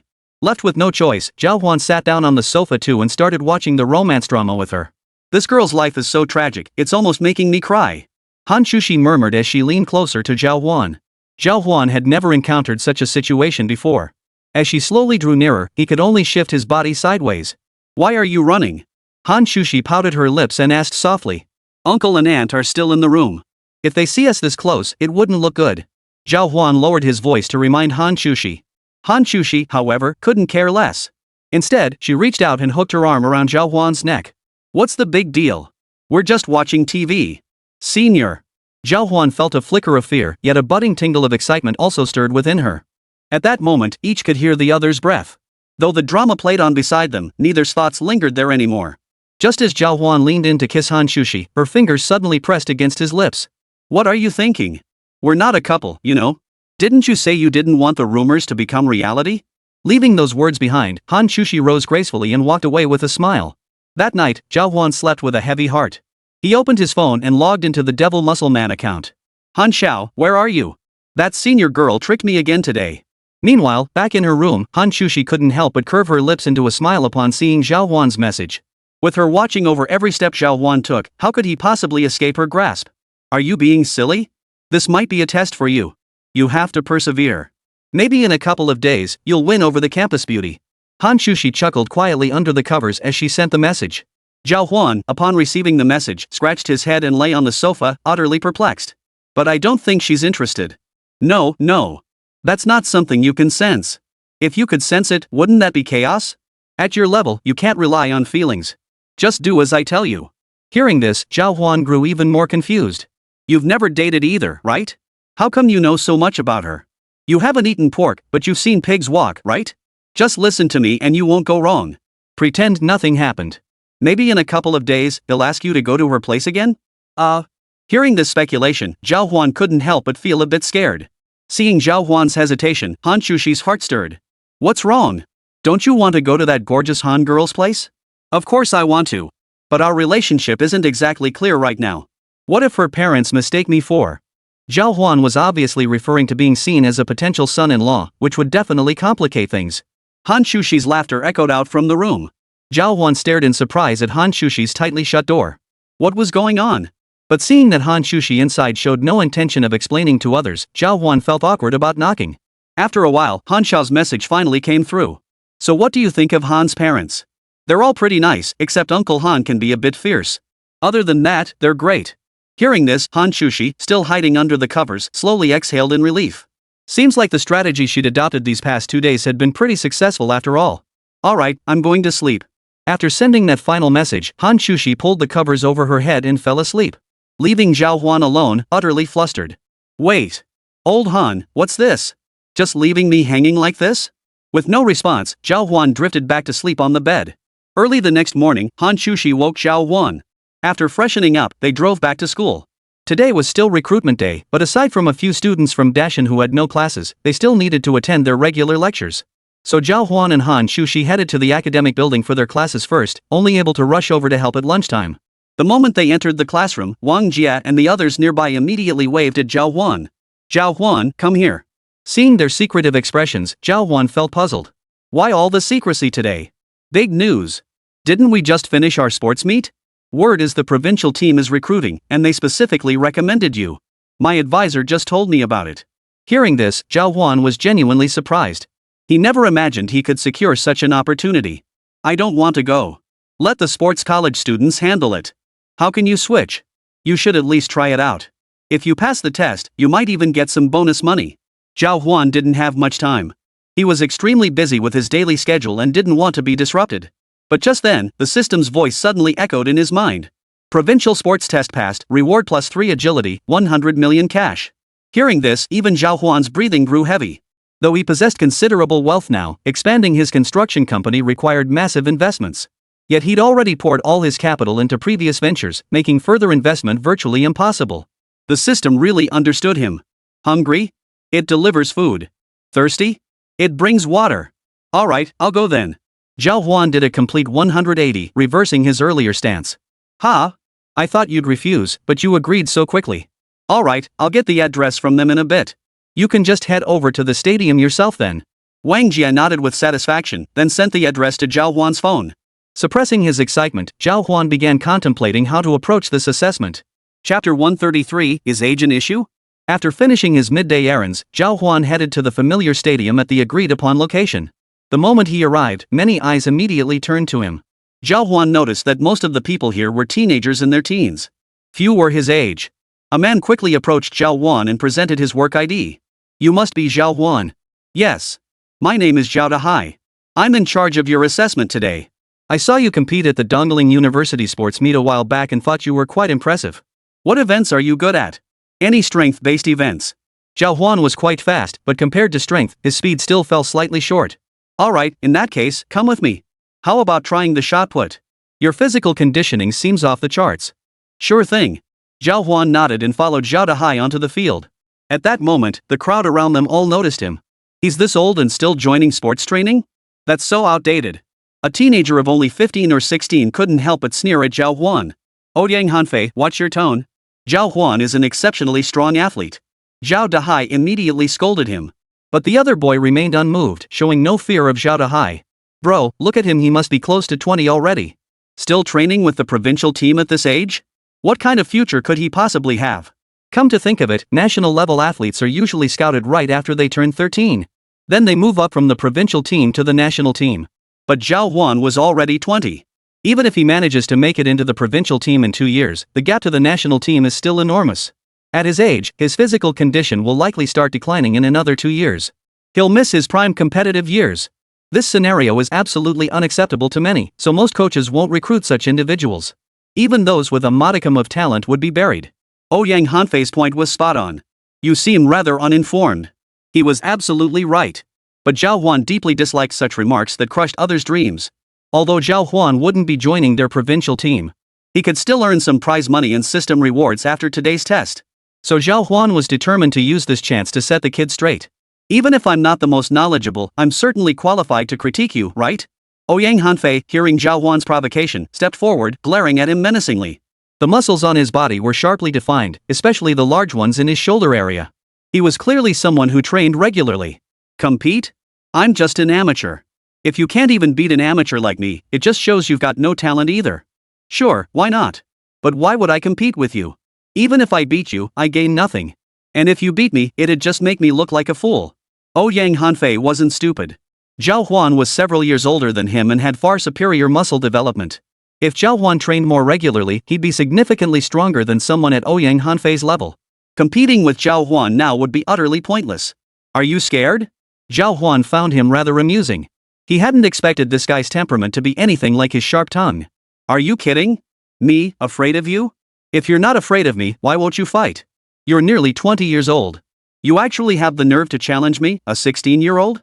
Ouyang Hanfei wasn't falling for any of that trash talk. His heated verbal sparring with Zhào Huān had drawn the attention of many onlookers. Exactly. Bullying a 16-year-old when you're 20, aren't you ashamed? If you ask me, this guy's got nothing going for him. He's probably scared already, so he's trying to pick on someone to save face. Hearing the two voices chiming in from the side, Zhào Huān turned his head toward them. One was training in discus throw, the other in high jump. You two are quite amusing. What are your names? Hearing Zhào Huān shift the fire toward them, the two teenagers stepped forward, introducing themselves to Zhào Huān in a highly provocative manner. I'm Zhao Feiyu, and this is Sun Pingchuan. What's the matter? Don't like what you see? How about we have a little competition? Zhao Dahai, standing nearby, saw the situation spiraling out of his control and bellowed urgently. Are you here to join the provincial team or cause trouble? If I see any of you performing below your usual standard today, I won't show an ounce of mercy. I'll cut you loose immediately. At his furious rebuke, the surrounding individuals finally lowered their heads, no longer daring to speak. Zhao Dahai had the authority to block their entry into the provincial team. Just as the entire venue fell silent, Zhào Huān spoke up slowly. It's fine. Since they want to compete, I can show them what I'm capable of. At this, everyone sucked in a sharp breath. None had expected Zhào Huān to be so audacious. Ouyang Hanfei laughed. Zhào Huān, do you know what we three are? We're the district-level youth champions, record breakers, no less. Once we join the provincial team, we'll be heading straight to the national team. You're challenging us now? You really don't know your place. They were supremely arrogant, but Zhào Huān was even more so. After a moment's thought, he addressed Ouyang Hanfei. I recall you mentioned I was bullying you earlier, right? Fine. I'll give you a 3-meter head start. Give him 3 meters in shot put? Are you out of your mind? Several other members watching the assessment screamed in unison. 3 meters was no small margin. To outthrow Ouyang Hanfei by 3 meters. That could only mean Zhào Huān was terrifyingly good. But was Zhào Huān really that good? Everyone remained skeptical. Unlike them, Zhao Dahai was worried Zhào Huān would shatter these men's pride outright. Come here for a moment. He quickly pulled Zhào Huān aside. It's normal for young people to have pride. Don't crush them too hard. Without that pride, I fear their mental state might collapse. Zhao Dahai considered far more than Zhào Huān did. Hearing this, Zhào Huān understood his meaning. In that case, I'll just win by a little less. Zhao Dahai was the only person on the entire field who truly understood Zhào Huān's capabilities.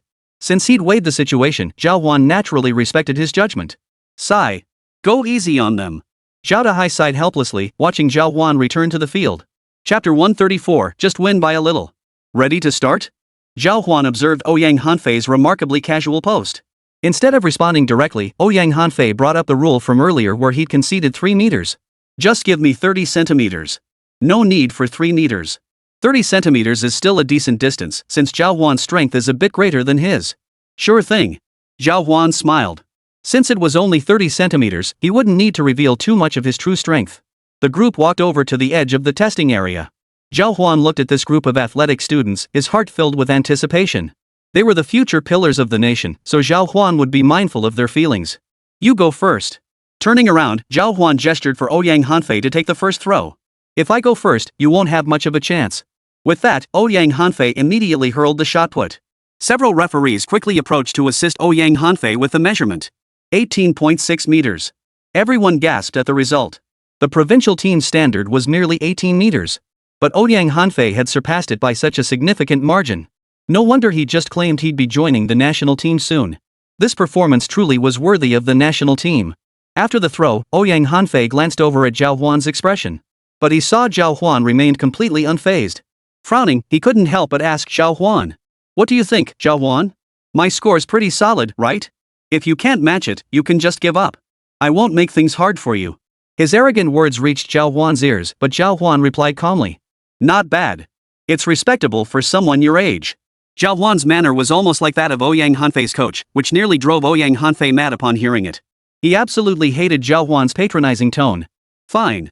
Let's see what you've got. With that, he handed the shot put directly to Zhào Huān. Zhào Huān smiled, then lifted the shot put with considerable effort. At that moment, everyone around them looked slightly surprised. They noticed Zhào Huān's posture looked slightly off. I don't know much about shot put, but doesn't Zhào Huān's form look wrong? He could easily strain his back like that. It definitely is wrong. This guy seems to have had no training at all. Without mastering the proper technique, throwing the shot put farther is basically impossible. Stop watching, stop watching. There's nothing to see here. This guy talked a big game, but look how embarrassing he is. Sigh, we overestimated him. Just as the crowd was about to disperse, Zhào Huān casually tossed the shot forward. Instantly, the crowd witnessed it hurtle through the air like a cannonball, crashing heavily onto the ground. Observing the landing spot and the mark left by Zhào Huān's shot put, the crowd hurried over. Several judges also rushed to the area to begin measuring. 19 meters. Zhào Huān wins. What? Everyone turned in disbelief to stare at Zhào Huān. Was there a problem with the referee's decision? Several members of the shot put team stepped forward. They measured the distance themselves with their own tape measure. But in the end, they confirmed the mark was indeed 19 meters from Zhào Huān's position. Meaning Zhào Huān had just barely edged out Ouyang Hanfei by a single centimeter. How is that possible? A 19-meter distance was a full meter beyond the provincial team's qualifying standard. Ouyang Hanfei was still a long way off from reaching that level. Moreover, this level of throwing distance had already met the national team's requirements. Zhào Huān hadn't even thrown the ball using the most optimal technique just now. Yet he'd already achieved this level. No wonder Zhào Huān specifically invited him to join their training. At this realization, everyone sucked in a sharp breath. What do you think? Is he still a bit better than you? Zhào Huān walked over and patted Ouyang Hanfei on the shoulder. Young man, you've still got a long way to go. Stay humble and focused, but keep that pride in your heart. He beat you today, but who knows? Maybe in a couple of days, you'll catch up. Today, under Zhào Huān's instructions, Zhào Huān had only edged Ouyang Hanfei by a few centimeters. This left him with a glimmer of hope to redeem himself. Once the dust had settled, Zhào Huān turned his gaze toward Zhao Feiyu and Sun Pingchuan. I've got 2 more events I'm pretty good at. How about we give it a shot? Having witnessed Zhào Huān's overwhelming strength earlier, the two men instinctively took a few steps back. They certainly didn't want to keep messing around with Zhào Huān here. You'd be better off sticking to shot put practice. We've no interest in tangling with you. Zhao Feiyu and Sun Pingchuan quickly made their exit. Zhào Huān, meanwhile, walked over to Zhào Huān. Does this mean I passed the test? Of course you passed. My performance targets for this year are met.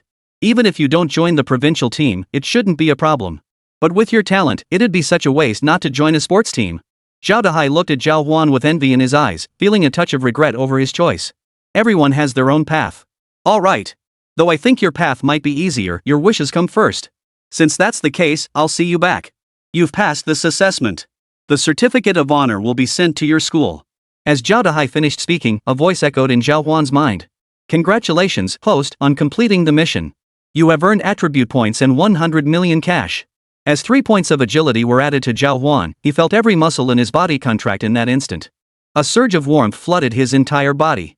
This effect far exceeded Zhào Huān's expectations. Zhào Huān had always received strength bonuses and muscle enhancements, which had made his physique exceptionally broad and even somewhat intimidating. This was his first time gaining agility enhancements. With these 3 points of agility, Zhào Huān's physique rapidly transformed into a leaner, more elongated form. His overall physique became far more aesthetically pleasing than before. He no longer resembled a devilishly lean figure. The moment Zhào Huān turned back to look at Zhào Huān again, he suddenly sensed something was off.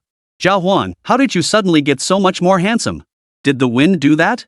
He attributed all these changes to Zhào Huān's hair being messed up by the wind. Worried the system might be discovered, Zhào Huān could only offer an awkward smile and nod. I suppose so. Approaching a small river, Zhào Huān stood by the bank and gazed at his reflection in the water. He couldn't help but laugh. After bidding farewell to Zhào Huān set off on his journey back to school. But just then, Su Tian suddenly called. Chapter 135, The Advantage Lies with Her. What's up? Zhào Huān thought something must have gone wrong at Su Tian's construction site again. Boss, Sun Mao's construction company has already reached out. They said they've made arrangements with you and will send a construction crew over to help us with the project. Only then did Zhào Huān recall the prior arrangement with Sun Yulua and Sun Mao. Come to think of it, he hadn't seen them at all in the past week or two since returning to campus. With 2 construction crews, they could pave the road faster and recoup their investments sooner. That's fine. Have them start work. I've already made the arrangements. Mr. Sun asked me to find a time to invite you out for a meal. When would be convenient for you? Dinner? I do have time for that. I can come tonight. Alright, he'll be waiting for you at the Zhengzhou Hotel tonight. Aren't you coming? He mentioned bringing his daughter along for a chat or something. Isn't that girl Sun Yulua?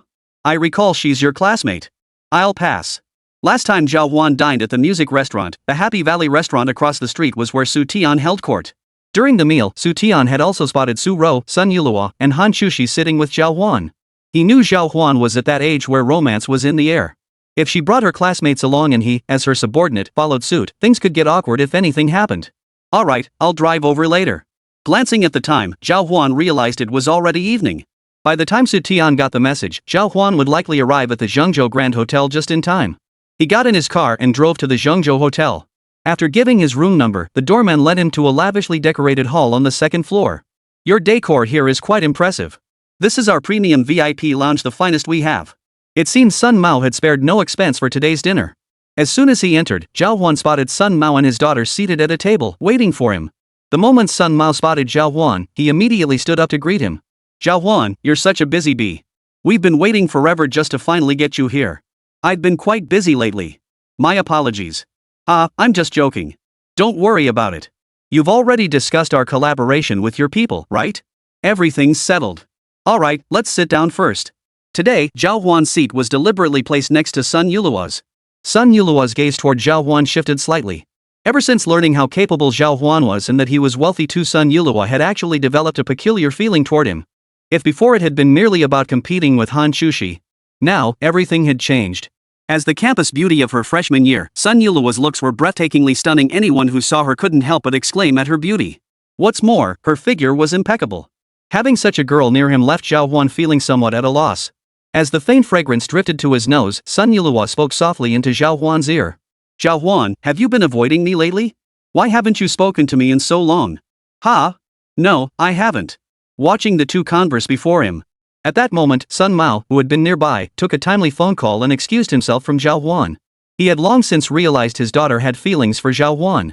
As a businessman, he now wanted the best of both worlds. If Hán Chǔxī could win Zhào Huān over today, his business dealings would become much smoother in the future. Such a beautiful woman possessed countless ways to win a man over. I've heard you've become quite famous around campus these past few days. I was planning to find you, but it turns out you're rarely seen in class. Sun Yulua drew closer to Zhào Huān as she spoke. Oh, really? Well, I've been pretty busy lately participating in a sports meet and joining a competition class. By the way, is it true they say you scored first place in the entire school? Sun Yulua's eyes lit up as she spoke. Yes, it is. Wow, you're so amazing. It's okay, just luck. Got time? If you do, let's hang out together in a couple days. My dad gave me some tickets to the beach. Seeing Zhào Huān struggling to keep up, Sun Yulua pulled out her ultimate move. As someone with an amazing figure, Sun Yulua had a natural advantage in a swimsuit. How many tickets do you have? Zhào Huān had never gone out with Sun Yulua before. The sudden thought made Zhào Huān feel a bit shy. 5. Sun Yulua was being cautious here. Taking Zhào Huān out alone was definitely out of the question. It would only invite suspicion from Hán Chǔxī and Su Rou. Better to bring everyone along that way, she could show off her stunning figure. Hán Chǔxī had a good figure, but it lacked a certain allure. Su Rou's figure was flat as a board, hardly a threat at all. In a three-way comparison, the advantage was clearly hers. Plus, this would get Zhào Huān to agree to go with her. Alright then, I'll invite the seniors along. Of course we can. Sun Yulua blinked her big eyes innocently at Zhào Huān. But for some reason, Zhào Huān couldn't shake the feeling that behind those big eyes lay a hint of cunning. The two finished their meal just as Sun Maokai finally arrived. How was the meal, you two? Not bad, but you, the host, actually disappeared for a while. Too busy. There are a few projects here that need my signature. I just ran out specifically to sign the agreements they brought over. As they spoke, Sun Yulua and Sun Mao exchanged a knowing glance. Sun Mao immediately understood. Zhào Huān, I need to run an errand shortly. Do you have time? If you're free, could you give Sun Yulua a ride back? Sure, I'm driving anyway. Zhào Huān nodded. Sun Mao quickly apologized to Zhào Huān and left. Before leaving, Sun Mao exchanged another meaningful glance with Sun Yulua. Alright, let's go. My car's parked downstairs. Zhào Huān led Sun Yulua to the lobby of the Zhengzhou Grand Hotel. Even the well-traveled Sun Yulua couldn't help but gasp at the sight of Zhào Huān's McLaren S. Wow, your car is amazing. Not bad, haha. We still have some time. Would you like something to drink? Sun Yulua wasn't ready to head back yet. Their dormitory didn't lock up until late at night, and it was only 8 p.m. now, plenty of time to take a stroll outside. Sure thing. Let's grab some sweet soup at that lakeside restaurant by the East Gate. Sounds great. The two drove over and arrived by the small river near the East Gate. The moment they arrived, Zhào Huān spotted two familiar figures. It was Li Feiyu and Su Rou. Chapter 136, Su Rou's Explosive Temper. Inside the East Gate were numerous study rooms. Today, Li Feiyu had brought Su Rou here for tutoring. Spotting Zhào Huān, Su Rou immediately stood by the study room window and called out. What's with all the yelling? Zhào Huān's face darkened. People were trying to study inside the room. But with Su Rou shouting like that, it was bound to disrupt everyone. The thought left Zhào Huān feeling utterly helpless. Li Feiyu quickly stepped in to restrain Su Rou. The two of them stepped out of the study room. Seeing Sun Yulua beside Zhào Huān, eyebrows raised in unison. Any observant person could tell Zhào Huān and Hán Chǔxī had some kind of connection. But today, Zhào Huān had brought another girl out with him at night, which was a bit surprising. Yulua, what's going on with you two? Sun Yulua and Su Rou are roommates. Today, when Su Rou saw Sun Yulua sneak out with Zhào Huān, she felt puzzled and blurted out her question without hesitation. Xiao Rou, are you getting tutoring? Yes, our senior Li Feiyu is incredibly knowledgeable. I couldn't understand anything at first, but after he taught me, everything clicked. Oh, I see. After exchanging a knowing glance, Sun Yulua prepared to pull Zhào Huān away. But Su Rou called after them. Where are you guys headed?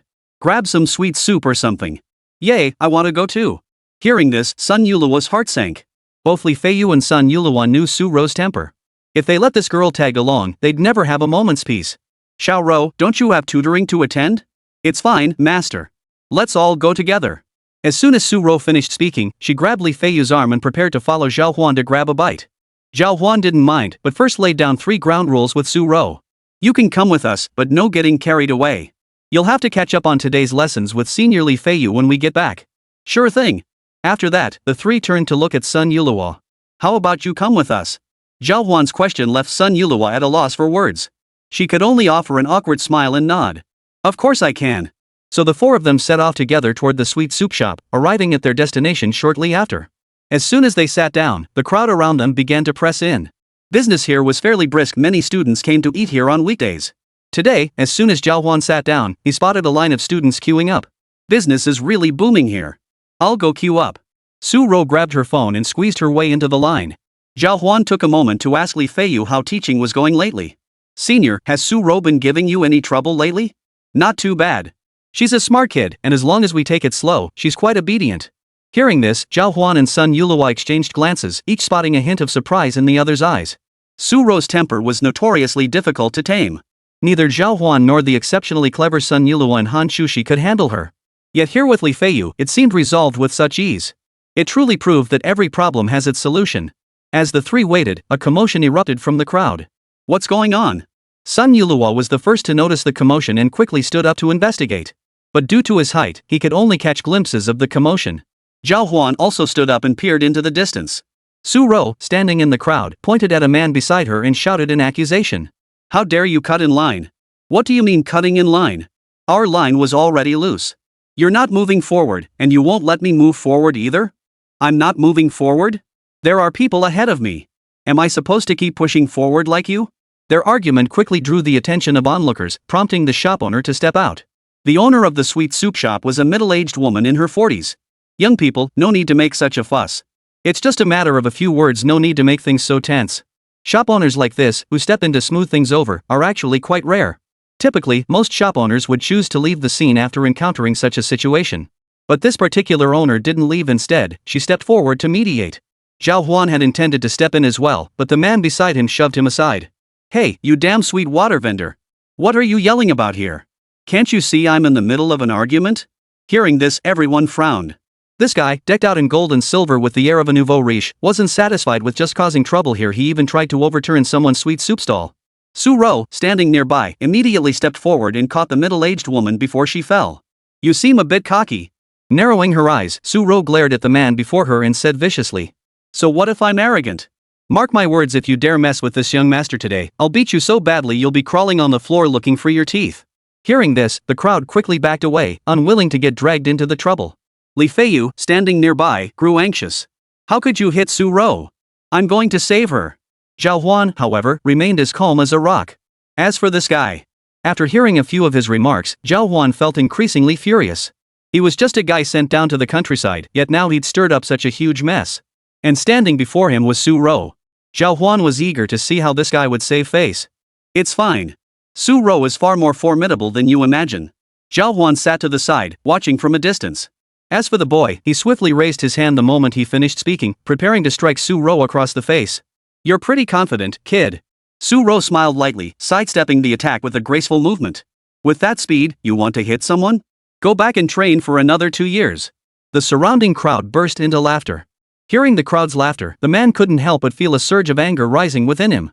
You little brat, I'll make you pay. Who's going to teach whom a lesson? Having been provoked repeatedly, Su Ro, a notorious troublemaker, wasn't about to let him off so easily. As his second punch came flying, Su Ro sidestepped it entirely. Then she delivered a brutal kick straight to his midsection. Almost instantly, he spat out a mouthful of bile and collapsed in agony. Ugh!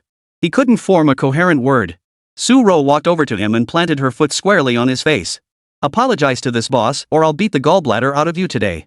Chapter 137, Scrambling for Teeth. Su Ro's punch and kick startled everyone nearby. Even Sun Yulihua and Li Feiyu looked taken aback.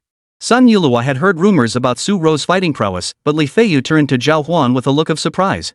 Xiao Ro, has she trained in martial arts?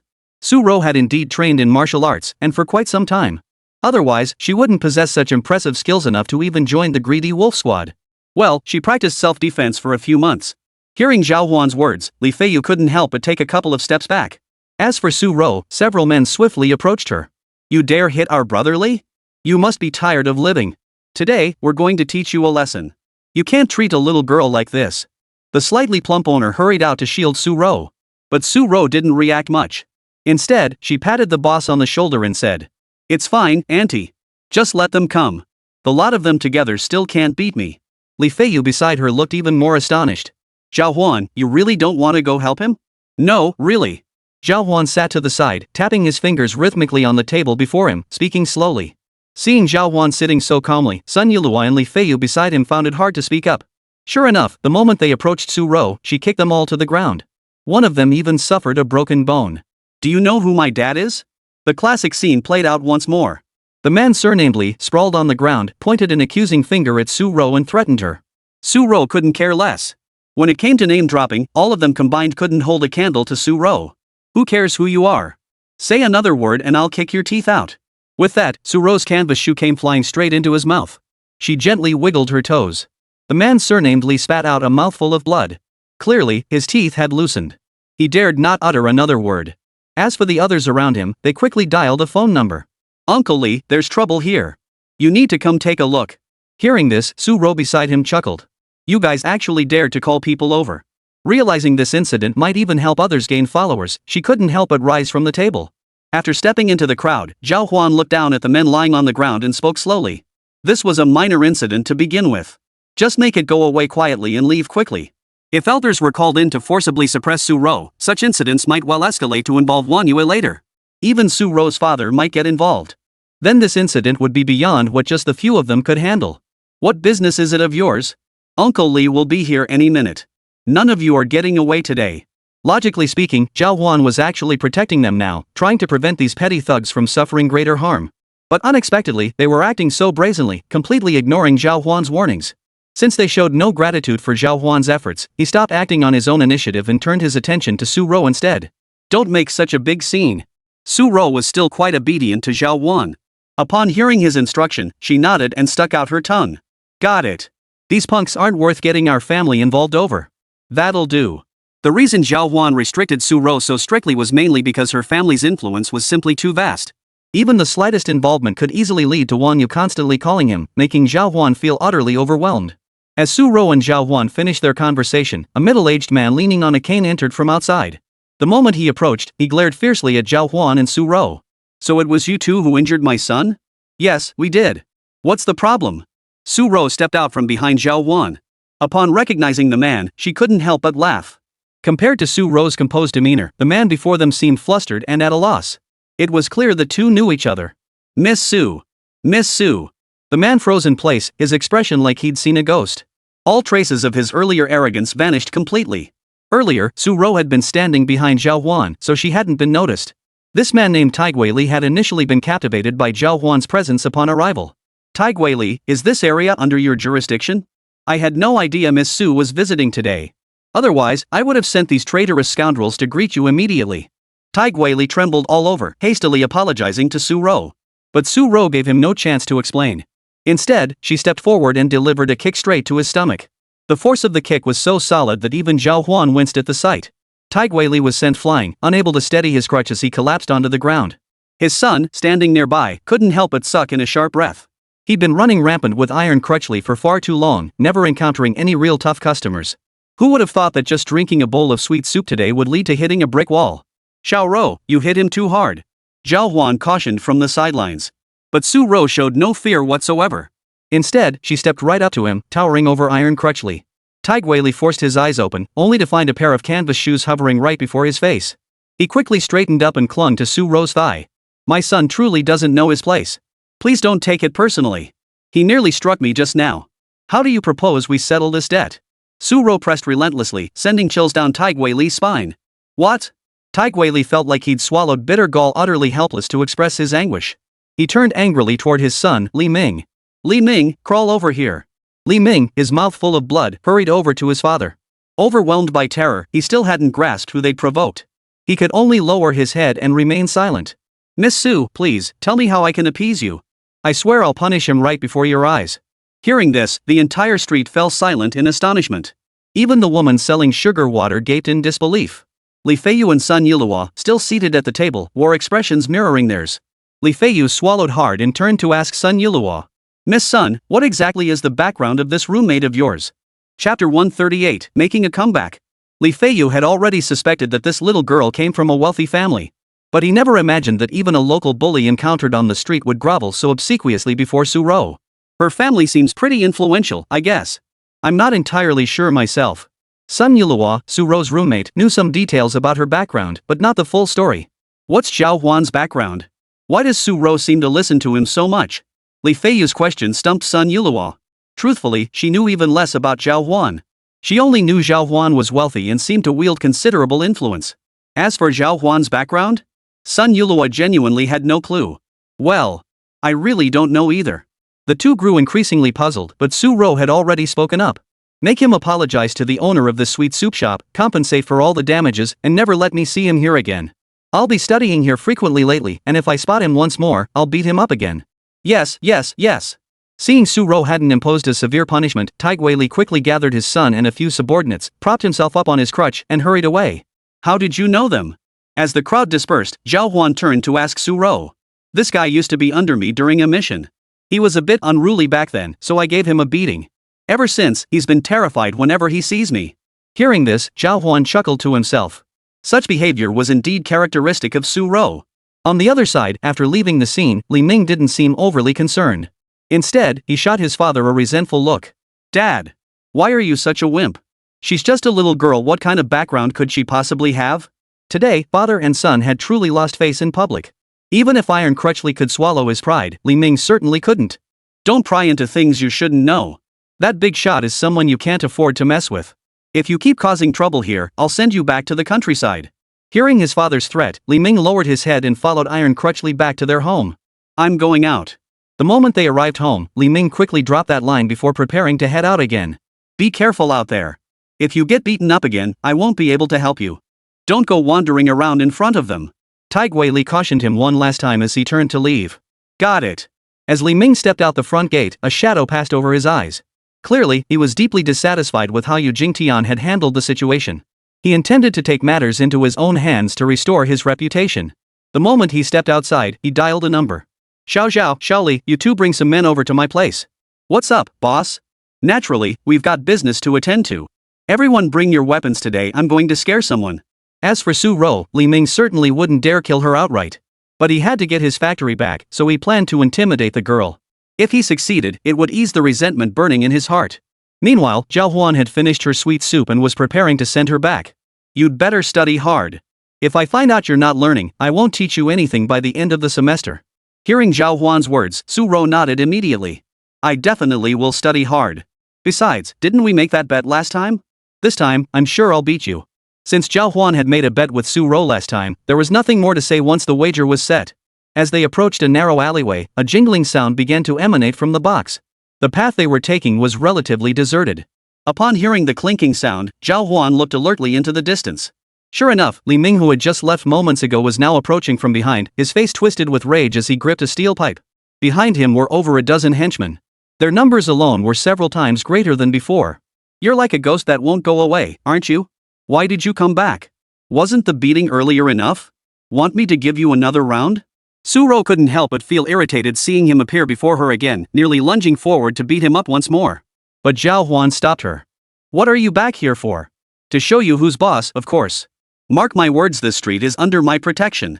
That iron crutchly has long since washed his hands of this place. Now I call the shots here. Whatever he promised you earlier? I refuse to honor a single word of it. Watching him unilaterally tear up their agreement, Zhào Huān couldn't help but laugh. So you brought all these men to block our way? Seems you're not stupid after all. If you know what's good for you, get down on your knees and kowtow to me in apology. Otherwise, you'll be leaving here sideways today. We have 2 women with us. Are you sure you want to start something here? Zhào Huān narrowed his eyes. This guy was starting to get on his nerves. Zhào Huān was usually easygoing and avoided major conflicts. But this guy kept coming over to provoke him, time and again. Even earlier, when things had been settled and he'd given them a way out. Yet he remained so petty. Zhào Huān wouldn't give this Li Ming another chance. Women? I'll beat the crap out of women too. Li Ming burst into a maniacal laugh. Hearing it, Zhào Huān found it unbearably grating. Since you're so cocky, I'll teach you a lesson. Zhào Huān strode straight up to him. This provocative move infuriated Li Ming. He swung the steel pipe in his hand and bellowed. Looks like you don't know the meaning of death. The pipe came crashing down, only to halt abruptly mid-air. No matter how hard he strained, the pipe in Li Ming's grasp wouldn't budge an inch. At that moment, Zhào Huān forcefully lifted the pipe, with Li Ming's hand still clutching it. Before Zhào Huān's immense strength, he was literally lifted off his feet by the steel pipe. Witnessing this, everyone sucked in a sharp breath. What kind of strength is this? Zhào Huān is just too incredible. Li Feiyu, watching nearby, was utterly stunned. He considered himself no stranger to athletes and strong individuals, but someone like Zhào Huān was a first for him. As for Sun Yulua and Su-ro, they were unfazed. They had long known Zhào Huān's strength. If Zhào Huān decides to step in today, those guys are probably done for. Su-ro, ever eager for chaos, chimed in with a mischievous grin. Chapter 139, Running into my senior and getting scolded. Zhào Huān's mere presence radiated an overwhelming aura. In just a few breaths, he nearly scared Li Ming into wetting himself. All bark and no bite, Li Ming could only keep yelling threats. If you dare touch me today, I swear none of you 4 will make it out of this alley alive. I'd love to see which side won't make it out of this alley. Zhào Huān snatched the steel pipe from the other man's hands and snapped it clean in 2 with a light twist. Whoosh! The onlookers were stunned into silence. It snapped. They stared at Zhào Huān in utter disbelief. Only now did they truly grasp just how terrifying Zhào Huān was. Zhào Huān placed the stick on Li Ming's head. I'll give you 3 more seconds. If you don't leave, I'll take action. The moment the 2 broken sections of the stick touched his scalp, Li Ming's body began to tremble. Overwhelming terror gripped his heart. Li Ming was utterly terrified. His pride was on the line. If he ran away today, he'd lose face twice over. He'd have no dignity left in front of his men, never able to hold his head high again. You're not some chicken, are you? Why won't you fight? Su-ro spoke up at the perfect moment. Hearing this, Li Ming couldn't help but tremble at the lips. Go ahead, you do it. Unfortunately, he didn't voice these words. Fine. I'll let you off today. Let's go. With a parting threat, Li Ming slunk away from the scene. Remember this, if I catch you again, I'll beat you again. Today counts as the first time I'll let you off this time. Su-ro continued to humiliate him from behind. Li Ming paused, his back to the crowd, but he didn't turn around. He tucked his tail between his legs and left. Seeing this, Su-ro burst into laughter. Xiao-ro, when you can show mercy, show mercy. Li Feiyu, standing nearby, offered a timely reminder. Only then did Su-ro pout slightly before following him back to the study room. What about Yulua? I'll take her back. Zhào Huān displayed his gentlemanly demeanor, easing Su-ro's worries. All right. Only after bidding farewell to Sun Yulua did everyone finally breathe a sigh of relief. I was looking forward to spending the evening here with Zhào Huān, enjoying a date like outing together. Little did I expect two unexpected troublemakers to show up out of nowhere, not only disrupting my plans but also dragging Sun Yulihua into a storm of trouble. To Sun Yulihua, the events of this night felt like a dream. She never imagined such violent confrontations could ever happen around her. Zhào Huān, I never expected you to have such a masculine side. Haven't I always been like this? Ever since acquiring the badass system, Zhào Huān had always exuded a strong masculine presence. If others didn't see it, it only meant they didn't know Zhào Huān. Ah, true. Once we get back, remind them I forgot earlier. Aren't we supposed to go to the beach? Sun Yulihua scratched his head. Too much had happened just now. For a moment, Sun Yulihua hadn't even thought about the beach trip. He should have notified Su Ro, Li Feiyu, and the others beforehand. All right. As they chatted, they returned to the entrance of Sun Yulihua's dormitory building. Just then, someone else descended the stairs from above. The moment they saw this person, Zhào Huān and Sun Yulihua both felt their hearts skip a beat. It was Hán Chǔxī. Seeing Zhào Huān and Sun Yulihua standing together, Hán Chǔxī's expression shifted through several shades of emotion. Stepping forward, Hán Chǔxī stared directly at Zhào Huān and Sun Yulihua without a trace of fear. A faint smile played at the corners of her lips as she asked through gritted teeth. Zhào Huān, you sure have a lot of free time on your hands. I was wondering where you disappeared off to all day, turns out you were off on a date. Hearing this, Sun Yulihua, standing beside them, couldn't help but laugh out loud. Sun Yulihua was hoping Hán Chǔxī would think she was on a date with Zhào Huān. That might just make Hán Chǔxī back off. Senior, you're quite busy today, aren't you? I was wondering why Zhào Huān could keep strolling around with me all evening. Strolling? Hán Chǔxī's anger was boiling over. Seeing the situation getting messy, Zhào Huān quickly shoved Sun Yulihua upstairs. Then he pulled Hán Chǔxī aside. Senior, I really wasn't avoiding work today. I had to help out with something at the construction site over there. Zhào Huān explained the situation with Blue Sky Construction Group to Hán Chǔxī. This finally eased Hán Chǔxī's mind somewhat, though traces of anger still lingered on her face. You said Sun Yulihua invited us to the seaside resort together? Yeah, Senior, are you free this weekend? Yes. Of course I am. Hán Chǔxī was already furious after nearly getting caught off guard today. Now she had a chance to turn the tables. To completely outshine this rival who was stealing her spotlight, Hán Chǔxī decided she absolutely had to go to the beach this time. Come on, let's go buy a swimsuit together. Just a couple days ago, Hán Chǔxī had brought several gift cards from home. With plenty of time tonight, she brought Zhào Huān along to the nearby department store. The store had various clothing sections where they could shop. I've been running around all afternoon and just want to go home and rest. Zhào Huān had indeed been out for a long time today. But upon hearing Zhào Huān's refusal, Hán Chǔxī's eyebrows shot up in disapproval. You can make time for others, but not for me? Hearing those bitter words, Zhào Huān sensed something was off. Today was also recruitment day. Since Zhào Huān hadn't shown up, Hán Chǔxī had handled many tasks for him. To make it up to her, Zhào Huān could only nod quickly. Well, if that's the case, let's go take a look. That's more like it. Accompanying Zhào Huān, Hán Chǔxī headed to a large supermarket outside the school grounds. Students' spending power was truly formidable. Not only couples, but many other students would come out for strolls, and the number of items purchased in such large supermarkets was countless. The moment they arrived, Hán Chǔxī was captivated by the array of goods. Wow, it's been ages since I've been here. Let's go, go, go. Seeing Hán Chǔxī's reaction, Zhào Huān couldn't help but sigh. Women always love shopping, no matter when. Even the smart and sensible Hán Chǔxī was no exception. She couldn't resist the temptation. They arrived at the swimwear section, where the sheer variety of swimsuits left Zhào Huān dazzled. After all, opportunities to see swimwear weren't exactly commonplace in everyday life, and accompanying an absolutely stunning young woman to shop for swimwear was even rarer. Most people probably never get such an opportunity in their entire lives. Hán Chǔxī walked over to a strappy bikini, pointed at it, and asked Zhào Huān. Zhào Huān, what do you think of me wearing this one? Zhào Huān's mind raced and he nearly started bleeding from his nose. Chapter 140, Picking out a swimsuit for your senior? Senior, this is way too revealing. With a figure like yours, letting them see, that'd be such a waste. Why shouldn't they see it? If you have such a great figure, isn't that exactly what you want to show off? Hán Chǔxī leaned closer to Zhào Huān, her breath warm and sweet as she whispered. Seeing Hán Chǔxī's expression, Zhào Huān found himself struggling to keep his composure. Senior, it'd be best if you didn't wear something like this. It's not really appropriate. Seeing Zhào Huān's heavy breathing, a sly smile curved up at the corners of Hán Chǔxī's lips. If you don't want me to wear it, then I won't. Hán Chǔxī swiftly pulled away and selected a more modest swimsuit to wear. This one will do. Zhào Huān nodded in satisfaction at the relatively traditional-looking set. After reporting the clothing sizes, Zhào Huān prepared to leave with Hán Chǔxī. But once the clothes arrived, Hán Chǔxī suddenly pulled Zhào Huān back. Where are you going? Aren't we done shopping? We can leave now. What do you mean, leave? Don't you ever try on clothes before buying them? No wonder your taste in clothes is so terrible. Ha!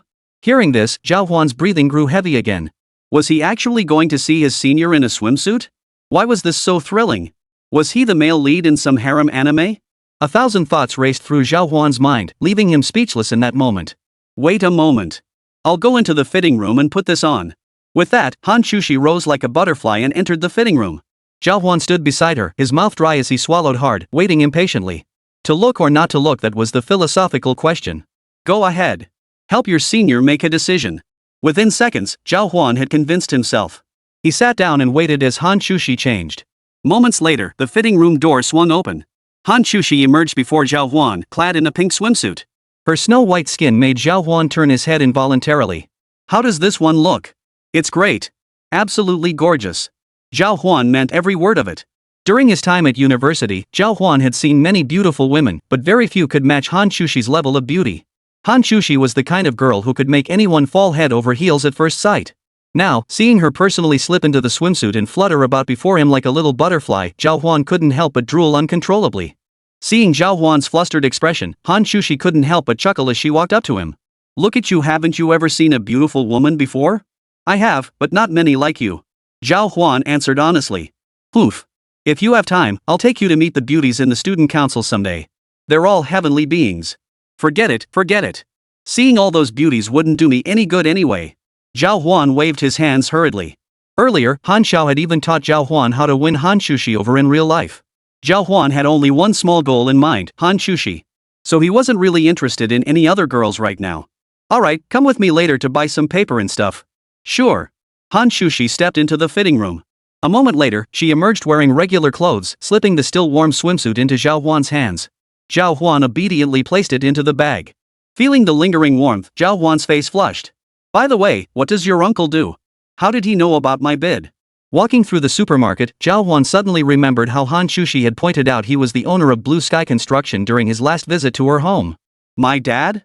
He's in investment promotion. He handles a lot of business deals, so he probably has pretty reliable information. Hearing the term investment promotion, Zhào Huān felt a surge of surprise. Generally speaking, people in investment promotion were quite capable, and they usually had extensive channels and resources at their disposal. If that was the case, it made sense that the other party knew his background. What kind of investment promotion? Land development, you know? Anyway, I keep hearing he has projects he can't sell. If you've got money, you could buy some projects from my dad. Later, Hán Chǔxī jokingly brought up the matter with Zhào Huān, who perked up at the mention. Sure, why not? I've got 2 construction crews on standby. They should finish the road project within this month, and then they'll be idle again. Seeing Zhào Huān take her seriously, Hán Chǔxī quickly waved her hands. Don't take me seriously. I was just joking earlier. We're classmates, how could I possibly ask you to specifically take on some of my dad's unsellable projects? What do you mean by unsellable projects? These projects barely turn a profit, they're just a hassle. If you took them on, you'd likely spend months working your fingers to the bone just to break even, let alone make any money. Hearing this, Zhào Huān's interest was instantly piqued. The cost of the building materials Zhào Huān used was less than a quarter of what others paid. If they could get their hands on some of the projects piling up with Hán Chǔxī's father, they might just take off. Zhào Huān wasn't worried about labor shortages now, he was worried about having no work for them. If they had work like landing these stalled investment projects, Zhào Huān could practically make money in his sleep. This is exactly the kind of business I'm after. Let's pay uncle another visit in a couple of days. Oh? Sounds good. Hán Chǔxī had been fretting over how to lure Zhào Huān to his place, but who knew Zhào Huān would walk right into the trap? That made things much easier. As for those cooperation projects, Zhào Huān could have whatever he wanted. After all, Hán Chǔxī knew Zhào Huān well enough to be certain he wouldn't take on a battle he couldn't win. Seeing how easily she agreed, Zhào Huān couldn't help but smile. Seeing Zhào Huān so happy, Hán Chǔxī couldn't resist playfully punching his chest with her little fist. Did you laugh like this when you went out with Sun Yulhua too? Even now, Hán Chǔxī was still hung up on seeing Sun Yulhua earlier. Ha? No, I didn't. Of course you did. Look at that silly grin on your face. Zhào Huān had already explained he was out discussing business and projects. But girls' moods were always fickle. Hán Chǔxī had been cheerful moments ago, but the thought instantly darkened her expression. Zhào Huān spotted a flower shop in the distance. His straightforward male instincts kicked in. Senior, don't be upset. Wait a moment, I'll be right back. Chapter 141, How to be More Feminine. After finding the flower shop, Zhào Huān casually bought a few stems of flowers and walked up to Hán Chǔxī. Look, what do you think these are? Zhào Huān held out the bouquet. This bouquet was specially arranged by Zhào Huān using small flowers from a group. Drops of water clung to them, making them look crystal clear, and their sweet fragrance could be smelled from a distance. I wonder what variety this shop chose. Seeing Zhào Huān approach with the bouquet, Hán Chǔxī smiled shyly. Why did you suddenly decide to give me flowers? Just happened to see them. Zhào Huān said as he led Hán Chǔxī to the side. They began strolling through the streets, but Hán Chǔxī, holding the bouquet, remained the center of attention. Hán Chǔxī looked as stunning as ever today, so the increased attention drew some eyes to the bouquet in her hands. What's that in Miss Han's hands? Looks like flowers. Could they be from Zhào Huān? I told you guys, Zhào Huān must be with Miss Han. You just wouldn't believe me. The thing is, they haven't confirmed it themselves. The crowd resumed speculating about Zhào Huān and Hán Chǔxī's relationship status. But Zhào Huān and Hán Chǔxī, lost in the bustling city, didn't hear much of the chatter. After a night of sweeping through the streets, Zhào Huān finally escorted Hán Chǔxī back to her dorm. Well, I'll be heading out now. Alright, take it easy. I'll come find you tomorrow. Ha? Aren't you recruiting new members? Oh, right. Zhào Huān waved goodbye to Hán Chǔxī, who skipped back to the dorm room with the flowers in hand. The moment she entered, everyone noticed the bouquet in her hands. Chǔxī, what's going on? How did you get flowers? Did Zhào Huān confess to you? Dongli was the first to step forward and ask Hán Chǔxī. Hán Chǔxī smiled but didn't answer. Lin Yu walked over and took the flowers from Hán Chǔxī's hands. Oh my, they smell so sweet. Shanlan chimed in with a smile. Looks like someone's spring is just around the corner. Winter hasn't even arrived yet, and they've already stepped into spring ahead of time. How fortunate.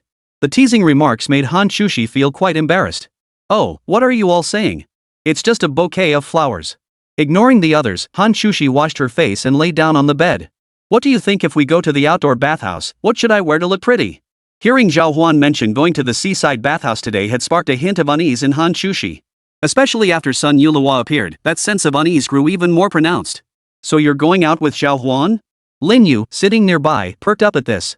Yeah, but it seems like I'm not the only girl going this time. The dorm erupted at this revelation. What? Zhào Huān? Who are these other girls? Let's go find him right now and get revenge for you. I actually thought he was a decent kid. Who knew he'd go so far for his little brother? We've got to teach him a lesson today. Come with me, girls. I'm posting on the school forum to expose his actions. This guy has really let me down. Hearing the commotion, Hán Chǔxī hurriedly waved her hands. Wait, it's not like that. They called Zhào Huān over and he specifically asked me to come along. Oh, I see.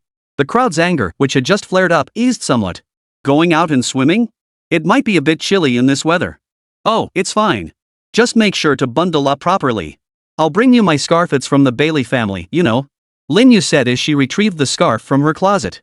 Wrap this around your shoulders when we're outside. You'll look absolutely stunning. The group pulled Hán Chǔxī off the bed, dressing her like a Barbie doll.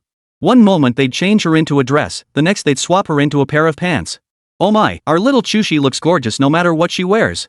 Dong Li exclaimed admiringly from the side. Lin Yu chimed in with a grin. This outfit will definitely make Zhào Huān fix his gaze on you, he won't be able to look away. Trust your sister's judgment. After saying this, Lin Yu flashed a toothy grin and gave a thumbs up. Hearing this, Hán Chǔxī felt a bit tongue-tied. But the other one is pretty too. Hán Chǔxī had always found Sun Yulihua quite troublesome. Not only was she stunningly beautiful, but she also understood men's minds all too well.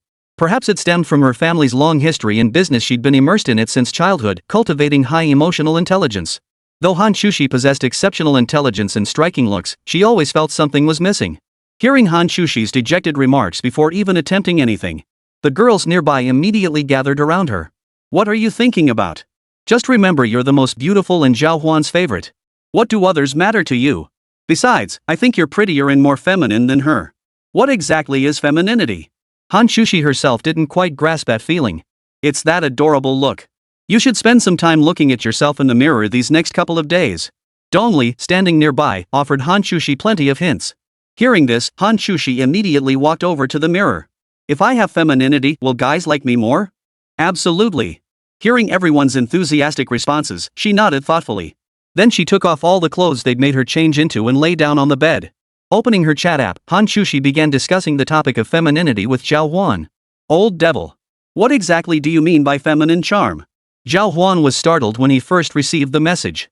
He never imagined old Han would start researching women's things. Why are you suddenly studying women's stuff? Are you really going full on sissy now? What do you know? This is called having the heart of a tiger while delicately sniffing roses. Unaware of Hán Chǔxī's online persona behind the veil, Zhào Huān encountered a more authentic version of her at that moment. Oof, what kind of nonsense are you thinking about every day? Mind your own business. Just tell me what feminine charm means. Hán Chǔxī huffed indignantly as she typed back to Zhào Huān while searching online. Zhào Huān thought for a moment, realizing he didn't really know what femininity meant either. It's probably just being cute and speaking in a soft, gentle voice. Reading this, Hán Chǔxī also fell deep in thought. Speaking softly and gently, huh? Chapter 142, Little Tablet Su Ro. The recruitment drive for the week wrapped up quickly for Zhào Huān and the others. Next up was the Light Industry Club. As the most accomplished member of the entire competition class and their club president, Li Feiyu planned to treat them to a meal, but since Zhào Huān might be busy during dinner, he politely declined. Once everything was wrapped up, Sun Yuluo's call came through the moment the weekend began. Zhào Huān, have you gathered everyone? Yep, I've already told them. Then let's go. This time we'll hire a car. Zhào Huān's car couldn't fit that many people, and he had already agreed with Sun Yuluo to charter a vehicle. I'll go pick up my senior first. The group had agreed to meet in front of cafeteria too. When Zhào Huān arrived, he was startled. Li Feiyu and Su Ro, who had come today, were dressed relatively normally. But Sun Yuluo and Hán Chǔxī? One was dressed more flamboyantly than the other. Hán Chǔxī stood out like a sore thumb in her bright red dress, instantly drawing all eyes on the street. No wonder so many people said she'd been crowned campus beauty queen the moment she stepped onto campus. Sun Yuluo, crowned the freshman class beauty, also looked stunning. Standing there in her bright yellow long dress, she also drew plenty of attention. Bright, vibrant outfits like these looked completely different on Hán Chǔxī and Sun Yuluo. Looked completely different on them than they would on ordinary people.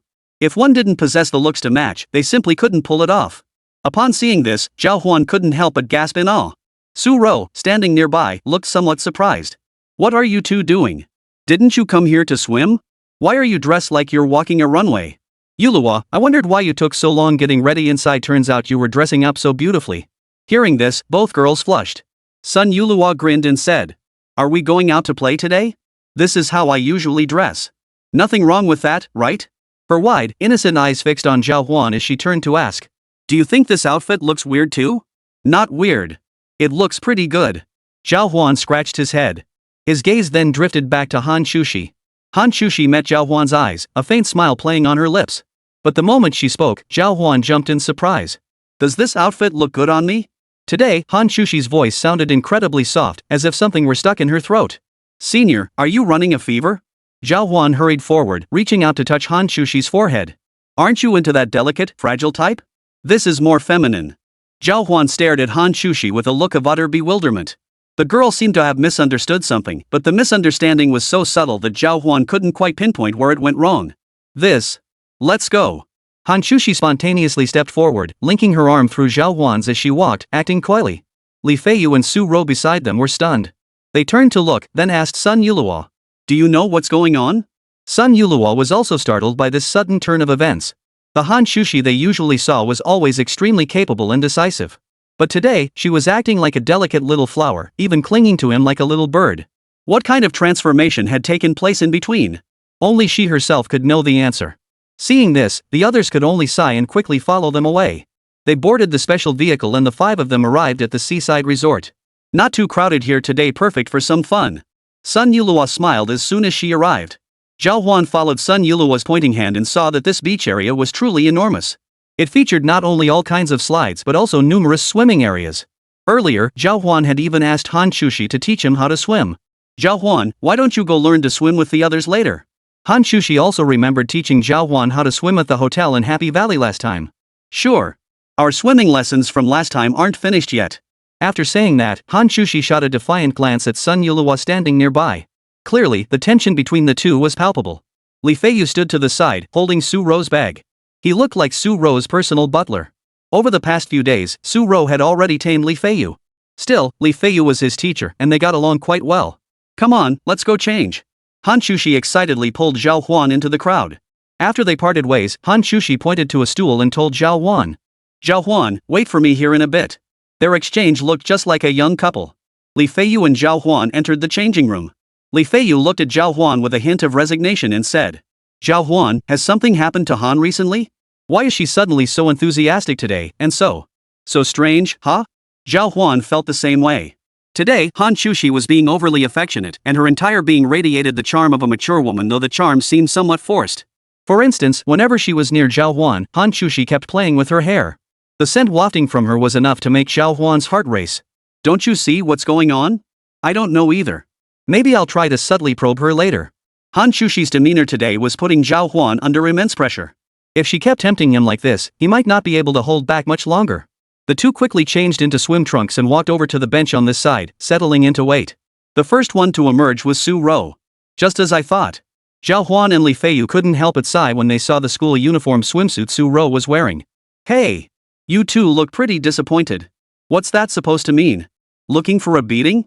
Su Ro's figure resembled an airplane runway, completely flat with no curves whatsoever. It left little to the imagination. Zhào Huān and Li Feiyu hung their heads at the rebuke, quickly grabbing the nearby Coke and taking a sip. Oomph. Men are all the same.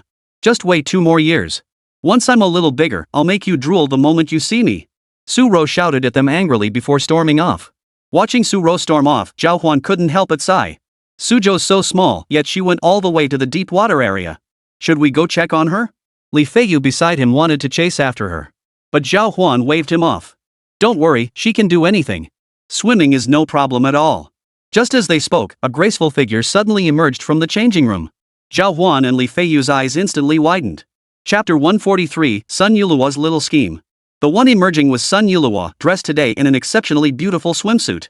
The all-pink ensemble left everyone drooling. Not just Zhào Huān, everyone else gasped in awe upon seeing her. Is she some kind of movie star? How can she be so gorgeous? What a treat for the eyes today. She's stunning. If she were at our school, she'd definitely be campus queen material. If I could swim with her, I'd die happy. What are you thinking? She's that gorgeous, even if you swam with her, you wouldn't stand a chance. The voices echoed throughout the area. Li Feiyu couldn't help but speak up. Wow, Sun Yuluo really is stunning. Even I felt a flutter in my heart after seeing her. True. Zhào Huān, however, didn't feel much. He'd only been slightly stunned at first glance. In truth, Zhào Huān's ability to cultivate such formidable mental fortitude. This was largely because, during their previous trip to Happy Valley, Hán Chǔxī had personally worn a swimsuit in front of him. Having seen Hán Chǔxī's appearance, Zhào Huān still felt she held the edge when compared to Sun Yuluo. So, what do you think? Sun Yuluo walked over to Zhào Huān and Li Feiyu with a smug look. Beautiful. Beautiful. Both men gave her a thumbs up in unison. Sun Yuluo's mood instantly lifted, and she felt incredibly pleased. She'd come here today specifically to show off her figure and looks. A beach like this was absolutely her domain. Just as everyone was marveling, a wave of even more intense gasps erupted from the crowd. A girl with hair flowing in the breeze stepped directly out of the crowd. Upon seeing this girl, the crowd's previous admiration for Sun Yuluo faded by more than half. For the girl who emerged from behind them was utterly breathtaking. She overshadowed everyone else, even eclipsing Sun Yuluo's own radiance. My goodness, she's even more stunning than the last one. She's absolutely breathtaking, a beauty that could bring a kingdom to its knees. Wouldn't it be amazing to have someone like her as a girlfriend? You're daydreaming again, you loser. You're not even worthy of licking her heels. And you think you're worthy? As they spoke, everyone's eyes widened in astonishment, turning toward Hán Chǔxī. Today, Hán Chǔxī wore the swimsuit Zhào Huān had helped her pick out last time. While everyone was stunned into speechlessness, Hán Chǔxī walked up to Zhào Huān under their collective gaze. Pretty outfit today, huh? As Hán Chǔxī, draped in a silk scarf, approached Zhào Huān, every male present shot him looks of envy and jealousy. They glared at Zhào Huān with such intensity it seemed they could tear him apart. Of course it's beautiful, just look at who's wearing it. Compared to Sun Yuluo, Zhào Huān and Hán Chǔxī clearly interacted more. Sensing the subtle tension between them, Sun Yuluo clenched her small fists, feeling a bit annoyed. Come on, let's go play for a bit.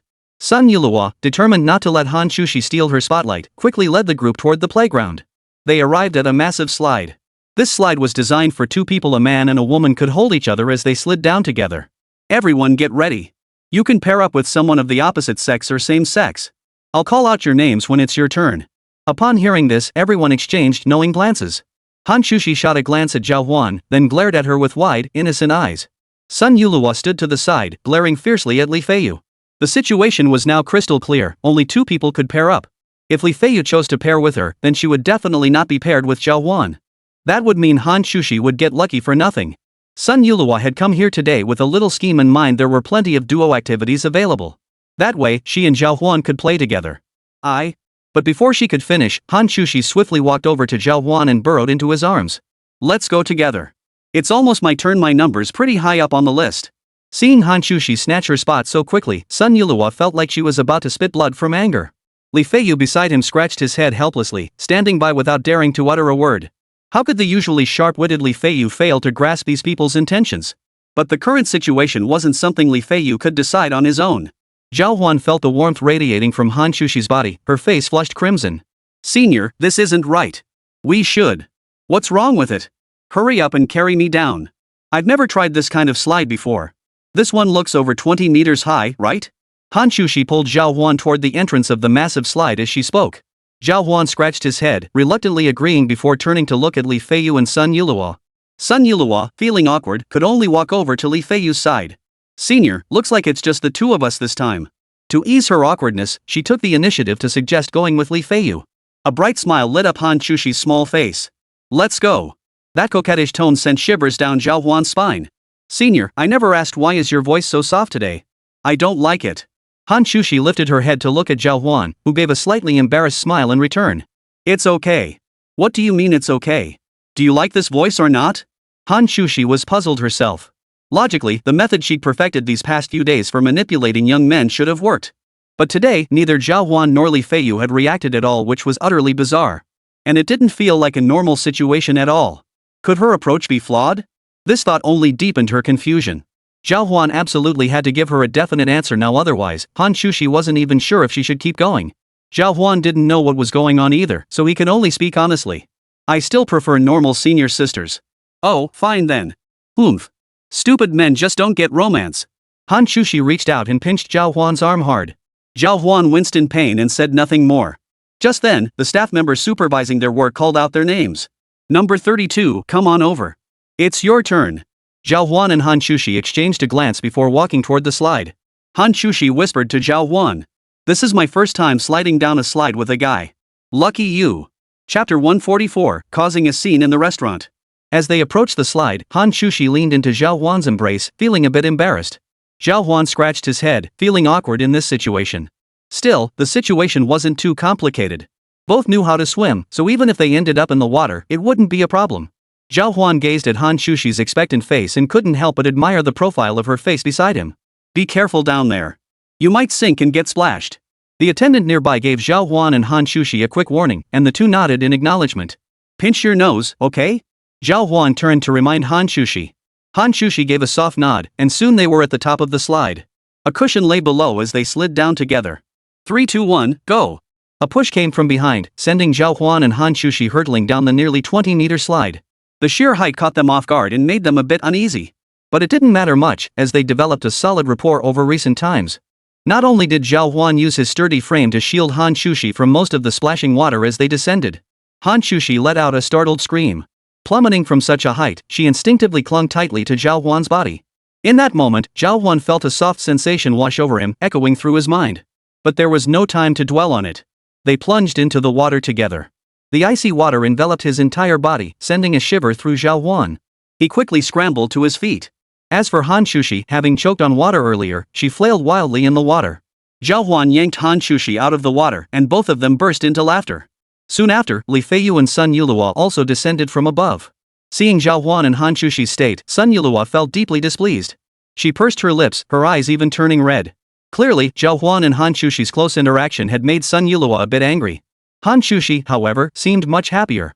After quickly scanning the area, Li Feiyu noticed something was off. Why hasn't Xiao Rou shown up yet? At that moment, the crowd nearby was engrossed in their own revelry, and no one seemed to notice what was happening here. Zhào Huān had seen Su Rou leave earlier but didn't know where she'd gone. After looking around, Zhào Huān decided to go investigate what was going on. Should we look for her? Yeah. All right. The others nearby nodded in agreement, preparing to search for Su Rou. Su Rou had wandered so far in this area they had no idea which direction she might have gone. After scanning the area, they still couldn't spot her. Where could she have gone? Li Feiyu felt a surge of anxiety. Ever since becoming Su Rou's instructor, he had taken great care of her. Their relationship had been fairly good.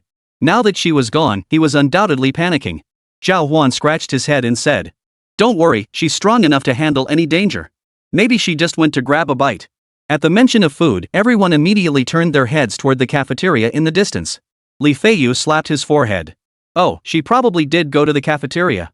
Adjacent to this seaside resort stood a restaurant that looked incredibly luxurious, and the food inside was quite delicious. Sun Yulua hurried over. They have lots of shaved ice and stuff like that inside, and it tastes really good. Do you think Su-ro might have gone over there? Everyone hurried toward the cafeteria. As soon as they entered, they spotted a petite figure. She was angrily stomping her feet and pointing at a few people ahead, shouting at them. That person was Su-ro. What's going on? Zhào Huān hurried forward to ask. I told you I'd pay you. See, he's coming over now.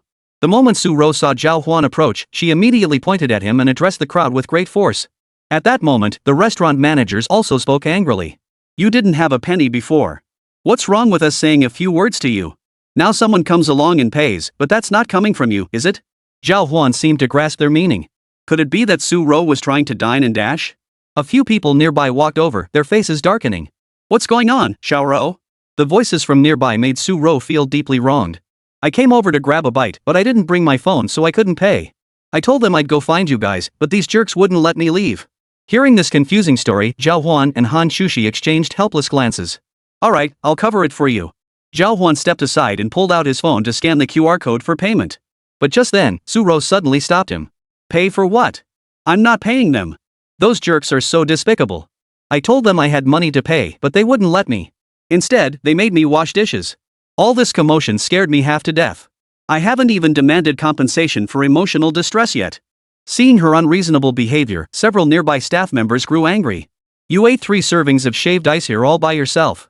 Now you're trying to skip out on the bill? Think we won't call security to arrest you?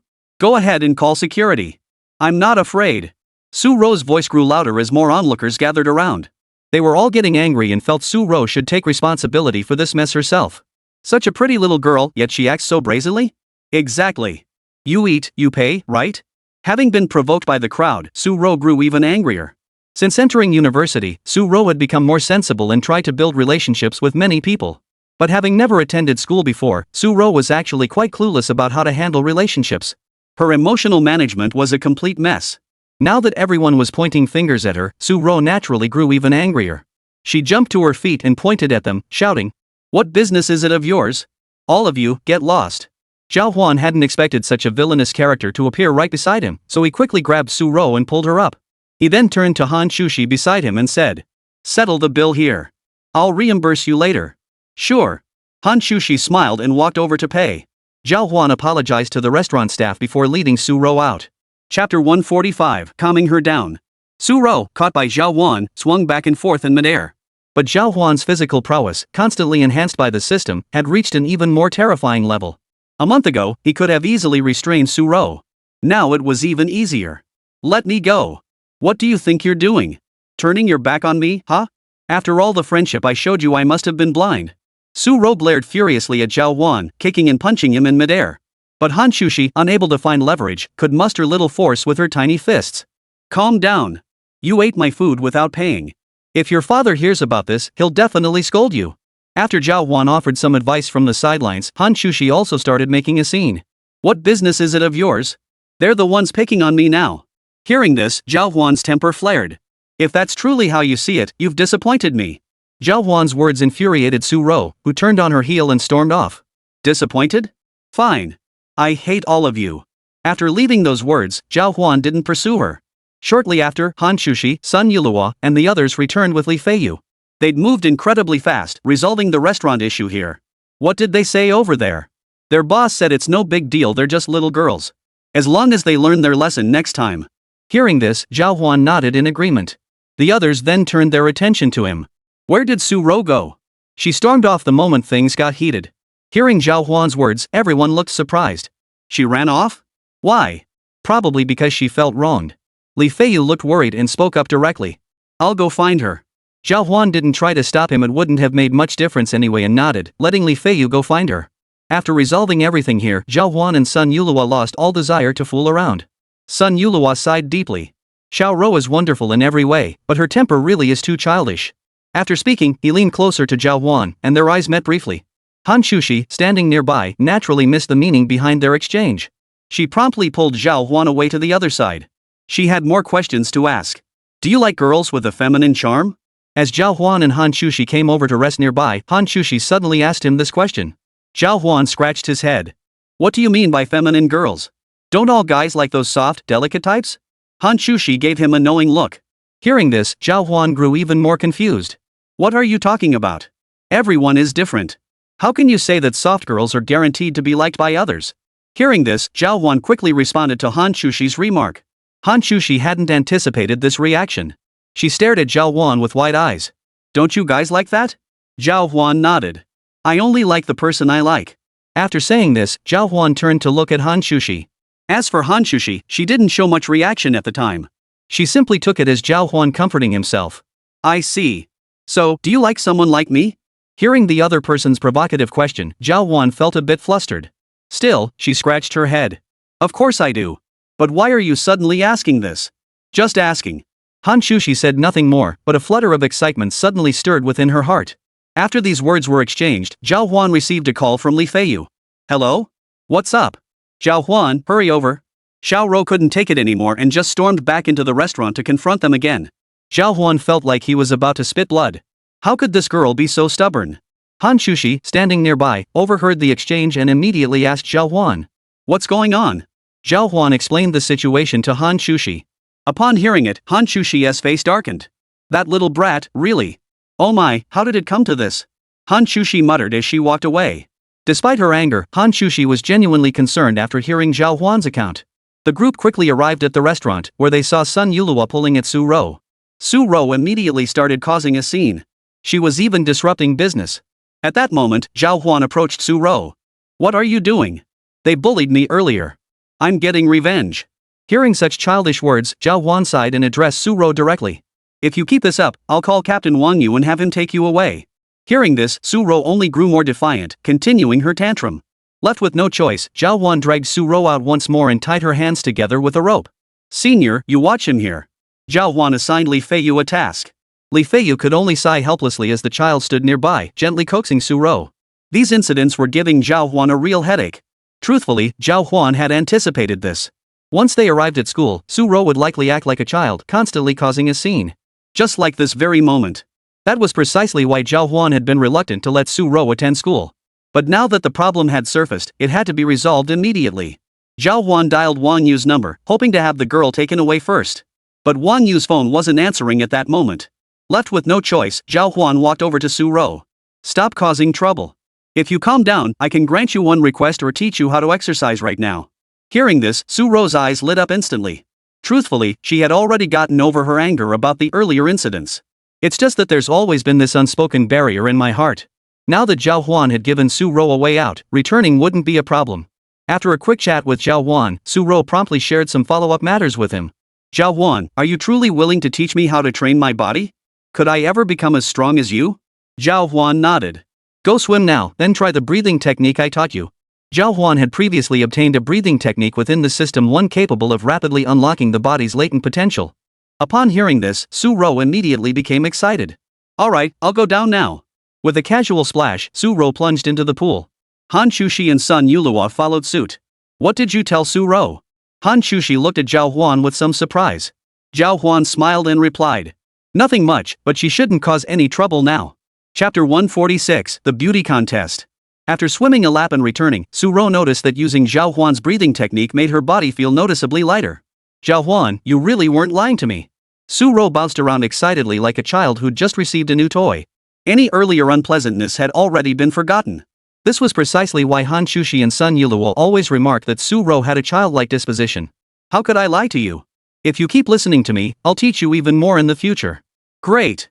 Zhào Huān was quite knowledgeable about these matters and could teach Su Rou plenty in their daily interactions.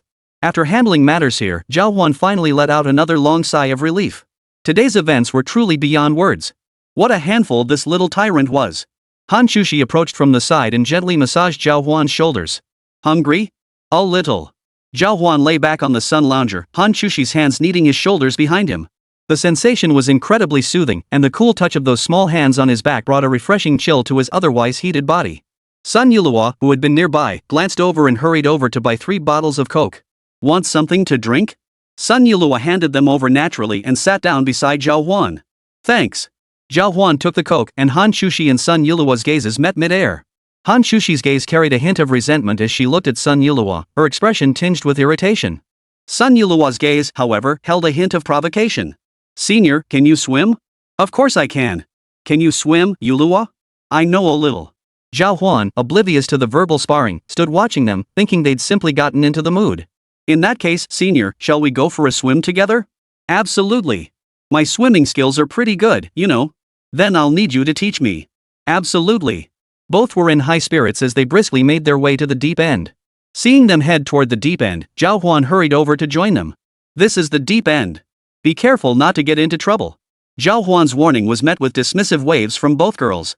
Hán Chǔxī replied confidently. The deep end is no problem. It's less crowded and plenty big enough for me to swim. If you feel uncomfortable here, freshman, you can go over there, it's shallower. After speaking, Hán Chǔxī pointed toward the children's area, clearly also taunting Sun Yulua. Sun Yulua would never go to the children's area. Hearing Hán Chǔxī's words, a disdainful smile curled the corners of her mouth. Puffing out her chest, Sun Yulua declared with great pride. My father hired professional swimming coaches for me before. Swimming here with you, Senior, isn't much of a challenge. Oh. Senior, are you afraid of the deep end? It's only 2 meters 1 centimeter deep. Her slightly exaggerated tone rang out. Hán Chǔxī instantly felt irritated. At school, Hán Chǔxī was the student council president, and no one dared to provoke her, the ice queen, in her presence. But ever since encountering Sun Yulua, the two seemed to be at each other's throats. Why don't we have a race? Hán Chǔxī shot Sun Yulua a sidelong glance. Sun Yulua nodded immediately. Senior, I hope you'll go easy on me. Of course. Hán Chǔxī had come today specifically to hang out with Zhào Huān here, hoping to build a closer relationship with her. But Sun Yulua kept interfering, even trying to compete with her. Hán Chǔxī certainly wouldn't let this little girl off easily. Though only a year younger than herself, Hán Chǔxī could distinctly sense a hint of pressure emanating from Sun Yulua. And Zhào Huān was watching from behind. With both of them determined to outdo each other today, this battle was inevitable. Both girls swiftly plunged into the water. But they surfaced just as quickly. Floating on the surface, they turned to Zhào Huān and said, Zhào Huān, you'll be the referee for this match. Sure, but are you too sure you want to swim here? The depth is up to my height. At 2 meters and 10 centimeters, it was indeed quite deep. Most people wouldn't swim here unless they were extremely confident in their swimming skills. Judging by the girls' demeanor, they were extremely confident. Hán Chǔxī grinned at Zhào Huān. Just watch us. After saying that, Hán Chǔxī slowly drifted across the water's surface. Hán Chǔxī and Sun Yulua had already drawn considerable attention since arriving at this spot. Now, as they entered the water, many men's eyes instinctively followed them, and even some girls couldn't help but be drawn to them. They were simply too stunning. All right. Zhào Huān stood helplessly to the side, watching these two stunning beauties swim before him. If word of this got out on the school forum, it would probably blow up. This kind of good fortune was simply beyond what ordinary people could ever hope to experience. Senior, how should we race? How about this, the two of us swim from here to the opposite side and back. Hán Chǔxī assessed the distance and couldn't help but chuckle inwardly. Sun Yulua, meanwhile, felt even more excited. She wasn't just a novice swimmer. Her wealthy father often hired swimming coaches to teach her, even hinting at the possibility of pursuing swimming professionally. Unfortunately, Sun Yulua disliked sports and ended up at Dongling University instead. Still, years of training had honed her swimming speed to remarkable levels. For an amateur like Hán Chǔxī, even if she could swim, it meant nothing against Sun Yulua. She wasn't even worthy of being called an opponent. Watching these two girls brimming with competitive spirit, Zhào Huān suddenly felt a wave of unease wash over him. Were these two actually competing? When did their relationship deteriorate this much? Zhào Huān muttered under his breath, utterly baffled by the current situation. As the saying goes, those involved are often blinded by their own perspective, while outsiders see things clearly. Li Feiyu left Su Ro basking in the sun with a soda while he made his way over to Zhào Huān. Seeing the two women vying for his attention, a meaningful smile played at the corners of his mouth. Zhào Huān, you're one lucky guy, aren't you? It's enough to make anyone jealous. What do you mean, no shortage of female companionship? Zhào Huān grew more confused by the moment as he listened. Well, who do you think will win between the two of them? Seeing Zhào Huān so passive, Li Feiyu couldn't help but ask. I don't know. But I went swimming with my senior once before, and she was pretty good at it. Ha? You two went swimming alone together? Li Feiyu stared at Zhào Huān in utter disbelief, unaware that Zhào Huān's next words would shock him even more. Yeah, in the hotel pool. Zhào Huān replied earnestly. Chapter 147, Who's Really Losing? What hotel? Holy. When did you two get to that level? My god, I'm such a fool for not noticing sooner. Li Feiyu was usually quite confident in his own intelligence. There were few things he couldn't figure out. But he never imagined Zhào Huān and Hán Chǔxī's relationship had progressed far faster than he'd imagined. He found it hard to accept. What do you mean progressed so fast? You're something else, kid. Li Feiyu patted Zhào Huān's shoulder with satisfaction, while Zhào Huān looked utterly perplexed. He felt like he and this senior were talking at cross purposes. Fortunately, just as their conversation reached this point, the two girls below began to make their move. Zhào Huān promptly shifted his focus to them. Hán Chǔxī charged ahead at breakneck speed, but when she faltered, Sun Yulihua swiftly overtook her from behind. Sun Yulihua's overtaking speed was far faster than anyone had anticipated. By the time Sun Yulihua came into view, Hán Chǔxī was already more than 10 meters behind. Wait, is Sun Yulihua that strong? Li Feiyu beside him was stunned, and Zhào Huān also felt a twinge of concern. This was absolutely absurd. After all, in the time Zhào Huān had been around, the only swimmers she'd seen who were truly skilled were Su Ro and Hán Chǔxī. She never imagined Sun Yulihua was a hidden master.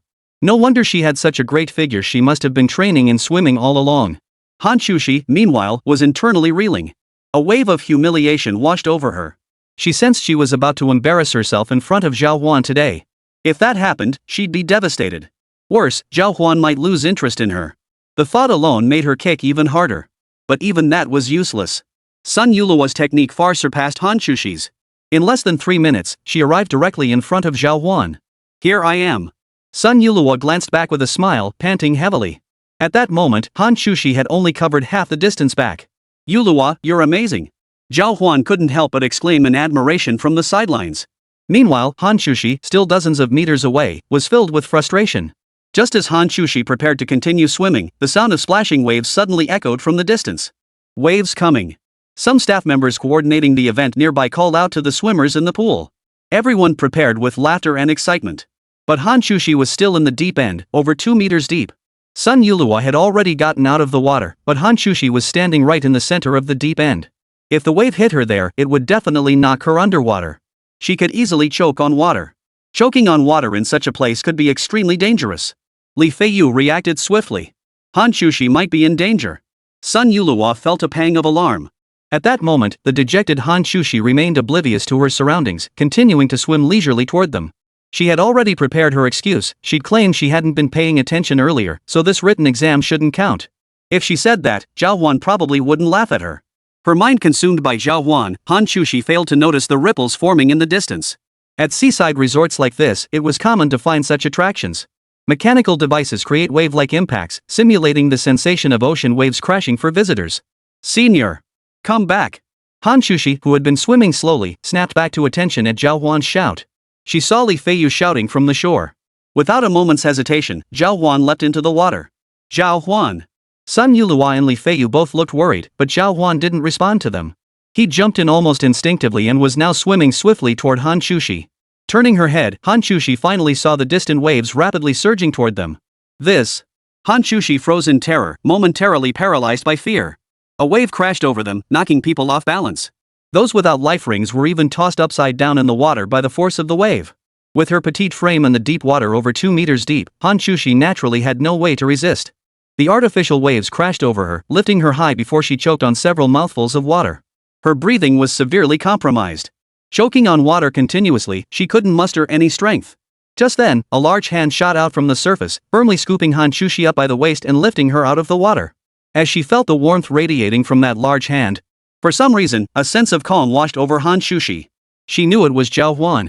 Despite having lost the swimming contest to Sun Yulihua moments ago, Hán Chǔxī now felt an odd sense of victory. It was a strange sensation. Zhào Huān's body was being battered by the waves, but thanks to his height, his feet were still planted firmly in the water. After lifting Hán Chǔxī into his arms, Zhào Huān gently patted her back, helping her cough up the water she'd swallowed. How are you feeling, senior? I'm fine.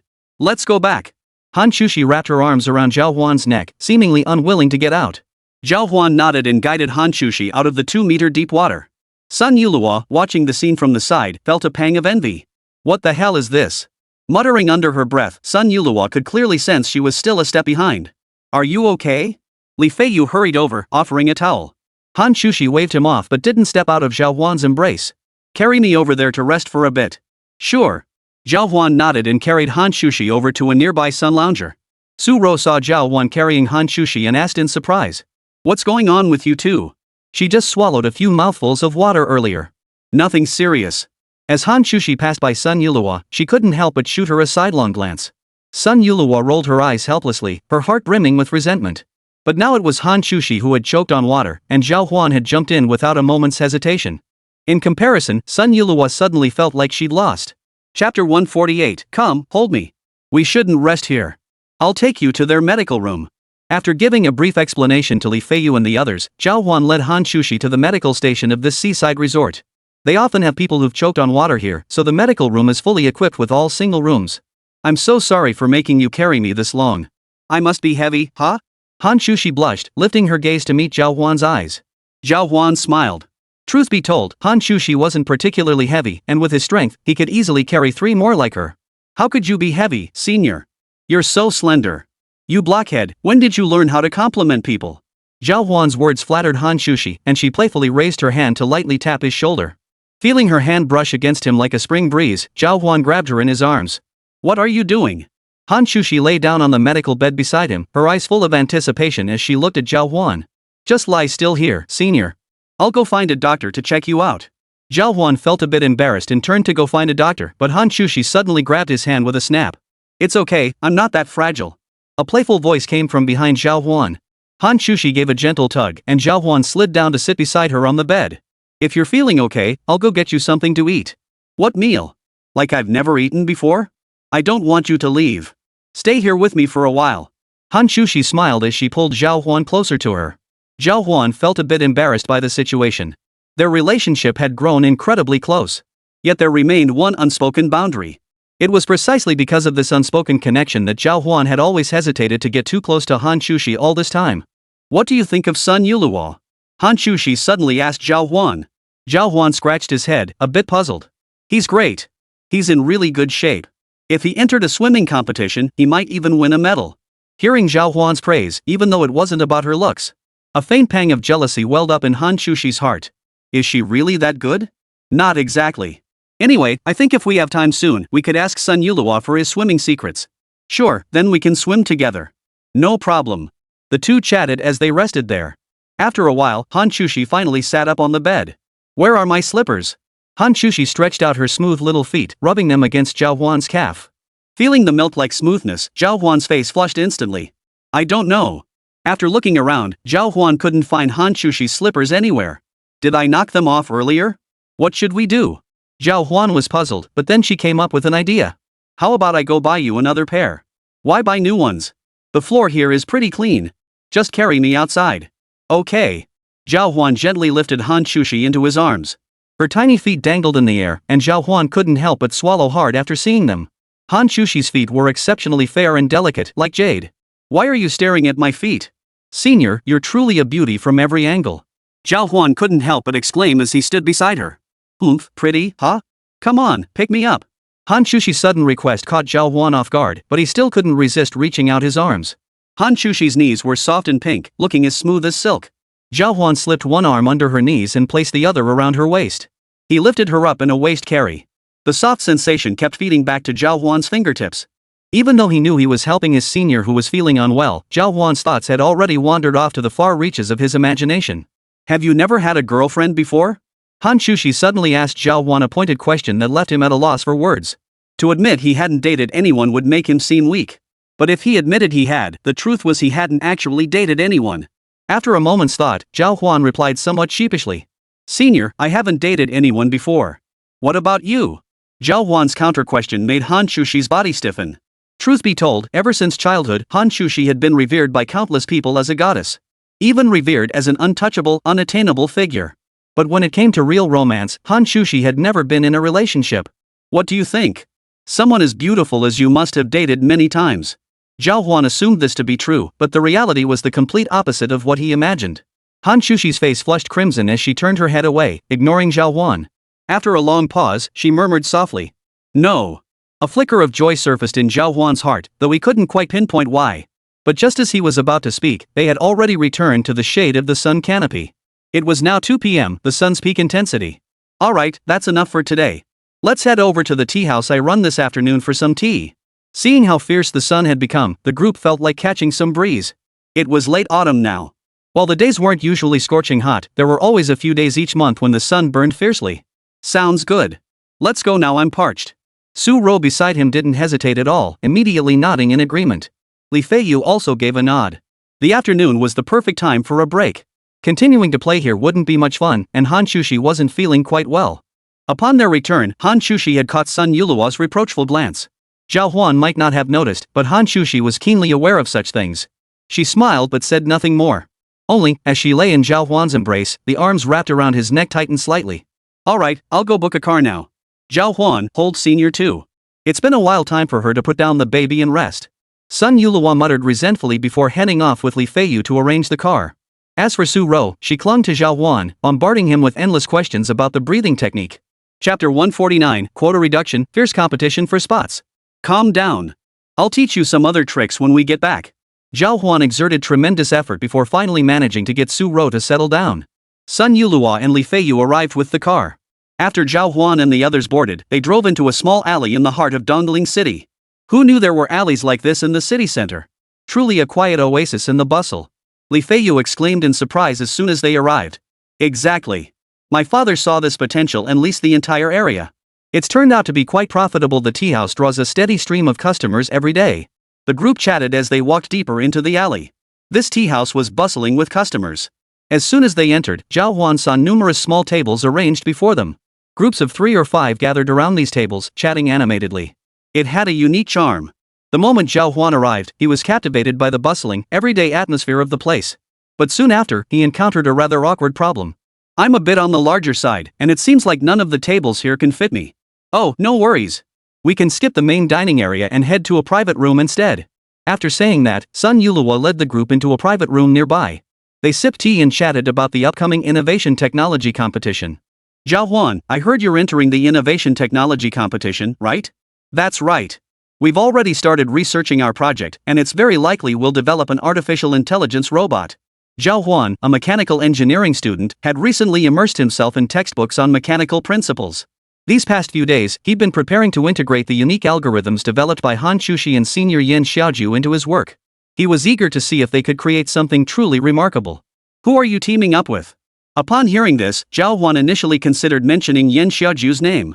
But then he remembered she was Li Feiyu's ex-girlfriend, and bringing her up might make things awkward. He quickly turned to Hán Chǔxī for help.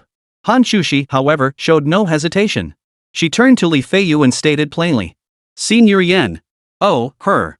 Well, you guys should be set then. Contrary to expectations, Li Feiyu showed little reaction upon hearing the name. As they chatted over tea, Hán Chǔxī's phone suddenly rang. Sorry, I need to step out to take this call. After stepping outside, Hán Chǔxī returned shortly. This time, her expression was grim. Zhào Huān noticed the change and quickly asked.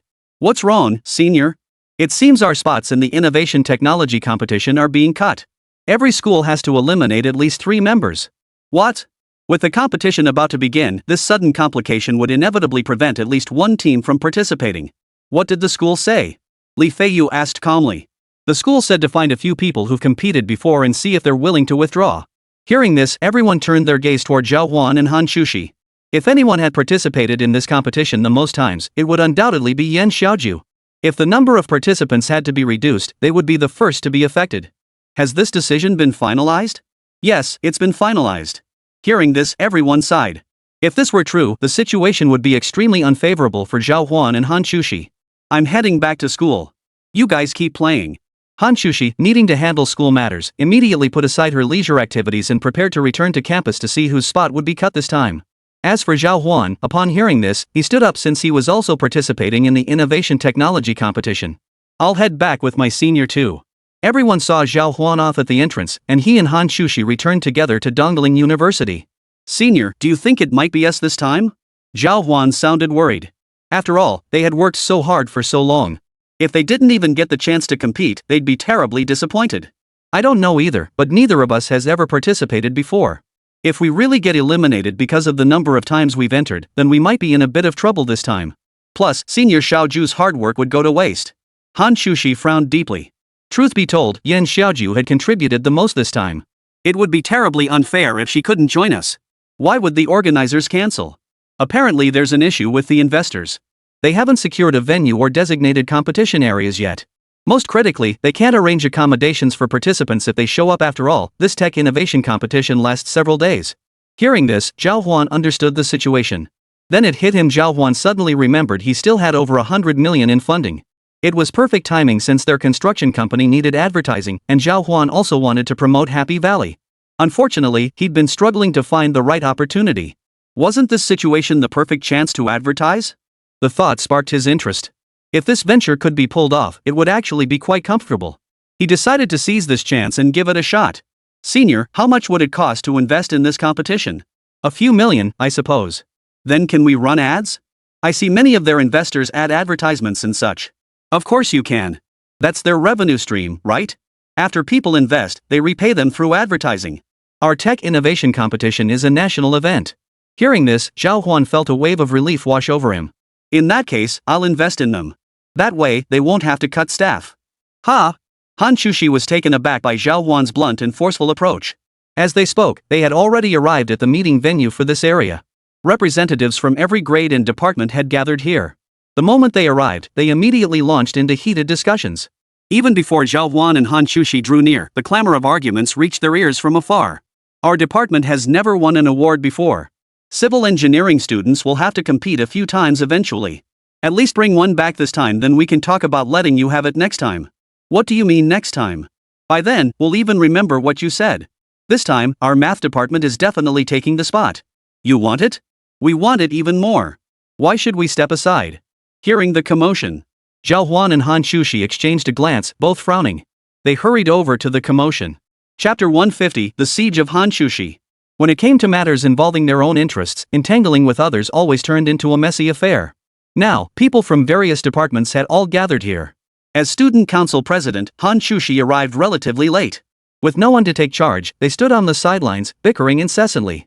When Hán Chǔxī arrived, the crowd finally found an outlet for their pent-up emotions. The campus beauty's here. Now you tell us who should step down today. Let's stick to what we agreed on initially. I think those who've participated in multiple competitions already have little to gain from another award. It'd be better to give newcomers a chance. What do you all think?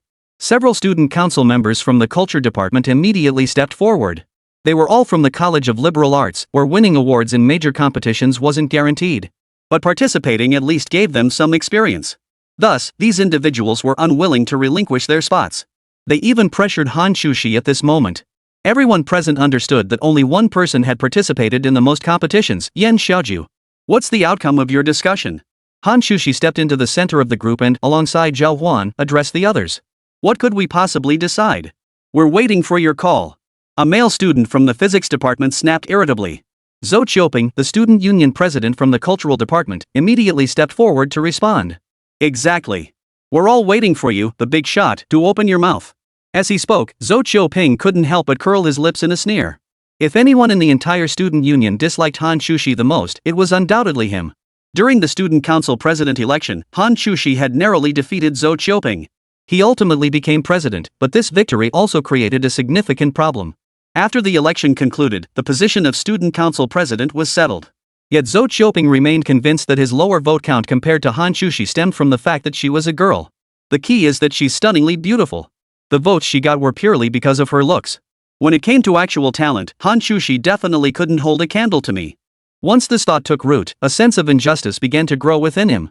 It made every day a living hell, as if the entire student council, even the whole school, owed him something. His current attitude toward Hán Chǔxī was only natural. Zhào Huān didn't know much about Zhou Qiuping, but seeing his demeanor, she understood this guy and the senior girl just didn't get along. Everyone, please stop arguing. We're here to discuss things calmly today, and besides, this position might not actually be cut.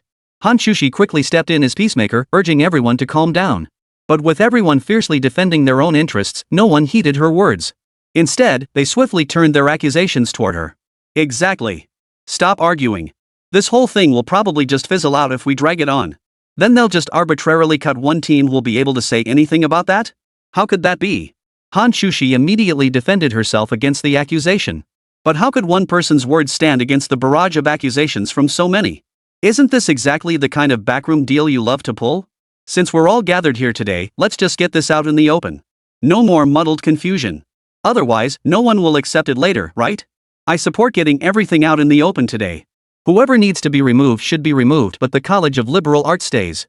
Zhou Qiuping's words were utterly arrogant. Why shouldn't you be eliminated? What do you literature folks know? Participating in this tech innovation contest is a complete waste of spots.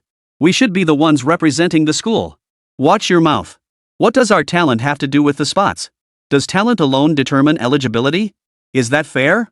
Why don't you just hand all your spots over to Yin Xiuju's team then? Zhou Qiuping deliberately provoked the conflict and the crowd quickly erupted into chaos. Enough! Stop arguing. This situation can be resolved. Hán Chǔxī quickly silenced the group. He exchanged a look with Zhào Huān, both visibly annoyed. Hán Chǔxī hadn't revealed Zhào Huān's investment proposal. Was because he feared people would gossip about Zhào Huān. After all, Zhào Huān's approach was simply too extraordinary. Directly investing to get someone else more contest slots? If word got out, most people probably wouldn't believe it. But Zhào Huān had actually done it. How should we resolve this? Why don't you, as the president, lead by example and expel that senior who entered 3 times? That way, we won't have to argue here anymore. A faint smile played at Zhou Qiuping's lips. Now, any chance to suppress Hán Chǔxī was one Zhou Qiuping wouldn't let slip by. Today was no exception. If everyone has already decided to withdraw, that's fine. But you haven't even heard the rest of my plan yet. Hán Chǔxī remained composed. But Zhou Qiuping wouldn't give Hán Chǔxī a chance to continue. Everyone heard that, right? Our student council president really is like this. As he spoke, he gave a thumbs up. Since he's made his stance clear, let's grant Hán Chǔxī his wish. This time, we'll let his team withdraw. After all, there are only 3 spots up for grabs. Our president will have plenty of future opportunities to compete. What do you all think? Upon hearing this, everyone nodded in satisfaction. With someone raising the issue, they could now direct their criticism toward Hán Chǔxī. After all, they were all after the position and the spots. As long as they could secure what they wanted, it didn't matter. As for the injured, as long as it wasn't them, it didn't matter. You truly haven't disappointed me. Just as the crowd erupted in support of Hán Chǔxī's withdrawal, Zhào Huān suddenly stepped forward. Zhào Huān, you're just a freshman. When did it become your turn to speak up in a situation like this? Zhou Qiuping's anger flared at the sight of Zhào Huān. For some reason, as Zhào Huān and Hán Chǔxī grew closer recently, both of them had become prominent figures on the school forum. This attention had even overshadowed him, the very person who had done the most for the student council. Now, a mere freshman dared to speak out in his presence? How could Zhou Qiuping possibly tolerate this? But Zhào Huān's next words only fueled his anger further. Senior Zhou Qiuping, you sure do have a thick layer of bureaucratic air about you. What's the deal? Just because you're a year older than me, you think you can act all high and mighty? Chapter 151, what a quick change of face. Everyone knew Zhou Qiuping acted like a big shot in his own department. But no one dared speak up. After all, his reputation was formidable and he knew many professors. But that meant nothing to Zhào Huān. Zhào Huān wasn't afraid of him either. Zhào Huān, if you can solve the problem, speak up. If you can't, shut your mouth. This isn't your time to play the hero. You're just a lowly secretary. Zhào Huān was now the student union secretary, and Zhou Qiuping knew it. The others frowned as well. Now Zhào Huān had stepped forward specifically to speak for Hán Chǔxī. If their matter remained unresolved afterward, it would drag on through endless discussions, a situation with no clear beginning or end. If it came down to them being kicked out, they certainly wouldn't want that. Therefore, everyone quickly urged Hán Chǔxī to handle the matter promptly. After Zhou Qiuping reprimanded Zhào Huān, he expected her to obediently shut up. But this matter turned out to be far more complicated than anticipated. Zhào Huān nodded solemnly and declared, "Fine. Then I'll tell you this, the spot won't be cancelled. You don't need to keep making a fuss here." Zhào Huān. Hán Chǔxī, standing nearby, had intended to stop Zhào Huān from revealing his true capabilities. She knew Zhào Huān was the type to keep a low profile. But she never expected that to help her out of this predicament, Zhào Huān would step forward on his own initiative. He even took the blame upon himself. For some reason, a wave of warmth surged through Hán Chǔxī's heart. Her gaze toward Zhào Huān softened noticeably. The spots won't be cancelled? Are you kidding me? How would you even know? We haven't received any notice from the student council yet. Zhou Qiuping simply didn't believe Zhào Huān's words. If even he, the head of the Cultural Affairs Department, was unaware, how could Zhào Huān, merely a student council secretary, possibly know so much? It was simply impossible. But Zhào Huān's next words left everyone frozen in place. Because I am their new investor. You're the new investor? How could you, a penniless student, be the new investor? Who said I'm a poor student? Anyway, I've told you what I needed to say. Let's not argue about this anymore. Zhào Huān's tone was utterly serious. Hearing this, they all felt a chill of fear. Zhào Huān's methods were utterly unpredictable. Amidst their astonishment and uncertainty, the crowd began speculating about his true identity. When they looked at Zhào Huān again, their eyes held a hint of fear. They dared not scold Zhào Huān casually as they had before. Especially Zhou Qiuping's group, they had originally come just to secure a ranking. If Zhào Huān held influence with the organizers, they might be able to pull strings behind the scenes later. Consequently, Zhou Qiuping's expression quickly soured. Zhào Huān, is what you said true? How did you manage that? That's incredible. Reconciling with Zhào Huān was now impossible. Hearing Zhou Qiuping's fawning words as he approached, Zhào Huān coldly retorted. How I did it is none of your concern. Just remember not to make a scene here. Now, everyone out. Hearing Zhào Huān's rebuke, everyone present couldn't help but feel uneasy. Could the arrogant Zhou Qiuping possibly tolerate Zhào Huān's words? He's probably about to explode again. But when they turned around, they saw Zhou Qiuping wearing a charming smile. Unfazed by Zhào Huān's scolding, he actually listened. Zhào Huān, do you have time? Let's grab a meal together in a couple of days. Though the authenticity of this news remains unknown.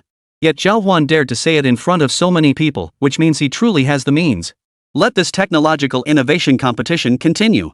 Zhào Huān, standing in Zhou Qiuping's estimation, instantly rose to a whole new level. Now Zhou Qiuping was intensely curious about Zhào Huān's background and his capabilities.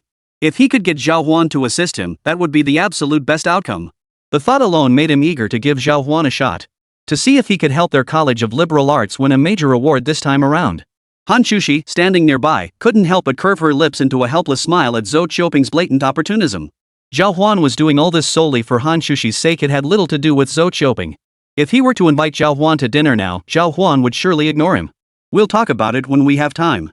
With that parting remark, Zhào Huān dismissed the entire group. In the end, only Zhào Huān and Hán Chǔxī remained in the student union office. When Hán Chǔxī looked at Zhào Huān again, her heart was filled with joy. Zhào Huān, why did you reveal you're wealthy this time? Zhào Huān had once told Hán Chǔxī he didn't want to reveal too much about himself, and Hán Chǔxī had always helped keep that secret. Though he hadn't explicitly stated it today, everyone now knew Zhào Huān's background was far from ordinary. So in a way, today did mark his coming out. Hearing Hán Chǔxī's words, Zhào Huān scratched his head, feeling a bit embarrassed as he replied. I don't know. I just saw them picking on our senior and felt angry, so I went straight at them. Oomph, at least you have some conscience. Hán Chǔxī smiled as she took Zhào Huān's hand. The cool, smooth touch felt incredibly soothing to Zhào Huān. Come here. What for? Aren't we entering the innovation technology competition? Since your investment has already started, once we secure our spot, we'll need to begin researching the little robots we're developing. Oh, right. Unless Hán Chǔxī dragged her along, she ended up in their lab. Dongling University was incredibly vast, as it was a nationally renowned institution of higher learning. All kinds of research projects were constantly underway here. Today they visited the mechanical lab, filled with gears, chips, motherboards, and other components. Once processed, these parts could be assembled into numerous creations. Aren't you studying mechanical engineering? If you were tasked with it, could you build something? Probably, but I'm not very skilled yet, and my knowledge is still at a beginner level. Just as Zhào Huān spoke, a voice echoed in his mind. It was the system, long unseen. New mission issued, assist Hán Chǔxī's father in overcoming his crisis. Upon completion, you will receive top-tier robot blueprints as a reward. The words had barely faded when a flash of wild excitement lit up Zhào Huān's eyes. Chapter 152, Han Tianliang's Invitation. Zhào Huān knew the system usually foresaw events. The sudden appearance of this mission likely meant trouble had arisen with Hán Chǔxī. Senior, I already have an incredibly powerful blueprint. If we follow this design for the innovation technology competition, we're guaranteed to win an award. Zhào Huān patted his chest, confidently assuring the beauty before him. Hán Chǔxī stared at him wide-eyed, her gaze thick with skepticism. Zhào Huān, don't try to pull a fast one on me. You're only a freshman, right? How could you possibly design such an incredible blueprint? Let me see it first. Hearing Hán Chǔxī's words, Zhào Huān scratched his head awkwardly. The blueprint hasn't been finalized yet. I'll draw it up for you in a couple of days. You'll probably be pretty busy these next few days. How did you know I'd be busy? Hán Chǔxī was even more confused by Zhào Huān's response. Just as she was about to ask more questions, her phone rang. Hold on a moment, I need to take this call. Zhào Huān nodded and waited under the tree for Hán Chǔxī. Sure enough, when Hán Chǔxī returned after finishing the call, her eyes were filled with astonishment. You're pretty accurate. Are you a fortune teller or something? What's the big deal? I know a little bit, I guess. Zhào Huān chuckled and scratched his head. My dad said he needs to talk to you about something. He wants me to bring you home, or we could go straight to his office. Zhào Huān still found his father-in-law rather mysterious. Seeing that the man had come specifically for him, Zhào Huān realized the system's foreshadowing was taking effect. But that wasn't what Hán Chǔxī was focused on. Upon hearing Zhào Huān could actually tell fortunes, Hán Chǔxī immediately demanded he read hers. Since you can do this, why not read my fortune? See what my romantic prospects look like. After saying this, Hán Chǔxī prepared to give Zhào Huān her birth date and time. You still believe in that stuff? Zhào Huān looked at the innocent Hán Chǔxī and felt a bit embarrassed. He was only half-baked at this himself. After gaining the ability of quantum reading, Zhào Huān had devoured countless books. Regardless of the subject, any book could be finished in about 10 minutes when he read it. Among them were several books on fortune-telling. Hurry up! Hán Chǔxī tugged at Zhào Huān's arm, shaking it impatiently. This kind of coquettishness was almost too much for a straight guy like Zhào Huān to handle. Breathing in the sweet scent of her perfume, Zhào Huān soon surrendered, nodding in agreement. Give me your hand. Here you go. Hán Chǔxī extended her delicate, pale hand toward Zhào Huān. Zhào Huān placed his hand over hers and began to gently caress it. If anyone else at school saw Zhào Huān holding Hán Chǔxī's hand, the school's most beautiful girl, and playing with it so tenderly, they'd probably be green with envy. How enviable. As the object of everyone's affection, Hán Chǔxī was the kind of girl meant to be admired from afar, not touched. Yet Zhào Huān was right here, holding her beautiful hand and playing with it. Jealousy. It's absolutely killing me with envy. Seeing Zhào Huān holding her hand and examining it intently, a faint blush spread across Hán Chǔxī's delicate face. She shyly whispered to Zhào Huān, "What are you looking at? I feel like something's off." Only then did Zhào Huān snap out of the lingering sensation of her soft fingertips. "Oh, right. I was reading your poem." Zhào Huān's face flushed crimson and he quickly began to ramble. "Senior, your poem lines show great wealth and nobility. You're bound to meet a boy you like who also likes you." Hearing this, Hán Chǔxī felt a sudden wave of relief wash over her, but her lips immediately turned down in a pout. "You're lying." "How am I lying? What if the person I like doesn't like me back?" "Oh, come on, that's impossible." "Maybe you'll both fall for each other." Zhào Huān chuckled.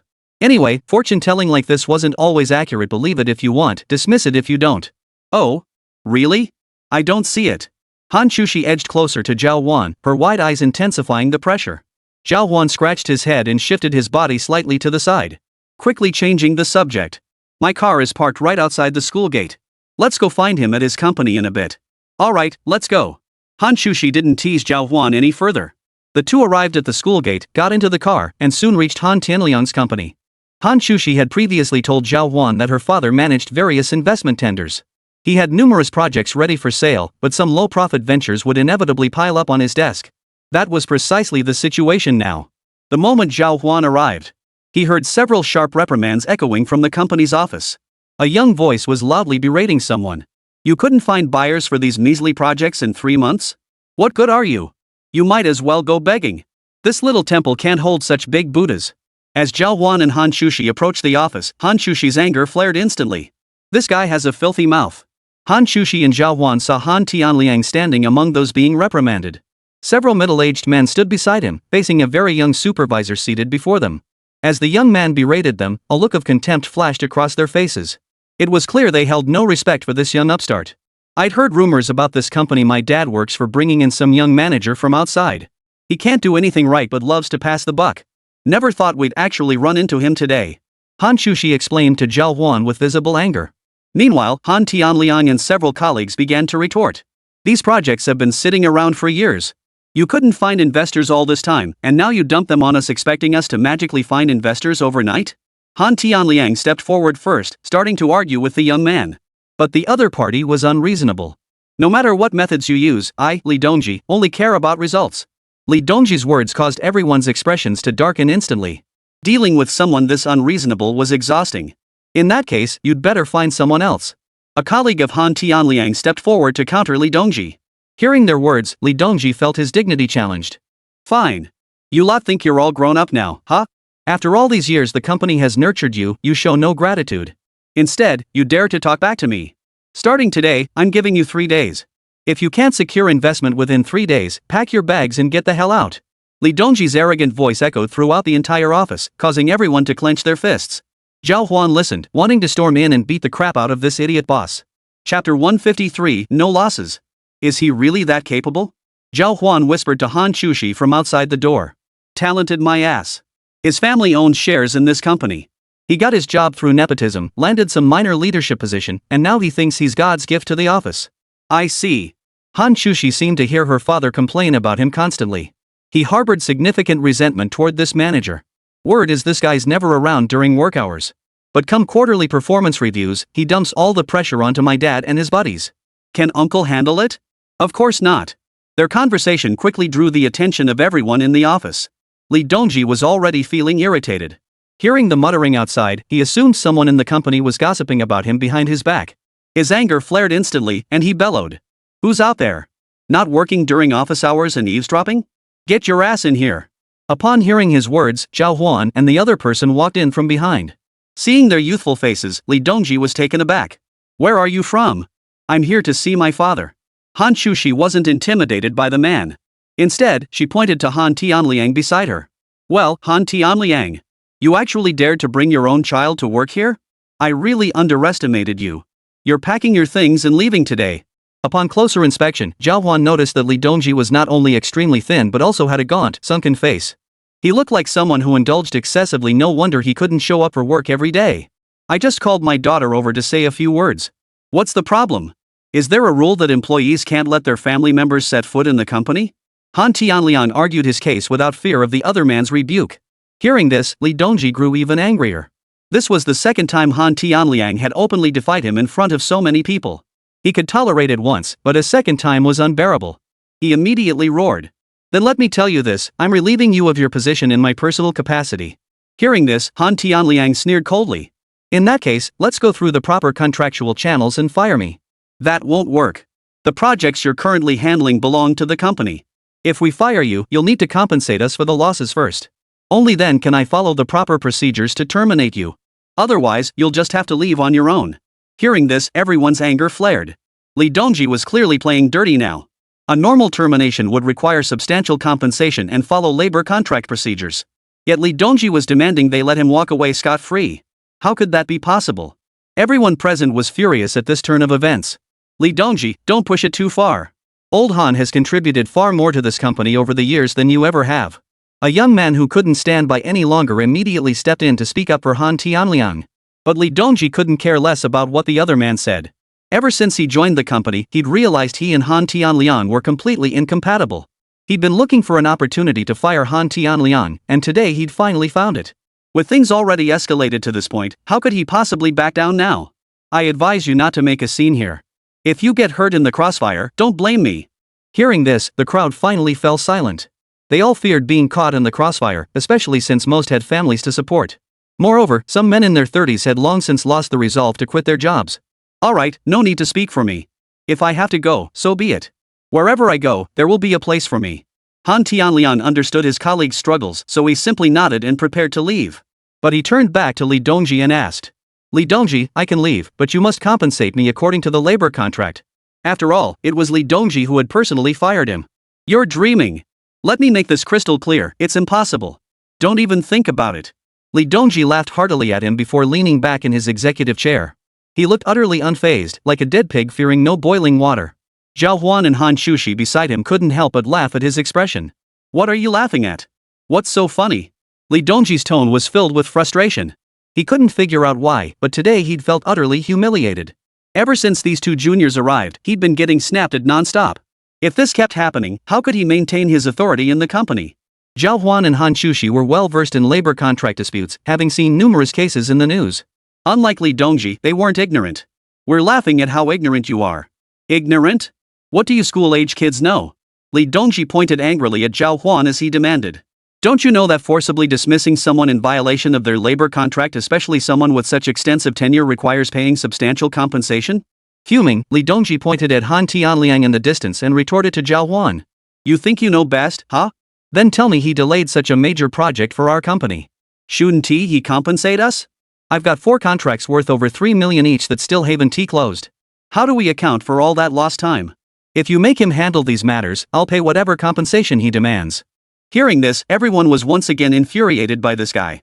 Projects that remain unsold for extended periods inherently have issues. If they were to push these flawed or overly costly projects, no one would want them. It was like trying to cook without ingredients. Anyone could see Li Dongji was deliberately making things difficult for Hán Tianliang. But at that moment, Zhào Huān smiled. She finally understood why the system had brought her here. So according to your logic, if he manages to sell all these projects, you'll not only have to give him a commission but also hand over the compensation money, right? Go ahead and push them. I'll be watching to see how you manage to push all 4 of these major contracts out today. Li Dongji wore a look of utter contempt. Hán Tianliang and his colleagues had poured immense effort into these projects, yet failed to secure a single sale. Zhào Huān observed his overconfidence. But in his eyes, he was nothing but a complete incompetent. He couldn't possibly make any difference.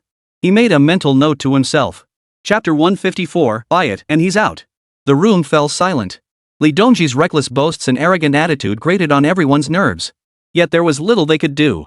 After all, he had connections. He had powerful backers within the company. Han Tianliang had no desire to continue this conversation. As he turned to leave, he issued a warning to Li Dongji. Li Dongji, leave a little room for yourself. We may cross paths again someday. But the hot-headed young Li Dongji couldn't care less about such trivialities. For him, anything that bolstered his own pride was enough. Han Tianliang, you're no longer part of this company. Don't try to boss me around like some old-timer. Mark my words, starting tomorrow, the company will hold you accountable for every project you handled. You can run, but you can't hide. The few employees still standing in the office all snorted coldly. They seemed deeply dissatisfied with this decision. But Li Dongji offered no explanation. He felt he had Han Tianliang cornered. This is completely unreasonable. Hearing the threat against her father, Hán Chǔxī's pent-up fury finally erupted. Stepping forward, she confronted him with accusations. Who do you think you are? When did it become your turn to speak here? Li Dongji couldn't care less about Hán Chǔxī. Li Dongji, show my daughter some respect. She's not just some company employee. Stop putting on airs here. Han Tianliang frowned, shielding Hán Chǔxī behind him. What attitude? I just looked down on you bunch of stinking workers. You can't make a dime, yet you strut around like you're worth a fortune. Mr. Han's daughter is a top student at Dongling University. Someone in the crowd chimed in. Hearing this, Li Dongji's laughter grew even more maniacal. Ha ha ha ha. Seriously, you think being smart makes you special? I dropped out after middle school, never even went to vocational school. I just hung around at home for 7 or 8 years, and look, I'm your boss now, easy as pie. The words sent waves of shock through the crowd, faces turning pale and then flushed. Faced with a leader lacking both virtue and competence, they were truly boiling with rage. Uneducated and still gloating about it. He might as well have plastered his junior high diploma to his face.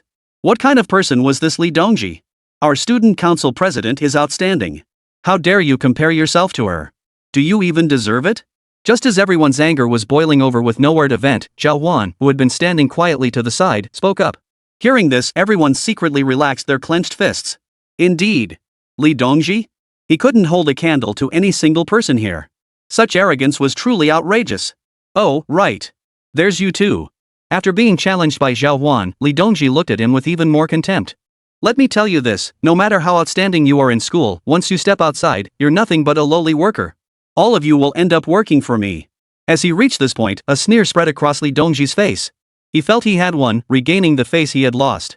But the very next second, Zhào Huān used just 4 words to make his face darken instantly. A frog in a well. Everyone couldn't help but raise the corners of their mouths. Zhào Huān's assessments were always so sharp. Hán Chǔxī, standing behind him, immediately chimed in. A frog at the bottom of a well at least knows to look up at the sky. He seems to be worse than a frog at the bottom of a well, doesn't he? Indeed. Those content to live their entire lives at the bottom of the well, lacking even the desire to lift their heads, they truly don't deserve to be called frogs.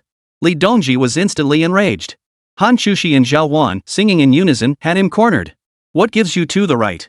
Who do you think you are to judge me? How rude. Security. Get them out of here. Now. Li Dongji's words made everyone else nervous, fearing Zhào Huān and the others might be in danger. But the situation turned out better than they imagined. Little Li from security had already been waiting outside the door. Got it, boss. I'll call for backup. Hold tight here. After saying that, he shot a glance at Han Tianliang and the others before slipping away. Xiao Li had worked as a security guard at their company for 3 years and had developed a very good rapport with Han Tianliang and the others. As for this new boss, Li Dongji, like everyone else, Xiao Li despised him. Seeing him humiliated now, they were too busy gloating to even consider covering for him. The dim-witted Li Dongji was still waiting around for someone to call for help. He'd probably be waiting a while. Broke students like you have no money to spare, yet you sure have a big mouth. If you're really so capable, why don't you buy these projects yourselves? If you can actually pull it off, I'll hand this position over to your father right now. Li Dongji glared defiantly at Zhào Huān and Hán Chǔxī. He'd made up his mind he was going to take them down today. But in reality, his words were right up Zhào Huān's alley. For Zhào Huān, there weren't many people who could make him feel angry these days. This guy was one of them. Seeing his arrogance, Zhào Huān couldn't help but speak up. He had already planned to secure these projects. Combined with the system's substantial reduction in material costs, while others couldn't turn a profit, Zhào Huān could save on materials and make a hefty profit. Therefore, whether they offered their price or a slightly higher one, Zhào Huān was actually quite flexible. But just as he arrived to discuss the partnership, he stumbled upon the conflict between Han Tianliang and Li Dongji in this very office. So you're saying if we buy this stuff, you'll just quit? That's right. But can you actually buy it? Li Dongji looked at Zhào Huān with utter disdain. What if you don't keep your word? Hán Chǔxī began stirring the pot from the sidelines. Humph, with all the company executives here, if he goes back on his word, he won't be able to keep his job, will he? Han Tianliang had already guessed what Zhào Huān intended to do. In truth, Li Dongji was indeed a mediocre man. He only needed to touch base with the business a little to know who the suburban national highway project belonged to. One could also see just how powerful the forces backing Zhào Huān truly were. Unfortunately, he never paid attention to the business or cared about the clients. This led him to dismiss Zhào Huān as nothing more than a penniless student when they finally met. This is precisely why Han Tianliang and his daughter Hán Chǔxī felt compelled to force him into action. Why would I ever deceive you? Li Dongji curled his lip. If they wanted to play games, he'd play alone. He'd make them understand just how powerful someone with his connections truly was. But what's your stake? Li Dongji might not possess great wisdom, but he was no stranger to petty cleverness. Hearing this, Han Tianliang laughed outright. If I lose, I'll personally cover the losses incurred by these projects sitting idle in the company's portfolio. Chapter 155, Avenge the Father-in-Law. Whoa! Everyone was utterly stunned. Han Tianliang was being far too cocky. Old Han. It's not worth it. Several people rushed forward to dissuade him. If he paid the compensation, it would likely drain Han Tianliang's entire savings. They were all deeply concerned, but Han Tianliang waved them off. I know what I'm doing. Seeing this, the executives had little more to say. Their attention shifted to Zhào Huān. Alright, kid, pay up. Taking all these construction projects comes to 12,320,000. I'll round it down to 12 million. Get the money over here. Li Dongji picked up the agreement and handed it to Zhào Huān. Zhào Huān rarely signed agreements in his daily work. So at this moment, he deliberately picked up the agreement and gave it a thorough look. To Li Dongji, this action looked like an attempt to stall for time. I'm asking if you can handle this or not. If you can't, beg for mercy and I might let you off easy. Otherwise, you're leaving here on your back today. Hearing the threat, Zhào Huān showed no reaction. Only after finishing the contract did he finally produce a card. The card looked incredibly plain, devoid of any markings or even patterns. Only the black magnetic strip on the back contrasted with the plain white card. Seeing this black and white design, Li Dongji burst into laughter. Where did you snag this discount card from? Some bargain bin. It's just plastic, how could it possibly be magnetic? Put it away before you embarrass yourself. Hearing this, Zhào Huān could only chuckle inwardly. He laughed at his ignorance. If it were an ordinary plastic card, how could it be pure white like Zhào Huān's? Of course, Zhào Huān didn't bother explaining. Han Tianliang, standing nearby, was utterly astonished when he saw the card. The other executives, who frequently handled financing deals, had dealt with many high-profile clients. When they saw Zhào Huān casually pull this card from his pocket, their eyes widened in astonishment. They weren't as clueless as Li Dongji. This was a high-value savings card. Only individuals with personal assets exceeding 30 million could obtain one. Who would have thought such a young man would have this card? Looks like he's got some serious connections. You bet. I always said old Han's daughter was so beautiful, she'd definitely land a rich husband someday. Looks like she found one before even graduating college. The murmurs of the crowd didn't reach Li Dongji's ears. He continued ranting to himself. Zhào Huān, swipe that card already. Let me see what kind of magic it holds, just how much money can you pull out of it. He stared at Zhào Huān with utter contempt, convinced in his mind that Zhào Huān was already doomed. After blowing this whole thing, Zhào Huān would be the one left utterly humiliated. He'd blown his own horn, yet couldn't deliver. The thought made Li Dongji chuckle uncontrollably. Zhào Huān looked so composed, but in reality, he was nothing but a fraud. Uncle, bring me the machine. Zhào Huān walked over to the side and said to Han Tianliang. Han Tianliang swiftly brought over the card reader, and Zhào Huān promptly swiped his card and entered the pin. Li Dongji's laughter was about to echo throughout the entire company. Now, anyone could tell Li Dongji was in an exceptionally good mood. Even covering one's ears couldn't block out his laughter.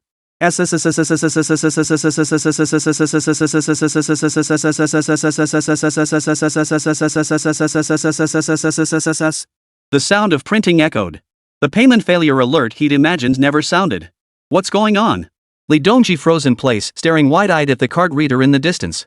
Han Tianliang and Zhào Huān, however, acted as if it were perfectly normal, tearing off the transaction receipt without hesitation. Alright, the transaction is complete. Go ahead and sign the contract. Prompted by Han Tianliang, Zhào Huān nodded and signed the contract. Han Tianliang then handed the transaction receipt to Zhào Huān. Holding the receipt, Zhào Huān exchanged a glance with Hán Chǔxī before they approached Li Dongji.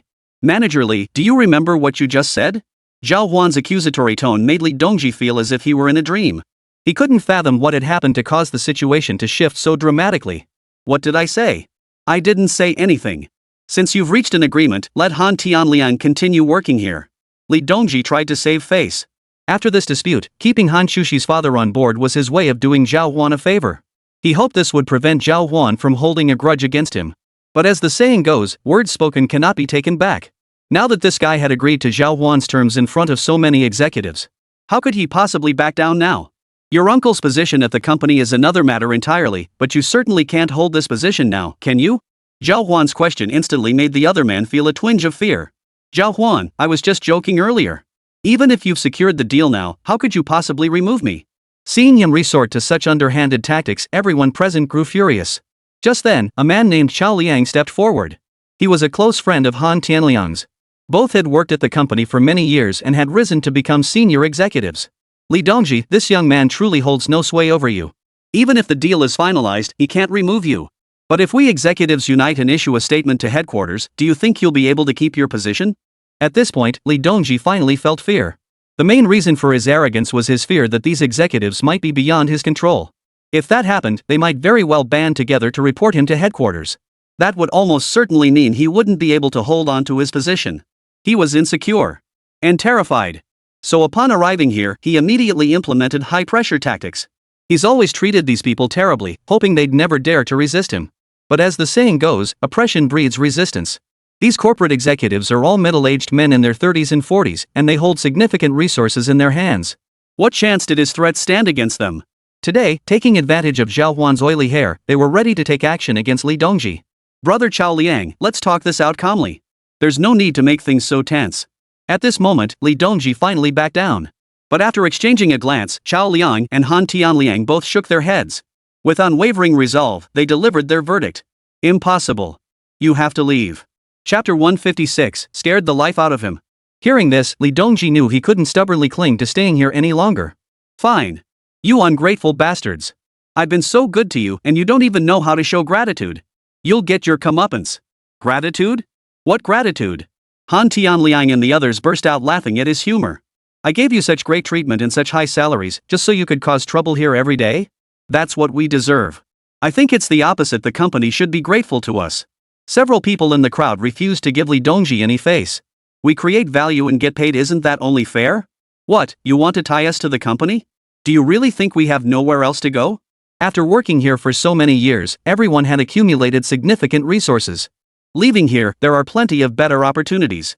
Li Dongji still didn't understand. It wasn't the positions of executives like Han Tianliang that held value. It was the people themselves who held real value. Please leave. Han Tianliang opened the door, preparing to see Li Dongji out. Li Dongji's face flushed alternately red and white. Han Tianliang's words left him with no rebuttal.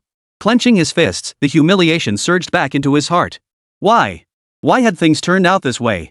Li Dongji walked mechanically, his subconscious telling him that leaving this place as quickly as possible was the only way to preserve what little dignity he had left. Click. Li Dongji stepped out, and Han Tianliang slammed the door shut behind him.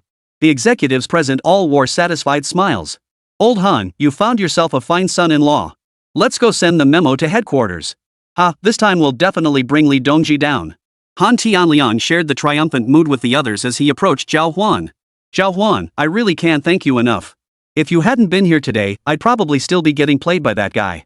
Han Tianliang felt incredibly relieved at that moment. He was deeply grateful to Zhào Huān. Hearing such a formal expression of gratitude, Zhào Huān couldn't help but scratch his head. Uncle, you're too kind. At that moment, a voice echoed in his mind. Mission complete. Mechanical blueprints received. A momentary dizziness washed over him, and the entire robot structure appeared crystal clear in Zhào Huān's mind.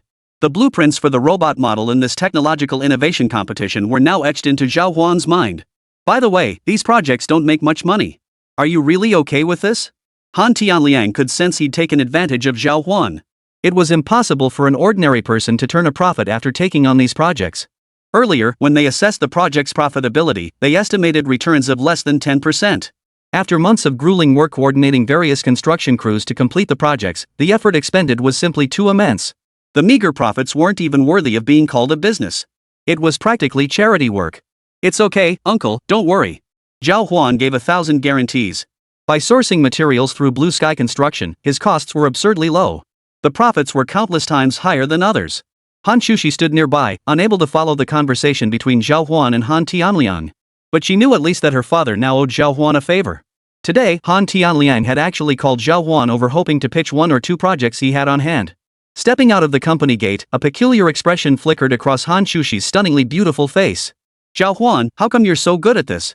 Can you really make money off these projects? Of course I can. Zhào Huān sent the project details to Su Tian, then it was just a matter of scheduling the work for the Blue Sky construction crew. This approach ensured the construction crew had steady work, allowing everyone to earn a profit. Oh, right, my dad forgot to mention your blueprints when he called earlier. Where are they? Let me see them. Hán Chǔxī naturally grabbed Zhào Huān's arm. We need to find Senior Yin first. Let's go together. What's the big deal? Why all the secrecy? Hán Chǔxī pouted her little mouth, expressing her displeasure, while Zhào Huān pulled her into the car with an air of mystery. You'll see when we get there. Fine, fine. The two drove back to campus together and arrived at the dormitory building where Yin Xiaoju lived. Having contacted Yin Xiaoju beforehand, she was already waiting for them there.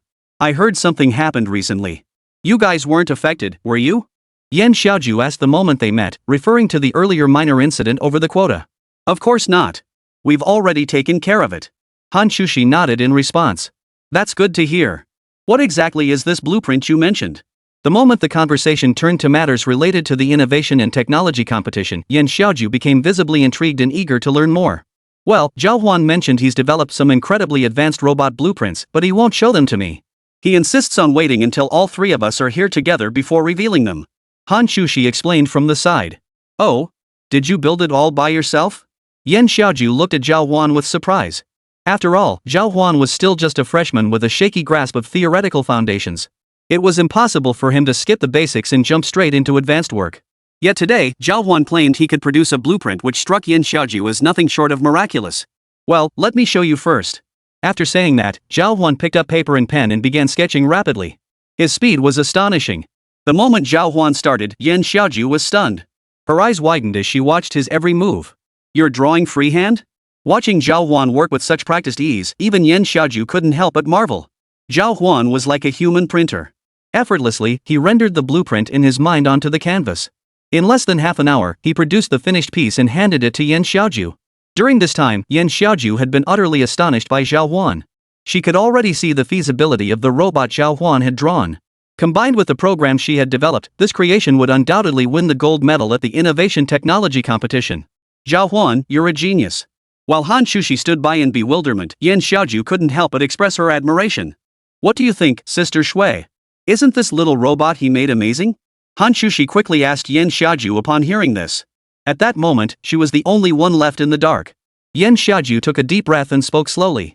It's not just impressive, it's a groundbreaking masterpiece. Chapter 157, The Arrogant Dorm Inspection. What? No way. How could Zhào Huān have created something this incredible? Hán Chǔxī stared at Yin Xiaoju in disbelief.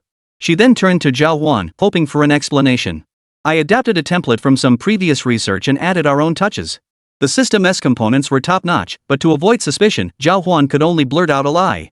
Even so, you're already incredibly talented. Pairing this machine with my program will definitely win the gold medal. Yin Xiaoju had competed for 3 years and now possessed a keen eye for detail.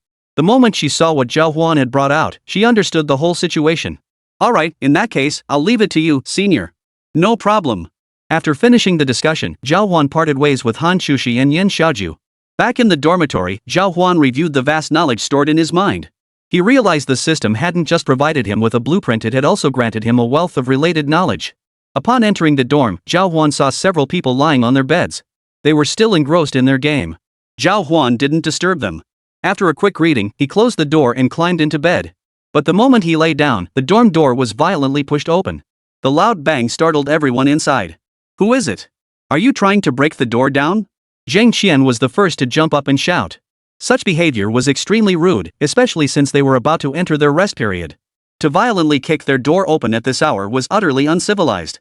Peering from under their beds, the group spotted a small squad standing before the door. We're the dorm inspection team, here to check your room's cleanliness. A tall, lanky man leading the group strode in with an air of arrogance.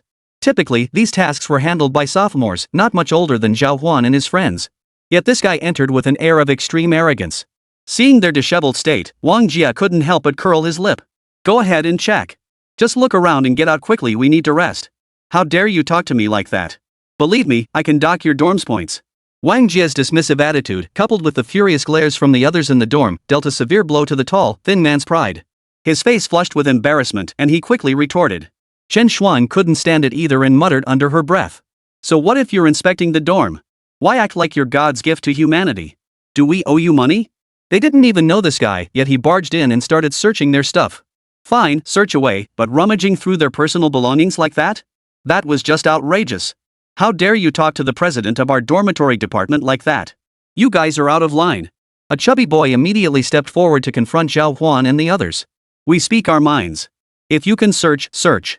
If not, get lost. We don't need your measly points. Everyone in Zhào Huān's dorm had already advanced to the accelerated track, and with their heavy course loads, even if dorm points were deducted from their GPAs, they'd still graduate just fine. They really didn't care much about this guy. Even if he was some minor official, his bureaucratic attitude was unbearable. The thought alone made them frown in disgust. Fine, very fine. I'll remember you lot. Mark my words, I'll make sure every single one of your grades ends up failing. Just you wait. Why would you fail us? Is our dorm dirty or messy? Wang Jie valued fairness above all else, and lately their dorm had been spotless. There was absolutely nothing to pin on them. This guy was just nitpicking. It wasn't even nitpicking. I said I'll dock your points, and I will. Hearing this, everyone grew visibly annoyed. You're being completely unreasonable. I am unreasonable, and today I'll make sure you remember this lesson. A look of extreme arrogance spread across his face, while beside him, Zhào Huān slowly lifted his phone. You think you're hot stuff just because you're a low-level official? I recorded everything you said earlier. I'll post it on the forum in a minute. The campus forum was a place where speech was remarkably free. Students could voice grievances about unfair treatment or other issues there. Zhào Huān had recorded his words and posted them on the campus forum. Once it sparked widespread outrage, no matter how powerful this guy was, he couldn't possibly silence the entire school. At this, the tall, lanky boyish expression instantly betrayed a flicker of panic. He wasn't much older than Zhào Huān, probably just a year ahead. Ever since he'd been appointed squad leader for dorm inspections, he'd started acting incredibly arrogant. Today, running into Zhào Huān meant he'd finally met his match. Take his phone away from him. In his panic, he barked orders at the people beside him. Several henchmen swiftly scrambled up Zhào Huān's bunk bed. Wang Jie and the others immediately roared from the sidelines. You want to start something? Several men scrambled off the bed, seemingly ready to start a fight. But at that moment, Zhào Huān chuckled softly and addressed the tall, thin man before him. Too late. I've already sent it out. Hearing this, the man's expression changed drastically. You bastard. How dare you smear our dormitory department like this? I'll make you pay for this right now. How dare you obstruct the dorm inspection? I'll report you to the school immediately and get you a major disciplinary penalty. His expression was wild with fury. But to anyone watching, it was obvious his aura no longer carried the same arrogance as before. Pay what price? I didn't smear you guys, I just posted your actions on the campus forum. Is that what you call smearing? Zhào Huān's words left him speechless. By then, the others nearby had all been pinned down by Wang Jie and his crew. I advise you to leave here now. I'll count to 3. If all of you are out of our dorm by then, I'll delete the post. Zhào Huān began counting down. Before the others could react, his voice rang out again. 3, 2, go!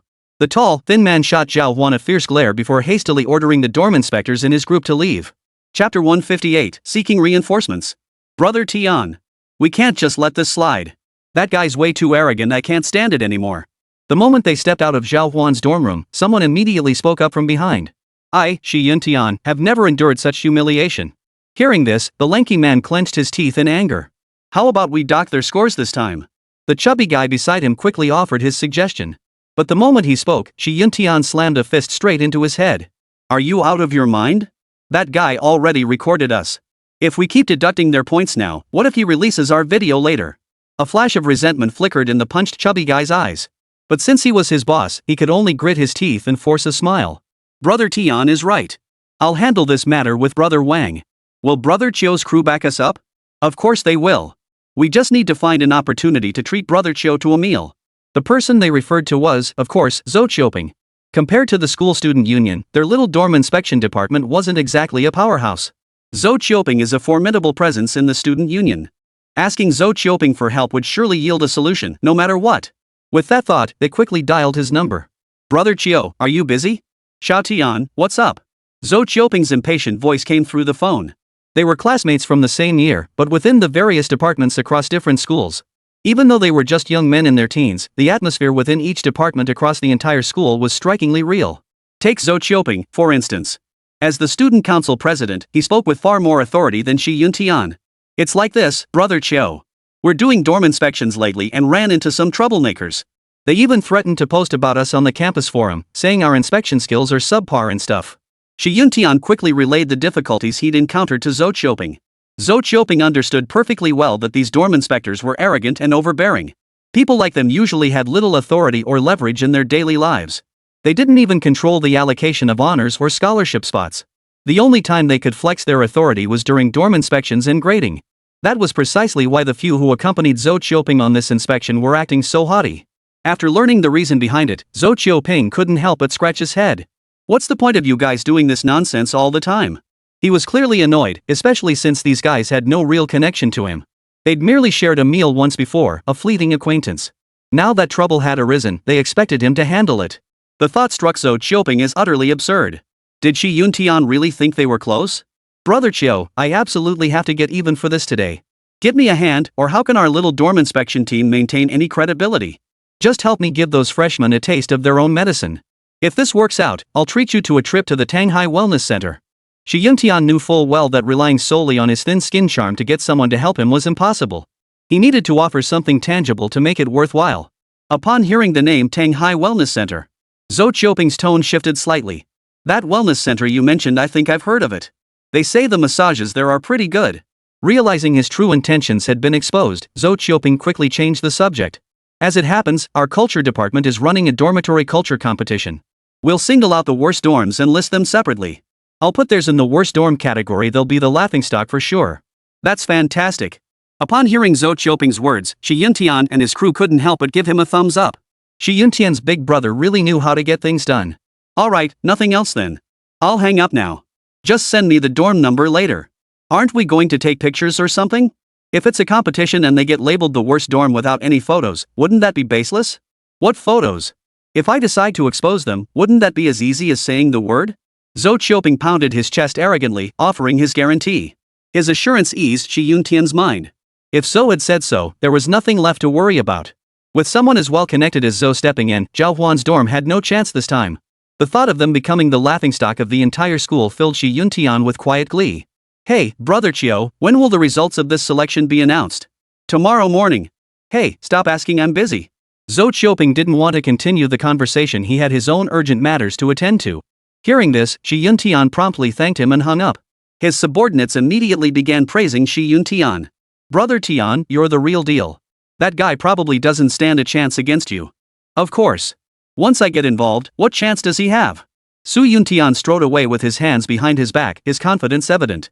Meanwhile, back at Zhao Huān's dorm, after the others had dealt with those guys, Wang Jie sat on the bed and couldn't help but give Zhao Huān a thumbs up. Zhao Huān, you kept your cool. None of us thought to record video footage earlier. Zhao Huān chuckled and scratched his head. I saw so many people like this online, all caught on camera. So I filmed them to expose their behavior. After all, their attitude was truly awful. Zheng Qian chimed in from the side. Those jerks probably never held any leadership roles growing up. Now that they're assigned as squad leaders to inspect dorms, they're already causing this much trouble. They've gotten so full of themselves they don't even know who they are anymore. Next time they come, just lock the door and ignore them. Shen Shuang made a firm decision. Support. Support. Several nodded in agreement, but Wang Jie, ever the cautious one, waved his hand. I recall that guy's name was Shi Yuntian. After crossing him today, who knows what trouble he'll cause us later. Better stay on guard from now on. Everyone nodded in agreement before extinguishing the lamp and preparing for sleep. When Zhao Huān opened his eyes the next morning, he found over a dozen messages waiting from Hán Chǔxī. Zhao Huān, check the forum. Zhao Huān caught only that line before hurriedly opening the campus forum. A pinned post immediately caught his eye. Chapter 159, Teammates Suck. Voting for top 10 civilized dorms and top 10 filthiest dorms, you'll never guess the number one. This exaggerated headline immediately caught Zhao Huān's eye. Clicking it open, Zhao Huān saw an utterly absurd name. The dirtiest dormitory, men's dormitory building E, room 3010. Just seeing that name alone made the rest unnecessary. Guys, check out the forum's civilized dorm rankings. Zhao Huān quickly called out to the few who had already woken up. The others, still bleary-eyed, grabbed their phones. The moment they glanced at the screen, Zheng Qian, known for his fiery temper, erupted in rage. That bastard Shi Yuntian. He stood here last night without saying a word, and now he's pulling this behind our backs? I'd love to kick him to death. That guy is disgusting. Everyone was furious. Zhào Huān quickly called Hán Chǔxī to ask what was going on. They'd only been inspecting the dorm yesterday. How did it suddenly involve a dorm ranking? Senior. Zhào Huān, didn't you subdue Zhou Qiuping yesterday? Why did he sneak up on you again today? What Zhou Qiuping? Isn't it Shi Yuntian? Hán Chǔxī's opening words left Zhào Huān completely dumbfounded. Last night, they had a conflict with Shi Yuntian. What did Zhou Qiuping have to do with it? Didn't you provoke Zhou Qiuping, which is why this dorm got rated the worst in the dorm civility rankings? I didn't mess with Zhou Qiuping. Yesterday, weren't they all keeping their heads down, afraid to say anything extra? Earlier, Zhào Huān had revealed his identity in front of Zhou Qiuping. When he even mentioned he could directly resubmit the entry for the innovation technology competition, Zhou Qiuping had already guessed Zhào Huān's true status must be exceptionally high. So he backed down on the spot. Later, Zhào Huān didn't give him a second thought. As for Shi Yuntian, they had only truly clashed yesterday. What do you mean? Both Zhào Huān and Hán Chǔxī were completely baffled. Hán Chǔxī suspected Zhou Qiuping, while Zhào Huān believed Shi Yuntian was behind it. Tell me what happened. Taking a deep breath, Hán Chǔxī braced herself to hear what exactly had transpired with Zhào Huān the previous night. Zhào Huān recounted every detail of yesterday's events to Hán Chǔxī. Hearing this, Hán Chǔxī finally understood. So that's how it was. Just go tell Zhou Qiuping then. He's desperate to curry favor with you right now. Ha? Is it really that simple? Of course it's simple. It's just that Shi Yuntian got in the way, and I couldn't figure it out. That guy really is something. How could he be so rude during dorm inspections? Hán Chǔxī's tone made it crystal clear. She was going after Shi Yuntian. Zhào Huān hung up the phone, obtained Zhou Qiuping's contact information from Hán Chǔxī, and dialed the number. Hello? Who is this? A voice brimming with arrogance came through the line. Zhào Huān. Oh, Zhào Huān. What's up? Upon hearing it was Zhào Huān calling, the other party's tone shifted noticeably. Do you know where room 3010 in men's dormitory building is? Huh, no idea. Why? Although Shi Yuntian had given Zhou Qiuping Zhào Huān's dorm room number last night, for Zhou Qiuping, putting Zhào Huān's dorm at the top of the list was merely an afterthought. I don't remember the room number. That's my dorm room. Now you've listed our dorm as the first entry in the worst dormitory category. What the hell? Only then did Zhou Qiuping suddenly recall everything, his shock causing him to yell out loud. This was like a flood washing away the Dragon King's temple. Su Yuntian's move nearly caused him to offend Zhào Huān. If Zhào Huān hadn't made that call today, things between him and Zhào Huān might have turned into a bitter feud. Forget about mending fences. The innovation technology competition was completely out of the question. Zhào Huān held significant influence over the organizers. How could Zhou Qiuping dare provoke him? That bastard Shi Yuntian actually traced it back to you, Zhào Huān. Rest assured, I'll go to the forum right now and revise your selection results. I'm truly sorry this time. I'll bring Shi Yuntian with me to apologize in person shortly. Fine, we'll see. Zhào Huān nodded before hanging up. Shi Yuntian's situation was nothing short of pitiful. Not only had he crossed Zhào Huān and Hán Chǔxī last night, but today he'd also managed to provoke Zhou Qiuping. When Zhou Qiuping's furious voice blared through the phone, Shi Yuntian was completely stunned. Shi Yuntian, you bastard. Do you know who you've messed with? If you want to die, don't drag me down with you. Brother Qiu, what's going on? Shi Yuntian looked utterly bewildered. What the hell was going on? This morning, he'd seen Zhào Huān's dorm top the list of the dirtiest dorms. He'd even secretly rejoiced, eating 2 extra steamed buns for breakfast. But right after that good news, Zhou Qiuping's scolding came crashing down. Is there a guy named Zhào Huān in that dorm you investigated? Shi Yuntian quickly pulled out the list and examined it carefully. Yes, why? Do you think you can afford to mess with him? Starting now, you better come up with a plan to smooth over yesterday's conflict. I'm heading over there now, and you're coming with me to apologize to Zhào Huān. Seriously, Brother Qiu? The two of us personally going to apologize? We're sophomores. What do we have to apologize for to some freshmen? This was the first time Shi Yuntian had seen Zhou Qiuping act so timid, and such a mindset definitely rubbed him the wrong way. After returning last night, Shi Yuntian had gritted his teeth and stomped his foot, specifically getting Zhou Qiuping a membership card at the health club outside. He figured he'd have plenty of uses for Zhou Qiuping later. Little did he expect that the moment he'd just gotten that done, Zhou Qiuping was already demanding he apologize. You know about the innovation technology competition, right? Seeing Shi Yuntian's defiance, Zhou Qiuping laid it all out. Of course I know. What about it? They can get 3 extra spots with just 1 sentence. Can you? If not, then shut up. Go apologize right now. Even the arrogant Shi Yuntian couldn't help but suck in a sharp breath at those words. I must be blind to have offered to help you yesterday. If you just said a few more words to me, or even mentioned his name in passing, I wouldn't have gotten dragged into this mess. Zhou Qiuping was furious now. He was supposed to attend the ceremony with Zhào Huān, which would have been a chance to mend their relationship. Later, he could even find an opportunity to get a piece of the prize money from Zhào Huān's team in the technological innovation competition. But then this useless teammate suddenly appeared out of nowhere, ruining everything and straining their relationship again. He was so furious he could have eaten Shi Yuntian alive. Chapter 160, Begging for Mercy. Zhou Qiuping rushed straight to Shi Yuntian's dorm. Shi Yuntian looked at Zhou Qiuping, who was seething with rage, with trepidation. He handed over the bathhouse card he had prepared earlier. Brother Qiu, could you please put in a good word for me? If that Zhào Huān is really that formidable, I'm scared. Where were you earlier? Just because you inspected a dorm room, you get so cocky? Now that trouble's brewing, don't you deserve it? Zhou Qiuping's greatest fear now was getting burned by the fire. Even so, Shi Yuntian was determined to stir trouble behind the scenes. Last night he'd pulled him out of trouble, only for Zhou Qiuping to get himself into it. And now he was at it again. Why would he offer any help? The smart move was to get out of there fast. Take care of your own business. I'm warning you, Shi Yuntian. If you stir up any more trouble, don't blame me for turning on you. Faced with such a threat, Shi Yuntian could only hang his head in defeat. It seemed pointless to seek help from anyone now. Just then, a far more terrifying thought struck him. Wait, Brother Qiu. Could this Zhào Huān be the boyfriend of Hán Chǔxī, the one everyone's been talking about on the school forum? You're just figuring that out now? Zhou Qiuping replied impatiently. It's over, completely over. Shi Yuntian's eyes widened instantly, his heart sinking like a stone. He was already terrified, and the mere mention of Hán Chǔxī's name sent shivers down his spine. The two of them were so close their relationship was common knowledge throughout the entire school. He was just a lowly dorm patrol squad leader, and he'd gone and provoked Zhào Huān. What if Hán Chǔxī got upset and decided to take revenge for her little lover? What then? Brother Qiu, what about my side? Shi Yuntian stammered, unable to form coherent words. What's your side? Stop worrying about your own affairs. Go find a chance to apologize to Zhào Huān right now. What's a little embarrassment? Can face put food on the table? Got it. Shi Yuntian nodded quickly. But just then, a call suddenly came in. The number was unfamiliar to Shi Yuntian. Answer it. It's probably Hán Chǔxī. That number looks familiar to me. Zhou Qiuping said grimly from beside him. Hearing Hán Chǔxī's name, Shi Yuntian's hand holding the phone trembled violently, nearly dropping it. Hello? Shi Yuntian, right? Hán Chǔxī's cool, detached voice came through the phone.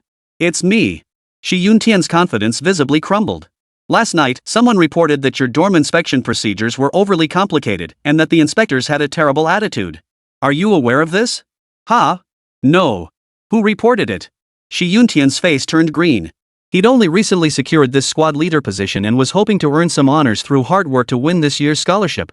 At Dongling University, student cadres earned extra GPA points for their work. Plus, they could flex their authority while doing it. But today, Zhào Huān had shattered all of that. President, I won't dare again. Please spare me. Shi Yuntian instantly backed down, but Hán Chǔxī showed no mercy. This whole dorm inspection business of yours, looks like we need to have a serious talk. I recall you guys have annual evaluations, right? If you fail this year's assessment, your GPA points are gone. When she uttered the words GPA, Hán Chǔxī deliberately emphasized them. Please show mercy. I truly know I was wrong. Shi Yuntian's eyes widened in fright as he turned to look at Zhou Qiuping for help. Zhou Qiuping, however, turned his head away, unwilling to provoke conflict with Hán Chǔxī. Here's what we'll do. Go find Zhou Qiuping and have him withdraw that worst dormitory list. Then go apologize to the students who reported you. That should settle this matter. Hán Chǔxī had come to resolve the issue and ultimately gave Shi Yuntian a way out. Upon hearing this, the other party responded with immediate gratitude. Alright, I'll go right now. After hanging up, Zhou Qiuping's tense expression finally relaxed. The two hurried out and headed toward Zhào Huān's dormitory. Zhào Huān and the others had just finished washing their faces after waking up when they saw Zhou Qiuping and Shi Yuntian rushing over in a panic. Zhào Huān, there was an error in our publication. We came personally to apologize. The list has already been removed. The moment Zhou Qiuping saw Zhào Huān, a forced smile appeared on his face. He had to mend his relationship with Zhào Huān to secure future favors like leveraging Zhào Huān's connections to snag some awards in this tech innovation competition. Alright, I got it. Zhào Huān waved his hand dismissively, unwilling to engage further with Zhou Qiuping. With Zhou Qiuping's business concluded, only Shi Yuntian remained. Shi Yuntian stood frozen in place, the arrogant aura from last night completely dissipated. His lips trembled, yet no words came out after a long pause. Wang Jie and Chen Shuang, standing nearby, couldn't help but frown at the sight. What are you doing here? Shi Yuntian's face flushed even redder.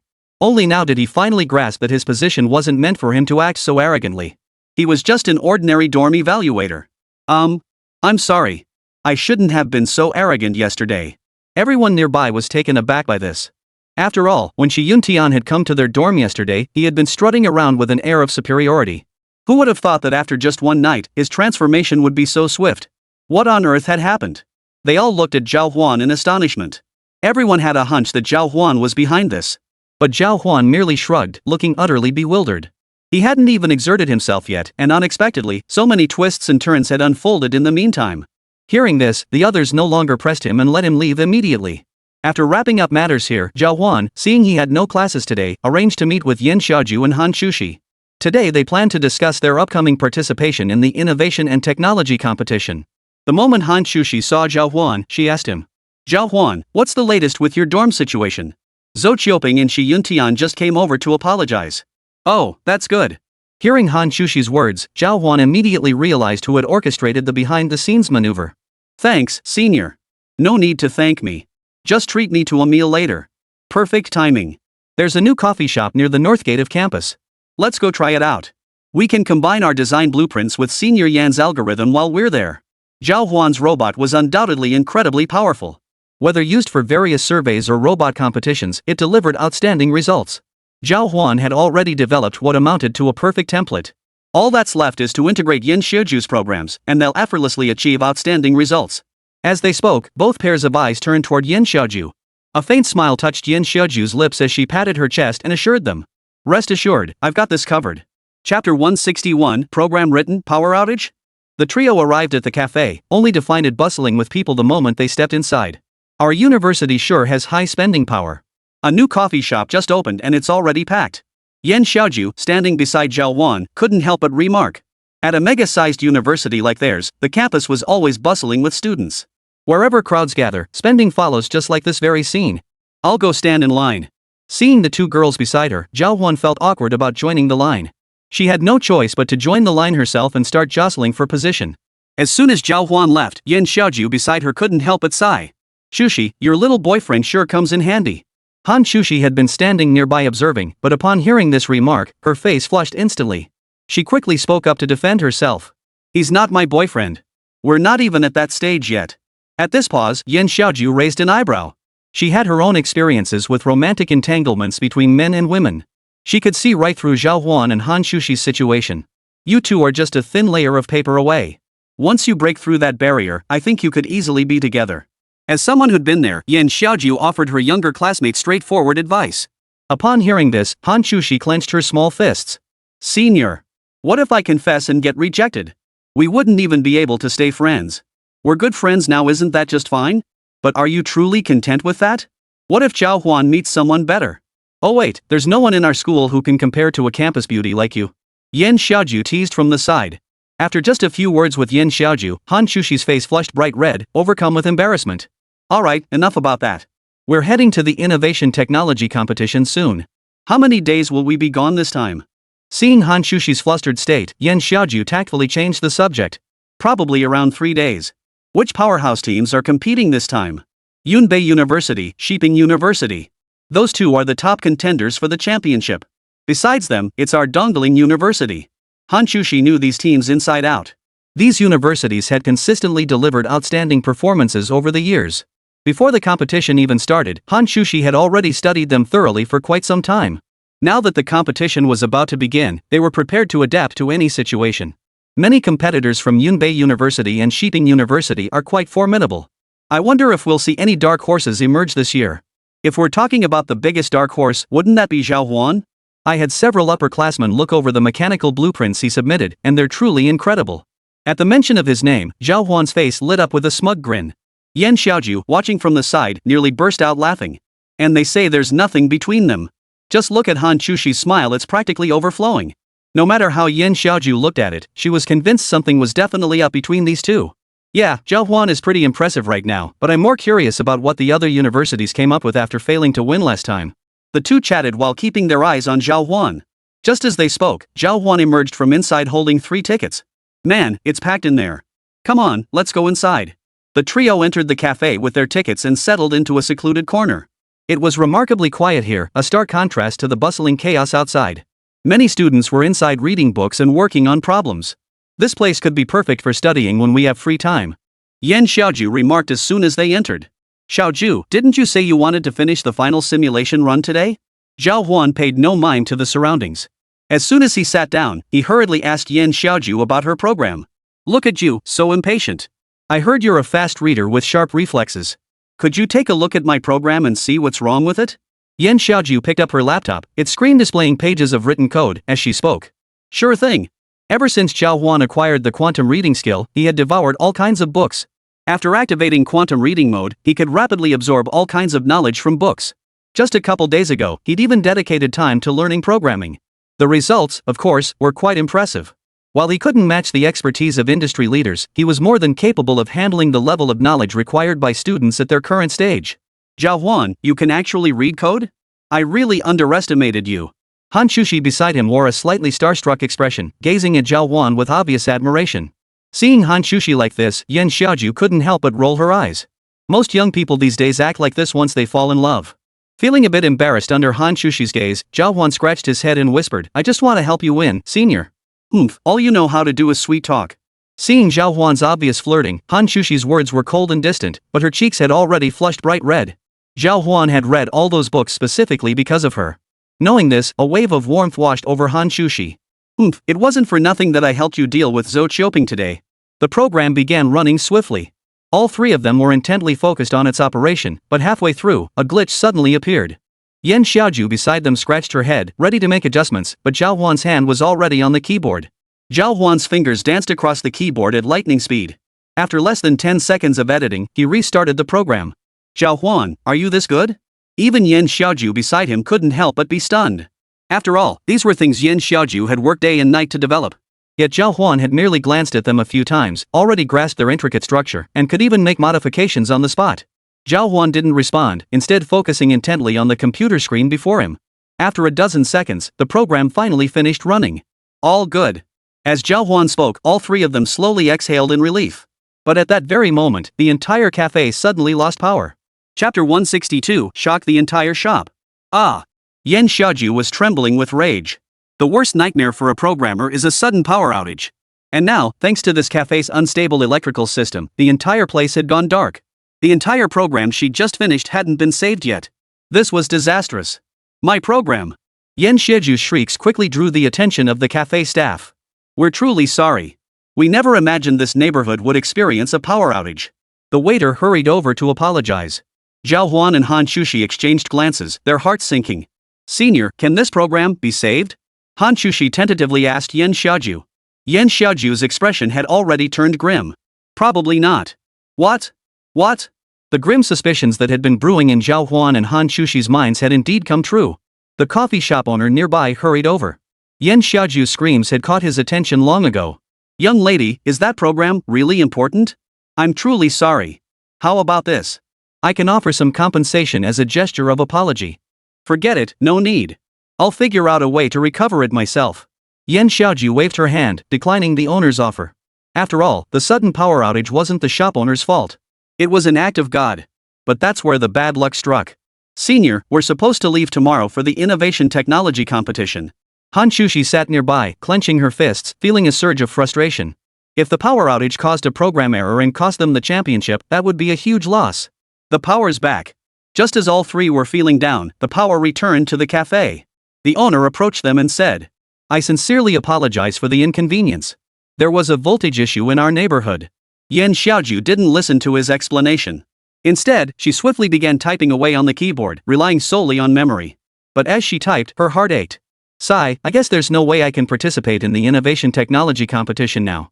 That program took me over 10 days to write. Trying to perfectly recreate all the code from memory in just a day or two, forget whether I can remember it all, the sheer volume of work alone is impossible to finish. Hearing this, Zhào Huān's eyes suddenly lit up. If it was a test of memory, he might just be able to pull it off. With the system's assistance, any knowledge Zhào Huān encountered could now be imprinted into his mind. He just needed to keep the quantum reading mode activated. In that case, I'll give it a shot. Zhào Huān walked over to Yan Xiaoju and took the computer. His hands began tapping the keyboard with practiced ease. Yan Xiaoju watched in stunned disbelief as Zhào Huān typed out every single line of code she had discarded, word for word. Her eyes widened in shock, her face frozen in utter disbelief. Zhào Huān, are you some kind of monster? You memorized all that code after just one glance? My memory, well, let's just say it's probably a bit stronger than most people's. Zhào Huān continued typing without looking up. After deeply activating his brain, Zhào Huān resembled a human who had achieved a state of mechanization. His fingers danced across the keys without a single mistake. The delete key seemed like nothing more than a decoration to him. Hán Chǔxī and Yan Xiaoju both gasped in astonishment, spilling coffee from their cups. Pulling out a handkerchief, Hán Chǔxī sat beside Zhào Huān and dutifully wiped the sweat from his forehead. Zhào Huān's body was hot. This was the result of Zhào Huān's excessive mental exertion and the significant physical toll it had taken. The intelligent senior, Yan Xiaoju, kept bringing him cup after cup of ice water. Look at those two gorgeous girls. What's going on? Why are they being so nice to that guy? Who knows? It's killing me with envy. Haven't you been surfing the web in ages? You don't recognize these two beauties? That's Han, the campus beauty, and Yen, the academic goddess. Holy crap! Those two big names. Who's that guy sitting between them, getting such devoted attention? Everyone gasped at the revelation. Seeing Zhào Huān surrounded by women on both sides only made it seem more absurd. Hearing this, someone nearby chuckled. The guy in the middle? He's a heavyweight. You'd probably drop to your knees if you heard his name. But does he even deserve it? The crowd burst into laughter. Scared just by hearing a name? How could that be possible? Since you don't believe me, I'll tell you his name. The know-it-all in the crowd chuckled. His name is Zhào Huān, the freshman who ranked first in the entire university, led us to an upset victory at the sports meet, and even jumped off a 100-meter high platform at Happy Valley to save someone. He's Donling's very own superhero. Holy! So it was him. Well, that balances things out. If it were anyone else, they might have taken a dig. But someone like Zhào Huān? How could they possibly compare? They couldn't even bring themselves to be jealous. As more and more people in the cafe kept glancing over at Zhào Huān, his pace grew faster and faster. He grabbed the iced water beside him and downed it in one gulp. The icy sensation brought some relief to his overheated body, strained from mental exertion. Seeing this, Yan Xiaoju hurried over to the water dispenser to refill her cup. Hán Chǔxī stood nearby, wiping her eyes with a handkerchief, helpless. She wanted to help Zhào Huān too, but as a literature major, she was out of her depth. There wasn't much she could do. Zhào Huān, hang in there. Hán Chǔxī clenched her fists, cheering Zhào Huān on from the sidelines. Zhào Huān, on his end, kept tapping away at the keyboard without responding to Hán Chǔxī. Finally, someone noticed something was off. Is Zhào Huān just tapping away at the keyboard? Isn't his typing speed way too fast? Yeah, with that typing speed, what's his brain made of? How can he keep up? This is getting ridiculous. If he could type that fast, he'd be set for life as a typist. Wait, he's not just typing, he's writing code. Another person in the crowd noticed Zhào Huān's movements. What? Holy crap! Exclamations of disbelief echoed throughout the crowd. Zhào Huān's coding skills were nothing short of mind-blowing. Several members of the Computer Engineering Institute hurried over to Zhào Huān.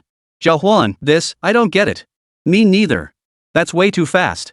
I can't even read the code as fast as he's typing it. The collective gasps did not distract Zhào Huān. He was now at the most critical stage. His fingers felt weary. He picked up the 4 glasses of ice water in front of him and downed them all in one gulp. Phew! Is he finally taking a break? The crowd's hearts, which had been hanging in suspense, finally settled. That's more like it. But then, they noticed something unusual. After setting down the glass, Zhào Huān's hands returned to the keyboard. No way, he's still typing? Chapter 163, Avoiding Battle Equals Contempt. Hán Chǔxī and Yan Xiaoju had long recovered from their shock. But the onlookers hadn't. They stared at Zhào Huān in astonishment, and soon a voice rang out from the crowd. He didn't just copy it, did he? Wouldn't that be even more impressive? Typing that fast and still remembering so much, who could match that?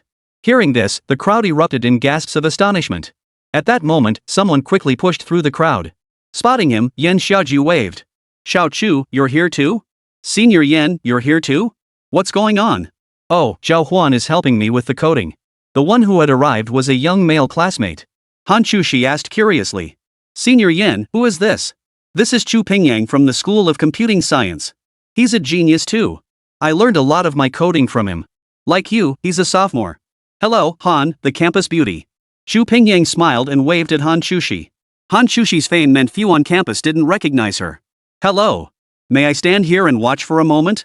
Chu Pingyang asked the two with a smile, wanting to find the best spot to observe Zhào Huān's movements. Of course. I'll need your guidance on my code later anyway. Chu Pingyang thanked them with a smile, then stood beside Zhào Huān, settling into a focused observation. Amateurs watch the spectacle, professionals watch the technique. Standing beside Zhào Huān, he remained completely silent. Half an hour later, Zhào Huān pressed the final save button, his fingers aching and stiff. Phew, done. Zhào Huān looked up at the two women, his tone relaxed. Hearing this, Hán Chǔxī and Yen Xiaoju both flashed expressions of wild delight. That's fantastic. This means we can enter the innovation technology competition. Yeah, Zhào Huān, you're amazing. Hán Chǔxī immediately hugged Zhào Huān tightly and exclaimed, while Yen Xiaoju jumped up beside them. Their excitement was palpable. But just as Zhào Huān was about to catch his breath, a voice suddenly came from behind him. Zhào Huān, interested in a friendly match? Zhào Huān turned his head and saw a young man standing in the distance extending the invitation. Who are you? My name is Chu Pingyang. I'm from the computer science department. An acquaintance of mine. Yen Xiaoju added from the side. Oh? So what do you want to compete in? Let's just see who can code better. We'll pick our own topics and see whose solution comes out on top. Chu Pingyang's competitive spirit flared as he challenged Zhào Huān with a defiant look. Zhào Huān's face darkened. He'd read plenty of relevant books lately, but his practical skills were definitely lacking. With a wry smile, Zhào Huān could only reply, I'm afraid that won't work. I'm not very knowledgeable about it. At this remark, the onlookers all gaped in astonishment. What did he mean by not really know? If he could achieve this level without knowing, what would happen if he actually understood? Wouldn't he become even more unstoppable? Heh, brother, Zhào Huān is joking. Chu Pingyang sneered coldly, his expression sour. Zhào Huān had just demonstrated formidable strength before everyone. Now that Chu Pingyang suggested a contest, he immediately claimed he didn't understand. Clearly, he didn't want to compete with him. Did he look down on him? After all, Chu Pingyang was a prodigy in their computer science department, having won national awards both his freshman and sophomore years. Zhào Huān didn't even bother to compare. This was undoubtedly hard for him to accept. Chu Pingyang was furious. Zhào Huān, however, spoke earnestly. I'm just a latecomer to this, I picked it up casually. There's no way I could compete with you. Are you afraid? Chu Pingyang resorted to goading him. He was desperate to compete with Zhào Huān. The moment he met Zhào Huān today, he was utterly amazed. Zhào Huān's logic and the speed of his thought processes were truly one in a million. I am a little scared. Zhào Huān didn't take the bait. For Zhào Huān, the most important thing now was to get their robot up and running. The blueprints were ready, and the components were built. The program was ready. All that remained was to test it. He had no intention of wasting time sparring with Chu Pingyang the day before the upcoming innovation technology competition. Fine. Zhào Huān, I'll remember you. You're quite something. Chu Pingyang couldn't help but lower his voice. You guys are also going to the innovation technology competition tomorrow, right?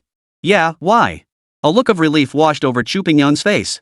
If you're competing, that makes things easier. This program is for the innovation technology competition, right?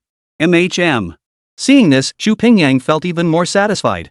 In that case, I'll be looking forward to seeing your performance at the innovation and technology competition. If we get the chance, we might even cross paths there.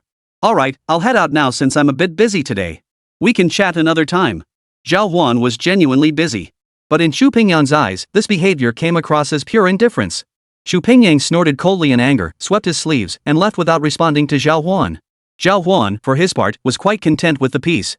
He quickly pulled Hán Chǔxī and Yen Xiaoju away. Zhào Huān, you seem to have upset him earlier. Yen Xiaoju voiced her concern the moment they stepped outside. I don't even know who he is. He suddenly shows up wanting to challenge me, acting all weird and sarcastic. It's no surprise I got on his nerves. Exactly. I could tell that guy meant trouble from the start. Who knew he'd been waiting all this time just to pick a fight? Hán Chǔxī chimed in from the side. It's fine, Zhào Huān. Our blueprints and programs are top-notch, there's no way we'll lose to him. We're the championship contenders this time. Senior is absolutely right. Seeing Zhào Huān and his girlfriend chiming in unison, Yen Xiaoju could only nod helplessly. I hope things go as you say. I've been looking forward to this competition too. The three resolved the programming issue and were about to head back. Zhào Huān's phone suddenly rang. It was Su Tian calling. After answering, Zhào Huān was about to ask about their investment in the Tech Innovation Conference project. But the moment he answered, Su Tian delivered earth-shattering news. Hey, Zhào Huān, come to the office right away. We're about to start distributing dividends. Zhào Huān held roughly a 30% stake in their company. With Happy Valley distributing dividends at year-end, Zhào Huān was naturally included. Oh, okay. I'll head over right now. Zhào Huān was also eager to see how much capital he would receive this time. He'd just spent a lot of his savings a few days ago buying Han Tianliang's project. This would be the perfect replenishment. Chapter 164, Dividends hit the account. Senior, I've got some things to take care of, so I won't be heading back just yet. You guys go ahead and try assembling it. I've got all the parts ready for you. Before arriving, Zhào Huān had already prepared the small robot they were to build. After returning, they only needed to head to the mechanical engineering workshop to assemble and debug the components. Alright, go ahead and get to work then. Hán Chǔxī knew Zhào Huān had company matters to attend to outside, so she nodded immediately. After bidding them farewell, Zhào Huān drove to the Happy Valley office. Su Tian was already waiting at the door. Zhào Huān, oh, wait, Mr. Zhao. You're finally here. His face was beaming with joy, looking unusually cheerful. What's got you so excited? Just a dividend? Zhào Huān recalled that Su Tian was only a regional manager. He probably wouldn't get any dividend at all.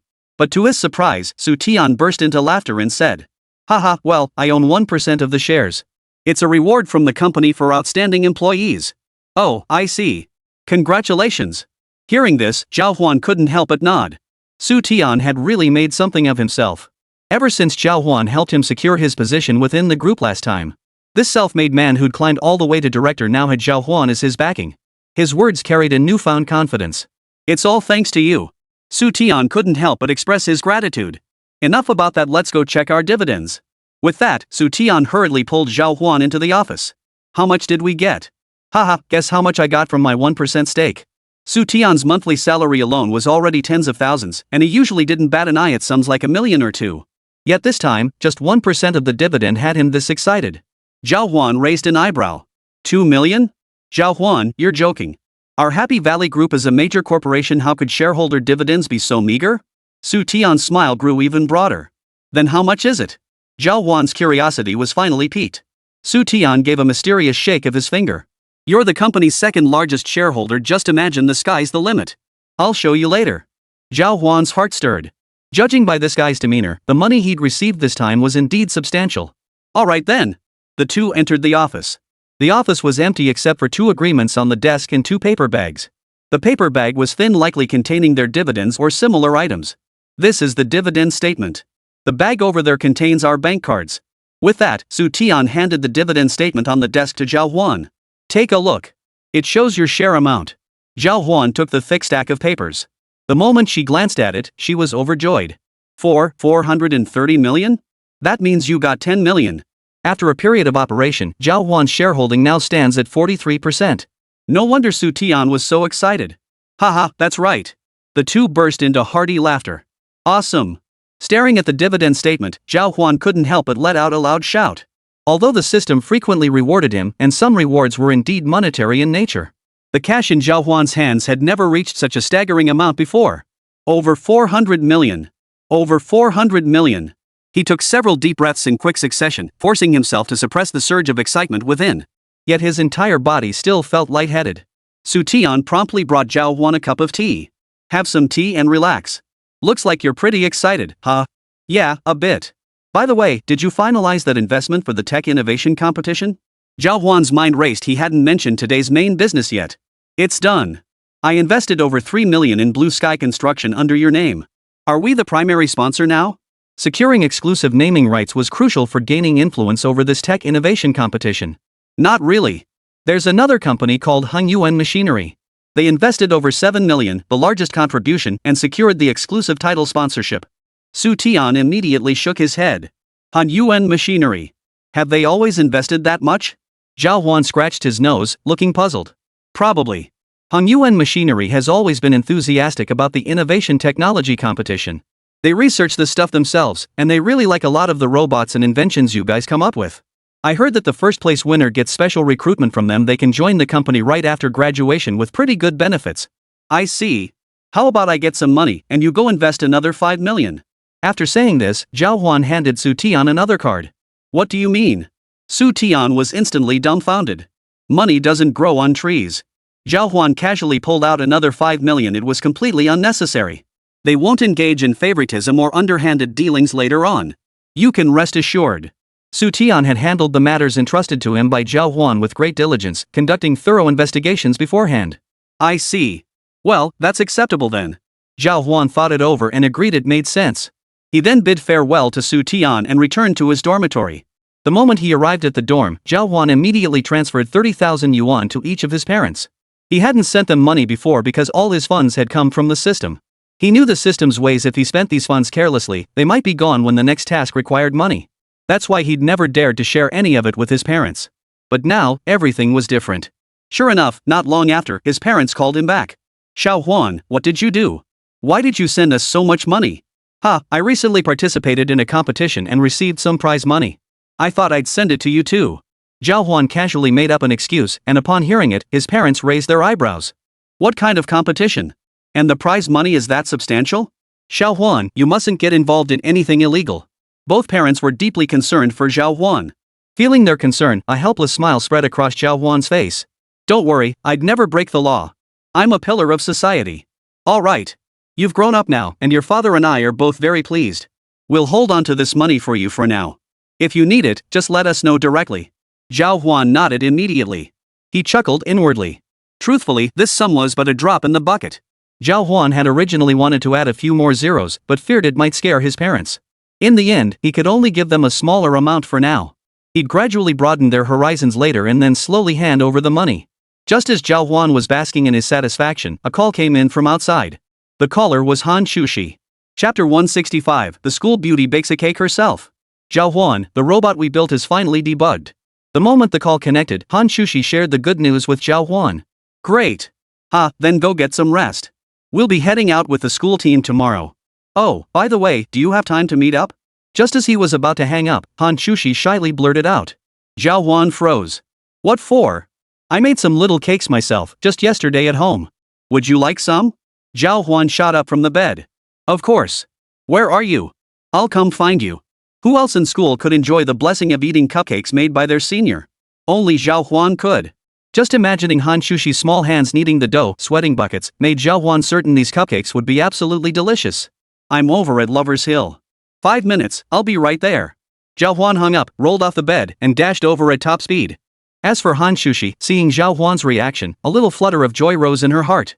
I wonder if this guy even likes cake. Hán Chǔxī now held a small basket containing a cake still steaming warm. Hán Chǔxī was deeply conflicted. She was still pondering the words Yin Xiaoju had shared with her that afternoon. Does this really mean I have to take the initiative, but how could I possibly bring myself to do that? Hán Chǔxī stood there awkwardly, her mind racing with thoughts. Just as she drifted off into her own thoughts, pondering how she could attract Zhào Huān's attention, Zhào Huān arrived at the scene. Senior, have you been waiting long? Seeing the imposing Zhào Huān before her, Hán Chǔxī smiled brightly and said. Not at all, I just got here myself. Oh, here's the cake, try some. A spark lit up in Hán Chǔxī's eyes as she quickly pressed the item into Zhào Huān's hands. It smells so good. Zhào Huān's first compliment made Hán Chǔxī's cheeks flush. You're just saying nice things. But I made this myself, so it probably doesn't taste as good as the one sold outside. Everything you make tastes amazing. Zhào Huān said earnestly, and Hán Chǔxī's heart swelled with joy. Zhào Huān picked up a piece of cake, ready to take a bite. At that moment, several students on Lover's Hill were the first to notice Zhào Huān and Hán Chǔxī. Whispers immediately began to ripple through the crowd. Isn't that Han, the campus beauty? And that's Zhào Huān beside her? They're on another date. I knew it. Everyone's been talking about them, yet they still try to hide it. Finally caught red-handed. The crowd's comments instantly made Zhào Huān and Hán Chǔxī feel awkward. Once again, they were being stared at like rare pandas.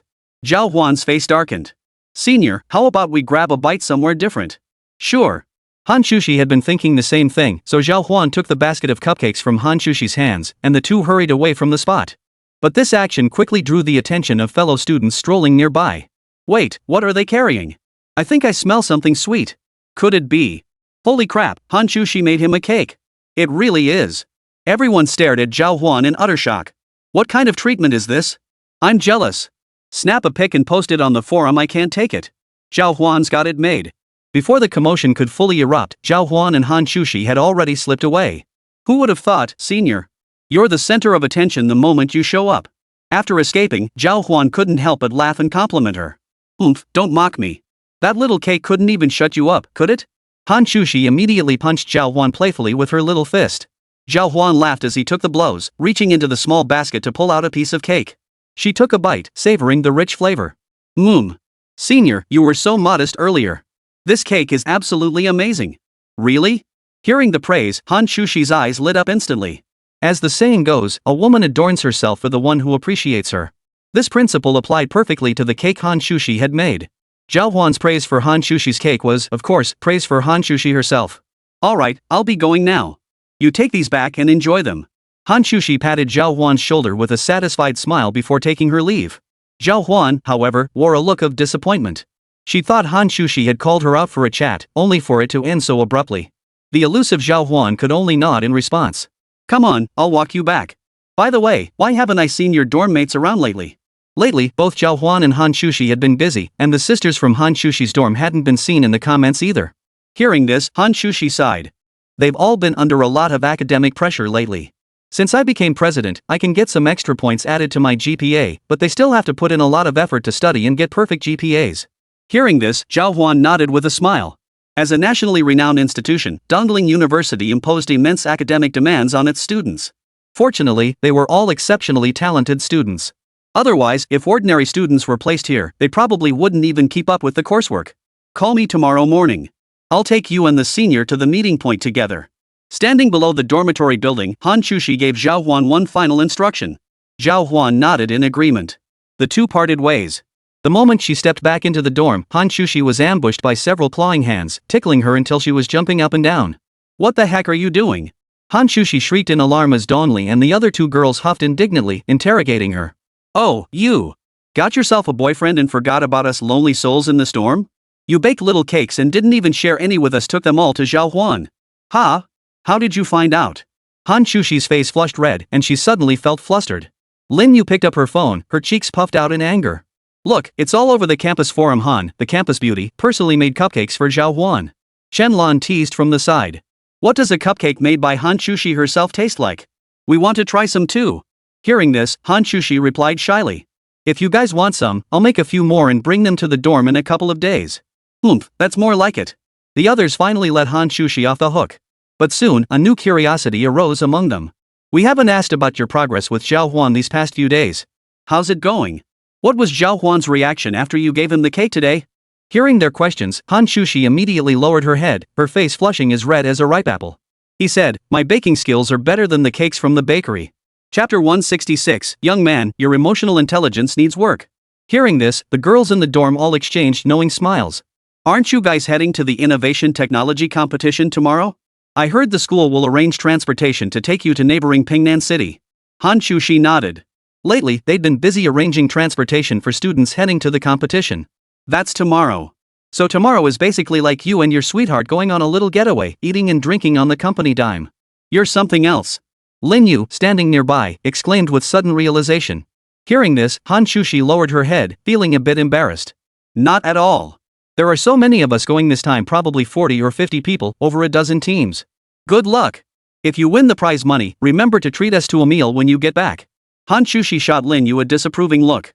You just want me to treat you to dinner, don't you? Lin Yu stuck out her tongue and quickly added. Oh, come on.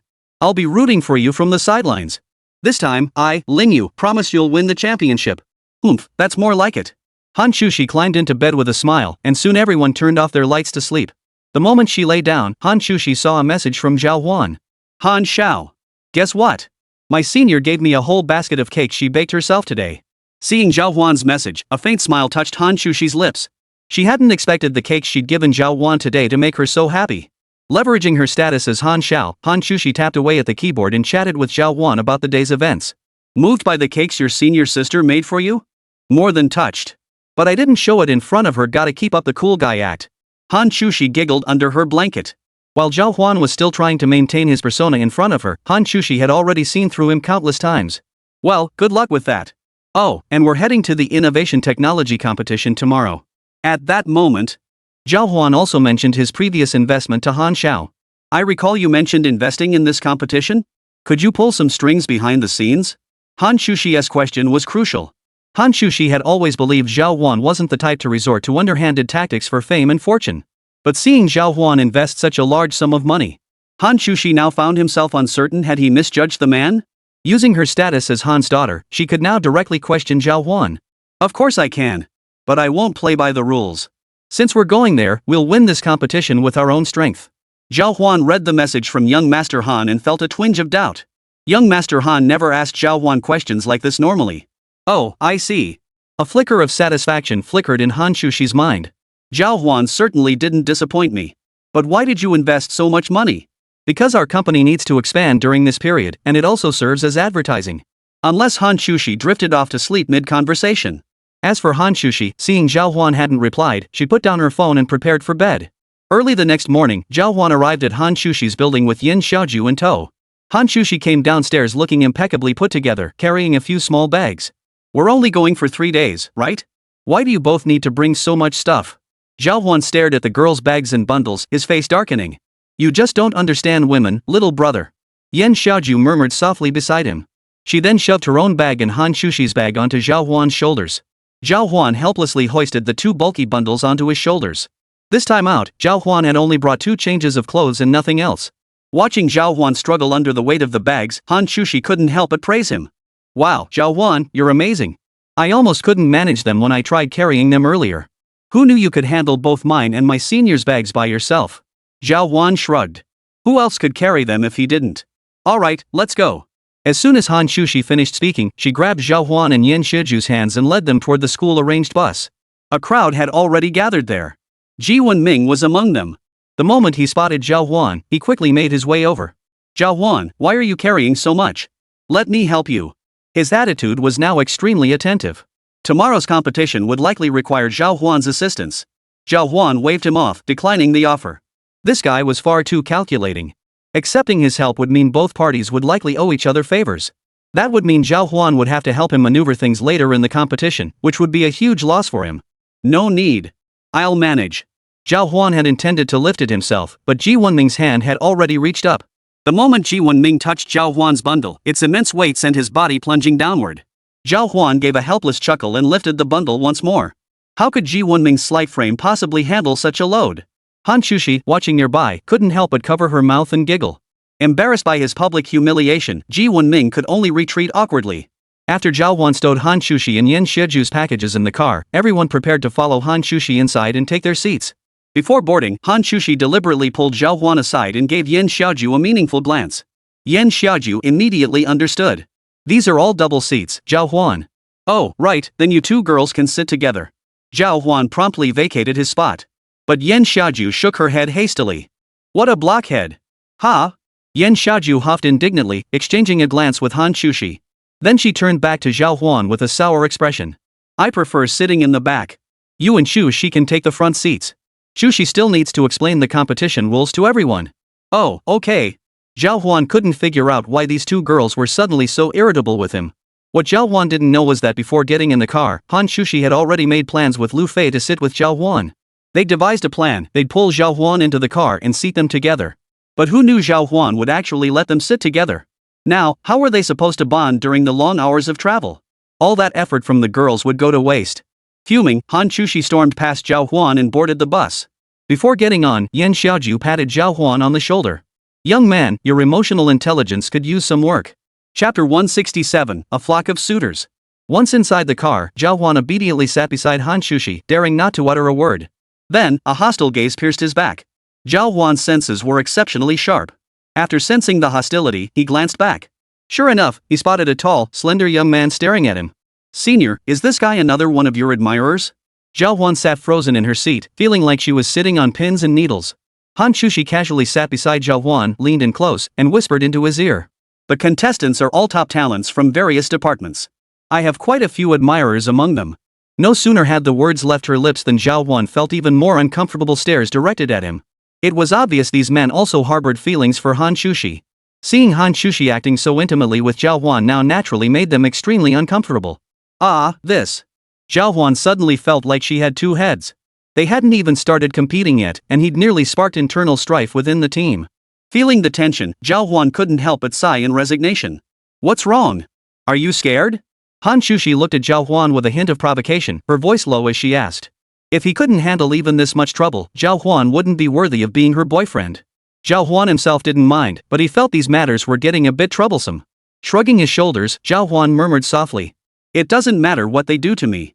As long as I get a good ranking in this competition, that's all that matters. Poof. Less than 3 hours after boarding the bus, everyone arrived in the neighboring city of Pingnan. Accommodation and meals for this trip will be reimbursed by the school. The student union will cover the expenses up front, but everyone needs to bring back receipts for any personal spending. Hearing this, everyone felt a surge of excitement. Awesome. I love Dongda. The crowd erupted into lively chatter. Zhào Huān watched the scene unfold with a satisfied nod. Dongling University was deep in the pockets. When students were assigned tasks by the university, especially for competitions like this national event, everything was always meticulously arranged. It would be a grave mistake if funding issues prevented these students from competing at their absolute best. After delivering this speech, Hán Chǔxī dismissed the group for free time. Today's competition begins this afternoon. Meet here at 2 p.m. At 3 p.m., we'll head to the venue for the first round of auditions. Seize this opportunity and fine-tune your inventions. Got it. Everyone nodded immediately and began dispersing. Back at the hotel, Hán Chǔxī approached Zhào Huān. What are you doing standing around here? Nothing much. I just wanted to sit here for a bit, finish my meal, and wait for the afternoon shuttle. Seeing how bored Zhào Huān looked, Hán Chǔxī grabbed his hand. You finally made it to Pingnan City. There's so much fun stuff here. Come on, let's go shopping first. Ha! Hán Chǔxī is the student council president and the one who brought them all here to compete. Now she was specifically dragging Zhào Huān out shopping, which certainly wouldn't set a good example for others. Zhào Huān suddenly felt a pang of worry. Senior, what if we go out to play and end up delaying our important business later? Don't worry, I've got it all figured out. Come on, hurry up and follow me, or we really will be late. Hán Chǔxī had actually intended to go on a date with Zhào Huān this time. She led both of them to a nearby tea restaurant. This is our first stop. We've got several more to go. There are many desserts here that are unique to Pingnan. You can taste the most authentic flavors here and take photos at the same time. Hearing this, Zhào Huān raised an eyebrow in surprise. She hadn't expected Hán Chǔxī to have planned a whole itinerary after coming over. The moment they entered the tea house, Zhào Huān spotted several familiar figures. He didn't recognize these people, but Zhào Huān had an excellent memory. They had all arrived in the same vehicle as Zhào Huān and Hán Chǔxī earlier. Upon seeing Hán Chǔxī arrive, all eyes turned to her. At the same time, several boys nearby approached, eager to strike up a conversation. At school, Hán Chǔxī was practically treated like a goddess. Even from a distance, they felt inadequate just watching her. But now they were on the same team, all representing Dongling University in the competition. Approaching her to make a connection was perfectly justified. Han, the campus beauty, you're here to grab a bite too? Yeah, this tea restaurant has lots of local specialties. I'm planning to buy some to take back. As they chatted casually, several small groups walked in from outside the tea house. They entered in small groups of 3 or 5, and the moment they spotted Hán Chǔxī, they were utterly stunned. One of them quickly strode over. The moment Hán Chǔxī spotted him, she quickly hid behind Zhào Huān. That's Ji Wenming, the student council president from Zhejiang Luoyang University. Ever since he met me at the last innovation technology competition, he's been chasing after me. He'd send dozens of messages every day until I got so fed up I blocked him. And now he's back. Hearing Hán Chǔxī's words, Zhào Huān raised an eyebrow in surprise. She hadn't expected Hán Chǔxī's beauty to attract so much attention. Even the student council president from a university miles away was so persistent. Got it. Ji Wenming swiftly approached Hán Chǔxī and greeted her warmly. Hán Chǔxī, long time no see. How have you been lately? It's been a year since we last met. Who would have thought you'd become student council president just like me now? As he spoke, he extended his hand to shake hers. But at that moment, Zhào Huān stepped in, blocking the handshake between him and Hán Chǔxī. Who are you? Seeing Zhào Huān standing so close to Hán Chǔxī, Ji Wenming suddenly realized the situation. He glared at Zhào Huān with suspicion. My name is Zhào Huān. I'm on the same team as Senior Han. Zhào Huān gave a non-committal introduction. Upon hearing this, the other party immediately understood.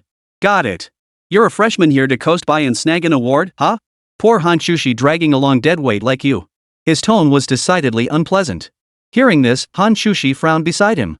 How dare he speak ill of Zhào Huān in front of her? Chapter 168, Stepping in to Help.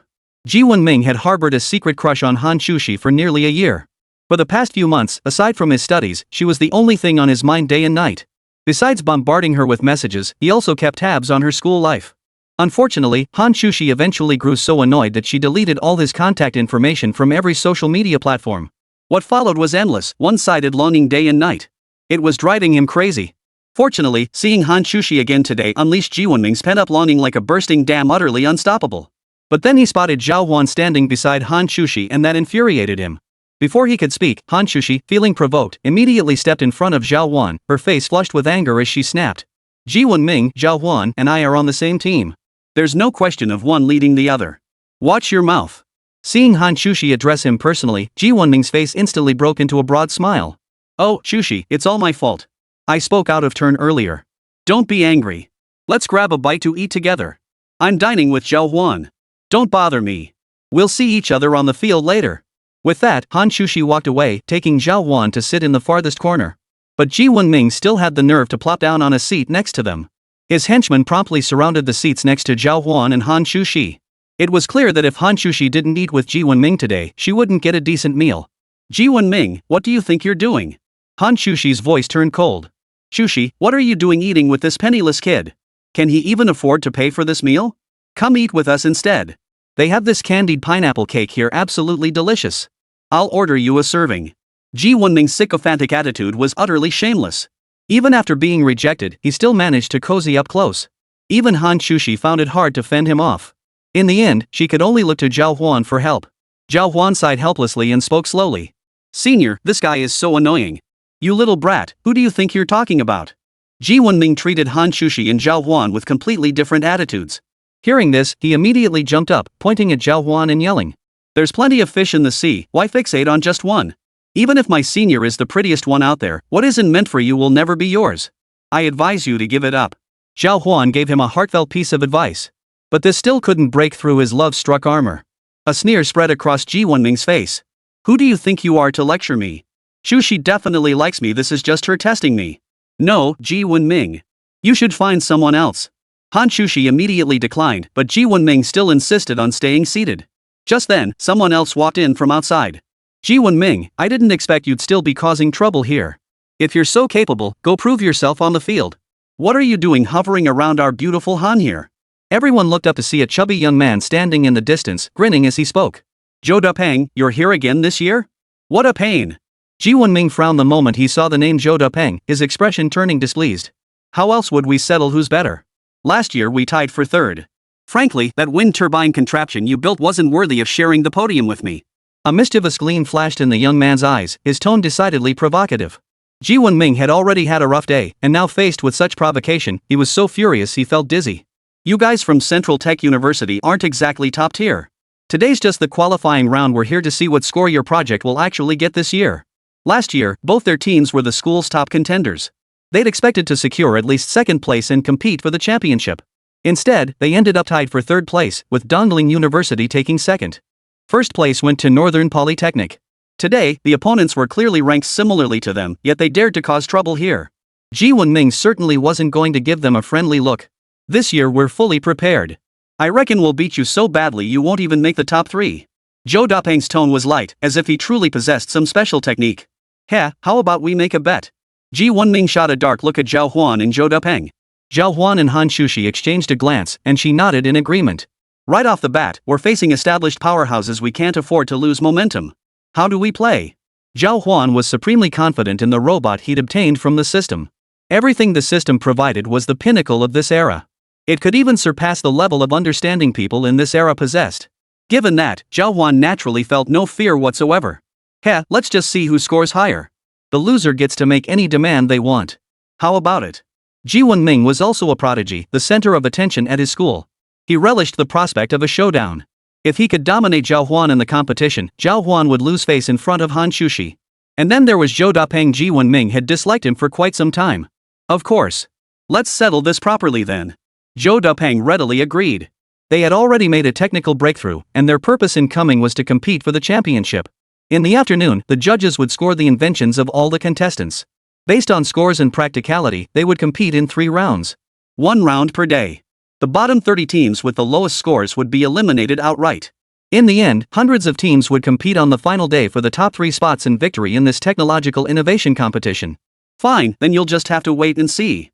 Ji Wunming was seething with pent-up frustration, on the verge of exploding. After finishing his sentence, he stormed out. Thanks a lot, Zhou Dupeng. At that moment, Zhào Huān and Hán Chǔxī also approached to thank Zhou Dupeng.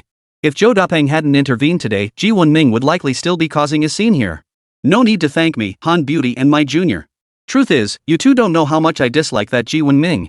Seeing him get a good scolding from you both today made me genuinely happy. I was standing outside just now, thoroughly enjoying the show. Zhou Dupeng swayed his rotund frame and chuckled in response. By the way, how's the quality of what you've built this year? The competition's about to start, can you give us a sneak peek? Zhou Dupeng was clever. As a competitor, he finished buttering them up and was now gathering intel on Dongling University's entry. As Dongling University's ace, the details of Hán Chǔxī's team's entry were undoubtedly valuable. Chapter 169, the competition begins. Though both sides disliked Ji Wunming, neither was willing to reveal their trump cards just yet. Haha, you'll find out this afternoon. Zhào Huān waved his hand dismissively. After finishing the last dessert on the table with Hán Chǔxī, he departed. Why haven't you mentioned these 2 schools before? Once outside, Zhào Huān turned to ask Hán Chǔxī. But schools like our Dongling University, or their China Singapore University of Science and Technology and Xi'an University of Science and Technology, those are established powerhouses. You don't even need to mention them, everyone knows they'll perform well. Hearing this, Zhào Huān nodded, nodding in vague understanding. So that means we have even more competitors now, right? Yes, let's wait for the afternoon screening round. We should be fine this time. Just showing a fraction of your robot's capabilities will be more than enough. Zhào Huān's robot consisted of a standard intelligent unit combined with a robotic arm. The robotic arm possessed exceptional flexibility. However, at the start of the competition, Zhào Huān decided not to reveal its full capabilities just yet. So he had the robotic arm removed for now. Even relying solely on the robot's speed and agility should secure a solid result. Got it. By the way, Senior, what about that Northern Polytechnic University you mentioned earlier? Northern Tech is incredibly strong. Last year, they even developed a specialized compact device for earthquake surveying and secured a patent for it.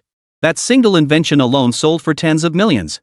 Hearing this, Zhào Huān couldn't help but whistle in admiration. He had only reached a net worth of tens of millions, even hundreds of millions, with the system's assistance. Yet these students, driven by their passion for invention and innovation, could generate such immense value simply from ideas born in their minds. The thought filled Zhào Huān with admiration. That's incredible. Yeah, but don't put yourself down. Actually, a lot of the technology in the robot you built could be applied to modern industry. After this competition, I bet a lot of people will want to buy the technology from your robot. Hán Chǔxī quickly chimed in beside Zhào Huān. Well then, we'll have to give it our all in this competition. By the time they reached the hotel, many others had already returned. Han, when are we leaving? Zhou Qiuping emerged with several members of his team and asked Hán Chǔxī. I'll notify everyone in the group chat to gather now. Before arriving, Hán Chǔxī had created a group chat to coordinate gatherings and competition logistics.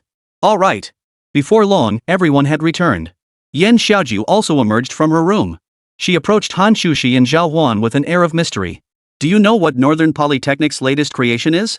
Hearing this, Zhào Huān and Sun Quan both raised their eyebrows. This was undoubtedly major news. Knowing Northern Tech's competition entry would allow them to prepare more effectively. Anything meant to be revealed early couldn't be kept hidden any longer. Senior, did you find out? Hán Chǔxī quickly pulled Zhào Huān and Yan Xiaoju aside. I heard a bit. Apparently, it's a weather predicting device. A geography student over there recently invented it, and it seems pretty impressive. Weather is notoriously unpredictable, and even weather forecasts can't always accurately predict climate changes across an entire region. Predicting it requires climate observation stations and regular statistical data collection. But this Northern Polytechnic student managed to predict the weather directly with just a small device. If this thing were put to civilian use, it would be absolutely fantastic for agricultural development. Who knew their stuff would be this impressive too? Zhào Huān and Hán Chǔxī exchanged a glance, both feeling a sudden jolt of unease. Let's go. Just then, the driver approached from outside. Zhào Huān entered the room, packed the assembled robot into a bag, and shouldered it as he headed toward the competition site with Hán Chǔxī and the others. Wow! The car journey took less than 20 minutes to reach the destination, where a crowd had already gathered. The competition venue was a massive science and technology museum, also a landmark building in Nanping City. A dozen judges were already seated in the stands, awaiting the participants' presentations. The judges were divided into 4 smaller teams. Once the teams gathered together, they would conduct their reviews in batches. Each judge was responsible for one line of contestants. So exciting, the competition is finally about to begin. Compared to theirs, isn't what we made kind of lame? Don't put yourself down. What's wrong with what we made? Exactly. We've poured our sweat and effort into this over the past few weeks. The buzz of excitement echoed throughout the entire science museum. Zhào Huān found the scene quite lively. Schools from across the nation, any with a shred of capability, sent teams to compete here. Hundreds of teams gathered around, creating a roaring crowd. The organizers stepped forward to explain the rules. Each team will send one representative to draw lots shortly. They will then proceed before judging panels composed of different evaluators for the first round of screening. After screening, teams scoring over 60 points will advance to the next round. Alright, let the draw begin. As the announcement echoed, Zhào Huān prepared to step forward for his draw. Hán Chǔxī and Yan Xiaoju were both girls. With the crowd packed tight in front, it was definitely not appropriate for them to go forward. Senior, isn't 60 points a bit too low? I bet a lot of people can hit that score. Zhào Huān was actually a bit surprised when she heard that score. No. That score isn't something you can just breeze through. If some team's work has zero economic value, no one will want it no matter how they try to market it. Yan Xiaoju immediately explained from the side. So that means it's failing? Yes, and this time, before the judging, we also need to explain the ingenious applications of our mechanical designs ourselves to earn higher scores. Oh, right, how are your presentation skills?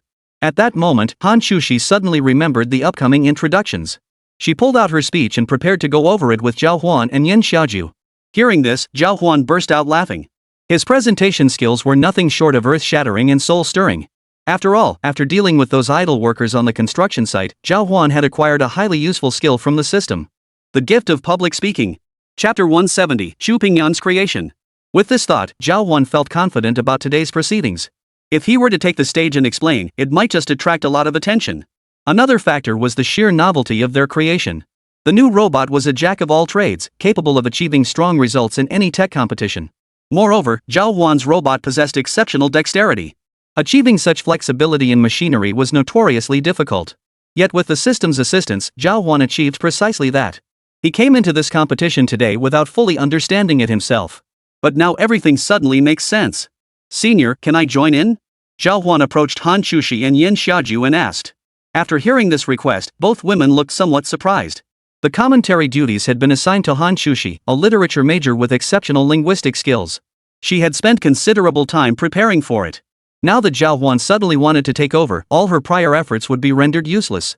Why don't you review Hán Chǔxī's draft first? Yen Xiaoju interjected from the side. After all, she had worked so hard for so long. It wouldn't be right to let Hán Chǔxī's hard work go to waste. Hearing this, Zhào Huān nodded and took the draft from Hán Chǔxī to review it. The introduction was extremely detailed, and every single point had been thoroughly covered. Hán Chǔxī had laid out their strengths without holding anything back. This draft is actually quite good. Since Hán Chǔxī had spent so much time preparing and had written over 1,000 words, Zhào Huān naturally saw no need to compete with her. So I'll take the stage? Hán Chǔxī knew Zhào Huān had stepped forward suddenly because she must have some thoughts. Even if she intended to introduce it to the judges herself, she still needed to consult Zhào Huān first. Alright, then you go ahead, senior. Alright, I'll make sure to explain all our designs clearly to them. After the three finished talking, Zhào Huān also went inside and drew a slip. We're last. Zhào Huān's number was 79. Every 20 people would be divided into a group and paired with a panel of judges for screening. This number's pretty good, it'll let us see what tricks they've got up their sleeves. The later they went, the more they'd get to see. The first team to take the stage was a small group from Dongling University. This time, they sent out 11 teams. But most of them were just here to collect participation awards. The only ones truly capable of making an impact were Zhào Huān and his team from the School of Mathematics and Computer Science. Coincidentally, Xu Pingyang, whom they had encountered a couple of days prior, happened to be on the same team as Zhào Huān. Zhào Huān, I never expected you'd be on this team too. Xu Pingyang's eyes lit up as he approached Zhào Huān, his tone dripping with provocation. He was still bitter about Zhào Huān avoiding a confrontation last time. Today presented the perfect opportunity, so he'd come over to see what Zhào Huān was made of. Hello. Out of classmate courtesy, Zhào Huān nodded in his direction. Yen Xiaoju and the others were also surprised to see Xu Pingyang here. Junior Chu, what a coincidence. You're also in this screening group? Yes, senior. I'm second in line, right behind Wang Qiulan and the others. Xu Pingyang greeted them politely before everyone turned their attention to the Dongling University group at the front of the line. Wang Qiulan. Upon hearing the name, Hán Chǔxī pondered for a moment. Dongling University did indeed have a team like that. They're developing a mini program that automatically filters various books.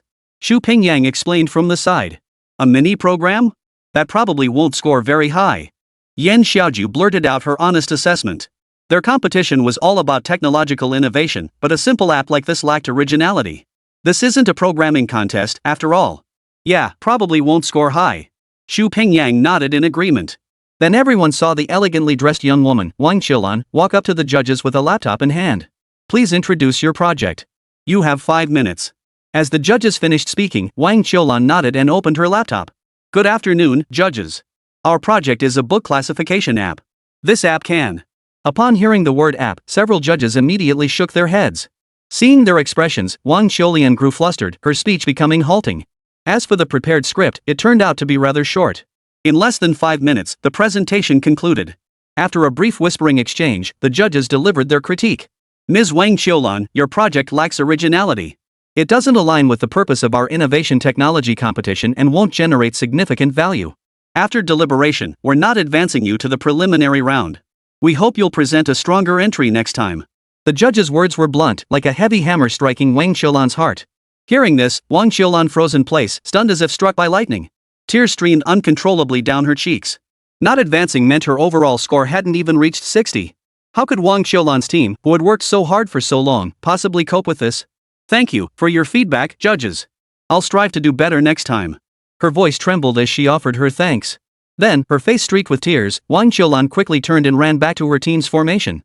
Her teammates rushed to comfort her, their hearts heavy with sorrow. Zhào Huān, who had watched the entire scene unfold from the sidelines, couldn't help but whistle in astonishment. That was way too blunt. You practically made the girl cry on the spot. A heavy silence fell over the venue. Losing a contestant right at the start, the judges showed no mercy. This put immense pressure on the teams yet to compete. They really are stricter this year.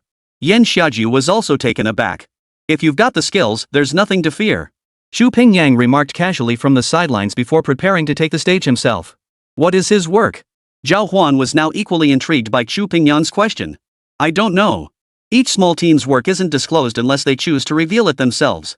We'll have to wait for his reveal. I see. As everyone looked on with curiosity, Xu Pingyang unexpectedly pulled out a small vehicle. What is this? Several judges looked at the vehicle with surprise. What is this? An electric toy?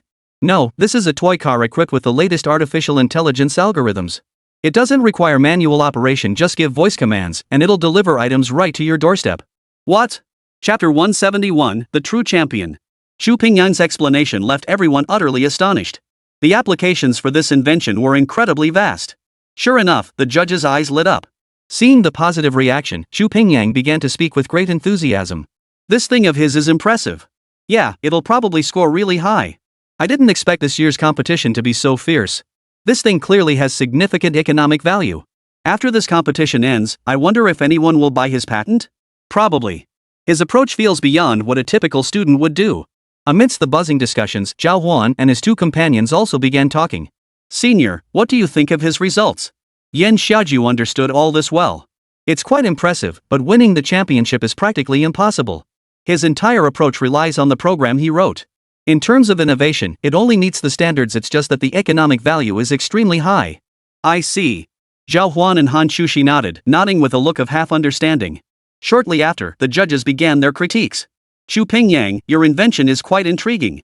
If implemented in the future, it might even replace delivery personnel and some courier jobs. However, at this stage, it's still in its infancy. If you continue developing it, it could achieve even better results. Did you only show us part of it today? Those who entered the competition all had numerous hidden cards up their sleeves. Someone like Xu Pingyang wouldn't reveal everything he had right off the bat. After all, there were still 2 more rounds to go.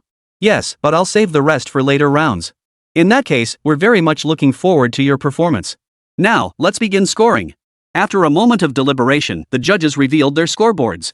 Xu Pingyang swiftly scanned all the scores. With a flick of his mind, he calculated the total. Final average score, 75. You may step down. Thank you, judges. A faint smile touched Xu Pingyang's lips. He then promptly departed from his spot. Congratulations. Yan Xiaoju saw Xu Pingyang walking down from the stage and offered her congratulations. After exchanging a few polite compliments, Xu Pingyang turned his gaze toward Zhào Huān. Zhào Huān, you didn't compete with me last time at the cafe. You can't avoid it today, can you? I want to see what you're made of. Fine. You'll see soon enough. Zhào Huān disliked dealing with people who were so eager for a fight. Yan Xiaohong, Yan Xiaoju's younger sister, was exactly like that. As geniuses, they couldn't tolerate anyone surpassing them. Even if someone was stronger, they would relentlessly challenge them, striving to become stronger than everyone else. Time flew by. Aside from Xu Pingyang's team, the other team's performances weren't worth watching. Bored and last in line, Zhào Huān decided to go watch the other matches. The moment he arrived at a nearby competition site, he heard the crowd gasp. Is that their weather monitoring device? How can it be so small? Are they even better than the Meteorological Bureau? If this actually works, I think its economic value would be beyond measure. It could save meteorological stations a huge amount of money, right? The crowd erupted into a chorus of excited chatter. Zhào Huān had previously heard rumors about a formidable team emerging from Northern Polytechnic University. Hearing their discussion, he immediately walked over to take a look. Xiaoping's team is probably going to win the championship again this time, right? I think so too. Sigh, no contest, that meteorological monitoring device is just too powerful. But what exactly is the principle behind it? Can they explain it? Probably not. It's their invention with patents, no one would just give that away. As the crowd debated, the demonstration had already begun.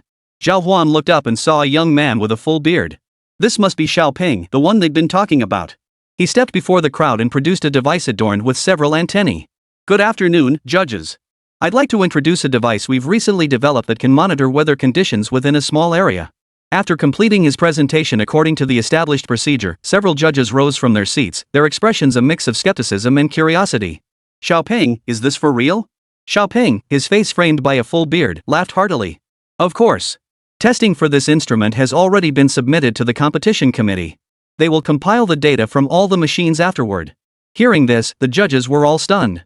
This device is incredibly useful. Its economic value is estimated to be very high. No, it will definitely be very high. Today marked the first time the judges had been genuinely stunned. Despite having seen many strange and unusual things before, Xiaoping's little contraption was the first to stir such intense emotions within them. Hold on a moment, we need to discuss your score. The judges couldn't reach a conclusion just yet. This was the first round. Scores generally couldn't exceed 80 points. Otherwise, there'd be little left to judge in the next 2 rounds. Those contestants who've been holding back still have plenty of room to score higher. But what Xiaoping presented was nothing short of a knockout blow. The judges had no choice but to give him a score right at the cutoff. After deliberation, everyone unanimously awarded him 80 points. Whoa! Holy crap! Holy crap, this is the first time I've seen such a high score in the first round. Aren't there rules limiting the maximum score to 80 at this stage? Amidst the collective gasps, Xiaoping remained unfazed. Xiaoping, you've passed. 80 points. The judges wiped the sweat from their brows as they announced his final score. Great, thank you, judges. Xiaoping politely took his leave. Meanwhile, everything that had transpired here was witnessed by onlookers and swiftly spread throughout the crowd. Zhào Huān stood by, watching the entire process unfold. At that moment, he was also deeply shaken. This guy is indeed quite formidable. This weather monitoring device might still have many special functions yet to be revealed. By the time the finals rolled around, Zhào Huān was eager to see just what this thing was truly capable of. Glancing at the time, Zhào Huān estimated his turn was approaching. He turned to head back, intending to relay what had transpired here to Hán Chǔxī and Yen Xiaoju. Chapter 172, the champion of the first round. Back at the competition venue, the evaluations for Zhào Huān and his team had already begun. Xu Pingyang stood at a distance, observing with keen interest. Nothing had been revealed about the entries from Zhào Huān and his team so far.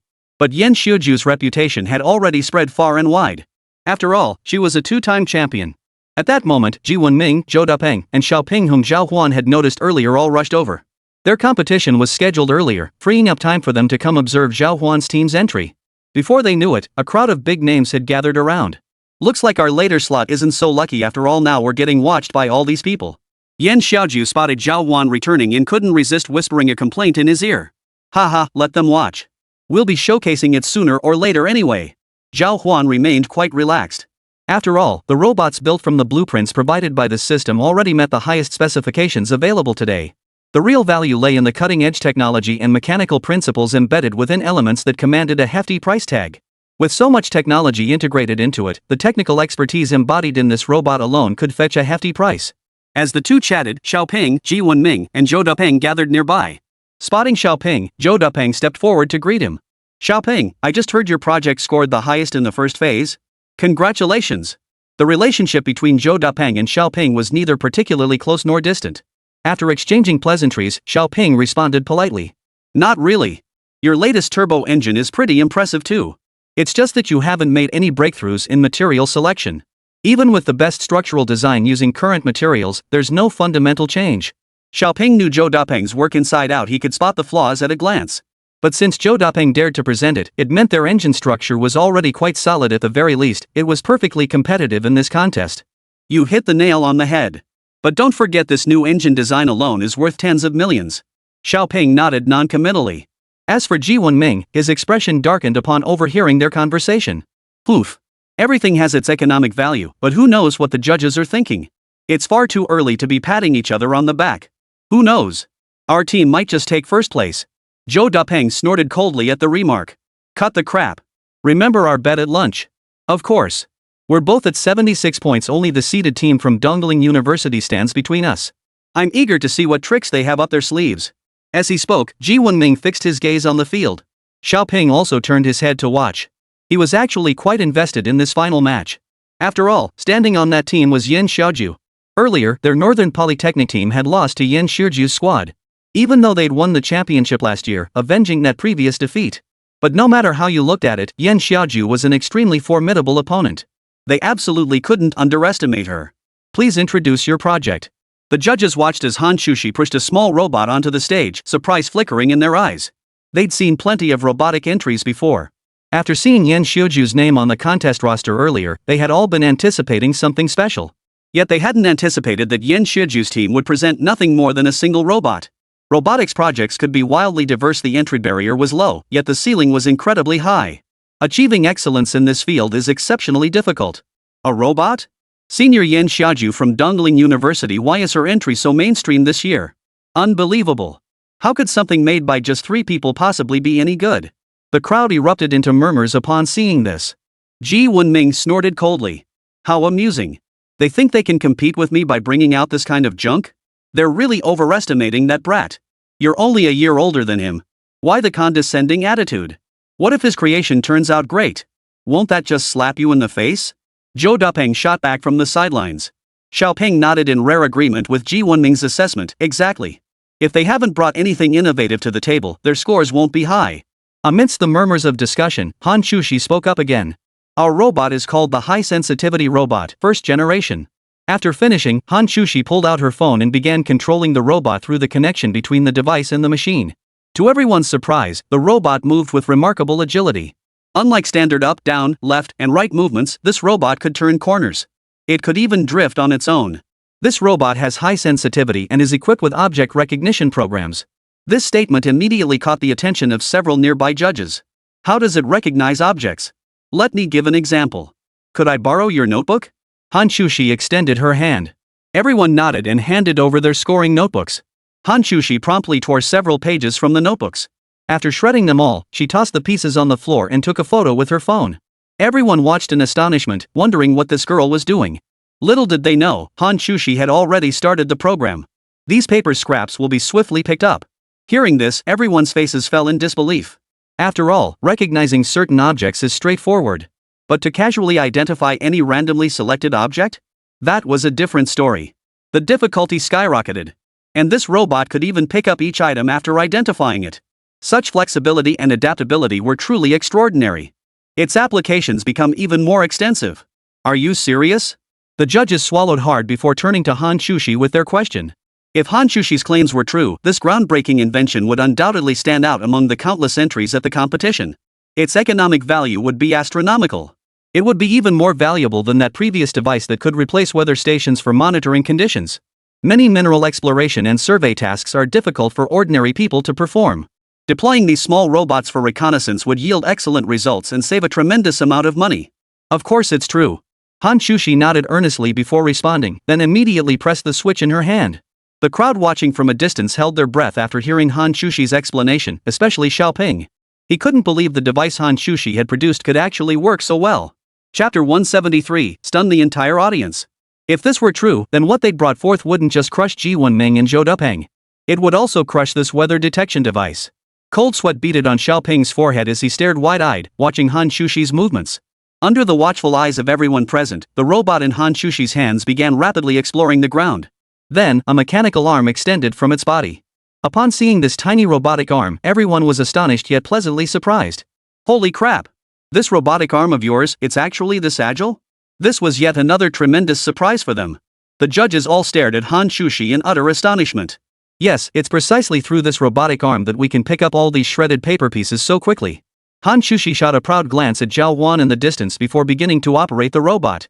After inputting the commands, the robot swiftly began scooping up the shredded paper from the floor. Not only was it fast, but it was also incredibly precise. It picked up everything without hesitation, as if it hadn't even processed the commands. Our little robot can perform various reconnaissance tasks, and we'll be installing more powerful equipment on it later.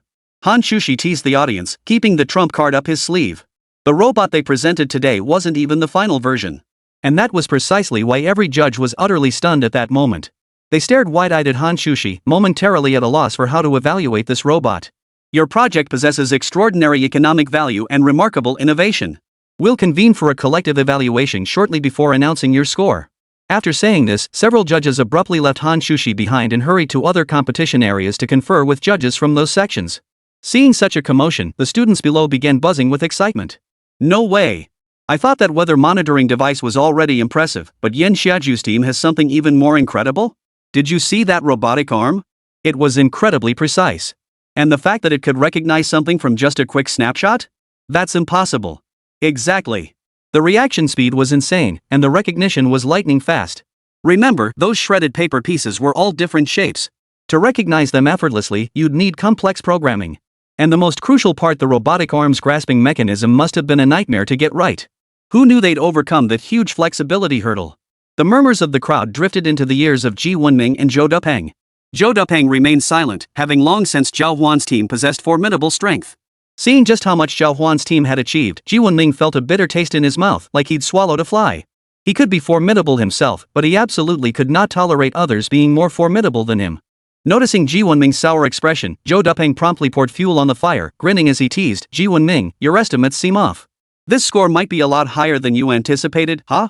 Already in a foul mood, Ji Wenming's spirits sank even further upon hearing the taunt. "None of your business. Mind your own affairs. Their success has nothing to do with you." With a cold snort, Ji Wenming turned and stormed off. Xiaoping couldn't suppress his curiosity either. He stepped forward and asked Hán Chǔxī, "Hey, Han, your machine is so impressive. Could you show me how it grabs something else?" Truthfully, this question had long been on everyone's mind. When they saw Hán Chǔxī casually pull out a piece of paper earlier, they'd been wondering. Had they pre-programmed it to grab paper? Otherwise, this invention would be too mind-blowing. Only by staging a pre-arranged demonstration could they achieve such precision. If it could only identify paper slips and nothing else, its adaptability would likely be limited, and its economic value would plummet. In an instant, murmurs of discussion filled the room. Exactly. Did they program it to only grab paper? I think so too. If it's really as amazing as they claim, why not show us it can grab something else? Let's see if they dare. If this turns out to be a blunder or a scam, Dongling University might lose its eligibility to compete here in the future, right? Hearing the various discussions, Zhào Huān and Yan Xiaoju exchanged a glance, both corners of their mouths curling into faint smiles. "Senior, if they want to see it, let them see it." Zhào Huān stepped forward and nodded directly, agreeing to their request. After these words were spoken, everyone's eyes widened in surprise. They now felt a bit uneasy. If Zhào Huān and his team could truly identify any object instantly and have the robotic arm grab it, then what they created this time would be nothing short of extraordinary. "What would you like to use?" Zhào Huān turned to ask Xiaoping. Xiaoping thought for a moment, then pulled out several pieces of candy from his pocket. "I've got over a dozen candies here. Can it grab these?" "Sure thing. Just snap a photo." Zhào Huān nodded, took the phone from Hán Chǔxī's hand, and snapped a photo of Xiaoping. "Is that okay?" "Yes, you can. Throw it on the ground." Zhào Huān nodded and activated the program. The robot's program then began to activate. The mechanical arms swiftly scooped up all the candies scattered on the floor. Everyone fell silent at the sight, even Xiaoping stood frozen in place. "Impressive." After a long pause, those two words finally escaped his lips. His praise left everyone utterly stunned. Could it be that this competition's champion was predetermined? I thought Northern Tech would win this time. Who knew it'd be Dongling University again? I really misjudged them. The scores aren't out yet. Let's wait and see. The judges have such unique tastes, no one can say for sure. The murmurs of discussion quickly filled the air. At the same time, Zhào Huān fixed his gaze on the group of judges engaged in heated debate in the distance. Their work was simply too extraordinary. That a few judges alone couldn't possibly evaluate it fairly. They had no choice but to gather everyone together immediately, preparing to see what the others thought. Chapter 174, Record Breaking. An extra point. This is just absurd, a middle-aged man scratched his head in exasperation. A middle-aged man scratched his head in exasperation. Oh, don't even get me started. How are we supposed to score this? In my opinion, a piece of this caliber should definitely win first place. But the judges in the third batch have already handed out 80 points, we can't give it now. One judge snapped irritably, clearly displeased with the earlier decision to award the maximum score outright. How about 81 points? Several judges immediately came up with a solution, but unfortunately, it was swiftly rejected. Come on, the first round only goes up to 80 points max, giving an extra point would be unfair to the other contestants. So there's no point discussing it then? The judges accused of giving 80 points retorted just as irritably. So it's our fault for scoring too high? If you'd seen that weather monitoring device, you'd have given it 82, right? Who are you complaining about? You're just being a Monday morning quarterback, aren't you? Exactly. Who knew there'd be an even more impressive one later? Suddenly, a heated argument erupted among the judges themselves. All because of the appearance of Zhào Huān's robot. If the other contestants found out about this, they'd probably be stunned speechless. Absolutely outrageous. Enough, enough. Stop arguing. Go fetch Mr. Bai. Someone in the crowd spoke up. At the mention of Mr. Bai's name, the murmurs finally began to die down. Fine, let's have Mr. Bai come judge it.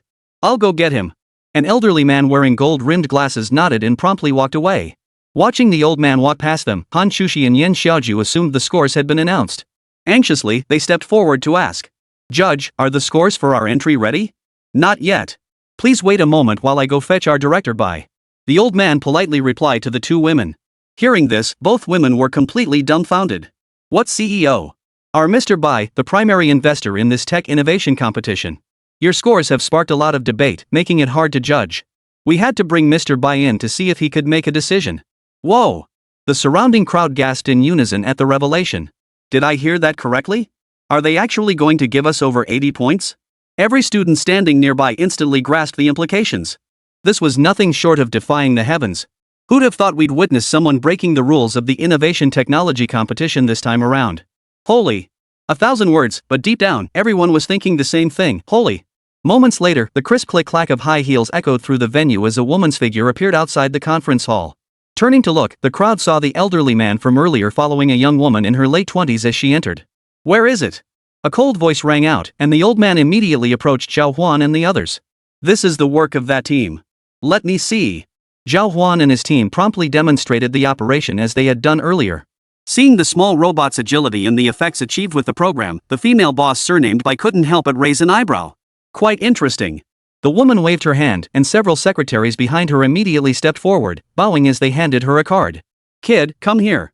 The woman named Bai pointed at Zhào Huān. Zhào Huān hesitated for a moment, but Hán Chǔxī and Yen Xiaoju reacted quickly, immediately pushing him forward. Here, take this. It's my card. Come out tonight for a chat. I'll be waiting for you at the Longyuan Hotel. What? Holy! Seeing Zhào Huān actually get the business card from the big boss of the top sponsor, everyone gasped in shock. This was incredibly lucky. If this invention caught their eye, Zhào Huān could very well take off right after graduation. He might even land a job at their company. Or perhaps secure some investment to continue developing the robot. That would be a wonderful outcome too. Alright. Zhào Huān glanced at the name on the business card, Hongyuan Machinery by Xiaoqian. So this was the representative from Hongyuan Machinery, the primary sponsor. Who would have thought this formidable-looking female CEO had such a girlish name? What's your name? Bai Xiaoqian studied Zhào Huān's expression, which remained inscrutable. Zhào Huān. Zhào Huān? Bai Xiaoqian recalled that not long ago, an investment company had come to invest. The legal representative listed was named Zhào Huān. Her memory was sharp, and now that Zhào Huān was mentioned, she recalled the incident. But that couldn't be right, could it? Zhào Huān looked to be only in his 20s. It must just be a coincidence of the same name. Bai Xiaoqian set aside her doubts. Turning to the elderly gentleman from earlier, she said, Mr. Liu, this piece is quite good and very helpful for our company. Let's make an exception and give it 81 points. Agreed. Upon hearing this, all the judges fell silent. After all, this was the big shot herself making the call. Even if she was wrong, no one dared to challenge her. Unbelievable. Absolutely incredible. This is the first time I've ever seen someone score 81 points in the first round. The crowd erupted. Everyone began cheering. But some raised objections.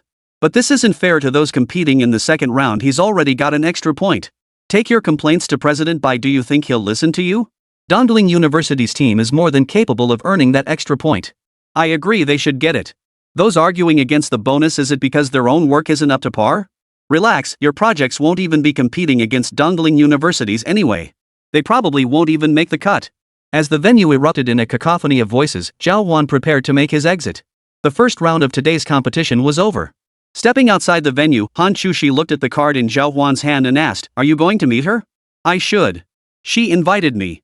But, it's just the two of you alone. I'm worried. Hán Chǔxī hesitated for a moment before finally voicing her displeasure. Being invited out alone by a woman, especially in front of her, was something she definitely disapproved of. Yen Xiaoju, standing nearby, sensed her unease. Chǔxī, it's no big deal. They probably just want to discuss business matters. Who knows? Maybe this thing could get acquired, and then it could be worth millions when you turn it around? Hearing this, Hán Chǔxī finally nodded. Fine, go ahead. But you better tell me when you get back. Zhào Huān nodded. Noticing the sky was growing dark, she said. Let's go. We'll grab dinner first, and after that, I'll head over to talk with her early. Alright. The three headed toward the cafeteria at the technology center. As soon as they arrived, they spotted a familiar figure. Ji Wenming. Chapter 175, The Female CEO's Invitation. Ji Wenming had been thoroughly humiliated today. He had dared to boast in front of Zhào Huān earlier, but upon seeing their work receive unanimous praise from the judges, he knew he was defeated. He quickly made his escape, planning to grab a bite to eat here before retreating to avoid Zhào Huān and the others. After all, there was a bet between their schools. If Zhào Huān caught him, he'd have to fulfill her demands, utterly humiliating. But that's exactly where his misfortune struck.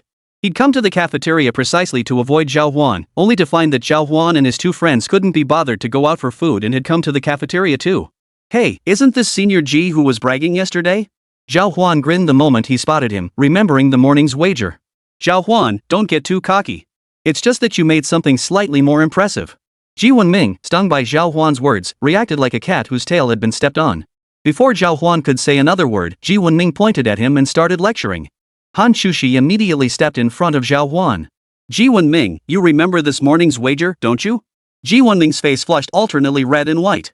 He was now in a bind, and finally gritted his teeth and nodded. I remember.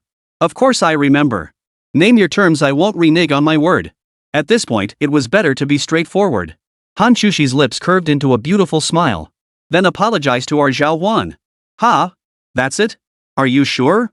Hán Chǔxī could have made a better request, but she never expected the favor she'd asked Ji Wenming to do would be so simple. Of course I'm sure. This morning, you indiscriminately accused Zhào Huān of slacking off in our team, so I want you to apologize to him. Hán Chǔxī replied with utmost seriousness. Ji Wenming's cheek twitched, and he stood frozen for a long moment. Finally, he bowed his head. Fine, fine. Gritting his teeth, he walked up to Zhào Huān. Zhào Huān, I was wrong before. I take back all the slander I hurled at you. Please forgive me. Fine. Zhào Huān magnanimously accepted his apology. Though Ji Wenming had a terrible temper, he kept his promises. Since that was the case, there was no need to make things difficult for him. Is that settled? Ji Wenming turned to look at Hán Chǔxī. All right, you can go now. Hán Chǔxī nodded in satisfaction and waved her hand dismissively. I'll be putting in my best effort tomorrow too. I hope these gadgets of yours aren't limited to just these few functions. If your ratings end up low, I'll be back to mock you. Ji Wenming snorted coldly, then turned and walked away. All right, let's go eat.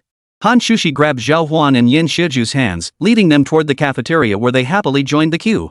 After the meal, Zhào Huān hailed a taxi to take Hán Chǔxī and Yin Shiju back first. As for himself, he hurried to the Long Yuan Grand Hotel. This place was the largest five-star hotel in Nanping City. As expected of the CEO of Hán Yuan Machinery, what a luxurious place to stay. The moment Zhào Huān stepped inside, he was greeted by a scene of opulent splendor. Compared to the student dormitory the school had arranged for them, this was clearly a world apart. Are you Mr. Zhào Huān? A man in black attire and dark sunglasses approached the moment he entered. Yes. Please follow me. Mr. Bai has just returned. I'll take you to your room first to have a cup of tea while you wait. All right. Zhào Huān followed the man, who looked like a bodyguard, into a room. This must be one of those presidential suites. She thought this because, upon entering, she found the room absurdly spacious. It even had a separate reception area and tea room. Zhào Huān was directed to the reception room. Please wait a moment. Our boss will be here after his shower. The attendant left with those words, pushing the door open behind him. Still taking a shower? Zhào Huān muttered under his breath. This guy was supposed to meet me, yet he's kept me waiting this long. That's downright rude. Given Zhào Huān's current standing, he was hardly any less important than this female boss of Hán Yuan Machinery. Yet she was putting on airs like this. Zhào Huān began to wonder if, given his status, he should start putting on airs like her when meeting people from now on.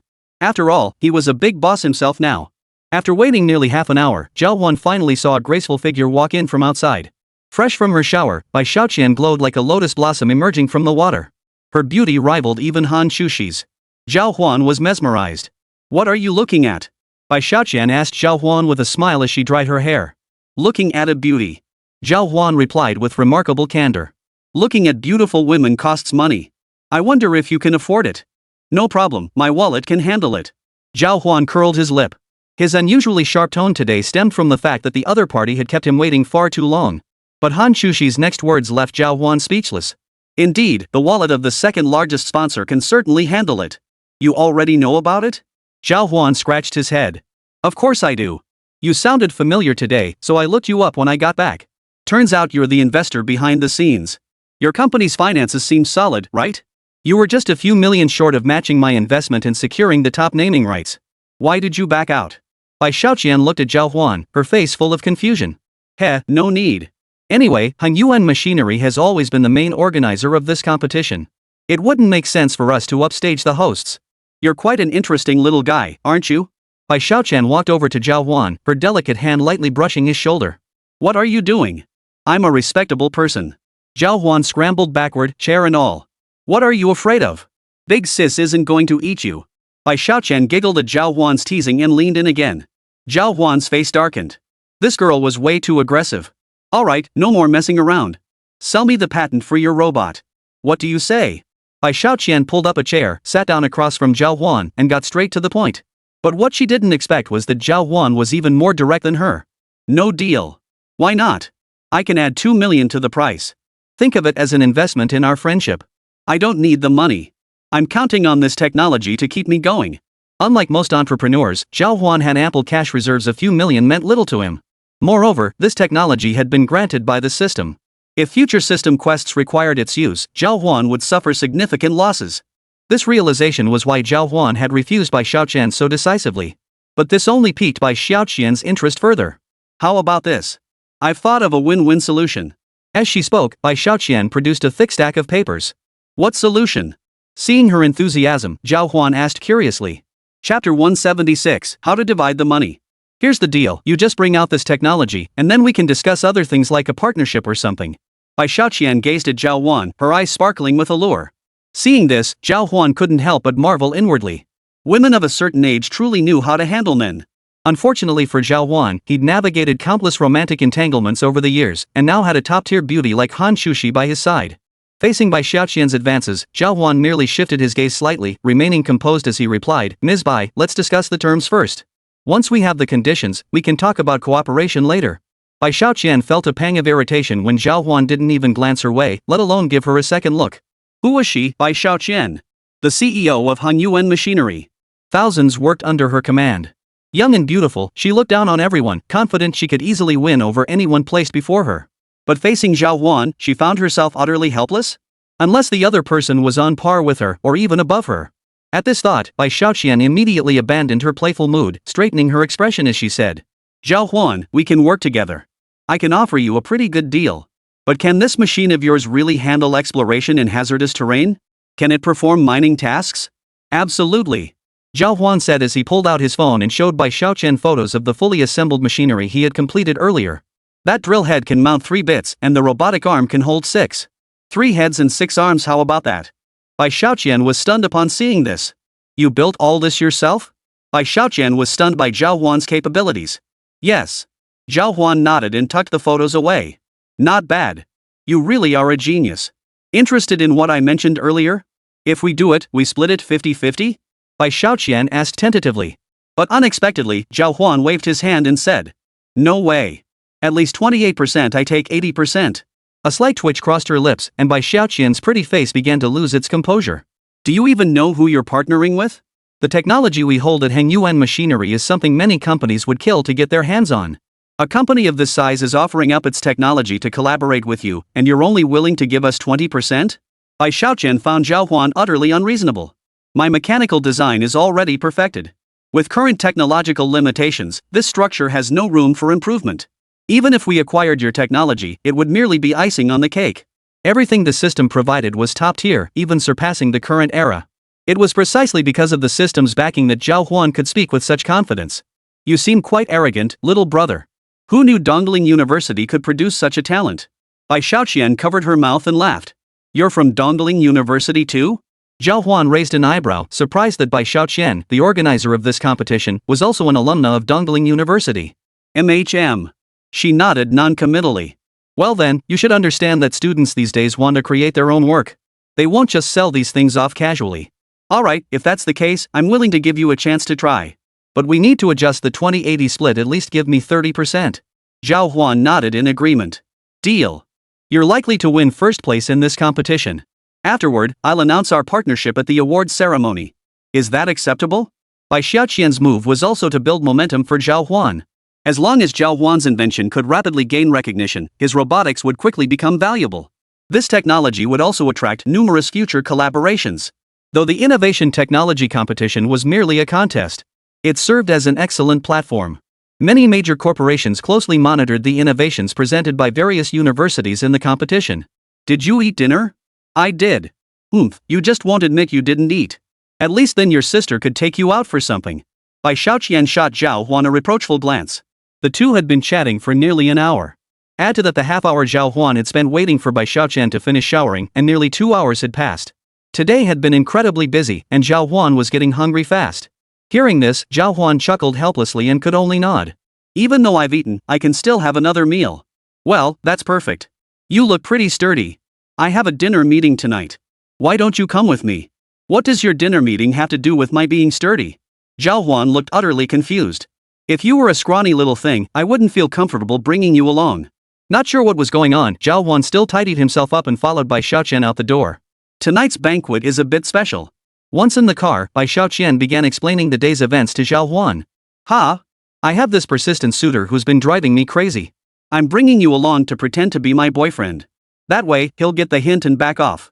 Bai Xiaoqian felt a bit embarrassed as she explained this, then stole a glance at Zhào Huān's expression. Zhào Huān's face darkened, his expression screaming absolutely not. You dragged me out here just to be your shield? Oh, don't put it so harshly. We're partners, after all. I even let you keep a lot more profit today, consider it payback. Han Yuan Machinery has never taken just a 30% cut before. Zhào Huān understood that Bai Xiaoqian had already made significant concessions today. He could only nod in agreement. If that guy's too tough, I'm just gonna run. Zhào Huān and Bai Xiaoqian weren't related by blood or marriage. They were bound together solely by a contract. And if it meant tangling with someone on Bai Xiaoqian's level? Zhào Huān certainly wasn't keen on that. Don't worry. I'm the company owner. That guy's just a rich kid. That's good then. If it was just a rich kid, no matter how much trouble they caused, it would only be a matter among the younger generation like Zhào Huān and his friends. That way, Zhào Huān wouldn't have to hold back. I'm only helping you this once. Worried she might drag him into it again, Zhào Huān quickly reminded Bai Xiaoqian. A radiant smile instantly blossomed on Bai Xiaoqian's face. Okay then. After dinner tonight, Sis will give you a membership card for a chain hotel. You won't have to pay for lodging anymore. Zhào Huān scratched his nose. Did he look like the type who stayed in hotels every day? Chapter 177, Playing the Shield. Soon, the two arrived at the banquet venue.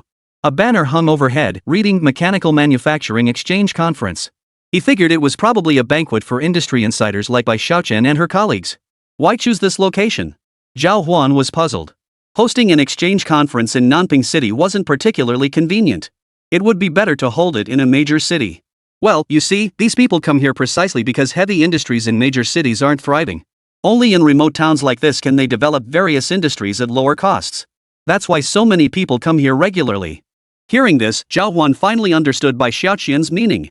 Nodding, he followed Bai Xiaoqian into the banquet hall. The moment Zhào Huān stepped out of the car, he drew the attention of many.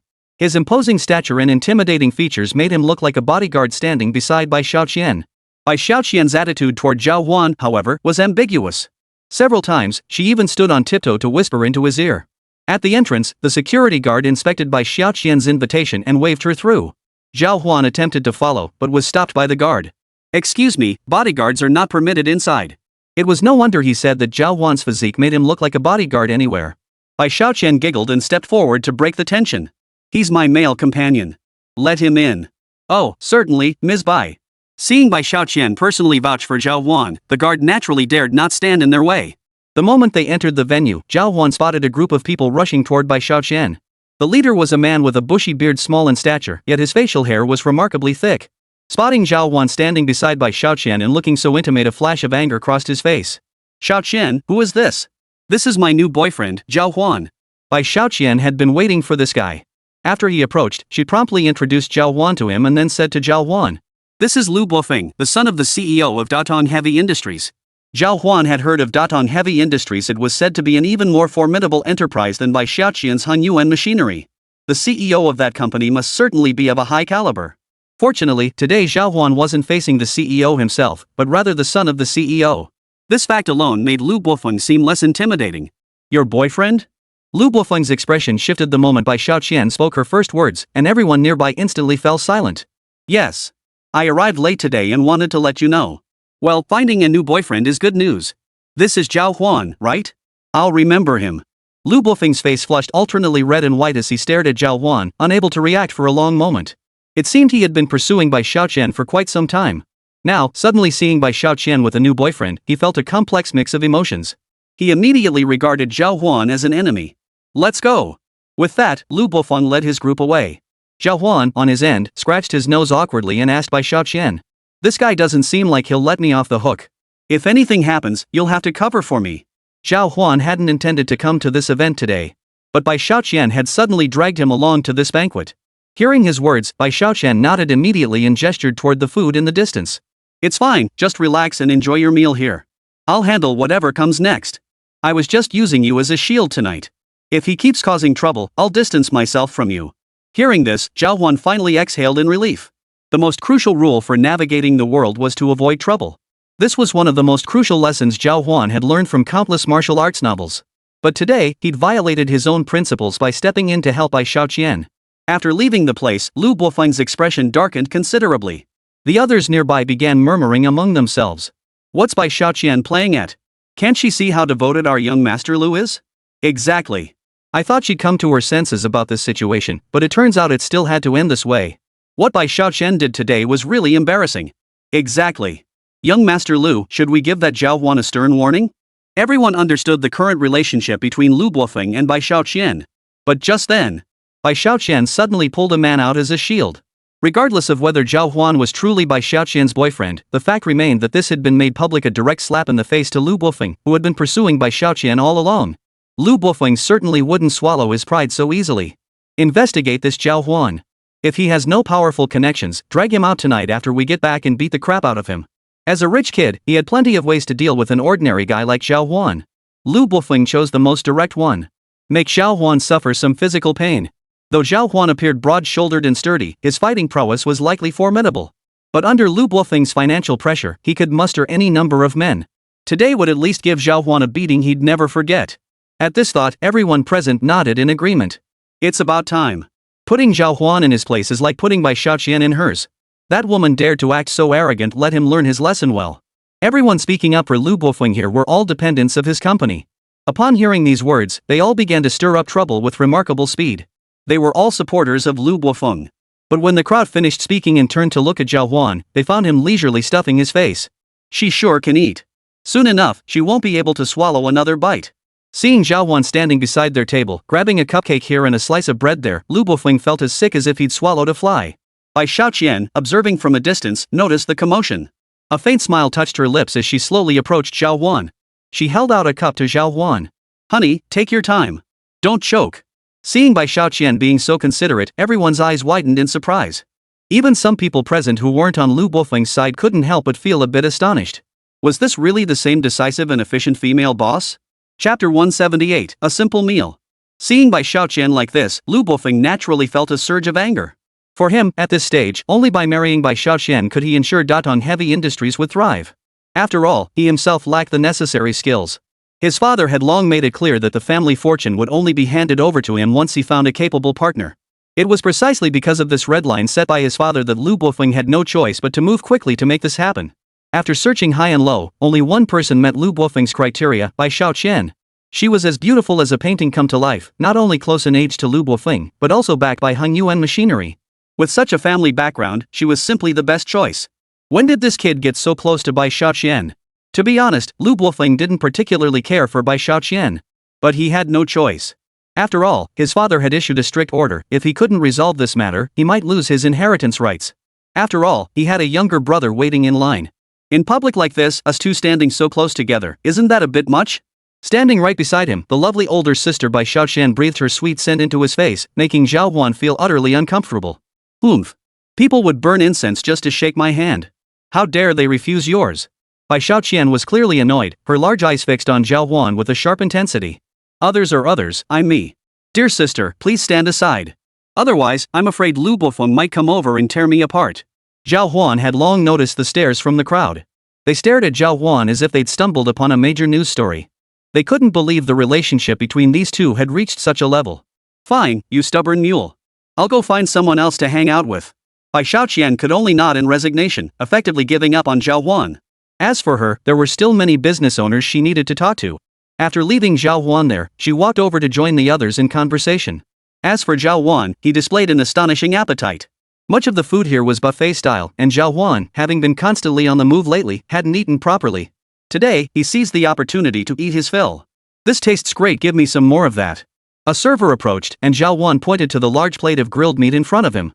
The server rolled her eyes. No one who came here would stuff themselves like Zhào Huān. There's plenty left. I'll bring more once you're done, he retorted irritably before turning to leave. But then Zhào Huān chuckled. Go get it now. By the time you bring it back, I'll probably be done. Hearing this, the other person burst out laughing. If you can finish it all, I'll personally serve you today. Having worked as a waiter here for so many years, he'd seen all kinds of people. Even if Zhào Huān could eat like a horse, there was no way he could finish such a huge plate of meat after taking a trip to the kitchen. Why not give it a try? Zhào Huān picked up a piece of meat and popped it into his mouth. Fine. If you can't finish it, don't come begging me for seconds later. I won't be serving you. He found Zhào Huān quite troublesome. Most people didn't bother waitstaff during meals, yet he kept calling him over. This guy was already piling extra work on him. Deal. Zhào Huān waved his hand with a smile and began eating his meat. As for the waiter, he quickly slipped away, heading off to find something to stuff into Zhào Huān's mouth. With Bai Xiaoqian gone, Zhào Huān was delighted to have some peace and began devouring the grilled meat at a rapid pace. His stomach began churning constantly. Thanks to his system-enhanced physique, Zhang Fei could devour food at an astonishing pace. Most crucially, Zhào Huān's body itself desperately needed energy during this period. Generally speaking, the greater a person's muscular strength, the more calories they burn daily. Zhào Huān was no exception. With muscle strength several times greater than normal, his appetite had reached astonishing proportions. To sustain the formidable physique he now possessed, the first and foremost requirement was to eat his fill. Zhào Huān devoured everything in less than 3 minutes. He even had time to down a glass of water. Only then did the waiter arrive, dragging his feet. Carrying a tray of meat, he glanced at the empty plate before Zhào Huān and quickly looked around. Looks like you lost. Go grab more food from the back. Zhào Huān gave a sheepish smile before urging the server to get started. But the waiter looked puzzled. Did you give your portion to someone else? Then look whose plate has food on it. Zhào Huān's words only deepened the confusion. Finally, he could only stubbornly retort. Want me to watch you eat another one? Fine. Zhào Huān devoured all the food in front of him in a flash. Only then did the other person finally believe Zhào Huān. Bro, you're seriously impressive. I'll go get you more food right now. Seeing Zhào Huān eat like that, Lu Bofeng, watching from a distance, began to feel a bit worried. Look at that guy's build. 10 people might not even be able to hold him down. Secretary Lu, I'll give you 30,000. Go find me 20 more men. Secretary Lu nodded immediately upon hearing this. Alright. I'll go right now. The banquet concluded swiftly. Throughout it all, anyone with eyes could see that an icy wall stood between Bai Xiaoqian and Lu Bofeng. Both parties ignored each other completely, unwilling to make even the slightest contact. Since mutual dislike was evident, Lu Bofeng saw no need to hold back. Less than 2 hours after the banquet ended, he hurriedly left the venue. On Zhào Huān's side, after devouring everything in sight within 2 hours, a waiter who had been serving earlier now stood beside him. Bro, I'm seriously impressed. He gave him a thumbs up, unable to hold back his praise. Ha, you worked hard this time too. Zhào Huān said, pulling out 200 or 300 yuan bills and handing them over. What's this? Your tip.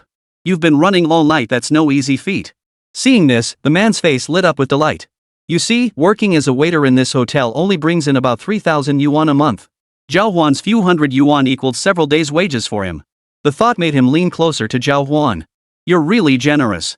Since that's the case, I'll tell you something too. Keep an eye out for it. What is it? Zhào Huān, seeing his mysterious demeanor, asked with some surprise. Chapter 179, Luring the Enemy In. Earlier when I was serving dishes, I ran into those guys who had a falling out with you. They've gathered 20 or 30 people and are planning to ambush you. Ha! Zhào Huān froze, almost laughing. Did someone actually dare to mess with the tiger on its own mountain? Given Zhào Huān's skills, even Wang Yu, the second in command of the greedy wolf squad, might not stand a chance against him. And these minions they'd call in? Who would have thought he'd actually charge right into the line of fire? Seeing Zhào Huān's silence, the waiter assumed he was scared. Brother, listen. We have a staff entrance, basically our hotel's back door. If you want to escape later, you can slip out through here. I'll make sure you get through smoothly. But what if it gets you involved? Zhào Huān looked at him with genuine interest. This kid was surprisingly loyal. Oh, it's no big deal. How could they possibly trace it back to me?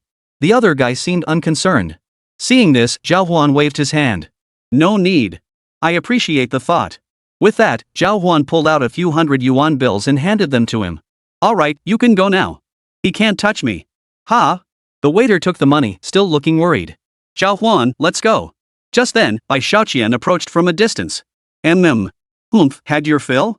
Though Bai Xiaoqian had been chatting with others all evening, her gaze had never strayed from Zhào Huān.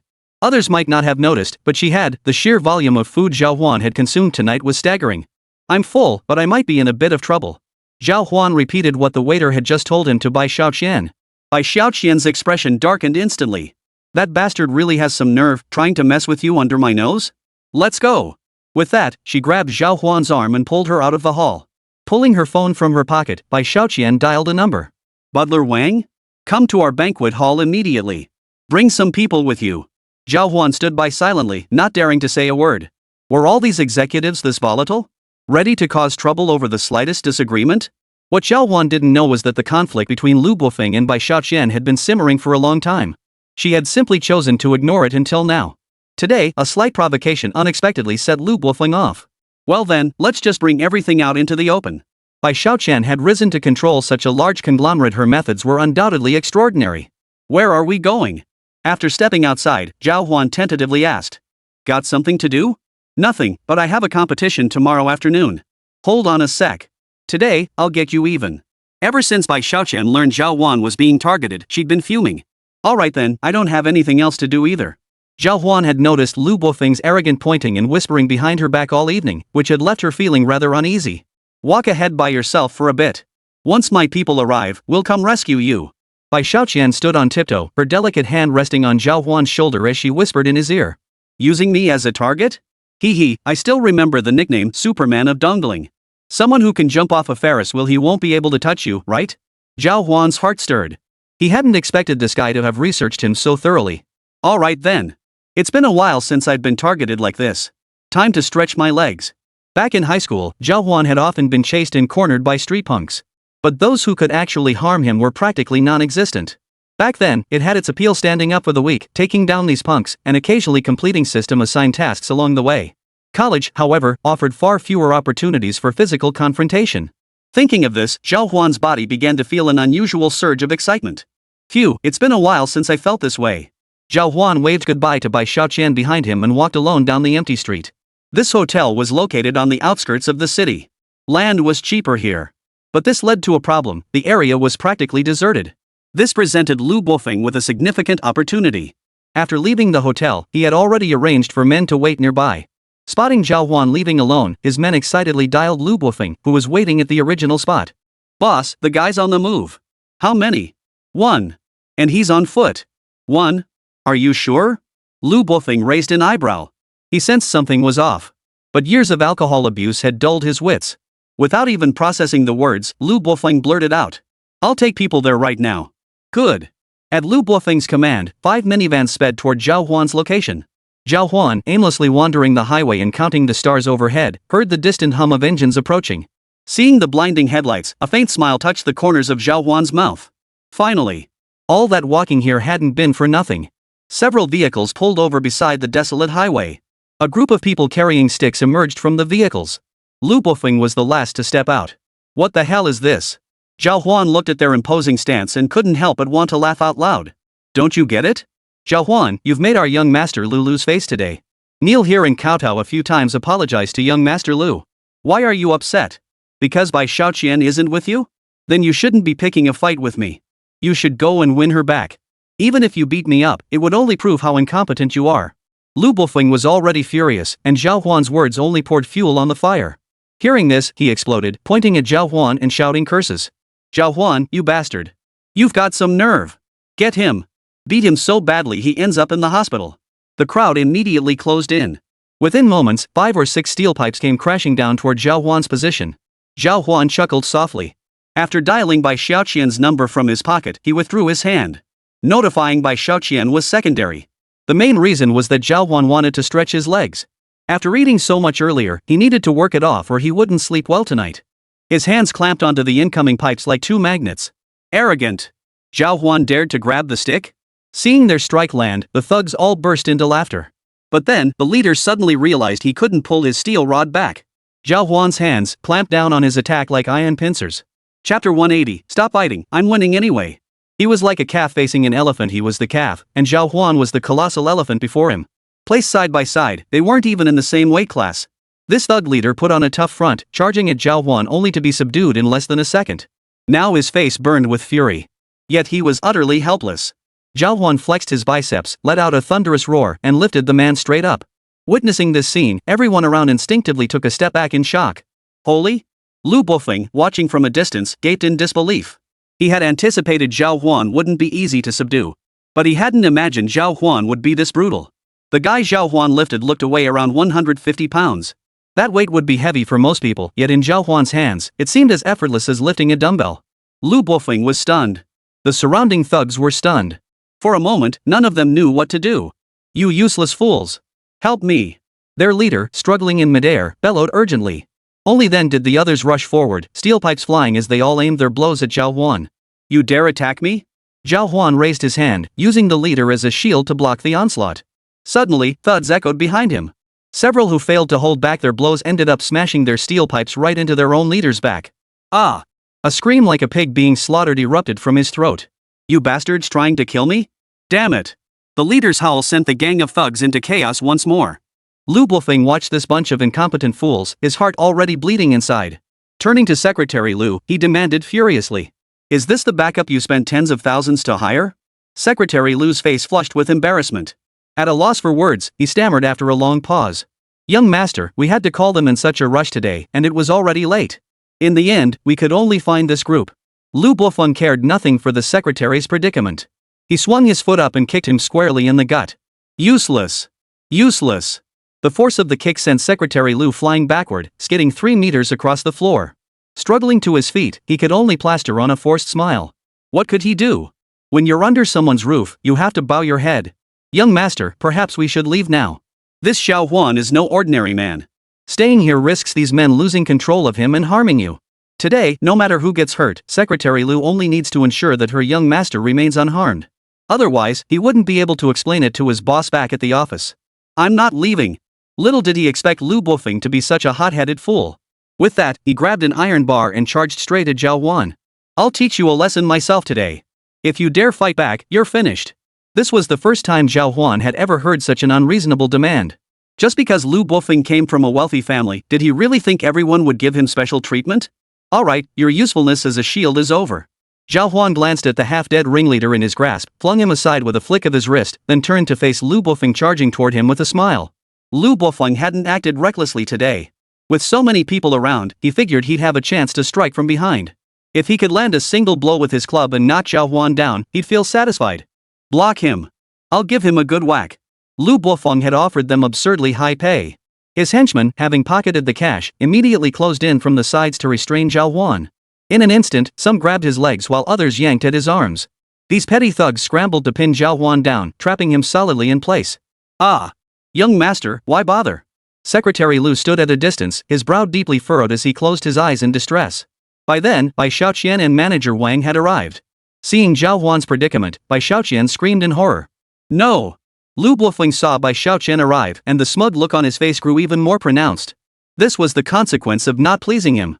A cruel smile curled his lips as Lu Bofeng already envisioned the moment he would bring the club crashing down on Zhào Huān's head. Anyone who dared to oppose him would meet this fate. Swish! The steel pipe swung, poised to smash down on Zhào Huān's head. Meanwhile, Zhào Huān remained pinned down by the dozen or so men. Had enough of this? Zhào Huān glanced down at the rowdy thugs pulling at him.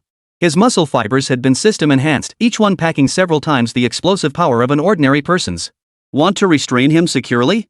Not with this bunch of weaklings. He roared. Zhào Huān crouched low, then erupted upward. Bai Shaoqian, manager Wang, Secretary Lu, and the others all froze in shock. He managed to leap up despite being pinned down by over a dozen men? But that wasn't the most absurd part. The most unbelievable part was that after jumping up, Zhào Huān flung every single person restraining him flying. Even Bai Shaoqian couldn't help but gasp in astonishment. Swish! Zhào Huān grabbed the swinging steel pipe with one hand and yanked it away. Snap! Lu Bofeng's fragile wrist dislocated instantly. The excruciating pain turned his face deathly pale. Bai Shaoqian hurried over to Zhào Huān's side. Zhào Huān, I didn't expect them to attack you so soon. Are you okay? I'm fine. These guys still can't touch me. Zhào Huān casually raised his hand and slapped Lu Bofeng square across the jaw. Equipped with combat skills granted by the system, Zhào Huān had long mastered the art of fighting to perfection. The single blow instantly sent Lu Bofeng tumbling backward. He flew backward, crashing to the ground, his head spinning. Seeing this, Secretary Lu hurried forward from behind to shield Lu Bofeng. Zhào Huān, we were in the wrong today. We're willing to pay compensation, but please don't hit our young master anymore. The guy was loyal to the core. Zhào Huān turned and exchanged a glance with Bai Xiaoqian. This whole incident started because of you. You can handle the rest however you see fit. Zhào Huān was eager to go home and sleep. A good beating to work off dinner was all these guys needed late at night. No problem. Bai Xiaoqian walked over to Secretary Liu. We at Hangyuan Machinery have no desire to provoke conflict with Datong Heavy Industries. But there's always been a troublemaker stirring up trouble. It's not ideal. We hope you'll conduct yourselves with restraint. Hearing this, Secretary Liu sighed deeply. The wrinkles on his weathered face deepened. He knew all too well the temperament of his own young master. After tidying things up, Secretary Liu dared say no more and quickly ushered the person away. Bai Xiaoqian, however, looked at Zhào Huān with keen interest. Zhào Huān, I never imagined you were this formidable. Chapter 181, Settled. Resisting the attacks of dozens of thugs single-handedly and then snatching Lu Bofeng's iron rod at the last moment, all of this astonished Bai Xiaoqian. It's fine. If there's nothing else, please take me back. It's already past midnight. Zhào Huān pulled out his phone to check the time, his brow furrowing. Today had been such a waste of time. Alright, Mr. Wang, bring the car around. Yes, sir. The look Bai Xiaoqian gave Zhào Huān now held a hint of tenderness. If before she had merely wanted Zhào Huān's help, the Bai Xiaoqian of now was entirely different. Zhào Huān wasn't just young and accomplished, he was also incredibly capable in a fight. Having him by her side undoubtedly provided a strong sense of security. Bai Xiaoqian had a standard for choosing men, they had to be stronger than her. Otherwise, she wouldn't learn anything from being with him and would end up having to take care of him instead, which was far from ideal. After spending the night with him, Bai Xiaoqian realized Zhào Huān was like a treasure trove. Every aspect revealed new strengths, making him seem far more capable than herself. This stirred a ripple in her heart, dormant for years. Zhào Huān, if you hadn't gone to school, I'd have hired you as my bodyguard. Oh? Hiring me would be quite expensive. Zhào Huān chuckled. With his skills, he could easily rake in a fortune working as a bodyguard. Zhào Huān considered himself capable of reaching the level of a top-tier bodyguard. Hee, I'll pay whatever you ask, I'd even buy you outright if I could. The usually domineering Bai Xiaoqian now unexpectedly displayed a rare, clingy demeanor. Her body kept drawing closer to Zhào Huān. Unnoticed, a faint fragrance tickled Zhào Huān's nostrils. This scent was very high-end. Zhào Huān possessed keen senses. Having spent considerable time around Hán Chǔxī, Sun Yulihua, and others, he recognized the scent of high-end perfume. But today, beyond the perfume, Bai Xiaoqian carried a unique, subtle body scent. Seeing her about to press her body against his, Zhào Huān felt a surge of fear. He quickly took a few steps back. You've never had a girlfriend, have you? Not exactly. But in the near future, I need you to get that follow-up agreement to me ASAP. Once our tech innovation competition kicks off, I expect a flood of inquiries. Upon hearing this, Bai Xiaoqian nodded in agreement. She now had a clear understanding of the current situation. If they were to mine various minerals now, the first thing they needed was Zhào Huān's expertise. Given how crucial this expertise was to them, they absolutely had to keep it under their control. I understand. I'll have the agreement sent to you within the next few days. But why don't you consider changing your hotel to one closer to mine? Even now, Bai Xiaoqian hadn't forgotten to build rapport with Zhào Huān. Upon hearing this, Zhào Huān hastily waved his hands. Moving to her location at this stage could spark unfavorable rumors and even raise suspicions of backdoor dealings. Forget it. I'm perfectly fine where I am. Zhào Huān got into the car and was driven back to his hotel. Butler Wang prepared to leave with Bai Xiaoqian. Only then, in the car, did Bai Xiaoqian finally settle her thoughts and begin to piece together the entire sequence of events. Mr. Wang, has there been any major activity from Lu Bofeng's side lately? Now that we've antagonized Lu Bofeng's faction, they'll surely be on high alert. If Lu Bofeng pulls any dirty tricks behind our backs and we're unprepared, we'll suffer the consequences. After all, Datong Heavy Industries wielded considerable influence. They haven't made any moves lately, but it seems we need a sum of funds. What's the funding for? How much do you need? Well, we recently procured a new batch of molds for manufacturing machinery. These molds were shipped from overseas, costing a considerable sum. However, the bank won't extend us a loan. I was thinking of setting up a branch office here in Nanping City. Perhaps we could secure some financing locally. Wang, the steward, explained the situation in detail to Bai Xiaoqian. At this point, Bai Xiaoqian felt some concern. But then Wang mentioned a figure that instantly weighed heavily on her heart. It will require approximately 5 million yuan. Hearing this, Bai Xiaoqian understood why the steward had specifically brought up this matter with her. 5 million wasn't a huge sum. Under normal circumstances, it would only be a small fraction of their cash flow. But this month had been eventful. Not only had they purchased numerous molds, but they had also brought in members from various associations to organize this technological innovation competition. These two initiatives alone had already cost them over 10 million. Unlike Zhào Huān, who had vast sums at his disposal, companies like theirs didn't possess such abundant capital. Most of their capital was allocated toward expanding production capacity, leaving them with limited funds at present. I understand. I'll arrange for some people to raise the funds soon. 5 million shouldn't be too much. Over the years, Bai Xiaoqian had weathered all kinds of storms. Facing such a modest sum, she remained confident she could secure it. By the way, do you remember that exceptionally beautiful girl standing beside Zhào Huān earlier today? At that moment, Bai Xiaoqian suddenly recalled Hán Chǔxi's presence. After all, Hán Chǔxi's beauty stood out like a crane among chickens in any crowd. Sure enough, Manager Wang nodded at that moment. I seem to recall her. What about her? Go investigate the relationship between her and Zhào Huān. If possible, I want to know what this girl does and why she's so close to Zhào Huān. Women always crave exclusive ownership of the men they desire. Just like Bai Xiaoqian was doing now. After seeing Hán Chǔxī and Zhào Huān so close, Bai Xiaoqian hadn't felt anything at first. But after discovering that peculiar feeling toward Zhào Huān that night, Bai Xiaoqian immediately began preparing for the worst. Naturally, she now wanted to learn more about Hán Chǔxī. Upon hearing this, Butler Wang couldn't help but scratch his nose. Miss, is that really necessary? He's still just a student. Of course it is. To his surprise, Bai Xiaoqian cut him off immediately.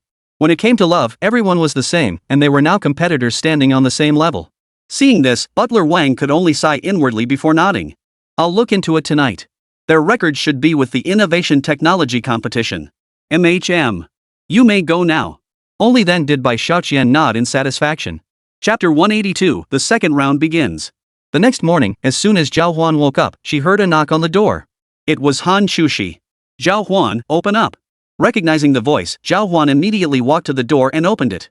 Sure enough, she found Hán Chǔxī standing neatly dressed at her door, blinking her large eyes at her. Senior, you're up so early?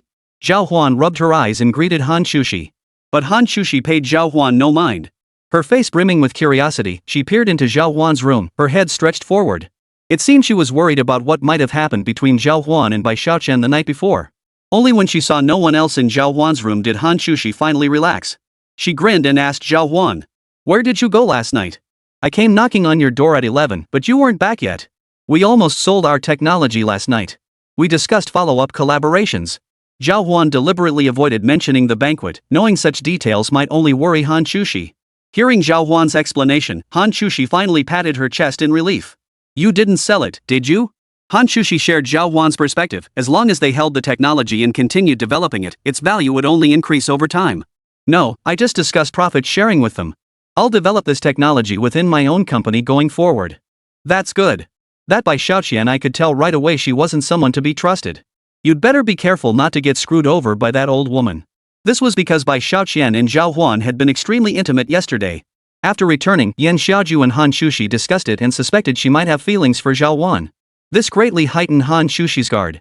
Ever since she couldn't pinpoint whenever any women appeared around Zhào Huān, Hán Chǔxī always felt a pang of unease. "Ha?" Zhào Huān's face was filled with confusion. "Just stay away from that guy. I'm pretty good at judging people."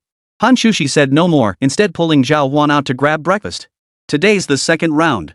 Should we bring out that robotic arm?" This robotic arm was their trump card, a special technology Zhào Huān had planned to save for the finals. Yet many competitors' creations yesterday were remarkably polished and highly functional. Zhào Huān, Hán Chǔxī, and the others all felt a slight sense of pressure.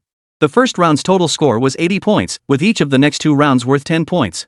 The real competition lay ahead. A single point could cost them the championship.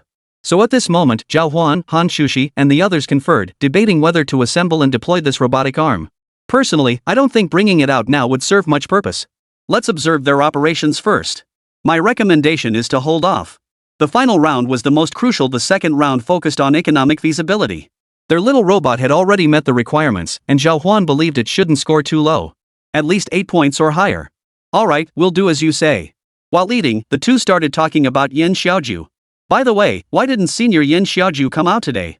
Zhào Huān glanced at the empty seat where someone should have been sitting, a sense of foreboding creeping into his mind. "Senior Yan caught a cold yesterday and couldn't make it out today. The heavy lifting falls on us now. Is it that bad? Should we take her to the hospital?" Zhào Huān had noticed Yan Xiaoju looking pale yesterday. It was likely due to the exhaustion from the long journey and the difficulty adjusting to the local environment. "It shouldn't be too serious. She said a good night's sleep would fix it." "All right then. After we finish eating, the two of us will go up and check on our senior." Yan Xiaoju had been working herself to the bone on this project these past few days. A significant portion of the credit for their work goes to Zhào Huān. Another part of the credit goes to Yan Xiaoju. So after she collapsed, Zhào Huān had to step up alongside Hán Chǔxī to carry on her expectations and make sure this competition went smoothly. Sure thing.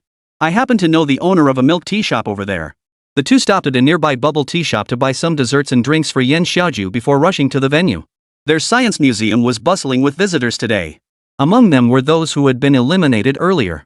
Instead of leaving after their elimination, they came to learn from the experience. Another group consisted of business owners from various companies. They were naturally paying close attention to this technological innovation competition, as they were always keenly interested in technology. They came today specifically to identify technologies suitable for their businesses. There are so many people today.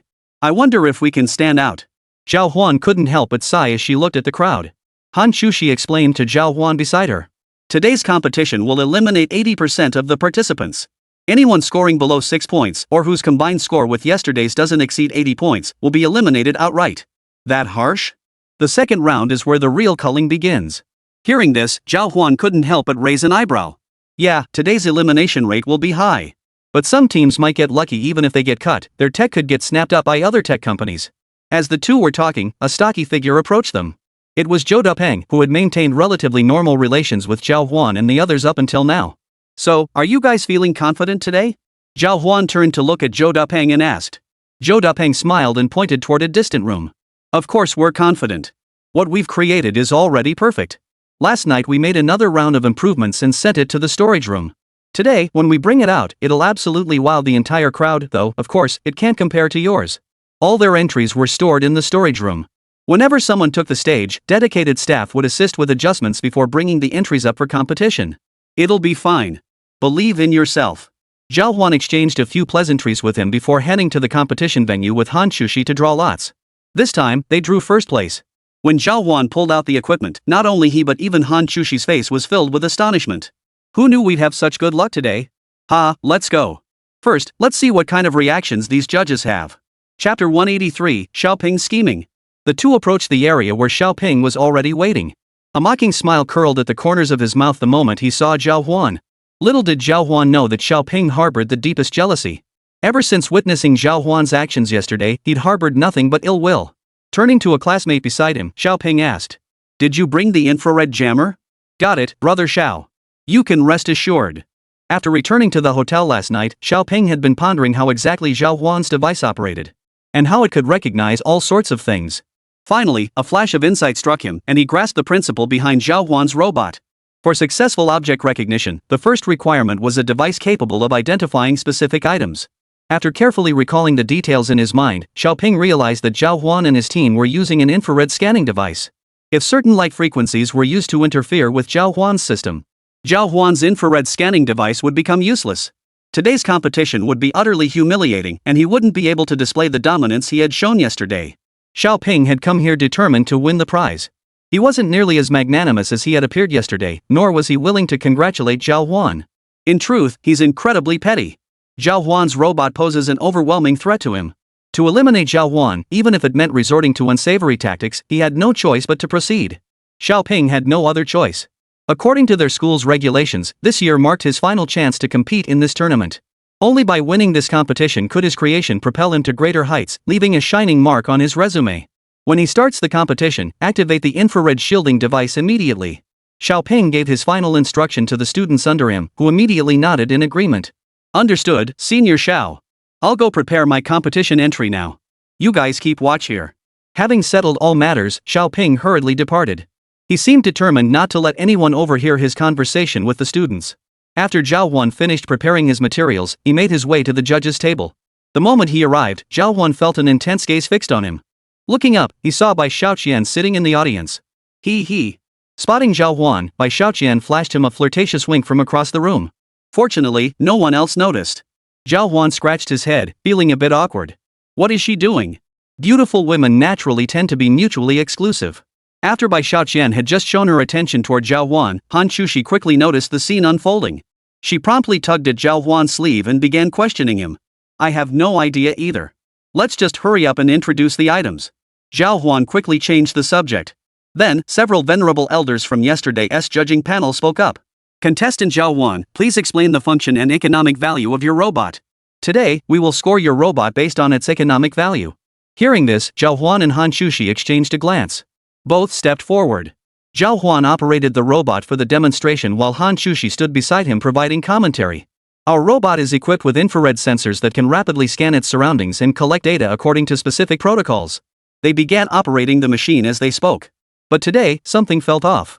After Zhào Huān finished taking the photos and transmitted the data to the robot began moving. Yet after traveling a short distance, it abruptly halted in its tracks. And then, nothing happened. What's going on? Bai Xiaoqian, seated among the judges, raised an eyebrow. The other judges around her were equally perplexed. It was working perfectly fine yesterday. Is there some kind of malfunction? The students below the stage began murmuring among themselves. They had come today specifically to see what the Zhào Huān team, which had outperformed Xiaoping yesterday, would present. But no sooner had they arrived than this minor incident erupted. From a distance, Xiaoping watched his henchmen secretly activate the infrared jammers. A mocking smile curled at the corners of his mouth. He stood at a distance, seemingly detached, constantly scanning the expressions of those around the field.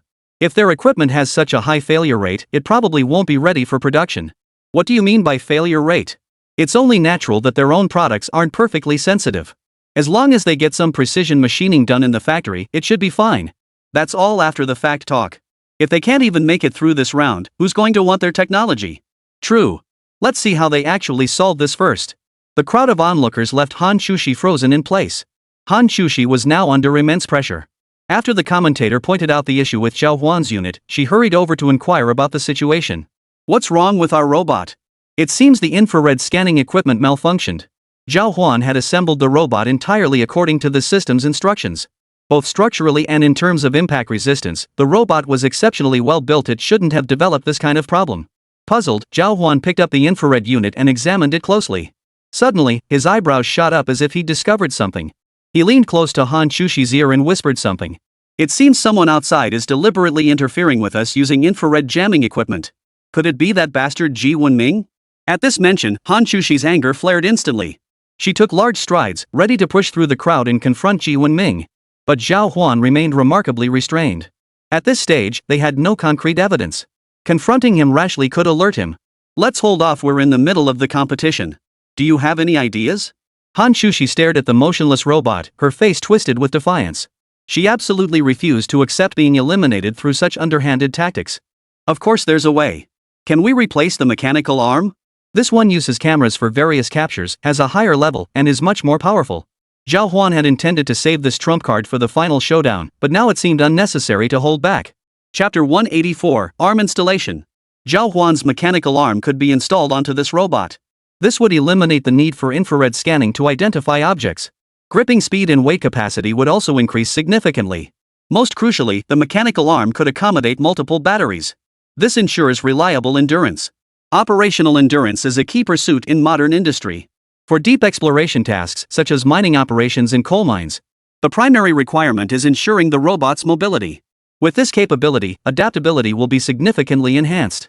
The second round of competition tests their economic value. The third round finally assesses adaptability across various scenarios and assigns scores. Originally, Zhào Huān had no intention of deploying this robotic arm in this round. But now it seemed he had no choice but to use it. After exchanging a glance with Hán Chǔxī, she nodded in agreement.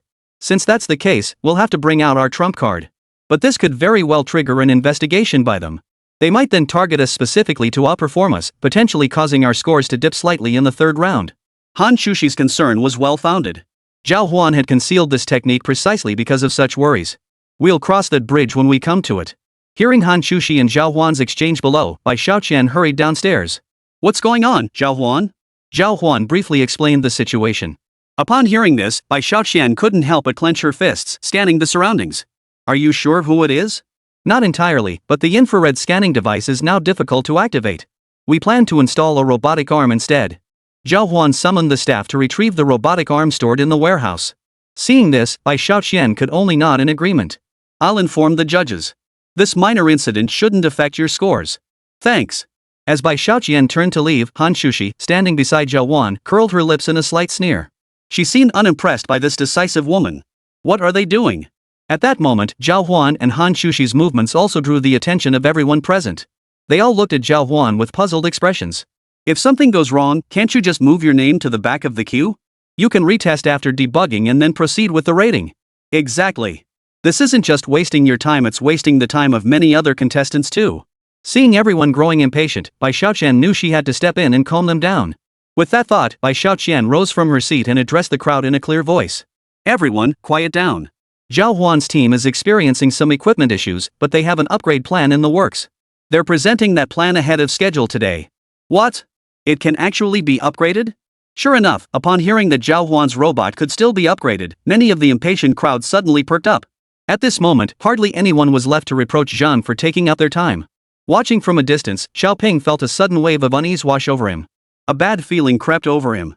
Ji Wenming and Zhou Dapeng, the two competitors, were now standing together in an unexpected display of harmony. Zhou Dapeng frowned as he looked toward Zhào Huān in the distance. Their machine was working perfectly fine yesterday. Why did it suddenly malfunction today? Could someone have tampered with it? As soon as the words left his mouth, his gaze shifted to Ji Wenming. Ji Wenming, growing impatient under his stare, snapped his head away irritably. I may not get along with them, but I wouldn't stoop to such dirty tricks. Don't look at me like that. If I did something, I'd do it right in front of them. I didn't even say it was you. Why are you so worked up? Did I hit a nerve? Zhou Dapeng, however, didn't buy Ji Wenming's denial. To him, the only real competitors at this stage were Ji Wenming and Xiaoping. Zhào Huān had already crushed them. Therefore, Zhou Dapeng preferred to believe Ji Wenming was the one pulling strings behind the scenes. Otherwise, none of this made sense. If you don't believe me, fine. I didn't do it, period. I don't owe you an explanation. Ji Wenming curled his lip, dropped the remark, and ignored Zhou Dapeng. Realizing it was pointless, Zhou Dapeng shut up and went back to watching Zhào Huān assemble the robotic arm. Meanwhile, upon seeing Zhào Huān's actions, Xiaoping swiftly approached the group of students he had previously arranged. Can the power output be increased? The power of their infrared shielding device could be gradually increased. Xiaoping was genuinely afraid Zhào Huān would overcome this hurdle. In the previous match, Zhào Huān had already gained a 1-point lead over him. That single point was crucial. After all, in previous years, the difference between champion and runner-up had often been just a single point. To secure victory in this round, Xiaoping must devise a new strategy immediately. Upon hearing his words, several people nearby quietly reported to him. Brother Shao, we've already maxed out our power output. Rest assured, no matter what he does, he won't escape the infrared interference. Hearing this, Xiaoping finally exhaled in relief. Leave it to you guys. I'm outta here. He dared not linger any longer. If he got caught up in anything, Xiaoping's reputation would be ruined. Watching him leave, the others around him all nodded in agreement. They secretly increased the power of the infrared jamming device. Standing in the distant spectator seats, a mocking smile curled at the corners of Xiaoping's mouth. Zhào Huān could manipulate it at will. As long as it hadn't evaded the infrared scanning recognition method, Xiaoping was guaranteed to win. Meanwhile, after the staff brought Zhào Huān's mechanical arm up, he immediately began positioning it directly onto the robot. A metal disc with several screw holes was mounted on the robot. All that was needed was to place the mechanical arm onto it and secure it with screws. At this moment, Hán Chǔxī stepped forward and began introducing Zhào Huān's creation to the judges. Honorable judges, this is an upgraded version of our survey robot. It now features a mechanical arm with a load capacity of approximately 50 kilograms. Hearing this, everyone gasped in astonishment. Even Xiaoping and Zhou Dapeng, standing farther away, stared wide-eyed, their faces filled with disbelief. A robot this small could actually handle 50 kilograms? Chapter 185, and there's still room for improvement? Among the judges on the viewing platform, an elderly man's eyes flashed with sharp insight. Upon seeing the mechanical arm, he seemed to grasp something. His name was Li Yuni. He was also one of the most seasoned judges in the Science and Technology Innovation Competition. He served as a visiting professor at numerous universities, and his own laboratory had long been dedicated to researching various new materials. His authority in technological innovation was undeniable. Upon seeing Zhào Huān's creation, he couldn't help but marvel inwardly. After listening to Hán Chǔxī's presentation, he stood up immediately. You've been brilliant. Originally, this little robot's center of gravity was on the robot itself, but now it's on the robotic arm. By adding the weight of the arm, it can bear heavier loads, am I right? Hearing this, everyone around him suddenly understood. No wonder the robotic arm is so large. It seems this arm is the true core of the robot. Their approach is quite ingenious. If its load capacity truly reaches 50 kilograms, this robot would be remarkable. It could even replace miners in underground mining operations. Just as everyone was buzzing with admiration, some discordant voices emerged from the crowd. What if they're exaggerating? They haven't even tested it yet, have they? Exactly. We haven't tested it yet. What if it's unstable or has insufficient battery life? Most people were reluctant to see a team from outside their own school win. Just like Zhào Huān and his team now, who had already taken the lead. Naturally, their every move attracted considerable criticism. Zhào Huān, however, paid no mind to the discussions. For Zhào Huān, at this stage, all that mattered was doing his job well. Grabbing a screwdriver, Zhào Huān assembled all the components onto the robot. Then he personally stepped in, pulling out 3 batteries. At that moment, Li Yuni, watching from afar, could no longer stand it. He walked straight down from the viewing platform. Upon seeing him leave the judges' area, the other judges all followed suit. They had witnessed Zhào Huān installing batteries into the robot. Li Yuni approached Zhào Huān, his voice trembling as he asked, "Young man, how many batteries does this hold? How long does it last?" 7, I'd say. If it runs continuously, it should last about 3 days. Hearing this, everyone sucked in a sharp breath. Even Bai Xiaoqian in the judges' seats couldn't stay seated. She had thought she already knew the full extent of Zhào Huān's invention. But today it seemed Zhào Huān had kept many things hidden. No wonder Zhào Huān refused to teach her these techniques. Begin the recognition process. If it truly works, I'll give you full marks this time. Hearing Li Yuni threaten to award full marks, the expressions around them all shifted. Some were stunned, others filled with doubt. Others were downright terrified. Xiaoping, for instance, was now utterly terrified. He had always believed his methods would prove useful, even capable of influencing Zhào Huān. But now, seeing Zhào Huān's actions, it seemed he wasn't afraid of the infrared shielding device at all. His heart began to race. Alright. Since Li Yuni had requested it, Zhào Huān naturally didn't have to wait much longer. After a brief inspection, Zhào Huān finished setting up his equipment. He then proceeded to demonstrate the system to the group. Amidst the stunned gazes of the crowd, the photographs Zhào Huān had taken were swiftly identified. Then, several stones weighing dozens of pounds, specially brought to the venue, were all lifted. Haven't you found the 50-kilogram stone yet? Li Yuni grew increasingly impatient as he watched, eager to see this for himself. After these words were spoken, the surrounding crowd also grew restless.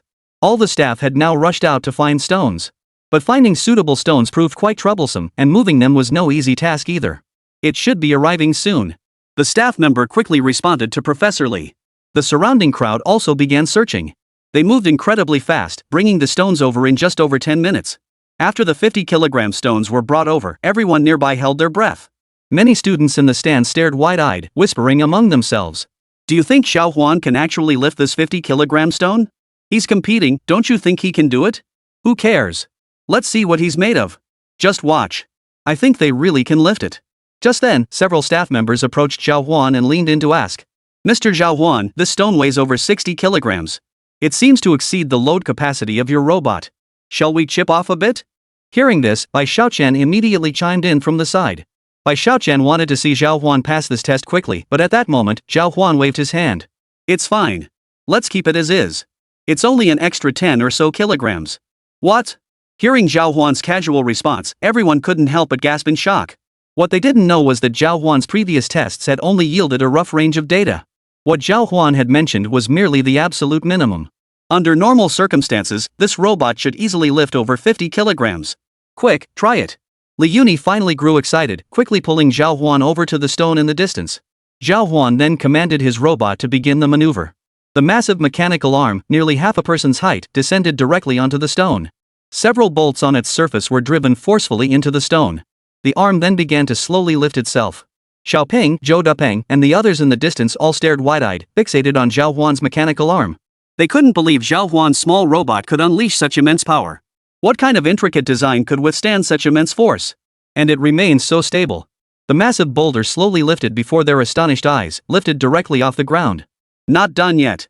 Zhào Huān's voice echoed again. After lifting the stone, the robot suddenly began sprinting across the ground at incredible speed. Even when encountering a few slightly uneven floorboards, it traversed them as if walking on level ground. This.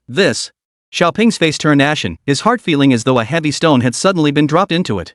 Chapter 186, Second Perfect Score. Xiaoping had spent the entire night pondering, yet he still couldn't match Zhào Huān's skill. It surpassed his wildest expectations.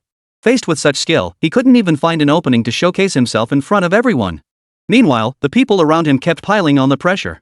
If this robot could be used for mining in the future, it would be far more powerful than that weather monitoring device. Looks like Zhào Huān will take first place this time. Yeah, even though the tech innovation competition has 3 rounds, you could already tell who was the strongest contender by the second round. Hearing this, everyone began to express their admiration. Their words felt like a heavy hammer striking Xiaoping. Xiaoping understood exactly what was happening. He also knew that at this stage, challenging Zhào Huān would require a major technological breakthrough. But their weather monitoring device was essentially stuck at its current version. There was no way to upgrade it. Xiaoping glared angrily at his team members. They were all classmates who had come with Xiaoping to participate in the competition. They were all counting on Xiaoping's project to win an award. Naturally, they were devoted to him, swiftly completing any task he assigned. But today, they hadn't managed to get a single thing right. It was just infrared interference. How could it be so difficult? Did you guys actually turn on the infrared devices? What about the signal jamming? I can't detect a single trace. Xiaoping hurried down and bent down to question the group. They had all followed Xiaoping's instructions, cranking up the signal power of the infrared shielding devices. Yet it hadn't produced any effect whatsoever, leaving everyone feeling rather awkward. Brother Xiao, we've already maxed out the power. What? Xiaoping was itching to snatch the infrared jammers from their hands to inspect them himself. He genuinely believed they hadn't turned them on at all. But then again, this was about whether they could win the award. They couldn't possibly not be using them.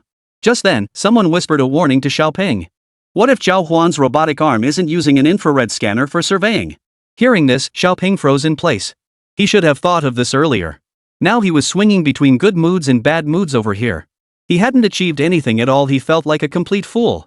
The realization made Xiaoping seethe with rage, but he couldn't vent it in front of everyone present. If he did, there was a high chance others would figure out it was him. For now, he could only grit his teeth and swallow his anger. Outwardly, he had to put on a warm, congratulatory smile for Zhào Huān. Just then, Zhou Dapeng approached Xiaoping. Xiaoping, your judgment is truly impeccable. The robot they've built has already surpassed ours by leaps and bounds. Hearing Zhou Dapeng lump him in with the losers, Xiaoping's mouth twitched slightly. He forced a smile onto his stiff face, but the result looked worse than crying. In the end, he could only grit his teeth and sigh. Yeah, that's great. Soon, Zhào Huān's demonstration concluded. Many of the surrounding contestants had already given up the fight. The judges had all returned to their seats. Bai Xiaoqian was the first to speak from the judges' table. I think Zhào Huān's work deserves full marks. What do you all think? Since Bai Xiaoqian had spoken up, those around her naturally had little to say. After all, she was the investor. Her word was law. Besides, Zhào Huān's work was proving far more impressive than anyone had anticipated. Even when it came to mining various rare ores, using robots would be far more time efficient and labor saving than manual labor, while also achieving higher extraction rates. According to Zhào Huān, future models could be fitted with tracks underneath. This would allow it to adapt to all kinds of terrain. Li Yuni nodded slightly. From an economic standpoint, Zhào Huān's creation absolutely meets our requirements. If mass production becomes feasible, it could even completely replace manual labor. That's the benefit of technological advancement. Indeed. Bai Xiaoqian chimed in from the side. Their harmonious praise swayed all the judges, and the entire panel awarded Zhào Huān a perfect score of 10. Then I'll give it a perfect 10. I'll give 10 points too. Since everyone else has, I'll follow suit. Bai Xiaoqian nodded with satisfaction at the crowd's reaction. After rising from the judges' table, Bai Xiaoqian addressed the crowd. Alright, scoring for Zhào Huān's work is complete. We'll now display all judges' scores. Everyone's hearts were in their throats. Many students in the audience now understood that Zhào Huān was likely to receive a perfect score. It was merely a formality to be completed. Sure enough, as soon as Bai Xiaoqian finished speaking, the scoreboards held by the judges on stage all lit up. Wow! 10 points. That one's a perfect 10 too. What about Ms. Bai's score? Same. All 10s. Everyone in the audience leapt to their feet in excitement. Since the inception of the Innovation Technology competition, no entry had ever been so impressive that it earned perfect scores from every single judge. Xiaoping, standing at a distance, swayed dangerously and nearly collapsed. Ousting Zhào Huān from the competition was now utterly impossible. He had already led by 1 point in the first round, and with this 10-point score, Zhào Huān could potentially achieve an impressive total of 11 points. This. Xiaoping nearly spat out a mouthful of blood. As for Zhou Dapeng, he was overjoyed. He had been looking forward to seeing Zhào Huān's work, and now that he'd witnessed the entire performance, he felt immensely satisfied. After wrapping up matters here, Zhào Huān and Hán Chǔxī exchanged a glance. Both walked to the opposite side of the judges' table, bowed respectfully to the panel, and then departed the venue. Leaving so soon? Aren't you worried someone might surpass you? Hán Chǔxī asked, her eyes wide and smiling as she looked at Zhào Huān. Senior, stop joking around. We already had a 1-point lead over everyone else in the first round, and we scored full marks this round too. Do you really think someone could pull off an 11-point round now? Hee, true. Even if someone got 11 points, they'd only tie with us. Hán Chǔxī was in an exceptionally good mood today. As they stepped out of the venue, she reached out her hand. Hold my hand. Ha? Zhào Huān stared blankly at Hán Chǔxī. I'll take you somewhere nice, come on. Chapter 187, The Fortune Telling for 100,000 Yuan. Zhao Huān's face flushed crimson and he could only take Hán Chǔxī's hand and lead her away from the crowd. Where are we going? Zhao Huān watched Hán Chǔxī's hurried manner and felt a bit puzzled. At that moment, Hán Chǔxī smiled cheerfully at Zhao Huān and said, "There's a mountain in Nanping City with a temple that offers fortune-telling. Why don't we go get our fortunes read?" Hearing this, Zhao Huān, a model student and staunch materialist, was taken aback. He hadn't expected Hán Chǔxī to believe in such things. "Senior, do you believe in this stuff?" "Of course I do. I also believe in zodiac signs and feng shui." Zhao Huān sighed inwardly. Since Hán Chǔxī wanted to go, and they had nothing else planned for the day, it seemed fitting. As the top-ranked team, they could rest the entire day after the competition. So Zhao Huān decided to take Hán Chǔxī along. The two rented a car, and Zhao Huān drove Hán Chǔxī to Nanshan, located in the outskirts of Nanping City. Perched atop Nanshan was a temple called Nanshan Temple, bustling with incense and crowds of devotees seeking blessings and paying respects. Autumn had blanketed the area with maple leaves. As Zhao Huān and Hán Chǔxī walked through the area, the scent of slightly decaying maple leaves on the ground stirred a hint of autumn in their hearts. Achoo! As they climbed the mountain, Zhao Huān noticed a refreshing coolness in the air. Hán Chǔxī, dressed rather lightly, naturally felt the chill more keenly. Upon hearing this, Zhao Huān immediately took off his jacket and draped it over Hán Chǔxī. This simple gesture made Hán Chǔxī's lips curve upward.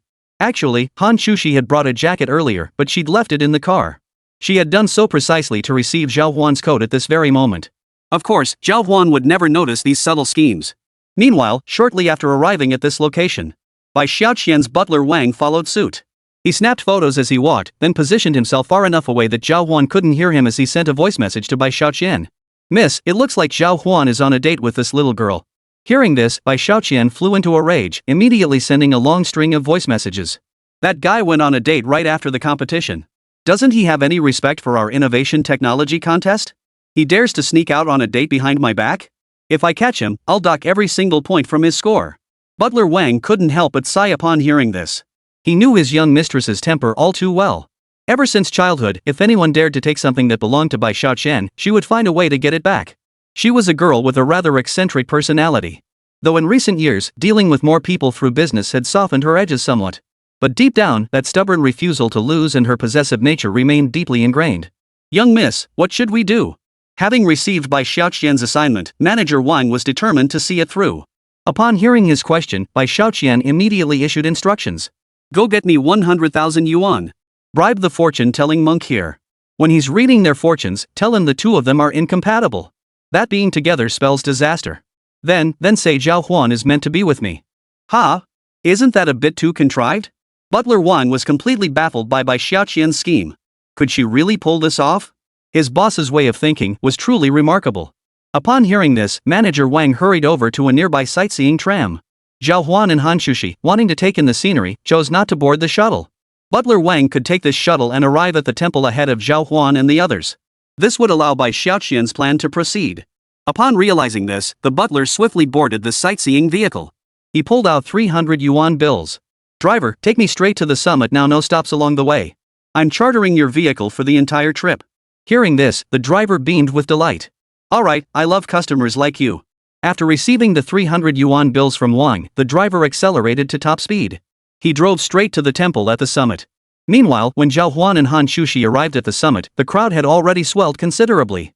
Zhao Huān spotted a somewhat familiar figure in the crowd. But the figure was hunched over, hardly resembling anyone Zhao Huān knew. It was likely just a case of mistaken identity, so Zhao Huān paid it no mind. Hán Chǔxī, however, was quite excited. "Come on, Zhao Huān. Let's get our fortunes told. My mom said the divination here on Nanshan and Nanping is incredibly accurate." Having come this far, Zhao Huān naturally grew curious and headed straight into the temple. They found a monk with a short queue. They approached him and began the divination. Hán Chǔxī pulled out 200 yuan bills from her pocket and handed them to the monk. She kept giving him meaningful glances, hoping the young monk would help them divine matters of romance. Of course, she couldn't tell Zhao Huān about the marriage fortune-telling. That would make her seem too forward, which was why Hán Chǔxī kept giving him meaningful glances. "Fortune-telling, is it?" The young monk, having already guessed their intentions, was about to draw the fortune-telling sticks when an elderly monk approached from afar. "Jingkong, you may step aside. I shall cast the fortune for these two devotees." This elder monk radiated an aura of solemn dignity, his entire presence exuding profound calmness. Hán Chǔxī immediately gave him a thumbs up upon seeing him and was more than willing to have him perform the divination. The surrounding crowd began pointing and whispering, "Isn't that Master Li Wang? Why would he come out specifically to read fortunes? This young couple must be blessed. They say Master Li Wang only reads fortunes for those with karmic connections. He came out specially today must have cost them a pretty penny. Hearing the crowd's remarks, Hán Chǔxī felt even happier. She never imagined such a venerable elder would offer them a reading. Master Li Wang produced a divination tube and handed it to the couple. Each of you draw one slip. Standing at a distance, Manager Wang's eyebrows shot up. He had paid this Master Li Wang 100,000. His hope was that Zhào Huān and Hán Chǔxī would draw an ominous fortune. But now the old man was letting them draw freely. What if they drew an exceptionally favorable sign? That would ruin everything. Master Wang had taken the money without delivering results by Xiao Chen would certainly not let him off lightly. The thought sent cold sweat trickling down Wang's back. He prepared to step forward and stop the man. But Master Wang waved his hand lightly through the air, signaling him not to rush. Chapter 188, Not Meant to Be? This subtle gesture did not escape the watchful eyes of Manager Wang, who had been observing Li Wang the entire time. In the end, he could only sigh. After all, 100,000 was already spent. If this matter failed, it would ruin the old monk's reputation. When that time came, he would settle accounts with this fellow. Wang's gaze remained low and somber, not meeting Zhào Huān or the others. After receiving the divination sticks, Zhào Huān and Hán Chǔxī each drew one. The two sticks were neither short nor long. A touch of red adorned their ends, giving them an auspicious appearance. Seeing this, Steward Wang's face instantly twisted with resentment. That old bastard actually dared to cheat him. He glared angrily at the lookout. But the other party showed no sign of movement, instead standing still with a frown. To an outsider, he appeared to be deep in thought. Zhào Huān and Hán Chǔxī, seeing him like this, could only stand aside and whisper to each other. Zhào Huān, what do you think, is our fortune good or bad? Zhào Huān shrugged indifferently. The sticks we drew don't necessarily have a specific good or bad meaning. It all depends on how the diviner interprets them. Upon hearing this, Hán Chǔxī was somewhat taken aback. However, she didn't say much more. After standing quietly on the sidelines for half a minute, the old man finally spoke. He gently stroked his beard before speaking to them in a leisurely tone. Are you two a couple? The moment the words left his mouth, both Zhào Huān and Hán Chǔxī flushed crimson, unsure how to respond. Without waiting for their response, the old man continued his rambling. If you two are lovers, I advise you to part ways. The divination shows you were born to clash. Only by going your separate ways can you achieve great success. These words were incredibly harsh. Hán Chǔxī felt as if struck by lightning upon hearing this. This place had been specifically recommended by her own mother. Yet the moment they arrived, filled with anticipation to hear about her fate with Zhào Huān, Li Wang delivered this verdict right before their eyes. Her eyes reddened, and Hán Chǔxī nearly burst into tears. Zhào Huān frowned as well. He didn't believe a word of what this old monk was saying. Picking up the two sticks before him, Zhào Huān began to examine them. Master, how did you determine we're incompatible? Could you explain it to me? I need to know how to break this fate. Master Li Wang waved his hand dismissively and addressed Zhào Huān directly. These are secrets of heaven that cannot be revealed. You two should simply keep these matters firmly in your hearts. With that, Master Li Wang closed his eyes and turned to leave. Far away, Manager Wang's heart surged with excitement. He couldn't wait to share the good news with Bai Xiaoqian. With just those few words, the master had severed any possibility of Zhào Huān and Hán Chǔxī being together. Any ordinary person with even a modicum of belief in classical texts, feng shui, or divination would likely back down immediately after hearing Master Li Wang's words. Young people like Zhào Huān and Hán Chǔxī? If you put in the effort to deceive them, you could fool them every time. After hearing those words, neither Hán Chǔxī nor Zhào Huān felt like strolling around Nanshan anymore. Let's go back. Hán Chǔxī felt deeply hurt, especially after receiving such a stern warning from a venerable monk of such high moral standing. She had hoped to find a happy marriage here with Zhào Huān. Little did she expect it would end like this. On the way back, Hán Chǔxī walked slowly, and Zhào Huān remained silent. Even someone as slow to pick up on things as Zhào Huān could sense that Hán Chǔxī was in a terrible mood. But Zhào Huān had no way to help Hán Chǔxī at the moment. With that thought, Zhào Huān could only sigh. Just then, the system's voice echoed in his mind. Host, proceed immediately to the temple atop the mountain. Upon exposing Wang's conspiracy, the mission will be complete. Reward, charisma increased by 10%. Hearing this, Zhào Huān raised an eyebrow. Didn't the system's statement just confirm that Zhào Huān had been tricked by those 2 moments ago? As the implication dawned on him, Zhào Huān's eyes suddenly lit up. He turned decisively and addressed Hán Chǔxī. Senior, I can't shake the feeling that old monk was deceiving us. Let's go back and see if we can expose his lies. Hán Chǔxī instantly perked up at this suggestion. She had already suspected that his words didn't sound like anything normal. Now, whether it was him or Zhào Huān, it seemed they were a perfect match. Yet this old man had bluntly declared them incompatible. He wouldn't even specify where exactly they clashed, leaving Hán Chǔxī thoroughly puzzled. Alright, but he's a highly respected monk around here. If we go investigating specifically, we might just make someone angry. So what? If we can uncover any evidence proving he's talking nonsense, we can tear down their signboard. All these feng shui superstitions are nothing but castles in the air. If someone ever uncovered the truth behind them, no one would believe in them anymore. Therefore, daring to act this way actually carries enormous risk. Zhào Huān refused to believe that if he charged back up the mountain, he wouldn't find any trace of Master Wang's actions. The two made up their minds and hurried back up the mountain. As for Manager Wang, he returned to Master Wang's meditation chamber with a cheerful smile. He had prepared everything meticulously today, and had fully fulfilled by Xiaoqian's request. The moment he entered, he produced another bank card loaded with over 10,000 yuan, ready to hand it over. Master Liawang, you've been truly remarkable today. I was wondering how you'd manage to separate those two. But Master Liawang's expression was not a happy one. Today, he had bowed to the power of money. He had nearly ruined their reputation. But the price of 10,000 yuan was indeed tempting, which is why he had ultimately agreed. Upon hearing these words, he immediately nodded in agreement. Mr. Wang, I hope you won't ask me to handle such matters again. If it weren't for Mr. Bai's favor, I simply couldn't have taken this job today. I know it was a tough ask. I understand how difficult this was for you. It could have ruined your reputation. This is my small token of appreciation. Please accept it. As he spoke, Wang slipped a bank card from his sleeve and handed it over. Only then did Wang's expression finally soften. But just then, a voice suddenly echoed from outside the door. Mr. Wang, what do you mean by this? Chapter 189, Denouncing the Wicked Monk. Upon hearing this voice, both Wang and Wang's faces instantly changed. They hadn't expected Zhào Huān to return. They had thought the matter was settled. Who knew another twist would arise? Hán Chǔxī walked straight in, her eyes red-rimmed. Fuming with anger, she pointed at the two men and demanded, "What do you think you're doing? We came here for a fortune-telling session. Why did you have to pull this stunt behind our backs?" Huang, the steward, and Lu Wang both stood awkwardly frozen in place, momentarily at a loss for words. Could they possibly say their boss had sensed danger and deliberately slandered Hán Chǔxī behind her back? That was definitely out of the question. It would also implicate Bai Xiaoqian. Explain yourselves. What's going on here? Zhào Huān's expression darkened. He'd witnessed Hán Chǔxī's heartbreak earlier. These people had absolutely no scruples. They'd casually give away their fortune-telling for a mere pittance. Butler Wang could only offer an awkward smile before explaining to Zhào Huān. "Oh, it's all a misunderstanding." Zhào Huān had already guessed what was going on. Hán Chǔxī didn't know Wang. Zhào Huān had met him before. Wang was Bai Xiaoqian's subordinate. Since he was Bai Xiaoqian's man, now he'd specifically come here, even going so far as to hand over money to Wang to get him to do something wrong.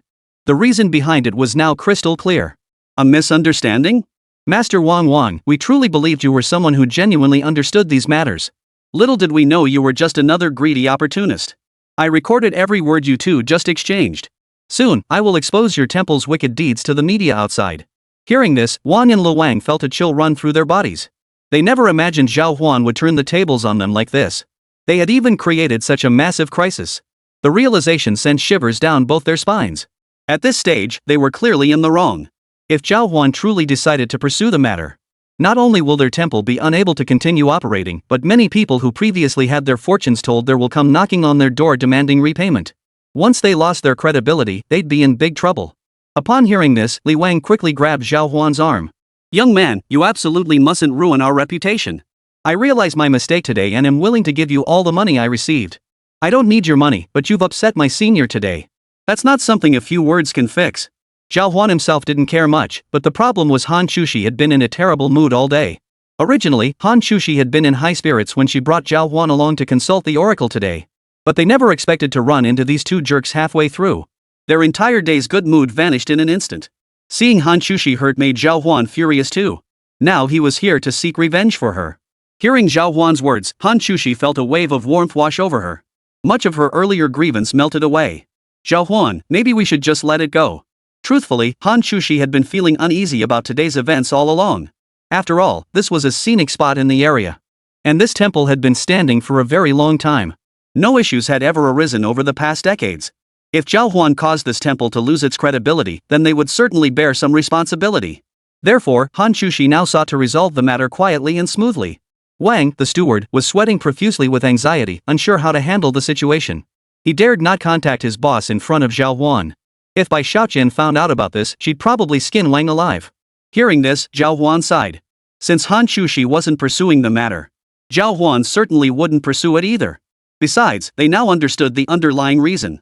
At that moment, the system's voice echoed in Zhào Huān's mind. Congratulations, host, on completing the task. Your charm has increased by 10%. Upon hearing this, Zhào Huān nodded with satisfaction. Then, he felt a surge of warmth flood his entire body. It then dissipated into nothingness, as if it had never existed at all. Zhào Huān watched this unfold with some surprise, unsure exactly what had happened. Still, it seemed this warmth was indeed boosting his charm value. Though he felt no physical change, Hán Chǔxī beside him noticed Zhào Huān seemed more charismatic. Especially those few words he had spoken just now, defending her against injustice, had made Hán Chǔxī's heart flutter wildly. Butler Wang hurried over. Today, he'd tried to steal a chicken but ended up losing a sack of rice. He just wanted to smooth things over quickly. Zhào Huān, please, let it go. I was in the wrong today. I'll come to your door tomorrow to apologize to both of you. Seeing this, Zhào Huān could only wave his hand dismissively before leading Hán Chǔxī away. As for Master Wang, whose lie had just been exposed, he stood frozen in place. A wave of hesitation and unease began to rise within him. After all, their temple was now thriving with devotees. Under normal circumstances, he wouldn't have to worry much about basic necessities like food, clothing, and shelter. But today, greed had gotten the better of him.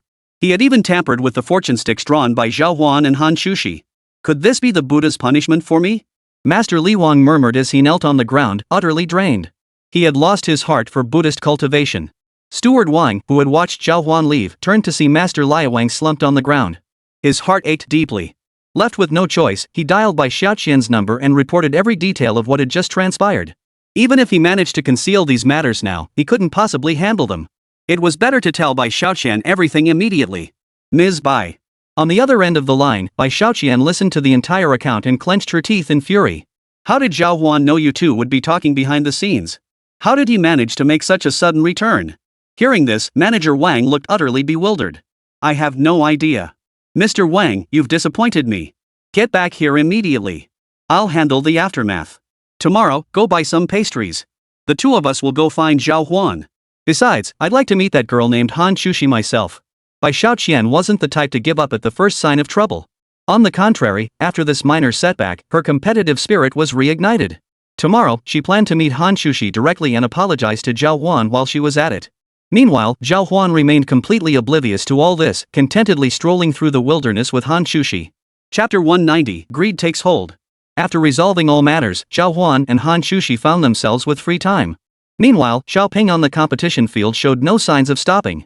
After hanging up the phone, Bai Xiaoqian was in a foul mood. When she arrived at Xiaoping's group's weather measuring machine, she gave it a mere 9 points. That score left Xiaoping frozen in place. He now trailed Zhào Huān by a full 2 points. Even in the final round, catching up by 2 points would be extremely difficult. In other words, Zhào Huān was already the uncrowned champion. All he had to do was wait for tomorrow's competition to end to successfully claim the championship. It was precisely this situation that ultimately led to significant trouble in this area. Many people never imagined things would turn out this way. Especially the members of Xiaoping's team, each of them now looked utterly defeated. Brother Xiao, this project consumed 30% of our institute's funding. If we don't win the championship this time, we'll likely face severe criticism back at the institute. One team member urgently reminded Xiaoping, who was already feeling overwhelmed. Yeah, we only scored 9 points today. At this rate, we'll only get second place. That's way below the school's expectations. For him, the current situation was already extremely troublesome. If he let them keep awarding Zhào Huān high scores, he was certain to lose in the next round. Hearing the group's discussion, Xiaoping could only sigh deeply. His mind raced as he tried to figure out how to handle the situation. Just as his head was pounding with worry, he suddenly noticed that the warehouse storing all the team's entries in the distance was unlocked. This made things much easier. The thought struck him, and suddenly a plan formed in his mind. Since Zhào Huān is being so ruthless, let's dismantle his machine. The words sent shockwaves through the crowd. They understood exactly what Xiaoping meant, but dismantling Zhào Huān's machine in broad daylight? That was easier said than done. Should we go now? There are cameras inside, you know. Exactly. If we get caught dismantling Zhào Huān's machine, the innovation technology competition will never give us another spot. Everyone voiced their concerns, but Xiaoping made his decision immediately. They had no other choice. If they dismantled Zhào Huān's machine, it wouldn't be repaired anytime soon. Even if Zhào Huān's machine was superior, it wouldn't achieve good results in the third round. Thinking this, he resolved firmly that they had to do it today. Go check the surveillance wires. See if you can disconnect them. These were extraordinary times, and this was the extent of what they could do. Hearing this, the others could only sigh in resignation. Since Xiaoping had made up his mind, there was little else they could do. But as they moved forward, their motivation had evaporated. After all, this was a dishonorable tactic. Seeing their hesitation, Xiaoping quickly explained. If we win the championship in this tech innovation competition, our team will definitely be honored by the school. We could even get full scholarships, tens of thousands of yuan. I don't believe you're not tempted. At this, a glimmer of hope flickered in everyone's eyes. Indeed, getting their hands on tens of thousands of yuan would undoubtedly be thrilling. But at this stage, securing that money was incredibly difficult. They had to win major awards to claim their scholarships. Their school enforced a strict policy. Only by winning awards and maintaining perfect GPAs could they qualify for scholarships. This had fostered an intensely competitive atmosphere throughout the entire school. I understand. The others could only support Xiaoping. Now they needed to move swiftly to get this done. The crowd on site was still in disarray, so if they started causing trouble, it probably wouldn't be too much of a hassle. The group made their way to the nearby surveillance equipment and, taking advantage of the chaos, cut the wires. The monitors went dark instantly. Security at this venue was notoriously lax. They didn't notice the blacked-out monitors at that moment. Seeing this, Xiaoping made up his mind. He walked straight into the warehouse. The few administrators inside the warehouse were constantly busy debugging equipment for the on-site participants. They remained on the competition floor and hadn't noticed the situation here, which gave Xiaoping and his group a significant opportunity. Where's the screwdriver? Right here. His subordinate immediately handed the tool to Xiaoping, who proceeded to dismantle Zhào Huān's robot piece by piece. He casually disassembled the robots Zhào Huān had brought over. In less than 10 minutes, Zhào Huān's robot lay completely dismantled. Seeing the scattered parts littering the floor, a heavy feeling settled in everyone's hearts. Once this was done, there was no turning back. Let's get out of here. Guilty conscience gnawing at him, Xiaoping grabbed the others and pulled them away. As they slipped out of the venue, everyone let out a long, collective sigh of relief. If he still gets full marks tomorrow after we dismantled his machine today, I'll be impressed. Xiaoping muttered bitterly. The others nearby nodded in agreement upon hearing his words. Impossible. How could Zhào Huān possibly rebuild this robot in just that short time on the competition floor? It took us 10 minutes to dismantle the parts we did. Yeah, it took 3 or 4 of us this long, and we weren't even working systematically. We've already taken it apart into the smallest possible pieces. He's in for it tomorrow. Before pulling off the prank, they'd been terrified, but now things were turning out far better than they'd imagined. Since the deed was done, all they had to do now was wait for the payoff. The group quickly returned to the hotel, while Zhào Huān remained completely unaware of everything that had transpired. Sitting at the judge's table, Bai Xiaoqian, who was busy critiquing items, spotted Xiaoping and the others walking away. Seeing their hurried movements, Bai Xiaoqian frowned, silently taking note of these individuals. Of course, Bai Xiaoqian was still preoccupied with the situation involving Zhào Huān and his group. After today's events, Zhào Huān's favorability toward her had likely plummeted. This could very well lead to the collapse of their partnership. Before considering personal feelings, Bai Xiaoqian believed that their professional collaboration was paramount. With that thought, Bai Xiaoqian dialed Wang, the butler. Chapter 191, Everyone's Hope. Butler Wang finally returned to Nanping City that evening. The moment he arrived, he received a call from Bai Xiaoqian. His heart was pounding with anxiety. Knowing his boss's temper, he didn't even dare face Bai Xiaoqian. But Bai Xiaoqian's call came at just the right moment. Upon seeing her name flash on the screen, he quickly answered the call. Where are you? I'm in Nanping City Center. Wang said to Bai Xiaoqian with a hint of fear in his voice. To his surprise, Bai Xiaoqian didn't reprimand him but instead instructed. Go prepare the gifts now. I need to meet Zhào Huān. Today's events demanded resolution, so Bai Xiaoqian was determined to settle this matter promptly. Butler Wang quickly nodded. Since Bai Xiaoqian wasn't holding it against him, the matter would surely be manageable. He promptly bought several gifts and drove to pick up Bai Xiaoqian, who had just finished reviewing various competition entries. Have you identified that girl's identity yet? Bai Xiaoqian asked Wang the butler the moment she got into the car. Hán Chǔxī was her #1 rival in Bai Xiaoqian's mind. Not only was Hán Chǔxī beautiful, but her intimate demeanor with Zhào Huān made her threat level rise significantly. We found out her father works on projects and her mother is a homemaker. They're a middle-class family, nothing else to report. Hearing this, Bai Xiaoqian felt a wave of relief wash over her. She had expected the woman by Zhào Huān's side to be some formidable figure, but it turned out to be just an ordinary girl from a different background. For someone of Bai Xiaoqian's caliber, when it came to marriage or romance, it was inevitable to inquire about the other party's family background. If the background was substantial, then even if the two were together, they could mutually support each other.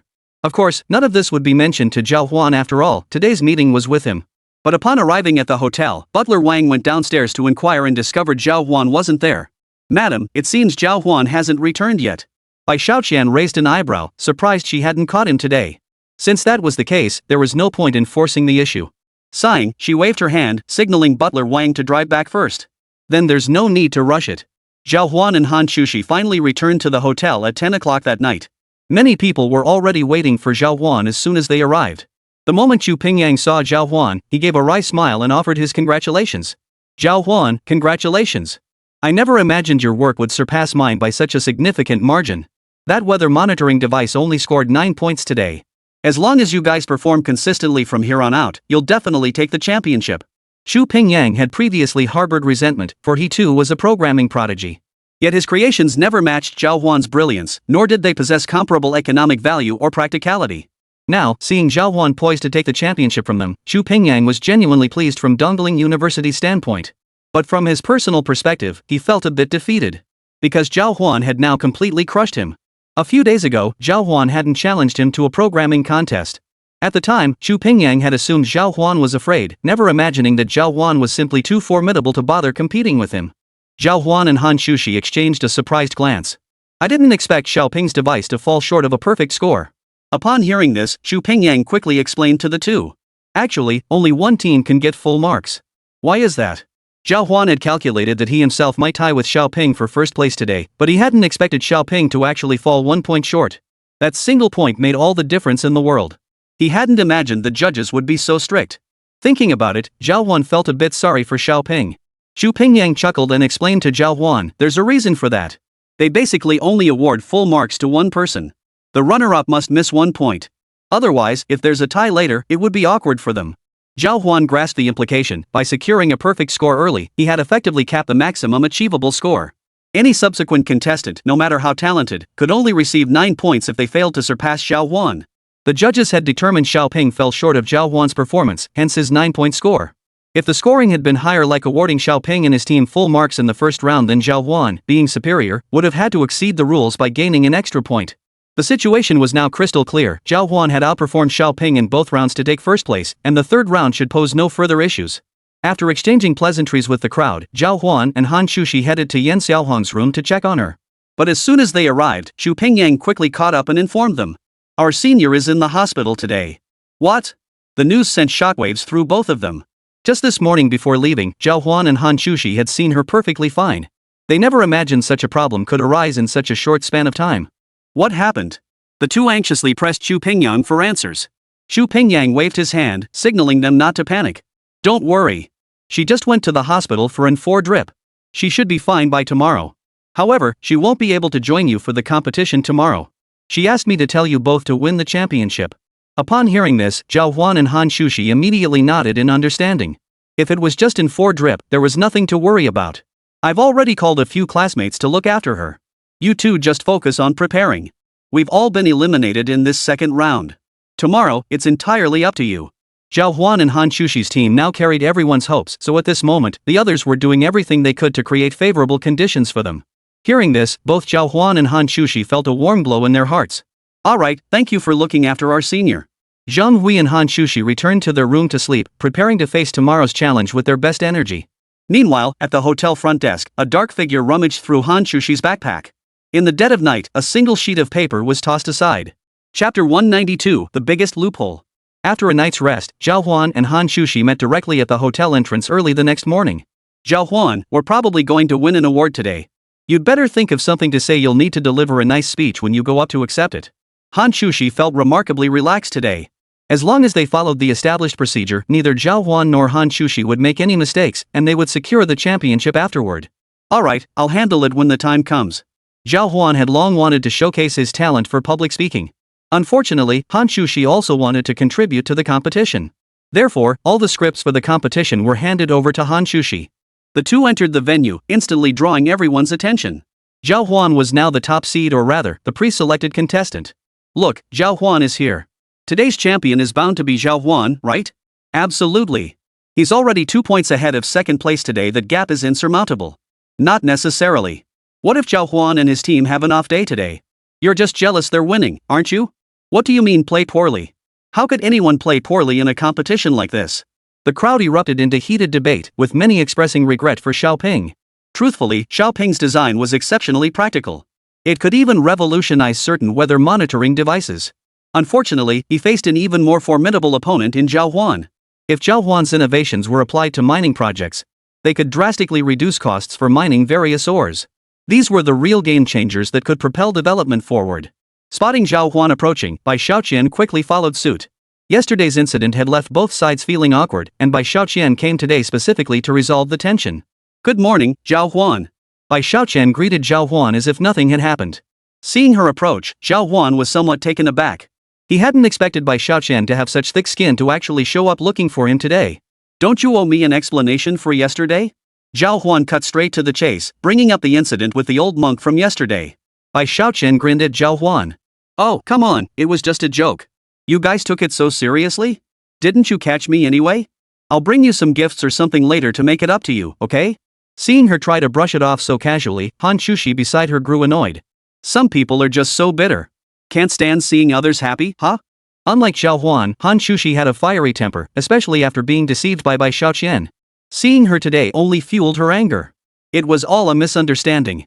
If you have time, I can find another old Taoist priest to read your fortunes. That old monk on South Mountain wasn't reliable. Bai Shaoqian, however, remained largely unfazed. Compared to Hán Chǔxī, she had seen far too much in her life.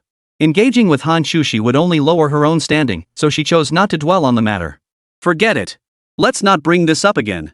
I just hope you won't pull any tricks behind my back during future collaborations. Zhào Huān reiterated his warning to Bai Shaoqian, who promptly nodded in agreement. Of course. The trio parted ways. Zhào Huān and Bai Shaoqian headed to draw lots for the competition. This time, Zhào Huān drew the number 3 seed. Only 8 teams advanced to the finals, Zhào Huān and Xiaoping, followed by Ji Wenming and the others. Their entries were all quite impressive and held significant economic value. After drawing the third position, Zhào Huān planned to sit with Hán Chǔxī in the nearby audience seats to wait. Ji Wenming was the first to compete. His entry only scored 6 points. His face turned green upon hearing the score, as 6 points would likely only land him in 3rd or 4th place. He was deeply dissatisfied with this result. After nearly a year of hard work, he never imagined his entry would end up stagnating at the same level as last year. This made him furious, but there was little he could do after all. This wasn't the championship round. Had it been a championship contest, he would have been intensely excited. But in the innovation technology competition, most people only focused on the champion. Other entries with economic value might be purchased by specific companies needing such products. Then they would proceed to invest. Half an hour passed in the blink of an eye. Ji Wenming stepped down from the stage and returned to the audience seats. Passing by Zhào Huān, he noticed her staring at him. Ji Wenming remained stubbornly defiant. Zhào Huān, I lost today. But if you compete again next year, I'll bring something even more impressive. I'll definitely outshine you. Hearing his passionate words, Zhào Huān naturally nodded in agreement. Heh, fine. Come find me when you're ready. Zhào Huān didn't consider him a rival. The only one who could truly be his opponent on the field right now was Xiaoping. After finishing their conversation, Zhào Huān turned his attention back to the competition. Xiaoping was positioned ahead of Zhào Huān today. Zhào Huān had actually heard about his weather detection device long ago. Previously, he hadn't had many chances to examine it closely. Today being the finals, he figured he'd finally get a detailed look at Xiaoping's weather monitoring device. Xiaoping's work should be quite formidable. We need to be extra cautious today. Hán Chǔxī beside him wore a solemn expression. Clearly, Xiaoping would pose a significant challenge. Alright, let's see what he's got. Zhào Huān fixed his gaze on Xiaoping, who had already begun introducing their weather monitoring device. Good afternoon, esteemed judges. This is our newly developed weather monitoring device. Equipping all meteorological stations with this system will yield significant cost savings. The audience nodded approvingly upon seeing it. Clearly, this device represented significant innovation for them. However, Hán Chǔxī noticed that Bai Shaoqian, sitting farther away, didn't look particularly pleased. Sure enough, after hearing the explanation, Bai Shaoqian finally unleashed her ultimate question. Xiaoping, your project is indeed impressive and could help modernize many weather monitoring stations. But what economic value does it generate? Or is it merely cost-saving? Chapter 193, Major Crisis. At this, everyone fell silent. Even Xiaoping couldn't help but freeze in place. Bai Shaoqian's words were devastating. Many meteorological stations had already installed these types of weather monitoring devices. In fact, many stations had already installed older models, and these devices certainly couldn't be dismantled. After all, those weather monitoring devices were still functional. The weather monitoring device Xiaoping had developed could only be installed at newly constructed weather stations. In a sense, it merely saved some costs. It wasn't the kind of product that could generate significant profits. This assessment dealt a significant blow to Xiaoping, whose work truly possessed strong innovative qualities. However, its profitability was severely lacking. This meant other investors were unlikely to support his project. After all, even if presented to existing meteorological stations, they wouldn't simply replace their existing equipment with this new product, especially since the old systems still function adequately. Even if they did replace them, it would require additional expenditure, which wouldn't save money. At this realization, everyone sighed. Alright, let's begin the scoring. Today, Bai Xiaoqian already harbored a hint of anger, mainly because Zhào Huān's attitude toward her had grown even colder. Now, on the competition field, Xiaoping naturally bore the brunt of it. Before Xiaoping could even explain after hearing Bai Xiaoqian's words, the scoring began swiftly. The other judges all gave him scores ranging from 8 to 9 points, but when it came to Bai Xiaoqian, she only gave him 7 points. Even so, Xiaoping still managed to secure an overall score of 8 points. Finally, Xiaoping could only shoot a resentful glance at the judges' table before bowing in thanks and leaving the stage. Good heavens, Xiaoping's score seems rather precarious now. Could he even lose second place? He probably had a lot of points to fall back on earlier. Either way, he still got a significant lead. Hearing such comments, the crowd grew uneasy.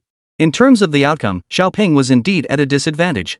Most people had expected him to win the championship this time, yet unexpectedly, such a crisis had emerged. Many felt it was unfair for him, but that's just how the competition system worked. Above him was Zhào Huān's work, otherwise, the judges might have awarded him even higher scores. But with Bai Xiaoqian and Zhào Huān's entries suppressing his score, an 8 was only to be expected. As Xiaoping walked off stage, a bitter taste filled his heart. He found it hard to accept this outcome. But there was nothing else to be done. After all, he now had a significant opportunity to showcase his work.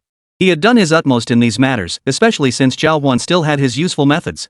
Glancing toward Zhào Huān's location, Xiaoping's lips curved into a faint smile. He quickly composed his gloomy mood and headed toward the spectator seats. Just as Xiaoping was nearing the end of his performance, Zhào Huān and Hán Chǔxī arrived on stage together. "Excuse me, could you move my robot over here?" Zhào Huān approached a staff member, who nodded immediately upon hearing his request. "Hand me your number tag. I'll go find it." "Sure." Zhào Huān handed over his storage card.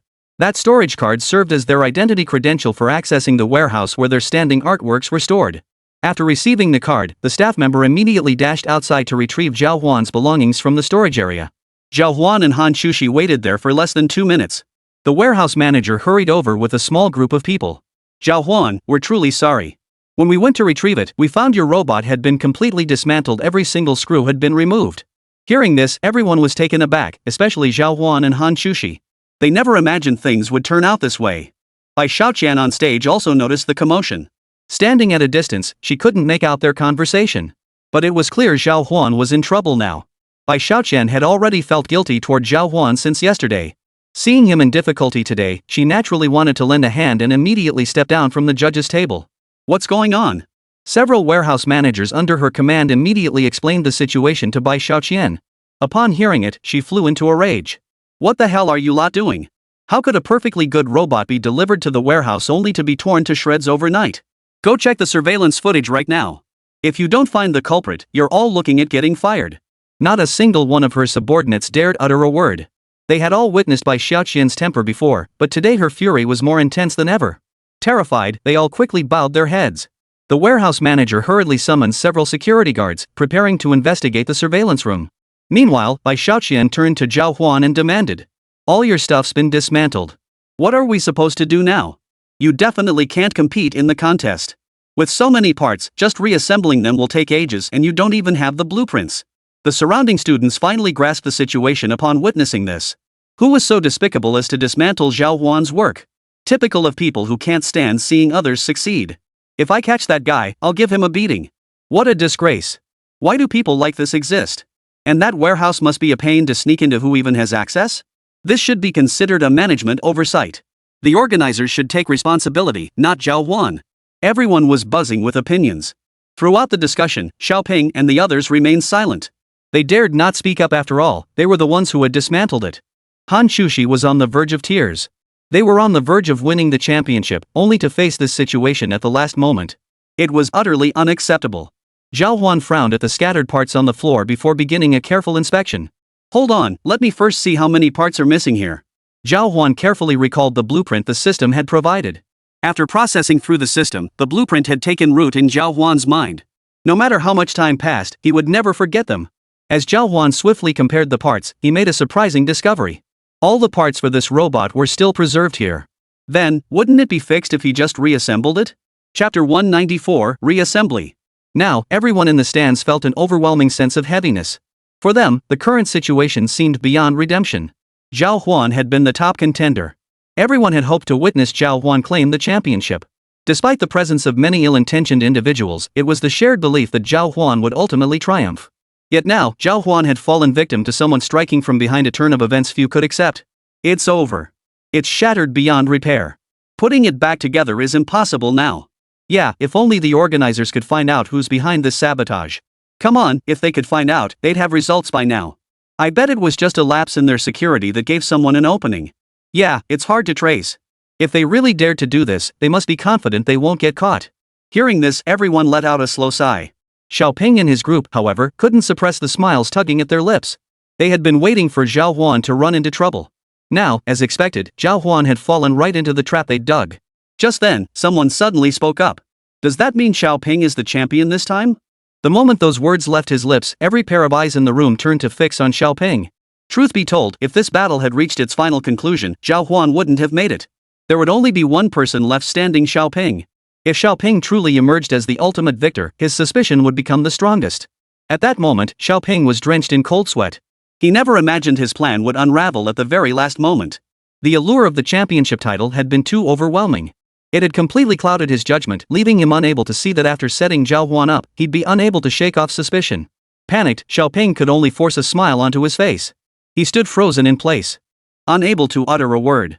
If they found evidence to accuse him, perhaps then Xiaoping would truly fear. But for now, it was all unfounded rumors. No one would dare cause trouble for Xiaoping and his group. Several security guards nearby quickly rushed over and reported to Bai Xiaoqian. Nisbai, after Zhào Huān's group finished their competition yesterday, it was Xiaoping's group that went in. Is there any suspicion they committed the crime? I don't know.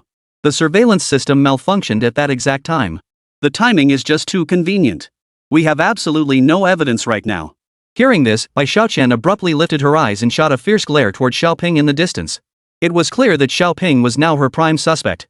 In truth, Bai Xiaoqian had met quite a few people. But the moment she laid eyes on Xiaoping, she sensed something about him she didn't like. But she couldn't quite put her finger on exactly what it was. Now it seemed her woman's intuition had been right all along. Investigate them thoroughly. Bai Xiaoqian swiftly established her course of action. Yes, ma'am. Her subordinates immediately set to work. However, even if they managed to track down the person who deactivated Zhào Huān's robot, restoring Zhào Huān's robotic abilities would prove extremely troublesome, virtually impossible. As many other spectators had remarked, once it's been dismantled to this extent, how could it possibly be reassembled? Unlike the people beside him who kept shouting, Zhào Huān's mind was entirely focused on these components. Judging by Zhào Huān's memory, not a single part was missing. They had been quite responsible. After transporting Zhào Huān's parts from the warehouse, not a single screw was missing. At that moment, Bai Xiaoqian approached Zhào Huān and suggested, Zhào Huān, how about you pause the competition today? Once you've reassembled this thing, you can go back to the contest. I can arrange a special test for you. Hearing this, Zhào Huān immediately waved his hand. That won't do. If they add a special round just for me, it would undermine the integrity of the entire innovation technology competition. People would definitely talk. Zhào Huān's concerns were well-founded. In recent days, many students had been discussing the relationship between Zhào Huān and Bai Xiaoqian. Bai Xiaoqian had been acting far too intimate with Zhào Huān in public, leading some to speculate he was riding her coattails. Rumors had been swirling non-stop these past 2 days. Zhào Huān had overheard some of these whispers, though most avoided mentioning them directly to his face. Precisely for this reason, he now wanted to avoid any appearance of impropriety and didn't want Bai Xiaoqian to intervene. So what should we do? Hán Chǔxī, standing nearby, hoped the competition might offer them an opportunity. But since Zhào Huān had made his decision, Hán Chǔxī was powerless to change it. She could only quickly ask Zhào Huān for a solution. Upon hearing Hán Chǔxī's question, Zhào Huān nodded calmly before quietly turning to Bai Xiaoqian and Hán Chǔxī. Can you call Chu Pingyang over? Why call him? Both girls looked puzzled. I need to assemble some parts. Having a guy help out should speed things up. Another reason Zhào Huān had her eye on Chu Pingyang was his expertise in mechanical engineering. If he helped with the assembly, Zhào Huān could finish much faster. Relying solely on Zhào Huān's efforts, it would be impossible to avoid delaying the competition's progress. But with more hands on deck, everything changed. How long will it take you to assemble it? About 20 minutes? Will that hold things up? Zhào Huān carefully calculated the time and estimated that assembling it alone would take about 20 minutes. With help, the situation might improve. It could likely be shortened to around 10 minutes. Given Zhào Huān's unique circumstances today, Bai Xiaoqian immediately approached the judges to discuss his request after hearing it. After a lengthy discussion, Bai Shaoqian finally emerged from the crowd and announced their decision. Alright, we'll give you another 20 minutes.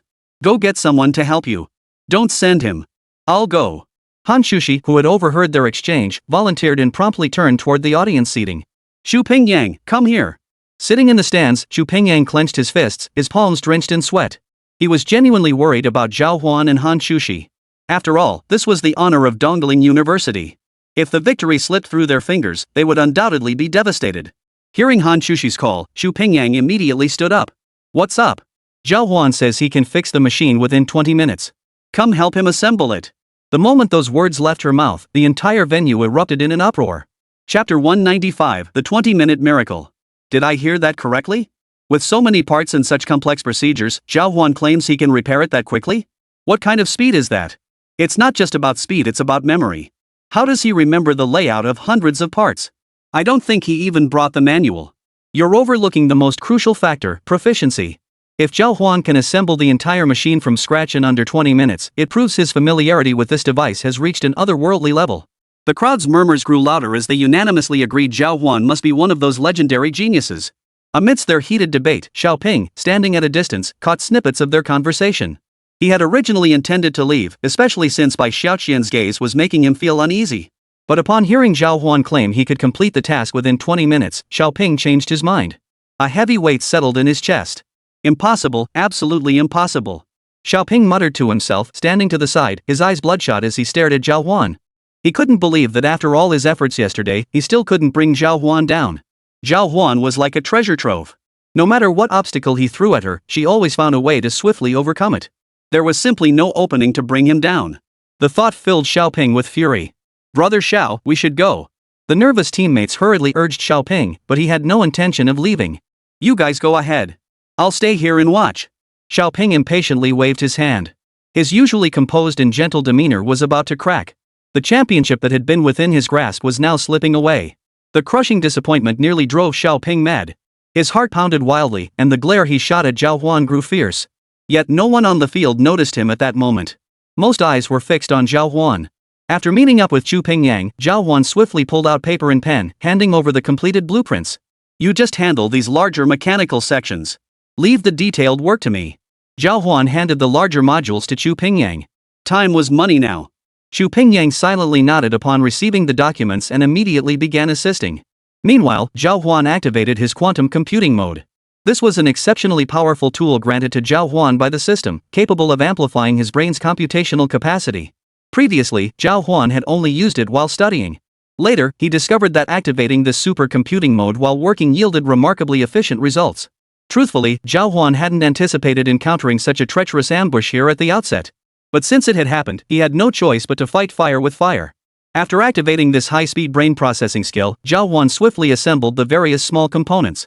He picked up a screwdriver gun and began driving screws into place. After securing everything in place, within less than 5 minutes, Zhào Huān had completed the majority of the machine. Everyone below couldn't help but gasp in astonishment. Zhào Huān really is a genius. Your earlier guesses were spot on. Not only does he have an incredible memory, but his familiarity with this machine is borderline absurd. If it's him, he might actually be able to repair the entire robot without disrupting the competition. Good heavens, today is truly legendary. I bet Zhào Huān's name will spread like wildfire across our schools once we get back. Who knew such a prodigy existed? I've already started recording. This kind of thing is incredibly rare. Some onlookers had already pulled out their phones to record from the sidelines, even adding their own commentary to the process. Once Zhào Huān finished assembling the entire machine today, he was bound to attract a lot of attention. But none of that mattered most to Zhào Huān. His priority now was to get this thing assembled quickly. Fortunately, the entire crowd was incredibly excited, happy to wait for Zhào Huān. Witnessing Zhào Huān assemble everything piece by piece brought them immense satisfaction. It was nothing short of a treat. As for Hán Chǔxī beside him, she couldn't help but gasp in awe. Hán Chǔxī vividly recalled the time she and Yan Xiaojiu had tried assembling it themselves using Zhào Huān's blueprints. It took them several hours of trial and error before they finally got it working. Even then, they had to call Zhào Huān multiple times for details to complete it. Yet Zhào Huān had barely any experience with this kind of machinery. To assemble it so swiftly was nothing short of astonishing. Zhào Huān was truly incredibly talented. Seeing the person she admired achieve such a level of skill, Hán Chǔxī couldn't help but stand by with a smile on her face. Her gesture of offering him a handkerchief to wipe his sweat even drew the attention of those around them. Hey, is that Hán Chǔxī Zhào Huān's girlfriend? How'd he score such a lucky break? It's a beauty paired with a genius. What business do you have butting in, you little nobody?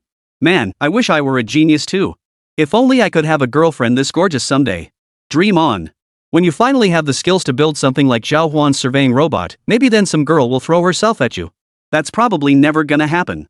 I'll never be able to build something like that in my lifetime. Though the group's murmurs weren't particularly loud. But every word sent Xiaoping's heart trembling.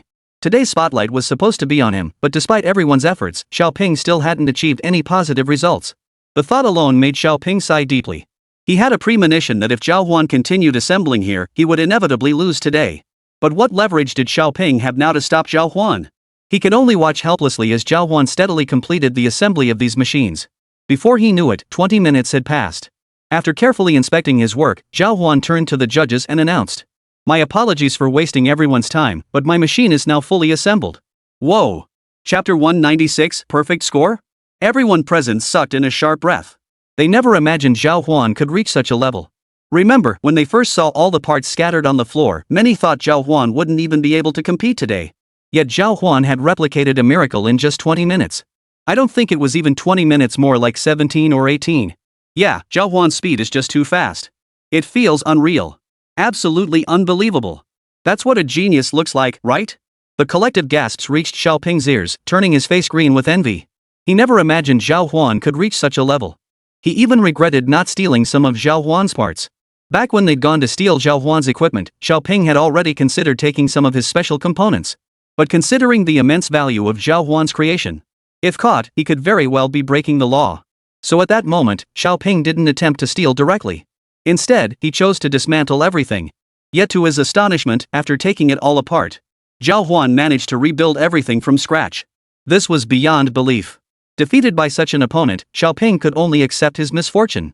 The group of teammates who had been standing at a distance, about to leave, were also stunned. They hurried over to Xiaoping and whispered urgently, "Brother Shao, what are we going to do? If that guy puts everything back in front of the judges, won't we lose?" Hearing this, Xiaoping couldn't help but feel flustered.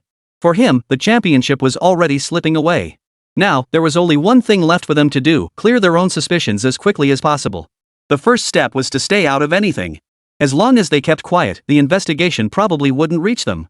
Unfortunately, they didn't know that Xiaoping had already caught by Xiaoqian's attention. Now, many eyes were watching his every move. "Ladies and gentlemen of the judging panel, we can begin the competition." Zhào Huān activated the robot with great satisfaction. The competition begins.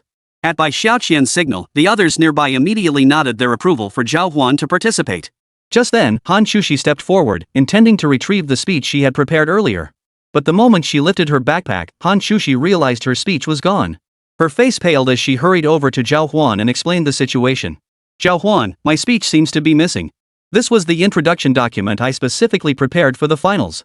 Hearing this, Zhào Huān's mood soured. After all, at this stage, there were few competitors who could genuinely pose a threat to them. If someone truly wanted to threaten them, it could only be through underhanded tactics. It was clear that someone had been employing such underhanded tactics behind the scenes all along. Whether it was their equipment being sabotaged or Hán Chǔxī's speech manuscript being stolen, these were deliberate acts. "Are you certain where it was stolen?" "It must have been at the hotel yesterday. After returning, I stored my backpack in the hotel storage locker. I never imagined someone would specifically target my bag. We should review the surveillance footage later, it should reveal them. The problem is now, sigh." Reading this, Hán Chǔxī felt deeply guilty. Truthfully, she was perfectly capable of delivering her speech without notes. But last night she was simply too exhausted and hadn't reviewed her material. This left her feeling immense pressure now. Seeing her state, Zhào Huān offered with concern, "Why don't I take over? I can use this chance to review every detail of the machine." When it came to understanding this machine, if Zhào Huān claimed second place, no one dared claim first. With Zhào Huān stepping in, Hán Chǔxī could only nod in agreement. After all, Hán Chǔxī was already extremely nervous. If she made a mistake up there, it would be disastrous. Meanwhile, a girl in the distant stands clenched her fists tightly. She was the Donglin University student who had stolen Zhào Huān and Hán Chǔxī's presentation materials the night before. Watching Zhào Huān approach the stage, the girl let out a deep sigh. Those familiar with Zhào Huān's capabilities could easily guess he was about to deliver the speech. However, most people had assumed Hán Chǔxī would be the one to speak, so seeing Zhào Huān walk up left them puzzled. Wasn't their campus beauty supposed to introduce them? Why is Zhào Huān up there now? Zhào Huān is taking on the entire team's tasks. Did you hear what they just said? Must have run into some unexpected situation. Who knows? But they seem to be handling this challenge well enough. Zhào Huān possessed a natural talent for public speaking, a special ability specifically granted to him by the system. Putting it to use now proved remarkably effective. It was perfectly suited for this situation. After stepping onto the stage, Zhào Huān immediately activated his oratory talent. He swiftly walked the judges through every intricate detail of the machine. Upon hearing his explanation, everyone was struck by how he made complex concepts accessible. Who would have thought Zhào Huān could develop this machine to such a level? Just the center of gravity adjustment alone is beyond what most people could conceive. But that's not all. What's truly impressive is how he integrates these machines and devices. An ordinary person couldn't achieve this level of coordination. His breadth of knowledge is simply extraordinary. I agree. At first, I thought he was just using someone else's robot template. Now I realize my own understanding was too limited. After the surrounding judges swiftly offered their critiques, they unanimously decided Zhào Huān deserved full marks. The final step required consulting Bai Xiaoqian's opinion. After all, Bai Xiaoqian had previously harshly criticized their practice of awarding perfect scores. Now, every perfect score required her approval. Ms. Bai, should Zhào Huān's work receive full marks? What are your thoughts? Upon hearing the question, Bai Xiaoqian fell into deep thought. Zhào Huān had participated in 3 rounds of the competition. If he received full marks in every round, he would break the record. No one had ever achieved perfect scores in the entire innovation technology competition. If Zhào Huān were to accomplish this now, it would likely send shockwaves through the entire academic community. This decision was incredibly difficult. Chapter 197, Well Deserved. Earlier, Bai Xiaoqian had intentionally given Xiaoping and the others slightly lower scores to leave room for Zhào Huān. A 9 would have been sufficient. But Zhào Huān's final presentation had such a powerful impact that every student in the venue was now filled with excitement. His understanding of all the machinery had reached an unparalleled level. After hearing those words, they all understood who truly deserved the championship. As expected, it was Zhào Huān. Once the scores were finalized, Bai Xiaoqian had no grounds to object. After a moment's thought, she addressed the group. Go ahead and enter the scores you wish to award. The judges immediately grasped her meaning and pulled out their scoreboards, each displaying a perfect 10 as the maximum. The crowd erupted in gasps. These spectators had been waiting for this moment. They had traveled from universities across the country to witness the crowning of the champion. Now, barely halfway through the finals, Zhào Huān had already achieved an astonishing score of 101 points. Such a score was unprecedented in the entire innovation technology competition. No one could possibly gain an extra point by coincidence, yet Zhào Huān not only gained one more point but also made himself unforgettable to everyone present. Good heavens! A 101-point score actually appeared in this competition. I thought they'd only give Zhào Huān around 9 points. They're being completely honest. Since they've already awarded an extra point, giving 10 points later would be perfectly normal. Zhào Huān's competition score should have been a perfect 10 all along. After hearing Zhào Huān's introduction, I couldn't help but pull out my wallet to invest in his robot. If it can be applied to mineral exploration in the future, it'll definitely generate incredible economic benefits. You're dreaming. How could it be your turn? I see plenty of business tycoons here already itching to get involved. At that moment, a student's remark swiftly drew the attention of several people nearby toward a group of standing executives in the distance. These executives had originally been seated in premium seats nearby, attending merely to screen a few technologies they deemed worthy a gesture of support for the competition. Yet they never anticipated witnessing Zhào Huān's formidable apparatus. Given this development, they certainly couldn't remain seated. True to form, halfway through Zhào Huān's presentation, they all rose to their feet, eager to move closer to the stage. Old Wang, I'm ready to invest 20 million in this technology. Are you in? A portly man immediately asked the slight man beside him. Upon hearing this, the latter's eyes lit up and he grinned at the fat man, replying, "Old Zhao, don't try to test me here. If you ask me, when we play hard, no half measures." What's 20 million? Let's put in 50 million together. Old Zhao nodded in satisfaction at this. They were both hoping to profit from Zhào Huān, though old Zhao clearly had more inside information than old Wang. This money we're talking about is small change. The real big money is yet to come. Have you heard? It seems Mr. Bai is also making a move. Oh? Tell me more. You didn't know? This Bai Zong and Zhào Huān have quite a deep connection. Last time I saw them attending a dinner together. The group quickly began whispering among themselves. By the end, they all concluded this investment was absolutely worth pursuing. After all, with Bai Xiaoqian backing them up, they couldn't lose no matter how they invested. After all, Bai Xiaoqian's reputation was still intact. Though she was very young, most investors who had backed her ventures never spoke ill of her. It was precisely this credibility that made most people hand over their money immediately upon hearing her name. However, whether this investment would actually yield returns and secure qualification remained uncertain. After achieving such outstanding results, Zhào Huān and Hán Chǔxī exchanged a glance. Both slowly exhaled in relief, breaking into relaxed smiles. When they first arrived here, they had only one goal: to win the championship. They never imagined that before the competition even ended, they would already know they were champions. Nothing in the world could be more joyful than this. How does it feel, senior? Awesome. Absolutely awesome. Hán Chǔxī's face beamed with joy. Upon hearing Zhào Huān's question, she threw herself into his arms. Zhào Huān gently lifted her up, and both of them burst into laughter. Just then, several figures approached from afar. They were Yen Xiaoju and a few Dongling University students attending to her. Seeing this scene, a satisfied smile spread across Yen Xiaoju's face. She walked over to Zhào Huān and Hán Chǔxī, her steps a little unsteady. I never thought we'd actually succeed. Senior, Zhào Huān is truly amazing. Not at all. It's the result of everyone working together. The three of them huddled together, sharing their joy, and pulled out their phones to take photos. After the celebration, Zhào Huān turned to Hán Chǔxī and said, "You should go back first and see who stole your things. You can also take Senior Yen Xiaoju back to rest. I'll stay here and figure out who tampered with my machine." Joyful as they were, Zhào Huān remained sharp-minded. Anyone daring to sabotage him behind his back would face consequences. Just as he resolved to investigate thoroughly, Hán Chǔxī nodded in agreement. Leaving this unresolved would only weigh on their minds. I'll go back now to check the surveillance footage. In front of everyone, Hán Chǔxī prepared to take a car back. At that moment, a girl-less expression suddenly flashed with panic. Zhào Huān caught her movement out of the corner of his eye and recognized her as another Dongling University student. He hadn't expected her to be the first to crack after hearing Hán Chǔxī's words. Could it be that the robot's speech script was actually the girl-less doing all along? The thought crossed Zhào Huān's mind as she exchanged a glance with Hán Chǔxī, gesturing toward a girl standing at a distance. She immediately understood. If I find out who did this, I won't let them off the hook. Hán Chǔxī feigned a threat, sending the distant girl into even greater panic. Chapter 198, Admitting Mistakes. Lately, Zhào Huān and his group had faced nothing but setbacks. At the outset, no one could have imagined Zhào Huān would ultimately clinch the championship title. But it was only natural, considering Zhào Huān's robot blueprints came from the system. Zhào Huān remained remarkably unfazed by his championship win. The same couldn't be said for others, especially those harboring envy. Seeing Zhào Huān's once unremarkable team not only reach the pinnacle but also claim the grand prize left them deeply unsettled. When such envy was amplified, the actions it drove became utterly irrational. Take, for instance, the girl from Dongling University standing among the distant teams.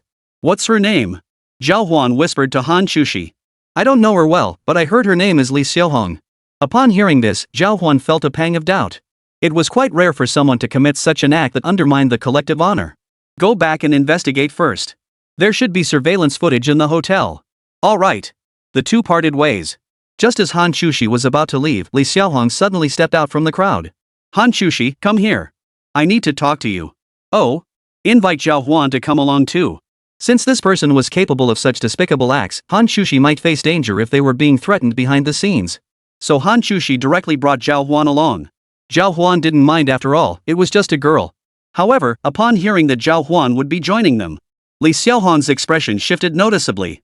Could you not bring him? Li Xiaohong was somewhat afraid of Zhào Huān. His appearance alone was intimidating, and combined with his muscular build, he commanded an overwhelming presence. Bringing Zhào Huān here now was essentially a move to protect her own safety. Moreover, he didn't want to negotiate with Li Xiaohong. Naturally, Li Xiaohong would want to avoid Zhào Huān. It's fine. Zhào Huān won't do anything to you. All right. After hearing Hán Chǔxī's insistence, Li Xiaohong finally nodded. The three of them moved to a secluded corner. Li Xiaohong turned around, tears streaming down his face, and immediately began apologizing profusely to Zhào Huān and the others. I'm sorry. I stole your speech. I was completely out of my mind at the time. Please forgive me. Hearing this, Zhào Huān and Hán Chǔxī exchanged a glance. Their suspicions were confirmed. Li Xiaohong's earlier actions had already given away that he was the culprit. Yet both Zhào Huān and Hán Chǔxī harbored a lingering doubt. Why would Li Xiaohong insist on targeting them at this moment? After all, Zhào Huān and Hán Chǔxī's accolades could boost their entire team's standing. Even if their specific team didn't win the award this time, it would at least boost their school's reputation. It was truly baffling why she would do something so detrimental to the collective. Can you tell me why? Hán Chǔxī suppressed her anger and confronted Li Xiaohong. I don't know. I just felt so resentful because I got eliminated in the first round. Back then, the entire judging panel only gave me a score of 40-something. So you sabotaged us out of jealousy, thinking we shouldn't get high scores either, right? I really didn't mean to. I just wanted to teach you a lesson. I never imagined all your machines would get dismantled today. Li Xiaohong was terrified. For her, if Zhào Huān and Hán Chǔxī exposed what she'd done at this stage, she wouldn't receive any honors during her 4 years of college. She might even be targeted by the principal and others, losing her chance at a scholarship. They'd come here hoping to snag a scholarship. But now, because of her actions, they faced immense consequences. She knew the surveillance cameras had likely captured her movements last night. So when he heard Zhào Huān and Hán Chǔxī announce a thorough investigation into these matters, he was scared out of his wits. But Zhào Huān and Hán Chǔxī's focus wasn't on that. Zhào Huān was somewhat surprised. Based on what Li Xiaohong had said, it seemed she wasn't the one who dismantled their robot. In fact, she had no connection whatsoever to the group responsible for dismantling the robots.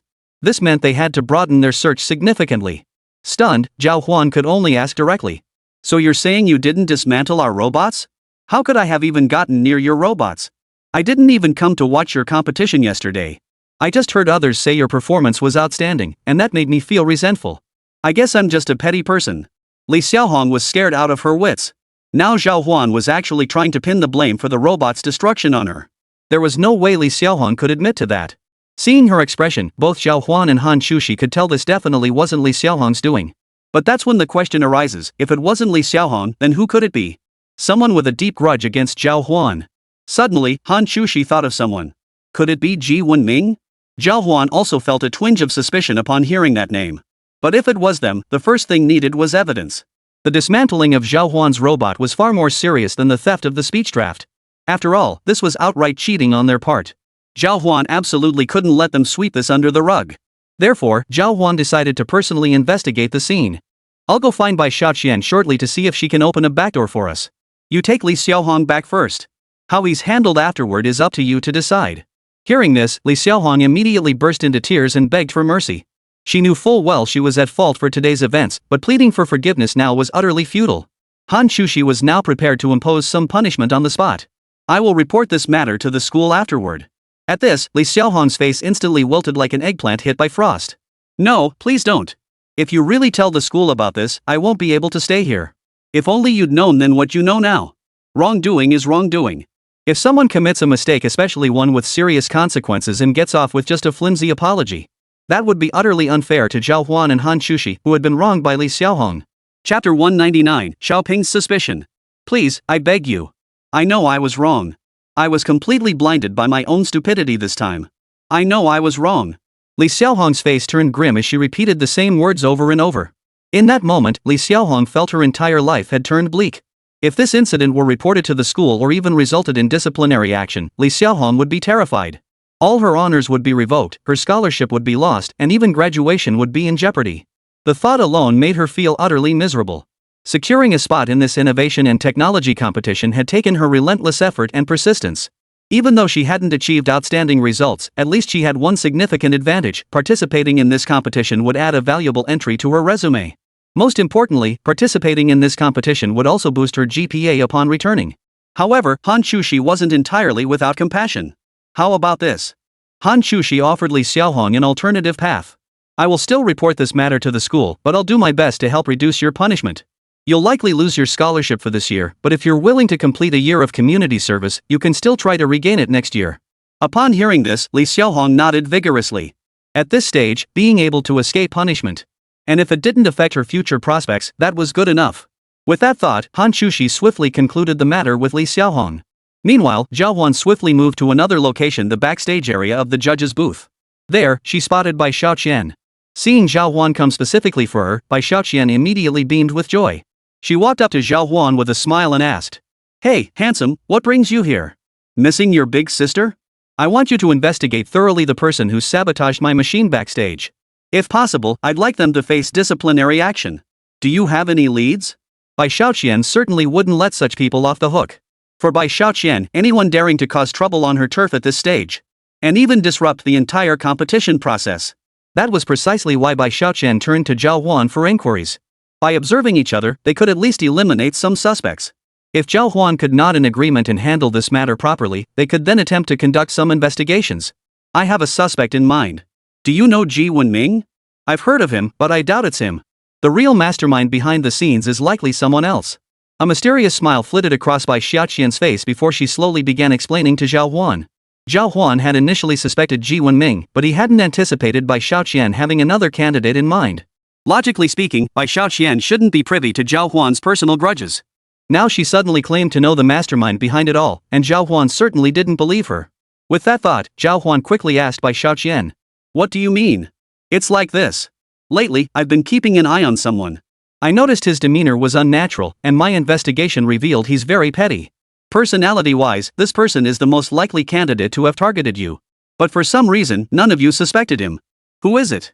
Zhào Huān hadn't realized there was such a villain besides Ji Wenming. This person is quite interesting. When I tell you, you probably won't believe it yourself. It's Xiaoping. Ha? How could it be Xiaoping? I thought he seemed like a decent guy. Zhào Huān hadn't interacted much with Xiaoping, but in his eyes, Xiaoping seemed like a very gentle person. Moreover, Zhào Huān had never had any major conflicts with him. We have no grudges against each other. Why is he causing trouble for me here? Hearing this, Bai Xiaoqian laughed. After years in business, she'd seen countless people like this, those who put on a perfect facade. You wouldn't know, but from my investigation, Xiaoping is actually quite malicious. Rumor has it he once deliberately injured a girl in their class just to secure a scholarship. What? Someone like that was allowed to compete? This was the first Zhào Huān had heard of such allegations. Still, he knew Bai Xiaoqian's intelligence network well. If she set her mind to investigating students, it would be child's play for her. Seeing Zhào Huān's wide-eyed expression, Bai Xiaoqian grinned and said, Honestly, you guys are still pretty young at this stage and probably haven't encountered these types before. But seeing him once is good, at least you'll know to watch out. The reason he got sent back for this competition is mainly because he's pretty strong, though he's also pretty petty. You should be careful. If you want to start digging into things now, I'd recommend starting with Xiaoping. Hearing this, Zhào Huān understood Bai Xiaoqian's meaning. In that case, Zhào Huān could conveniently conduct some inquiries with Bai Xiaoqian. If they uncovered anything, they might follow the trail to find clues about Xiaoping, or even pin crimes on Bai Xiaoqian. I've already sent someone to retrieve the surveillance footage. Would you like to join me later to review Xiaoping's movements? Of course I'm interested. But wouldn't it be awkward if they caught us snooping around? What's awkward about it? Since they're suspects, it's only natural for us to investigate. Besides, at this stage, if they're not afraid of scrutiny and haven't done anything wrong, they have nothing to fear. That made sense. If they had nothing to hide, they wouldn't fear the knock at the door. After hearing Bai Xiaoqian's explanation, Zhào Huān immediately nodded in agreement. With things having come to this point, it would be a shame not to go and see for themselves. Have you packed everything? Of course. I just need to double-check everything to see if their timelines match up. If they do, I'll call them in for questioning. Alright, let's go now. We can grab lunch and check the surveillance footage. Alright, don't let this delay your afternoon award ceremony. Chapter 200, 6 times the speed. The two quickly arrived at the monitoring room, where hundreds of feeds were already being broadcast. However, most of these relayed feeds contained little of significance. If Zhào Huān and the others, along with these security guards, tried to analyze them all, it would take an incredibly long time. Boss, there's just too much footage. We've already found over 30 different surveillance recordings. How are we supposed to find what we need? Yeah, what if we delay the students' return? Our tech innovation competition could become a laughingstock. Several security guards quickly brought up the issue to Hán Chǔxī. Their concerns were valid. At this stage, most participants had already completed their competitions. The last few teams preparing to compete would depart directly tonight after the awards ceremony, even if scoring was finalized this afternoon. If they were to find the killer here, the first step would be to prevent some of the students from leaving. They would need to cooperate with the investigation. But this felt somewhat coercive. After all, they were merely an unofficial organization and couldn't detain students. This creates a dilemma. To investigate, they must keep these individuals here. Conducting the investigation would require violating certain principles and could even disrupt the students' return journeys. Hearing this, Bai Xiaoqian also frowned. With so many surveillance footage clips, it was indeed quite troublesome. Do you have any way to filter through these recordings?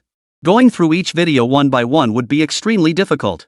What they needed to do was filter out footage related to Xiaoping and other suspect students based on broad criteria, but most people couldn't figure out how to proceed.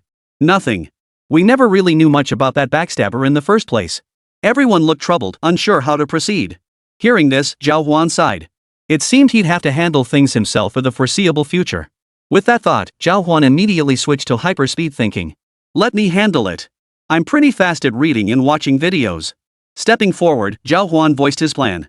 Upon hearing this, Bai Xiaoqian raised an eyebrow, looking somewhat incredulous. Zhào Huān, you're truly a jack of all trades. I never imagined you could handle something like reviewing surveillance footage as efficiently as two people combined. To be precise, it wasn't just one person doing the work of two. Zhào Huān alone could match the combined speed of several people, and even surpass it. Enough talk. Quickly switch over all the footage so I can review it. Bai Xiaoqian trusted Zhào Huān implicitly. She waved her hand, signaling the security guards to quickly bring up the footage. At the same time, a security guard hurried over and pressed the information button. Hundreds of surveillance feeds began appearing on the screens. Zhào Huān's eyes scanned them rapidly. Almost instantly, he issued his second command. Speed up every feed to 6 times normal speed. What? The security guards present could scarcely believe their ears. For ordinary people, double speed was already pushing it, and even then, many details would be missed. Zhào Huān not only demanded a 6-fold speed increase but also insisted on monitoring hundreds of screens simultaneously. How could such a person exist? Was he Superman? Even a normal human's eyes couldn't keep up, right? After considering these points, the security chief grew concerned and quickly asked Zhào Huān, "Won't you miss important details at that speed? Why don't we share some of the monitoring screens with you?" Hearing this, Zhào Huān smiled. His brain was now operating at superhuman speeds. Moreover, with his enhanced physical capabilities, he possessed remarkable stamina to focus on multiple things simultaneously. Take these hundreds of surveillance screens. Zhào Huān only needed to glance over them briefly to commit every crucial piece of information to memory. Moreover, one crucial point was that these surveillance feeds remained static most of the time. Only areas with foot traffic or visible people drew his attention. Thus, most of the surveillance feeds were effectively filtered out at this moment. Zhào Huān only needed to monitor the feeds showing people moving. "It's fine, I can handle it."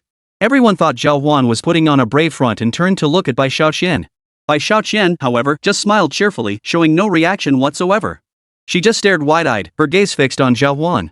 This was the first time Bai Xiaoqian had seen Zhào Huān look so intensely focused, and judging by his expression, he didn't seem to be bluffing. So Bai Xiaoqian simply waved her hand dismissively. Seeing Bai Xiaoqian backing Zhào Huān, the others had nothing more to say. After all, the relationship between Zhào Huān and Bai Xiaoqian had been the subject of much recent gossip. If they lost Bai Xiaoqian's favor by doubting Zhào Huān, they'd be crossing the female boss. So there really was no point in saying anything more. After considering this, everyone sighed. "Alright, I'll set it to 6 times speed." The security chief nodded and immediately activated the 6-fold speed. Under Zhào Huān's absolute focus, he entered an extremely calm state and swiftly analyzed numerous surveillance feeds. "I'll start calling out the numbers. Jot down the corresponding codes as I go. These are the feeds we need to focus on."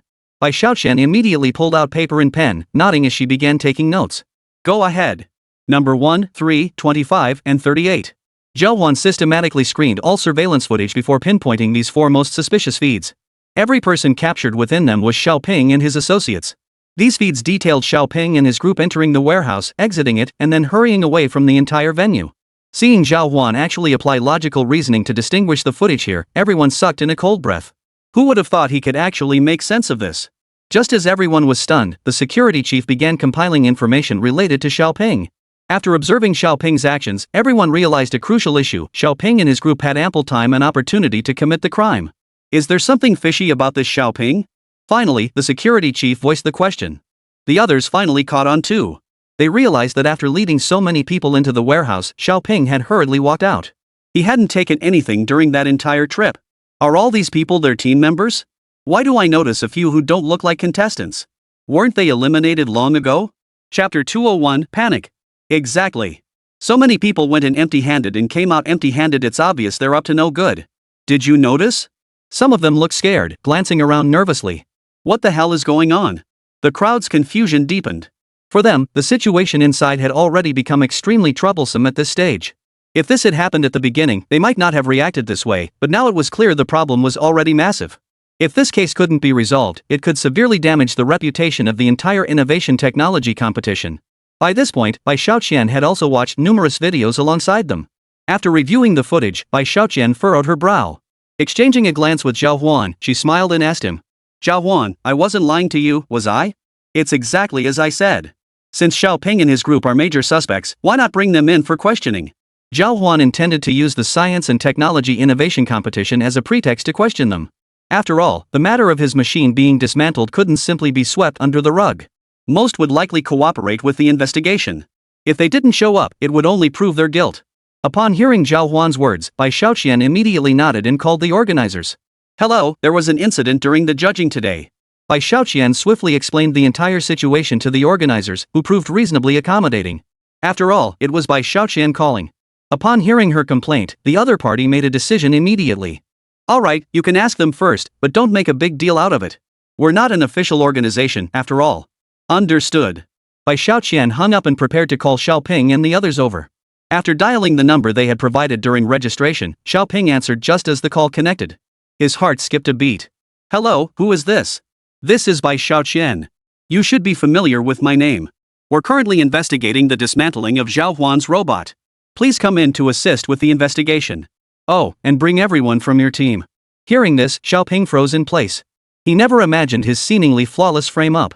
If exposed, this wouldn't be something he could resolve within the school. In the past, despite Xiaoping's notorious reputation for being a troublemaker at school, even going so far as to frame classmates to win scholarships. But because of his talent, the school had never imposed severe punishment on him. However, if this matter escalated outside the campus, and even tarnished the school's reputation, the university would surely abandon him. After all, he was just a college student. Such a minor asset wasn't worth risking conflict with the organizers of the university's innovation and technology competition. If their spot were revoked, they'd lose an opportunity to compete in the national competition. We're about to leave. Would an investigation delay things? Of course not. We'll complete the investigation before tonight. If you're found to have no involvement, or if our investigation reveals stronger evidence against someone else, you'll be free to leave early. Bai Xiaoqian immediately shot back. Upon hearing this, Xiaoping quickly nodded in agreement. As long as they could compress the timeline within a certain limit, the other party shouldn't pose much of a threat to him by then. Once he was back on the bus heading to campus, he could simply deny any involvement if they traced it back to him. The school would likely protect him. The worst-case scenario would be if the truth came out right there at the venue, then he'd truly be the target of public condemnation. Alright then. Sighing, Xiaoping knew he couldn't escape this predicament. Since that was the case, he might as well get it over with quickly. But the people behind him would likely be terrified upon hearing this. With that thought, Xiaoping began formulating his strategy in his mind, plotting how to coordinate their stories. Only by nailing down these details could their suspicions be cleared. If even one person confessed, they'd likely face public condemnation and might not even survive. Returning home would likely bring disciplinary action. The thought plunged Xiaoping into a deep abyss, leaving him numb with cold. But now that the situation had unfolded, he began to employ his wits, thinking relentlessly. Turning around, he confessed everything to his classmates who were eating. Our scheme seems to be exposed. That Bai Zone wants to question us now. What? They were still students. Hearing this news sent their minds spiraling. They couldn't accept it, utterly baffled by the situation. And if things really came to a head here, they would undoubtedly face serious trouble. So at this moment, many of them were terrified. No way, we didn't do anything. We just took stuff apart. If they really pin this on us, who's going to take the fall? With their mental states completely shattered, the group spoke without restraint. They even dared to discuss such matters in the cafeteria's corner. Hearing their words, Xiaoping frowned. He was furious with this bunch of useless teammates. They weren't helping at all. He'd only asked them to handle a minor task, yet they nearly sabotaged his efforts again at this critical moment. Taking a deep breath, Xiaoping suppressed his anger and addressed the group. Don't panic. This crisis isn't impossible to overcome.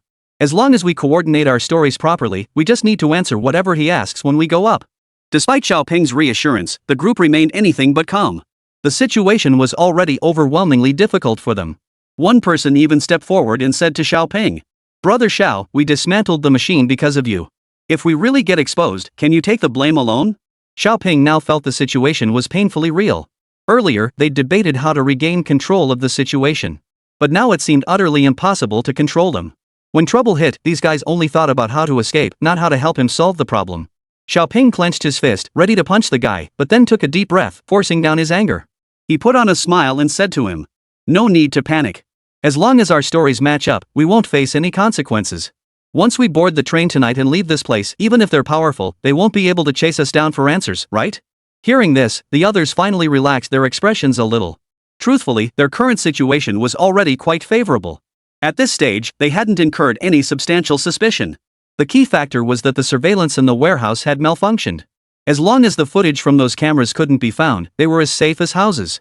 Realizing this, everyone nodded in agreement. Alright, so what's our story? I've already thought it through. After we finish eating, we'll walk together and coordinate our stories. We absolutely must keep our composure. Even if he threatens you, don't say anything that could incriminate us. Xiaoping began giving instructions. This time, they were absolutely determined to resolve the matter. Chapter 202, Interrogation. Shortly after Zhào Huān and Bai Xiaoqian finalized their plan, Xiaoping and his group arrived with reinforcements. Upon seeing Xiaoping, Zhào Huān let out a cold laugh.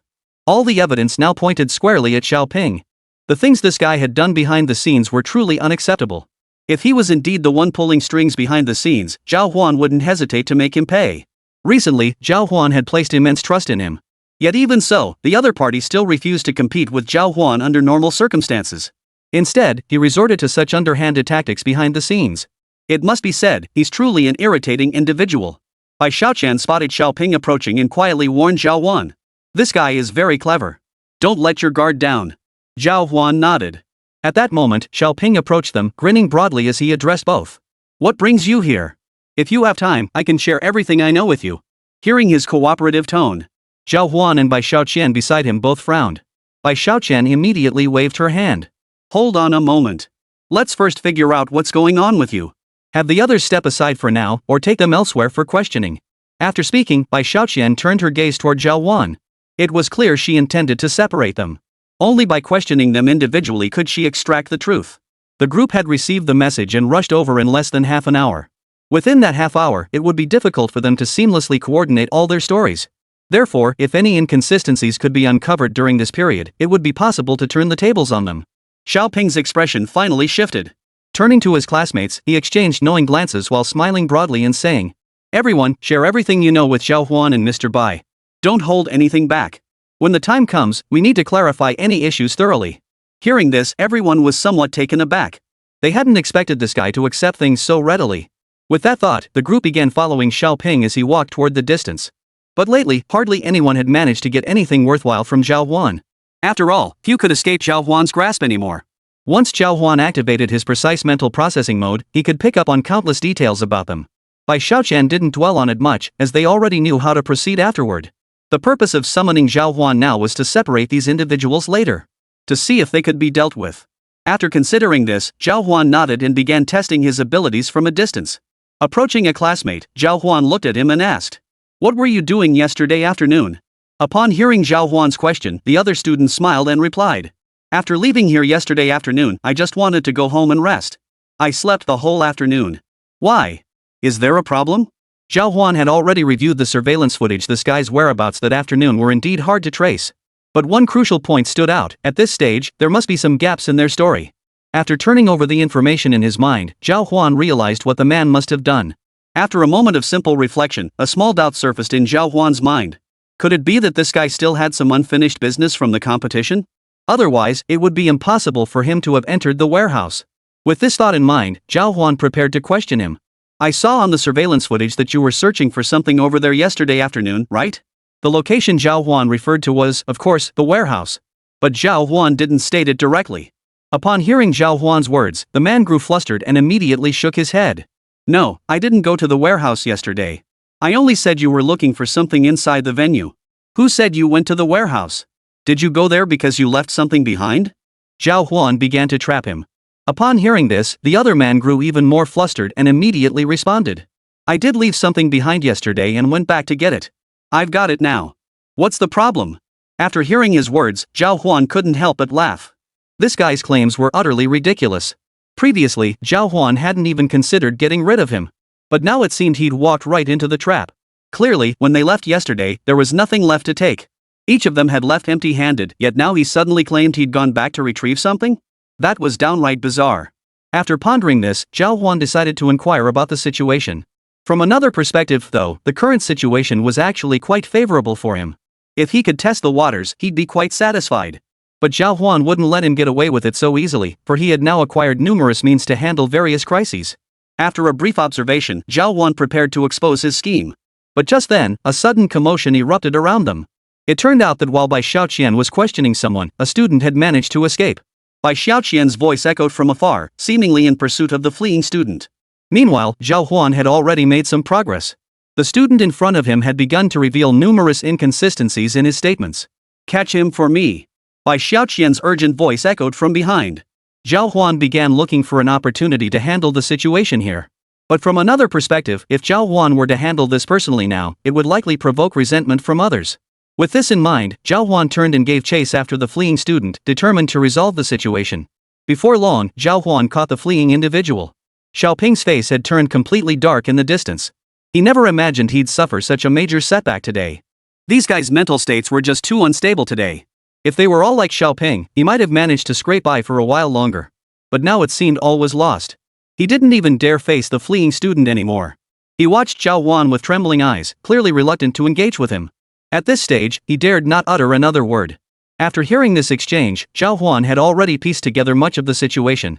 Through earlier questioning, Zhào Huān had already learned that they had indeed caused quite a stir back there. Why did you run away just now? Chapter 203, The Truth Comes Out. Zhào Huān asked him, and the man visibly flinched. The earlier questioning had already given Zhào Huān an 80% certainty about these individuals. With further questioning, Zhào Huān would uncover the truth. I had to pee. The man's face turned pale. Spotting Xiaoping glaring at him from afar, he quickly lowered his head, unable to continue. But Zhào Huān had already noticed his hesitation. So he called over the student he had questioned earlier and pulled up the surveillance footage. You claimed you left something in the storage room, yet you came out empty-handed. Can you explain that? Now they were at a loss for words. The more they spoke, the more they would contradict themselves. Moreover, there was no chance for redemption. Realizing this, everyone felt a wave of dread wash over them. They feared that if their secret truly came out, it would spell serious trouble. Seeing how inefficient Zhào Huān's questioning was, Bai Xiaoqian stepped in from the side to play the tough cop. You students are truly wicked. I'll give you one last chance. If you reveal the mastermind, I guarantee as an investor in the innovation technology competition that none of you will face consequences. Except for that puppet master behind the scenes. After speaking, Bai Xiaoqian deliberately glanced at Xiaoping, who stood at a distance. Xiaoping had passed the cultural test, but the others hadn't. Leveraging her street-smart experience to handle these students, Bai Xiaoqian found it child's play. Sure enough, upon hearing Bai Xiaoqian's words, the surrounding individuals all hesitated. Seeing their expressions, Bai Xiaoqian grew more certain they were definitely suspects. Do you know why I specifically called you here? Because we have a hidden surveillance camera in the warehouse. It captured some shadows. I brought you here to help clear your names and find the mastermind behind this. If you can't even seize this chance, then just wait for me to notify your schools. Hearing that there was a hidden camera in the warehouse, everyone lost their composure. Zhào Huān scratched his head beside them, choosing not to speak. Because Zhào Huān knew there were no hidden cameras in this warehouse. Bai Xiaoqian had merely tricked them with her words, yet everyone was already completely unnerved. Enough, Zhào Huān. Go get those surveillance tapes now. I can't be bothered talking to them. Bai Xiaoqian delivered the final blow. Hearing this, everyone around her trembled and hurried to her side. First one person, then another, then a third. They all betrayed Xiaoping, rushing to confess his crimes. It's all because Xiaoping is so petty. When he saw Zhào Huān scoring higher, he started scheming behind our backs. We tried to talk him out of it, but he insisted on dragging us into this demolition job. Exactly. Xiaoping is such a petty person, we didn't dare cross him. That weather monitoring device of his? It actually borrowed a small technology from our previous department. It wasn't entirely his own invention, but he put his name on it as if it were all his. Xiaoping is the mastermind behind this. Hearing this from afar, Xiaoping couldn't hold back any longer. He stormed over to the group, pointed at their faces, and started yelling. You bunch of bastards are framing me, aren't you? You all did all that stuff behind my back, and now you're pinning it on me? I didn't do a single thing. You're just jealous of Zhào Huān, that's why you deliberately dismantled his stuff. Xiaoping was already spouting nonsense, his lies riddled with glaring holes. Most of these guys had been eliminated in the first round. Even if they were jealous of Zhào Huān, they wouldn't have gone out of their way to sabotage his equipment. If there were any profit to be made, it would only benefit Xiaoping himself later on. They wouldn't take such a huge risk. Zhào Huān smiled and countered Xiaoping. So you're saying these people deliberately sabotaged my stuff earlier to boost your score? They didn't seem to have that motive. From what I saw, they all seemed to dislike you. Hearing this, Xiaoping suddenly felt flustered. Zhào Huān was actually right. At this stage, imposing sanctions on Xiaoping was impossible. However, the official organizers of the innovation technology competition could disqualify Xiaoping. Moreover, if they announced the revocation of their school's competition eligibility, their institution wouldn't be invited back for several years. That was precisely why Xiaoping was so terrified right now. So it was you. If you feel something's unfair, you can appeal to me. But I already have concrete evidence your own people admitted you did it. If it was just you, this is a personal matter. If your school colluded in this, it becomes a major scandal. Bai Xiaoqian offered Xiaoping a chance. If Xiaoping took full responsibility for the incident, his school would avoid repercussions. However, Xiaoping himself would face severe punishment and suffer public disgrace across many schools. After all, Xiaoping was now a prominent figure, the runner-up award winner behind Zhào Huān, and precisely because of this, many were closely watching him at this moment. If word got out about what Xiaoping had done behind the scenes, they would likely spread it widely upon returning to their own schools. By then, Xiaoping's reputation would truly be ruined. He might even be barred from future science and technology innovation competitions, an absolute devastating blow. He'd face severe disciplinary action back at school, but at least his institution would remain unscathed. Xiaoping felt uneasy. At this moment, he seemed to have no right to refuse. Refusal would mean certain retribution from several teachers back at school. If the school antagonized the official organizers of the innovation and technology competition, the consequences would be devastating. They would also lose a valuable platform for exposure. Participating in a national-level competition like this would greatly enhance their school's reputation. It could also help them recruit more freshmen the following year.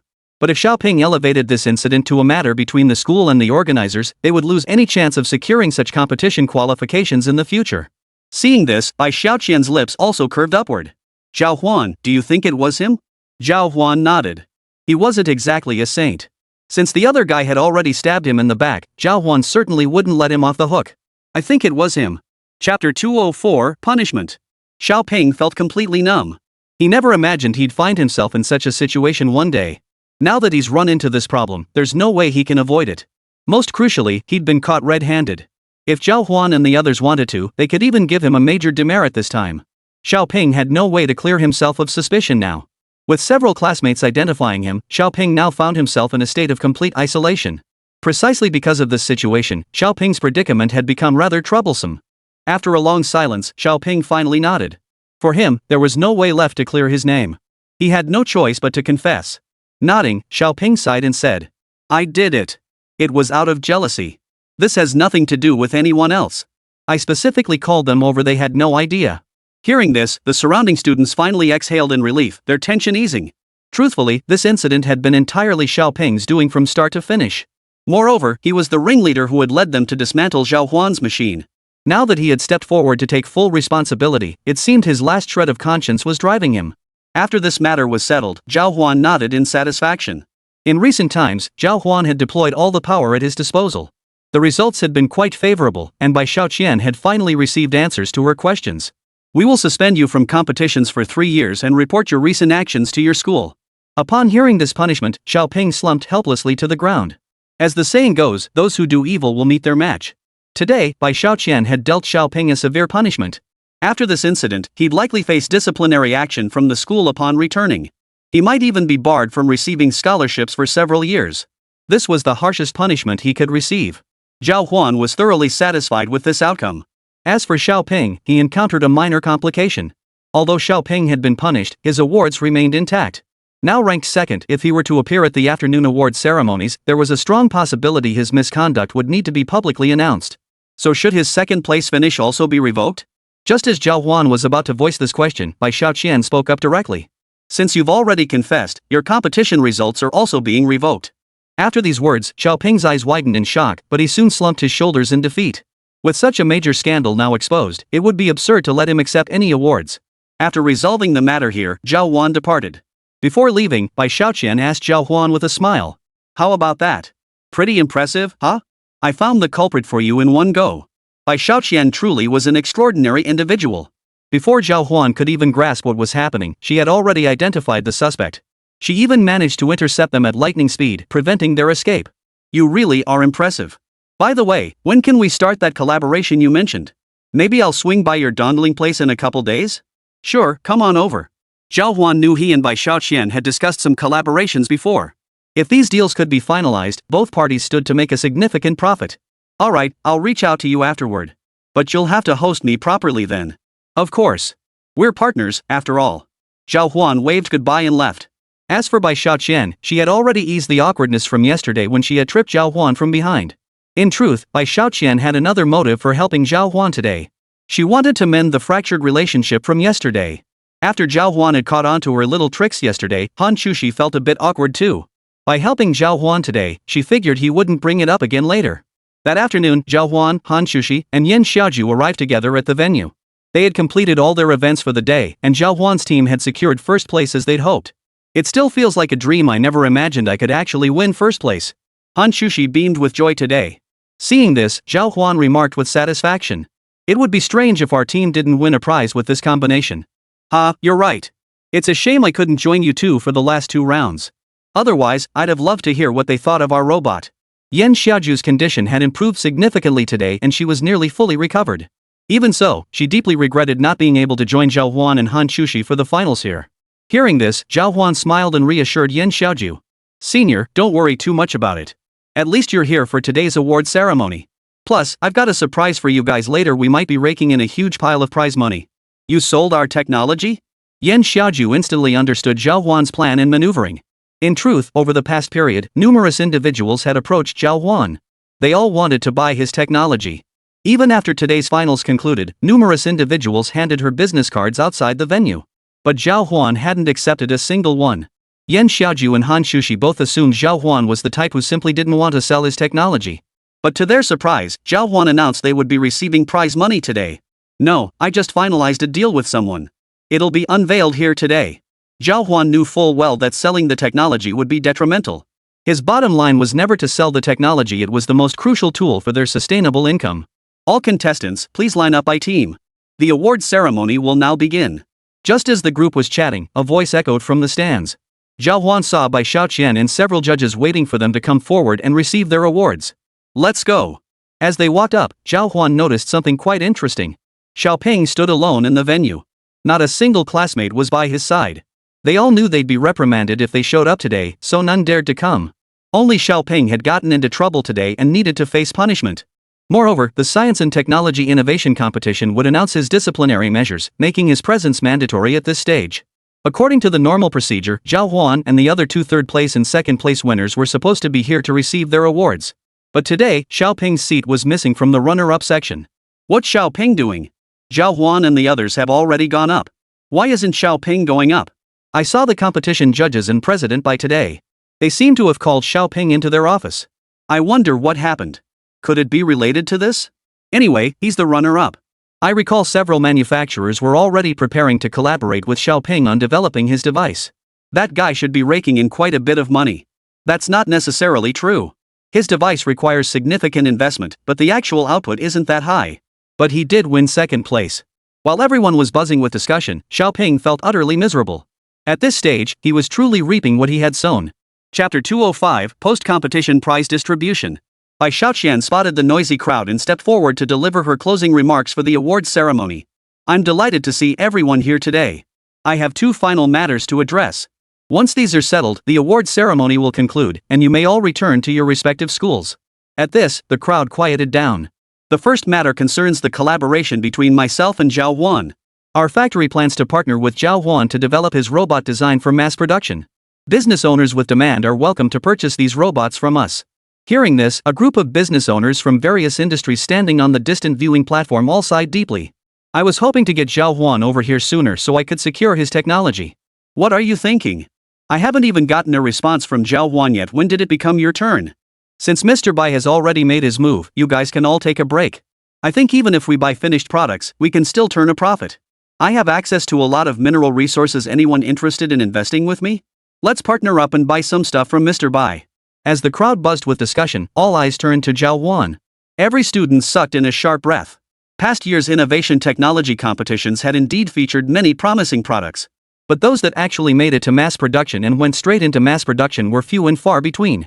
Not only did Zhào Huān effortlessly teach Bai Xiaoqian how to use the device, he had also secured a partnership with Bai Xiaoqian to begin mass production immediately.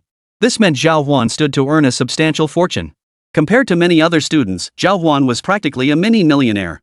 Impressive, Zhào Huān. Zhào Huān's invention is truly incredible. I knew his robot would win the championship. Bull. You weren't saying that a couple days ago. You were bragging about Xiaoping non-stop back then. Is Xiaoping's work really that impressive? Just wait and see, Xiaoping will definitely get tons of partnerships soon too. Just as everyone turned their expectant gaze toward Xiaoping, who remained standing in place, he still hadn't taken the stage. At that moment, Bai Xiaoqian began to address the second matter. After our thorough investigation today, we discovered it was Xiaoping who secretly dismantled Zhào Huān's robot. What? After Bai Xiaoqian finished speaking, everyone stared at Xiaoping in utter disbelief. The seemingly gentle and refined Xiaoping had actually done such a thing. As for Xiaoping, he hung his head in shame, not even attempting to defend himself. This only solidified the fact that he was indeed responsible for the mischief. No way. I thought someone had attacked Zhào Huān from behind. I never imagined it was him. It's pretty outrageous. If Zhào Huān were to hold him accountable now, this guy probably wouldn't be able to handle it. Hearing the various discussions around him, Xiaoping found it increasingly difficult to lift his head. At that moment, Bai Xiaoqian announced Xiaoping's punishment. Effective immediately, Xiaoping is suspended for 3 years. We will notify his school of this incident. As for today's second place prize, it is revoked outright. Hearing this, everyone nodded in satisfaction. Such a disgraceful downfall was only fitting for someone like Xiaoping. From that moment on, no one felt sympathy for Xiaoping anymore. As the saying goes, evil begets evil. Xiaoping had clearly gotten his just deserts. Meanwhile, a group of businessmen who had been preparing to invest in Xiaoping from a distance all stopped in their tracks, their expressions shifting noticeably. I just agreed to invest in Xiaoping today. Who knew this would happen this afternoon? Should I pull out? Of course we should pull out. I was already planning to withdraw my investment. If we partner with Xiaoping, we might end up getting screwed over. Whether we get screwed or not isn't the point. At this stage, since Bai Xiaoqian has already stated that this guy has been disqualified and even punished, we definitely can't go against President by going forward.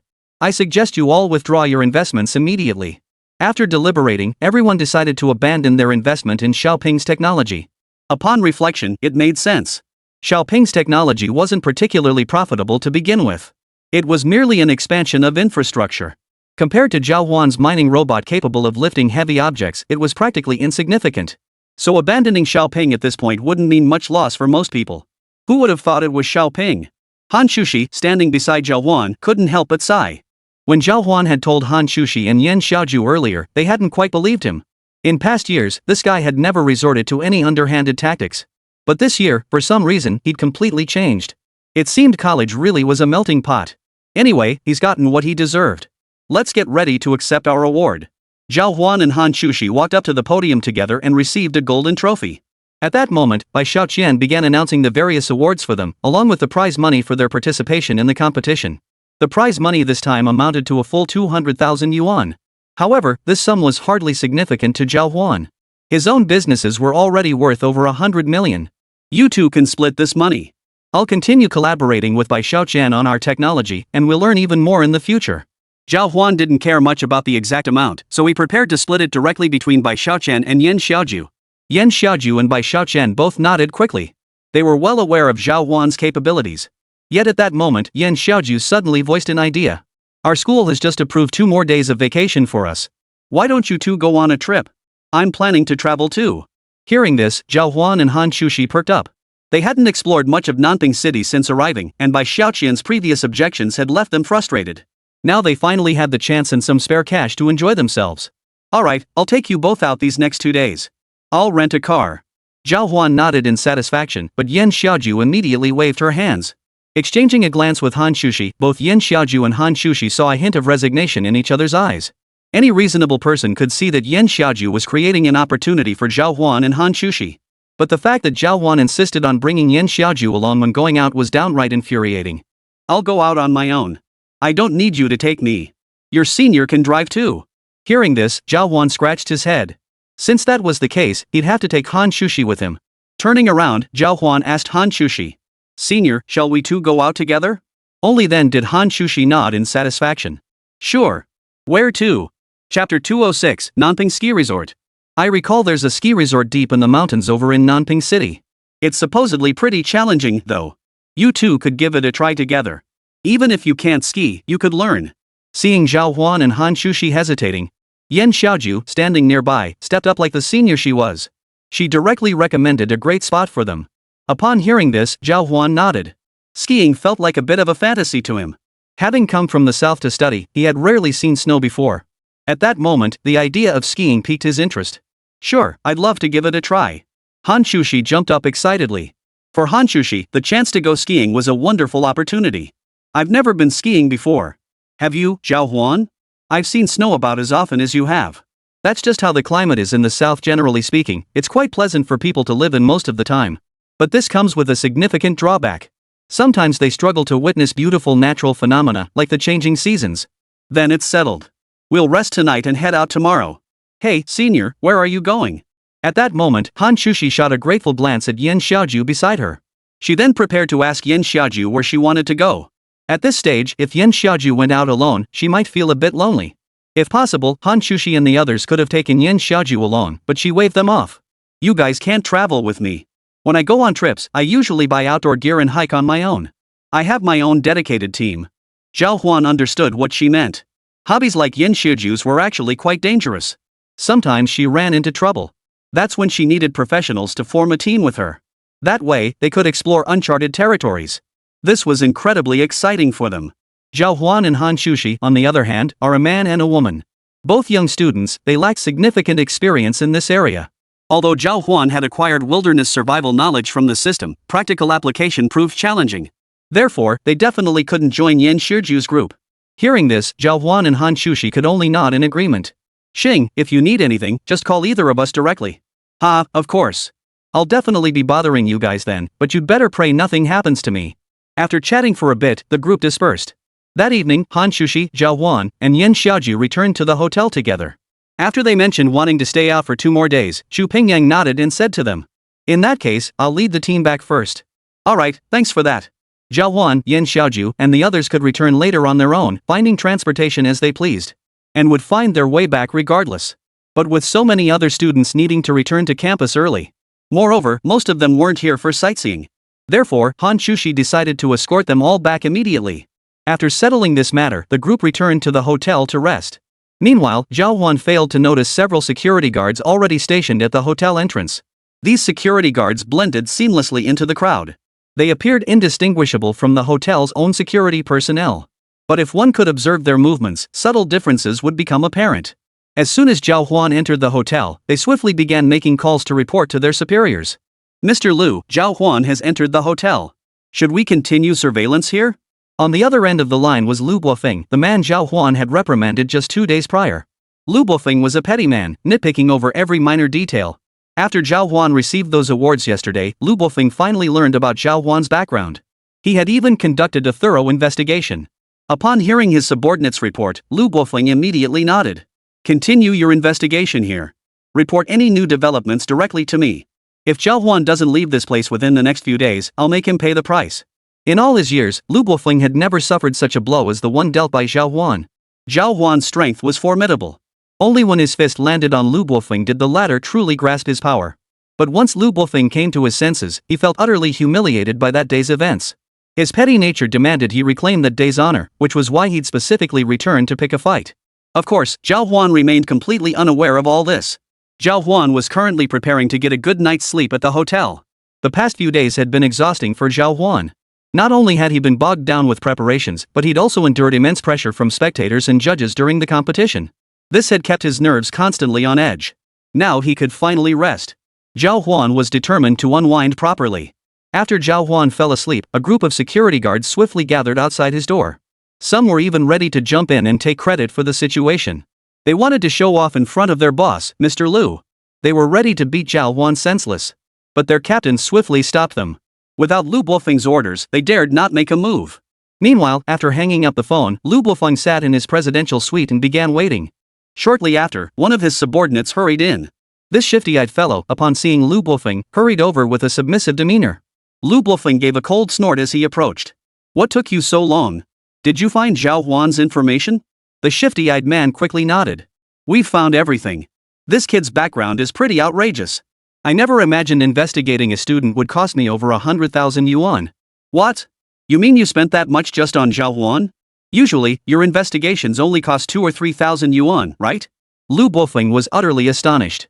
Normally, most people could be thoroughly investigated without spending much at all. And Zhào Huān was just a student. It should have cost only a small amount. Like a few thousand yuan to uncover all his information. Chapter 207, Surveillance. But he never imagined Zhào Huān's personal information would be so valuable in certain specialized markets. The thought left Liu Bofeng feeling incredulous. Such prices were typically reserved for corporate executives. After all, information on wealthy individuals like that was extremely valuable. That's why Liu Bofeng wanted to hear this guy's explanation. Yes, under normal circumstances, Zhào Huān shouldn't be worth this much. But today, for some reason, I discovered during my investigation that his identity information was extremely difficult to trace, and the price they were asking was sky high. Let me see the materials.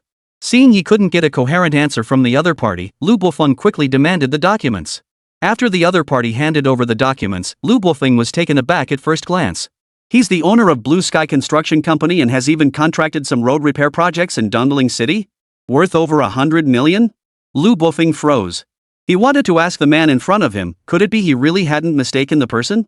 Zhào Huān was merely a college student. How could he possibly possess such credentials? And why would someone worth over 100 million still be attending university instead of managing his business?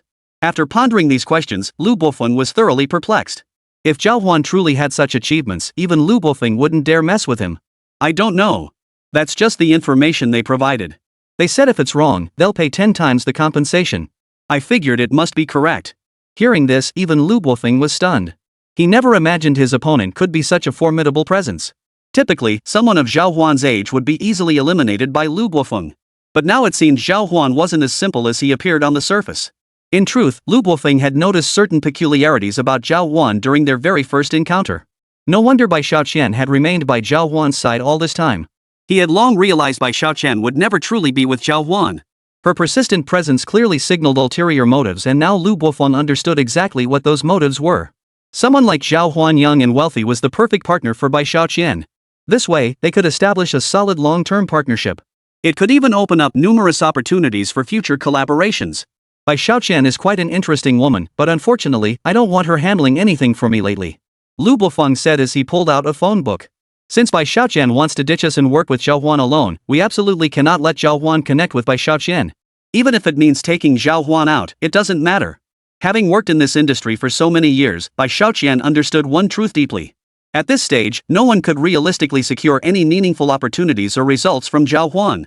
Because Zhào Huān was merely a student, even if he had industry backing, it wouldn't make any difference.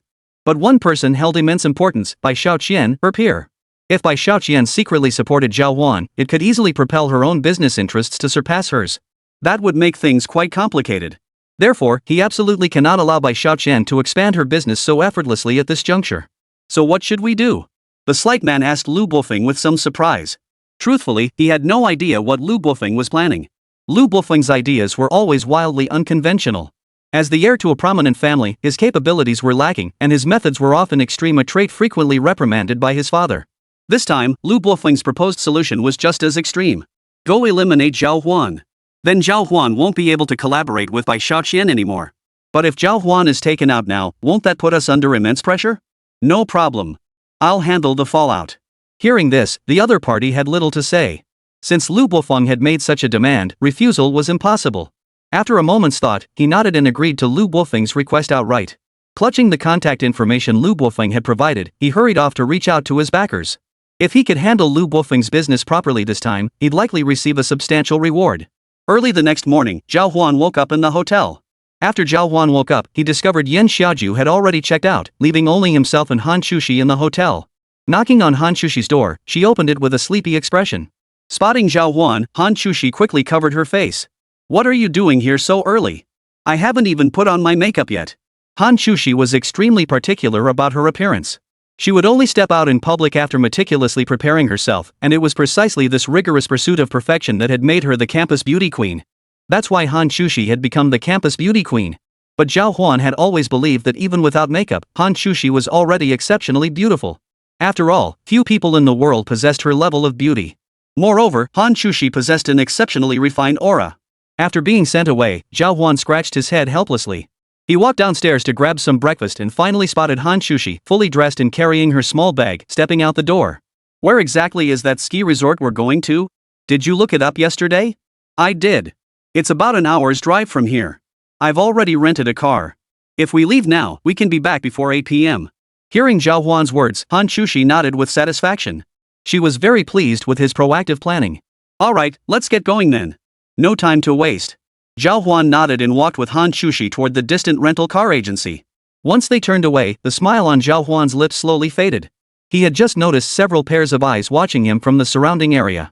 Their stares made Zhào Huān feel uneasy. Had they not been watching him so intently, he might not have noticed them at all. Now that he had, he naturally intended to find out what they were up to. Who would send people to watch him? Bai Shaoqian? Or Lu Bofeng? Chapter 208, Can't Catch Up?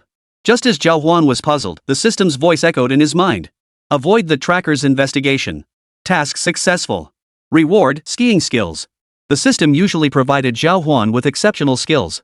And lately, Zhào Huān hadn't received any worthwhile rewards from the system in quite some time. Since he was going skiing today, this was the perfect chance to show off his manly prowess. He nodded in satisfaction. The system really was considerate. With that thought, Zhào Huān began observing the group of people following him from afar. Their furtive behavior amused Zhào Huān. Even if they managed to surround him, Zhào Huān wasn't the least bit afraid. I'm so excited for skiing today. Do you think we'll both learn it? I should pick it up pretty easily. Zhào Huān chuckled but kept to himself the fact that he could master skiing through the system. Hearing Zhào Huān's confident words, Hán Chǔxī instantly felt challenged. Having picked up new skills with remarkable speed since childhood, Hán Chǔxī immediately retorted with a pout. I think I can pick it up just as fast. Fine, then let's both go learn together. Zhào Huān nodded and chatted casually with Hán Chǔxī as they soon arrived at the car dealership. Senior, do you like street racing? I don't know. I've never tried it. Then today, you sit in the passenger seat. I'll let you experience what it feels like to ride in a car during a race, okay? Zhào Huān grinned as he made the suggestion to Hán Chǔxī. Hearing Zhào Huān's words, Hán Chǔxī's face lit up with excitement. Really? How good are your driving skills? Did you forget I used to have a sports car? Hán Chǔxī suddenly remembered Zhào Huān's previous sports car. If that was the case, then today should be quite the adventure. But we're in the city now, and you're driving a regular car. How are we supposed to race? No problem. We'll just find some secluded back roads to drive on. Hearing this, Hán Chǔxī's interest was instantly piqued. That'll really test your skills, though.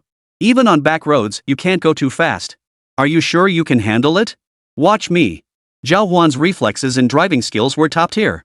After his body underwent extreme enhancement, Zhào Huān's driving skills rose to new heights.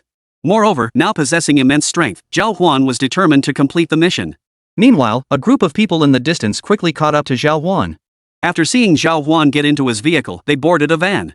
The man with the sharp nose and monkey-like features who had previously met with Lu Bufeng began directing the driver. De Fei, you must catch up to him today. I want to see what intelligence he has. If it's the intel we're after, Lu Bufeng will definitely give us a hefty reward. Hearing this, the driver chuckled and replied. Don't worry, brother Zhang. I've been driving for over a decade. Catching a young punk like that is a piece of cake. Plus, this van's been modified, it's got serious power. Hearing this, the man called Brother Zhang finally nodded in satisfaction. Alright, we're counting on you today. Once both parties set off, the driver swiftly began pursuing Zhào Huān. But as he pursued, he suddenly sensed something was off. Under normal circumstances, his vehicle should have caught up to Zhào Huān in no time. Yet for some reason, the distance between them stubbornly remained over 100 meters. Something's off. Traffic isn't heavy here, so why does it feel like I can't get a grip on the steering wheel? The driver felt puzzled, but he didn't dwell on it. Instead, he swiftly accelerated his vehicle, determined to catch up with Zhào Huān. Sitting in the back seat, Brother Zhang scratched his head, growing impatient. Hurry up, I've got things to do. I just hooked up with a few big shots for drinks tonight. Alright, I'll catch up to that guy soon. After pressing a button beside the car, their vehicle suddenly surged forward. Brother Zhang was startled. Your ride's pretty powerful, huh? Couldn't tell from the outside. Not bad, right? I've done 3 major overhauls on this thing. From the outside, it just looks like a van that can carry a lot of people, but in reality, Mary's already on par with many large and mid-sized vehicles. I see. Hearing this, Brother Zhang nodded in satisfaction. As the distance between them and Zhào Huān grew closer, they pulled out some broadcasting equipment. They prepared to record Zhào Huān's movements. This would demonstrate their diligence and commitment. All the recorded footage would be sent to Lu Bufeng for his observation. First, let's see what this guy's got and pick up on his habits.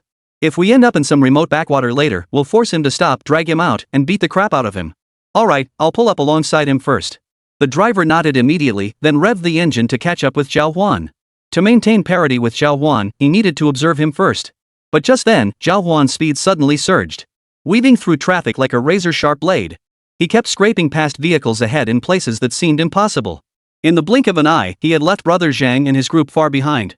Watching Zhào Huān's receding figure, Brother Zhang grew anxious. He turned to the driver and demanded, "What's going on? Why are we falling further behind him? Didn't you already engage high-speed mode?" The driver was now equally baffled. He hadn't expected that even after pushing the engine to its absolute limit, he still couldn't catch up to Zhào Huān. Something's off. That guy's got something special. Did he spot us? A terrifying possibility crossed his mind, but upon hearing this, Brother Zhang quickly waved him off. What are you thinking? How could he possibly spot us? I brought in my best men for tracking. If some lowly student like him could detect us, I'd give up eating altogether. After being scolded, the driver could only sigh. Alright, I'll try chasing it down again.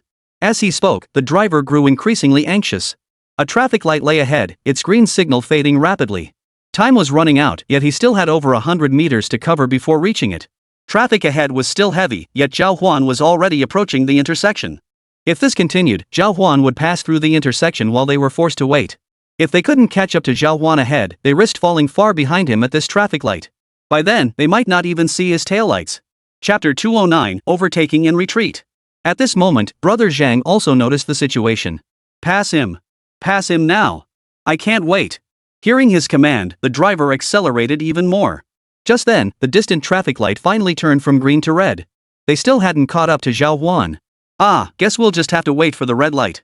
Surprisingly, the driver adhered strictly to traffic regulations. Sitting in the driver's seat, Zhào Huān glanced at the rearview mirror and was somewhat taken aback by the situation unfolding behind them. Who would have thought their luck was this bad? During their pursuit of Zhào Huān, they actually hit a red light. This meant Zhào Huān could easily shake them off.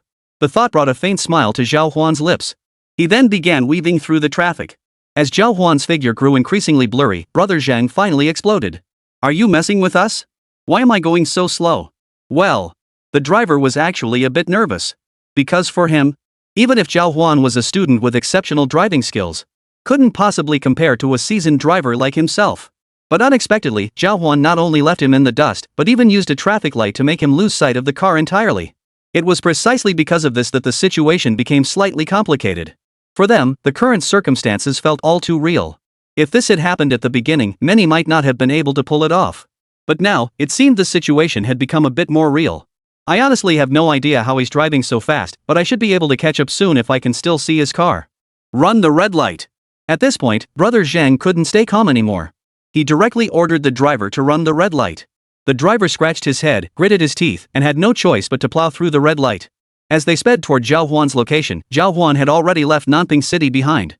Now their vehicle had reached a country road, where Zhào Huān deliberately avoided the main highway. This was because Zhào Huān had complete confidence in his driving skills. Once they hit the country lanes, Zhào Huān could use his skills to forcefully shake off the pursuers. If the pursuers could still catch up to Zhào Huān on the main road using their car's horsepower, things would be different now. Quick! They're catching up. Brother Zhang burst into laughter upon seeing their situation. It seemed they were about to catch up to Zhào Huān. At this stage, they no longer bothered to conceal themselves. After all, once they caught up with Zhào Huān, they could just beat him up. He kept Lu Bofeng's instructions firmly in mind. He'd gathered over a dozen helpers today. Their sole purpose was to beat Zhào Huān up, then pin the blame squarely on Bai Xiaoqian. As long as he could break the relationship between Bai Xiaoqian and Zhào Huān, he wouldn't have to kill Zhào Huān and could still complete the task. With this plan in mind, he swiftly charged toward Zhào Huān. Meanwhile, Zhào Huān was also facing trouble. At this stage, he had already deployed all the strength at his disposal. But the results weren't particularly effective. On these narrow country roads, the enemy vehicle was still speeding ahead. As this thought crossed his mind, Zhào Huān's gaze shifted to the even narrower path beside them. Zhào Huān, you're driving like a maniac. Hán Chǔxī beside him was screaming non-stop, having never ridden in a vehicle moving this fast before. Zhào Huān's sharp turns pushed the limits, and it was fortunate Hán Chǔxī was buckled in. Otherwise, she would have been thrown out long ago. After experiencing this wild ride, Hán Chǔxī was thrilled. Want to try something even more thrilling? Zhào Huān chuckled as he offered the suggestion. Upon hearing it, Hán Chǔxī nodded eagerly. Of course I want to try it. Hán Chǔxī trusted Zhào Huān implicitly. As long as Zhào Huān was here, there was no danger to her life. Hán Chǔxī knew Zhào Huān's temperament was extremely steady.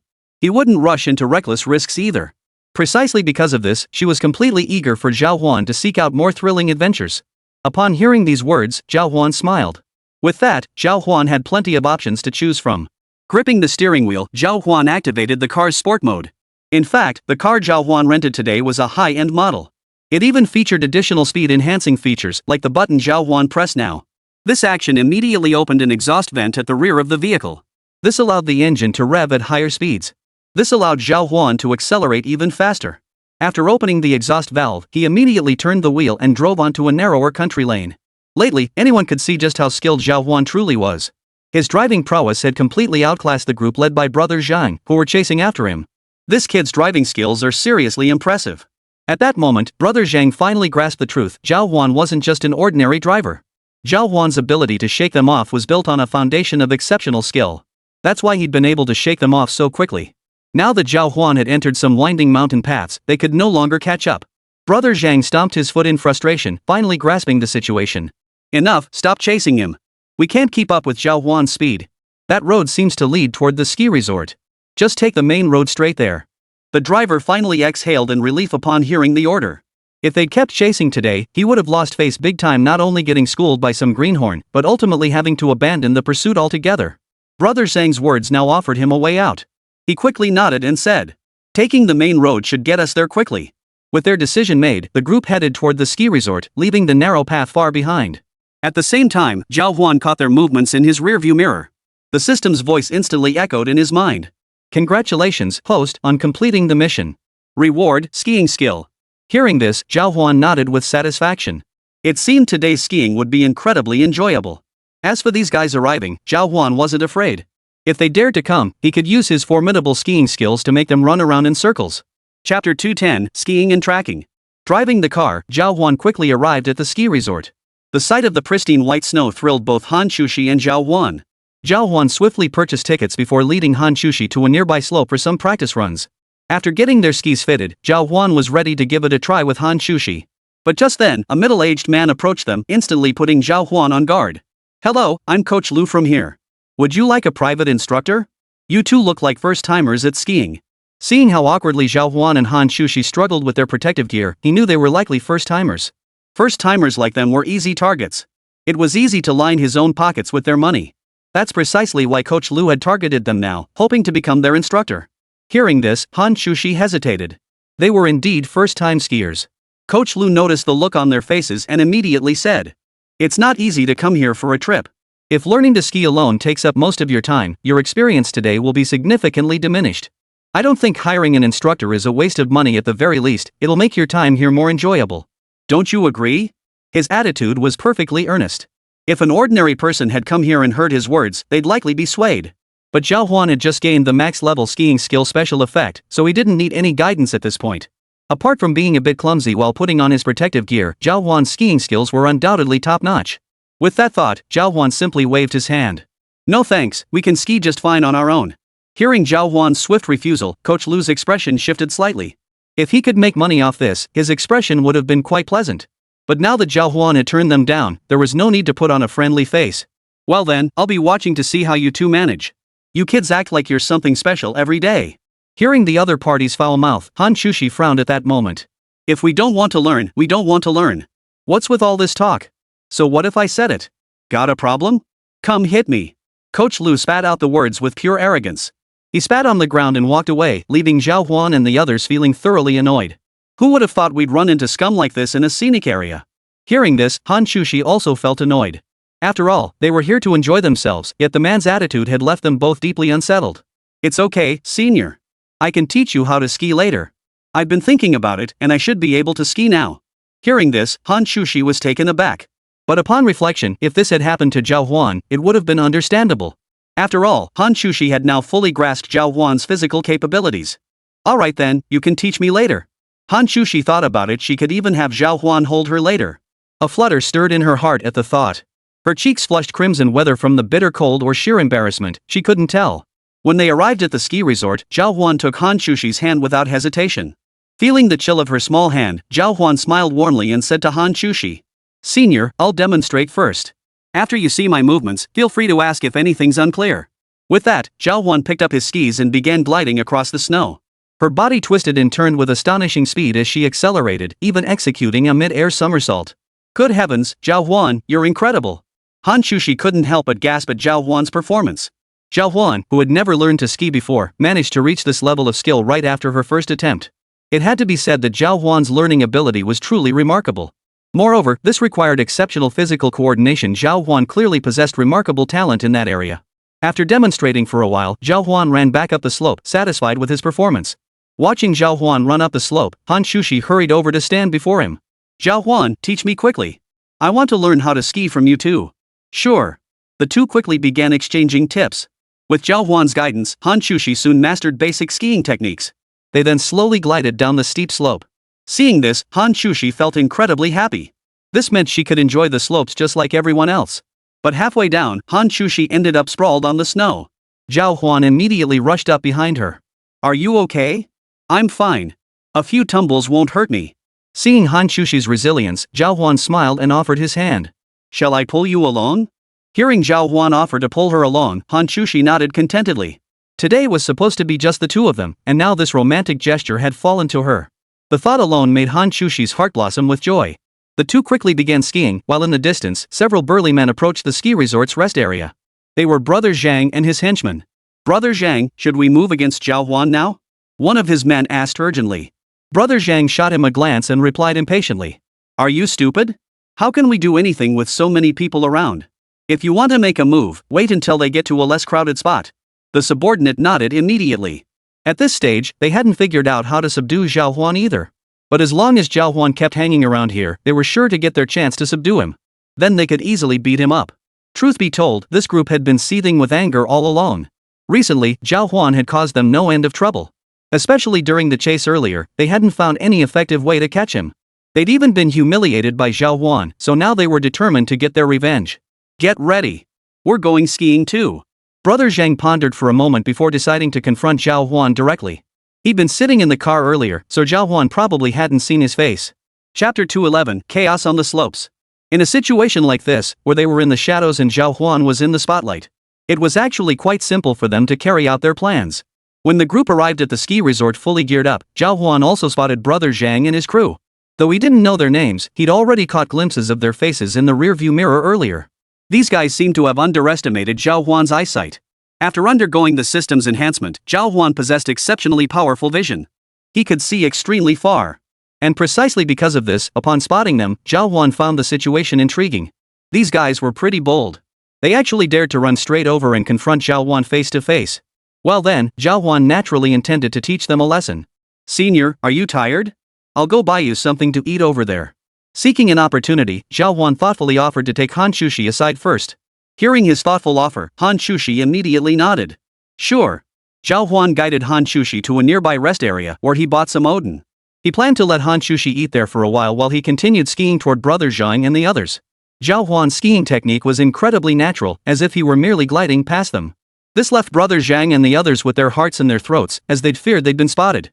But when Zhào Huān first came into contact with them, he didn't acknowledge them at all. He simply walked right past the group. This unexpected turn of events left the group somewhat bewildered. They nodded in satisfaction, and a mocking smile spread across Brother Zhang's face. Looks like the kid hasn't spotted us. Let's follow him. Everyone nodded immediately and began tailing Zhào Huān. As for Zhào Huān, a smirk touched his lips at that moment. These guys thought themselves clever, even believing Zhào Huān hadn't noticed them. In reality, every ounce of his attention had been fixed on them the entire time. After this observation, Zhào Huān quickly figured out exactly how many people were on the other side. There were over a dozen of them in total, with 7 or 8 waiting outside. The 3 arrived at the ski resort, ready to follow Zhào Huān and see if anything seemed off. They would immediately subdue Zhào Huān. The others would then rush over from the rest area. It was precisely because of this situation that they felt so confident at this moment. They had every reason to believe that in this frozen wasteland, Zhào Huān stood no chance against their group of over a dozen men. But Zhào Huān paid no heed to this. After assessing their entire group composition, he resolved to take them all down at once. As for the one who took the initial beating, he'd settle the score with their leader. Zhào Huān chuckled, then executed a sharp turn to appear beside Brother Zhang. Oh dear, I seem to be losing control. Zhào Huān's act was convincing. His snowboard seemed to lose balance, sending him tumbling sideways. His body slammed violently into Brother Zhang. The impact left Brother Zhang reeling. Zhào Huān understood human physiology well, knowing exactly how to inflict pain without causing serious injury or even requiring a trip to the hospital. But lying here for the rest of the morning was a certainty. During the collision, Zhào Huān's elbow slammed into a spot just below the opponent's lungs. In that instant, Brother Zhang went completely numb, feeling as though he couldn't even breathe. You. He pointed at Zhào Huān for a long moment, but couldn't catch his breath. Several people nearby rushed over immediately. After a long moment of recovery, Brother Zhang finally regained his composure. Zhào Huān hurried over to him with concern. Sir, are you okay? I accidentally knocked you over while skiing. I'm so sorry. His clumsy acting went unnoticed by the other man, as Zhào Huān was genuinely a first-time skier. At this stage, Brother Zhang was tracking Zhào Huān. It wasn't feasible to hand Zhào Huān over to authorities just yet. Doing so would draw too much attention, making it harder for them to act. With no other choice, Brother Zhang had to swallow his pride. Forget it. You can go. Hearing this, Zhào Huān chuckled and left the scene. Zhang Gezi, meanwhile, was helped to his feet by the others. He made his way to the rest area, each step bringing a dull ache throughout his body, though he couldn't pinpoint exactly where it hurt. Several people nearby immediately asked Brother Zhang with concern. Brother Zhang, should we go after Zhào Huān again? Brother Zhang tried to stand, but the spot where he'd been hit earlier throbbed intensely. Each step made him feel extremely uncomfortable. It was precisely because of this that he was starting to feel like backing out. At this stage, he knew he couldn't possibly make any impact on Zhào Huān. If he forced his men to beat Zhào Huān up, he might even get killed by Zhào Huān in return. So at this moment, he handed his task over to his men. You go ahead. Stay in constant contact with me by phone during this operation. Today, you must repay Zhào Huān for my injuries tenfold. Brother Zhang gritted his teeth as he issued the order, and the men around him quickly moved out. Over a dozen men began to deliberately or casually encircle the ski resort. Zhào Huān still held his phone, continuously filming, seemingly capturing his own skiing footage. But in reality, every frame was focused squarely on Zhào Huān. As for Zhào Huān, he paid no attention to them. After their brief interactions earlier, Zhào Huān had already committed the appearances of all the others to memory. He then returned alone to Hán Chǔxī's side, eating food with her in a very intimate manner. The others kept moving through the icy snow, trying to reach Zhào Huān. But Zhào Huān's side now consisted only of Zhào Huān and Hán Chǔxī. If they were to abruptly approach Zhào Huān's location in such large numbers, it would be far too conspicuous. With no other choice, the hungry group could only stand aside, continuously skiing. Cold and starving, they endured immense pressure, their glances toward Zhào Huān now tinged with venom. Why the hell isn't he coming down? Freezing to death. I'm starving. Complaints poured through the phone, and even Brother Zhang felt uneasy at this point. Today's operation had encountered layer upon layer of obstacles. If things continued at this pace, they might not complete their mission today. When that happened, they'd surely get a thorough dressing down from Lu Buofeng. Chapter 212, Direct Action. Brother Zhang could only think frantically. At this moment, he didn't know what to do, but time was running out. Gritting his teeth, Brother Zhang issued a direct order over the phone. Seize the chance to strike. As soon as Zhào Huān is alone, take him down. I refuse to believe that bastard can fight us while riding a sled.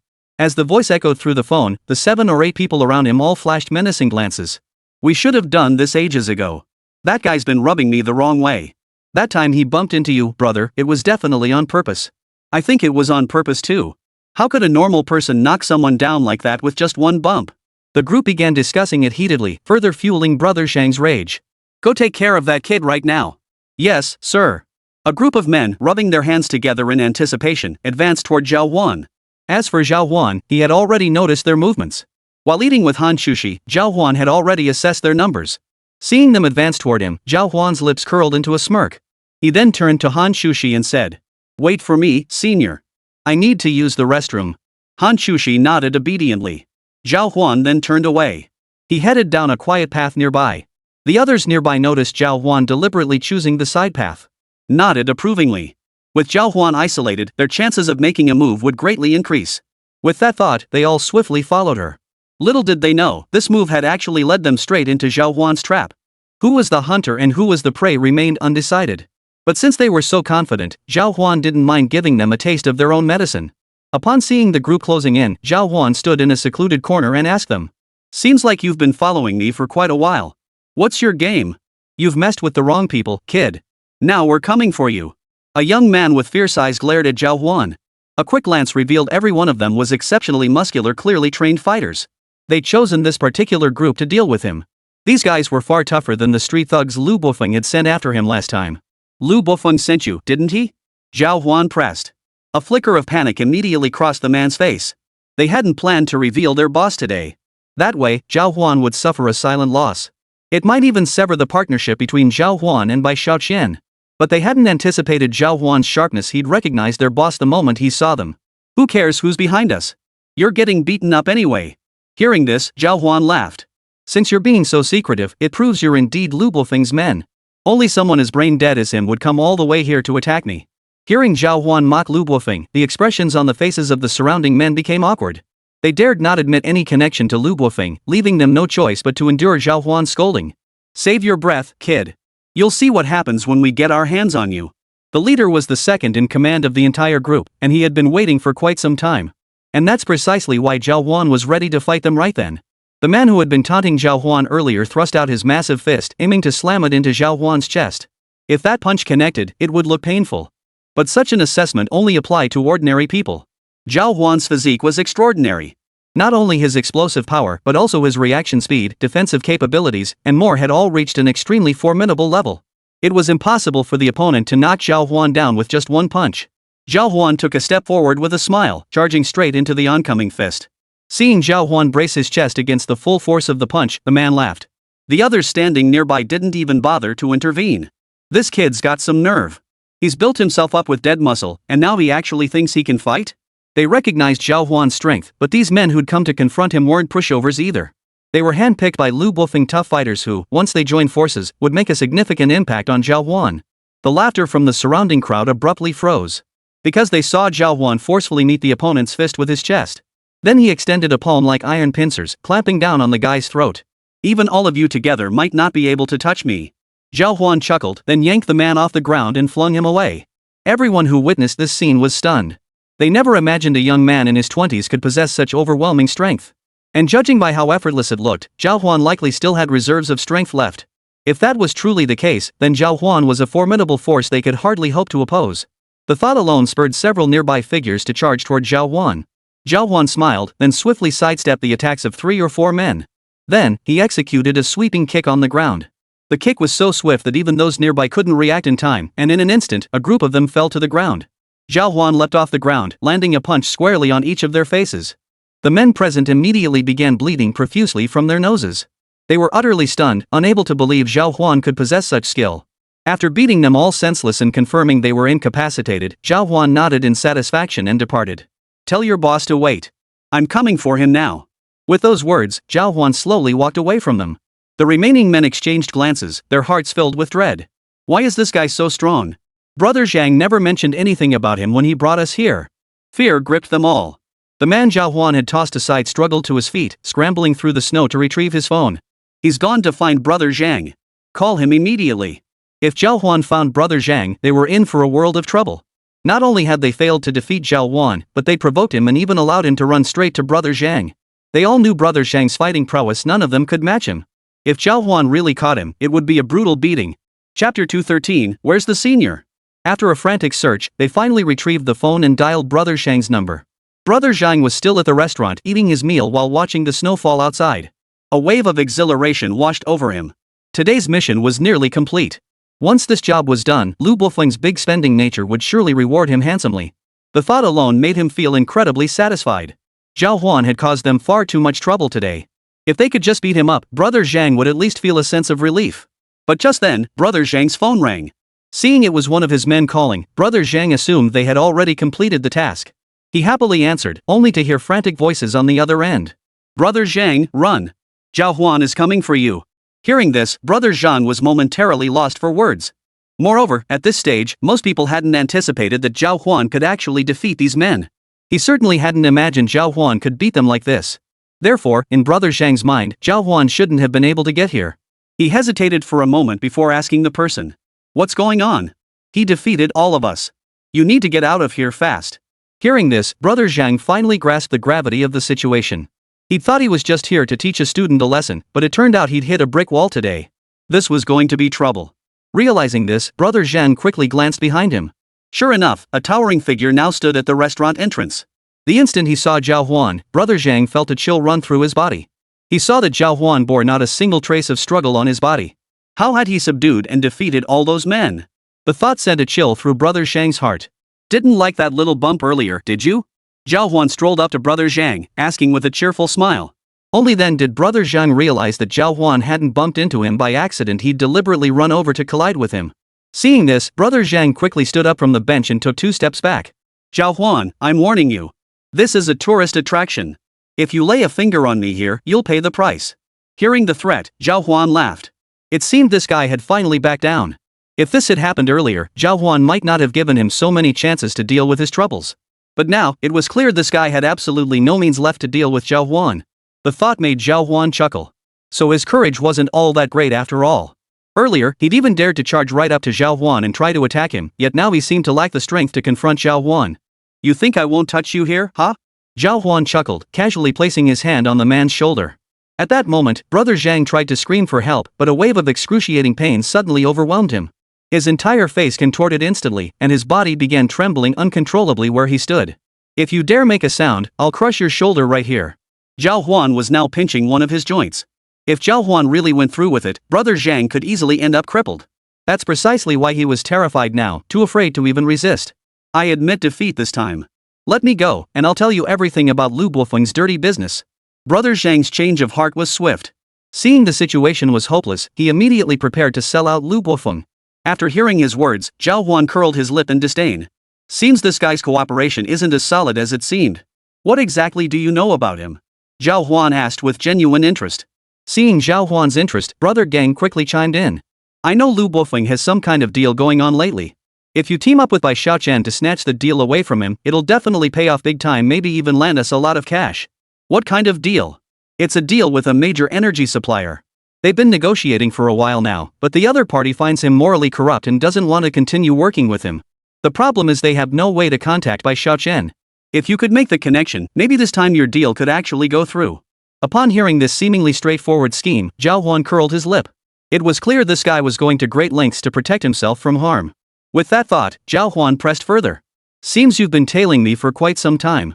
Since that's the case, telling me just one secret won't cut it. I have another secret. Lu Bofeng and his team are currently running low on working capital and are seeking approval from their group headquarters. If approved, it will still take at least 3 or 4 days. Haven't many technologies been released recently from the Innovation Technology Competition? If you want to compete for these technologies, you'd better buy them all within the next couple of days. Brother Zhang swiftly demonstrated his full worth. Upon hearing this, Zhào Huān nodded in satisfaction. In that case, I'll let you go today. But don't ever show your face before me again. Next time, it won't be this simple. Zhào Huān wasn't exactly a saint. As he turned to leave, he delivered a kick to the man's calf. In that instant, his shin bone snapped clean through. It would likely take at least 100 days before he could stand again. The excruciating pain sent Brother Zhang crashing to the ground. He struggled to his feet, his face twisted with venomous hatred toward Zhào Huān, yet he dared not make another move against him. After bidding him farewell, Zhào Huān headed back to find Hán Chǔxī. Hán Chǔxī and Zhào Huān were eating outdoors at a cantonade stall. However, after Zhào Huān finished everything, he returned to find Hán Chǔxī nowhere to be seen. This left Zhào Huān feeling uneasy. His heart sank as he began scanning the surroundings quickly. Could it be that the group from earlier had taken Hán Chǔxī away? Zhào Huān swiftly glanced toward the corner he had just come from. He saw the few people he had knocked to the ground earlier now helping each other up and emerging from that corner. It couldn't have been them. So where had Hán Chǔxī gone? A wave of anxiety washed over Zhào Huān as he frantically scanned the area. He pulled out his phone and dialed Hán Chǔxī's number. Chapter 214, Bai Xiaoqian's Invitation. Lately, Zhào Huān had been frequently targeted by others. If those close to him were implicated because of this, Zhào Huān would be extremely displeased. If such a thing happened, Zhào Huān would make them pay the price. But it seemed Brother Zhang hadn't followed through, and his men had all limped away. So where had Hán Chǔxī gone? Zhào Huān pondered this as he dialed a number. But then his call was answered. Hán Chǔxī's voice came through the line. Zhào Huān, what's wrong? Senior, where did you go? Hearing no trace of panic in her voice, only calmness. Only then did Zhào Huān's nerves finally settle. He figured he'd probably been overreacting. Truth be told, Zhào Huān had been dealing with a lot lately, so feeling a bit on edge was only natural. I was skiing down the hillside. Hearing this, Zhào Huān finally understood Hán Chǔxī's whereabouts. He lifted his head and looked down the slope, spotting a figure clad in white. After resolving the situation with Brother Zhang and his crew, the stalker on Zhào Huān's end could no longer pose any threat to him. This realization brought Zhào Huān a sense of profound relief. He turned around, ready to join Hán Chǔxī for some fun. As for the group that had departed in the distance, Zhào Huān paid them no further mind. As the sun sank below the western mountains, Zhào Huān and Hán Chǔxī watched the distant sky gradually fade of light. At that moment, Hán Chǔxī hurriedly said to Zhào Huān, "It's getting late. Let's pack up and head back. We'll return to school tomorrow." "All right. I should call Senior Yan Xiaohong anyway." Yan Xiaohong's pursuits were undeniably dangerous. Typically, she would venture deep into remote mountains and forests to explore, experiencing scenes never before discovered. It was precisely this level of difficulty that made it seem like such a hassle. Naturally, few people engage in it regularly. But honestly, what Yan Xiaohong does is genuinely thrilling. But Zhào Huān and Hán Chǔxī were now deeply concerned about Yan Xiaohong's safety. Oh, right. The two dialed Yan Xiaohong's number as they walked. Zhào Huān was taken aback by the prompt he heard on the line. Because immediately after the call connected, the other end emitted a series of prompts. "The number you dialed is out of service. Please try again later. Looks like she's already deep in the mountains." "Ha? Does that mean Senior Yan Xiaohong will be spending the night deep in the mountains tonight?" "Probably. We'll wait for Senior Yan Xiaohong to return with us tomorrow afternoon." Zhào Huān scratched his head. There was no way they could go help Yan Xiaohong now. Besides, she might not be in any real danger. If she truly went missing, Zhào Huān would only go looking for her if he still hadn't heard from her by tomorrow. The two quickly reached the hillside. Their car was parked there. After driving back to the hotel, Zhào Huān also escorted Hán Chǔxī back to her room. Hán Chǔxī was all smiles, ready to drag Zhào Huān out for dinner. But as soon as they stepped out of the room, Zhào Huān and Hán Chǔxī spotted a familiar figure. It was Bai Xiaoqian. Seeing Bai Xiaoqian, Hán Chǔxī immediately frowned. From the moment they first met, Hán Chǔxī had never liked this woman. Now that she had shown up again, it was even more irritating. Zhào Huān looked at Bai Xiaoqian in surprise and asked, "What brings you here? I heard you hadn't returned to campus yet, so I thought I'd invite you out for dinner tonight. Why don't you both come?" Bai Xiaoqian appeared quite magnanimous, but upon hearing the invitation, Hán Chǔxī flatly refused. "Forget it. I've been running around all day and don't feel well. I'll just sleep here." Seeing Hán Chǔxī decline, Bai Xiaoqian was more than happy to oblige. She nodded and walked over to Zhào Huān, taking his arm. "Since Hán Chǔxī doesn't want to come, why don't you join me for dinner? It'll give us a chance to discuss our collaboration." Zhào Huān naturally prioritized his career. Hearing the invitation and realizing he had nothing else planned for the evening, he nodded in agreement. "Alright, I'll go downstairs and wait for you in the car." After settling the arrangement, Zhào Huān turned and whispered to Hán Chǔxī, "What would you like to eat, senior? I'll bring some back for you." Hearing that Zhào Huān still thought of her even when he loved going out to eat, a wave of warmth washed over Hán Chǔxī. After a moment's thought, she rattled off a few local specialties for Zhào Huān to pick up. Zhào Huān pulled out the memo app on his phone and wrote them down meticulously. Hán Chǔxī watched with growing satisfaction. After bidding farewell to Hán Chǔxī, Zhào Huān quickly exited with Bai Xiaoqian. Noticing Zhào Huān's tired appearance today, Bai Xiaoqian smiled and asked him, "Where did you go today? Anything fun happen?" "Went to a ski resort far away." The interesting part was running into some of Lu Buofeng's people today. "What? That guy actually dared to make a move? Wasn't the lesson last time enough? He didn't do anything to you, did he?"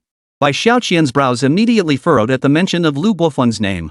It was clear that at this stage, Bai Xiaoqian had completely cut ties with Lu Buofeng. Their relationship had reached an absolute low point. Logically, they should just stay out of each other's way from now on. Even if they continued to irritate one another, there was no need to fight. Such a confrontation would only lead to mutual destruction. But for some reason, Lu Buofeng was incredibly petty. He even went so far as to attack Zhào Huān behind his back. "Not exactly. But their men beat me up pretty badly. I'm not sure if I'll even make it back down the mountain. And even if I do, I'll probably be stuck in bed for 10 days to a couple weeks." Hearing this, Bai Xiaoqian couldn't help but laugh. She knew Zhào Huān's formidable skills well. Now that he'd unleashed them against them, he'd surely have them wrapped around his finger. Did he hear about our robot collaboration and get jealous? As the president of a top-tier enterprise, Bai Xiaoqian naturally saw through the essence of the matter. Zhào Huān, however, paid it no mind. Instead, he addressed Bai Xiaoqian. "I don't know, but I'd like to ask you for a favor today." "Sure. If it's within my power, just ask. Our relationship is still pretty good, right?" As she spoke, Bai Xiaoqian moved closer to Zhào Huān, seemingly hoping to hear a definite answer from him. However, Zhào Huān sidestepped the topic and instead asked Bai Xiaoqian, "Do you have a chance to track him down for me now? I want to meet him in person." "What? You want to go see him now? What if he detains you there?" "That's way too dangerous." If Bai Xiaoqian wanted to investigate, she could certainly find the hotel where Lu Buofeng was staying. But at this stage, if Zhào Huān went alone to confront Lu Buofeng, the risks were simply too great. But Zhào Huān didn't think that way. After receiving her warning, he smiled and said to Bai Xiaoqian, "Since he's already tried to take me down from behind so many times, I'll make him pay the price. I can't just let him keep running up a debt with me, can I?" Chapter 215, Capture Lu Buofeng. Zhào Huān had already planned this out long ago. Zhào Huān understood that Lu Buofeng's power wasn't particularly formidable. His main advantage was having a powerful father. But the guy was utterly repulsive. Even though he couldn't inflict any real harm on Zhào Huān, his constant lurking in the shadows had been a persistent irritant. Today presented the perfect opportunity, so Zhào Huān intended to teach him a lesson. Upon hearing this, Bai Xiaoqian sighed. Since Zhào Huān had become enemies with Lu Buofeng because of her, she naturally had to help him. "I'll assign some personnel to you. If you encounter any issues, you can call me directly or have my people come in." "No need. I can handle it alone." Zhào Huān's skills were easily on par with the captain of the greedy wolf squad. At this stage, dealing with these petty thugs was child's play. Besides, Lu Buofeng's side didn't have any real fighters. Zhào Huān was only going over today to teach them a lesson. He wasn't going to fight them to the death, so there was no real danger to his life. Hearing Zhào Huān's firm resolve, Bai Xiaoqian had nothing more to say. She could only nod and tell Zhào Huān, "In that case, go ahead. I'll send you his location." While speaking with Zhào Huān earlier, Bai Xiaoqian had already obtained Lu Buofeng's residence coordinates from her subordinates. By giving him the location directly now, she hoped Zhào Huān could resolve the matter swiftly. "Alright, thanks." "No need for thanks between us. Just remember to come back for dinner with me later. I'll go order the food now. I've already sent you the restaurant's location. Bai Xiaoqian had witnessed Zhào Huān's prowess firsthand. The overwhelming power he'd displayed last time had left an indelible impression on her. That was precisely why she was letting him go seek revenge now. Zhào Huān knew full well today that he had to settle this matter once and for all. As for Lu Bofeng, he was nothing but a clown. Zhào Huān felt no real fear. After receiving Lu Bofeng's location from Bai Xiaoqian, he drove another car toward the hotel where Lu Bofeng was staying. Meanwhile, Lu Bofeng, holed up in his luxury suite, was already fuming. Standing before him were brother Zhang and his crew. Old Zhang, you're utterly useless. I placed such high hopes in you, yet you've botched things up like this. Why? Tell me why. Hearing his scolding, old Zhang and the others all hung their heads. Their bodies still ached intensely, and old Zhang's bones were broken. Just standing there was a tremendous effort, yet it still fell short of Lu Bofeng's demands. In truth, brother Zhang felt bitter inside. After doing so much for Lu Bofeng, shouldn't they at least get some credit for their hard work? Yet Lu Bofeng never once mentioned paying them. After hearing this, he could only bow his head. A brief silence followed, and he made no attempt to defend himself. The others beside him, however, quickly shot back. Brother Feng, you never warned us before we went that Zhào Huān was this formidable. We're all trained fighters, yet none of us could stand up to him. Even when we attacked together, he still beat us senseless. Exactly. You didn't make clear how dangerous this mission was. At the very least, compensate us for our labor and cover our medical expenses now. After speaking, they all proceeded to show off the wounds on their bodies. Lu Bofeng's face darkened like charcoal upon hearing this.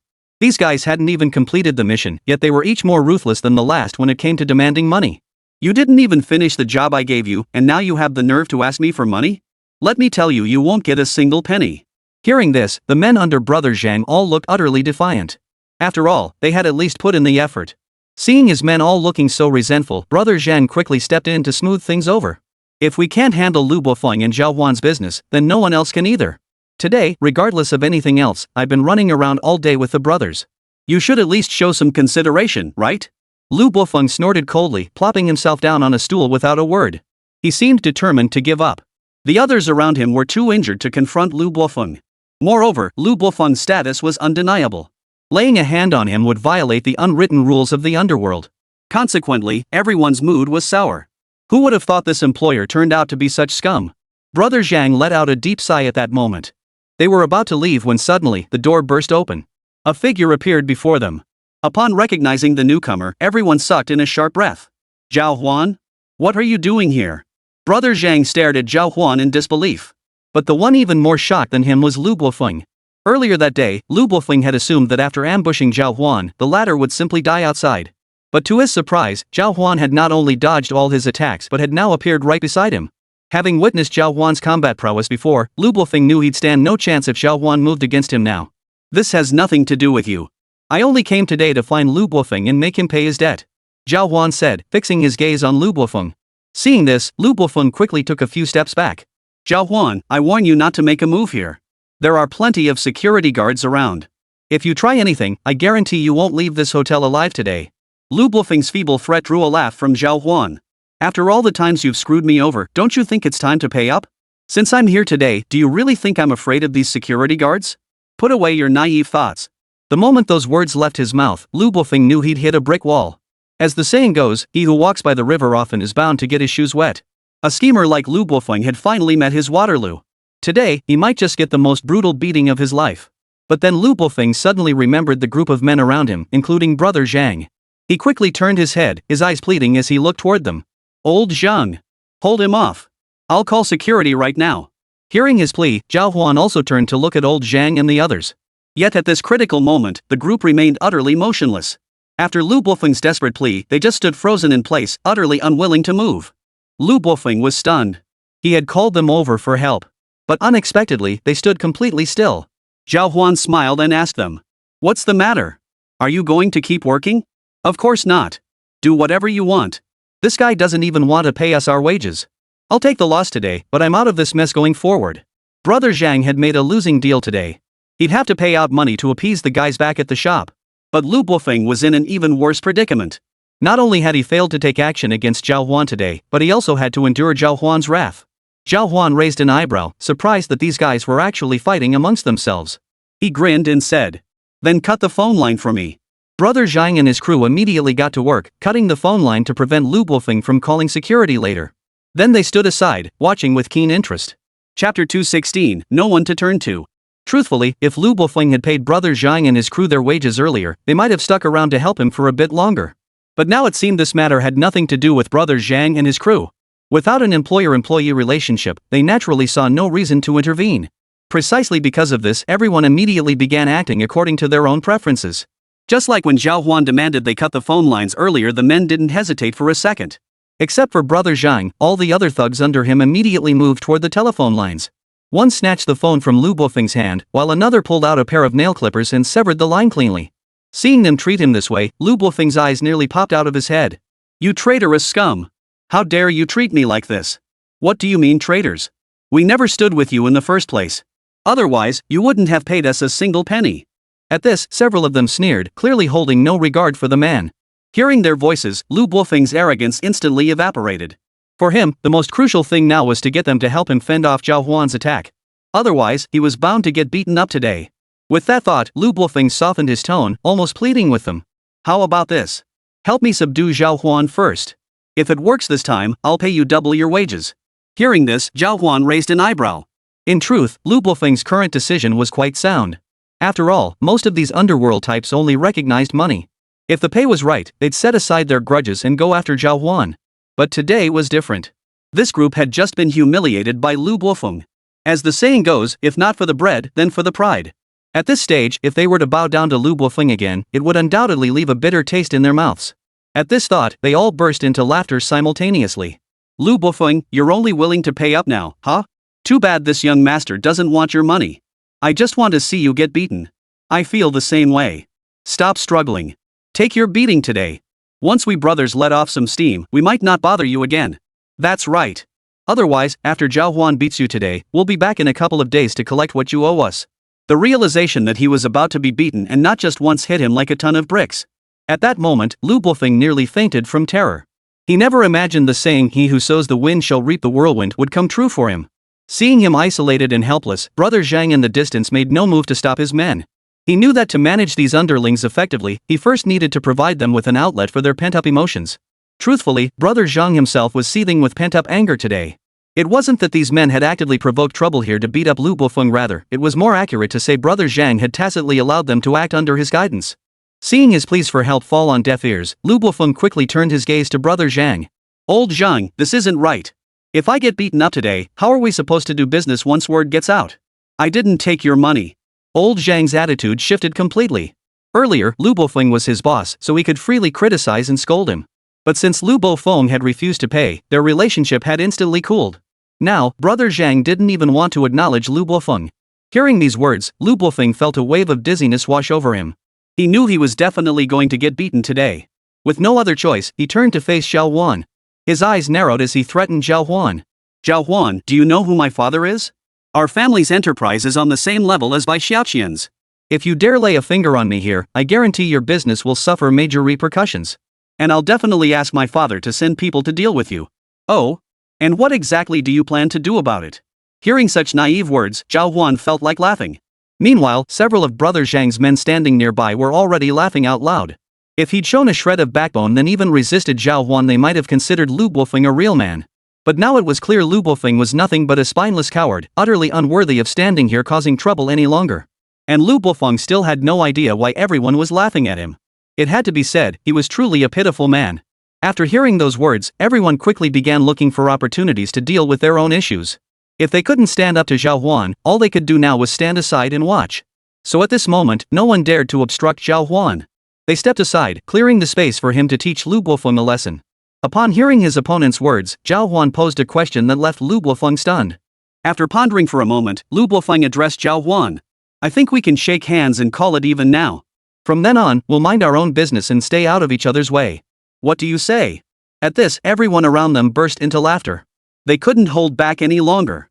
If the earlier naive words had been mere impulsive blurtings in Lu Bofeng's panic, then what this fellow uttered after careful consideration was even more laughable. It was utterly absurd. As for Zhào Huān, upon hearing these words, he curled his lips and retorted. You know what? I'm not buying a word of this now. I've seen through you. A petty guy like you would never keep his word. So just brace yourself for a good beating. Before Lu Bofeng could protest further. But Zhao Huān gave him no chance. He walked straight up to him. He raised his hand and yanked Lu Bofeng off the ground. Feeling Zhao Huān's terrifying strength, Lu Bofeng tried to struggle in midair. But despite mustering all his strength in both hands, he couldn't pry open even a single one of Zhao Huān's fingers. Seeing this, everyone realized the situation was completely one-sided. Brother Zhang couldn't bear to watch any longer. He turned and warned Zhao Huān. Zhao Huān, don't take this too far. Just don't end up killing someone.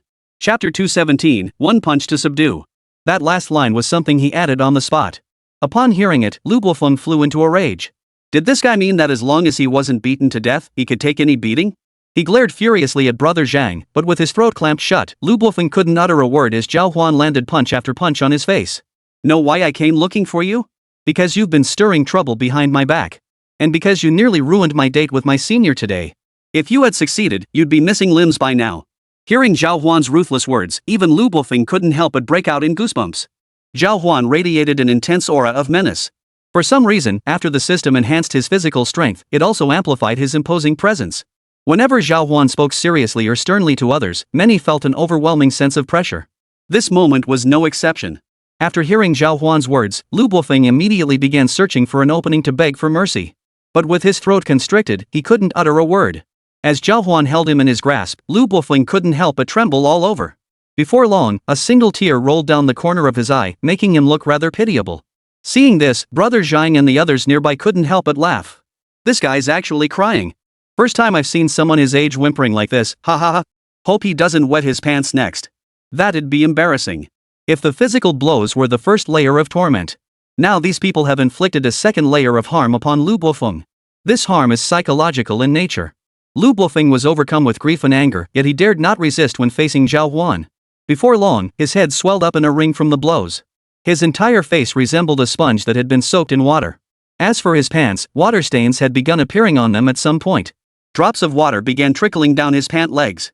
Upon witnessing this, everyone pulled out their phones to take pictures. Holy crap, you were right. Quick, snap a pic to remember this. It's rare to see a rich kid like him get into something like this. This is hilarious. He looks so tough, but turns out he's a total pushover. Getting scolded by someone like that just now made me feel like I lost all my dignity. That was satisfying to watch. I wish I could have joined in. Hearing the crowd's reactions, Brother Zhang, sitting nearby, felt a surge of satisfaction. But he still had his wits about him. When he heard his men wanting to join in beating up Lu Bofeng, he quickly waved them off. If you don't have Zhao Huān's guts, don't go near him. Otherwise, he'll take you down without breaking a sweat. At this, everyone scoffed in disdain. But their heads were still clear. After Brother Zhang's warning, they stopped advancing. Meanwhile, Zhao Huān unleashed a hail of punches upon Lu Bofeng. By now, Lu Bofeng was completely out of it. He swayed dazedly under Zhao Huān's relentless blows. Seeing the guy lying there like a dead dog, Zhao Huān curled his lip and tossed him onto the ground. Only then could Lu Bofeng finally open his mouth to gasp for air, struggling desperately to get up. Seriously?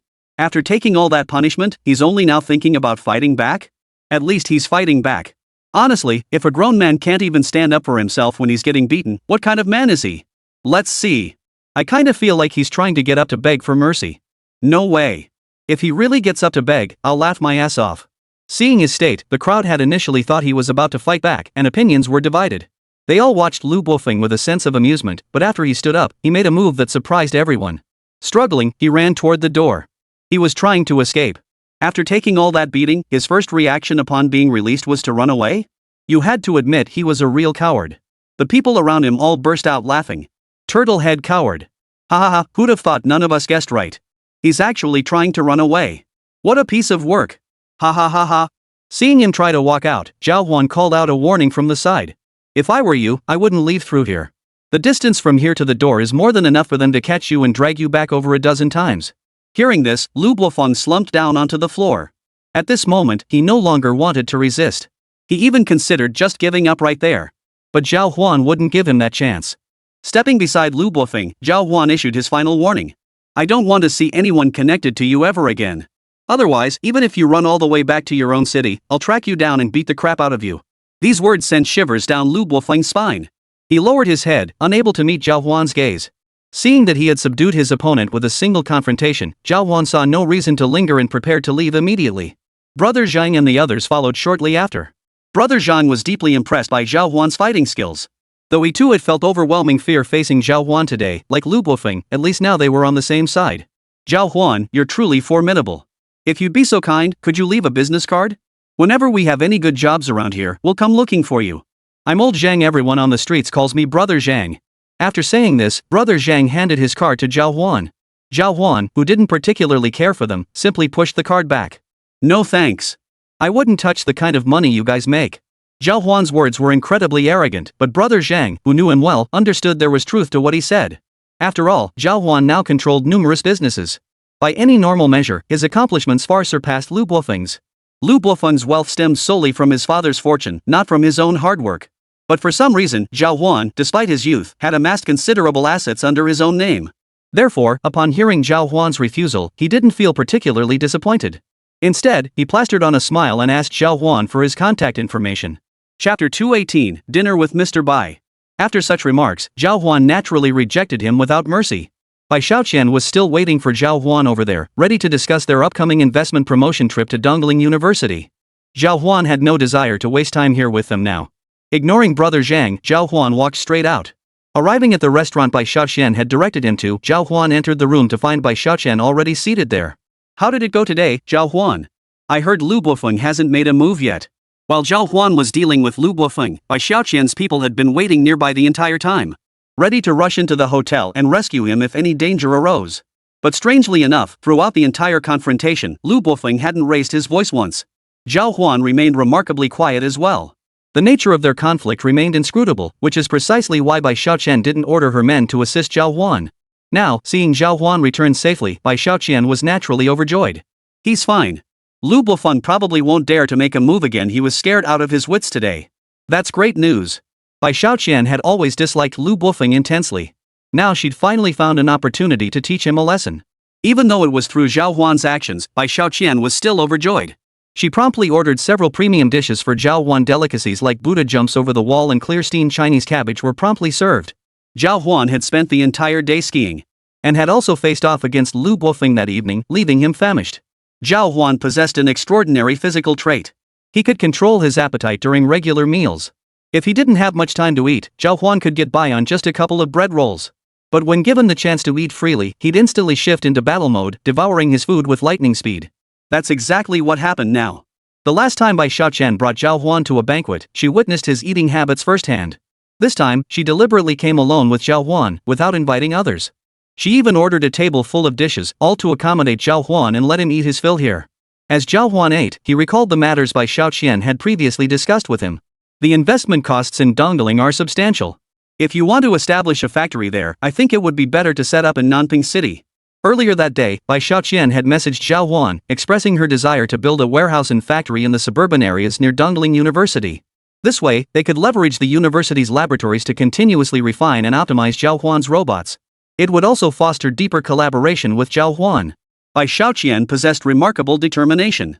Having set her sights on Zhào Huān, she was actively working to strengthen their relationship. Establishing a factory at Zhào Huān's location now signaled her intent to bind him to her side. Given her willingness to invest so heavily, Zhào Huān naturally had to consider Bai Xiaoqian's interests. In Dongling City, for instance, the first step for any investment would be acquiring land. In a place where every inch of land was precious, it was bound to be more prosperous than Nanping City. Purchasing land here would be significantly more expensive, substantially increasing Bai Xiaoqian's costs. It's fine. Being able to use your lab this time is already a huge advantage for me. As for whether I'll spend extra money, that's not your concern. We have plenty of funds. For someone like Bai Xiaoqian in the manufacturing sector, cash flow is paramount. They had substantial reserves at their disposal and weren't the least bit worried about running out of funds. At that moment, Zhào Huān realized his own worries seemed rather unnecessary. Now that the matter had been brought up, Zhào Huān certainly couldn't stand in the way anymore. He then turned to Bai Xiaoqian and inquired about the next steps. When will we start production? All the blueprints here are ready. You should go back and discuss it with the school first. By the way, when are you heading back? Only if Zhào Huān hurried back could Bai Xiaoqian's plan proceed smoothly. At that point, Zhào Huān would take charge of liaising between Bai Xiaoqian and Dongling University. At this stage, simply presenting their credentials as organizers of the Innovation Technology Competition would guarantee Dongling University's support without difficulty. But Bai Xiaoqian and her team were now a company. For a company to leverage the prestige of the Innovation Technology Competition to force Dongling University into a partnership wouldn't reflect well on them if word got out.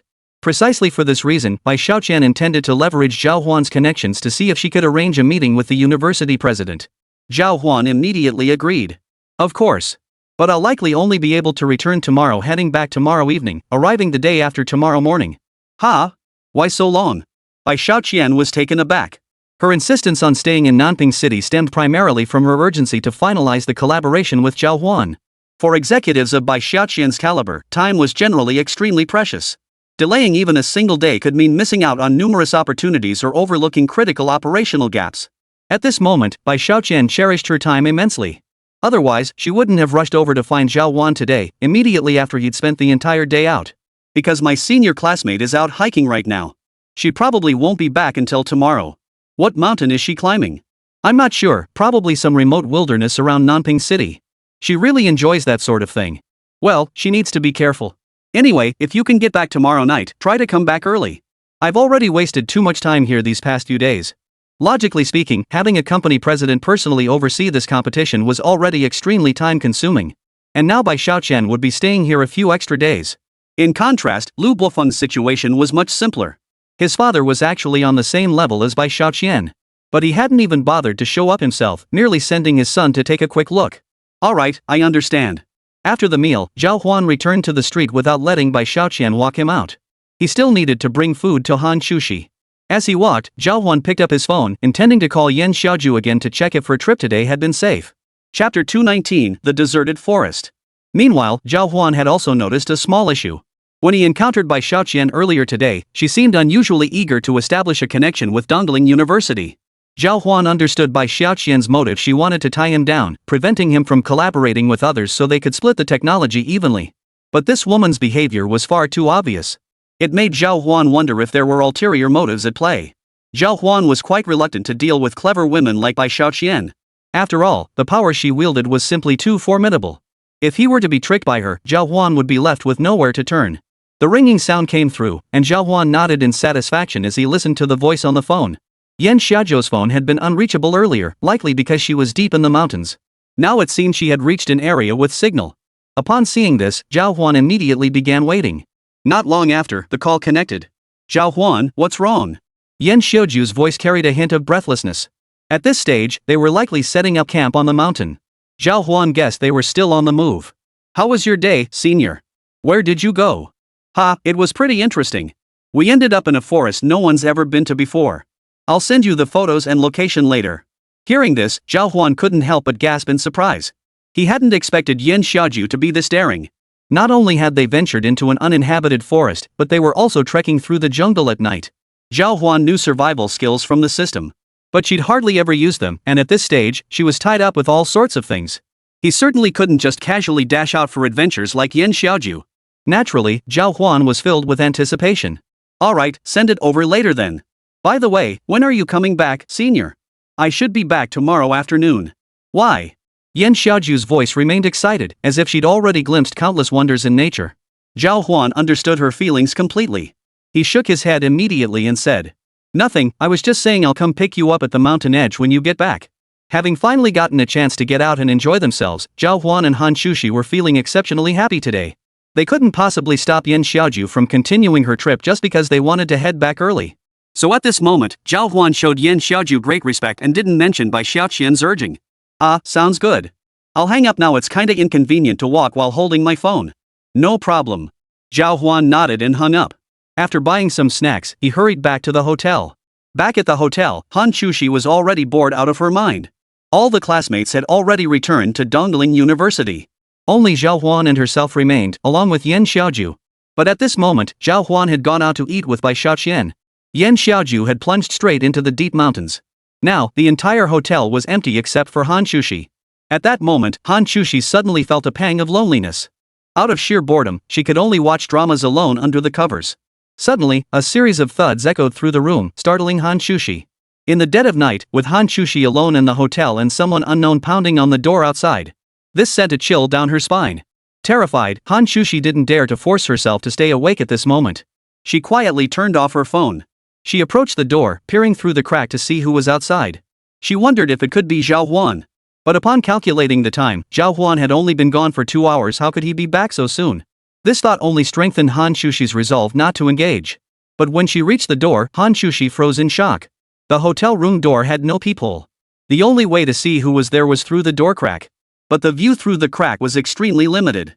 Hán Chǔxī could only make out a corner of clothing, determining the person wore a jacket, and then nothing more was visible. This only heightened Hán Chǔxī's fear.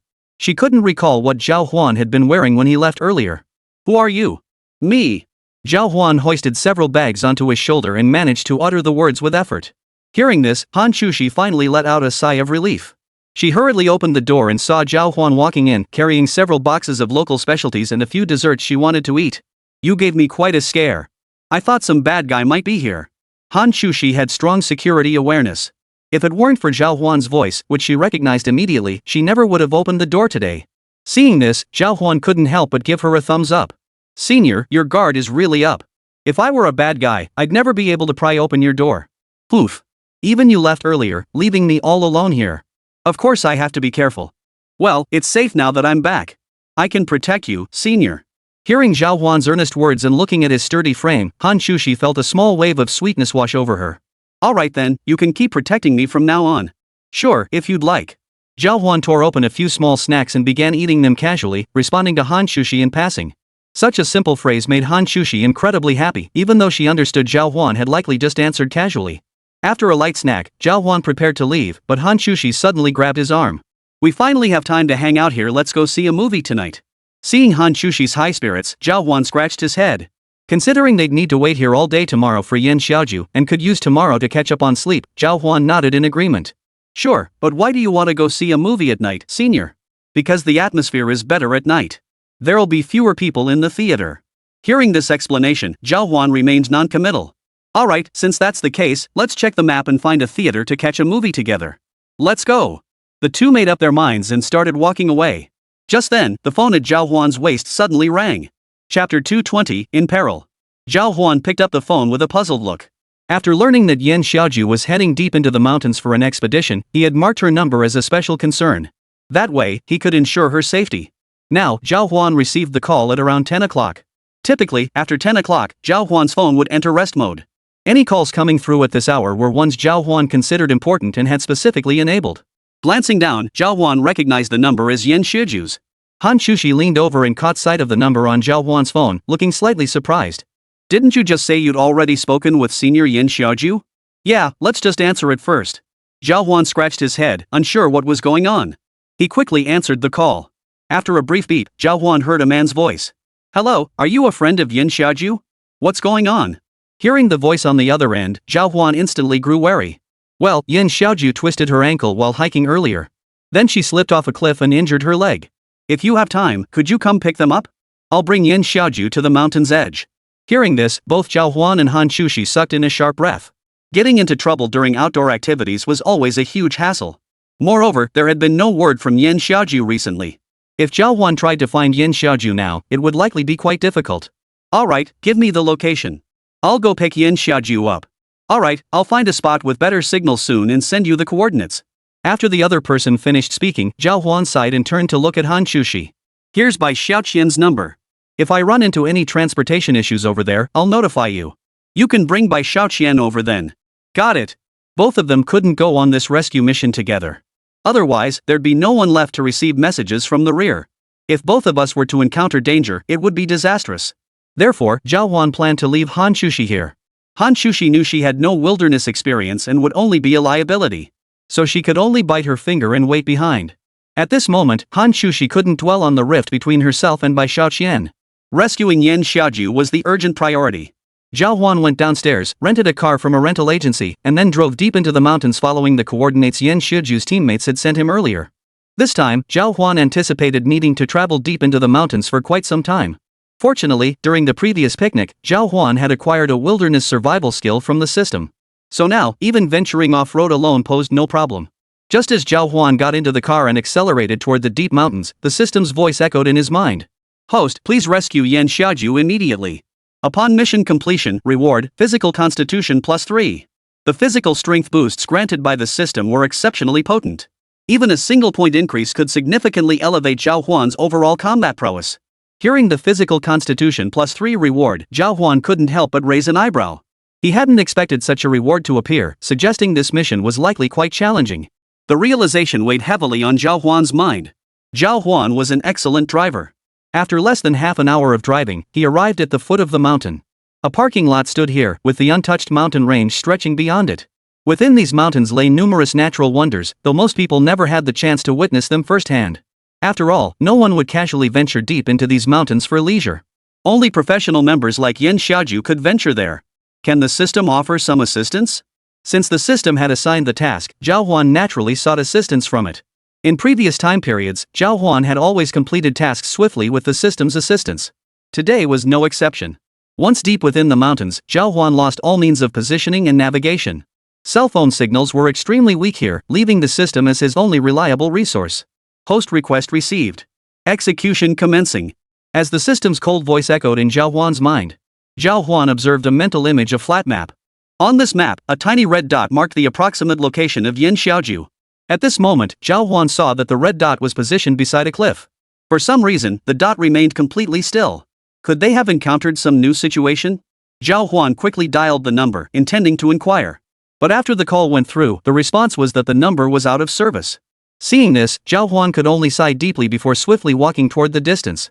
After scaling the guardrail, Zhào Huān began climbing down the sheer cliff face. Most people would struggle to overcome their fear when scaling such cliffs. After all, if they slipped while climbing down, they could easily fall. A fall like that could shatter them to pieces. Even without a slip, most ordinary people's stamina wouldn't suffice for descending such a sheer cliff face. Only someone like Zhào Huān, strengthened by the system, could achieve such feats. Of course, every member of the greedy wolf squad should be capable of this level of performance. After swiftly descending from here, Zhào Huān began advancing toward their location. The entire path was muddy and littered with treacherous mountain trails. These mountain paths were entirely undeveloped, overgrown with thickets and such. Zhào Huān's physique was exceptionally robust despite being scraped and bruised, he showed no reaction whatsoever. Swiftly reaching the side, Zhào Huān found a high slope and scanned the distance. His eyesight was exceptionally sharp, his enhanced physique naturally amplified his vision. Through his piercing eyes, the traces of a group of people finally came into view. Zhào Huān noticed broken branches ahead. They must have taken this path. It must be said, Yan Xiaoju was truly bold. The mountainous terrain had just been drenched by rain, leaving the air thick with moisture. The soil was also extremely wet. By choosing this path, did they intend to climb the highest peak in the distance to observe the scenery? Chapter 221, Free Climbing. At this thought, Zhào Huān sighed helplessly. He could only plod forward, sinking deeply into the mud with each step. Fortunately, he had eaten a substantial meal tonight, otherwise, his stamina wouldn't have sufficed. A short while later, Zhào Huān's phone rang again. It was Yan Xiaoju again. Hello? What's the situation over there now? We've run into a little trouble. The path back seems unclear now. We clearly marked it earlier, but we don't dare move around recklessly now. Hearing this, Zhào Huān felt a bit helpless. It was obvious that at this stage, due to the humid air and the recent heavy rain, many of the landmarks they'd marked were likely to be completely washed away. If that were the case, the entire team might need rescue. After considering this, Zhào Huān sighed and said to them, "In that case, I'll set up a few markers on my way there. If things go south, you can follow my markers on your return trip." Professional teams like theirs typically preferred setting markers. These markers help them find their way back more easily. After walking for a while, Zhào Huān finally spotted some traces of the others. He also realized he was now within striking distance of them. Unlike Zhào Huān, these explorers, though well-read and experienced in adventure. However, most of them possessed only average physical fitness. They couldn't endure the long trek to this place like Zhào Huān could. Thus, after arriving, Zhào Huān swiftly caught up to them. Taking unconventional paths, Zhào Huān cut through dense thickets and arrived directly at the foot of their mountain. "Can you hear me?" Gathering his strength, Zhào Huān shouted up the mountain with all his might. Everyone on the mountain was utterly stunned, staring blankly at the figure below. Some asked Yan Xiaoju in disbelief. "Yan Xiaoju, who is this classmate of yours? How could he be so relentless? He made it here in just over 2 hours?" Seeing the utter shock on everyone's faces, Yan Xiaoju, her face pale, smiled. She had long known Zhào Huān's physical prowess far surpassed that of ordinary people. It's no surprise if it's him. After all, he's known as the Dongling superhuman. Hearing this, the others scratched their heads in surprise. They naturally assumed Zhào Huān was some kind of elite outdoor enthusiast. "Let him come up." Upon hearing Yan Xiaoju's words, several people immediately walked to the edge of the cliff and said to Zhào Huān, "Young man, you head up the mountain. We'll carry Yan Xiaoju down." Zhào Huān nodded and began climbing the cliff face without delay. Everyone gasped in astonishment at Zhào Huān's actions. They had planned to take the normal path through the thickets, but here was Zhào Huān single-handedly scaling the sheer cliff face barehanded. A middle-aged man swallowed hard before managing to say, "Now I understand how he managed to get here so quickly." Is your classmate some kind of rock climbing expert? How can he climb so fast without even scouting the terrain beforehand? I don't know either. He's just a remarkable person. Yan Xiaoju gave a helpless smile, offering this explanation to the group. Upon hearing this, everyone froze in place. They couldn't very well walk down the cliff to deliver Yan Xiaoju, could they? Before long, Zhào Huān had climbed up. Watching Zhào Huān twist and turn his way to the cliff's edge, everyone couldn't help but marvel. Young man, I run an outdoor adventure team. Would you be interested in joining us as an instructor? The middle-aged man who had spoken with Yan Xiaoju earlier immediately approached Zhào Huān. Despite the perilous situation, they remained remarkably composed. Not a single person's nerves had frayed. It must be said that these outdoor enthusiasts possessed remarkably strong mental fortitude. Ha! Me? I'm still in school. How could I possibly coach you guys? Zhào Huān scratched his head awkwardly and declined immediately. The man didn't press him, simply lowering Yan Xiaoju from the single-seat harness. He then addressed Zhào Huān. Then Yan Xiaoju is yours. Can you handle it? If not, I'll assign 2 more people to accompany you. No need. I can handle it alone. Zhào Huān grabbed several rolls of bandages, strapped Yan Xiaoju onto his back, and headed straight for the cliff's edge. What are you doing? Everyone gasped in shock at Zhào Huān's actions. Was he planning to climb back down the cliff with Yan Xiaoju on his back? I'm leaving. I can't stay here sightseeing with you all. Zhào Huān looked at them blankly. Now everyone was staring at him like he was some kind of freak, leaving him feeling a bit confused. Climbing down here with someone on your back? What if something dangerous happens? Take the normal path. It's better to go slower. After hearing their advice, Zhào Huān abandoned his daring plan to scale the cliff face. Instead, he heeded their words and chose to traverse the thicket. Waving goodbye and explaining the trail markers he'd set, Zhào Huān departed. Perched on Zhào Huān's back, Yan Xiaoju spoke to him with a touch of embarrassment. Zhào Huān, I've really put you through a lot this time. This was my own problem, yet I had to call you all back to rescue me. It's no trouble at all, senior. It wasn't much effort. I was mainly worried about your safety. Hearing these words, Yan Xiaoju felt a genuine warmth well up inside her. She immediately replied to Zhào Huān. Alright, thank you. Let's rest tonight and prepare to leave tomorrow. That sounds good. Zhào Huān hadn't expected Bai Xiaoqian's urging to bear fruit so quickly. Returning early tomorrow would give Zhào Huān more time to negotiate with the principal. By then, the principal should also be able to provide Bai Xiaoqian with some laboratory equipment assistance. Senior, hold me steady. I'm about to start walking. As Zhào Huān began walking slowly, he suddenly felt his pace lagging and addressed Yan Xiaoju.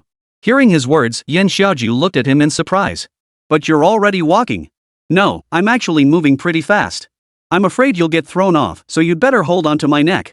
After Zhào Huān spoke, Yan Xiaoju quickly wrapped her arms around his neck. Then, Yan Xiaoju finally experienced what it meant to move at lightning speed. Chapter 222, Back to School. As Zhào Huān sprinted forward with Yan Xiaoju on his back, his phone rang. It was Hán Chǔxī calling.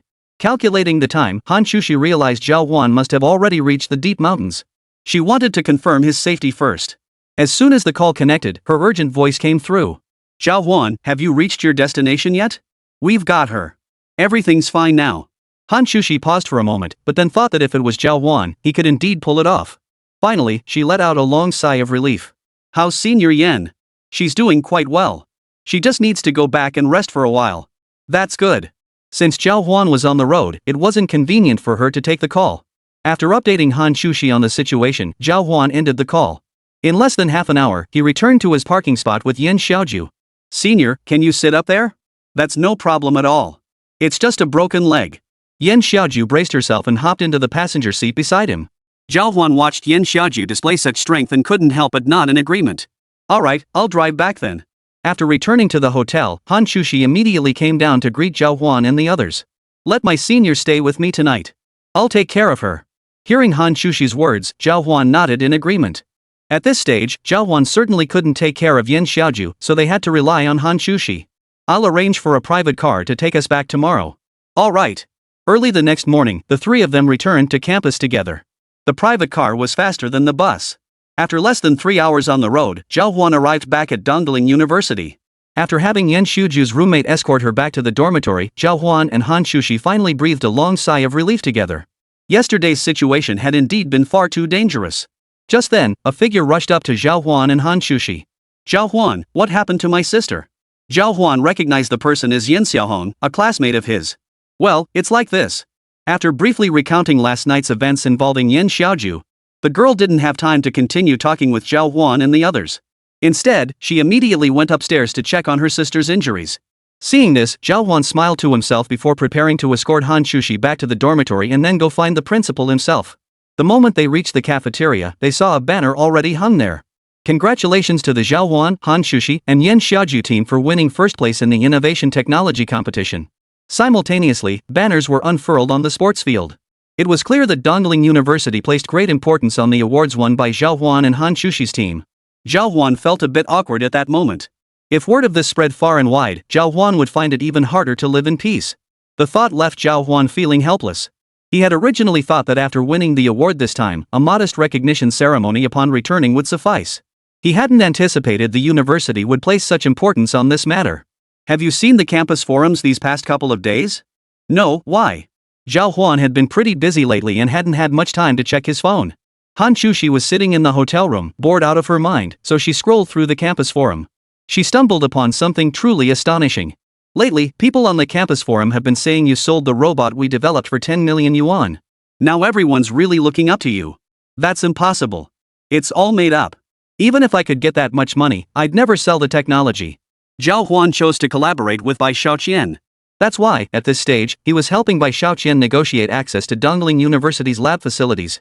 Anyway, people are jumping to conclusions these days. I have a feeling you'll be the center of attention again soon.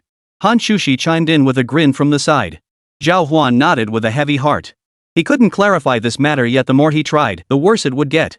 After all, Zhào Huān was indeed collaborating with Bai Xiaoqian. It was purely a collaborative arrangement, nothing had been sold. If people found out that someone so young had already reached this stage, the backlash would likely be even greater. Therefore, Zhào Huān decided to let the matter rest. He didn't even want to respond. Let the matter gradually fade away on its own. After a brief observation, Zhào Huān realized the situation at this stage was slightly complicated. They now possessed far more resources than before. If they wanted to scale up production later, they'd need to set up several different workshops. But these were matters for Bai Xiaoqian to figure out. All Zhào Huān needed to do was secure the lab. After escorting Hán Chǔxī back to her dorm, Zhào Huān made his way alone to the principal's office. The principal was in a leisurely mood today, sipping tea while basking in the afternoon sunlight. Upon seeing Zhào Huān knock, he simply waved him in through the glass door. He had grown quite fond of Zhào Huān, who had single-handedly propelled Dongling University to the finals. And even clinched the championship. In stark contrast, many other competing members had been eliminated outright in the first or second rounds. It had to be said that the quality of their team this time was truly mediocre. In previous years, at least 2 teams would make it to the finals. Of course, none of that really mattered now that they'd clinched the championship. The principal smiled warmly at Zhào Huān and asked, Zhào Huān, what's gotten into you?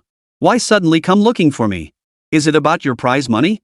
I've already discussed that with Hán Chǔxī. After securing first place externally, Zhào Huān and his team could apply for a special school bonus. This served as a commendable reward for students excelling in both academics and character. Today, when Zhào Huān came, the principal assumed he was here for the reward, but in reality, Zhào Huān was after something else entirely. Principal, I've secured an investment for our school. Zhào Huān was a master negotiator and didn't reveal his true intentions right away. Instead, he mentioned Bai Xiaoqian's investment in the school. The principal perked up immediately upon hearing this. After all, many people were eager to secure investments for schools these days. However, after running the school for so many years, they had already secured all the investments they could. Finding new sources of funding was proving difficult. After all, everyone had come to teach and educate students, and persuading them to engage in public relations activities proved exceedingly difficult. Therefore, the school's finances largely relied on traditional funding and the commercialization of scientific research achievements.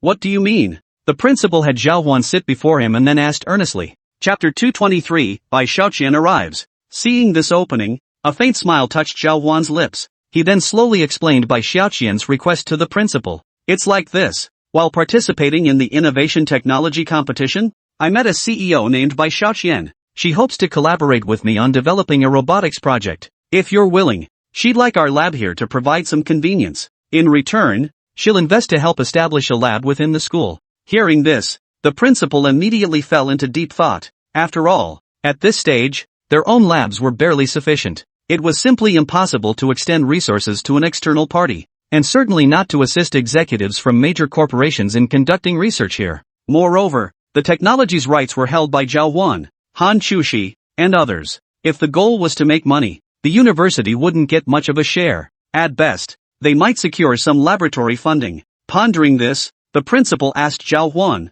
"Could you share your profits with the university?" Zhào Huān had anticipated this question, though he couldn't yet estimate the robot's future earnings. If it truly took off, he was certain its revenue and profits would reach hundreds of millions. "We can share the profits, regardless of the amount. I'll give the school 3 million yuan annually." Even though he'd only used the lab facilities, Zhào Huān was offering the school such substantial funding. As for shares or equity, Zhào Huān knew he couldn't offer any. Offering 3 million yuan was already the height of generosity. The principal nodded upon hearing the figure. While this sum might not be substantial for many research projects even bordering on meager, but since Zhào Huān had made this offer, he would naturally facilitate the process. After all, Zhào Huān had brought honor to the university. "Alright, we'll proceed as you suggest. But if you're establishing a lab here, where will the factory be located? And will the experimental results need to be put into production?" "Yes." After hearing this, the principal paused in surprise. In his understanding, Zhào Huān was absolutely incapable of launching production at this stage.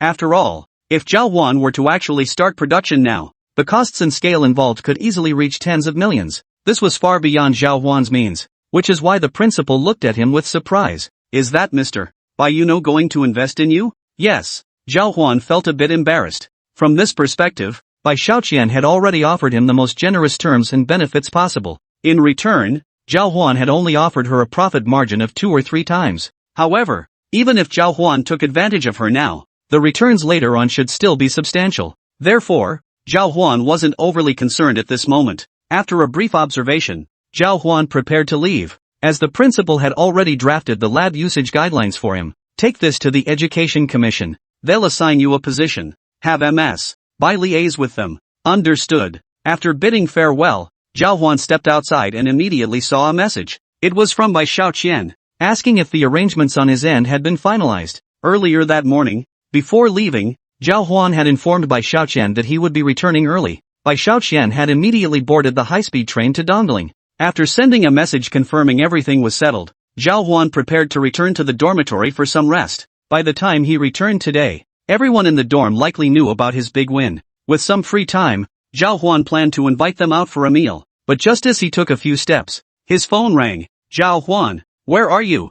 "I'm already at the entrance of Dongling University." "Ha!" The caller was none other than Bai Xiaoqian. Bai Xiaoqian always handled things with lightning speed. After all, she didn't have much free time during the week. She was always in a rush to get things done. Having just arrived today, she was eager to push forward with the factory matters right away. This would be very convenient once she finished this task. Bai Xiaoqian could head back. That's why she'd come straight to the university entrance. Seeing her arrive, Zhào Huān sighed helplessly. "I didn't expect you to be here so soon. I was actually planning to grab my roommates for a meal back at the dorm." "That can wait. Come with me now to check out the factory and tell me what your president said." Bai Xiaoqian was quite bossy, ready to grab Zhào Huān and get things done. Hearing this, Zhào Huān felt a bit helpless and could only nod in agreement. As soon as they reached the school gate, he spotted her. Bai Xiaoqian, dressed in a crisp white blazer, was waiting for him there. Zhào Huān was a bit surprised. He hadn't expected Bai Xiaoqian to look so elegant today. "Let's go. We'll check out the factory you found."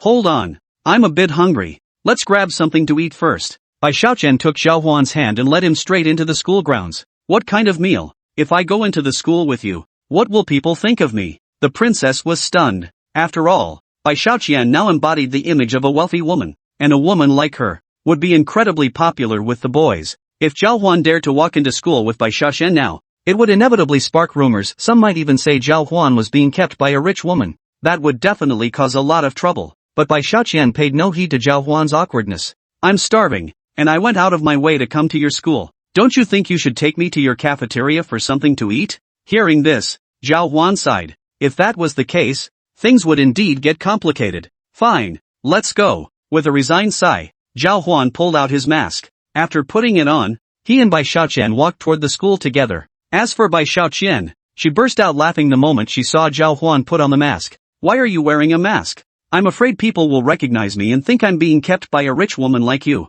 Zhào Huān was absolutely right. Bai Xiaoqian's outfit, from head to toe, was all top-tier designer brands, and the small bag she carried was no exception.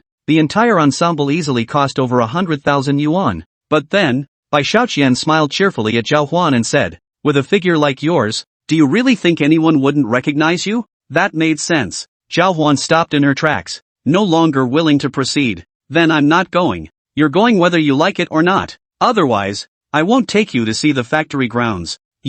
Chapter 224, played. After Zhào Huān brought Bai Shaoqian to the school, the two had a meal together in the cafeteria before quickly leaving the premises. Got a car? My guy mentioned you seemed to have one earlier. Who told you that? Zhào Huān instantly grew wary, his gaze fixed on Bai Shaoqian. This woman was far too dangerous, he felt as if she could see right through him. Take a guess. Are you still investigating me behind my back? Of course I am. If I hadn't known you had assets backing you, I wouldn't have felt comfortable partnering with you. Bai Shaoqian grinned at Zhào Huān, seemingly unashamed of her investigations, but Zhào Huān felt deeply unsettled. After all, at this stage, he was still just a student. Yet the other party had managed to uncover every detail about him, and it was undeniably a bit over the top. I recommend you rein it in a bit. Otherwise, our partnership might very well fall through. How can we call off something we've already agreed to? Come on, let's head to the factory now. You drive. Bai Shaoqian composed herself and followed Zhào Huān directly to the nearby underground parking garage. Soon, the two arrived at a location in the suburbs that Bai Shaoqian had mentioned. As soon as they got out, Zhào Huān saw a vast, open field. Surrounding the open space were several unfinished buildings. Seeing these unfinished buildings, Zhào Huān frowned. Had Bai Shaoqian taken over some real estate project? Where did you acquire this? What kind of land use is it? It's industrial land. But after some issues, the factory was demolished, leaving behind a few dormitory buildings. The ones you see now are all remnants from back then. The price is a bit steep. So many people aren't interested in buying. Plus, the surrounding roads are rough, making it hard for large trucks to transport materials here. Bai Shaoqian quickly explained the situation to Zhào Huān. Hearing this, Zhào Huān understood why Bai Shaoqian had been able to secure the property so swiftly. First, Bai Shaoqian had invested significantly more capital. Second, the location offered unparalleled convenience. Although the location itself wasn't ideal, it was very close to Zhào Huān's university. If any experimental results needed collaboration with the lab, personnel could be brought in quickly. I'll be actively promoting this factory site at your school's job fair. If any graduates from your mechanical engineering department are interested in working here, I'd be delighted to welcome them. Unbeknownst to him, Zhào Huān had inadvertently helped solve the employment dilemma for many graduates here. This was an unexpected bonus. After hearing about the place, Zhào Huān found himself genuinely interested. Sounds good. You're welcome to come recruit here when the time comes. How about this factory site? If it works, we can call in the crew to start construction right now. Speaking of construction crews, Zhào Huān recalled his Blue Sky construction team. Their recent road construction project should be nearing completion soon. Suddenly, Zhào Huān snapped his head up, staring at Bai Shaoqian with disbelief. After deliberately mentioning the construction crew, Bai Shaoqian paused, saying nothing more. Instead, she stared at Zhào Huān with wide eyes. What was the meaning behind this? It was already quite obvious. No wonder Bai Shaoqian was willing to pay a hefty price for land here. All these extra costs are meant to be cut from the construction crew side. Why are you looking at me? What do you think? We're about to start construction, who should I contact? Zhào Huān's words made Bai Shaoqian burst into laughter. But then he frowned. You're actually scheming against me? Did you plan this all along? Knowing I have a construction crew that could save you money, it seems you're not so generous after all? Hearing Zhào Huān's sarcastic tone, Bai Shaoqian shrugged indifferently. Isn't this work for your own benefit anyway? You said ourselves were partners. If you don't put in the effort, how can it work? Even if I agreed, our people definitely wouldn't go along with it, right? You'll cover all the construction materials after all. You deal in building supplies and machinery. After pondering, Zhào Huān proposed a condition. Bai Shaoqian wasn't surprised by this demand, as she had already planned to supply Zhào Huān with construction materials. Of course, you just handle the labor. Your name will be prominently displayed on the factory premises. After finalizing the deal, Zhào Huān nodded in agreement. He then prepared to leave, but Bai Shaoqian stopped him. I've come all this way to Dongling. Aren't you going to take me out for a little fun? Zhào Huān opened his mouth to refuse, but then considered that Bai Shaoqian had indeed traveled a great distance to be here. If he didn't take her around to explore, she might hold a grudge against him when she returned. After all, while many people deeply despised this kind of social obligation, at critical moments, one couldn't slack off and had to put on a show. So upon hearing this, Zhào Huān sighed and nodded. Then I'll take you to Happy Valley in Dongling. I have some shares over there. An amusement park? I haven't been to one in ages. Haven't dated anyone? Not since graduating from college. No. After saying that, Bai Xiaoqian fixed her gaze on Zhào Huān. Her gaze was intensely aggressive, forcing Zhào Huān to step back a few paces. He grabbed his car keys, unlocked the door, and motioned for Bai Xiaoqian to get in. The two quickly drove to Happy Valley. Su Tian wasn't here today, but the moment Zhào Huān arrived,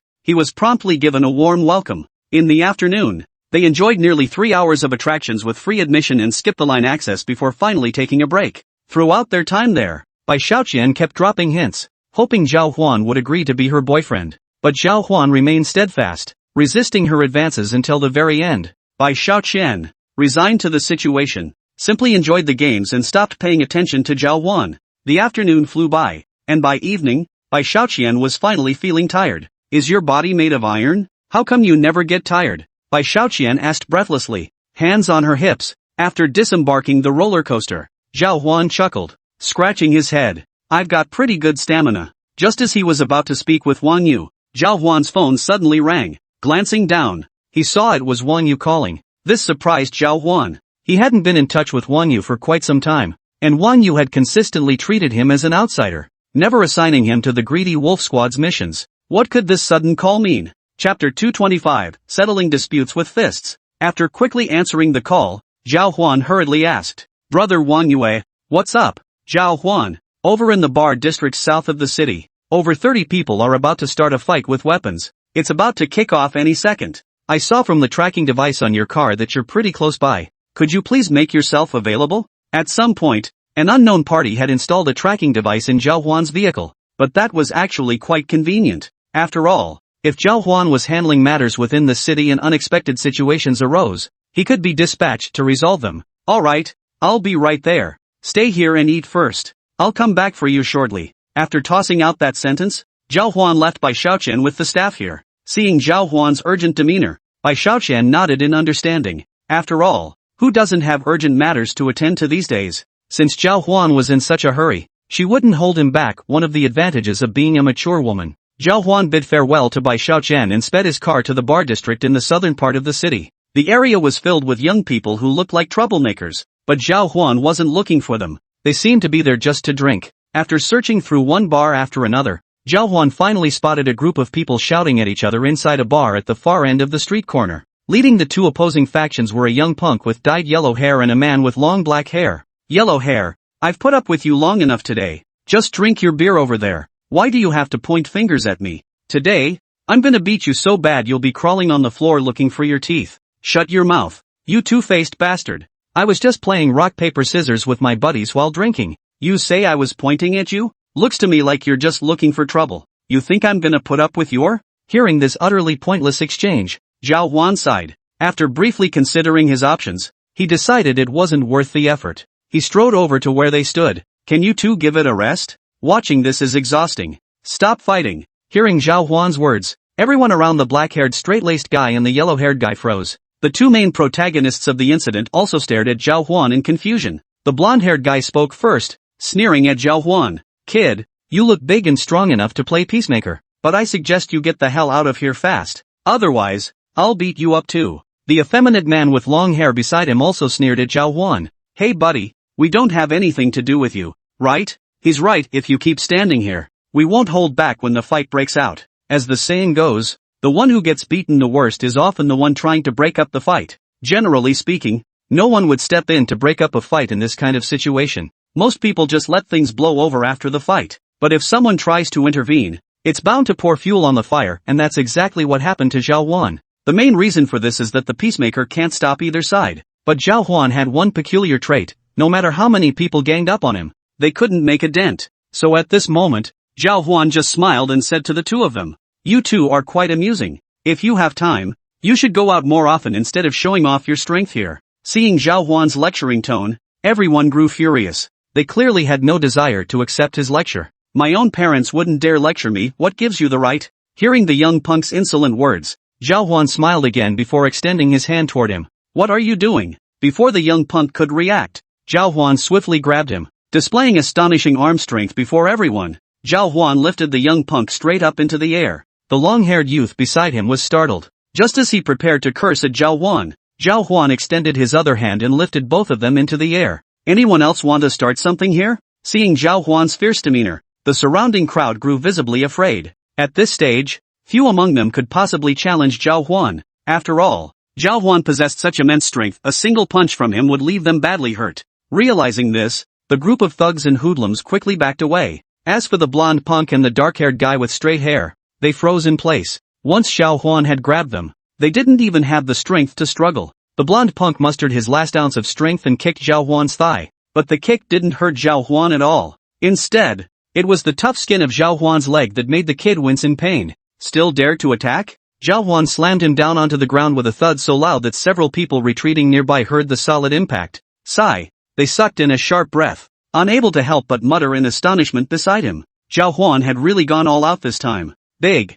brother, I know I messed up. Please let me go. Seeing the blonde-haired guy take that hit, the dark-haired guy with long straight hair beside him was still suspended in Zhào Huān's hand. But at this moment, he had lost all will to fight. He just wanted to end this battle quickly and get Zhào Huān to put him down. If you want to fight, go ahead. But I don't want to see you guys bickering like chickens every day. If you really want to fight, come find me. Zhào Huān chuckled, pointing at himself. The other guy immediately shook his head frantically. No, big brother, you're the strongest. We wouldn't dare fight you. Let me go. I know I was wrong. Only after hearing his voice did Zhào Huān finally nod in satisfaction. Seems like this situation still needed to be settled with fists. These guys wouldn't listen to reason. Only after being taught this lesson with fists did they finally heed Zhào Huān's words. Dragging the blonde-haired youth to his feet, Zhào Huān looked at him, already dazed and confused, and gave him a light tap on the forehead. How are you? Anything wrong? Need me to take you to the hospital?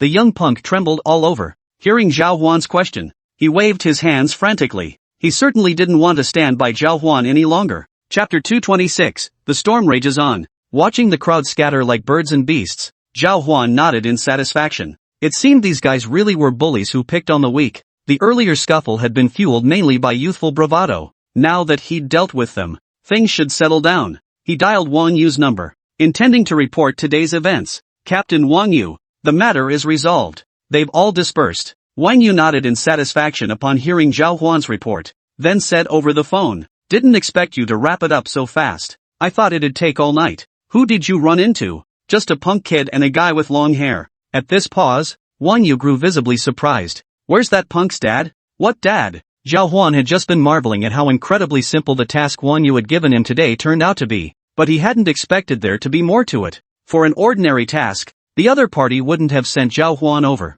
That's why he felt a bit surprised after arriving today. That yellow-haired kid's dad owns the bars around here and has a bunch of thugs under him. I figured when they caused trouble today, his old man would show up. Guess I was wrong. Maybe he'll come looking for me soon. Ha ha, you'd better watch your back then. Wang Yu knew Zhào Huān's capabilities. Though he urged Zhào Huān to be cautious, he wasn't overly concerned. After all, Zhào Huān alone possessed enough power to take down this entire bar district. Sure enough, after Zhào Huān finished dealing with that little punk, the guy had barely run off when a group of people started walking straight toward Zhào Huān. Zhào Huān, however, was still chatting with Wang Yu. Looks like they're coming over. Should I teach them a lesson today and make these guys rein it in a bit? Judging by their demeanor, Zhào Huān figured they were seasoned troublemakers. When things went wrong, they'd immediately grab weapons and try to beat him up. This gang truly seemed beyond the law. If that was the case, Zhào Huān didn't mind giving them an even bigger lesson. That earlier group of punks hadn't been enough to test Zhào Huān's true strength. Alright, go easy on them. The folks around here have dirty hands. I sent people to warn them before, but it didn't make much of a difference. Since you're here today, just give them a taste of what it means to be crushed. Understood. Zhào Huān nodded before hanging up. At that moment, the redhead standing in the distance approached with a group of men. With a group of professional enforcers now backing him, the look in his eyes toward Zhào Huān had shifted from fear to sheer arrogance. You bastard. You still haven't left. I finally caught you. Today, unless you kneel down and kowtow to me, I'll make sure you leave this place flat on your back. His words seemed to be gritted out through clenched teeth. Zhào Huān's earlier humiliation had left him seething. Now, only one thought filled his mind, to beat Zhào Huān senseless. Only that could ease the burning hatred in his heart. Just as the blonde punk was ranting, a middle-aged man emerged from behind him. A hand patted his shoulder. The young punk immediately lowered his head upon seeing the man. Father, step back. I'll handle this. The middle-aged man stepped before Zhào Huān, his expression steady as he addressed him. may I ask what brings you here today? Are you here specifically to cause trouble? Not exactly. I just saw a group of people fighting and wanted to intervene. Seeing so many people surrounding him, Zhào Huān's lips curled into a smile. It had been a long time since Zhào Huān had felt the urge to fight. Lately, he'd been swamped with school affairs. He rarely even had the chance to stretch his muscles. So at this moment, Zhào Huān found himself somewhat anticipating that they might offer him a different kind of experience. Stopping people from fighting is certainly commendable, but the fact that you struck my son, we need to have a serious talk about that. The middle-aged man fixed Zhào Huān with a gaze that flashed a hint of viciousness. A man like him, capable of running a bar here, almost certainly had some backing. No problem, get it over with. I'm in a hurry. Everyone was utterly astonished by Zhào Huān's response. They'd never seen anyone dare to talk back like this when confronted by so many people. Not only did Zhào Huān show no regard for them, he didn't even acknowledge the owner. So at that moment, several people nearby were visibly angered. What the hell are you talking about? You're really full of yourself. I'll knock you flat on your ass in a second. The group of thugs began shouting threats, while Zhào Huān merely beckoned them over with a flick of his finger. Seeing Zhào Huān's audacious attitude, the middle-aged man finally lost his patience. He waved his hand sharply, signaling his men to attack. The blonde-haired man watched Zhào Huān's movements with keen interest from the sidelines. After all, Zhào Huān was now at an absolute disadvantage. He had never seen anyone survive an attack by over 100 men. Even if Zhào Huān managed to survive today, he'd likely be hospitalized for 100 days or more. Beat him to death. The blonde-haired man's shouts echoed throughout the entire hall. By now, most patrons drinking in the bar had already fled. As for the blonde punk's father, he tacitly accepted his son's command. After all, Zhào Huān's attitude was so arrogantly infuriating. Seeing that today's incident finally had a follow-up,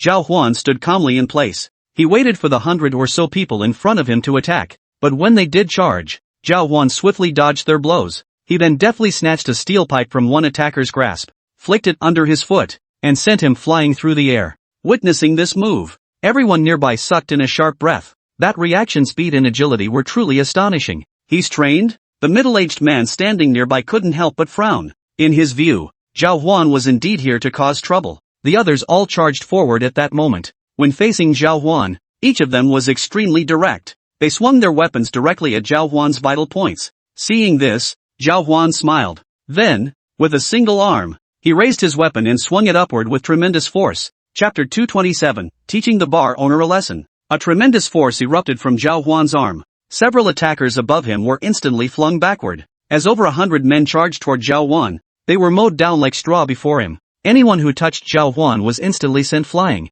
In that moment, Zhào Huān resembled a god of war, leaving a trail of fallen foes in his wake. Witnessing this, even Yellow Hair and his father took several terrified steps backward. After Zhào Huān dealt with over a dozen opponents with thunderous force, not a single soul dared to take another step forward. Is that all? Standing alone in the open arena, Zhào Huān was now surrounded only by the bodies of those he had defeated. The rest of the thugs had all retreated. Though they usually relished fighting and proving their bravery, faced with overwhelming power, they finally understood the vast gulf between their own strength and Zhào Huān's. Approaching Zhào Huān was now utterly impossible. After a brief assessment, Zhào Huān prepared to investigate the situation here. Truthfully, he had anticipated this from the start. He had anticipated that this place might harbor some enforcers, but judging by the current situation, their influence here wasn't particularly extensive. The problem was they were causing far too much trouble. Keeping Mount Huān's instructions firmly in mind, Zhào Huān immediately turned and walked over to the middle-aged man beside him. I recall someone warned you not too long ago to rein yourselves in a bit. Hearing Zhào Huān's words, the middle-aged man suddenly recalled. A while back, a special small team had indeed come here. They had come here to subtly remind him once, but at that time, he had been extremely arrogant. After gaining influence, he even opened a bar, so the money he earned was incredibly substantial. At this stage, he had become utterly reckless. Thus, he had completely disregarded their advice back then. Instead, he chose to expand his operations even more rapidly. In recent days, he'd used force to drive out competitors from nearby bars that couldn't match his crowd. But now Zhào Huān has returned, representing the previous group, to warn him again, and even resorted to such tactics. This made him feel a bit afraid. After a brief observation, he tentatively asked Zhào Huān, "Did that person send you? What do you think?" Zhào Huān avoided a direct answer, plunging the other man into a deep freeze. I hope you remember what he said last time. Next time won't be so simple. Zhào Huān's mission was to give this guy a taste of his own medicine. After finishing his warning, the man was overcome with fear. At this stage, everyone harbored deep dread toward the mysterious greedy wolf squad operating behind Zhào Huān. As the saying goes, fear stems from the unknown. Many members of small squads like the greedy wolf squad were exceptionally formidable. Just one of them could beat them up like this. This left the boss too terrified to utter another word. As for the yellow-haired man beside him, he was even more distressed. He'd intended to leverage his father's connections to beat Zhào Huān senseless, but unexpectedly, he ended up being the one who got beaten up instead. It must be said that the situation at this stage was indeed quite real. I understand. His voice trembled as he hastily agreed to Zhào Huān's demands. In this current phase, he wouldn't dare act so arrogantly again. As for the young punk beside him, he was swiftly pulled over. Hurry over and apologize to him. Hearing his father order him to apologize to Zhào Huān, the young punk looked utterly stunned. But his father's unquestioning gaze filled him with fear, and in the end, he could only lower his head and walk up to Zhào Huān. Sir, I was wrong. I won't cause trouble again. Fine. I'll keep an eye on you lot from now on. After dropping that line, Zhào Huān walked away. After texting Wang Yu to report the situation, he headed back to Happy Valley. Bai Xiaoqian had been waiting there for quite some time. Upon seeing Zhào Huān approach, she rushed over. Zhào Huān, where have you been? You're so late, making me wait an hour? You're the first one to do that in all these years. Though she was scolding Zhào Huān, Bai Xiaoqian's tone held no trace of blame. Instead, it was filled with curiosity. Seeing this, Zhào Huān scratched his head. He certainly couldn't tell Bai Xiaoqian that he belonged to the greedy wolf squad. After all, his current identity was far too complicated, and the greedy wolf squad was not something he could casually discuss with just anyone, so he simply made up an excuse. Something came up at school earlier. I had to go handle it, then came straight back. You didn't even bring me back to campus? Looks like you really don't want me at your school. Afraid of getting caught up in some scandal with me? I checked your school forum, seems like you're quite the celebrity. After saying this,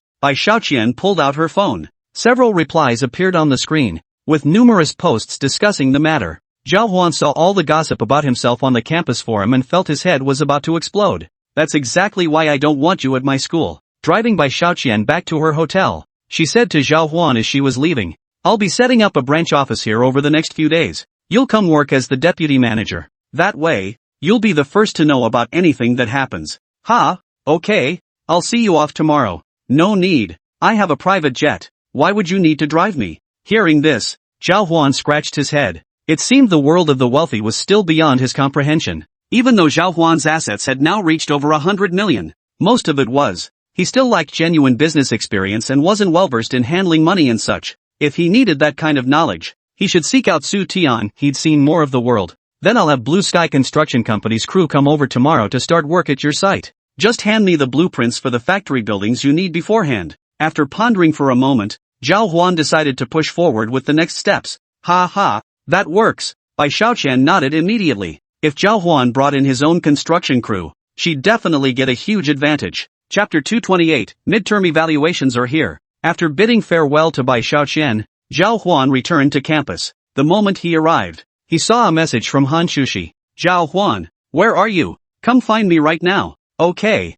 Zhào Huān scratched his head, a bit confused by the situation. However, as he passed by the library, he noticed it was packed to the brim with people, and everyone's face bore a hint of youthfulness. Clearly, they were all freshmen. How strange. What are they all gathered here for? Suddenly hitting the books? Arriving at the building where Hán Chǔxī lived, Zhào Huān settled in to wait. Before long, Hán Chǔxī emerged. Spotting Zhào Huān, she quickly handed him several review manuals. These are review notes for English and ideological and moral education. Take a look quickly, the exams are in a few days.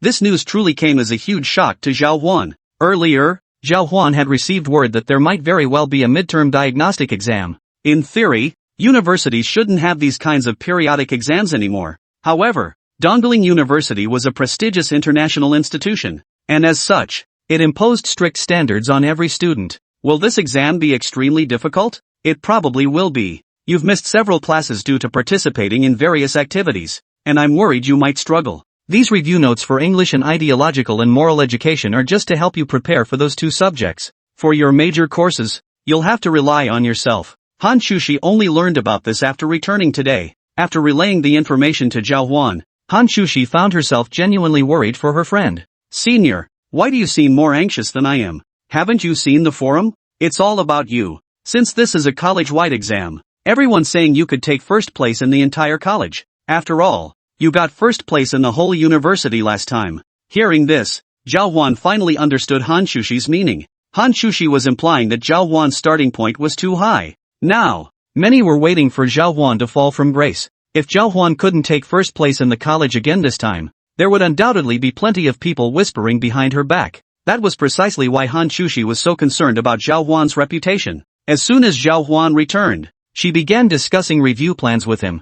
I'll head back to the dorm soon to see if they have any notes for the specialized courses over there. Zhào Huān was now facing a huge headache. Despite possessing formidable mental abilities and the quantum reading mode gifted by the system, mastering everything in such a short time frame. First, he needed to figure out what to study. If he didn't even know what to study, then no matter how talented Zhào Huān was, he couldn't possibly achieve good results. Alright, I won't bother you these next few days. I'll handle everything with the student council on my own. As the student council secretary, Zhào Huān had an overwhelming workload. After he went to study, much of the pressure would fall on Hán Chǔxī. But Hán Chǔxī didn't say much more. She only hoped Zhào Huān could finish reviewing his material quickly, so at least those who were waiting to see him fail would shut their mouths. Thanks, senior.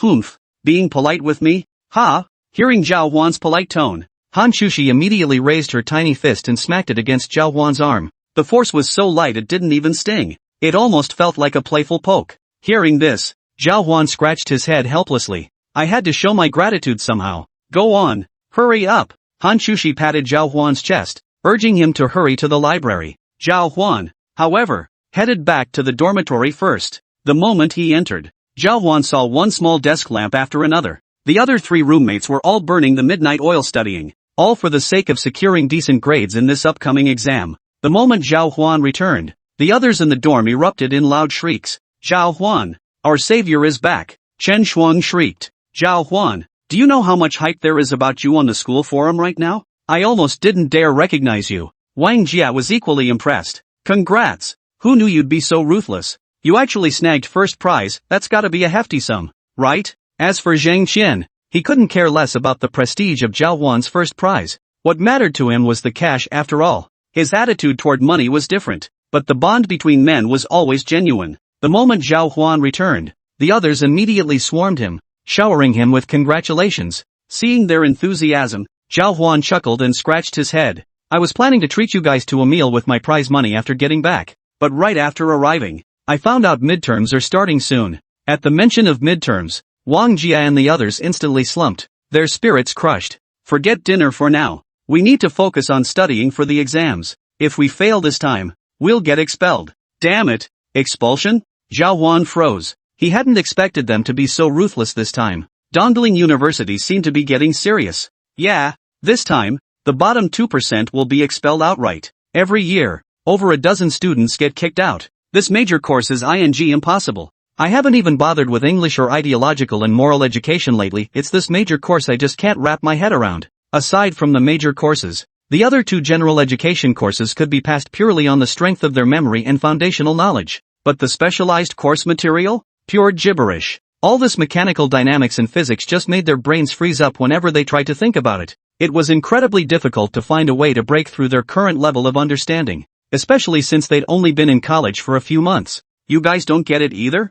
I was counting on studying from your notes. Zhào Huān felt a chill in his heart. If even these close friends couldn't help, he might genuinely face expulsion this year. Wang Jia sighed and handed his notes to Zhào Huān. These are my summarized notes. You can look at them if you want, but there are a lot of mistakes in my summaries. I'm not even sure if they're correct myself. I still suggest you just read the textbook. Anyway, the notes I copied from the blackboard are gibberish. After briefly skimming through the notes from Wang Jia, Chen Shuang, and the others, Zhào Huān realized even the notes were useless. What they'd written down was pretty much identical to the textbook. Sighing, Zhào Huān realized he had no choice but to switch to high power mode. Chapter 229, Man is Iron, Food is Steel. We're testing on these two books, right? Zhào Huān pulled out the books on mechanics and dynamics and asked the three of them. All three nodded. They knew Zhào Huān possessed extraordinary intelligence. If it were him, he might actually grasp the concepts within these books. Then I'll just dive straight into the books. Taking a deep breath, Zhào Huān began examining the books.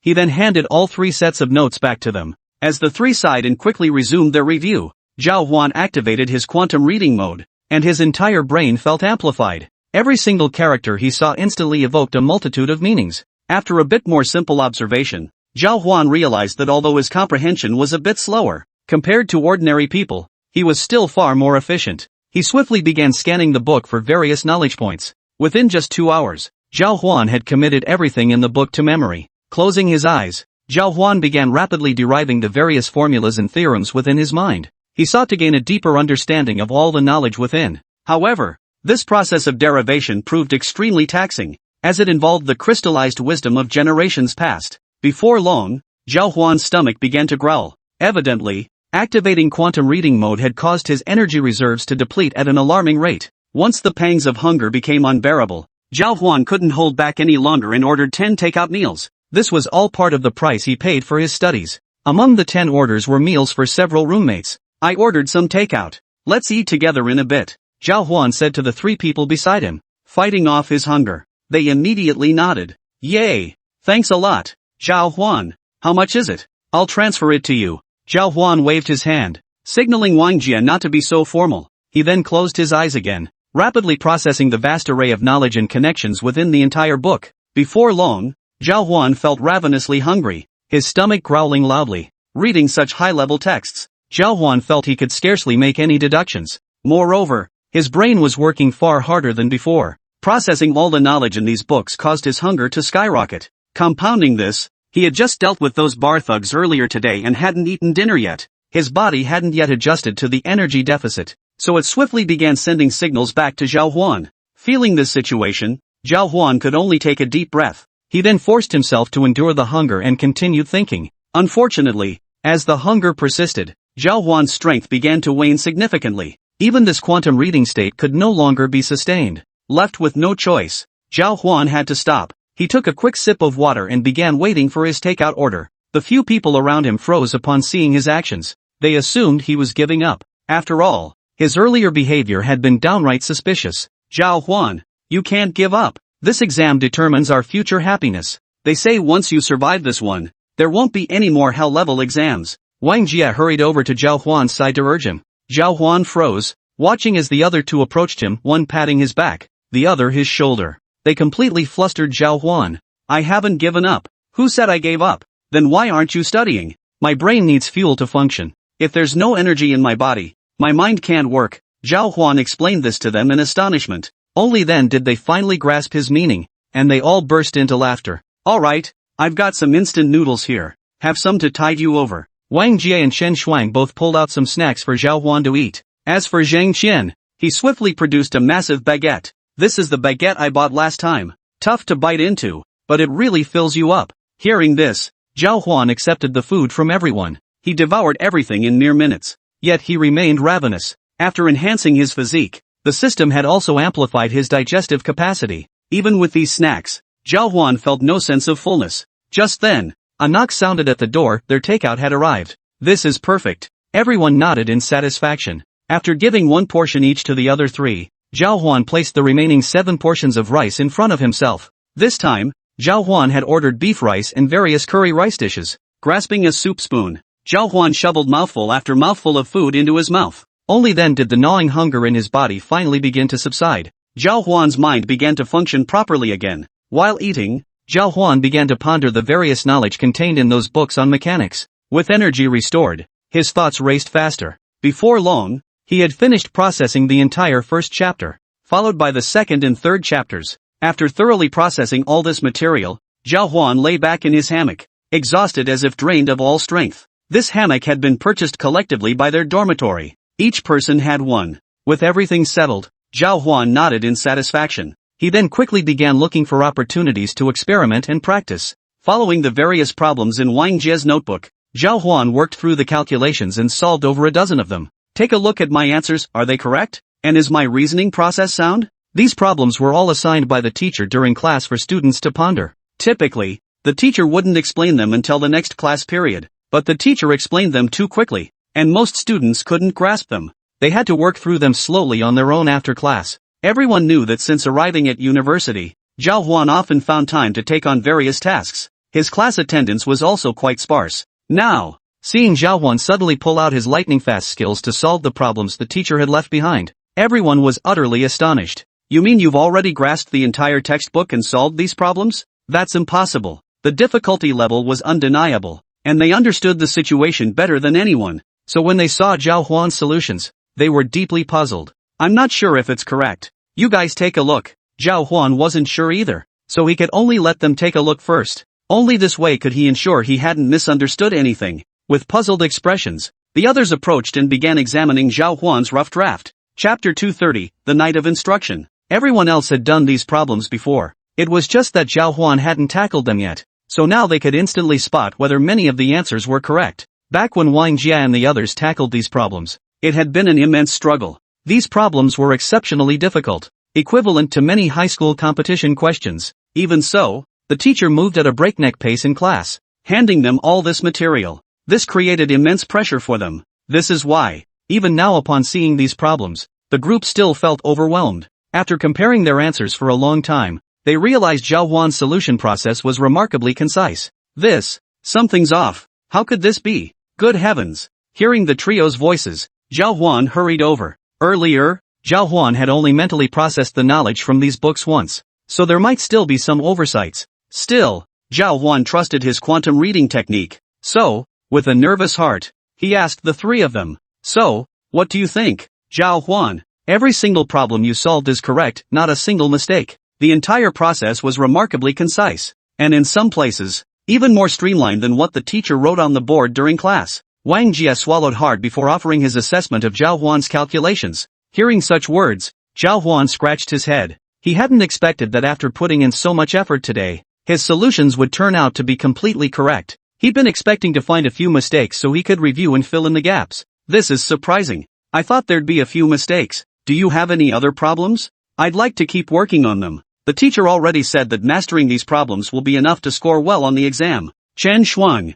sitting beside him, immediately explained to Zhào Huān. After hearing her explanation, Zhào Huān scratched his head. He wasn't entirely clear on the current stage's requirements. Moreover, he had already fully unleashed the power he possessed. The results had been quite satisfactory. Then there shouldn't be any issues with the specialized courses. I'll just need to memorize the textbooks afterward. After hearing their words, Zhào Huān gained a rough understanding of his situation. Just as he was about to open his book, he suddenly felt several hands rest on his back. Turning around, he saw that the ones grabbing onto him were none other than Wang Jia and his two companions. All three of them were staring at Zhào Huān with eager expressions. What's going on? Zhào Huān looked utterly bewildered. Zhào Huān, you're the only one in our dorm who can decipher these cryptic texts now. You've got to teach us. Zhào Huān, these 2 books I got today are all counting on you. Since you could decipher them so quickly, you must have a knack for this stuff. Hurry up and explain it to us, please. Seeing the eager looks on their faces, Zhào Huān scratched his head.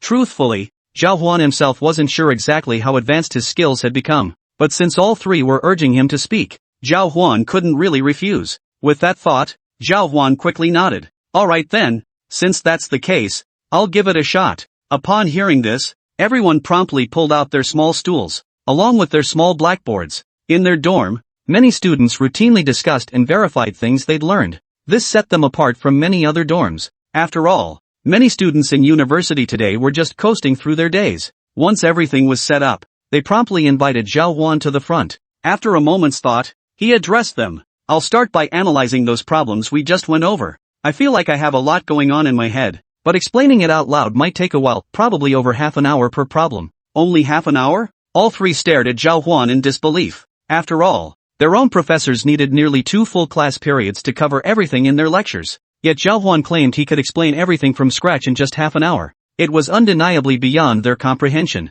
Zhào Huān, however, said nothing more. He simply began writing and drawing on the blackboard, launching into his explanation. Upon hearing Zhào Huān begin his lecture, Wang Jia and the others listened intently, and the night passed quickly. By the next morning, all 4 of them were exhausted, slumped beside their desks and chairs. Today's the last day, we've got to cram like crazy for the vocabulary and ideological and ethical education exams. Despite the hour, Wang Jia and the others possessed remarkable willpower. They forced themselves to rise. They then went to the cafeteria and brought back over 10 meals. Zhào Huān didn't join them, as he was even more exhausted than they were. That night's lecture had allowed Zhào Huān to thoroughly explain all the exercises to Wang Jia and the others. As for Zhào Huān, he was starving, his stomach pressed against his back. But late at night, delivery vehicles weren't allowed on campus, so Zhào Huān had been starving all this time. Wang Jia and the others had planned to collapse into bed for a quick rest, but seeing Zhào Huān's state, they knew he must be starving. To repay Zhào Huān for tutoring them the previous night, the three of them struggled to climb off their desks. They headed to the cafeteria and brought back several portions of food for Zhào Huān. The scent of steamed buns and congee wafting through the air jolted Zhào Huān awake from his drowsiness. Zhào Huān, you worked hard last night. Eat up while it's hot. Alright. Zhào Huān devoured everything in no time. Normally, given his physical constitution, he wouldn't feel this exhausted. He could easily go days without sleep, but last night involved intense mental exertion. Moreover, the energy reserves in his body had been depleted at an alarming rate. While teaching his brothers, Zhào Huān had employed the highest level replicated brain operation mode to ensure they fully grasped the concepts. He consistently employed the highest level replicated brain operation mode. Consequently, he felt extremely hungry at this moment. After finishing their meal, all four of them went to bed and fell asleep. The moment Zhào Huān closed his eyes, the vibration of a phone alerted him. Feeling more alert after eating, opening his eyes, he picked up his phone. To his surprise, the caller was Yan Xiaohong.